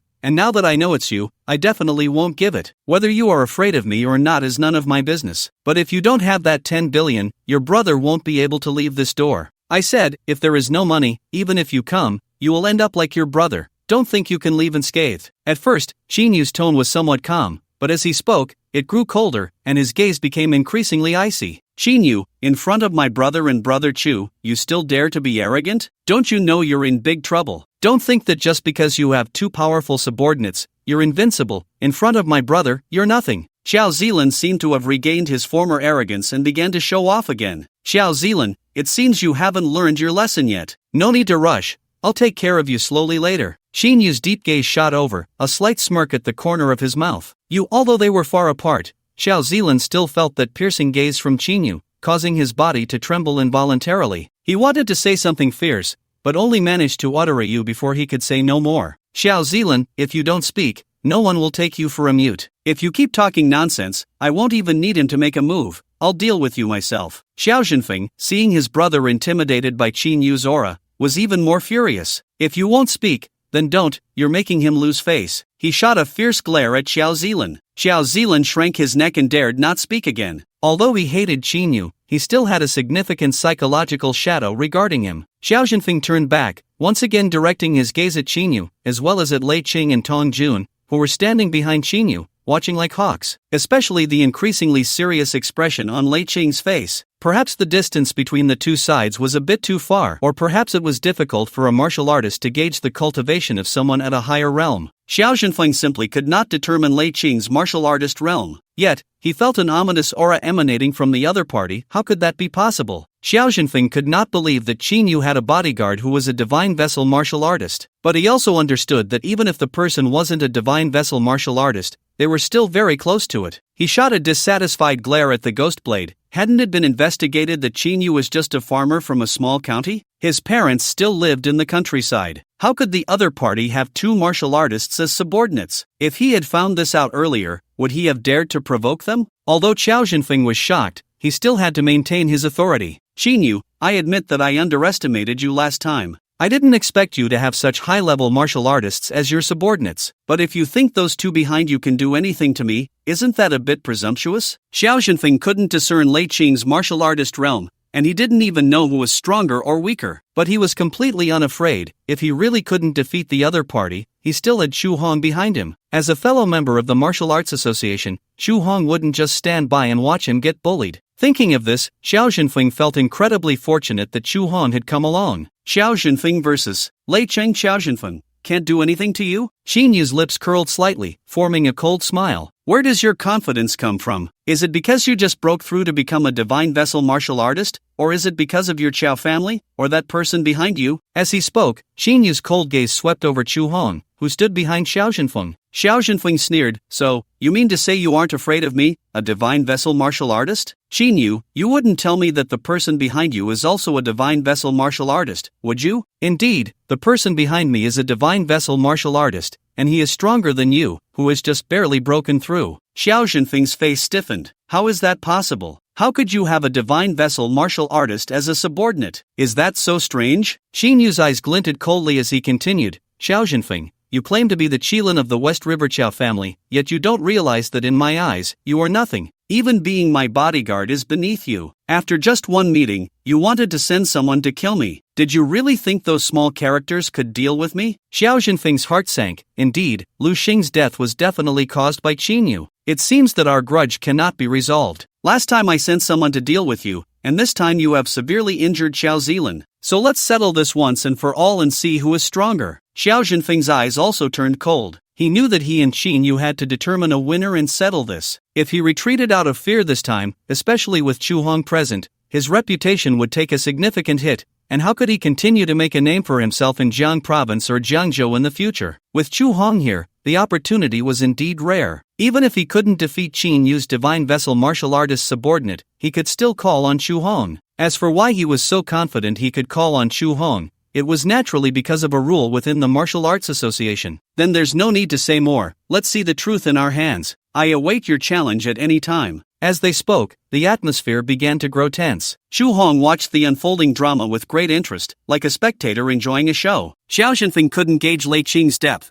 but he could tell at a glance that Xiao Zhenfeng was likely to suffer. However, he would definitely intervene when the time came. This was not only because he and Xiao Zhenfeng were both members of the Martial Arts Association, but also for other reasons. Helping Xiao Zhenfeng this time would be a great favor to the Qiao family. In the future, if he wanted to develop the influence of the Chu family in Jiang Province, he would naturally receive full support from the Qiao family. Besides this, there was another point. He couldn't discern any martial aura from Qinyu, but the other party gave him a sense of danger. Therefore, he was also eager to test the depths of his opponent. Qinyu picked up the teacup and took a sip. With this action, the tense atmosphere was somewhat broken. But in the next moment, make a move. As Qinyu uttered those two words, Tong Jun and Lei Cheng both swayed and shot out in an instant. Meanwhile, Xiao Zhenfeng and Gui Dao also sprang into action as soon as Qinyu spoke those words. The speed of all four surpassed the limits of ordinary people, turning into four fleeting shadows. In perfect sync, Tong Jun attacked Gui Dao, while Xiao Zhenfeng flew towards Lei Qing. Each of them tightened their muscles, mobilizing their physical strength. At the moment of collision, a strong aura erupted from each of them. In the blink of an eye, the two pairs had already fought several rounds. Gui Dao wielded a blue curved blade, half an arm's length long, made of an unknown material, with an exceptionally sharp edge. Tong Jun was initially a bit lax and accidentally had a small portion of his clothing sliced by the blade's gleam. One fought bare-handed while the other was armed. Tong Jun might have been at a disadvantage, but he was a level higher than Gui Dao and his movements were much more agile and swift, making the fight evenly matched for a time. In contrast, the situation between Lei Qing and Xiao Zhenfeng was one-sided from the start. Xiao Zhenfeng had just broken through to the Divine Heart Realm and his level was not yet stable. Lei Qing, however, was a master at the late stage of the 5th level of the Divine Heart, having undergone countless life and death trials. Not only was his realm much higher, but his combat experience also crushed his opponent. As soon as they engaged, Xiao Zhenfeng found himself in a dire situation. In less than 10 exchanges, there was a loud thud. Xiao Zhenfeng took a kick to the chest, and a tremendous force sent him flying backward. He soared over 10 meters before crashing into a 2-meter-high wall, then fell to the ground with a thud. The wall he hit shattered like a spider's web, with large chunks of plaster and dust falling away. Lei Qing knew that the kick had not seriously injured his opponent. The force he had used was not enough. Seeing Xiao Zhenfeng tumble from the wall, he did not relent. With a single step, he vanished from his spot, his figure darting like a fleeting shadow. Having lived on the edge of life and death for years, his temperament was as solid as steel. He had never shown mercy in battle, always going all out against any enemy. No matter how weak the opponent, a moment's inattention could lead to his own demise, unless the opponent was completely powerless. Xiao Zhenfeng coughed, feeling a bit suffocated in his chest, an indescribable discomfort washing over him. His heart was already filled with dread.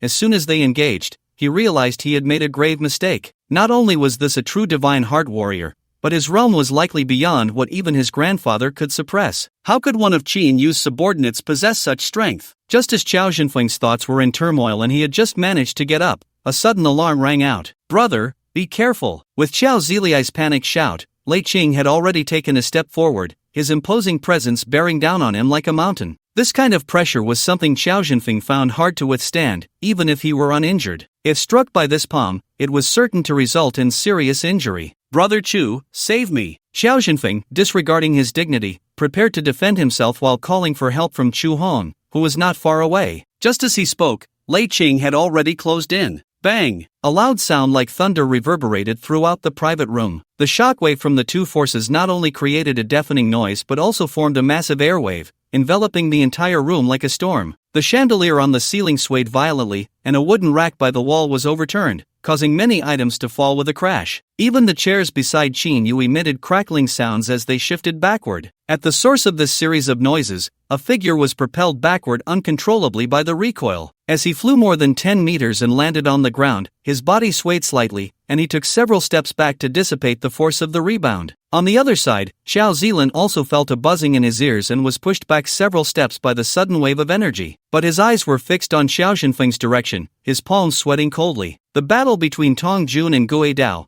which had been fiercely contested, also came to a halt. Both sides tacitly separated and turned to look in that direction. "You are very confident. You are very confident that the one who was pushed back was not Xiao Zhenfeng, but Lei Qing." Xiao Zhenfeng was still standing there, just a few steps back from his original position. In front of him stood a tall man, none other than Chu Hong. Just moments ago, Lei Qing had charged in, but Chu Hong had also flashed in. As Lei Qing prepared to strike, at the critical moment, Chu Hong also shot out a palm towards Lei Qing, arriving before Lei Qing's attack, his speed more than double that of Lei Qing. Seeing the danger approaching, Lei Qing could not care less about Xiao Zhenfeng and redirected his punch to meet Chu Hong's palm. Immediately, Chu Hong took a step back, while Lei Qing was sent flying by the force of the rebound. Although he was pushed back by Chu Hong's palm, there was no fear on Lei Qing's face, nor any sign of retreat. Instead, his fighting spirit intensified, like a fierce beast staring at Chu Hong, ready to attack again. "Lei Qing, you should step back." Qin Yu, with his super-strong mental perception, had seen everything clearly. He understood in his heart that Lei Qing was definitely not a match for that man. "Yes, boss." Hearing Qin Yu's words, Lei Qing no longer tried to be brave and stepped back a few paces. "Come again." Seeing this, Tong Jun seemed to sense that his boss was about to take action,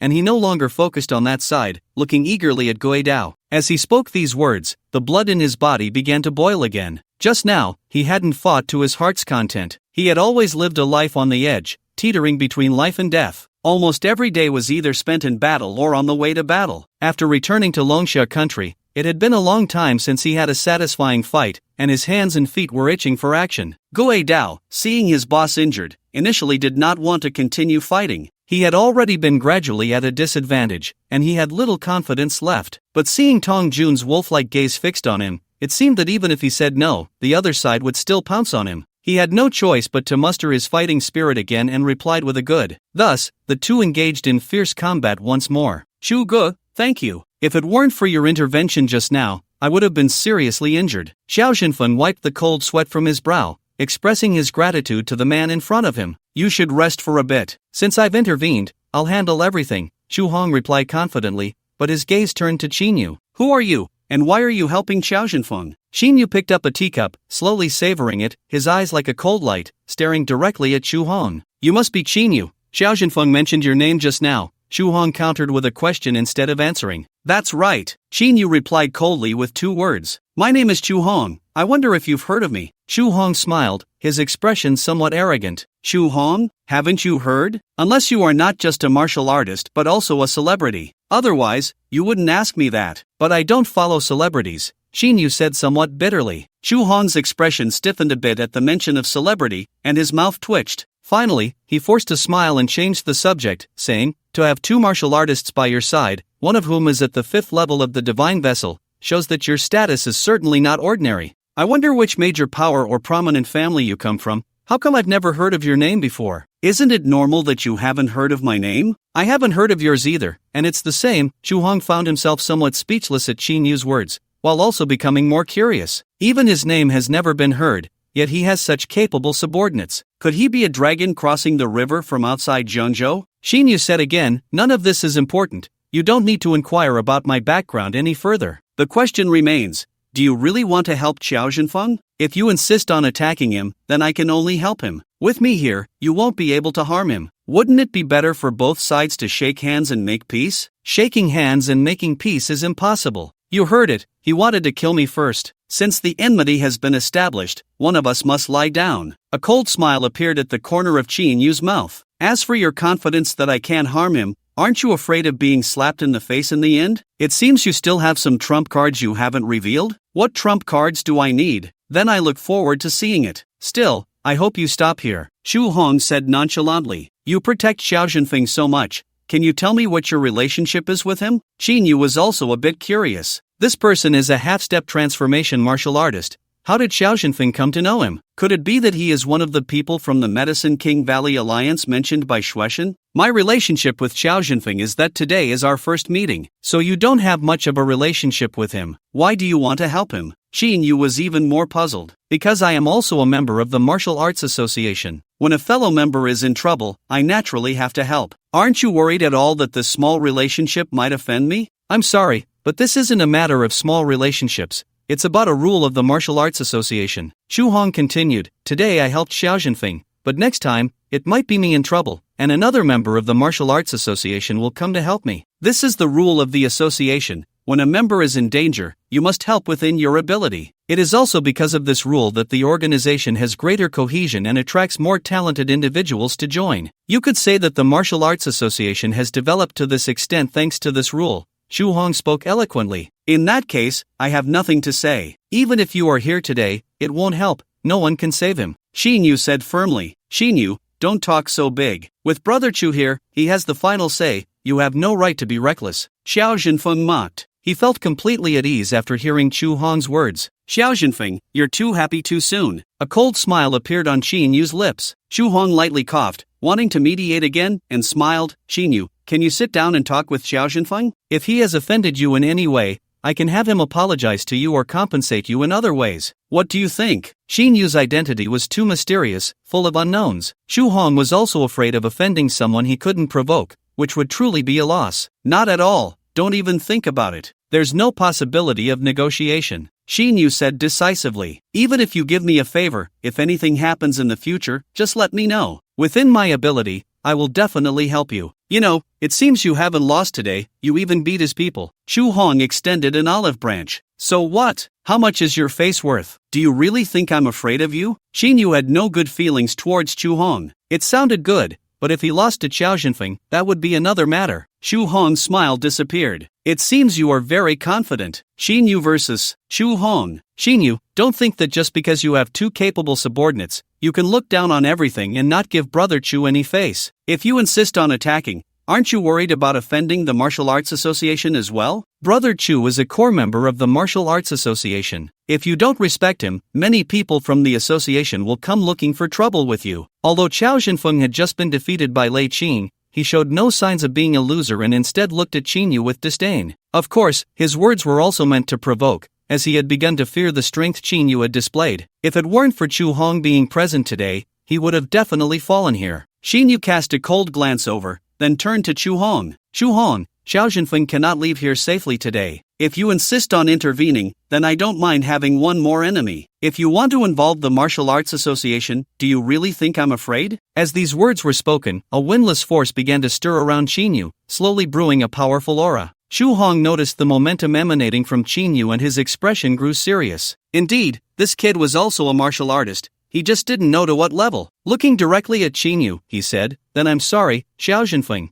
but I will protect you." It was no surprise that Chu Hong was angered by Qingyu's earlier statement. He had worked hard to achieve his current status, and his pride was not to be underestimated. He had already given Qingyu face, but in the end, he was still looked down upon, which he could not tolerate. Having made up his mind, regardless of what level of martial artist Qingyu was, he must be taught a lesson. This was the consequence of disrespecting him. Xu Hong had never considered that Qingyu might be stronger than him. A half-step into the transformation realm in his 20s did exist, but those were legendary figures. How could they appear in this small city of Nanjing? Moreover, if the other party truly was a half-step into the transformation realm, he would have long since entered the dragon ranking and would be among the top. Such talent, not to mention the dragon ranking, would easily step into the heavenly ranking in the future. Since you insist on protecting him, then I can only take action. First, I'll deal with you, and then we'll see if Xiao Jinfeng dares to be arrogant in front of me again. A cold glint flashed in Qinyu's eyes. Xu Hong raised an eyebrow, sensing that things were getting tricky. It seems you are also a martial artist of no low level. Do you want to join forces with your subordinates to deal with me? Join forces? A cold smile appeared at the corner of Qinyu's mouth. You think too highly of yourself. I alone am enough to deal with you. At that moment, a scream rang out. It turned out that Tong Jun had taken advantage of Gui Dao's momentary weakness. Suddenly launching a more ferocious attack, he seized Gui Dao's left wrist and twisted it forcefully, causing the green blade to fall. Then, an elbow strike came crashing down from above. Gui Dao attempted to block with his right hand, but to his surprise, he was missing 2 fingers, and the wound was still fresh, significantly reducing his strength. Coupled with the difference in their realms, the elbow strike landed on his head with unstoppable force. After the scream, Gui Dao collapsed to the ground, unconscious. If Tong Jun hadn't held back some of his strength, it was very likely that he would have died on the spot. Lei Qing, get ready. Once I hold that person off, you can directly take action to incapacitate Xiao Jinfeng, Xingyu said with a stern gaze. Yes, boss. You dare. Xiao Jinfeng's face stiffened, but upon seeing Lei Qing's cold gaze, he involuntarily took a step back. If you want to touch him, you must first get past me. Xu Hong stepped forward a few paces, adopting a stance of readiness. His gaze swept disdainfully over Qingyu before settling on Lei Qing's face. Buzz! Qingyu moved, shaking the wrist of the hand holding the teacup, and then the teacup shot towards Xu Hong at a speed surpassing that of a bullet, producing a sound that cut through the air. Xu Hong was startled and immediately held his breath, his expression slowly turning grave. At first, he was confident that whether it was Qingyu or Lei Qing, he could easily crush either one in a one-on-one fight. Even if both of them attacked together, he was confident he wouldn't lose. But with Qinyu's move, this kind of momentum was not something an ordinary martial artist could achieve. The cup, gliding through the air like a streak of light, brought with it a dangerous sense of foreboding. Even if Qingyu was not a half-step into the transformation realm, he was certainly not much weaker than Xu Hong. With Lei Qing watching closely from the side and needing to protect Xiao Jinfeng behind him, Xu Hong's disdain completely vanished. In a moment of thought, the teacup arrived in an instant. Just as he intended to dodge, the teacup reached in front of him and exploded with a bang, like a small cannonball bursting apart. The shards mixed with a water curtain like knife edges, spreading outwards. Careless, Xu Hong was caught off guard and was about to retreat to evade. Suddenly, a sense of alertness surged in his heart as he saw a figure appear in front of him, followed by a punch aimed at his chest. This punch, with the momentum of a mountain, carried an unparalleled pressure, its force not weaker than his own. Damn it! This kid is really a martial artist of the same level. Xu Hong suppressed the shock in his heart, ignoring the shards flying towards him. With half-closed eyes, his aura erupted like a tidal wave, enveloping his body in a layer of substantial white mist. In a passive response, he struck out with one palm to meet the incoming punch. Bang! The sound was like a cannonball explosion, especially in this sealed space, the echo resounding for a long time. Compared to the earlier clash between Lei Ching and Chu Hong, the force was at least more than double. A larger wave of air surged around the two. Even an ordinary body-refining martial artist standing in front of them would be injured by this air wave. Following that was a continuous sound of crashing, as the ceiling lights shattered and many items in the private room fell to the ground. Step, step, step. Chu Hong retreated several steps until his body crashed against the wall, denting it slightly before he concealed himself. This scene left Xiao Zhenfeng dumbfounded, completely forgetting about Lei Qing,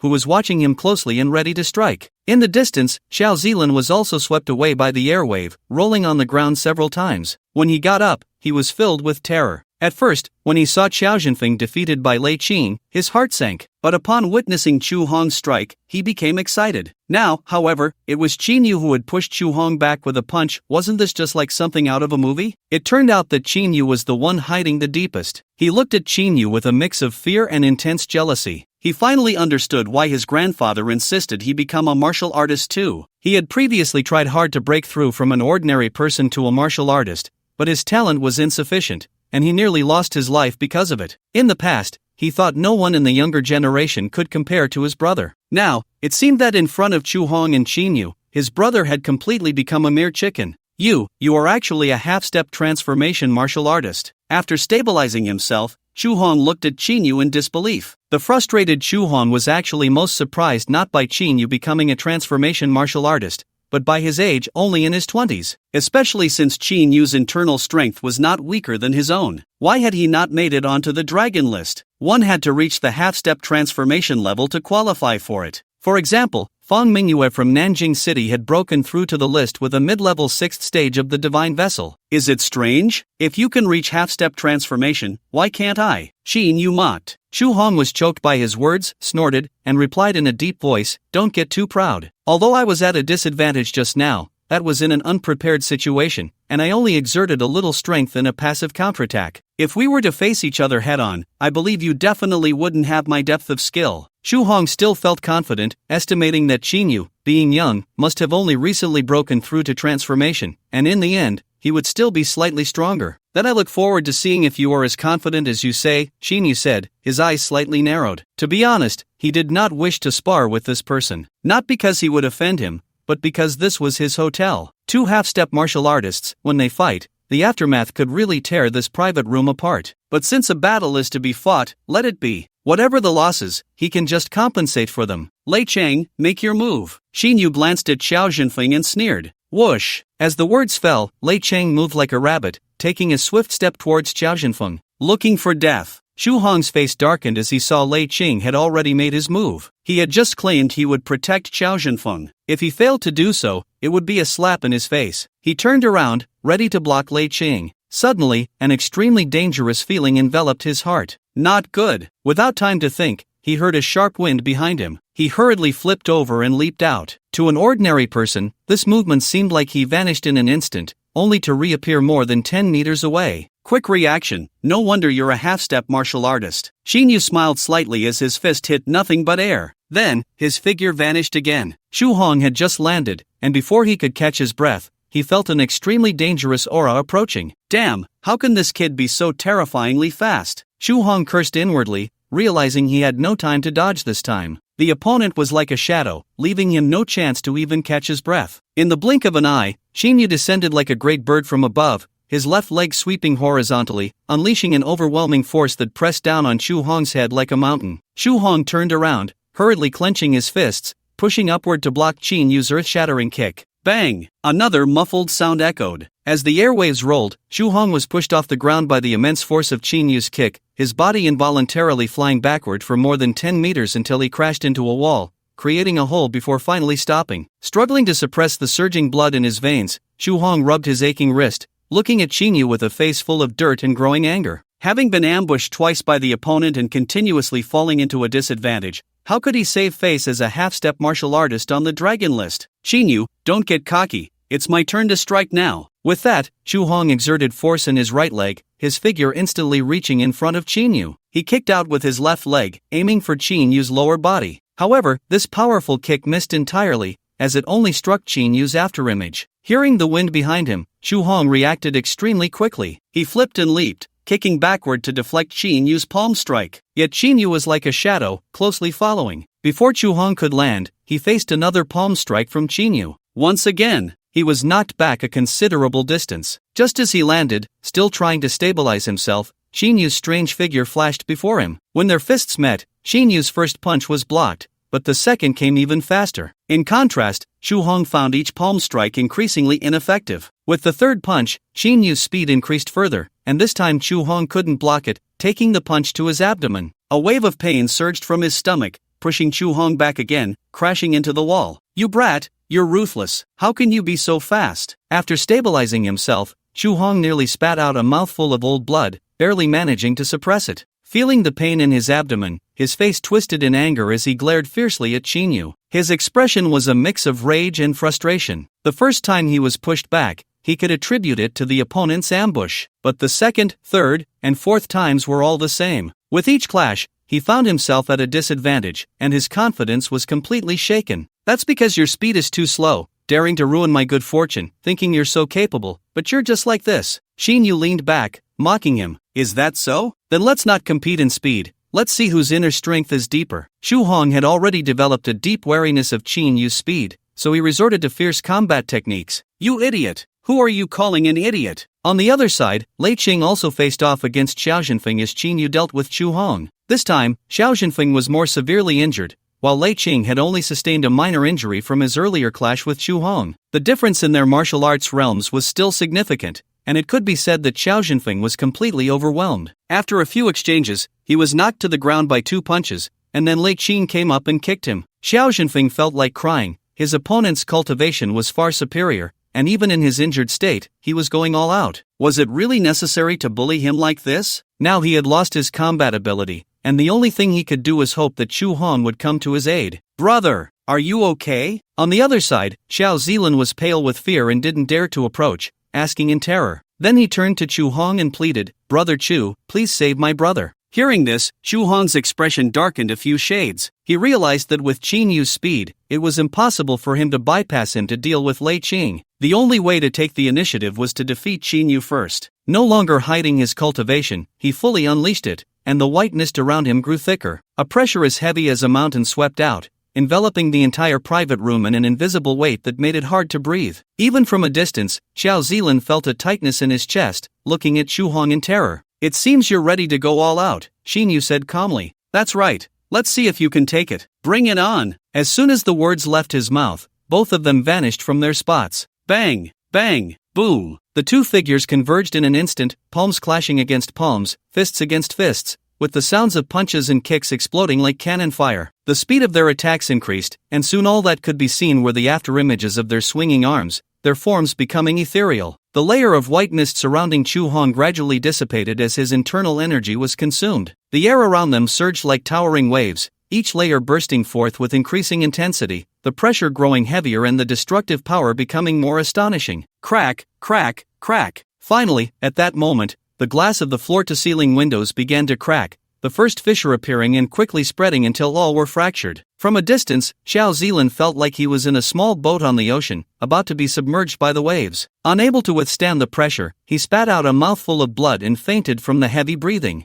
Xiao Zhenfeng, unable to muster his internal energy to resist due to his severe injuries, transitioned from dizziness to unconsciousness. Lei Qing had intended to further incapacitate him, but seeing him faint, he refrained from striking again. He turned to watch the 2 combatants with a serious expression. Even Tong Jun, who was a bit farther away, looked pale. Both were shocked. Their boss was even more terrifying than they had imagined. In just a few blinks, the 2 had fought over 100 exchanges. Qinyu had taken 2 hits, which counted as minor injuries. However, Xu Hong had taken several punches and was already severely injured. His internal energy was gradually depleting, and he was increasingly unable to keep up with Qinyu's speed. Even with many intricate techniques, they were easily neutralized by Qinyu. Now he was merely responding passively, and the downward trend was almost certain. In fact, Qinyu had never gone all out from the beginning, using only 80% of his strength. The reason he hadn't fully unleashed himself was mainly due to the concern that if he did, even a few moves could unleash destructive power that might demolish the entire private room. Bang! The two exchanged another palm strike, and Chu Hong took advantage of the rebound force to retreat. Xin Yu prepared to close in. He could naturally see that Chu Hong was already at the end of his strength and couldn't hold on much longer. Wait, don't fight anymore, I have something to say. Chu Hong, breathless and weak, waved his hand. Speak quickly, or I'll make my move, Xin Yu replied, his face showing impatience. Chu Hong, feeling very frustrated, said, I'm not fighting anymore, I admit defeat, is that okay? He had no choice but to admit defeat. Continuing to fight would only lead to a loss. His injuries were worsening, and if he were knocked down by the opponent, it would be even more embarrassing. Admitting defeat was better than being beaten. However, the thought of such a humiliating surrender made Chu Hong regret coming here to stir up trouble 1,000 times over. Really not going to fight anymore? That's right. Then are you still going to help Xiao Zhenfeng? I won't interfere, do as you please. But I suggest you don't let it escalate to a life and death situation. After all,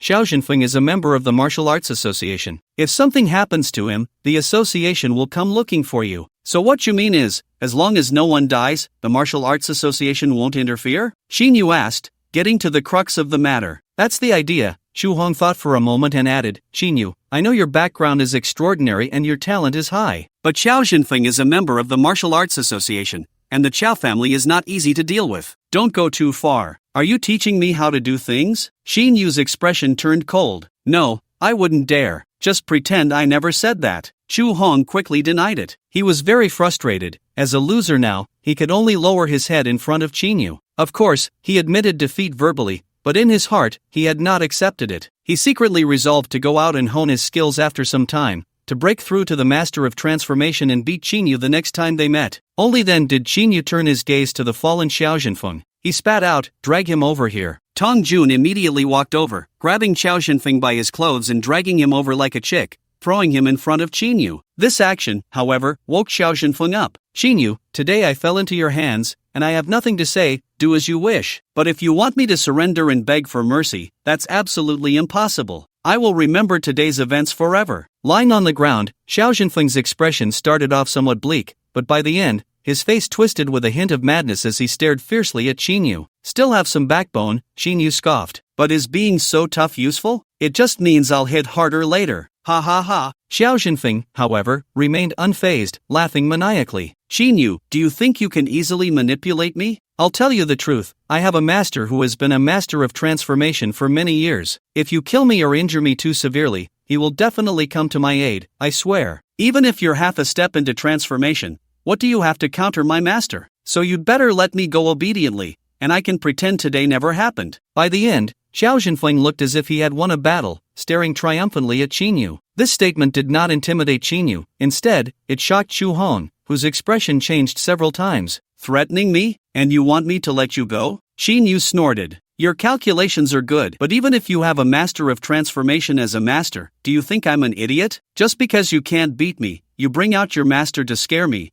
and I would obediently listen to you? At this point, Xin Yu couldn't help but laugh. Xin Yu, aren't you worried about facing a master of transformation? Moreover, this is Jiangyun Hotel in Nanjing City, which is your property. If you kill me, even if my master doesn't come looking for you, you won't escape responsibility. Xiao Zhenfeng stared hard at Xin Yu. Xin Yu grinned, don't worry, I won't kill you. I'm actually a kind person, unlike you, who wants to kill anyone you find displeasing. Xiao Zhenfeng laughed as well, I knew it, Xin Yu. Even if you can defeat me, what difference does it make? You would still have to let me go. Xin Yu wore a smile, but as soon as Xiao Zhenfeng finished speaking, his expression turned serious. Drag Xiao Zhenfeng and Xiao Zilan back to room 8, then break Xiao Zilan's legs. As for Xiao Zhenfeng, just cripple his cultivation. You dare. Xiao Zhenfeng's face changed dramatically, glaring at Xin Yu with a fierce light. Xin Yu, you pfft. Before Xiao Zhenfeng could finish his sentence, Lei Qing kicked him in the mouth, causing him to break out in a cold sweat. He glared at Xin Yu, his eyes seeming to spit fire. Xin Yu sneered and added, and also cripple his third leg. At this, Xiao Zhenfeng fell silent, then became even more enraged. Chu Hong, standing there, also gasped in shock. He opened his mouth to say something to Xin Yu but ultimately fell silent. Yes, boss. After Lei Qing spoke, he kicked Xiao Zhenfeng unconscious. After we go outside, have the two hotel managers come in. Xin Yu glanced around and said casually. Lei Qing responded affirmatively. As he bent down to move the person at his feet, he suddenly heard a phone ringing. It was the phone that had just fallen to the ground. Xiao Zhenfeng's. Lei Cheng paused, unable to continue his actions. Xinyu stroked his chin, walked over, and picked up the phone. After answering, a voice both authoritative and familiar came through. Familiar, because Xinyu had heard this voice before. It was Xiao Zhenfeng's father. Zhenfeng, why did it take you so long to answer the phone? What's going on? Is your brother okay? Who was it that hit your brother? You mustn't let him off easily. Not just anyone can offend our family. After the voice on the other end finished speaking, Xinyu smiled slightly. Not letting me off? It's a pity that both your sons are in my hands. The real question is whether I will let them go. You are you. Who exactly are you? So, Zhenfeng has fallen into your hands? The voice on the other end immediately changed, trembling slightly. It was unclear whether it was from nervousness or anger. Xinyu chuckled. What do you think? Otherwise, how would I have your son's phone? What do you want? How can you let them go? Have you forgotten? I gave you a chance, told you to bring 100 billion in compensation within half an hour. But not only did you not bring the money, Xiao Zhenfeng even tried to deal with me. That's your own doing. You want money, right? Just name a number, and I'll transfer it to you immediately. 100 billion or 200 billion, but please don't harm them. 200 billion? Even if it were 2 trillion, it's too late. I gave you a chance, and you only had one. You simply didn't cherish it. The voice on the other end became urgent. So what do you want? I warn you, if you dare to touch my son, I will never let you go. I will make you pay in blood. Idiot, why do you talk just like your son? You both enjoy threatening people. I won't talk to you anymore. I'm just letting you know that your son is at Jiangyun Hotel. Hurry and send someone to take them to the hospital. Otherwise, if you come too late and he dies, don't blame me. After saying this, Xinyu hung up the phone. He waved his hand, and Tong Jun and Lei Qing each dragged one person out of the private room. Xu Hong struggled with his thoughts, deciding to persuade Xinyu a bit. Xinyu, you've crippled Xiao Zhenfeng's cultivation, and I didn't say anything. But if you also crippled that, wouldn't it be too cruel? I'm not trying to plead for him, just thinking of you. After all, what he said should be true, and behind him is a master whose level of transformation is unknown. If that person is provoked, it would be a big trouble. Xinyu scoffed. Is it cruel? I think not. This hotel is my property, and I don't want to cause any fatalities here. If it were somewhere else, he would only have one way out. As for the master of transformation behind him, even if I let Xiao Zhenfeng go, do you think he wouldn't take action? Even if he comes to trouble me, so what? Would I really be afraid? Xinyu truly wasn't afraid of any master of transformation. With his speed and powerful mental strength, couldn't he dodge if he couldn't win? He had heard from Xueshen last time that Xiao Zhenfeng had a master from the Medicine God Valley behind him. That person was an enemy of the Dragon Shield and Dragon Guard. If he dared to come, there would naturally be someone to deal with him without Xinyu needing to lift a finger. Xu Hong saw that Xinyu had said this and no longer tried to persuade him. He found Xinyu increasingly inscrutable. At that moment, 3 people walked in from outside. Besides Li Hang and Zhang Xiao, the hotel's general manager, Han Xian, also arrived. Upon entering, they saw the room in disarray and recalled the loud noises coming from inside earlier. Their faces were filled with shock, mixed with confusion and strangeness. Approaching Xinyu, the odd expression slightly faded, and they all said in unison, Director Qin. Han Xian, why did you come as well? Xinyu looked at Han Xian. Boss, such a huge commotion happened here, and you were also present. How could I not come? Han Xian said with a wry smile. At this point, she opened her mouth again. She wanted to ask what exactly had happened, but in the end, she held back. Li Hang and Zhang Xiao looked at Xinyu with a hint of fear in their eyes, not daring to speak, just waiting for Qinyu's orders. Xinyu nodded, not wanting to explain what had happened here. Since you're here, Han Xian, you can handle the situation. Have someone renovate this room, and as for what happened today, don't let it leak out. Just pretend it never happened. What if someone comes looking for trouble with the hotel? Han Xian asked cautiously. You don't need to worry about that. I believe no one will be foolish enough to come looking for trouble. Xinyu glanced at Xu Hong. As for all the losses of the hotel, you don't need to worry about it. Just ask this Mr. Xu for it. After Xinyu finished speaking, he pointed at Xu Hong. Xu Hong was about to take his leave when he heard Qinyu's words and exclaimed in surprise, Xinyu, how can this be counted on my head? If it's not counted on your head, then whose head should it be counted on? You just interfered in my business, and I haven't even settled the score with you yet. Xinyu shot a glance at Xu Hong. Fine, how much is it? I'll just pay you directly. Xu Hong said helplessly. Not much, a fair price, just 10 billion. Alright, that's no problem. Xu Hong nodded, and upon hearing 10 billion, he looked as if it was only natural. Han Xian, please take this gentleman to pay the 10 billion in compensation. Sure, Mr. Xu, please follow me. Han Xian was stunned for a while before she reacted. 10 billion. When she heard Qinyu say that the compensation for the losses here was 10 billion,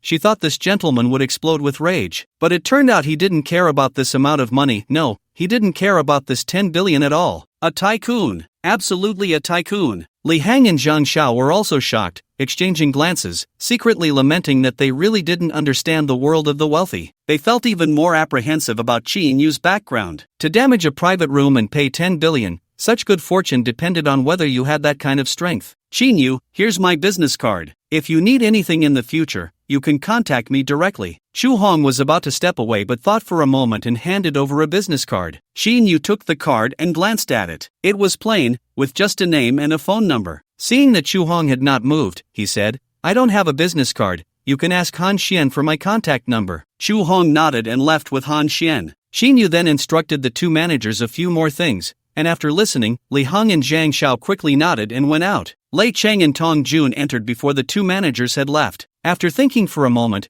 Qin Yu took out his phone and dialed a number. Nanyue Capital. The call was to Shueishan. When the other party answered, he briefly explained what had happened today. Qin Yu, you really are something. You just beat up Fong Mingliang yesterday, and today you took out Xiao Zhenfeng. Next time, you should be a bit more restrained, otherwise, who knows who you'll provoke next time. On the other end of the line, Shueishan said, feeling quite speechless after hearing Qin Yu's account. Old man, can't you choose your words? It's not like I went out of my way to provoke others. You make it sound like I enjoy causing trouble. I'm just letting you know about this matter since it involves martial artists. Although I'm not afraid of trouble, I also don't want it coming to my door. Do you understand what I mean? Don't worry, I understand your point. As long as it doesn't involve the Feng family, it will be easier to handle. I will give a heads up to the Dragon Guards in Nanjing City and other departments about this matter. However, Shueishan continued, you need to leave that ghost blade under Xiao Zhenfeng alive. I'll send someone to pick him up later. Qin Yu's heart stirred. No problem, then hurry up. I won't keep you waiting long. I've already submitted your information. Originally, I planned for you to take the assessment in Jiangzhou tomorrow, but since you defeated Chu Hong, you've passed the assessment. Now we just wait for the headquarters to notify you for the final test. So, I saved quite a bit of time by fighting Chu Hong today. You could say that. Do you know Chu Hong's background? Didn't you hear about this person before? No, Qin Yu answered directly. Shueishan briefly explained, Chu Hong is a martial artist at the half-step transformation level. You already know this. And he is also on the dragon list. Although he is at the bottom of the list, he has never attended a martial arts academy. Relying solely on his status as a scion of a prominent family, he not only cultivated to the transformation level but also made it onto the dragon list, which is quite a talent. Moreover, because of him, the Chu family has risen from a second-tier family to a top family in Jiangzhou. Besides that, he is also a member of the Martial Arts Association. Shueishan concluded, these are his main identities. For the first time, Qin Yu heard about the Dragon List and the Martial Arts Academy from Shueishan's words. Although he was curious, he did not ask further. Now that you mention it, I have a clearer understanding. That's good to know. The master that Xiao Zhenfeng mentioned is very likely someone from the Medicine King Valley. You need to be careful, after all, the other party is a transformation master. If you spot him, escape immediately and contact me to handle it. Of course, I will also increase the surveillance around you. Alright, let's leave it at that for now. Just be careful, I have a lot of things to deal with. Then I'll hang up. Qin Yu hung up the phone and instructed Tong Jun, stay here and watch over this ghost blade. Someone will come to pick him up later. Also, keep an eye on those people in room 8. Just make sure they return to Nanyun Villa after they finish their business. Yes, boss. Qin Yu then called Yun Chaoting. Soon, they left Jiangyun Hotel, with Lei Qing driving straight to Nanyue Capital. On the other side, Nanyun Villa, Villa No. 3. 2 cars drove through the entrance and stopped at the front door of the villa. One of the cars was Qin Yu's Angel Shadow. An employee from the car dealership got out of the driver's seat. He walked into the villa, handed the car's documentation and keys to Xiaodua, and then left in another car. A few minutes later, Xiaodua came out. She glanced at the car parked at the door but initially did not pay much attention. Just as she was about to step outside, she took a few steps and suddenly stopped again. She turned around sharply, staring intently at the angelic car. The previous silly demeanor had completely vanished, replaced by an icy expression, her eyes shooting forth immense resentment and fury. Distant memories slowly awakened, and her mind conjured up bloody, heart-wrenching, and terrifying images. An inexplicable aura began to spread outward from her body. Gradually, the flowers, plants, and leaves in the garden closest to her withered and then decayed into dust as this aura passed by. A A few insects clinging to the leaves, including a butterfly flapping its wings, instantly died. Quietly, a black chip inside the computer panel of the angelic car slowly lit up. A gust of wind blew in, suddenly stopping still, and after a second, it continued to blow forward. At that moment, Chinyu, sitting in the car, inexplicably felt a pang in his heart. His brows furrowed as he glanced outside the car window, feeling that something had just happened. Suddenly, the phone rang. He took it out to see it was a call from Li Junxiao. After connecting, he said, "Young Master Qin, the total cost for the renovations needed for your 4 buildings has been calculated, totaling 60 million yuan. Xinyu thought for a moment and replied, "How about this? I'll give you a call to contact her. She is my assistant, so you can reach out to her directly for anything." "Okay, no problem." Thus, Xinyu provided Tang Qin's phone number to the other party. After hanging up, he called Tang Qin to inform her. The place Xinyu was heading to was relatively close to his Huajian Plaza, specifically Nanyue Plaza. Nanyue Plaza not only had a 57-story super-grade office building but also a commercial complex. The exteriors of these 2 buildings were entirely glass curtain walls,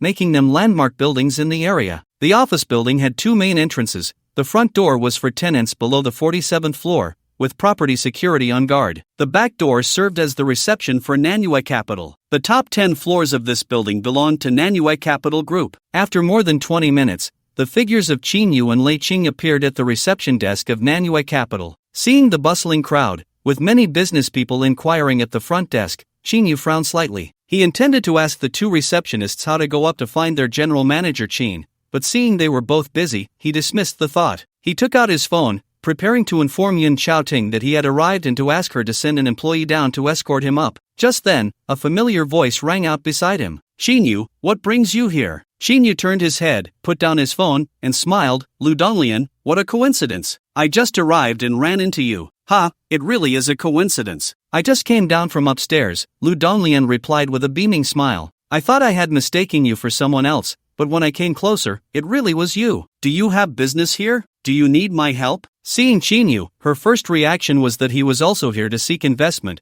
but after thinking about it, she felt it wasn't the case and asked, "You're just in time, take me to meet your company's president." "I'm here to see her." "Oh, so you're here to see General Manager Qin? What do you need to see her for? Do you know her?" "I've met her once." "Oh, well then, I'll take you to see her," Lu Donglian said after considering. In fact, she had rarely seen the company president. Nanyue Capital was a large group, and General Manager Qin was elusive. Even after being promoted to deputy manager of the investment department, she had seen General Manager Qin no more than 5 times in a year, mostly during meetings. "Thank you," Qinyu smiled slightly. Lu Donglian then led Qinyu towards the elevator on the right side of the reception desk. She usually takes the elevator on the left to get to work, while the one on the right is a private elevator for the top 3 floors of the building, used only by employees from 2 very important departments and the leaders on the top floor. After swiping her card, she entered through the gate. Inside, there are 6 elevators, with the innermost one being a dedicated elevator directly to the president's office area. At that moment, the elevator for the president's office had just opened, and someone walked in. Lu Donglian hurriedly pulled Qinyu in after her,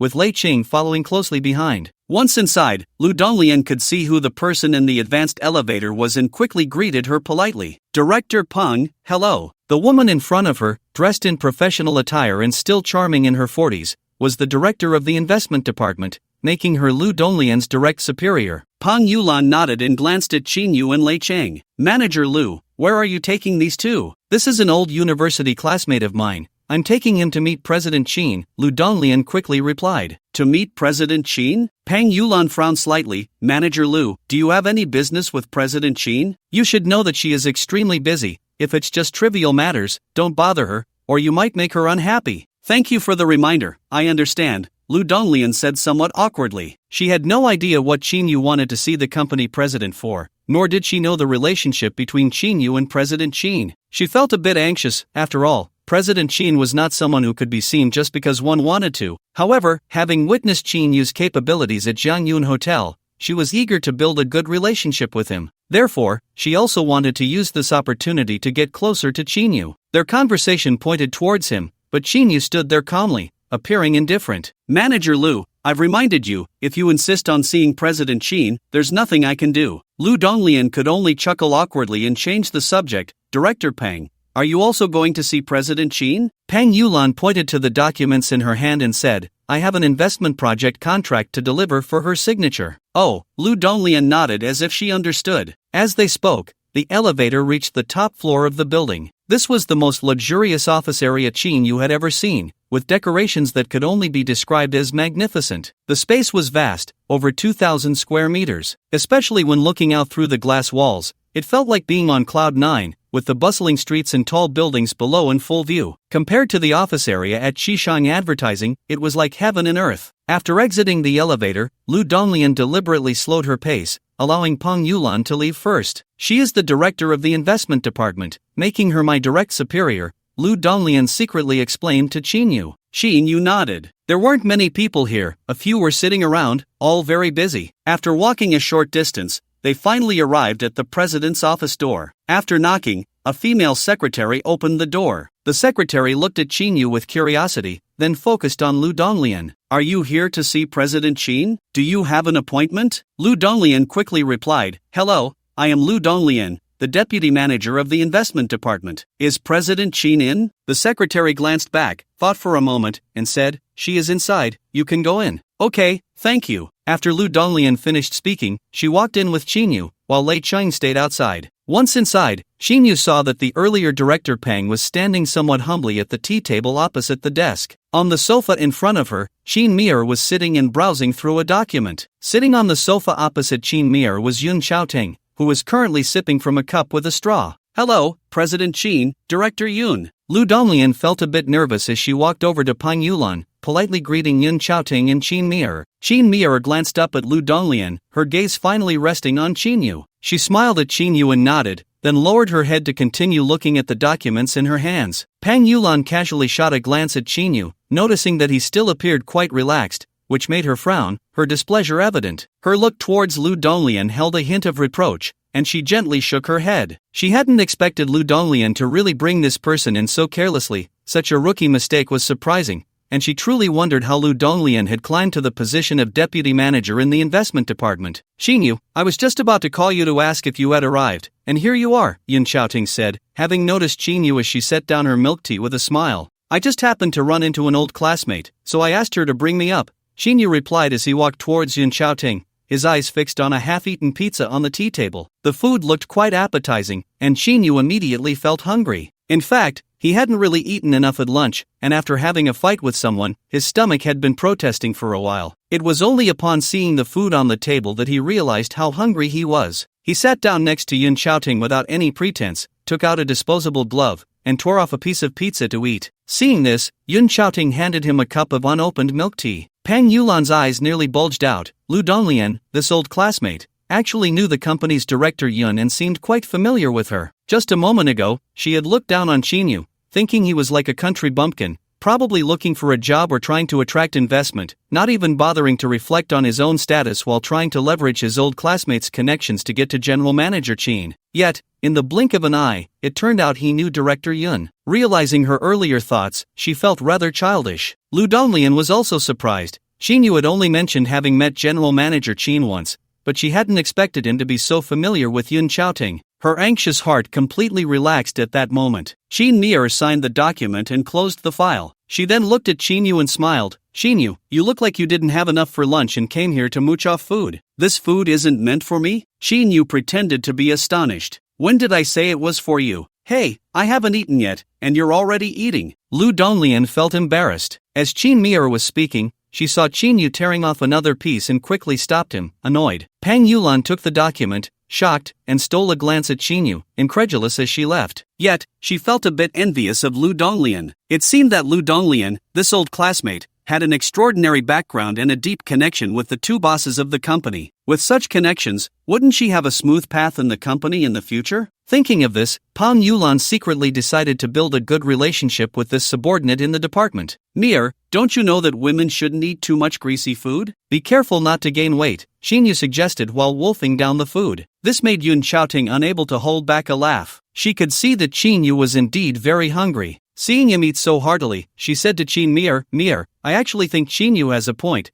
It's better for you to eat less. Qin Mir looked incredulous. Sister Yun, do you have no shame saying that? He's your brother, but he has nothing to do with me. When I ordered takeout, I asked you, and you said no. Yet, not only did you eat, but you also helped your brother tell me to eat less. Look at my figure, do I need to lose weight? She pointed at her petite and slender body as she finished. Yun Xiaoting's old face flushed, and he awkwardly smiled. Meower, don't get too excited. How about I help you order another portion? Qin Meower huffed through her nose. If we order takeout now, the food will be cold. Qin Yu finished the food in his hand once again, looking strangely at Qin Meower, pointing to the last small piece of pizza left on the table. Isn't there still a piece here? Why are you in such a hurry? Qin Meower turned her head. I don't want it. Qin Yu ignored her. He looked at Lu Donglian, who was still standing, and said, Donglian, sit down quickly. What are you still standing there for? Lu Donglian secretly glanced at Qin Meower and didn't dare to sit down. Qin Yu was right, don't just stand there like a fool. Sit down, Yun Xiaoting said, sizing up Lu Donglian and smiling slightly. Alright. Seeing that the boss of the company had spoken, Lu Donglian had no choice but to sit down, even if she didn't want to. Qin Yu, you mentioned earlier that she is your old classmate, right? Yun Xiaoting asked Qin Yu. Yes, a former college classmate, Qin Yu replied, then turned to Lu Donglian. Donglian, we only had half of our lunch today, so I guess you haven't eaten enough either. Here, take this piece. Saying that, he handed the last piece of pizza to Lu Donglian. During the meal at Jianyun Hotel today, everyone was too busy talking, and not much food was consumed, while Qin Yu and Su Jiala ate relatively more. That's why Qin Yu said that earlier. Lu Donglian glanced at the resentful Qin Meower and hurriedly put the food back, saying, I'm already full. Qin Yu, I'm really not lying to you, I really don't need it, thank you. I saw you only ate a little bit at the hotel, and you're full already? Qin Yu frowned slightly. Or are you just being too polite and don't dare to eat? Lu Donglian was about to cry. Qin Yu, what do you know? My appetite has never been big, I can't eat as much as you boys. Alright then, I won't force you. After saying that, Qin Yu reached out to grab the last piece of food left on the table. Qin Meower was quick and snatched the pizza up first. She shot a fierce glare at Qin Yu, clearly dissatisfied. You really won't be polite, trying to eat it all. Did you not just say you didn't want it? I just don't want to waste food. Qin Yu felt wronged. After saying that, he took out a tissue to wipe the grease off the corner of his mouth. Qin Meower ignored Qin Yu and opened her small mouth slightly, eating the food elegantly. It seemed she was indeed very hungry. I've seen you before. You seem to be from the company's investment department, right? Yun Xiaoting showed interest in Lu Donglian. Chairman Yun, yes, I am Lu Donglian, the deputy manager of the investment department. Did you have lunch with Qin Yu today? Yun Xiaoting's words shifted quickly. Yes, Lu Donglian replied without thinking. Were you alone with Qin Yu, or were there others present? Yun Xiaoting asked with a smile. Qin Meower slowed down her eating. Lu Donglian looked at Yun Xiaoting's gentle expression, her heart racing, and her palms sweating with nervousness. For some reason, she felt something was off. Yun Xiaoting seemed approachable, but her aura was too strong. Not only did she have a stunning beauty, but her tall figure was also enviable, especially the innate noble quality about her,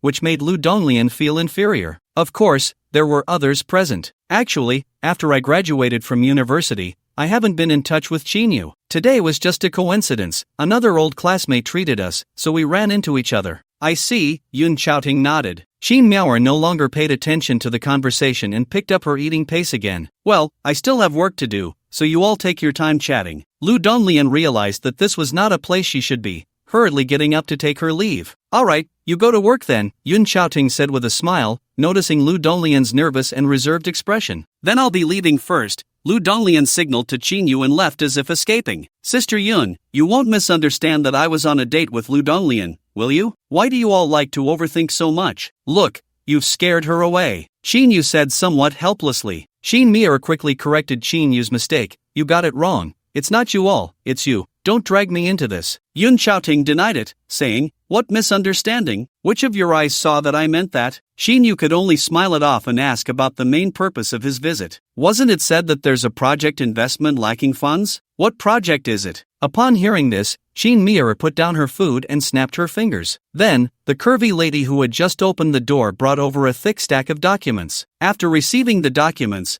Qin Meower handed them to Qin Yu. This is the investment project information. Take a look and decide whether to invest or not. After saying that, she took a sip of milk tea and continued eating her food. Qin Yu looked at the thick documents and felt overwhelmed. It wasn't that he found it tiring to read, but he didn't want to waste time. To be a wealthy tycoon, one must act like a wealthy tycoon. I won't look at this, just tell me what the investment is. If I think it's good, I'll just spend the money. Oh no, I mean I'll invest directly. Shin Mi-er finally finished her food, wiped her hands, and instructed her secretary to clean up the trash on the tea table before speaking to Chinyu. It's that my company has acquired a large gold mine in the Lu country. However, for mining, whether it's equipment, infrastructure, or personnel mobilization, it all requires a large amount of capital. I don't want to invest too much in this project because the return on investment is too slow. Plus, with the recent tight liquidity, I can only seek investors to join in. Investing in a gold mine. Shinyu's eyes lit up, immediately becoming very interested. What could be more extravagant than owning a gold brick? Of course, the main point was that this project investment would definitely require a significant amount of money. Feeling a bit nervous, he asked, "So how much investment are you looking for?" Shin Mi-er replied calmly, "The total investment is about 26 billion,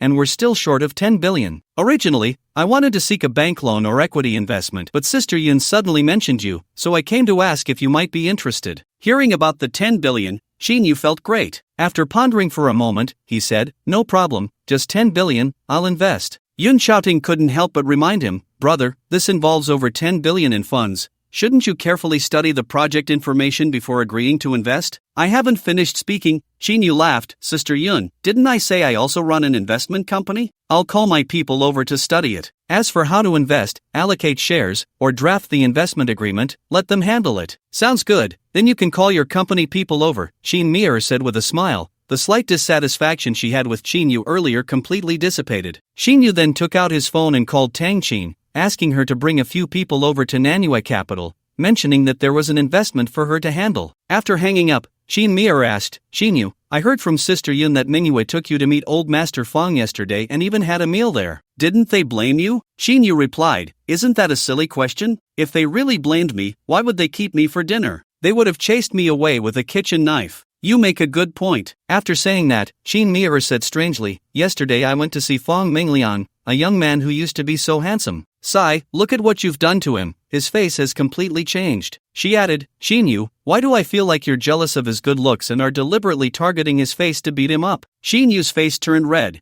and he hurriedly retorted, "Mi-er, what are you talking about? Am I that petty? Besides, he's handsome, but can he be more handsome than me? Why would I be jealous of him?" "Oh, you have a point," Shin Mi-er said, covering her mouth and squinting her eyes. She seriously examined Shin-yu and, with a flicker of thought, turned to Yun Xiaoting and said, "Sister Yun, I have a way to help with that difficult situation you're in. Do you want to hear it?" "Oh, what is it?" "Tell me," Yun Xiaoting replied. "That old man Lu invited you to dinner at a hotel tonight, and you can't refuse, right? So just go. He wants to help his grandson make a connection, so why not just bring Chinyu along as your fake boyfriend? Once his grandson sees you with a boyfriend, he'll naturally give up." She then asked, "What do you think of this idea?" Yun Xiaoting's eyes lit up at this suggestion, glancing at Chinyu and nodding. "That's one way to do it." Shin Mi-er smiled at Chinyu and said, "You big handsome guy, did you hear that? You need to perform well tonight and help your sister." Chinyu felt a bit speechless and said, "You guys are just dragging me into this without even asking if I agree." Shin Mi-er glared at him. "Shinyu, so you mean you don't agree?" "It's not that I disagree,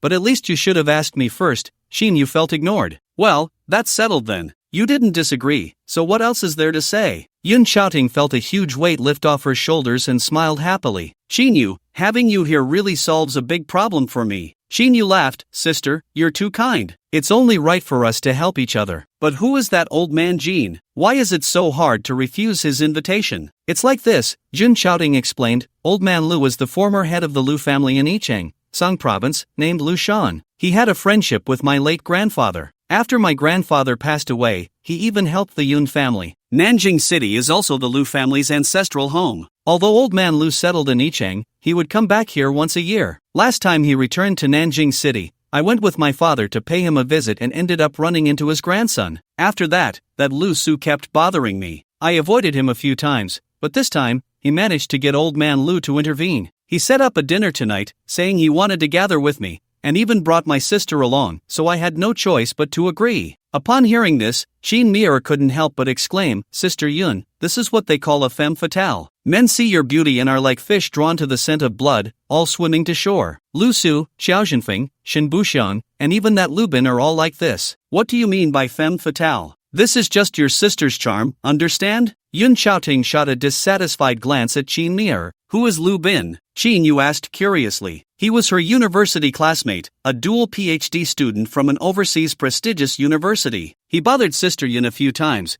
but later, I don't know who beat him up, and since then, we haven't seen him again. Then, Qin Mir added, besides these few, there's also a young master from a big family. What's his name again? I forgot. He almost caused his family to fall apart just because he liked Sister Yun. Don't you think she's a femme fatale? Wow, that's intense. Qin Yu couldn't help but curse. Sister Yun, I didn't expect your destructive power to be so strong. But I don't think you're that pretty, she said, turning her head to dodge Yun Xiaoting's attempt to grab her delicate fingers. Seeing that he couldn't pull Qin Yu's ear, Yun Xiaoting said irritably, Qin Yu, you really need a beating, don't you? Qin Yu replied innocently, Sister, why did you suddenly start getting physical? I didn't know you were so violent. Qin Mir laughed. Qin Yu, now you've seen another side of Sister Yun. You'd better be careful around her, or you'll make her angry. As they chatted, more than 10 minutes passed, and they finally received a call from Tang Qin. After connecting, she said she had arrived at the front desk of Manhwa Capital. Qin Yu informed Qin Mir, who instructed her secretary to go down and bring her up. Soon, Tang Qin entered with 2 employees from the legal and investment departments. Tang Qin knew Yun Xiaoting and greeted her before exchanging pleasantries with Qin Mir. Qin Yu then informed Tang Qin about the investment in the gold mine, leaving it to her to handle. The only stipulation was that the price could not be lower than 10 billion. As for the shareholding and how to negotiate the investment agreement, Qin Yu left everything to Tang Qin. Half an hour later, the contract for the investment in the gold mine was ready, and both parties signed it. Regarding the payment, although both parties used company accounts, transferring such a large sum of 10 billion clearly couldn't be done today. It would have to wait until tomorrow. Qin Yu thought for a moment and decided not to use the system for the transfer, opting instead for them to go to the bank tomorrow. Tang Qin was a crucial part of his future financial plans, and this was a good opportunity for her to practice handling large fund transfers. Qin Yu then asked Tang Qin if Li Junxiao had contacted her. Tang Qin replied that she had already been in touch and was preparing to send part of the renovation costs for the 4 buildings to him. Qin Yu instructed directly, just transfer the total amount he quoted today. Okay, I understand, Tang Qin said, but then suddenly noticed something and pointed at the casual shirt Qin Yu was wearing. Boss, why is your shirt so dirty? It's covered in dust. Where did you get that? She reached out to help Qin Yu brush off the dust. Qin Yu looked down and realized. This must have happened during his encounter with Chu Hong at Jiangyun Hotel. He had forgotten to change his clothes before coming over. It's fine, don't worry about it. I'll change it when I get back. Alright, then I'll head out first. Qin Yu nodded. Tang Qin then left with the 2 employees, carrying the documents. Yun Xiaoting watched Tang Qin's departing figure, deep in thought. Checking the time, she walked up to Qin Yu and looked him up and down. Come on, I'll take you to buy a new shirt. This one is indeed a bit dirty. Once you change, we can go to the banquet together. There's no need to go through all that trouble. It's just a little dirt.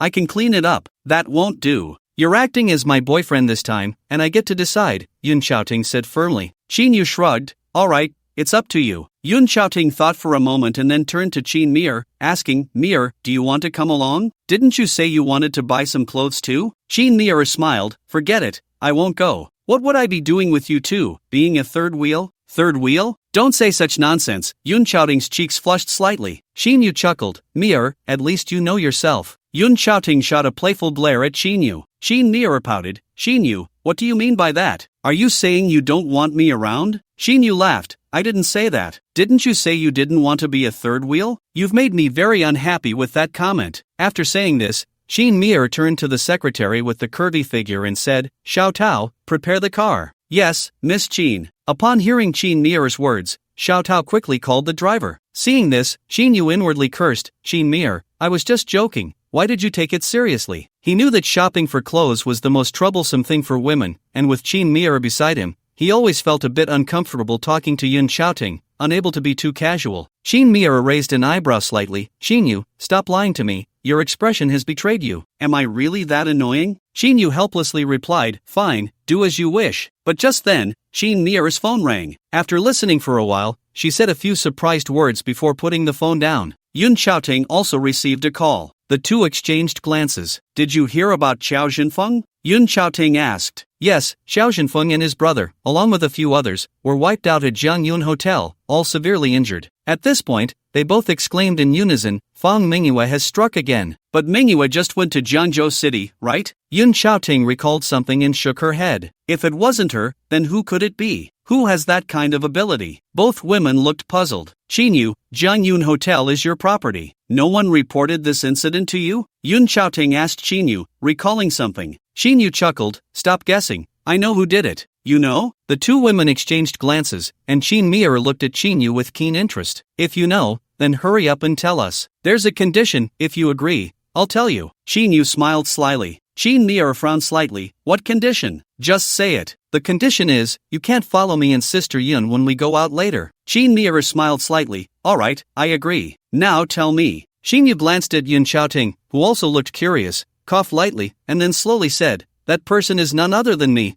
far away yet close at hand. You. Qin Mir's mouth fell open. Yun Xiaoting also looked shocked. Is that true? You're not joking, are you? I tell you, this is not a joke to make. Qin Mir seemed a bit skeptical. You know this is not a joke. Do you think I would joke about something like this? Qinyu said seriously. Fine, for now, I'll believe you. Qinyu, how did you do it? Are you also a martial artist? Yun Xiaoting asked, voicing her confusion after Qin Mir finished speaking. Sister Yun, didn't I tell you? I'm also considered a martial artist, but it wasn't me who dealt with Xiao Zhenfeng, it was my bodyguard. Your bodyguard? Both Yun Xiaoting and Qin Mir were even more shocked. Good thing it wasn't you. I thought you were like Fang Minghua, another freak. Qin Mir patted her chest. Qinyu smiled slightly, not refuting her words. Xiao Zhenfeng has already broken through to the divine vessel level. You can't tell me your bodyguard is also a divine vessel martial artist, right? Yun Xiaoting still looked curious. That's right. Qinyu did not deny it. Qinyu, your visible wealth can't even compare to those big group founders,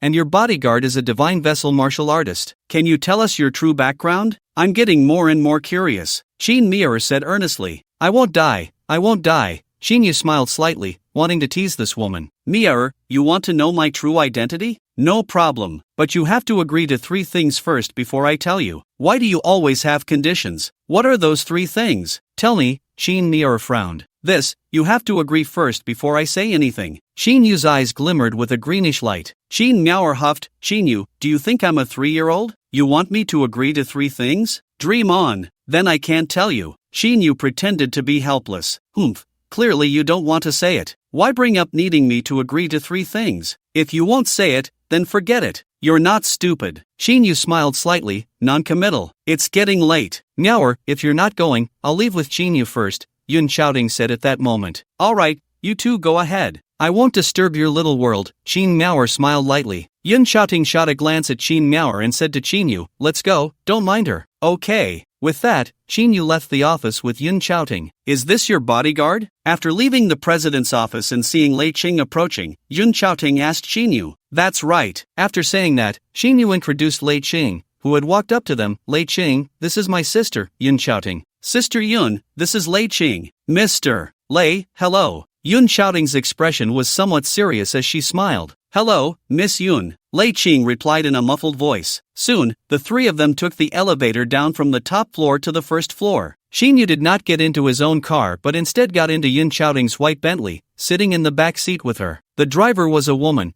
who was also a martial artist. Lei Qing drove a Maybach closely behind them. Once in the car, Yun Xiaoting's smile disappeared, and she stared seriously at Qinyu. Brother, what exactly is going on? What do you mean? Of course, I mean the matter between you and Xiao Zhenfeng. I heard you mention that he caused you trouble, but you were vague about it, and I didn't ask further. Now that I think about it, you must have a significant grudge against each other, right? Pretty much, it's either you die or I die kind of situation, Qinyu replied with a faint smile. What exactly caused this? And why did you clash with them at Jianyun Hotel? Tell me in detail, Yun Xiaoting said, her brows slightly furrowed, her gaze serious as she looked at Qinyu. Then I'll tell you. Qinyu caught a faint scent of her body fragrance and recounted how Xiao Zhenfeng sent someone to kill him, as well as the incident with Zhang Duo that happened at Jianyun Hotel that afternoon. He didn't mention that he had killed those people to escape the assassination. Instead, he said that he had Lei Qing with him, and it wouldn't have been difficult for Lei Qing to handle those people. He summarized it briefly, not mentioning Chu Hong or any secret matters, maintaining a level of caution in front of Yun Xiaoting. The more beautiful a woman, the more complex she is,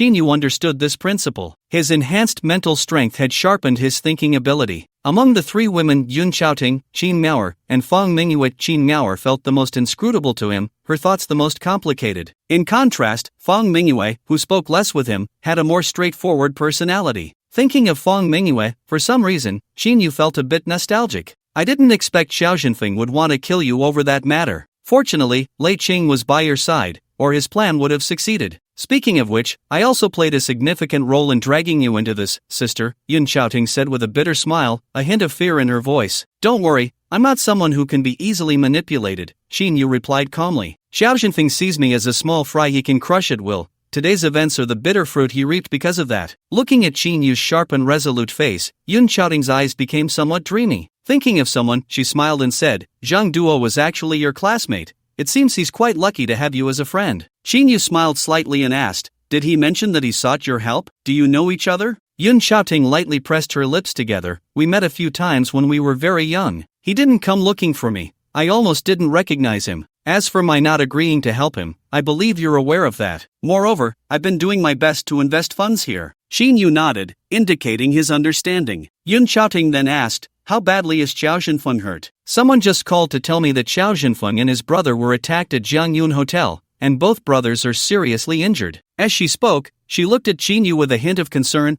I didn't expect you to be so ruthless. Could there be a risk to their lives? Yu replied with a faint smile, don't worry, they won't die. Won't they? Yun Xiaoting's eyelashes fluttered slightly. Well, since you say so, I feel a bit more at ease. However, this incident happened at Jiangyun Hotel, and it was your doing, involving martial artists. The impact will definitely be significant. Will you have a lot of trouble? If you need help, just say the word. Your sister still has some influence in Nanjing City. Thank you, Sister Yun, but you don't need to trouble yourself over this small matter. I believe no one would be foolish enough to come looking for trouble with me, Yu said confidently. He also wanted to see the influence of the Dragon Guard in the area. If they couldn't handle this matter, there would be no need for him to join the organization. Seeing Yu's confidence, Yun Xiaoting felt reassured and was a bit surprised, becoming even more curious about him. However, recalling something, she reminded him, you also need to be careful of the Qiao family's retaliation. I estimate they won't let this go easily. This family is quite formidable. Not only do they have significant power on the surface, but their underground influence is also substantial. In any case, you must be on guard. Open attacks are easy to dodge, but hidden arrows are hard to defend against.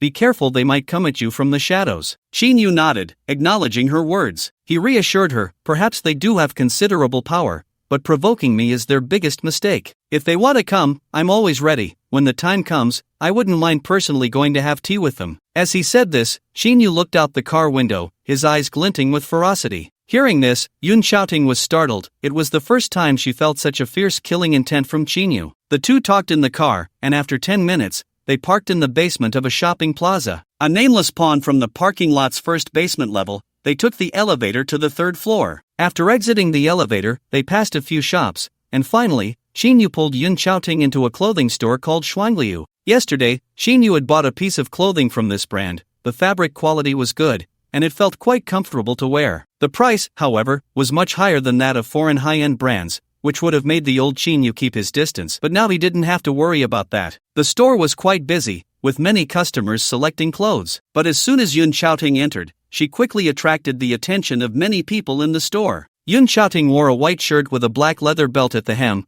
paired with camel-colored cotton trousers and flesh-colored high-heeled shoes with black patent leather accents. The materials of her clothing were all of high quality. Coupled with her tall figure, slightly cool demeanor, and stunning beauty, her elegant and dignified aura was fully displayed. Whether men or women, everyone was captivated by her appearance and grace. Beside her, Yu also exuded an outstanding aura. Standing together, they created a striking impression of a handsome man and a beautiful woman that dazzled anyone who saw them. Two girls stared with wide eyes, thinking they had encountered a big star. In the store, there were 5 men, including the staff, all casting envious glances at Yu. They all felt it was a pity. If only this goddess didn't have a male companion, they could at least fantasize about a fairy tale romance. Amidst the envious gazes of the men, Yun Xiaoting helped Yu pick out an outfit, a pure gray long-sleeve shirt with a collar for autumn and a pair of black straight-leg trousers. After Yu changed into the clothes, Yun Xiaoting nodded in satisfaction. Yu didn't try on any other clothes and went straight to the front desk to pay. However, Yun Xiaoting was quicker, pulling out her bank card and handing it over. Seeing this, Xinyu had no choice but to put away the black card he had just taken out. Just after he finished paying, a surprised female voice came from behind. Yun Xiaoting? Upon hearing this voice, Yun Xiaoting, who had just been smiling, immediately turned a bit cold. After taking the bank card back from the staff, she turned to look at the woman who spoke. She said lightly, "Gao Jinfeng, what a coincidence." Xinyu was also a bit curious and looked at the speaker. He saw a wealthy lady of similar age to Yun Xiaoting. The woman wore a grey gold silk dress, holding a handbag with a matching silk scarf tied to the handle. Beside her stood a well-dressed man in his 30s, wearing gold-rimmed glasses. Two burly bodyguards followed closely behind them. "Yes, in such a big Nanjing city, I didn't expect to run into you while shopping," the woman said, pointing at Xinyu. "Is this your boyfriend? I saw you helping him pay for clothes." From Yun Xiaoting's expression, Xinyu could tell that this Gao Jinfeng woman was definitely not on good terms with her. The two women were like a play, and from their gazes, it was clear they had many stories between them. Unintentionally, Yun Xiaoting linked her arm with Xinyu's. "Gao Jinfeng, is it strange? This indeed is my boyfriend." The woman looked Xinyu up and down, finally smiling and saying, "Not bad, quite a handsome guy. This is the first time you've admitted to having a boyfriend in front of me, and he's so young. I didn't expect it. I thought you had higher standards and wouldn't find a man, but it turns out I was shallow." Yun Xiaoting smiled lightly, a curve at the corner of her mouth. "What's so strange about it? You found a husband, isn't it normal for me to find a boyfriend? I didn't before simply because I didn't find anyone I liked." After saying this, she glanced at the bespectacled man beside Gao Jinfeng. Gao Jinfeng sneered, "Yun Xiaoting, so what if you have a boyfriend? Even though you found someone, I didn't expect your man to be neither a rich heir from a big family nor a top business elite, but just a pretty boy who needs a woman to help him pay for clothes." At this point, she cast a disdainful glance at Xinyu, her gaze lingering on Yun Xiaoting, revealing a victorious posture. Yun Xiaoting retorted without backing down, "As his girlfriend, helping him buy a piece of clothing is quite normal, isn't it? Is that worth your criticism?" "I'm not criticizing, I'm stating a fact." Gao Jinfeng glanced at Xinyu again and scoffed, "I admit he is quite handsome, but what use is that? A man's true charm lies not in his face but in his ability and wealth." "Yun Xiaoting, is that all the insight you have?" Hearing this, Xinyu also caught on and said sullenly, "Hey, miss, stop calling me a pretty boy. I admit I'm good looking, but is being handsome a crime? Although I'm not as ugly as this guy beside you, I can't be blamed for that. If you must measure a person's wealth by their appearance, there's nothing I can do about it." As these words were spoken, Gao Jinfeng's previously smiling face immediately stiffened. Xinyu called her sister, and she found herself at a loss for words, suddenly filled with an unusual anger at this address, especially since the implication of his next words was that her husband was ugly, which only fueled her fury. The bespectacled man beside her also twitched at the corner of his mouth. In fact, this bespectacled man was quite decent looking, far better than the average man. He even had a refined scholar's demeanor, though the only downside was that he appeared somewhat older overall. Gao Jinfeng shot a cold glance at Xinyu and said to Yun Xiaoting, "I still don't know what your boyfriend's name is. With such a sharp tongue, I wonder if I've misjudged him. He must be some rich young master, right?" Yun Xiaoting had almost been amused just now, the corners of her mouth lifting slightly. "No need for my girlfriend to introduce me. My name is Xinyu. I wonder if you've heard of me." Xinyu winked at Yun Xiaoting, implying, "Watch me." "Xinyu?" Gao Jinfeng sneered, "I've never heard of such a person in Nanjing City, just a nameless nobody." As she spoke, she pointed at the bespectacled man beside her, standing tall and proud. "Xiaoting,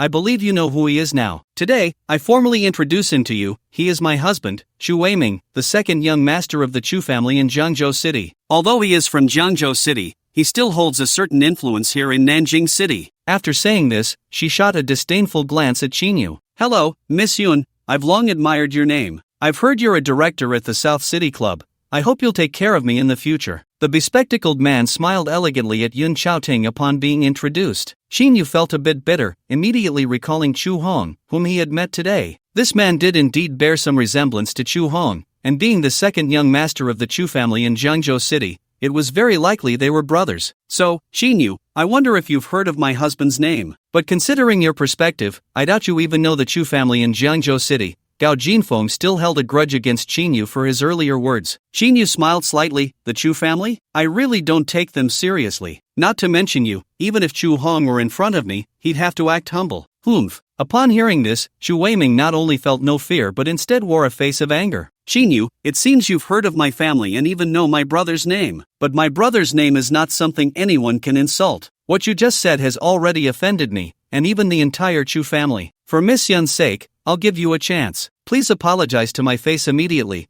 acknowledging your ignorance and mistake, otherwise, you, a poor kid who needs others to help pay for your clothes, won't be able to bear the consequences." With this statement, the two bodyguards behind Chu Weiming also began to glare at Qinyu. Gao Jinfeng continued to sneer, "Yun Xiaoting, this isn't me trying to oppose you, but your boyfriend is courting death. Truly ignorant and fearless." Yun Xiaoting frowned slightly, her expression turning cold. "Chu Weiming and Gao Jinfeng, don't put on that kind of face. Let anyone who dares to touch him try." "Miss Yun, you heard it just now. This isn't me deliberately making things difficult for your boyfriend, but he insulted my brother first. You should understand that if my brother finds out, it won't be resolved with just an apology. I've already been very lenient considering your face. He just casually said something, and you want him to apologize? Isn't that too unreasonable?" Yun Xiaoting showed no signs of backing down. "Yun Xiaoting, it seems you really do care for your boyfriend, defending him like this. What do you mean by just saying a casual remark?" That comment of his was not only disrespectful to Wei Ming's older brother,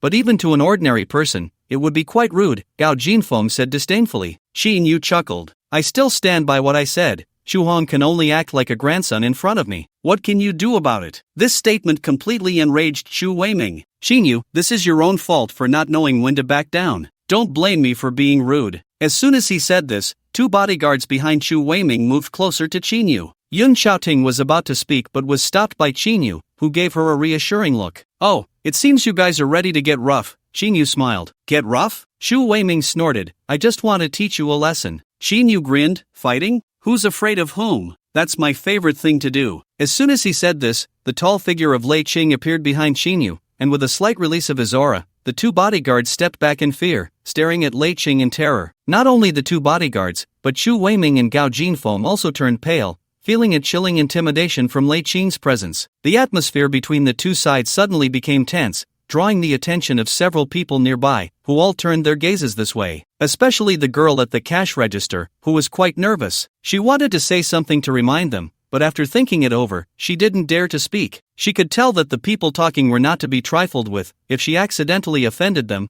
she couldn't bear the consequences. Moreover, if they really started fighting, the resulting damage would have nothing to do with her. Chu Weiming ignored the unusual situation around him, seemingly recalling something, and changed his previous dismissive attitude, looking at Qinyu with a serious expression. He pointed at Lei Chang and asked, "Is this your subordinate?" "That's right," Qinyu admitted directly. "Is he a martial artist? Looks like your eyesight is decent." Qinyu did not deny it. This time, Chu Weiming's expression became even more serious. He naturally understood what a martial artist was and knew what it meant to have a martial artist as a bodyguard. The Chu family had a martial artist in service and several martial artist bodyguards. Whenever attending important occasions, Chu Weiming would bring a martial artist bodyguard. Today, he just wanted to stroll around the mall, so he didn't bring one. Gao Jinfeng was also shocked when she heard Qinyu confirm that his bodyguard was a martial artist. At this moment, she realized that Yun Xiaoting's boyfriend was not the kind of pretty boy she had thought earlier, but rather a young master of considerable status. Understanding this, her earlier victorious demeanor in front of Yun Xiaoting completely vanished. "Qinyu, I admit,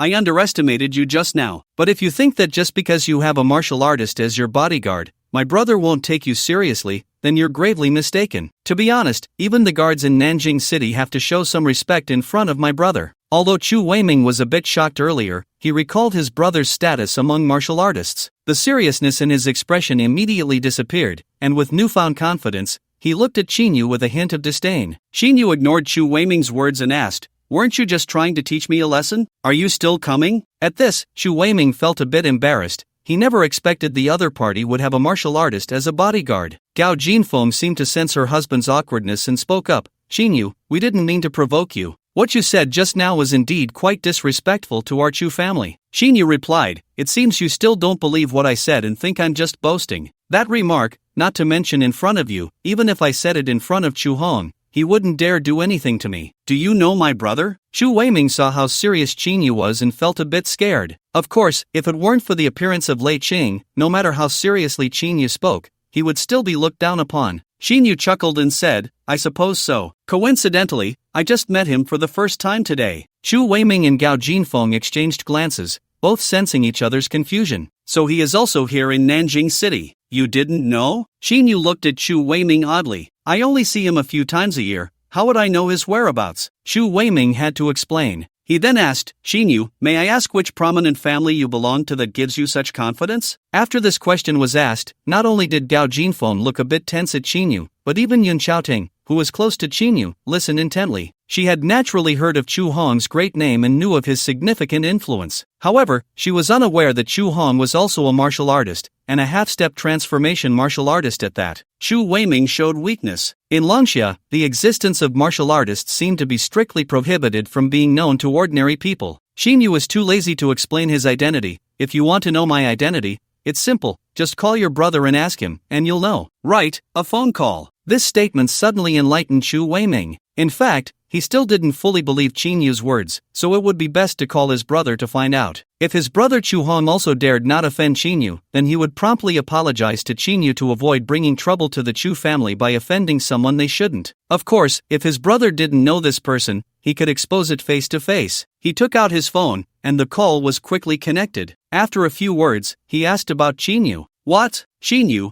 why are you suddenly asking about him? Do you know him? I didn't know him before, just ran into him. He said he knows you, so I called to ask. Did you offend him? No, not really. Not really, does that mean you did offend him? Chu Weiming broke out in a slight cold sweat. It was just a small conflict. Is he still with you? Yes. Since you offended him, find a way to seek his forgiveness. Otherwise, I can't protect you either. As for your question about his identity, I definitely can't afford to offend him. Alright, I understand. You handle it, don't get me into trouble. After saying this, Chu Hong hung up the phone. Although Chu Weiming didn't find out Qinyu's identity, he completely understood that what Qinyu had just said was all true. Weiming, what did your brother say? Gao Jinfeng saw that Chu Weiming hung up the phone after only a few words and couldn't glean much from his words, so she hurriedly asked. Chu Weiming ignored Gao Jinfeng's question, raised his hand to signal the two bodyguards he brought to step outside. Then he took a couple of steps closer, came before Qinyu, cupped his hands, and bowed apologetically, saying, Mr. Qin, I was blind to your greatness earlier and have offended you. I apologize. At this moment, both Yun Xiaoting and Gao Jinfeng were stunned. It seemed that Chu Weiming's brother must have said something on the phone that made him treat Qinyu with such respect. Gao Jinfeng was even more taken aback. Watching her husband bow his head in apology to Yun Xiaoting's boyfriend felt like a heavy blow, crushing her pride to the ground. Looking at the humble Chu Weiming, Qinyu's lips curled slightly, remaining silent while directing his gaze toward the quiet Gao Jinfeng. For a moment, the atmosphere became somewhat tense. Chu Weiming maintained his humble posture, waiting for a moment. When he saw that Qinyu still hadn't spoken, he grew increasingly anxious. He understood that his brother Chu Hong held such a transcendent position and valued this young man before him so highly. Therefore, this person's status was at least on the same level as his brother. Such a person must not be offended. Stealing a glance at Qinyu, he saw that his gaze was fixed on the woman behind him, Gao Jinfeng, and immediately understood what the other party wanted. He quickly turned to the woman behind him and said, Jinfeng,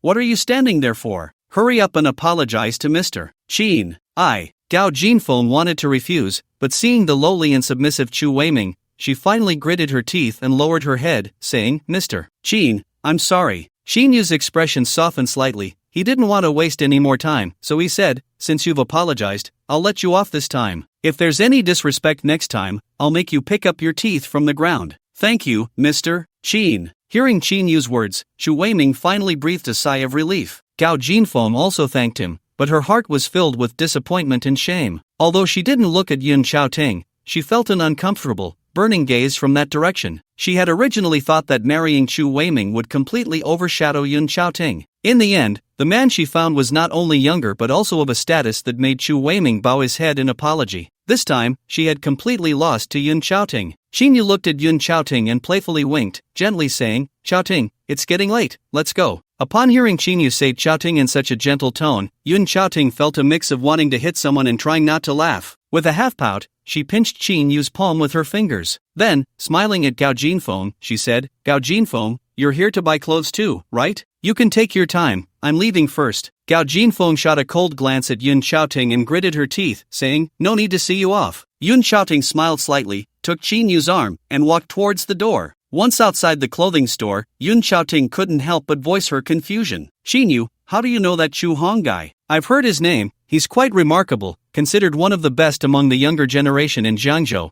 and his reputation is not something Xiao Zhenfeng can compare to. At that moment, Xinyu was holding a bag with old clothes in one hand while the other was still linked with Yun Xiaoting's. Xinyu enjoyed the feeling of soft warmth in his embrace, his mind wandering as he looked at the ground. Hearing her question, he casually replied, "Actually, I haven't known him for long. At Zhangyun Hotel, I had a bit of a conflict with him and even got into a fight." "What? You fought with him? Is that surprising?" Yun Xiaoting shook her head. "It's not surprising for you, indeed. Xinyu, why do you like to do such things? When I first met you, I really didn't expect you to be so violent. I don't want to be like this either, who likes to fight for no reason. But if you don't teach a lesson to someone who doesn't know their place, they won't learn. So what happened between you and that Chu Hong?" As they spoke, they unknowingly arrived at the elevator entrance of the shopping plaza, pressed the button to go down, and waited for the elevator. Behind them, Lei Ching and Yun Xiaoting's female driver followed closely. What else could happen? In the end, he couldn't beat me and had to bow his head and admit defeat. That's why I say, even if he stands in front of me now, he can only pretend to be humble. Yun Xiaoting was confused by Qin Yu's words. Just because he lost, does that really mean he would be afraid of you? This society doesn't just look at whose fists are stronger,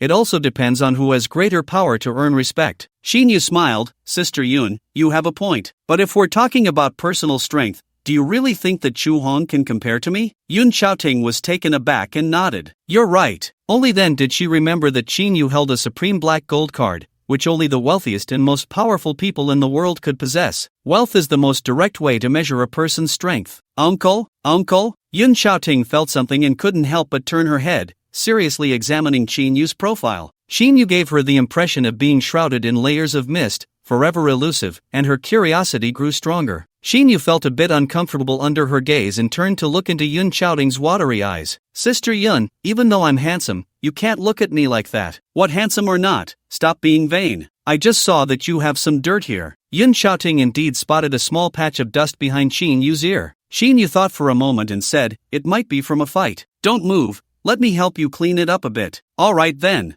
Yun Xiaoting pinched the cuff of her shirt with her left hand and reached under Qin Yu's ear to wipe it. Just then, the elevator doors opened, and 6 people stepped out. 4 men and 2 women, all stylishly dressed and looking like models. "Auntie?" Among this group, one of them was Jiang Xian. He was chatting and laughing with a few people beside him, and as soon as he stepped out of the elevator, he saw Yun Xiaoting and Qin Yu almost glued together. Not only were they holding hands like a couple, but Yun Xiaoting was also affectionately wiping the skin near Qin Yu's cheek. Jiang Xian thought he was seeing things and quickly rubbed his eyes. No, he definitely wasn't mistaken. It was indeed his aunt and Qin Yu. Unable to help himself, he called out "Auntie" again. This time, Gao Beiyin heard him, and everyone else did too. Yun Xiaoting initially didn't notice Jiang Xian and was startled by his sudden loud voice, only then realizing that Jiang Xian was standing in front of her with a shocked expression. Qin Yu's face showed no change. He had seen Jiang Xian the moment the elevator doors opened. Upon seeing Jiang Xian, Yun Xiaoting inexplicably felt a bit flustered. She wanted to withdraw the hand holding Qin Yu's, but then thought that doing so would only draw more attention. She hadn't done anything wrong, so why should she be afraid of this kid Jiang Xian? With that thought, Yun Xiaoting raised her eyebrows and said to Jiang Xian, looking for a fight? Huh? Why shout so loudly? Jiang Xian, feeling the fierce gaze of his aunt, shrank his neck, and his previously shocked face turned into a bitter expression. "Auntie, what's going on? You really scared me." The people around Jiang Xian began to chatter. "Xiangu, this beautiful sister is actually your aunt," one girl exclaimed in surprise. "Xiangu, your aunt is so beautiful," another young man said, starry-eyed. A more imposing man said, "You guys don't know, Jiang Xian's aunt is the famous boss of Nanyun Hang, General Yun." "Really? That's amazing. Since she is Jiang Xian's aunt, she is also our elder. Hurry up and greet her." "Right." So the 5 of them bowed to Yun Xiaoting in unison and politely said, "Hello, auntie." Seeing this, Yun Xiaoting nodded back with satisfaction. Following that, the 5 of them also consciously bowed to Qin Yu, saying, "Hello, uncle." Yun Xiaoting's previously smiling face immediately turned stiff upon hearing this greeting. "Uncle, come on." Jiang Xian stared at Qin Yu, feeling speechless. Looking at this group of brothers, he felt an urge to hit someone. Qin Yu was also taken aback, realizing that among these people, there were probably 2 who were not younger than him, and he felt a bit awkward. He never expected to suddenly have so many juniors. Although it was a bit embarrassing, he still nodded appreciatively to everyone. Then, in a serious tone, he said, "Don't call me uncle, it makes me feel old. Ahem, although I am indeed your elder, I'm still quite young. In the future, just call me Qin Gu like Jiang Xian does." Qin Yu's words were double-edged. You could take them to mean that he really was Jiang Xian's uncle, or you could interpret that Qin Yu's status was so elevated that he could be compared to the elders among this group. Of course, after hearing Qin Yu's words, this group was even more convinced that Qin Yu was indeed Jiang Xian's uncle. The three men cast envious glances at Qin Yu and inquired about his background. When they learned that Qin Yu was the owner of Jianyun Hotel, their smiles grew even wider. Only the blue-haired Zhuing looked dazed, her eyes filled with astonishment. She knew that Qin Yu had only met Jiang Xian a few days ago, and at that time, this Mr. Qin didn't even know Jiang Xian's aunt and had asked Jiang Xian to take him to Nanyangxing to buy a car. How could it be that in just a few days, he had become Jiang Xian's uncle and the owner of Jianyun Hotel? She was a bit confused. After Jiang Xian hastily sent the group away with a few words, she angrily said to Qin Yu, "Well, Xingu, I didn't expect this. I took you as a brother, and you want to be my uncle. Jiang Xian, are you asking for a beating? What uncle nonsense, those people misunderstood. Do you believe it too?" At this moment, Yun Xiaoting had already let go of the arm she had linked with Qin Yu, looking somewhat annoyed. Jiang Xian still feared Yun Xiaoting's authority. Seeing her glare at him, he instinctively shrank his neck. "Aunt, don't lie to me, I'm not blind." Seeing her nephew so stubborn, Yun Xiaoting grew even angrier and wanted to pinch his ear. However, Jiang Xian had long been on guard and stepped back to avoid her. "Jiang Xian, if you're not blind, then what did you see? Just because I held hands with Qin Yu, you react this way? Don't forget, I used to spank you when we were kids. In any case, what you all are doing is wrong." Jiang Xian felt his face flush slightly when his aunt brought up his embarrassing past, but he still held his ground. At this moment, Qin Yu spoke up. "Jiang Xian, if there's something to say, just say it, don't keep it to yourself." He could see that Jiang Xian was not really angry but was pretending to be furious for another purpose. "Xingu, well, didn't we talk about it last time? You have to lend me the Dark Night Wind for a few days." Jiang Xian rubbed his hands together. "So, when will you lend me that car?" Qin Yu smiled knowingly. "So you want to borrow my car? This little matter doesn't need to ask me. Just go to my villa and drive it away. I don't need it for the time being." "Haha, then it's settled." Jiang Xian laughed happily, completely shedding the frown from earlier. "Jiang Xian, is that all you can do? What do you need Qin Yu's car for? To pick up girls or to race? Don't get into any trouble," Yun Xiaoting said with some concern. "Aunt, you can rest assured, I'll drive carefully and return it in a few days." Qin Yu thought for a moment and reminded Jiang Xian, "Jiang Xian, didn't you say that many people are looking for my car, and some want to cause me trouble? If you take my car out, aren't you worried about attracting unnecessary trouble?" From best friends to enemies, Jiang Xian slapped his forehead and said, "Xingu, if you hadn't mentioned it, I would have really forgotten. Last time it was because your driving skills were impressive. Many people wanted to learn from you. But this time is different. You not only beat Fong Mingliang, but nothing happened. Although not many people know that it was you who hit Fong Mingliang, your car has attracted attention again. Many people, even if they haven't seen you, have developed a great respect for you." So, Jiang Xian's eyes lit up at the end. "As long as I take the Dark Night Wind out and let them see it,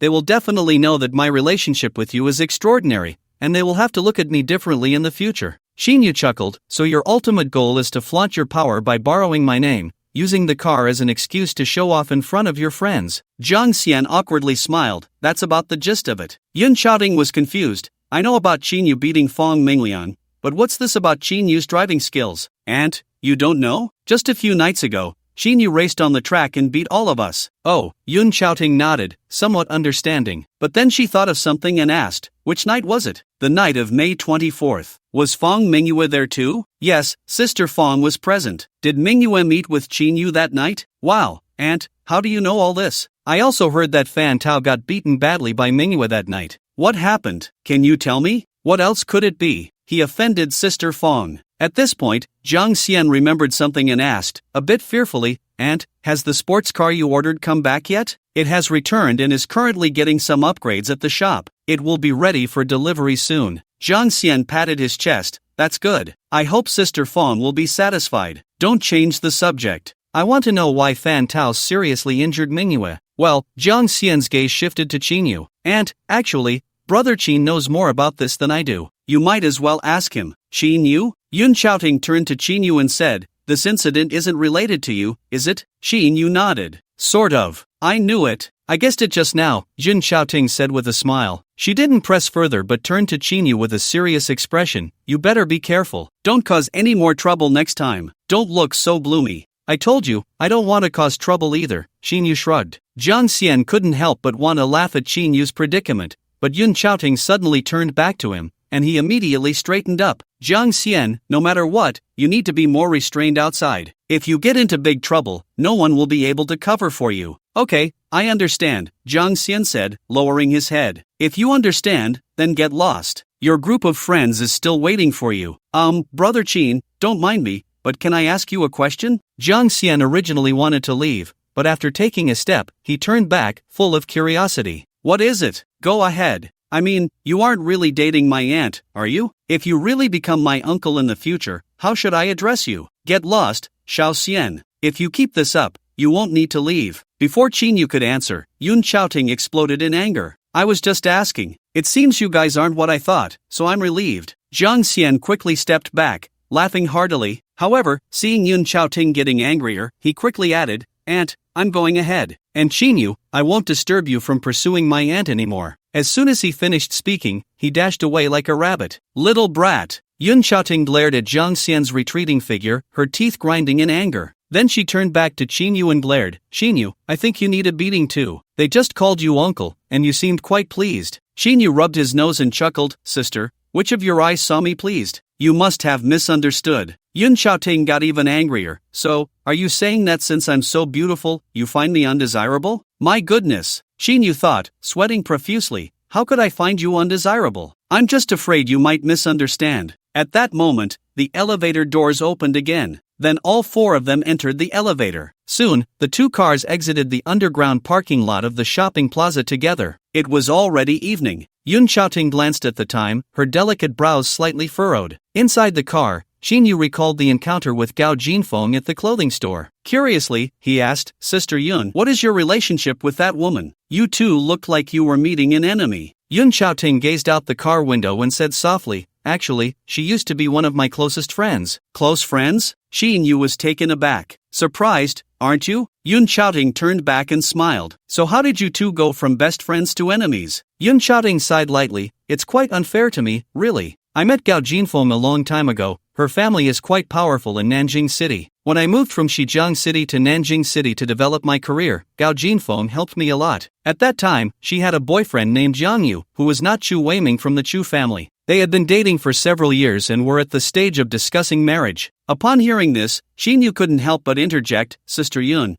could it be that the guy fell for your looks after meeting you and then abandoned Gao Jinfeng? Where are you getting at? Yun Xiaoting replied with a hint of annoyance, then continued, Yang Yu got to know me through Gao Jinfeng and helped me with many ideas when I just started Nanyan Company. At that time, he happened to be a manager at a large car dealership, and I would consult him whenever I had business questions. Perhaps as I met Yang Yu more frequently, Gao Jinfeng began to suspect and demanded that Yang Yu not meet me anymore. Although I explained to her repeatedly, she eventually believed me but still remained somewhat guarded. In short, after that incident, a rift formed between the three of us, planting a seed of misunderstanding. After that, I didn't contact Yang Yu again. 6 months later, he suddenly invited me to dinner. I initially wanted to refuse, but he said he had broken up with Gao Jinfeng and would be going abroad for development the next day. I thought about it and decided to go. After all, he had helped me a lot. That night, he got completely drunk, and just as I was about to call someone to take him home, Gao Jinfeng appeared in front of me and declared that she wanted to sever ties with me. At this point, Yun Xiaoting paused. Lu Shan asked, and then? Qin Yu smiled, there must be more to the story, otherwise, you wouldn't be looking at each other like enemies. That's right. Although Gao Jinfeng had broken up with Yang Yu, she completely misunderstood that Yang Yu broke up with her because of me and held a grudge against me. Not only did she cut ties with me, but she also used various business tactics against me, causing me a lot of trouble. She even spoke ill of me in public and slandered me in various ways. Qin Yu shook his head. You women are truly unpredictable. A small matter can turn you into worse enemies. Yun Xiaoting said, I never expected my relationship with Gao Jinfeng would grow more distant. She even boasted that the man she found would definitely be better than the one I found, trying to prove her charm was superior to mine. I originally didn't want to get involved, but she became increasingly excessive, and at one point, my reputation suffered greatly because of her. It was only after Fang Mingyue intervened that the matter was finally suppressed. Qin Yu said, this woman has such a narrow mind. If she were more rational, you two wouldn't have gone from being close friends to enemies, and there wouldn't be so much trouble afterward. Changing the subject, he added, but speaking of which, I bet that Yang Yu definitely has feelings for you. Who could resist your beauty? Yun Xiaoting replied with a half-smile, didn't you say I wasn't that pretty? Sister Yun, come on, you still remember such a trivial matter. haven't you heard? Women have the strongest desire for revenge. I've really experienced it deeply. The two were talking in the car, which was moving slowly, stopping and going. It was rush hour, and the traffic on the road was becoming increasingly dense. The distance wasn't far, but it took over 30 minutes to reach the dining location, arriving more than 10 minutes late from the scheduled time. This was a high-end restaurant designed in an ancient style, quite famous in Nanjing City, where one had to make a reservation in advance for dinner. Yun Xiaoting had already called to confirm the dining location, and upon entering the restaurant,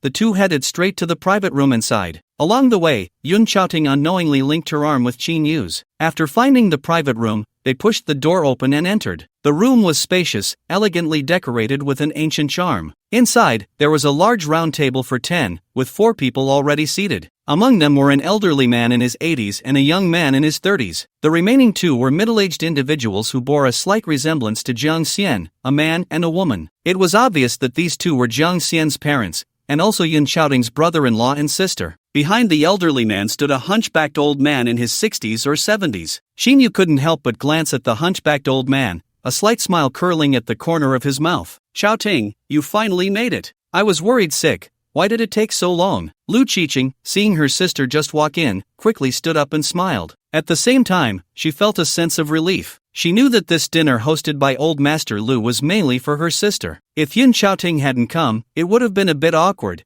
and the couple would have felt quite meaningless being there. Old Master Lu had some connections with her and was considered an elder. Now, part of the Jiang family's business cooperated with the Lu family, and many dealings relied on them. After considering Old Master Lu's invitation and assistance, she decided to accept. When Lu Qiqing saw her sister at that moment, although her words carried a hint of complaint, her heart was quite excited. But the next moment, her gaze shifted, and she noticed that Yun Xiaoting was still holding onto another man's hand. She was slightly taken aback, then wore a look of disbelief. She quickly tugged at Jiang Ruilong's sleeve, signaling him to look over. When Jiang Ruilong glanced over, he was equally surprised. Sorry, we got stuck in traffic, so it took a bit longer, Yun Xiaoting said helplessly. Xiaoting, you're here. The happiest to see Yun Xiaoting was none other than Lu Shui. He eagerly stood up, turning to welcome her. But the next moment, his smile froze. Xiaoting, this is Yun Xiaoting ignored Lu Shui and Lu Qiqing, pulling Qinyu to the dining table. First, she warmly greeted the elderly man. Hello, Grandpa Lu. Young girl, you're here, the old man replied. His hair was gray, shoulders broad,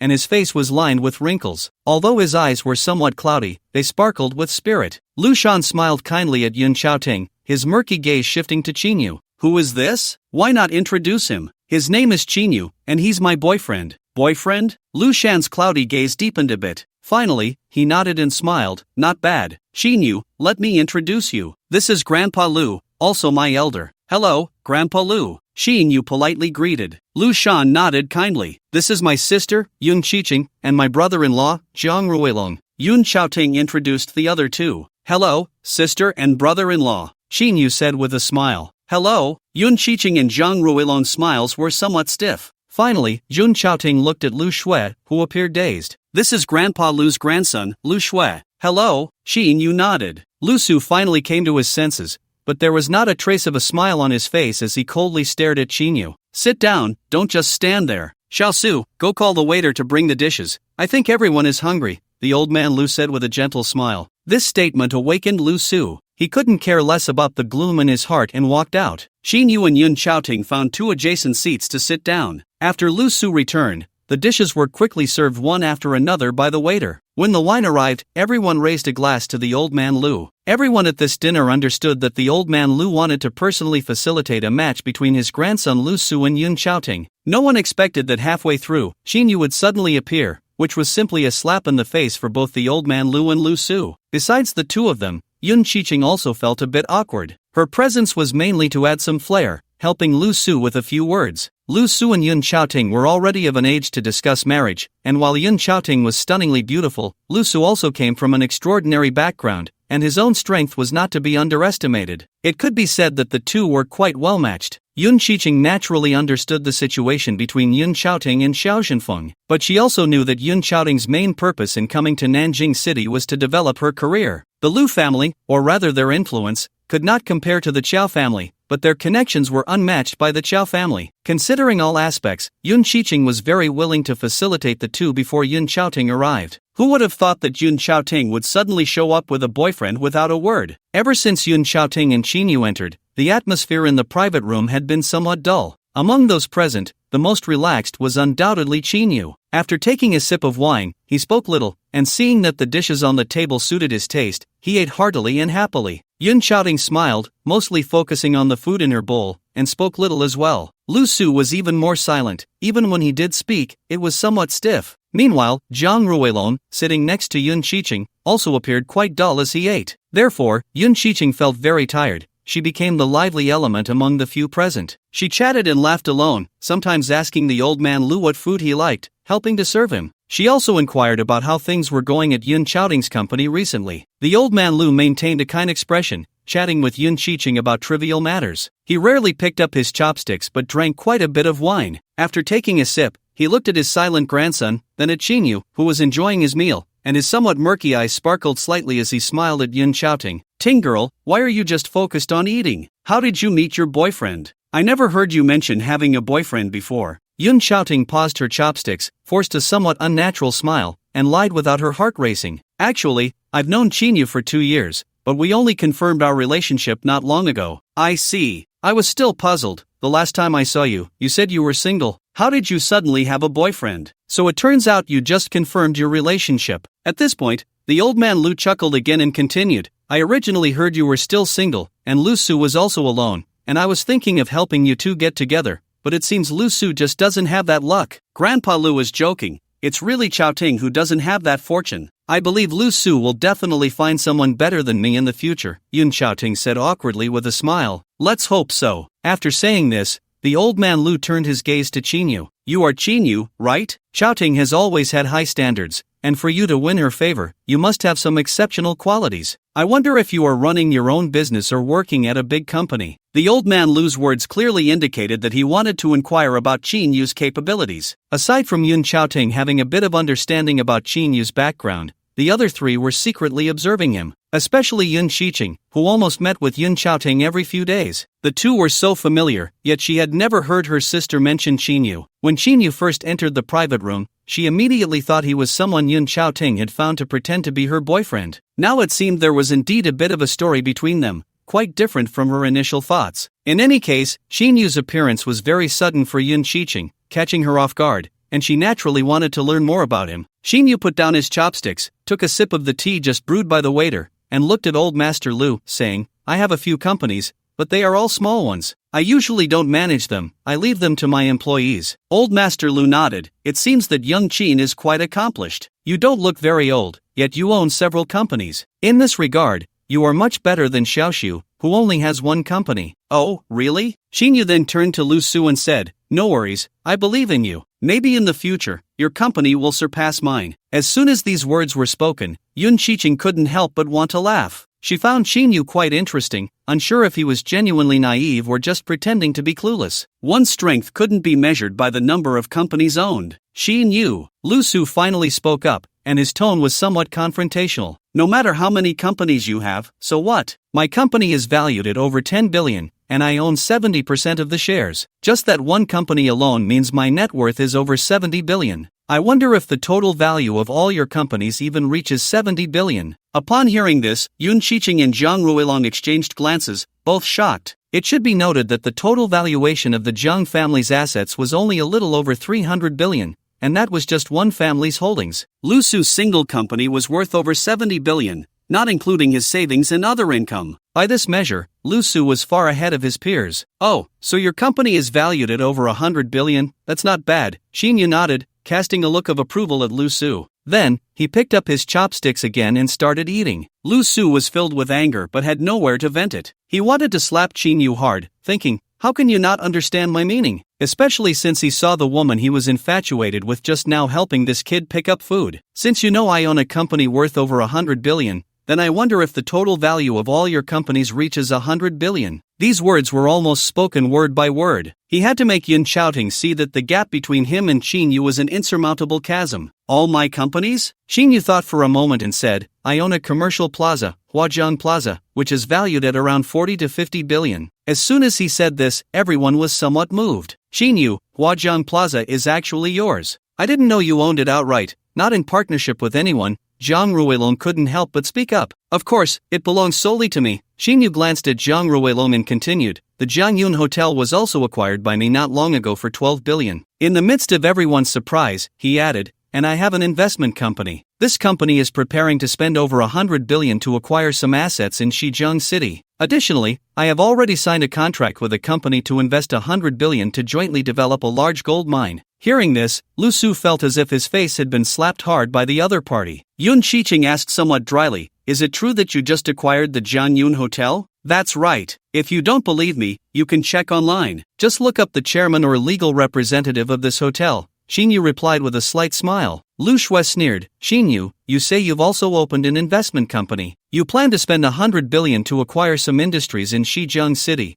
and then another 100 billion to develop a gold mine with other companies. You can't be serious, can you? Furious, Xiao Lianqing thought that if Xinyu only owned the Jiangyun Hotel and Huajian Plaza, Lu Shui could still accept it. But if he was going to invest over 200 billion in other industries, that was too terrifying. Lu Shui expressed his disbelief and reluctance to accept it. If Qinyu's words were true, it completely meant that Lu Shui had no advantage in front of him, being crushed in every aspect. If you don't believe me, you can ask Zhao Ting, because the company I'm collaborating with to develop the gold mine is Nanyue Capital, and Zhao Ting is a shareholder of Nanyue Capital. She was also present when I signed the contract. As for the investment in Shijiang City, Zhao Ting knows about it too. If you still don't believe me, there's nothing I can do. Besides, whether you believe it or not is none of my business, Xinyu said slowly. But the last sentence, none of my business, felt like a slap, hitting Lu Shui hard in the face. That's right, I can testify that Xinyu hasn't told a single lie, Yun Zhaoting said when she heard Xinyu mention her. Yun Qiqing and Zhang Ruilong both fixed their gazes on Xinyu, speechless for a long time. Little Qin has such achievements, it really surprises me. The old man Lu nodded and smiled. He then changed the subject. However, I've heard that the Chow family's boy has been pursuing Ting Girl all along. He won't tolerate any other men around her. Little Qin may have a powerful family behind him, but the Chow family is not easy to deal with. You don't need to worry about that Chow Jinfeng,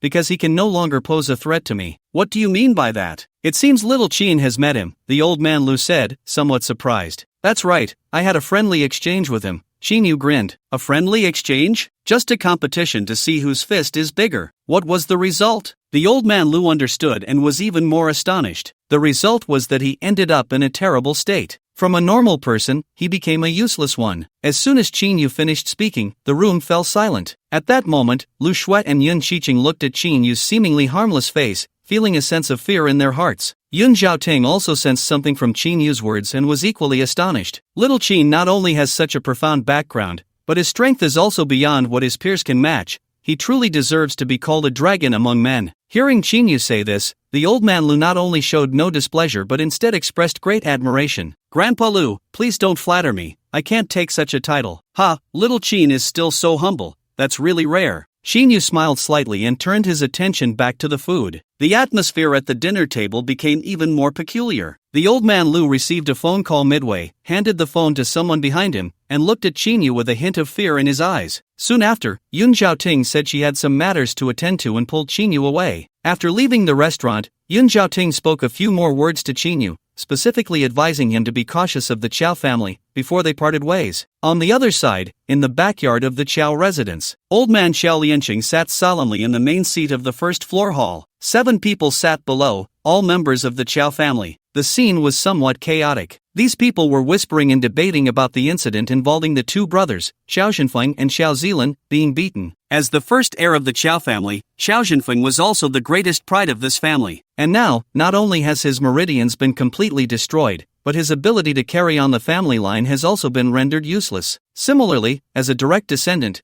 Xiao Zilan, although not as severely affected as his brother, has had his legs broken, which is quite serious as well. It can be said that the culprit behind all this is ruthless. This is not just a slap in the face for the Chow family, but a challenge to the entire clan. This news was like a bolt from the blue, shaking the entire Chow family to its core. The people present were all key members of the collateral branches of the Chow family, holding important positions in the family business. Upon hearing this news, they rushed to the Chow residence to find the head of the family. When they learned that the head was not there, they hurried to the backyard to meet old Master Chow. At this moment, one person couldn't help but slam the table, speaking out in anger. Whoever it is, once we find out, we must make sure they die a terrible death. That's right, we won't rest until that person is torn to shreds and sent to the 18th level of hell. Another person said, equally furious. What are you all shouting about? Be quiet, the old master is here, do not be disrespectful. A senior family member, who had been silent until now, spoke up to stop the commotion. This person was one of Qiao Jinfeng's collateral uncles. Just then, two middle-aged men walked in from outside. It was Qiao Jining and Qiao Guiqin. The head of the family has returned. Head, how is Jinfeng's condition? Qiao Jining's face was as dark as water, ignoring these questions, and walked straight to old Master Qiao with Qiao Guiqin. After bowing in respect, they sat down. Leave Qiao Ken, Jining, and Guiqin here, the rest of you can go. Old Master Qiao raised his hand to signal, his voice a bit old yet full of authority. Upon hearing Old Master Qiao speak, the 6 people dared not say another word,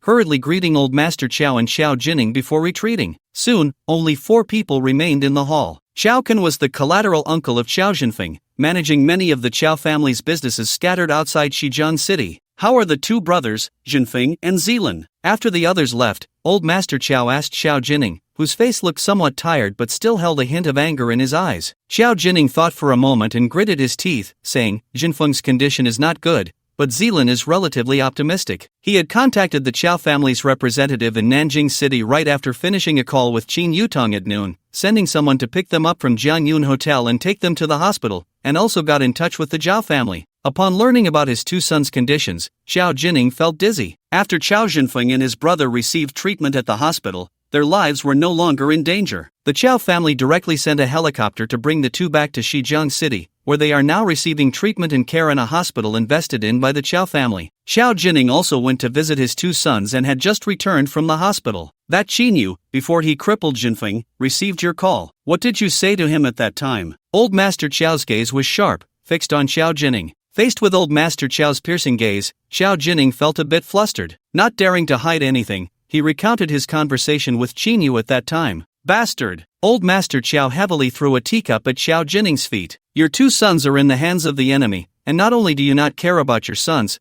but you also threaten others. Don't you think that if he truly feared our Qiao family, he would not have repeatedly attacked Zilin and also offended Jinfeng? It can be said that Jinfeng's fate is partly your responsibility. At this point, Old Master Qiao was so furious that he began to cough. He felt hatred in his heart. Qiao Jinfeng was the family's greatest pride and hope. If anything happened to any member of the Qiao family, including Qiao Jining, he wouldn't be so enraged. But it just had to be Qiao Jinfeng, the Qilin of their family. Father, please stop. This time, it was my fault. Qiao Jining's face shifted from blue to white, filled with both sorrow and endless anger. Dad, my brother was wrong, but it's too late to say anything now. The urgent matter is how we deal with that Qin kid. Indeed, this is the thought of all members of the Qiao family. We are just waiting for the old man's word. Xiao Ken couldn't help but voice his indignation. Humph. Old Master Qiao snorted heavily. You don't even know the other party's background, yet you want to deal with them. Have you considered what if they are someone we can't provoke? This statement was like a bucket of cold water, splashed onto everyone's hearts. Dad, have you sent someone to investigate the other party's origins? I remember it was this Qin who not only beat up Fong Mingliang from the Fong family yesterday but also framed it on Jinfeng. From that point, it can be seen that he has long been at odds with Jinfeng. Qiao Guiqin said. Old Master Qiao glanced at Qiao Guiqin. I have already investigated that person. I even used some of my old connections. Although I don't know the details very well, I do know the basic situation regarding Qin Yu's background and the events. So, what exactly is the other party's background? Qiao Guiqin asked anxiously. Old Master Qiao scanned the 3 of them and, after a moment of contemplation, said, in any case, for now, don't think about revenge. Why? Is that Qin Yu's background very significant? The 3 exchanged glances. That Qin Yu has some of his identity information hidden. All we know is that he has some businesses in Nanjing City,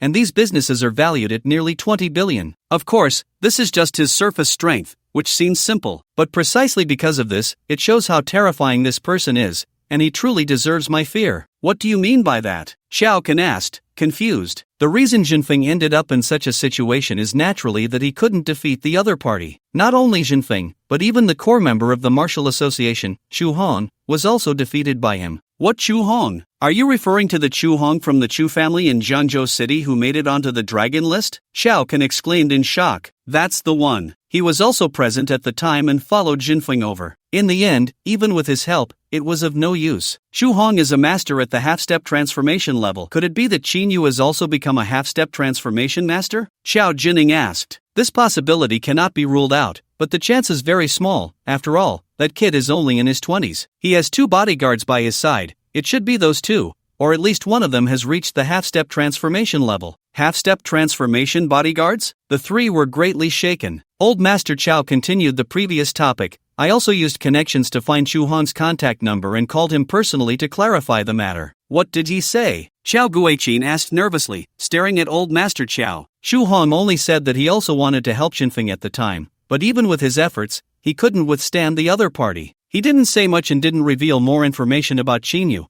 but he made it very clear that Qin Yu is someone we cannot provoke. After this statement, the hall suddenly became somewhat quiet. After a moment, Xiao Jining could no longer suppress his anger and said, Dad, are we just going to let this go? Even if that kid has great abilities, our Qiao family cannot provoke him. But no matter what, I will never let this go easily. By the end, Xiao Jining could no longer hide the killing intent in his eyes. Eldest brother is right, even if he has powerful warriors protecting him, we can't do anything to him. But on the surface, we can suppress his businesses commercially and take other forms of revenge, at least making him taste some bitterness, Xiao Guiqin suggested. Did you not hear what I just said? Without my orders, no one can act rashly, Xiao Lianqing declared sternly. At the very least, we need to wait for Jinfeng to wake up and hear the whole story from him first. Qin Yu is too mysterious. This incident has caused such a stir that even the Martial Arts Association and the South River City Defense Office have their reservations about him. Our Qiao family is even more insignificant in front of these 2 forces. Xiao Jining wanted to say more, but Xiao Lianqing raised his hand to stop him. Jining and Guiqin, you both should go back and rest. After being busy for these few hours, you must be tired. Don't worry, even if Qin Yu really has terrifying strength, I have my ways to deal with him. But if someone acts recklessly, they will have to bear the consequences. Yes. Although Xiao Jining felt very indignant, he could only respond. Xiao Kan, during this time, you need to pay more attention to the movements outside of Shijiang City, and restrain the clan members,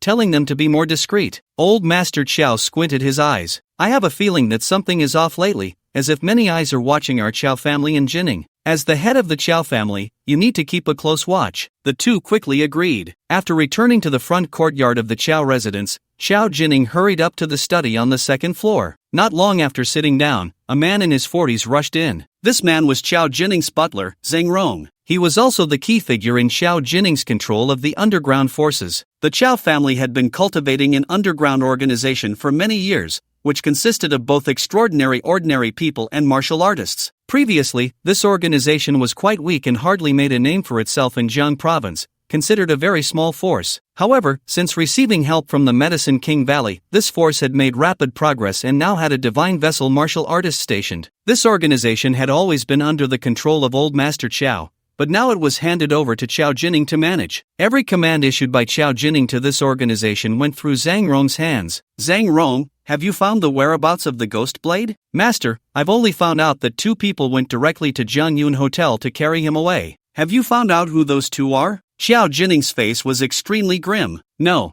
I've increased the manpower to investigate. Whether he is dead or alive, we must find the Ghost Blade. He came out of the Black Hawk and has been working beside Jinfeng, knowing too much. The fact that the Black Hawk is under our Qiao family's control must not get out. Do you understand what I mean? Understood, Master. Rest assured, I will definitely find the Ghost Blade. As for that Qin Yu, as soon as Xiao Jining mentioned this name, an immense anger welled up within him. Gather information on Qin Yu, and then enter the Angel City's Skynet website to post a bounty. This bounty will state that I am willing to spend 10 billion to assassinate Qin Yu. Yes. Xiao Jining took out a bank card. This is a bank card I opened anonymously in the Mouse Country, with 20 billion inside. Once the posted bounty is accepted, transfer 10 billion to the Skynet account as a deposit. Remember, don't let anyone know about this. That way, if Qin Yu is assassinated, no matter how powerful his backing is, they won't be able to trace it back to me, and my Qiao family will be unharmed. Rest assured, Master, I know what to do. Qin Yu returned to the South Melody Mountain Villa, feeling somewhat fatigued. The battle with Chu Huang at Jiangyun Hotel today seemed easy, but it still consumed a lot of energy, and he had also sustained some minor injuries. Although he had recovered a lot now, fatigue was still unavoidable. He went straight up to the master bedroom on the second floor, took a shower, and then sat down on the large balcony. After Xiaoguo came up to take away Qinyu's changed clothes, she thoughtfully brought him a cup of tea. Once Xiaoguo left, Xinyu opened the system panel. Host, Xinyu age, 25 physique, 7400, ordinary body level 10, mental power, 2300, ordinary body level 5 authority, skills, top level driving skills, proficient combat movement skills, beginner level artifact control, beginner level speed techniques. Sign in progress, 91 million, level 2 sign in unlocked, refresh available for sign in. Task, none sign in point, 56 balance, 38. 87 billion backpack. Seeing the sign in progress, Qinyu's heart stirred. He remembered that today, in addition to the 24 million salary, Tang Qin had paid 60 million for renovations using the company account, which should total 84 million. It seemed that the extra 7 million must have been spent by Tang Qin at the company. At that moment, the system's cold voice rang out. Beep, detected that the host has newly established an investment company, and new rules for spending sign-ins have been made. The new rules are as follows. From now on, in addition to the host's personal spending being eligible for sign-in, spending by the host's established investment company can also be signed in. Xinyu was taken aback. System, does that mean spending by the investment company couldn't be signed in before? Then why was the 60 million spent from the company account eligible for sign-in today? This money counts as the host's own spending because the funds in the investment company's account all come from the host's transfers. From now on, transferring funds from the host's other industries to the investment company will also be valid for sign-in tasks. Upon hearing this, Xinyu immediately understood. So that's how it is. It seems that even if the system's funds run out in the future, I can still transfer money from other businesses to the investment company for sign-in tasks. Having figured this out, Xinyu set the matter aside. Remembering that he hadn't completed today's system sign-in, he pondered for a moment, then took out his phone and opened Delong, where he saw Li Yan was live streaming. Without much hesitation, he spent 9 million to recharge 9,000 Delong coins on the recharge page. When Xinyu entered Xiaoyan's live room, he saw her engaged in a match. He glanced at the online viewer count, which showed over 2,000. The opposing streamer was a dancing female host, who had enabled beauty filters and looked quite stunning, named MOMO. The two were randomly matched, with no hidden operations involved. MOMO had over 3,000 viewers, slightly more than Li Yan's live room. The second and third places in the live room were both over level 40, but the first place was a level 60 big shot. With a level 60 big shot present, it seemed that MOMO was set to soar tonight. Quite impressive. The first place had even claimed that he would help her win 10 matches in a row tonight. They had already won 6 in a row, and this was the 7th match. During those 6 matches, the big shot known as the God of War had contributed over 1 million in gifts to her. At this moment, MOMO announced the penalty for losing, waiting for Li Yan's agreement. She proposed that whoever lost would have to agree to a request made by the opposing streamer's first place. This was also suggested by the God of War, as tonight's success relied heavily on this loyal fan, so fulfilling a request was only natural. They were just waiting for Li Yan to agree to this bet. If she agreed, they would start the match, and if not, they would switch players. Li Yan hesitated, mainly because the penalty was filled with uncertainty. What if she lost and the opposing first place proposed a penalty that put her in a difficult position? Moreover, her own first place was only a level 40 big brother, and at that moment, he remained silent, not offering to play for her. At this time, a stunningly handsome male god joined the live room. Everyone, look quickly, a level 56 big brother has entered. Wow, this big shot's name sounds so familiar. Who is it? Are you kidding? This is the male god Big Shot. Last time, he gifted over 5 million in one go here, and he also splurged in other live rooms. How could you not recognize him? I remember now, I've heard of the male god's great name long ago, and I finally ran into him. Li Yan quickly noticed Xinyu entering, first stunned, then very excitedly said, "The male god brother is here. Welcome the male god brother to the live broadcast room." At this moment, all the fans in the live broadcast room knew and began to boil with excitement. The subtitles kept rolling, all related to the male god. Xinyu ignored the audience's enthusiasm for him and typed a line of text. "Host, hurry up and start. I'll help you win this match." With this statement, the audience in the live broadcast room became even more excited. The male god is going to make a move. It's worth looking forward to. Last time this big shot made a move, it was 5 million. This time it should be at least over 500,000. Host, hurry up and start. We're waiting for the male god to crush the opponent. Li Yan no longer hesitated, agreed to the bet with the opponent, and then began. At first, Li Yan worked hard to rally votes. Although Xinyu promised to help her, she still needed to encourage the other fans in the live broadcast room, even a little contribution counts. Before long, the live broadcast room became restless, and scattered gifts began to appear. Li Yan thanked the families who sent gifts while rallying votes. Since neither side's big shots had made a move yet, the blood bars remained stagnant, with both sides chasing each other. Soon, the big shot from MOMO's live broadcast room made a move. The score suddenly jumped from thousands to tens of thousands, reaching over 100,000 and still increasing. In an instant, the blood bar in Xia Yanzi's live broadcast room was completely crushed. Li Yan also went all out, no longer holding back, and started asking for gifts a bit aggressively. But no matter how she tried, the blood bar in the live broadcast room kept dropping, shrinking to a small corner. Xia Yanzi, I heard that a level 56 big brother came to your live broadcast room. Why isn't he sending gifts? Did he get scared away? Or is our top-ranked warrior brother stronger? One move and it's 5 universe stars, you have no power to fight back. If you lose later, you better obediently agree to one request from our top-ranked brother. After MOMO finished a dance, she switched to her mocking mode. Hearing this, Li Yan shot back a few words. By this time, 3 minutes had passed, with a limit of 10 minutes. MOMO's live broadcast room had 600,000 points, while Xia Yanzi's live broadcast room only had 40,000 points, a clear difference. Xinyu finally started sending gifts, but first sent a Jiao Lianhua to warm up. The handsome male god sent one Jiao Lianhua to the host Xia Yanzi. This was the second Jiao Lianhua in Xia Yanzi's live broadcast room. The previous top-ranked player sent one, and then there was no further action. Seeing that the handsome male god finally sent a gift,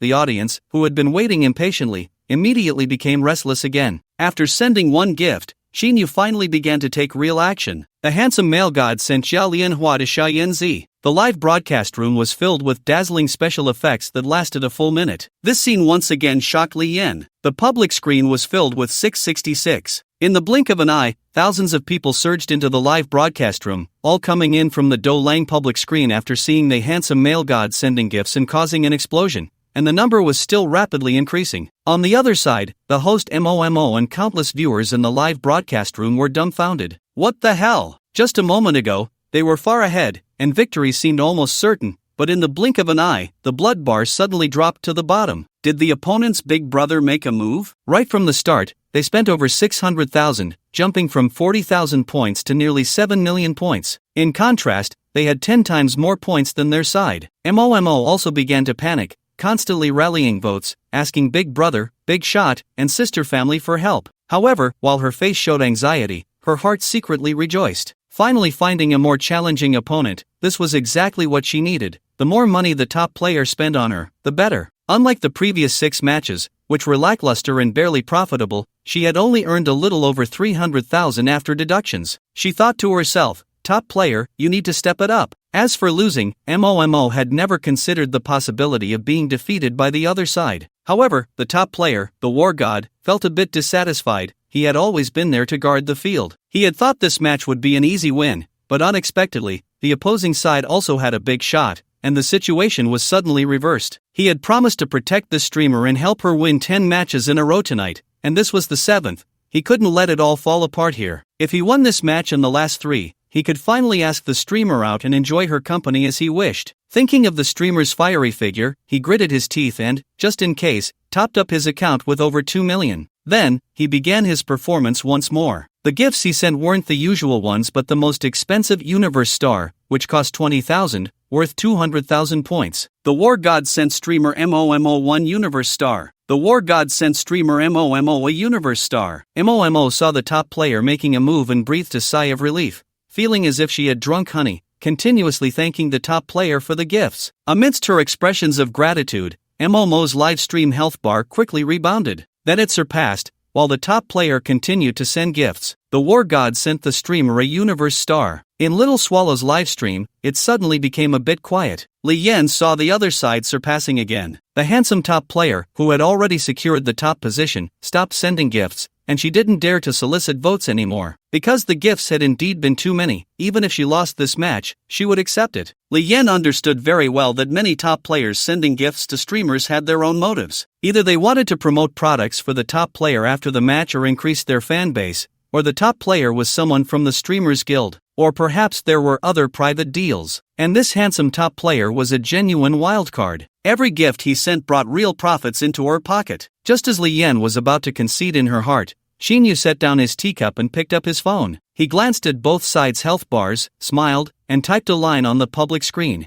I just stepped away for a bit. I'm going to start sending gifts, so hold on tight. After saying that, he began sending gifts. Then the screen was once again filled with the dazzling effects of the gifts. This time, it was truly a downpour of gifts, flooding the entire livestream. As the number of handsome top players sending streamer Little Swallow gifts kept increasing, MOMO's livestream top player also began to send gifts. Then both sides' health bars were constantly fluctuating, chasing each other, reaching a boiling point. However, when Little Swallow's livestream health bar hit 30 million points, MOMO's health bar stopped moving and began to shrink. When Little Swallow's score reached 50 million points, leading by 21 million, nearly 100,000 viewers thought it would stop there. Unexpectedly, the gift sending continued, the brilliant effects still dazzling everyone's eyes. Countless viewers in Little Swallow's livestream erupted in celebration. The score kept skyrocketing. 10,000, 10,000, 10,000, 10,000, 10,000. In the end, Little Swallow's health bar stopped at 90,020, far ahead of the opposing streamer by 60 million points. At this moment, with just over 10 seconds left, even if the other side wanted to sneak a win, it was utterly impossible. The streamer named MOMO stared wide-eyed. She both envied Little Swallow and felt shocked and unwilling. She hoped for a tougher challenge but absolutely did not want to lose. The war god at the top was on the verge of tears. Losing this match meant he couldn't invite the goddess from the live stream room to do as he pleased, and all the gifts he had sent in the previous matches were in vain. It was his own fault for being too confident. If he had known, he would have said to win 10 matches cumulatively instead of saying he would win 10 in a row for her. Besides regret, he also felt a gnawing hatred towards that little salted fish. That wealthy viewer not only made all the money he spent tonight go to waste, but even after he admitted defeat, continued to send gifts, ultimately racking up 90 million points. This kind of crushing defeat was nothing short of contempt for him. But what could he do? The other party clearly wasn't short on money. Sign in, sign in, sign in, sign in. Finally, this match reached the punishment segment. Hundreds of thousands of viewers in the livestream held their breath, waiting for Chinyu to propose a punishment for the opposing host. Chinyu was eager to exit the livestream, but seeing everyone waiting for him to impose a punishment on the host MOMO, he thought for a moment and typed a very simple request on the public screen. I'll just throw out a casual suggestion, ask that host to remove her makeup and turn off the beauty filter, so we can see her true face. As soon as he sent that message, many viewers felt disappointed. The request was far too simple and too dismissive. Xiao Yanzi, seeing the bullet screen from Chinyu, echoed his words. Upon hearing this request, the female host MOMO was taken aback. What the hell, are you trying to take my life? She wanted to refuse, but seeing hundreds of thousands of fans watching her, she dared not reject it outright and could only comply reluctantly. Then, what unfolded was a scene of a beautiful swan turning into an ugly duckling. The goddess transformed into an unwatchable monster. The moment she removed her makeup, jaws dropped all around. Even the top viewer, known as the God of War, was shocked. He immediately vomited. Damn, not only are you ugly, but you're also a middle-aged woman in her 40s or 50s. Just thinking about certain things sent a chill down his spine. As soon as Chinyu sent that line of text, he exited the live stream. He opened the system panel to confirm that his sign-in progress had reached level 3. So he said, "System, sign in." Ding! Congratulations to the host for successfully signing in and obtaining permanent ownership of the Chuanghong building. The property documents for Chuanghong building have been stored in the system backpack. Please check. Ugh, this time it's not cash. Chinyu felt a bit excited and used his phone to look up the building. Chuanghong building is located in the most prosperous commercial center of Nanjing City. It has 68 floors and is a super A-grade office building, covering a vast area, valued at 6 billion. Seeing the 6 billion, Chinyu was slightly taken aback. Previously, the maximum value he could get from level 3 sign-ins was below 5 billion, but it seemed not to be the case. Perhaps there were some variables. After pondering for a moment, he decided not to think further. He opened WeChat to see if anyone had messaged him, then turned off his phone to charge it. Stretching, he returned to his room to sleep. That night, Chinyu had a dream filled with many things. The time started as he was on his way to Manhwa capital,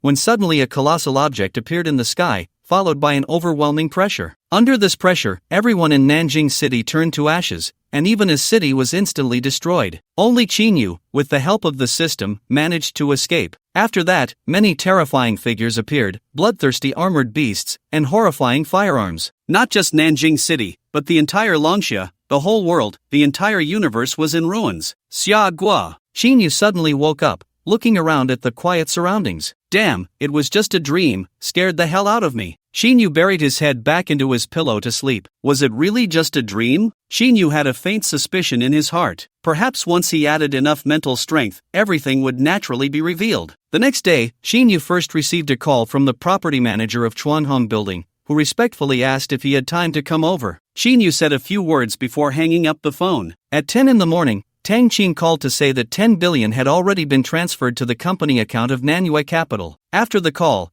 Xinyu hurriedly opened the system panel. Sure enough, he saw that the sign-in progress bar displayed 10 billion, level 5 sign-in unlocked. Xinyu silently hoped to receive a sign-in point. Then he said to the system, sign in. Ding, congratulations to the host for successful sign-in, obtaining 80% of long-run supermarkets shares. The equity has been stored in the system backpack. Please check it. Long-run supermarket? This time, Xinyu was not just a little excited, but greatly thrilled. Who doesn't know that Long Run Supermarket is the #1 supermarket in Longsha country? Moreover, in Nanjing City alone, there are several branches of Long Run Supermarket, which Xinyu used to frequent. Unable to resist, he went online to check the information about this supermarket. With a market value of 900 billion, it has over 6,000 stores nationwide and an annual sales volume exceeding 500 billion. Soon, Xinyu received a call from the general manager of Long Run Supermarket. The tone was even more respectful than that of the property manager from Chuanhong Daxia. The downside was that the Long Run Supermarket headquarters is located in Zhengzhou City, which is too far from Nanjing City. After finishing the call with the general manager of Long Run Supermarket, Xinyu saved the person's phone number. After considering it for a moment, he went out to find Tang Qin.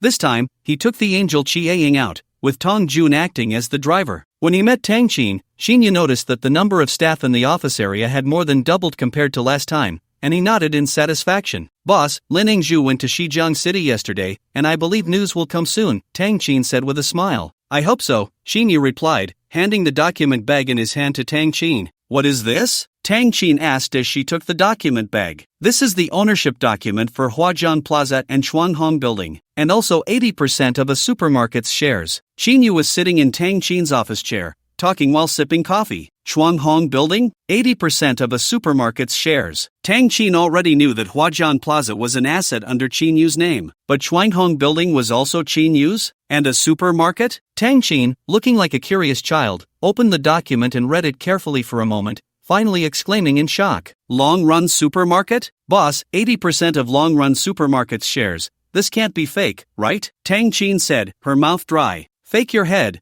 When has the boss ever lied to you? That's true. Xinyu put down his coffee and said, now the management department of the company is almost complete. You can divide it into two parts. One part is for connecting with investment companies. The other part should be independent, specifically for managing my various industries, including Jiangyun Hotel. Finally, Xinyu added, you can also use the annual profits from these industries for investment. Understood, boss, Tang Qin said excitedly. At that time, contact the property manager of Chuanhong Building, or go there in person. That building is located in the most concentrated commercial center of Nanjing City, and in the future, Tianyu Investment will move its office there. Okay. Xinyu looked at the time, stood up, and said, I should be going now. You can get back to work. Boss, it's almost lunchtime. Didn't you say you would treat me to a meal last time? Oh, Xinyu turned back to see Tang Qin mischievously winking at him. He chuckled and said, all right, since that's the case, let's go down together. Chao Jinghua came to visit. Please wait a moment. Tang Qin happily put the documents Xinyu had given her into the safe and tidied up her desk before going downstairs with Xinyu. After lunch, he sent Tang Qin back to the company. Xinyu pondered for a moment and instructed Tong Chang to go to Lingtang New Village. Soon after, he returned to the rental house where he used to live. He then contacted the landlord, Sister Huang, to inform her that he would be vacating the property. Sister Huang was not surprised at all by Qinyu's decision to return the house. She was just about to refund the deposit when Qinyu declined to take it. He told Sister Huang that he had only taken a few sets of clothes from the rental house and would not be packing up the rest of his belongings. He asked her to put in a little effort to tidy things up. Sister Huang, upon hearing this, nodded with a smile. After completing the checkout process, Qinyu did not linger and headed straight back to Nanyun Villa. Today, he decided to be a homebody, staying in and going nowhere. On the way, he suddenly received a call from Jiang Xian, who said he had arrived at the Nanyun Villa and asked when Xinyu would be back. Xinyu replied that he would be there in less than 10 minutes and hung up. Shortly after, he returned to the villa. Brother Qin, you're back. Jiang Xian greeted Xinyu with more warmth than he would show a family member, quickly standing up to welcome him. Jiang Xian, just sit down. There's no need to be so polite when you're at my place, Xinyu said with a smile, then turned to another person. Brother Chao is here too. What a distinguished guest.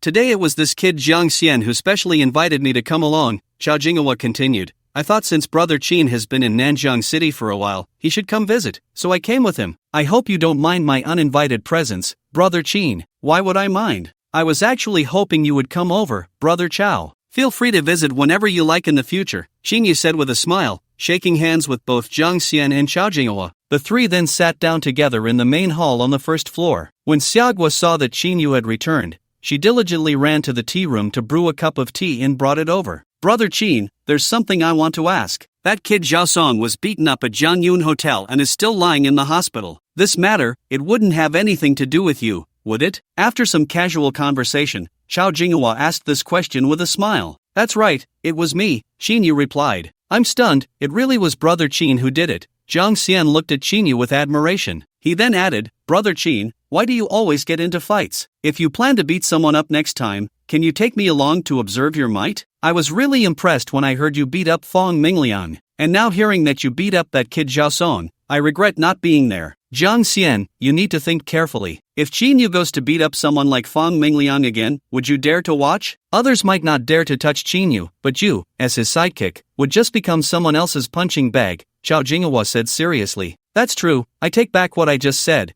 Jiang Xian was startled, and his tone immediately deflated. Chao Jinghua smiled and then said to Xinyu, I have another matter to discuss today. Xinyu smiled and asked, what is it? Go ahead. My family controls a company called Huaxing Pharmaceutical, as you know. The company has been developing a new drug for cancer treatment since last year. If this new drug is successfully developed, it could benefit many patients and bring in huge profits. However, Chao Jinghua paused before continuing. To develop this new drug requires countless research efforts and a vast amount of funding, and there's no guarantee it will be successful. It has been over a year, and the development costs keep increasing, yet the progress remains very slow. The estimated development costs have reached a terrifying number. Even though Huaxing Pharmaceutical has substantial liquidity, it simply cannot afford it, so we are looking to seek cooperation. Upon hearing this, Xinyu understood that Chao Jinghua had come today primarily to seek investment. He smiled and said, so, you want to come to me for cooperation? That's right, Chao Jinghua continued. President Chen has looked for many people to collaborate, but no one seems interested. After hearing about this, I suggested to him to come and ask if you might be interested. Xinyu asked, so what is the preliminary conclusion regarding the R&D costs for this new drug? It's about 16 billion, which also includes the initial investment. However, this figure is not the final R&D cost, and we can't estimate how much funding will ultimately be required. Brother Hua, if this new drug is developed, what kind of profit can we expect? Jiang Xian asked curiously. I don't know the exact number,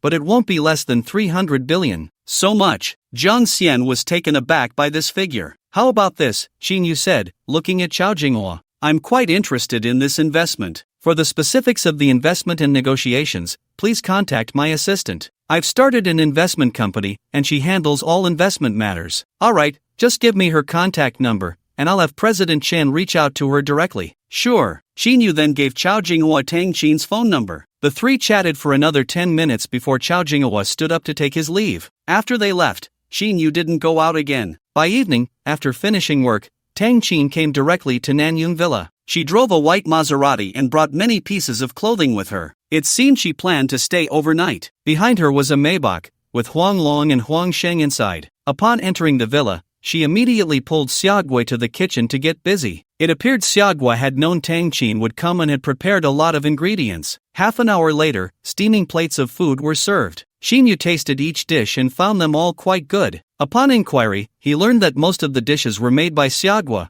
with Tang Qin directing from the side. After dinner, Xinyu brought up the investment in the new drug R&D and asked if anyone had contacted her. Tang Qin nodded, saying, President Chen from Huaxing Pharmaceuticals reached out to me about this. I wasn't initially interested, but upon hearing it was your suggestion, I asked him to send over some information regarding the new drug R&D via email. At this point, Tang Qin couldn't help but ask, Boss, I looked at that information, and it's quite costly. Moreover, the final R&D cost is still unknown. Are you really considering investing in this? Xinyu replied decisively, yes, you should discuss it with President Chen and finalize the contract. The investment amount should ideally be 10 billion, and it can't be less than that. If Huaxing Pharmaceuticals thinks our investment share is too large, just explain to them that if the R&D costs need to be increased later, they will have to cover the additional expenses. Got it, I understand. Tang Qin said with a smile, boss, it's still early. How about we go shopping? Shopping? Yes, are you going or not? If not, I'll just go with Xiaogua. Tang Qin looked at Xinyu with anticipation. All right. Xinyu thought for a moment. It seemed like a good idea. Within 10 minutes, Xinyu, Xiaogua, and Tang Qin got into an Angel Chiang and left Nanyun Villa, with Tong Jun as the driver. A Maybach followed behind, with Huang Long and Huang Sheng inside. Lei Qing stayed at the villa. The three first visited several malls and supermarkets, buying a lot of clothes, some daily necessities, and a large pile of snacks and drinks. Next, they went to a well-known night view spot. Unknowingly, 3 hours passed, and feeling a bit tired from the fun, they decided to head back home. On the way to Nanyun Mountain Villa, a few kilometers away, Tang Qin suddenly spotted a barbecue stall by the roadside and suggested they go eat barbecue. Then let's go eat something. Xinyu agreed to Tang Qin's proposal. After walking for so long, he didn't feel particularly tired, but his stomach was starting to growl. Tang Qin's suggestion was just what he wanted. After the six of them got out of the car, they quickly ordered 2 tables of barbecue. Xinyu sat at one table with Tang Qin and Xiaogua, while the other table was occupied by Tong Jun, Huang Long, and Huang Sheng. Xinyu's table had a bit more vegetables, mainly to accommodate Xiaogua, who didn't like eating meat. Once the beer was poured, the three of them chatted while eating. Before long, half an hour had passed. It was already past 11 at night. When they first arrived, there were several tables of people sitting at the barbecue stall. Now, including the 2 tables on Xinyu's side, there were only 4 tables left. At that moment, a van and a luxury car pulled up and stopped on the road ahead. The van's door opened, and 10 people got out. These 10 were all burly men with a rough appearance, striding menacingly towards Xinyu's table. From the luxury car, a man and a woman got out, heading towards the night snack stall next to the barbecue stall. Kid, you have quite the taste, bringing 2 such pretty girls to eat barbecue by the roadside. Is there any share for me? A burly tattooed man, seemingly the leader of the 10, uninvitedly sat down at Xinyu's table. Besides this tattooed man, 2 of the 10 went to control the barbecue stall's owner, while one went to drive away the people at the other 2 tables. The rest surrounded Xinyu's table. It was clear that this group was coming straight for Xinyu, and their intentions were not good. Boss? Tang Qin asked nervously. Although she had seen Xinyu fight fiercely before, she felt a bit anxious with so many people this time. Xiaogua was completely frightened, nervously huddling next to Tang Qin. What's there to be nervous about with these small fries? It's not like you haven't seen how powerful your boss is, Xinyu said, somewhat speechless to Tang Qin. If you say that, then I won't worry. Tang Qin realized she was being too timid, and her tone became less cautious. Ah, brother, what courage! Facing so many of us, you're still so nonchalant, I admire that. The tattooed man said, feigning admiration, but his eyes were filled with disdain. After finishing those words, he glanced at Tang Qin and Xiaogua. With an evil grin, he revealed a row of uneven teeth. His gaze fixed on Tang Qin, he smacked his lips and said with a wicked smile, Beautiful lady, don't be afraid. I'm not here for anything else today, just want to have a drink with you. Pour me a glass of beer. Xinyu calmly watched the man's actions and said flatly, You don't have the right to sit here. Get lost immediately, or you'll face the consequences. Is that so? Oh, I'm so scared. The tattooed man pretended to be frightened, causing the surrounding thugs to burst into laughter. Xinyu shot him a glance. Then, there was a scream. Tong Jun, Huang Long, and Huang Sheng had already stood up and positioned themselves beside Xinyu as soon as the 10 men approached aggressively. Seeing Xinyu's signal, Tong Jun quickly grabbed the tattooed man's 2 fingers. It hurts, let go. The tattooed man gasped in pain, trying to stand up and break free, but Tong Jun applied a bit more force, causing him to kneel on the ground. The surrounding thugs saw this and pulled out their weapons, wanting to rush forward, but Huang Long and Huang Sheng protected Xinyu on either side, each kicking down 3 or 4 of them. Anyone else who dares to come forward will have their fingers broken, Xinyu said coldly. Understood, Tong Jun replied, tightening his grip again. This time, the tattooed man let out a scream like a slaughtered pig. He felt that those 2 fingers were on the verge of being broken. Gasping for breath, he shouted, Did you not hear? If anyone dares to act recklessly, I will skin them alive. With this shout, the surrounding small-time thugs stood there obediently, not daring to move an inch. Seeing that the situation was under control, Qin Yu's tone turned cold as he instructed one of the thugs, "Go call your boss over." The thug, upon hearing this, seemed a bit at a loss, standing there contemplating whether to follow this person's orders. Then, another scream pierced the air. The tattooed man was in tears, crying uncontrollably. "What are you still doing here? Hurry up and call your boss." Okay. The thug no longer dared to hesitate and hurriedly turned to run towards the food stall. Before long, their boss arrived. A bald man with a grim expression approached, accompanied by a young woman. "Are you the boss of this bunch?" Qin Yu asked with a smile. The reason for his smile was that he had seen this bald man before. The bald man looked at Pan Song, who was kneeling there, groaning in pain, and his lips twitched. Hearing Qin Yu's question, he quickly turned to look in that direction. "You are." The bald man felt a sense of familiarity upon seeing Qin Yu for the first time, but he couldn't place it immediately. "Biao Ge, that person seems to be the one we saw last time at Nanyun Hang." Although Hu Biao didn't recognize Qin Yu, the woman beside him did. "Oh, it's you." Hu Biao slapped his forehead, and his expression changed immediately. He forced a smile and said, "Brother, I didn't expect it to be you. This is truly a case of the flood washing away the Dragon King Temple. We're all on the same side. It's a misunderstanding, all a misunderstanding." As he spoke, his eyes shifted from Qin Yu to Tong Jun. He then flattered, "Brother, could you let him go? If I've offended you in any way, I will drink 3 cups as punishment and apologize to you." Tong Jun remained unmoved, ignoring Hu Biao's words. Hu Biao had no choice but to turn to Qin Yu and awkwardly smile. "Big brother, let's talk this out. If there's anything I need to apologize for, just say it. I, Hu Biao, will not have any objections." The person behind the scenes, Qin Yu, glanced at Tang Qin and Xiagua, then spoke to Tong Jun. "Just give him a face and directly break that person's fingers, so he doesn't have to suffer any longer." "Thank you, big brother, for your mercy, thank you." Hu Biao repeatedly expressed his gratitude. However, halfway through his words, he seemed to sense something was off, and his speech halted. At that moment, there was a crack sound, like something had been broken. Then came a heart-wrenching wail that echoed in everyone's ears. Upon hearing that crack, Hu Biao felt a chill run through him. When he heard the wailing, his face turned ashen. "So ruthless. Damn ruthless." Hu Biao secretly glanced at Tong Jun and the other two, Huang Long and Huang Shang, feeling an inexplicable sense of dread from them. He understood in his heart that the other party was someone he absolutely could not offend. Not to mention that they were very wealthy. Just those 3 bodyguards alone would probably be more than enough to take down his 10 men. If he were to harbor any resentment, it could only be towards that sworn brother.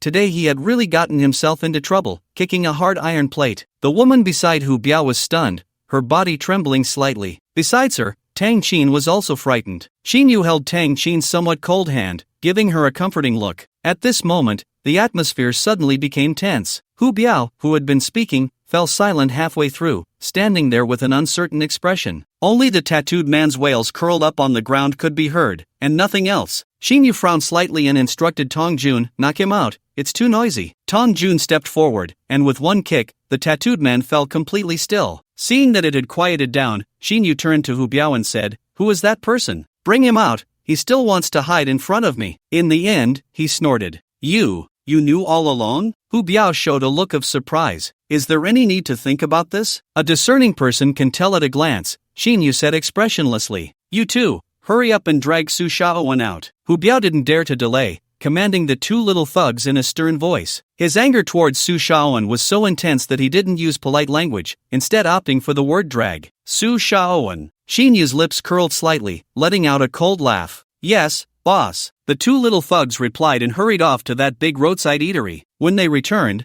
they were followed by a man and a woman. The man was Su Shaowen, whose face looked somewhat anxious. Su Shaowen glanced at the people present and finally smiled at Hu Biao, saying, "Big brother, you called me over for something?" As soon as the words fell, Hu Biao stepped forward and slapped him. Smack! A loud slap echoed. Su Shaowen covered the half of his face that had been hit, dazed for a while before asking, "Big brother, why did you hit me?" Hu Biao, exasperated, said, "Why did I hit you? Su Shaofeng, do you know that tonight, you pushed me into the fire pit? You don't even understand who the other party is, and you want my brothers to go die for you. Do you think I shouldn't hit you? Let me tell you, if you don't give me an explanation this time, don't expect to have it easy." "Big brother, do you know him?" Su Shaowen, disregarding the pain on his face, asked in shock. Even he, no matter how foolish, realized that Hu Biao seemed to know about Qin Yu's background and didn't dare to provoke him. He originally thought that Qin Yu was just a relatively wealthy second-generation rich kid with no connections. Who would have thought that he could make someone like Hu Biao, who had a certain influence in this area, act so submissively in front of him. Tonight, he had brought a female employee from his newly started company to have a late-night snack. By chance, he saw Chinyu sitting by the roadside with two extraordinarily beautiful girls eating barbecue,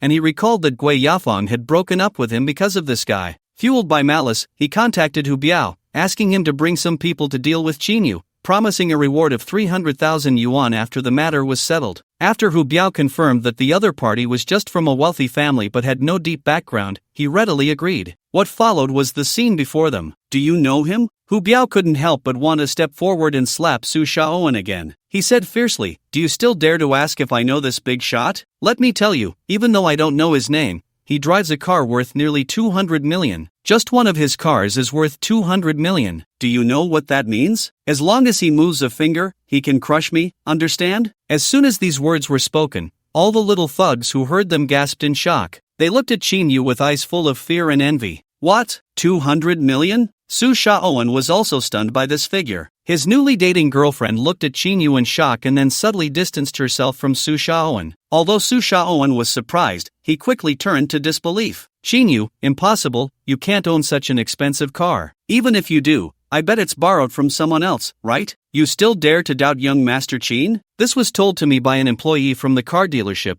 It was young Master Qin who bought it with real money. Hu Biao answered for Chinyu. He learned Chinyu's name from Su Shaoan, so he referred to him as young Master Qin. Su Shaoan seemed not to hear Hu Biao's words, glaring fiercely at Chinyu. His somewhat ugly face twisted even more, his eyes filled with anger and malice. The slap he received from Hu Biao had ignited all the humiliation and anger he felt, and he directed it all at Chinyu. Driven by rage, he completely disregarded Chinyu's identity. Anyway, tonight was when both sides had completely torn their faces apart, and Su Shaoan was prepared to go all out. Chinyu slowly stood up and walked in front of Su Shaoan. "Do you hate me? Of course I hate you. If it weren't for you, Gui Yafeng would have long been my woman. It's you who made me lose all my face." Chinyu shook his head. "With a narrow-minded person like you, not knowing life or death, how could Gui Yafeng possibly like you?" Su Shaoan curled his lips into a cold smile. "Compared to you, she naturally wouldn't look at me. But so what? I originally wanted to use my connections to promote her to the sales department supervisor. Since she doesn't know what's good for her, she can forget about being the supervisor, and instead, she's been fired." He said this with a hint of pride and mockery. "How about that? You liked her too, didn't you? In the end, you couldn't even keep her. With just one word from me, she lost her job." Chinyu's expression remained unchanged. Instead, he smiled and said,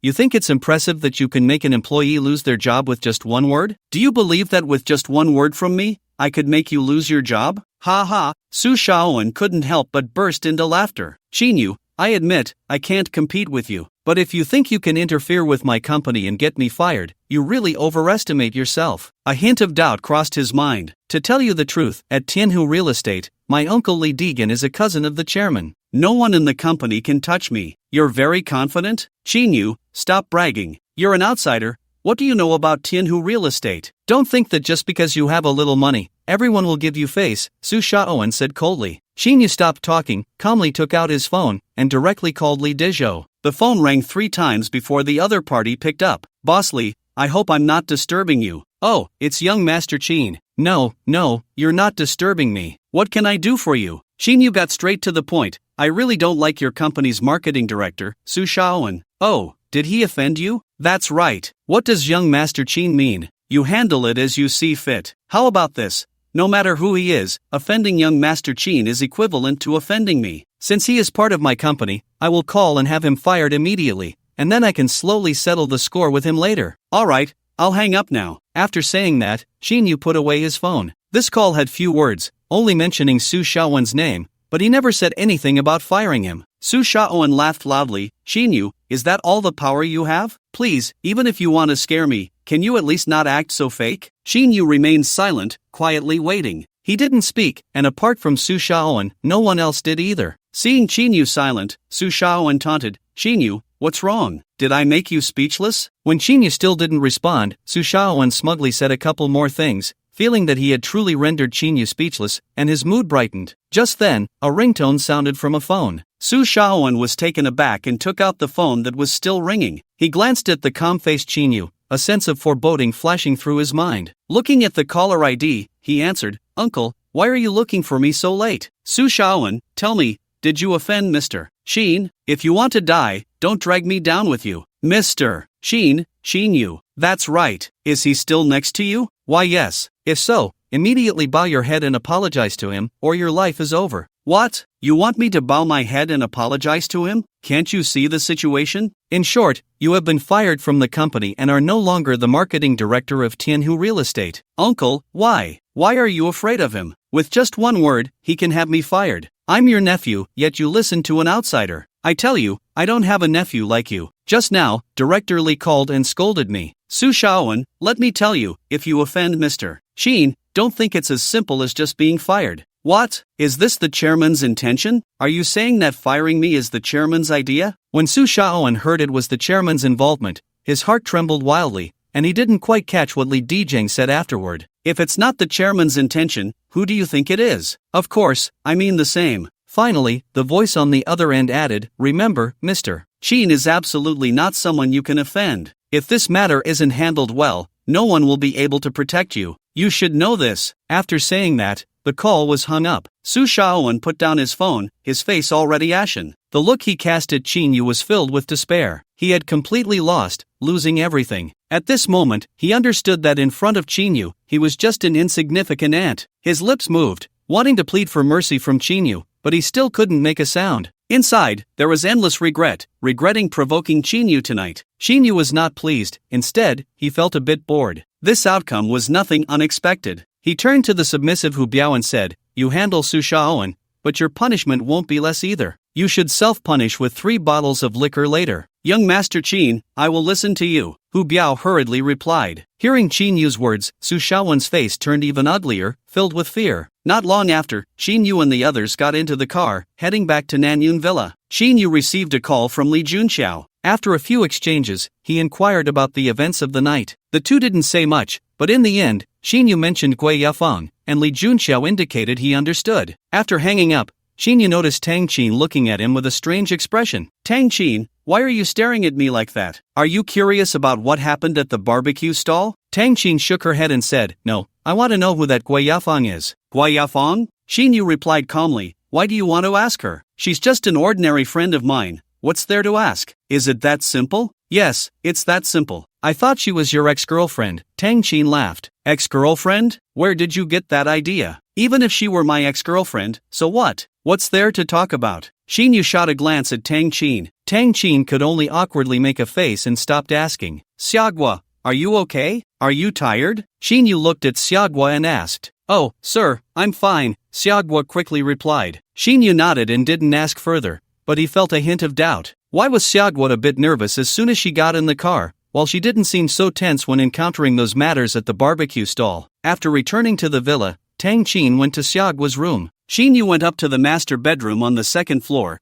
took a shower, and then opened WeChat. He saw that Li Yan had sent a few messages. She was still online. The two chatted for a while before turning off the lights and going to sleep. The next day, after breakfast, Tang Qin went to work. Qin Yu walked out of the villa and strolled around the Nanyun Villa community. The community not only had children's playgrounds, fitness equipment, and other facilities but also a high-end community clubhouse. Far from the residential area, there was a pond and a pavilion, followed by a back garden. The back garden was a higher terrain forest, and from the top of the forest, one could see a small pavilion in the distance. Qin Yu strolled along, enjoying the scenery of the community while listening to the sounds of a few people playing. Unknowingly, he arrived at the back garden. There was a large gate here that required a card swipe or fingerprint to open. After using his fingerprint to unlock the door, Qin Yu walked out and began to climb up the forest path. The terrain of this mountain forest is quite steep, making it a great place for climbing and exercising. At this moment, some residents from nearby communities are gradually running down after their workout. However, the higher one goes, the fewer people there are. When reaching halfway up the mountain, the surroundings are filled with the fragrance of flowers and the chirping of birds, creating a tranquil and spacious environment. Finally, they arrive at the small pavilion at the highest point of the mountain. Qin Yu sits down on a stone bench beneath the pavilion. At the top of the mountain, apart from the small pavilion in the center, there is an expanse of open lawn all around. Sitting there, Qin Yu takes a keen interest in observing an elderly man in green attire standing on the lawn not far away, along with a woman in a white tracksuit, who has a delicate face and a graceful figure. At this moment, the woman is practicing a form of pull-up technique, her movements slow and somewhat amusing. To an ordinary person, this pull-up technique might seem trivial and even a bit ridiculous. However, a martial artist would recognize it as a profound set of movements that effectively harnesses internal martial power to enhance physical fitness. This is the first time Chin-yu has seen such a pull-up technique, and he finds it quite interesting. He can also tell that the elderly man, who appears to be in his 60s, is likely at the same level as Fang Mingyue. The woman, like his cousin Chening, is at the third level of body refinement. After practicing the pull-up technique, the woman in the tracksuit begins to perform a set of palm techniques. This set of palm techniques also seems unremarkable, but when applied with martial power, it presents a different scenario. The elderly man watches from the side, occasionally correcting or pointing out some oversights in the woman's movements. At first, Chin-yu doesn't think much of the woman practicing the palm techniques, but when he sees the elderly man guiding her with verbal and physical instruction, he can't help but want to laugh. He has added a skilled level of combat movement skills to his system, reaching a state of unity in all techniques. The elderly man's pointers might be slightly more refined, but in Chin-yu's eyes, they are still full of flaws. It's like a college student watching a primary school student doing homework, noticing many mistakes. That's the feeling. Kid, I don't mind you watching me for a long time, but what does it mean when you shake your head? The woman has long noticed Chin-yu, initially not paying much attention. However, when she starts practicing the palm techniques, he keeps shaking his head at her. She has endured this for a long time and finally can't hold back her anger,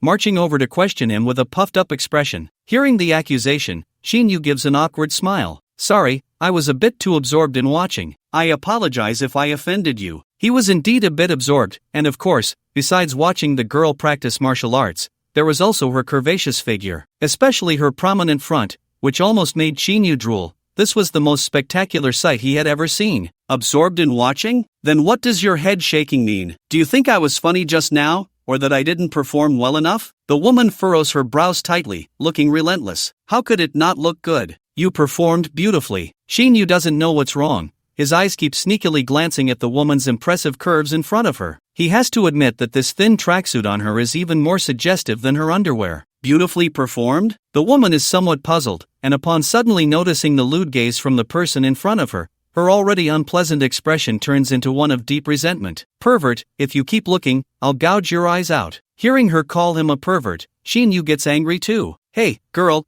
don't push your luck. I already apologized. If you call me a pervert, be careful, I might just show you what a real pervert looks like. Fine, if I don't beat you up today, I'll change my surname. Then what's your surname? Let me see how to read it backward. This is what you forced me to do, don't blame me. Bring it on, I'm waiting for you. If you don't come, you're just admitting defeat. Chin-yu showed no signs of weakness and even used provocation. As soon as Chin-yu finished speaking, Ding Xianrou's aura suddenly surged, and in the next moment, she was ready to strike. Xianrou, don't cause trouble. Come here, they aren't bothering you over there. The old man in the distance saw that his granddaughter was really about to make a move and quickly intervened. But grandpa, this person, there's no but. You're not a 3-year-old. Stop shouting about fighting all the time. The old man had to adopt a more serious tone. They were at Nanyun Villa, where everyone was either rich or noble. If a martial artist were to attack an ordinary person here, the consequences would be significant. Ding Xianrou looked at the old man, then at Chin-yu, feeling torn. What are you still doing standing there? Go on. Chin-yu maintained his indifferent demeanor. Ding Xianrou gritted her teeth, her face puffing up as she wrestled with her emotions. Finally, she stomped her foot and glared at Chin-yu, saying, Today you're lucky. Just wait,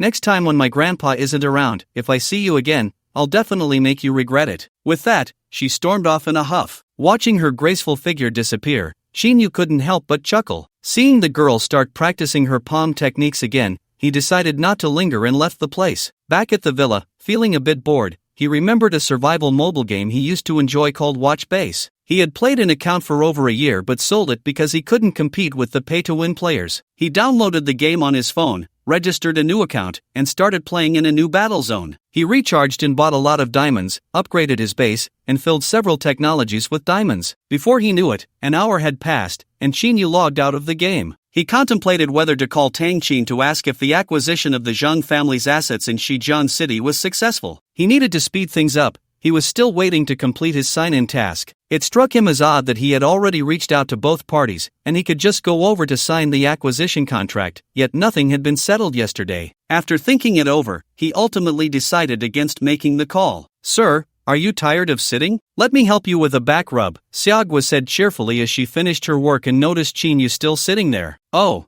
that sounds good. Shinyu smiled and nodded at Xiaoguo's attentiveness. So, Xiaoguo came over to massage Shinyu's shoulders, occasionally kneading a bit. Your technique is quite good. Shinyu put down his phone and enjoyed Xiaoguo's massage. I'm glad you like it, Xiaoguo replied sweetly. Just then, a ringing sound came from the intercom at the entrance, indicating someone wanted to come in. Xiaoguo walked over to check the electronic screen of the intercom system and said, Sir, there are 4 people at the door. Open the door, and tell Tongjun to go greet them, Shinyu said, stroking his chin. Okay. Under the control of the intercom system, Xiaoguo opened the entrance door. Before long, Tongjun led 4 people over. 2 of them were familiar to Shinyu. They were the woman and the old man he had seen that morning while walking in the forest pavilion. The other 2 were a middle-aged man in his 50s and a woman in her 40s. Both were dressed in traditional attire, looking ordinary but exuding an extraordinary aura. It's you! Ding Xianro, walking behind the 3, couldn't help but exclaim when she saw Shinyu,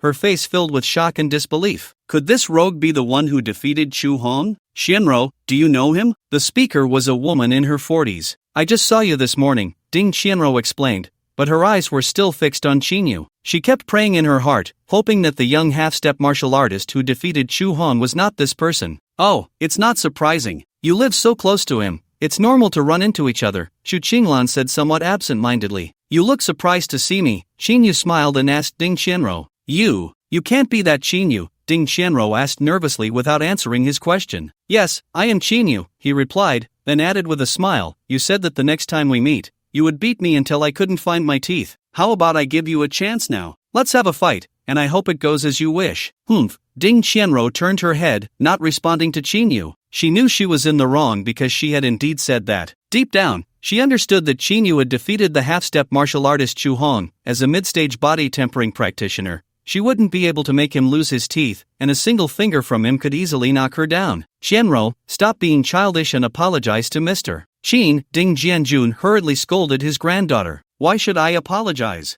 I didn't do anything wrong, Ding Xianro said stubbornly. You, Chu Qinglan and Zhang Hua didn't speak, but their expressions were somewhat strange. Forget it, she's just a child. I won't hold it against her, Xinyu said generously with a smile. Thank you for your magnanimity, Mr. Qin, Ding Jianjun cupped his hands in gratitude. Hearing Xinyu call her a child, Ding Xianro thought of what happened in the morning, and her teeth involuntarily ground together. Brother Qin, I hope my visit today isn't a bother, Zhang Yan said with a smile, cupping his hands in greeting. Referring to each other as brothers made it clear that they had no ill intentions in coming. Let's sit down and talk. Xinyu smiled slightly. He had to take this middle-aged man seriously because the aura of this person surpassed that of the old man from the Feng family. A master of transformation? Good. After everyone sat down, Xinyu instructed Xiaoguo to serve tea. Soon, Xiaoguo came over with a tray carrying 4 cups of tea. At that moment, Lei Cheng stood behind Xinyu, watching the 4 with a hawk-like gaze. Let me introduce myself. My name is Zhang Yan, and I am a member of the Martial Alliance's elders. And this is Chu Qinglan, a core member of the Martial Alliance. Zhang Yan introduced himself and pointed to the woman beside him. Finally, he pointed to the old man whom Xinyu had met in the morning. As for this one, his name is Ding Jianwu,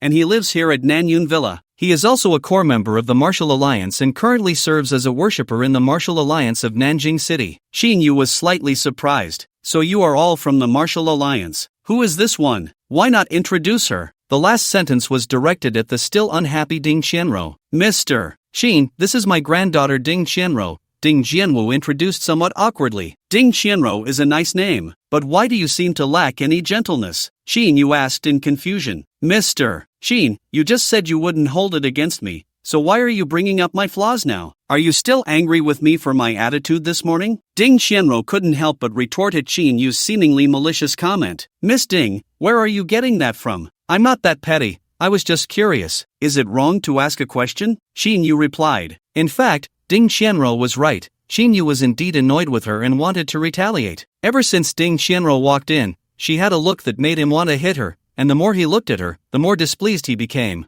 You're not asking, you're insulting, Ding Xianro gritted her teeth. She regretted coming here. When Zhang Yan and Xu Qinglan came to find her grandfather, she was eavesdropping on their conversation. Only then did she learn that a young talent who had defeated Chu Hong was also living here, so she wanted to come along and see for herself. Little did she know, the person who defeated Chu Hong would be this rogue, with whom she had a bit of a quarrel not long ago. You mean to say that I am quibbling with you, a junior? Xinyu squinted his eyes. Ding Xianro fell silent, there was no good way to respond to Qin Yu's words. Seeing Qin Yu causing trouble for Ding Xianro, both Zhang Yan and Chu Qinglan maintained a posture of observing with their eyes on the nose and their nose on the heart. At this moment, noticing that Ding Xianro had stopped speaking, Zhang Yan coughed lightly and began to talk about their purpose for coming. Brother Qin, I heard that you defeated Chu Hong from the Martial Arts Association. I wonder if it's true. Oh, how did you find out about this? Actually, this matter hasn't spread yet, but the prominent members within the Martial Arts Association basically all know about it. So, you learned this from within the Martial Arts Association. Indeed. Zhang Yan then showed some confusion and said,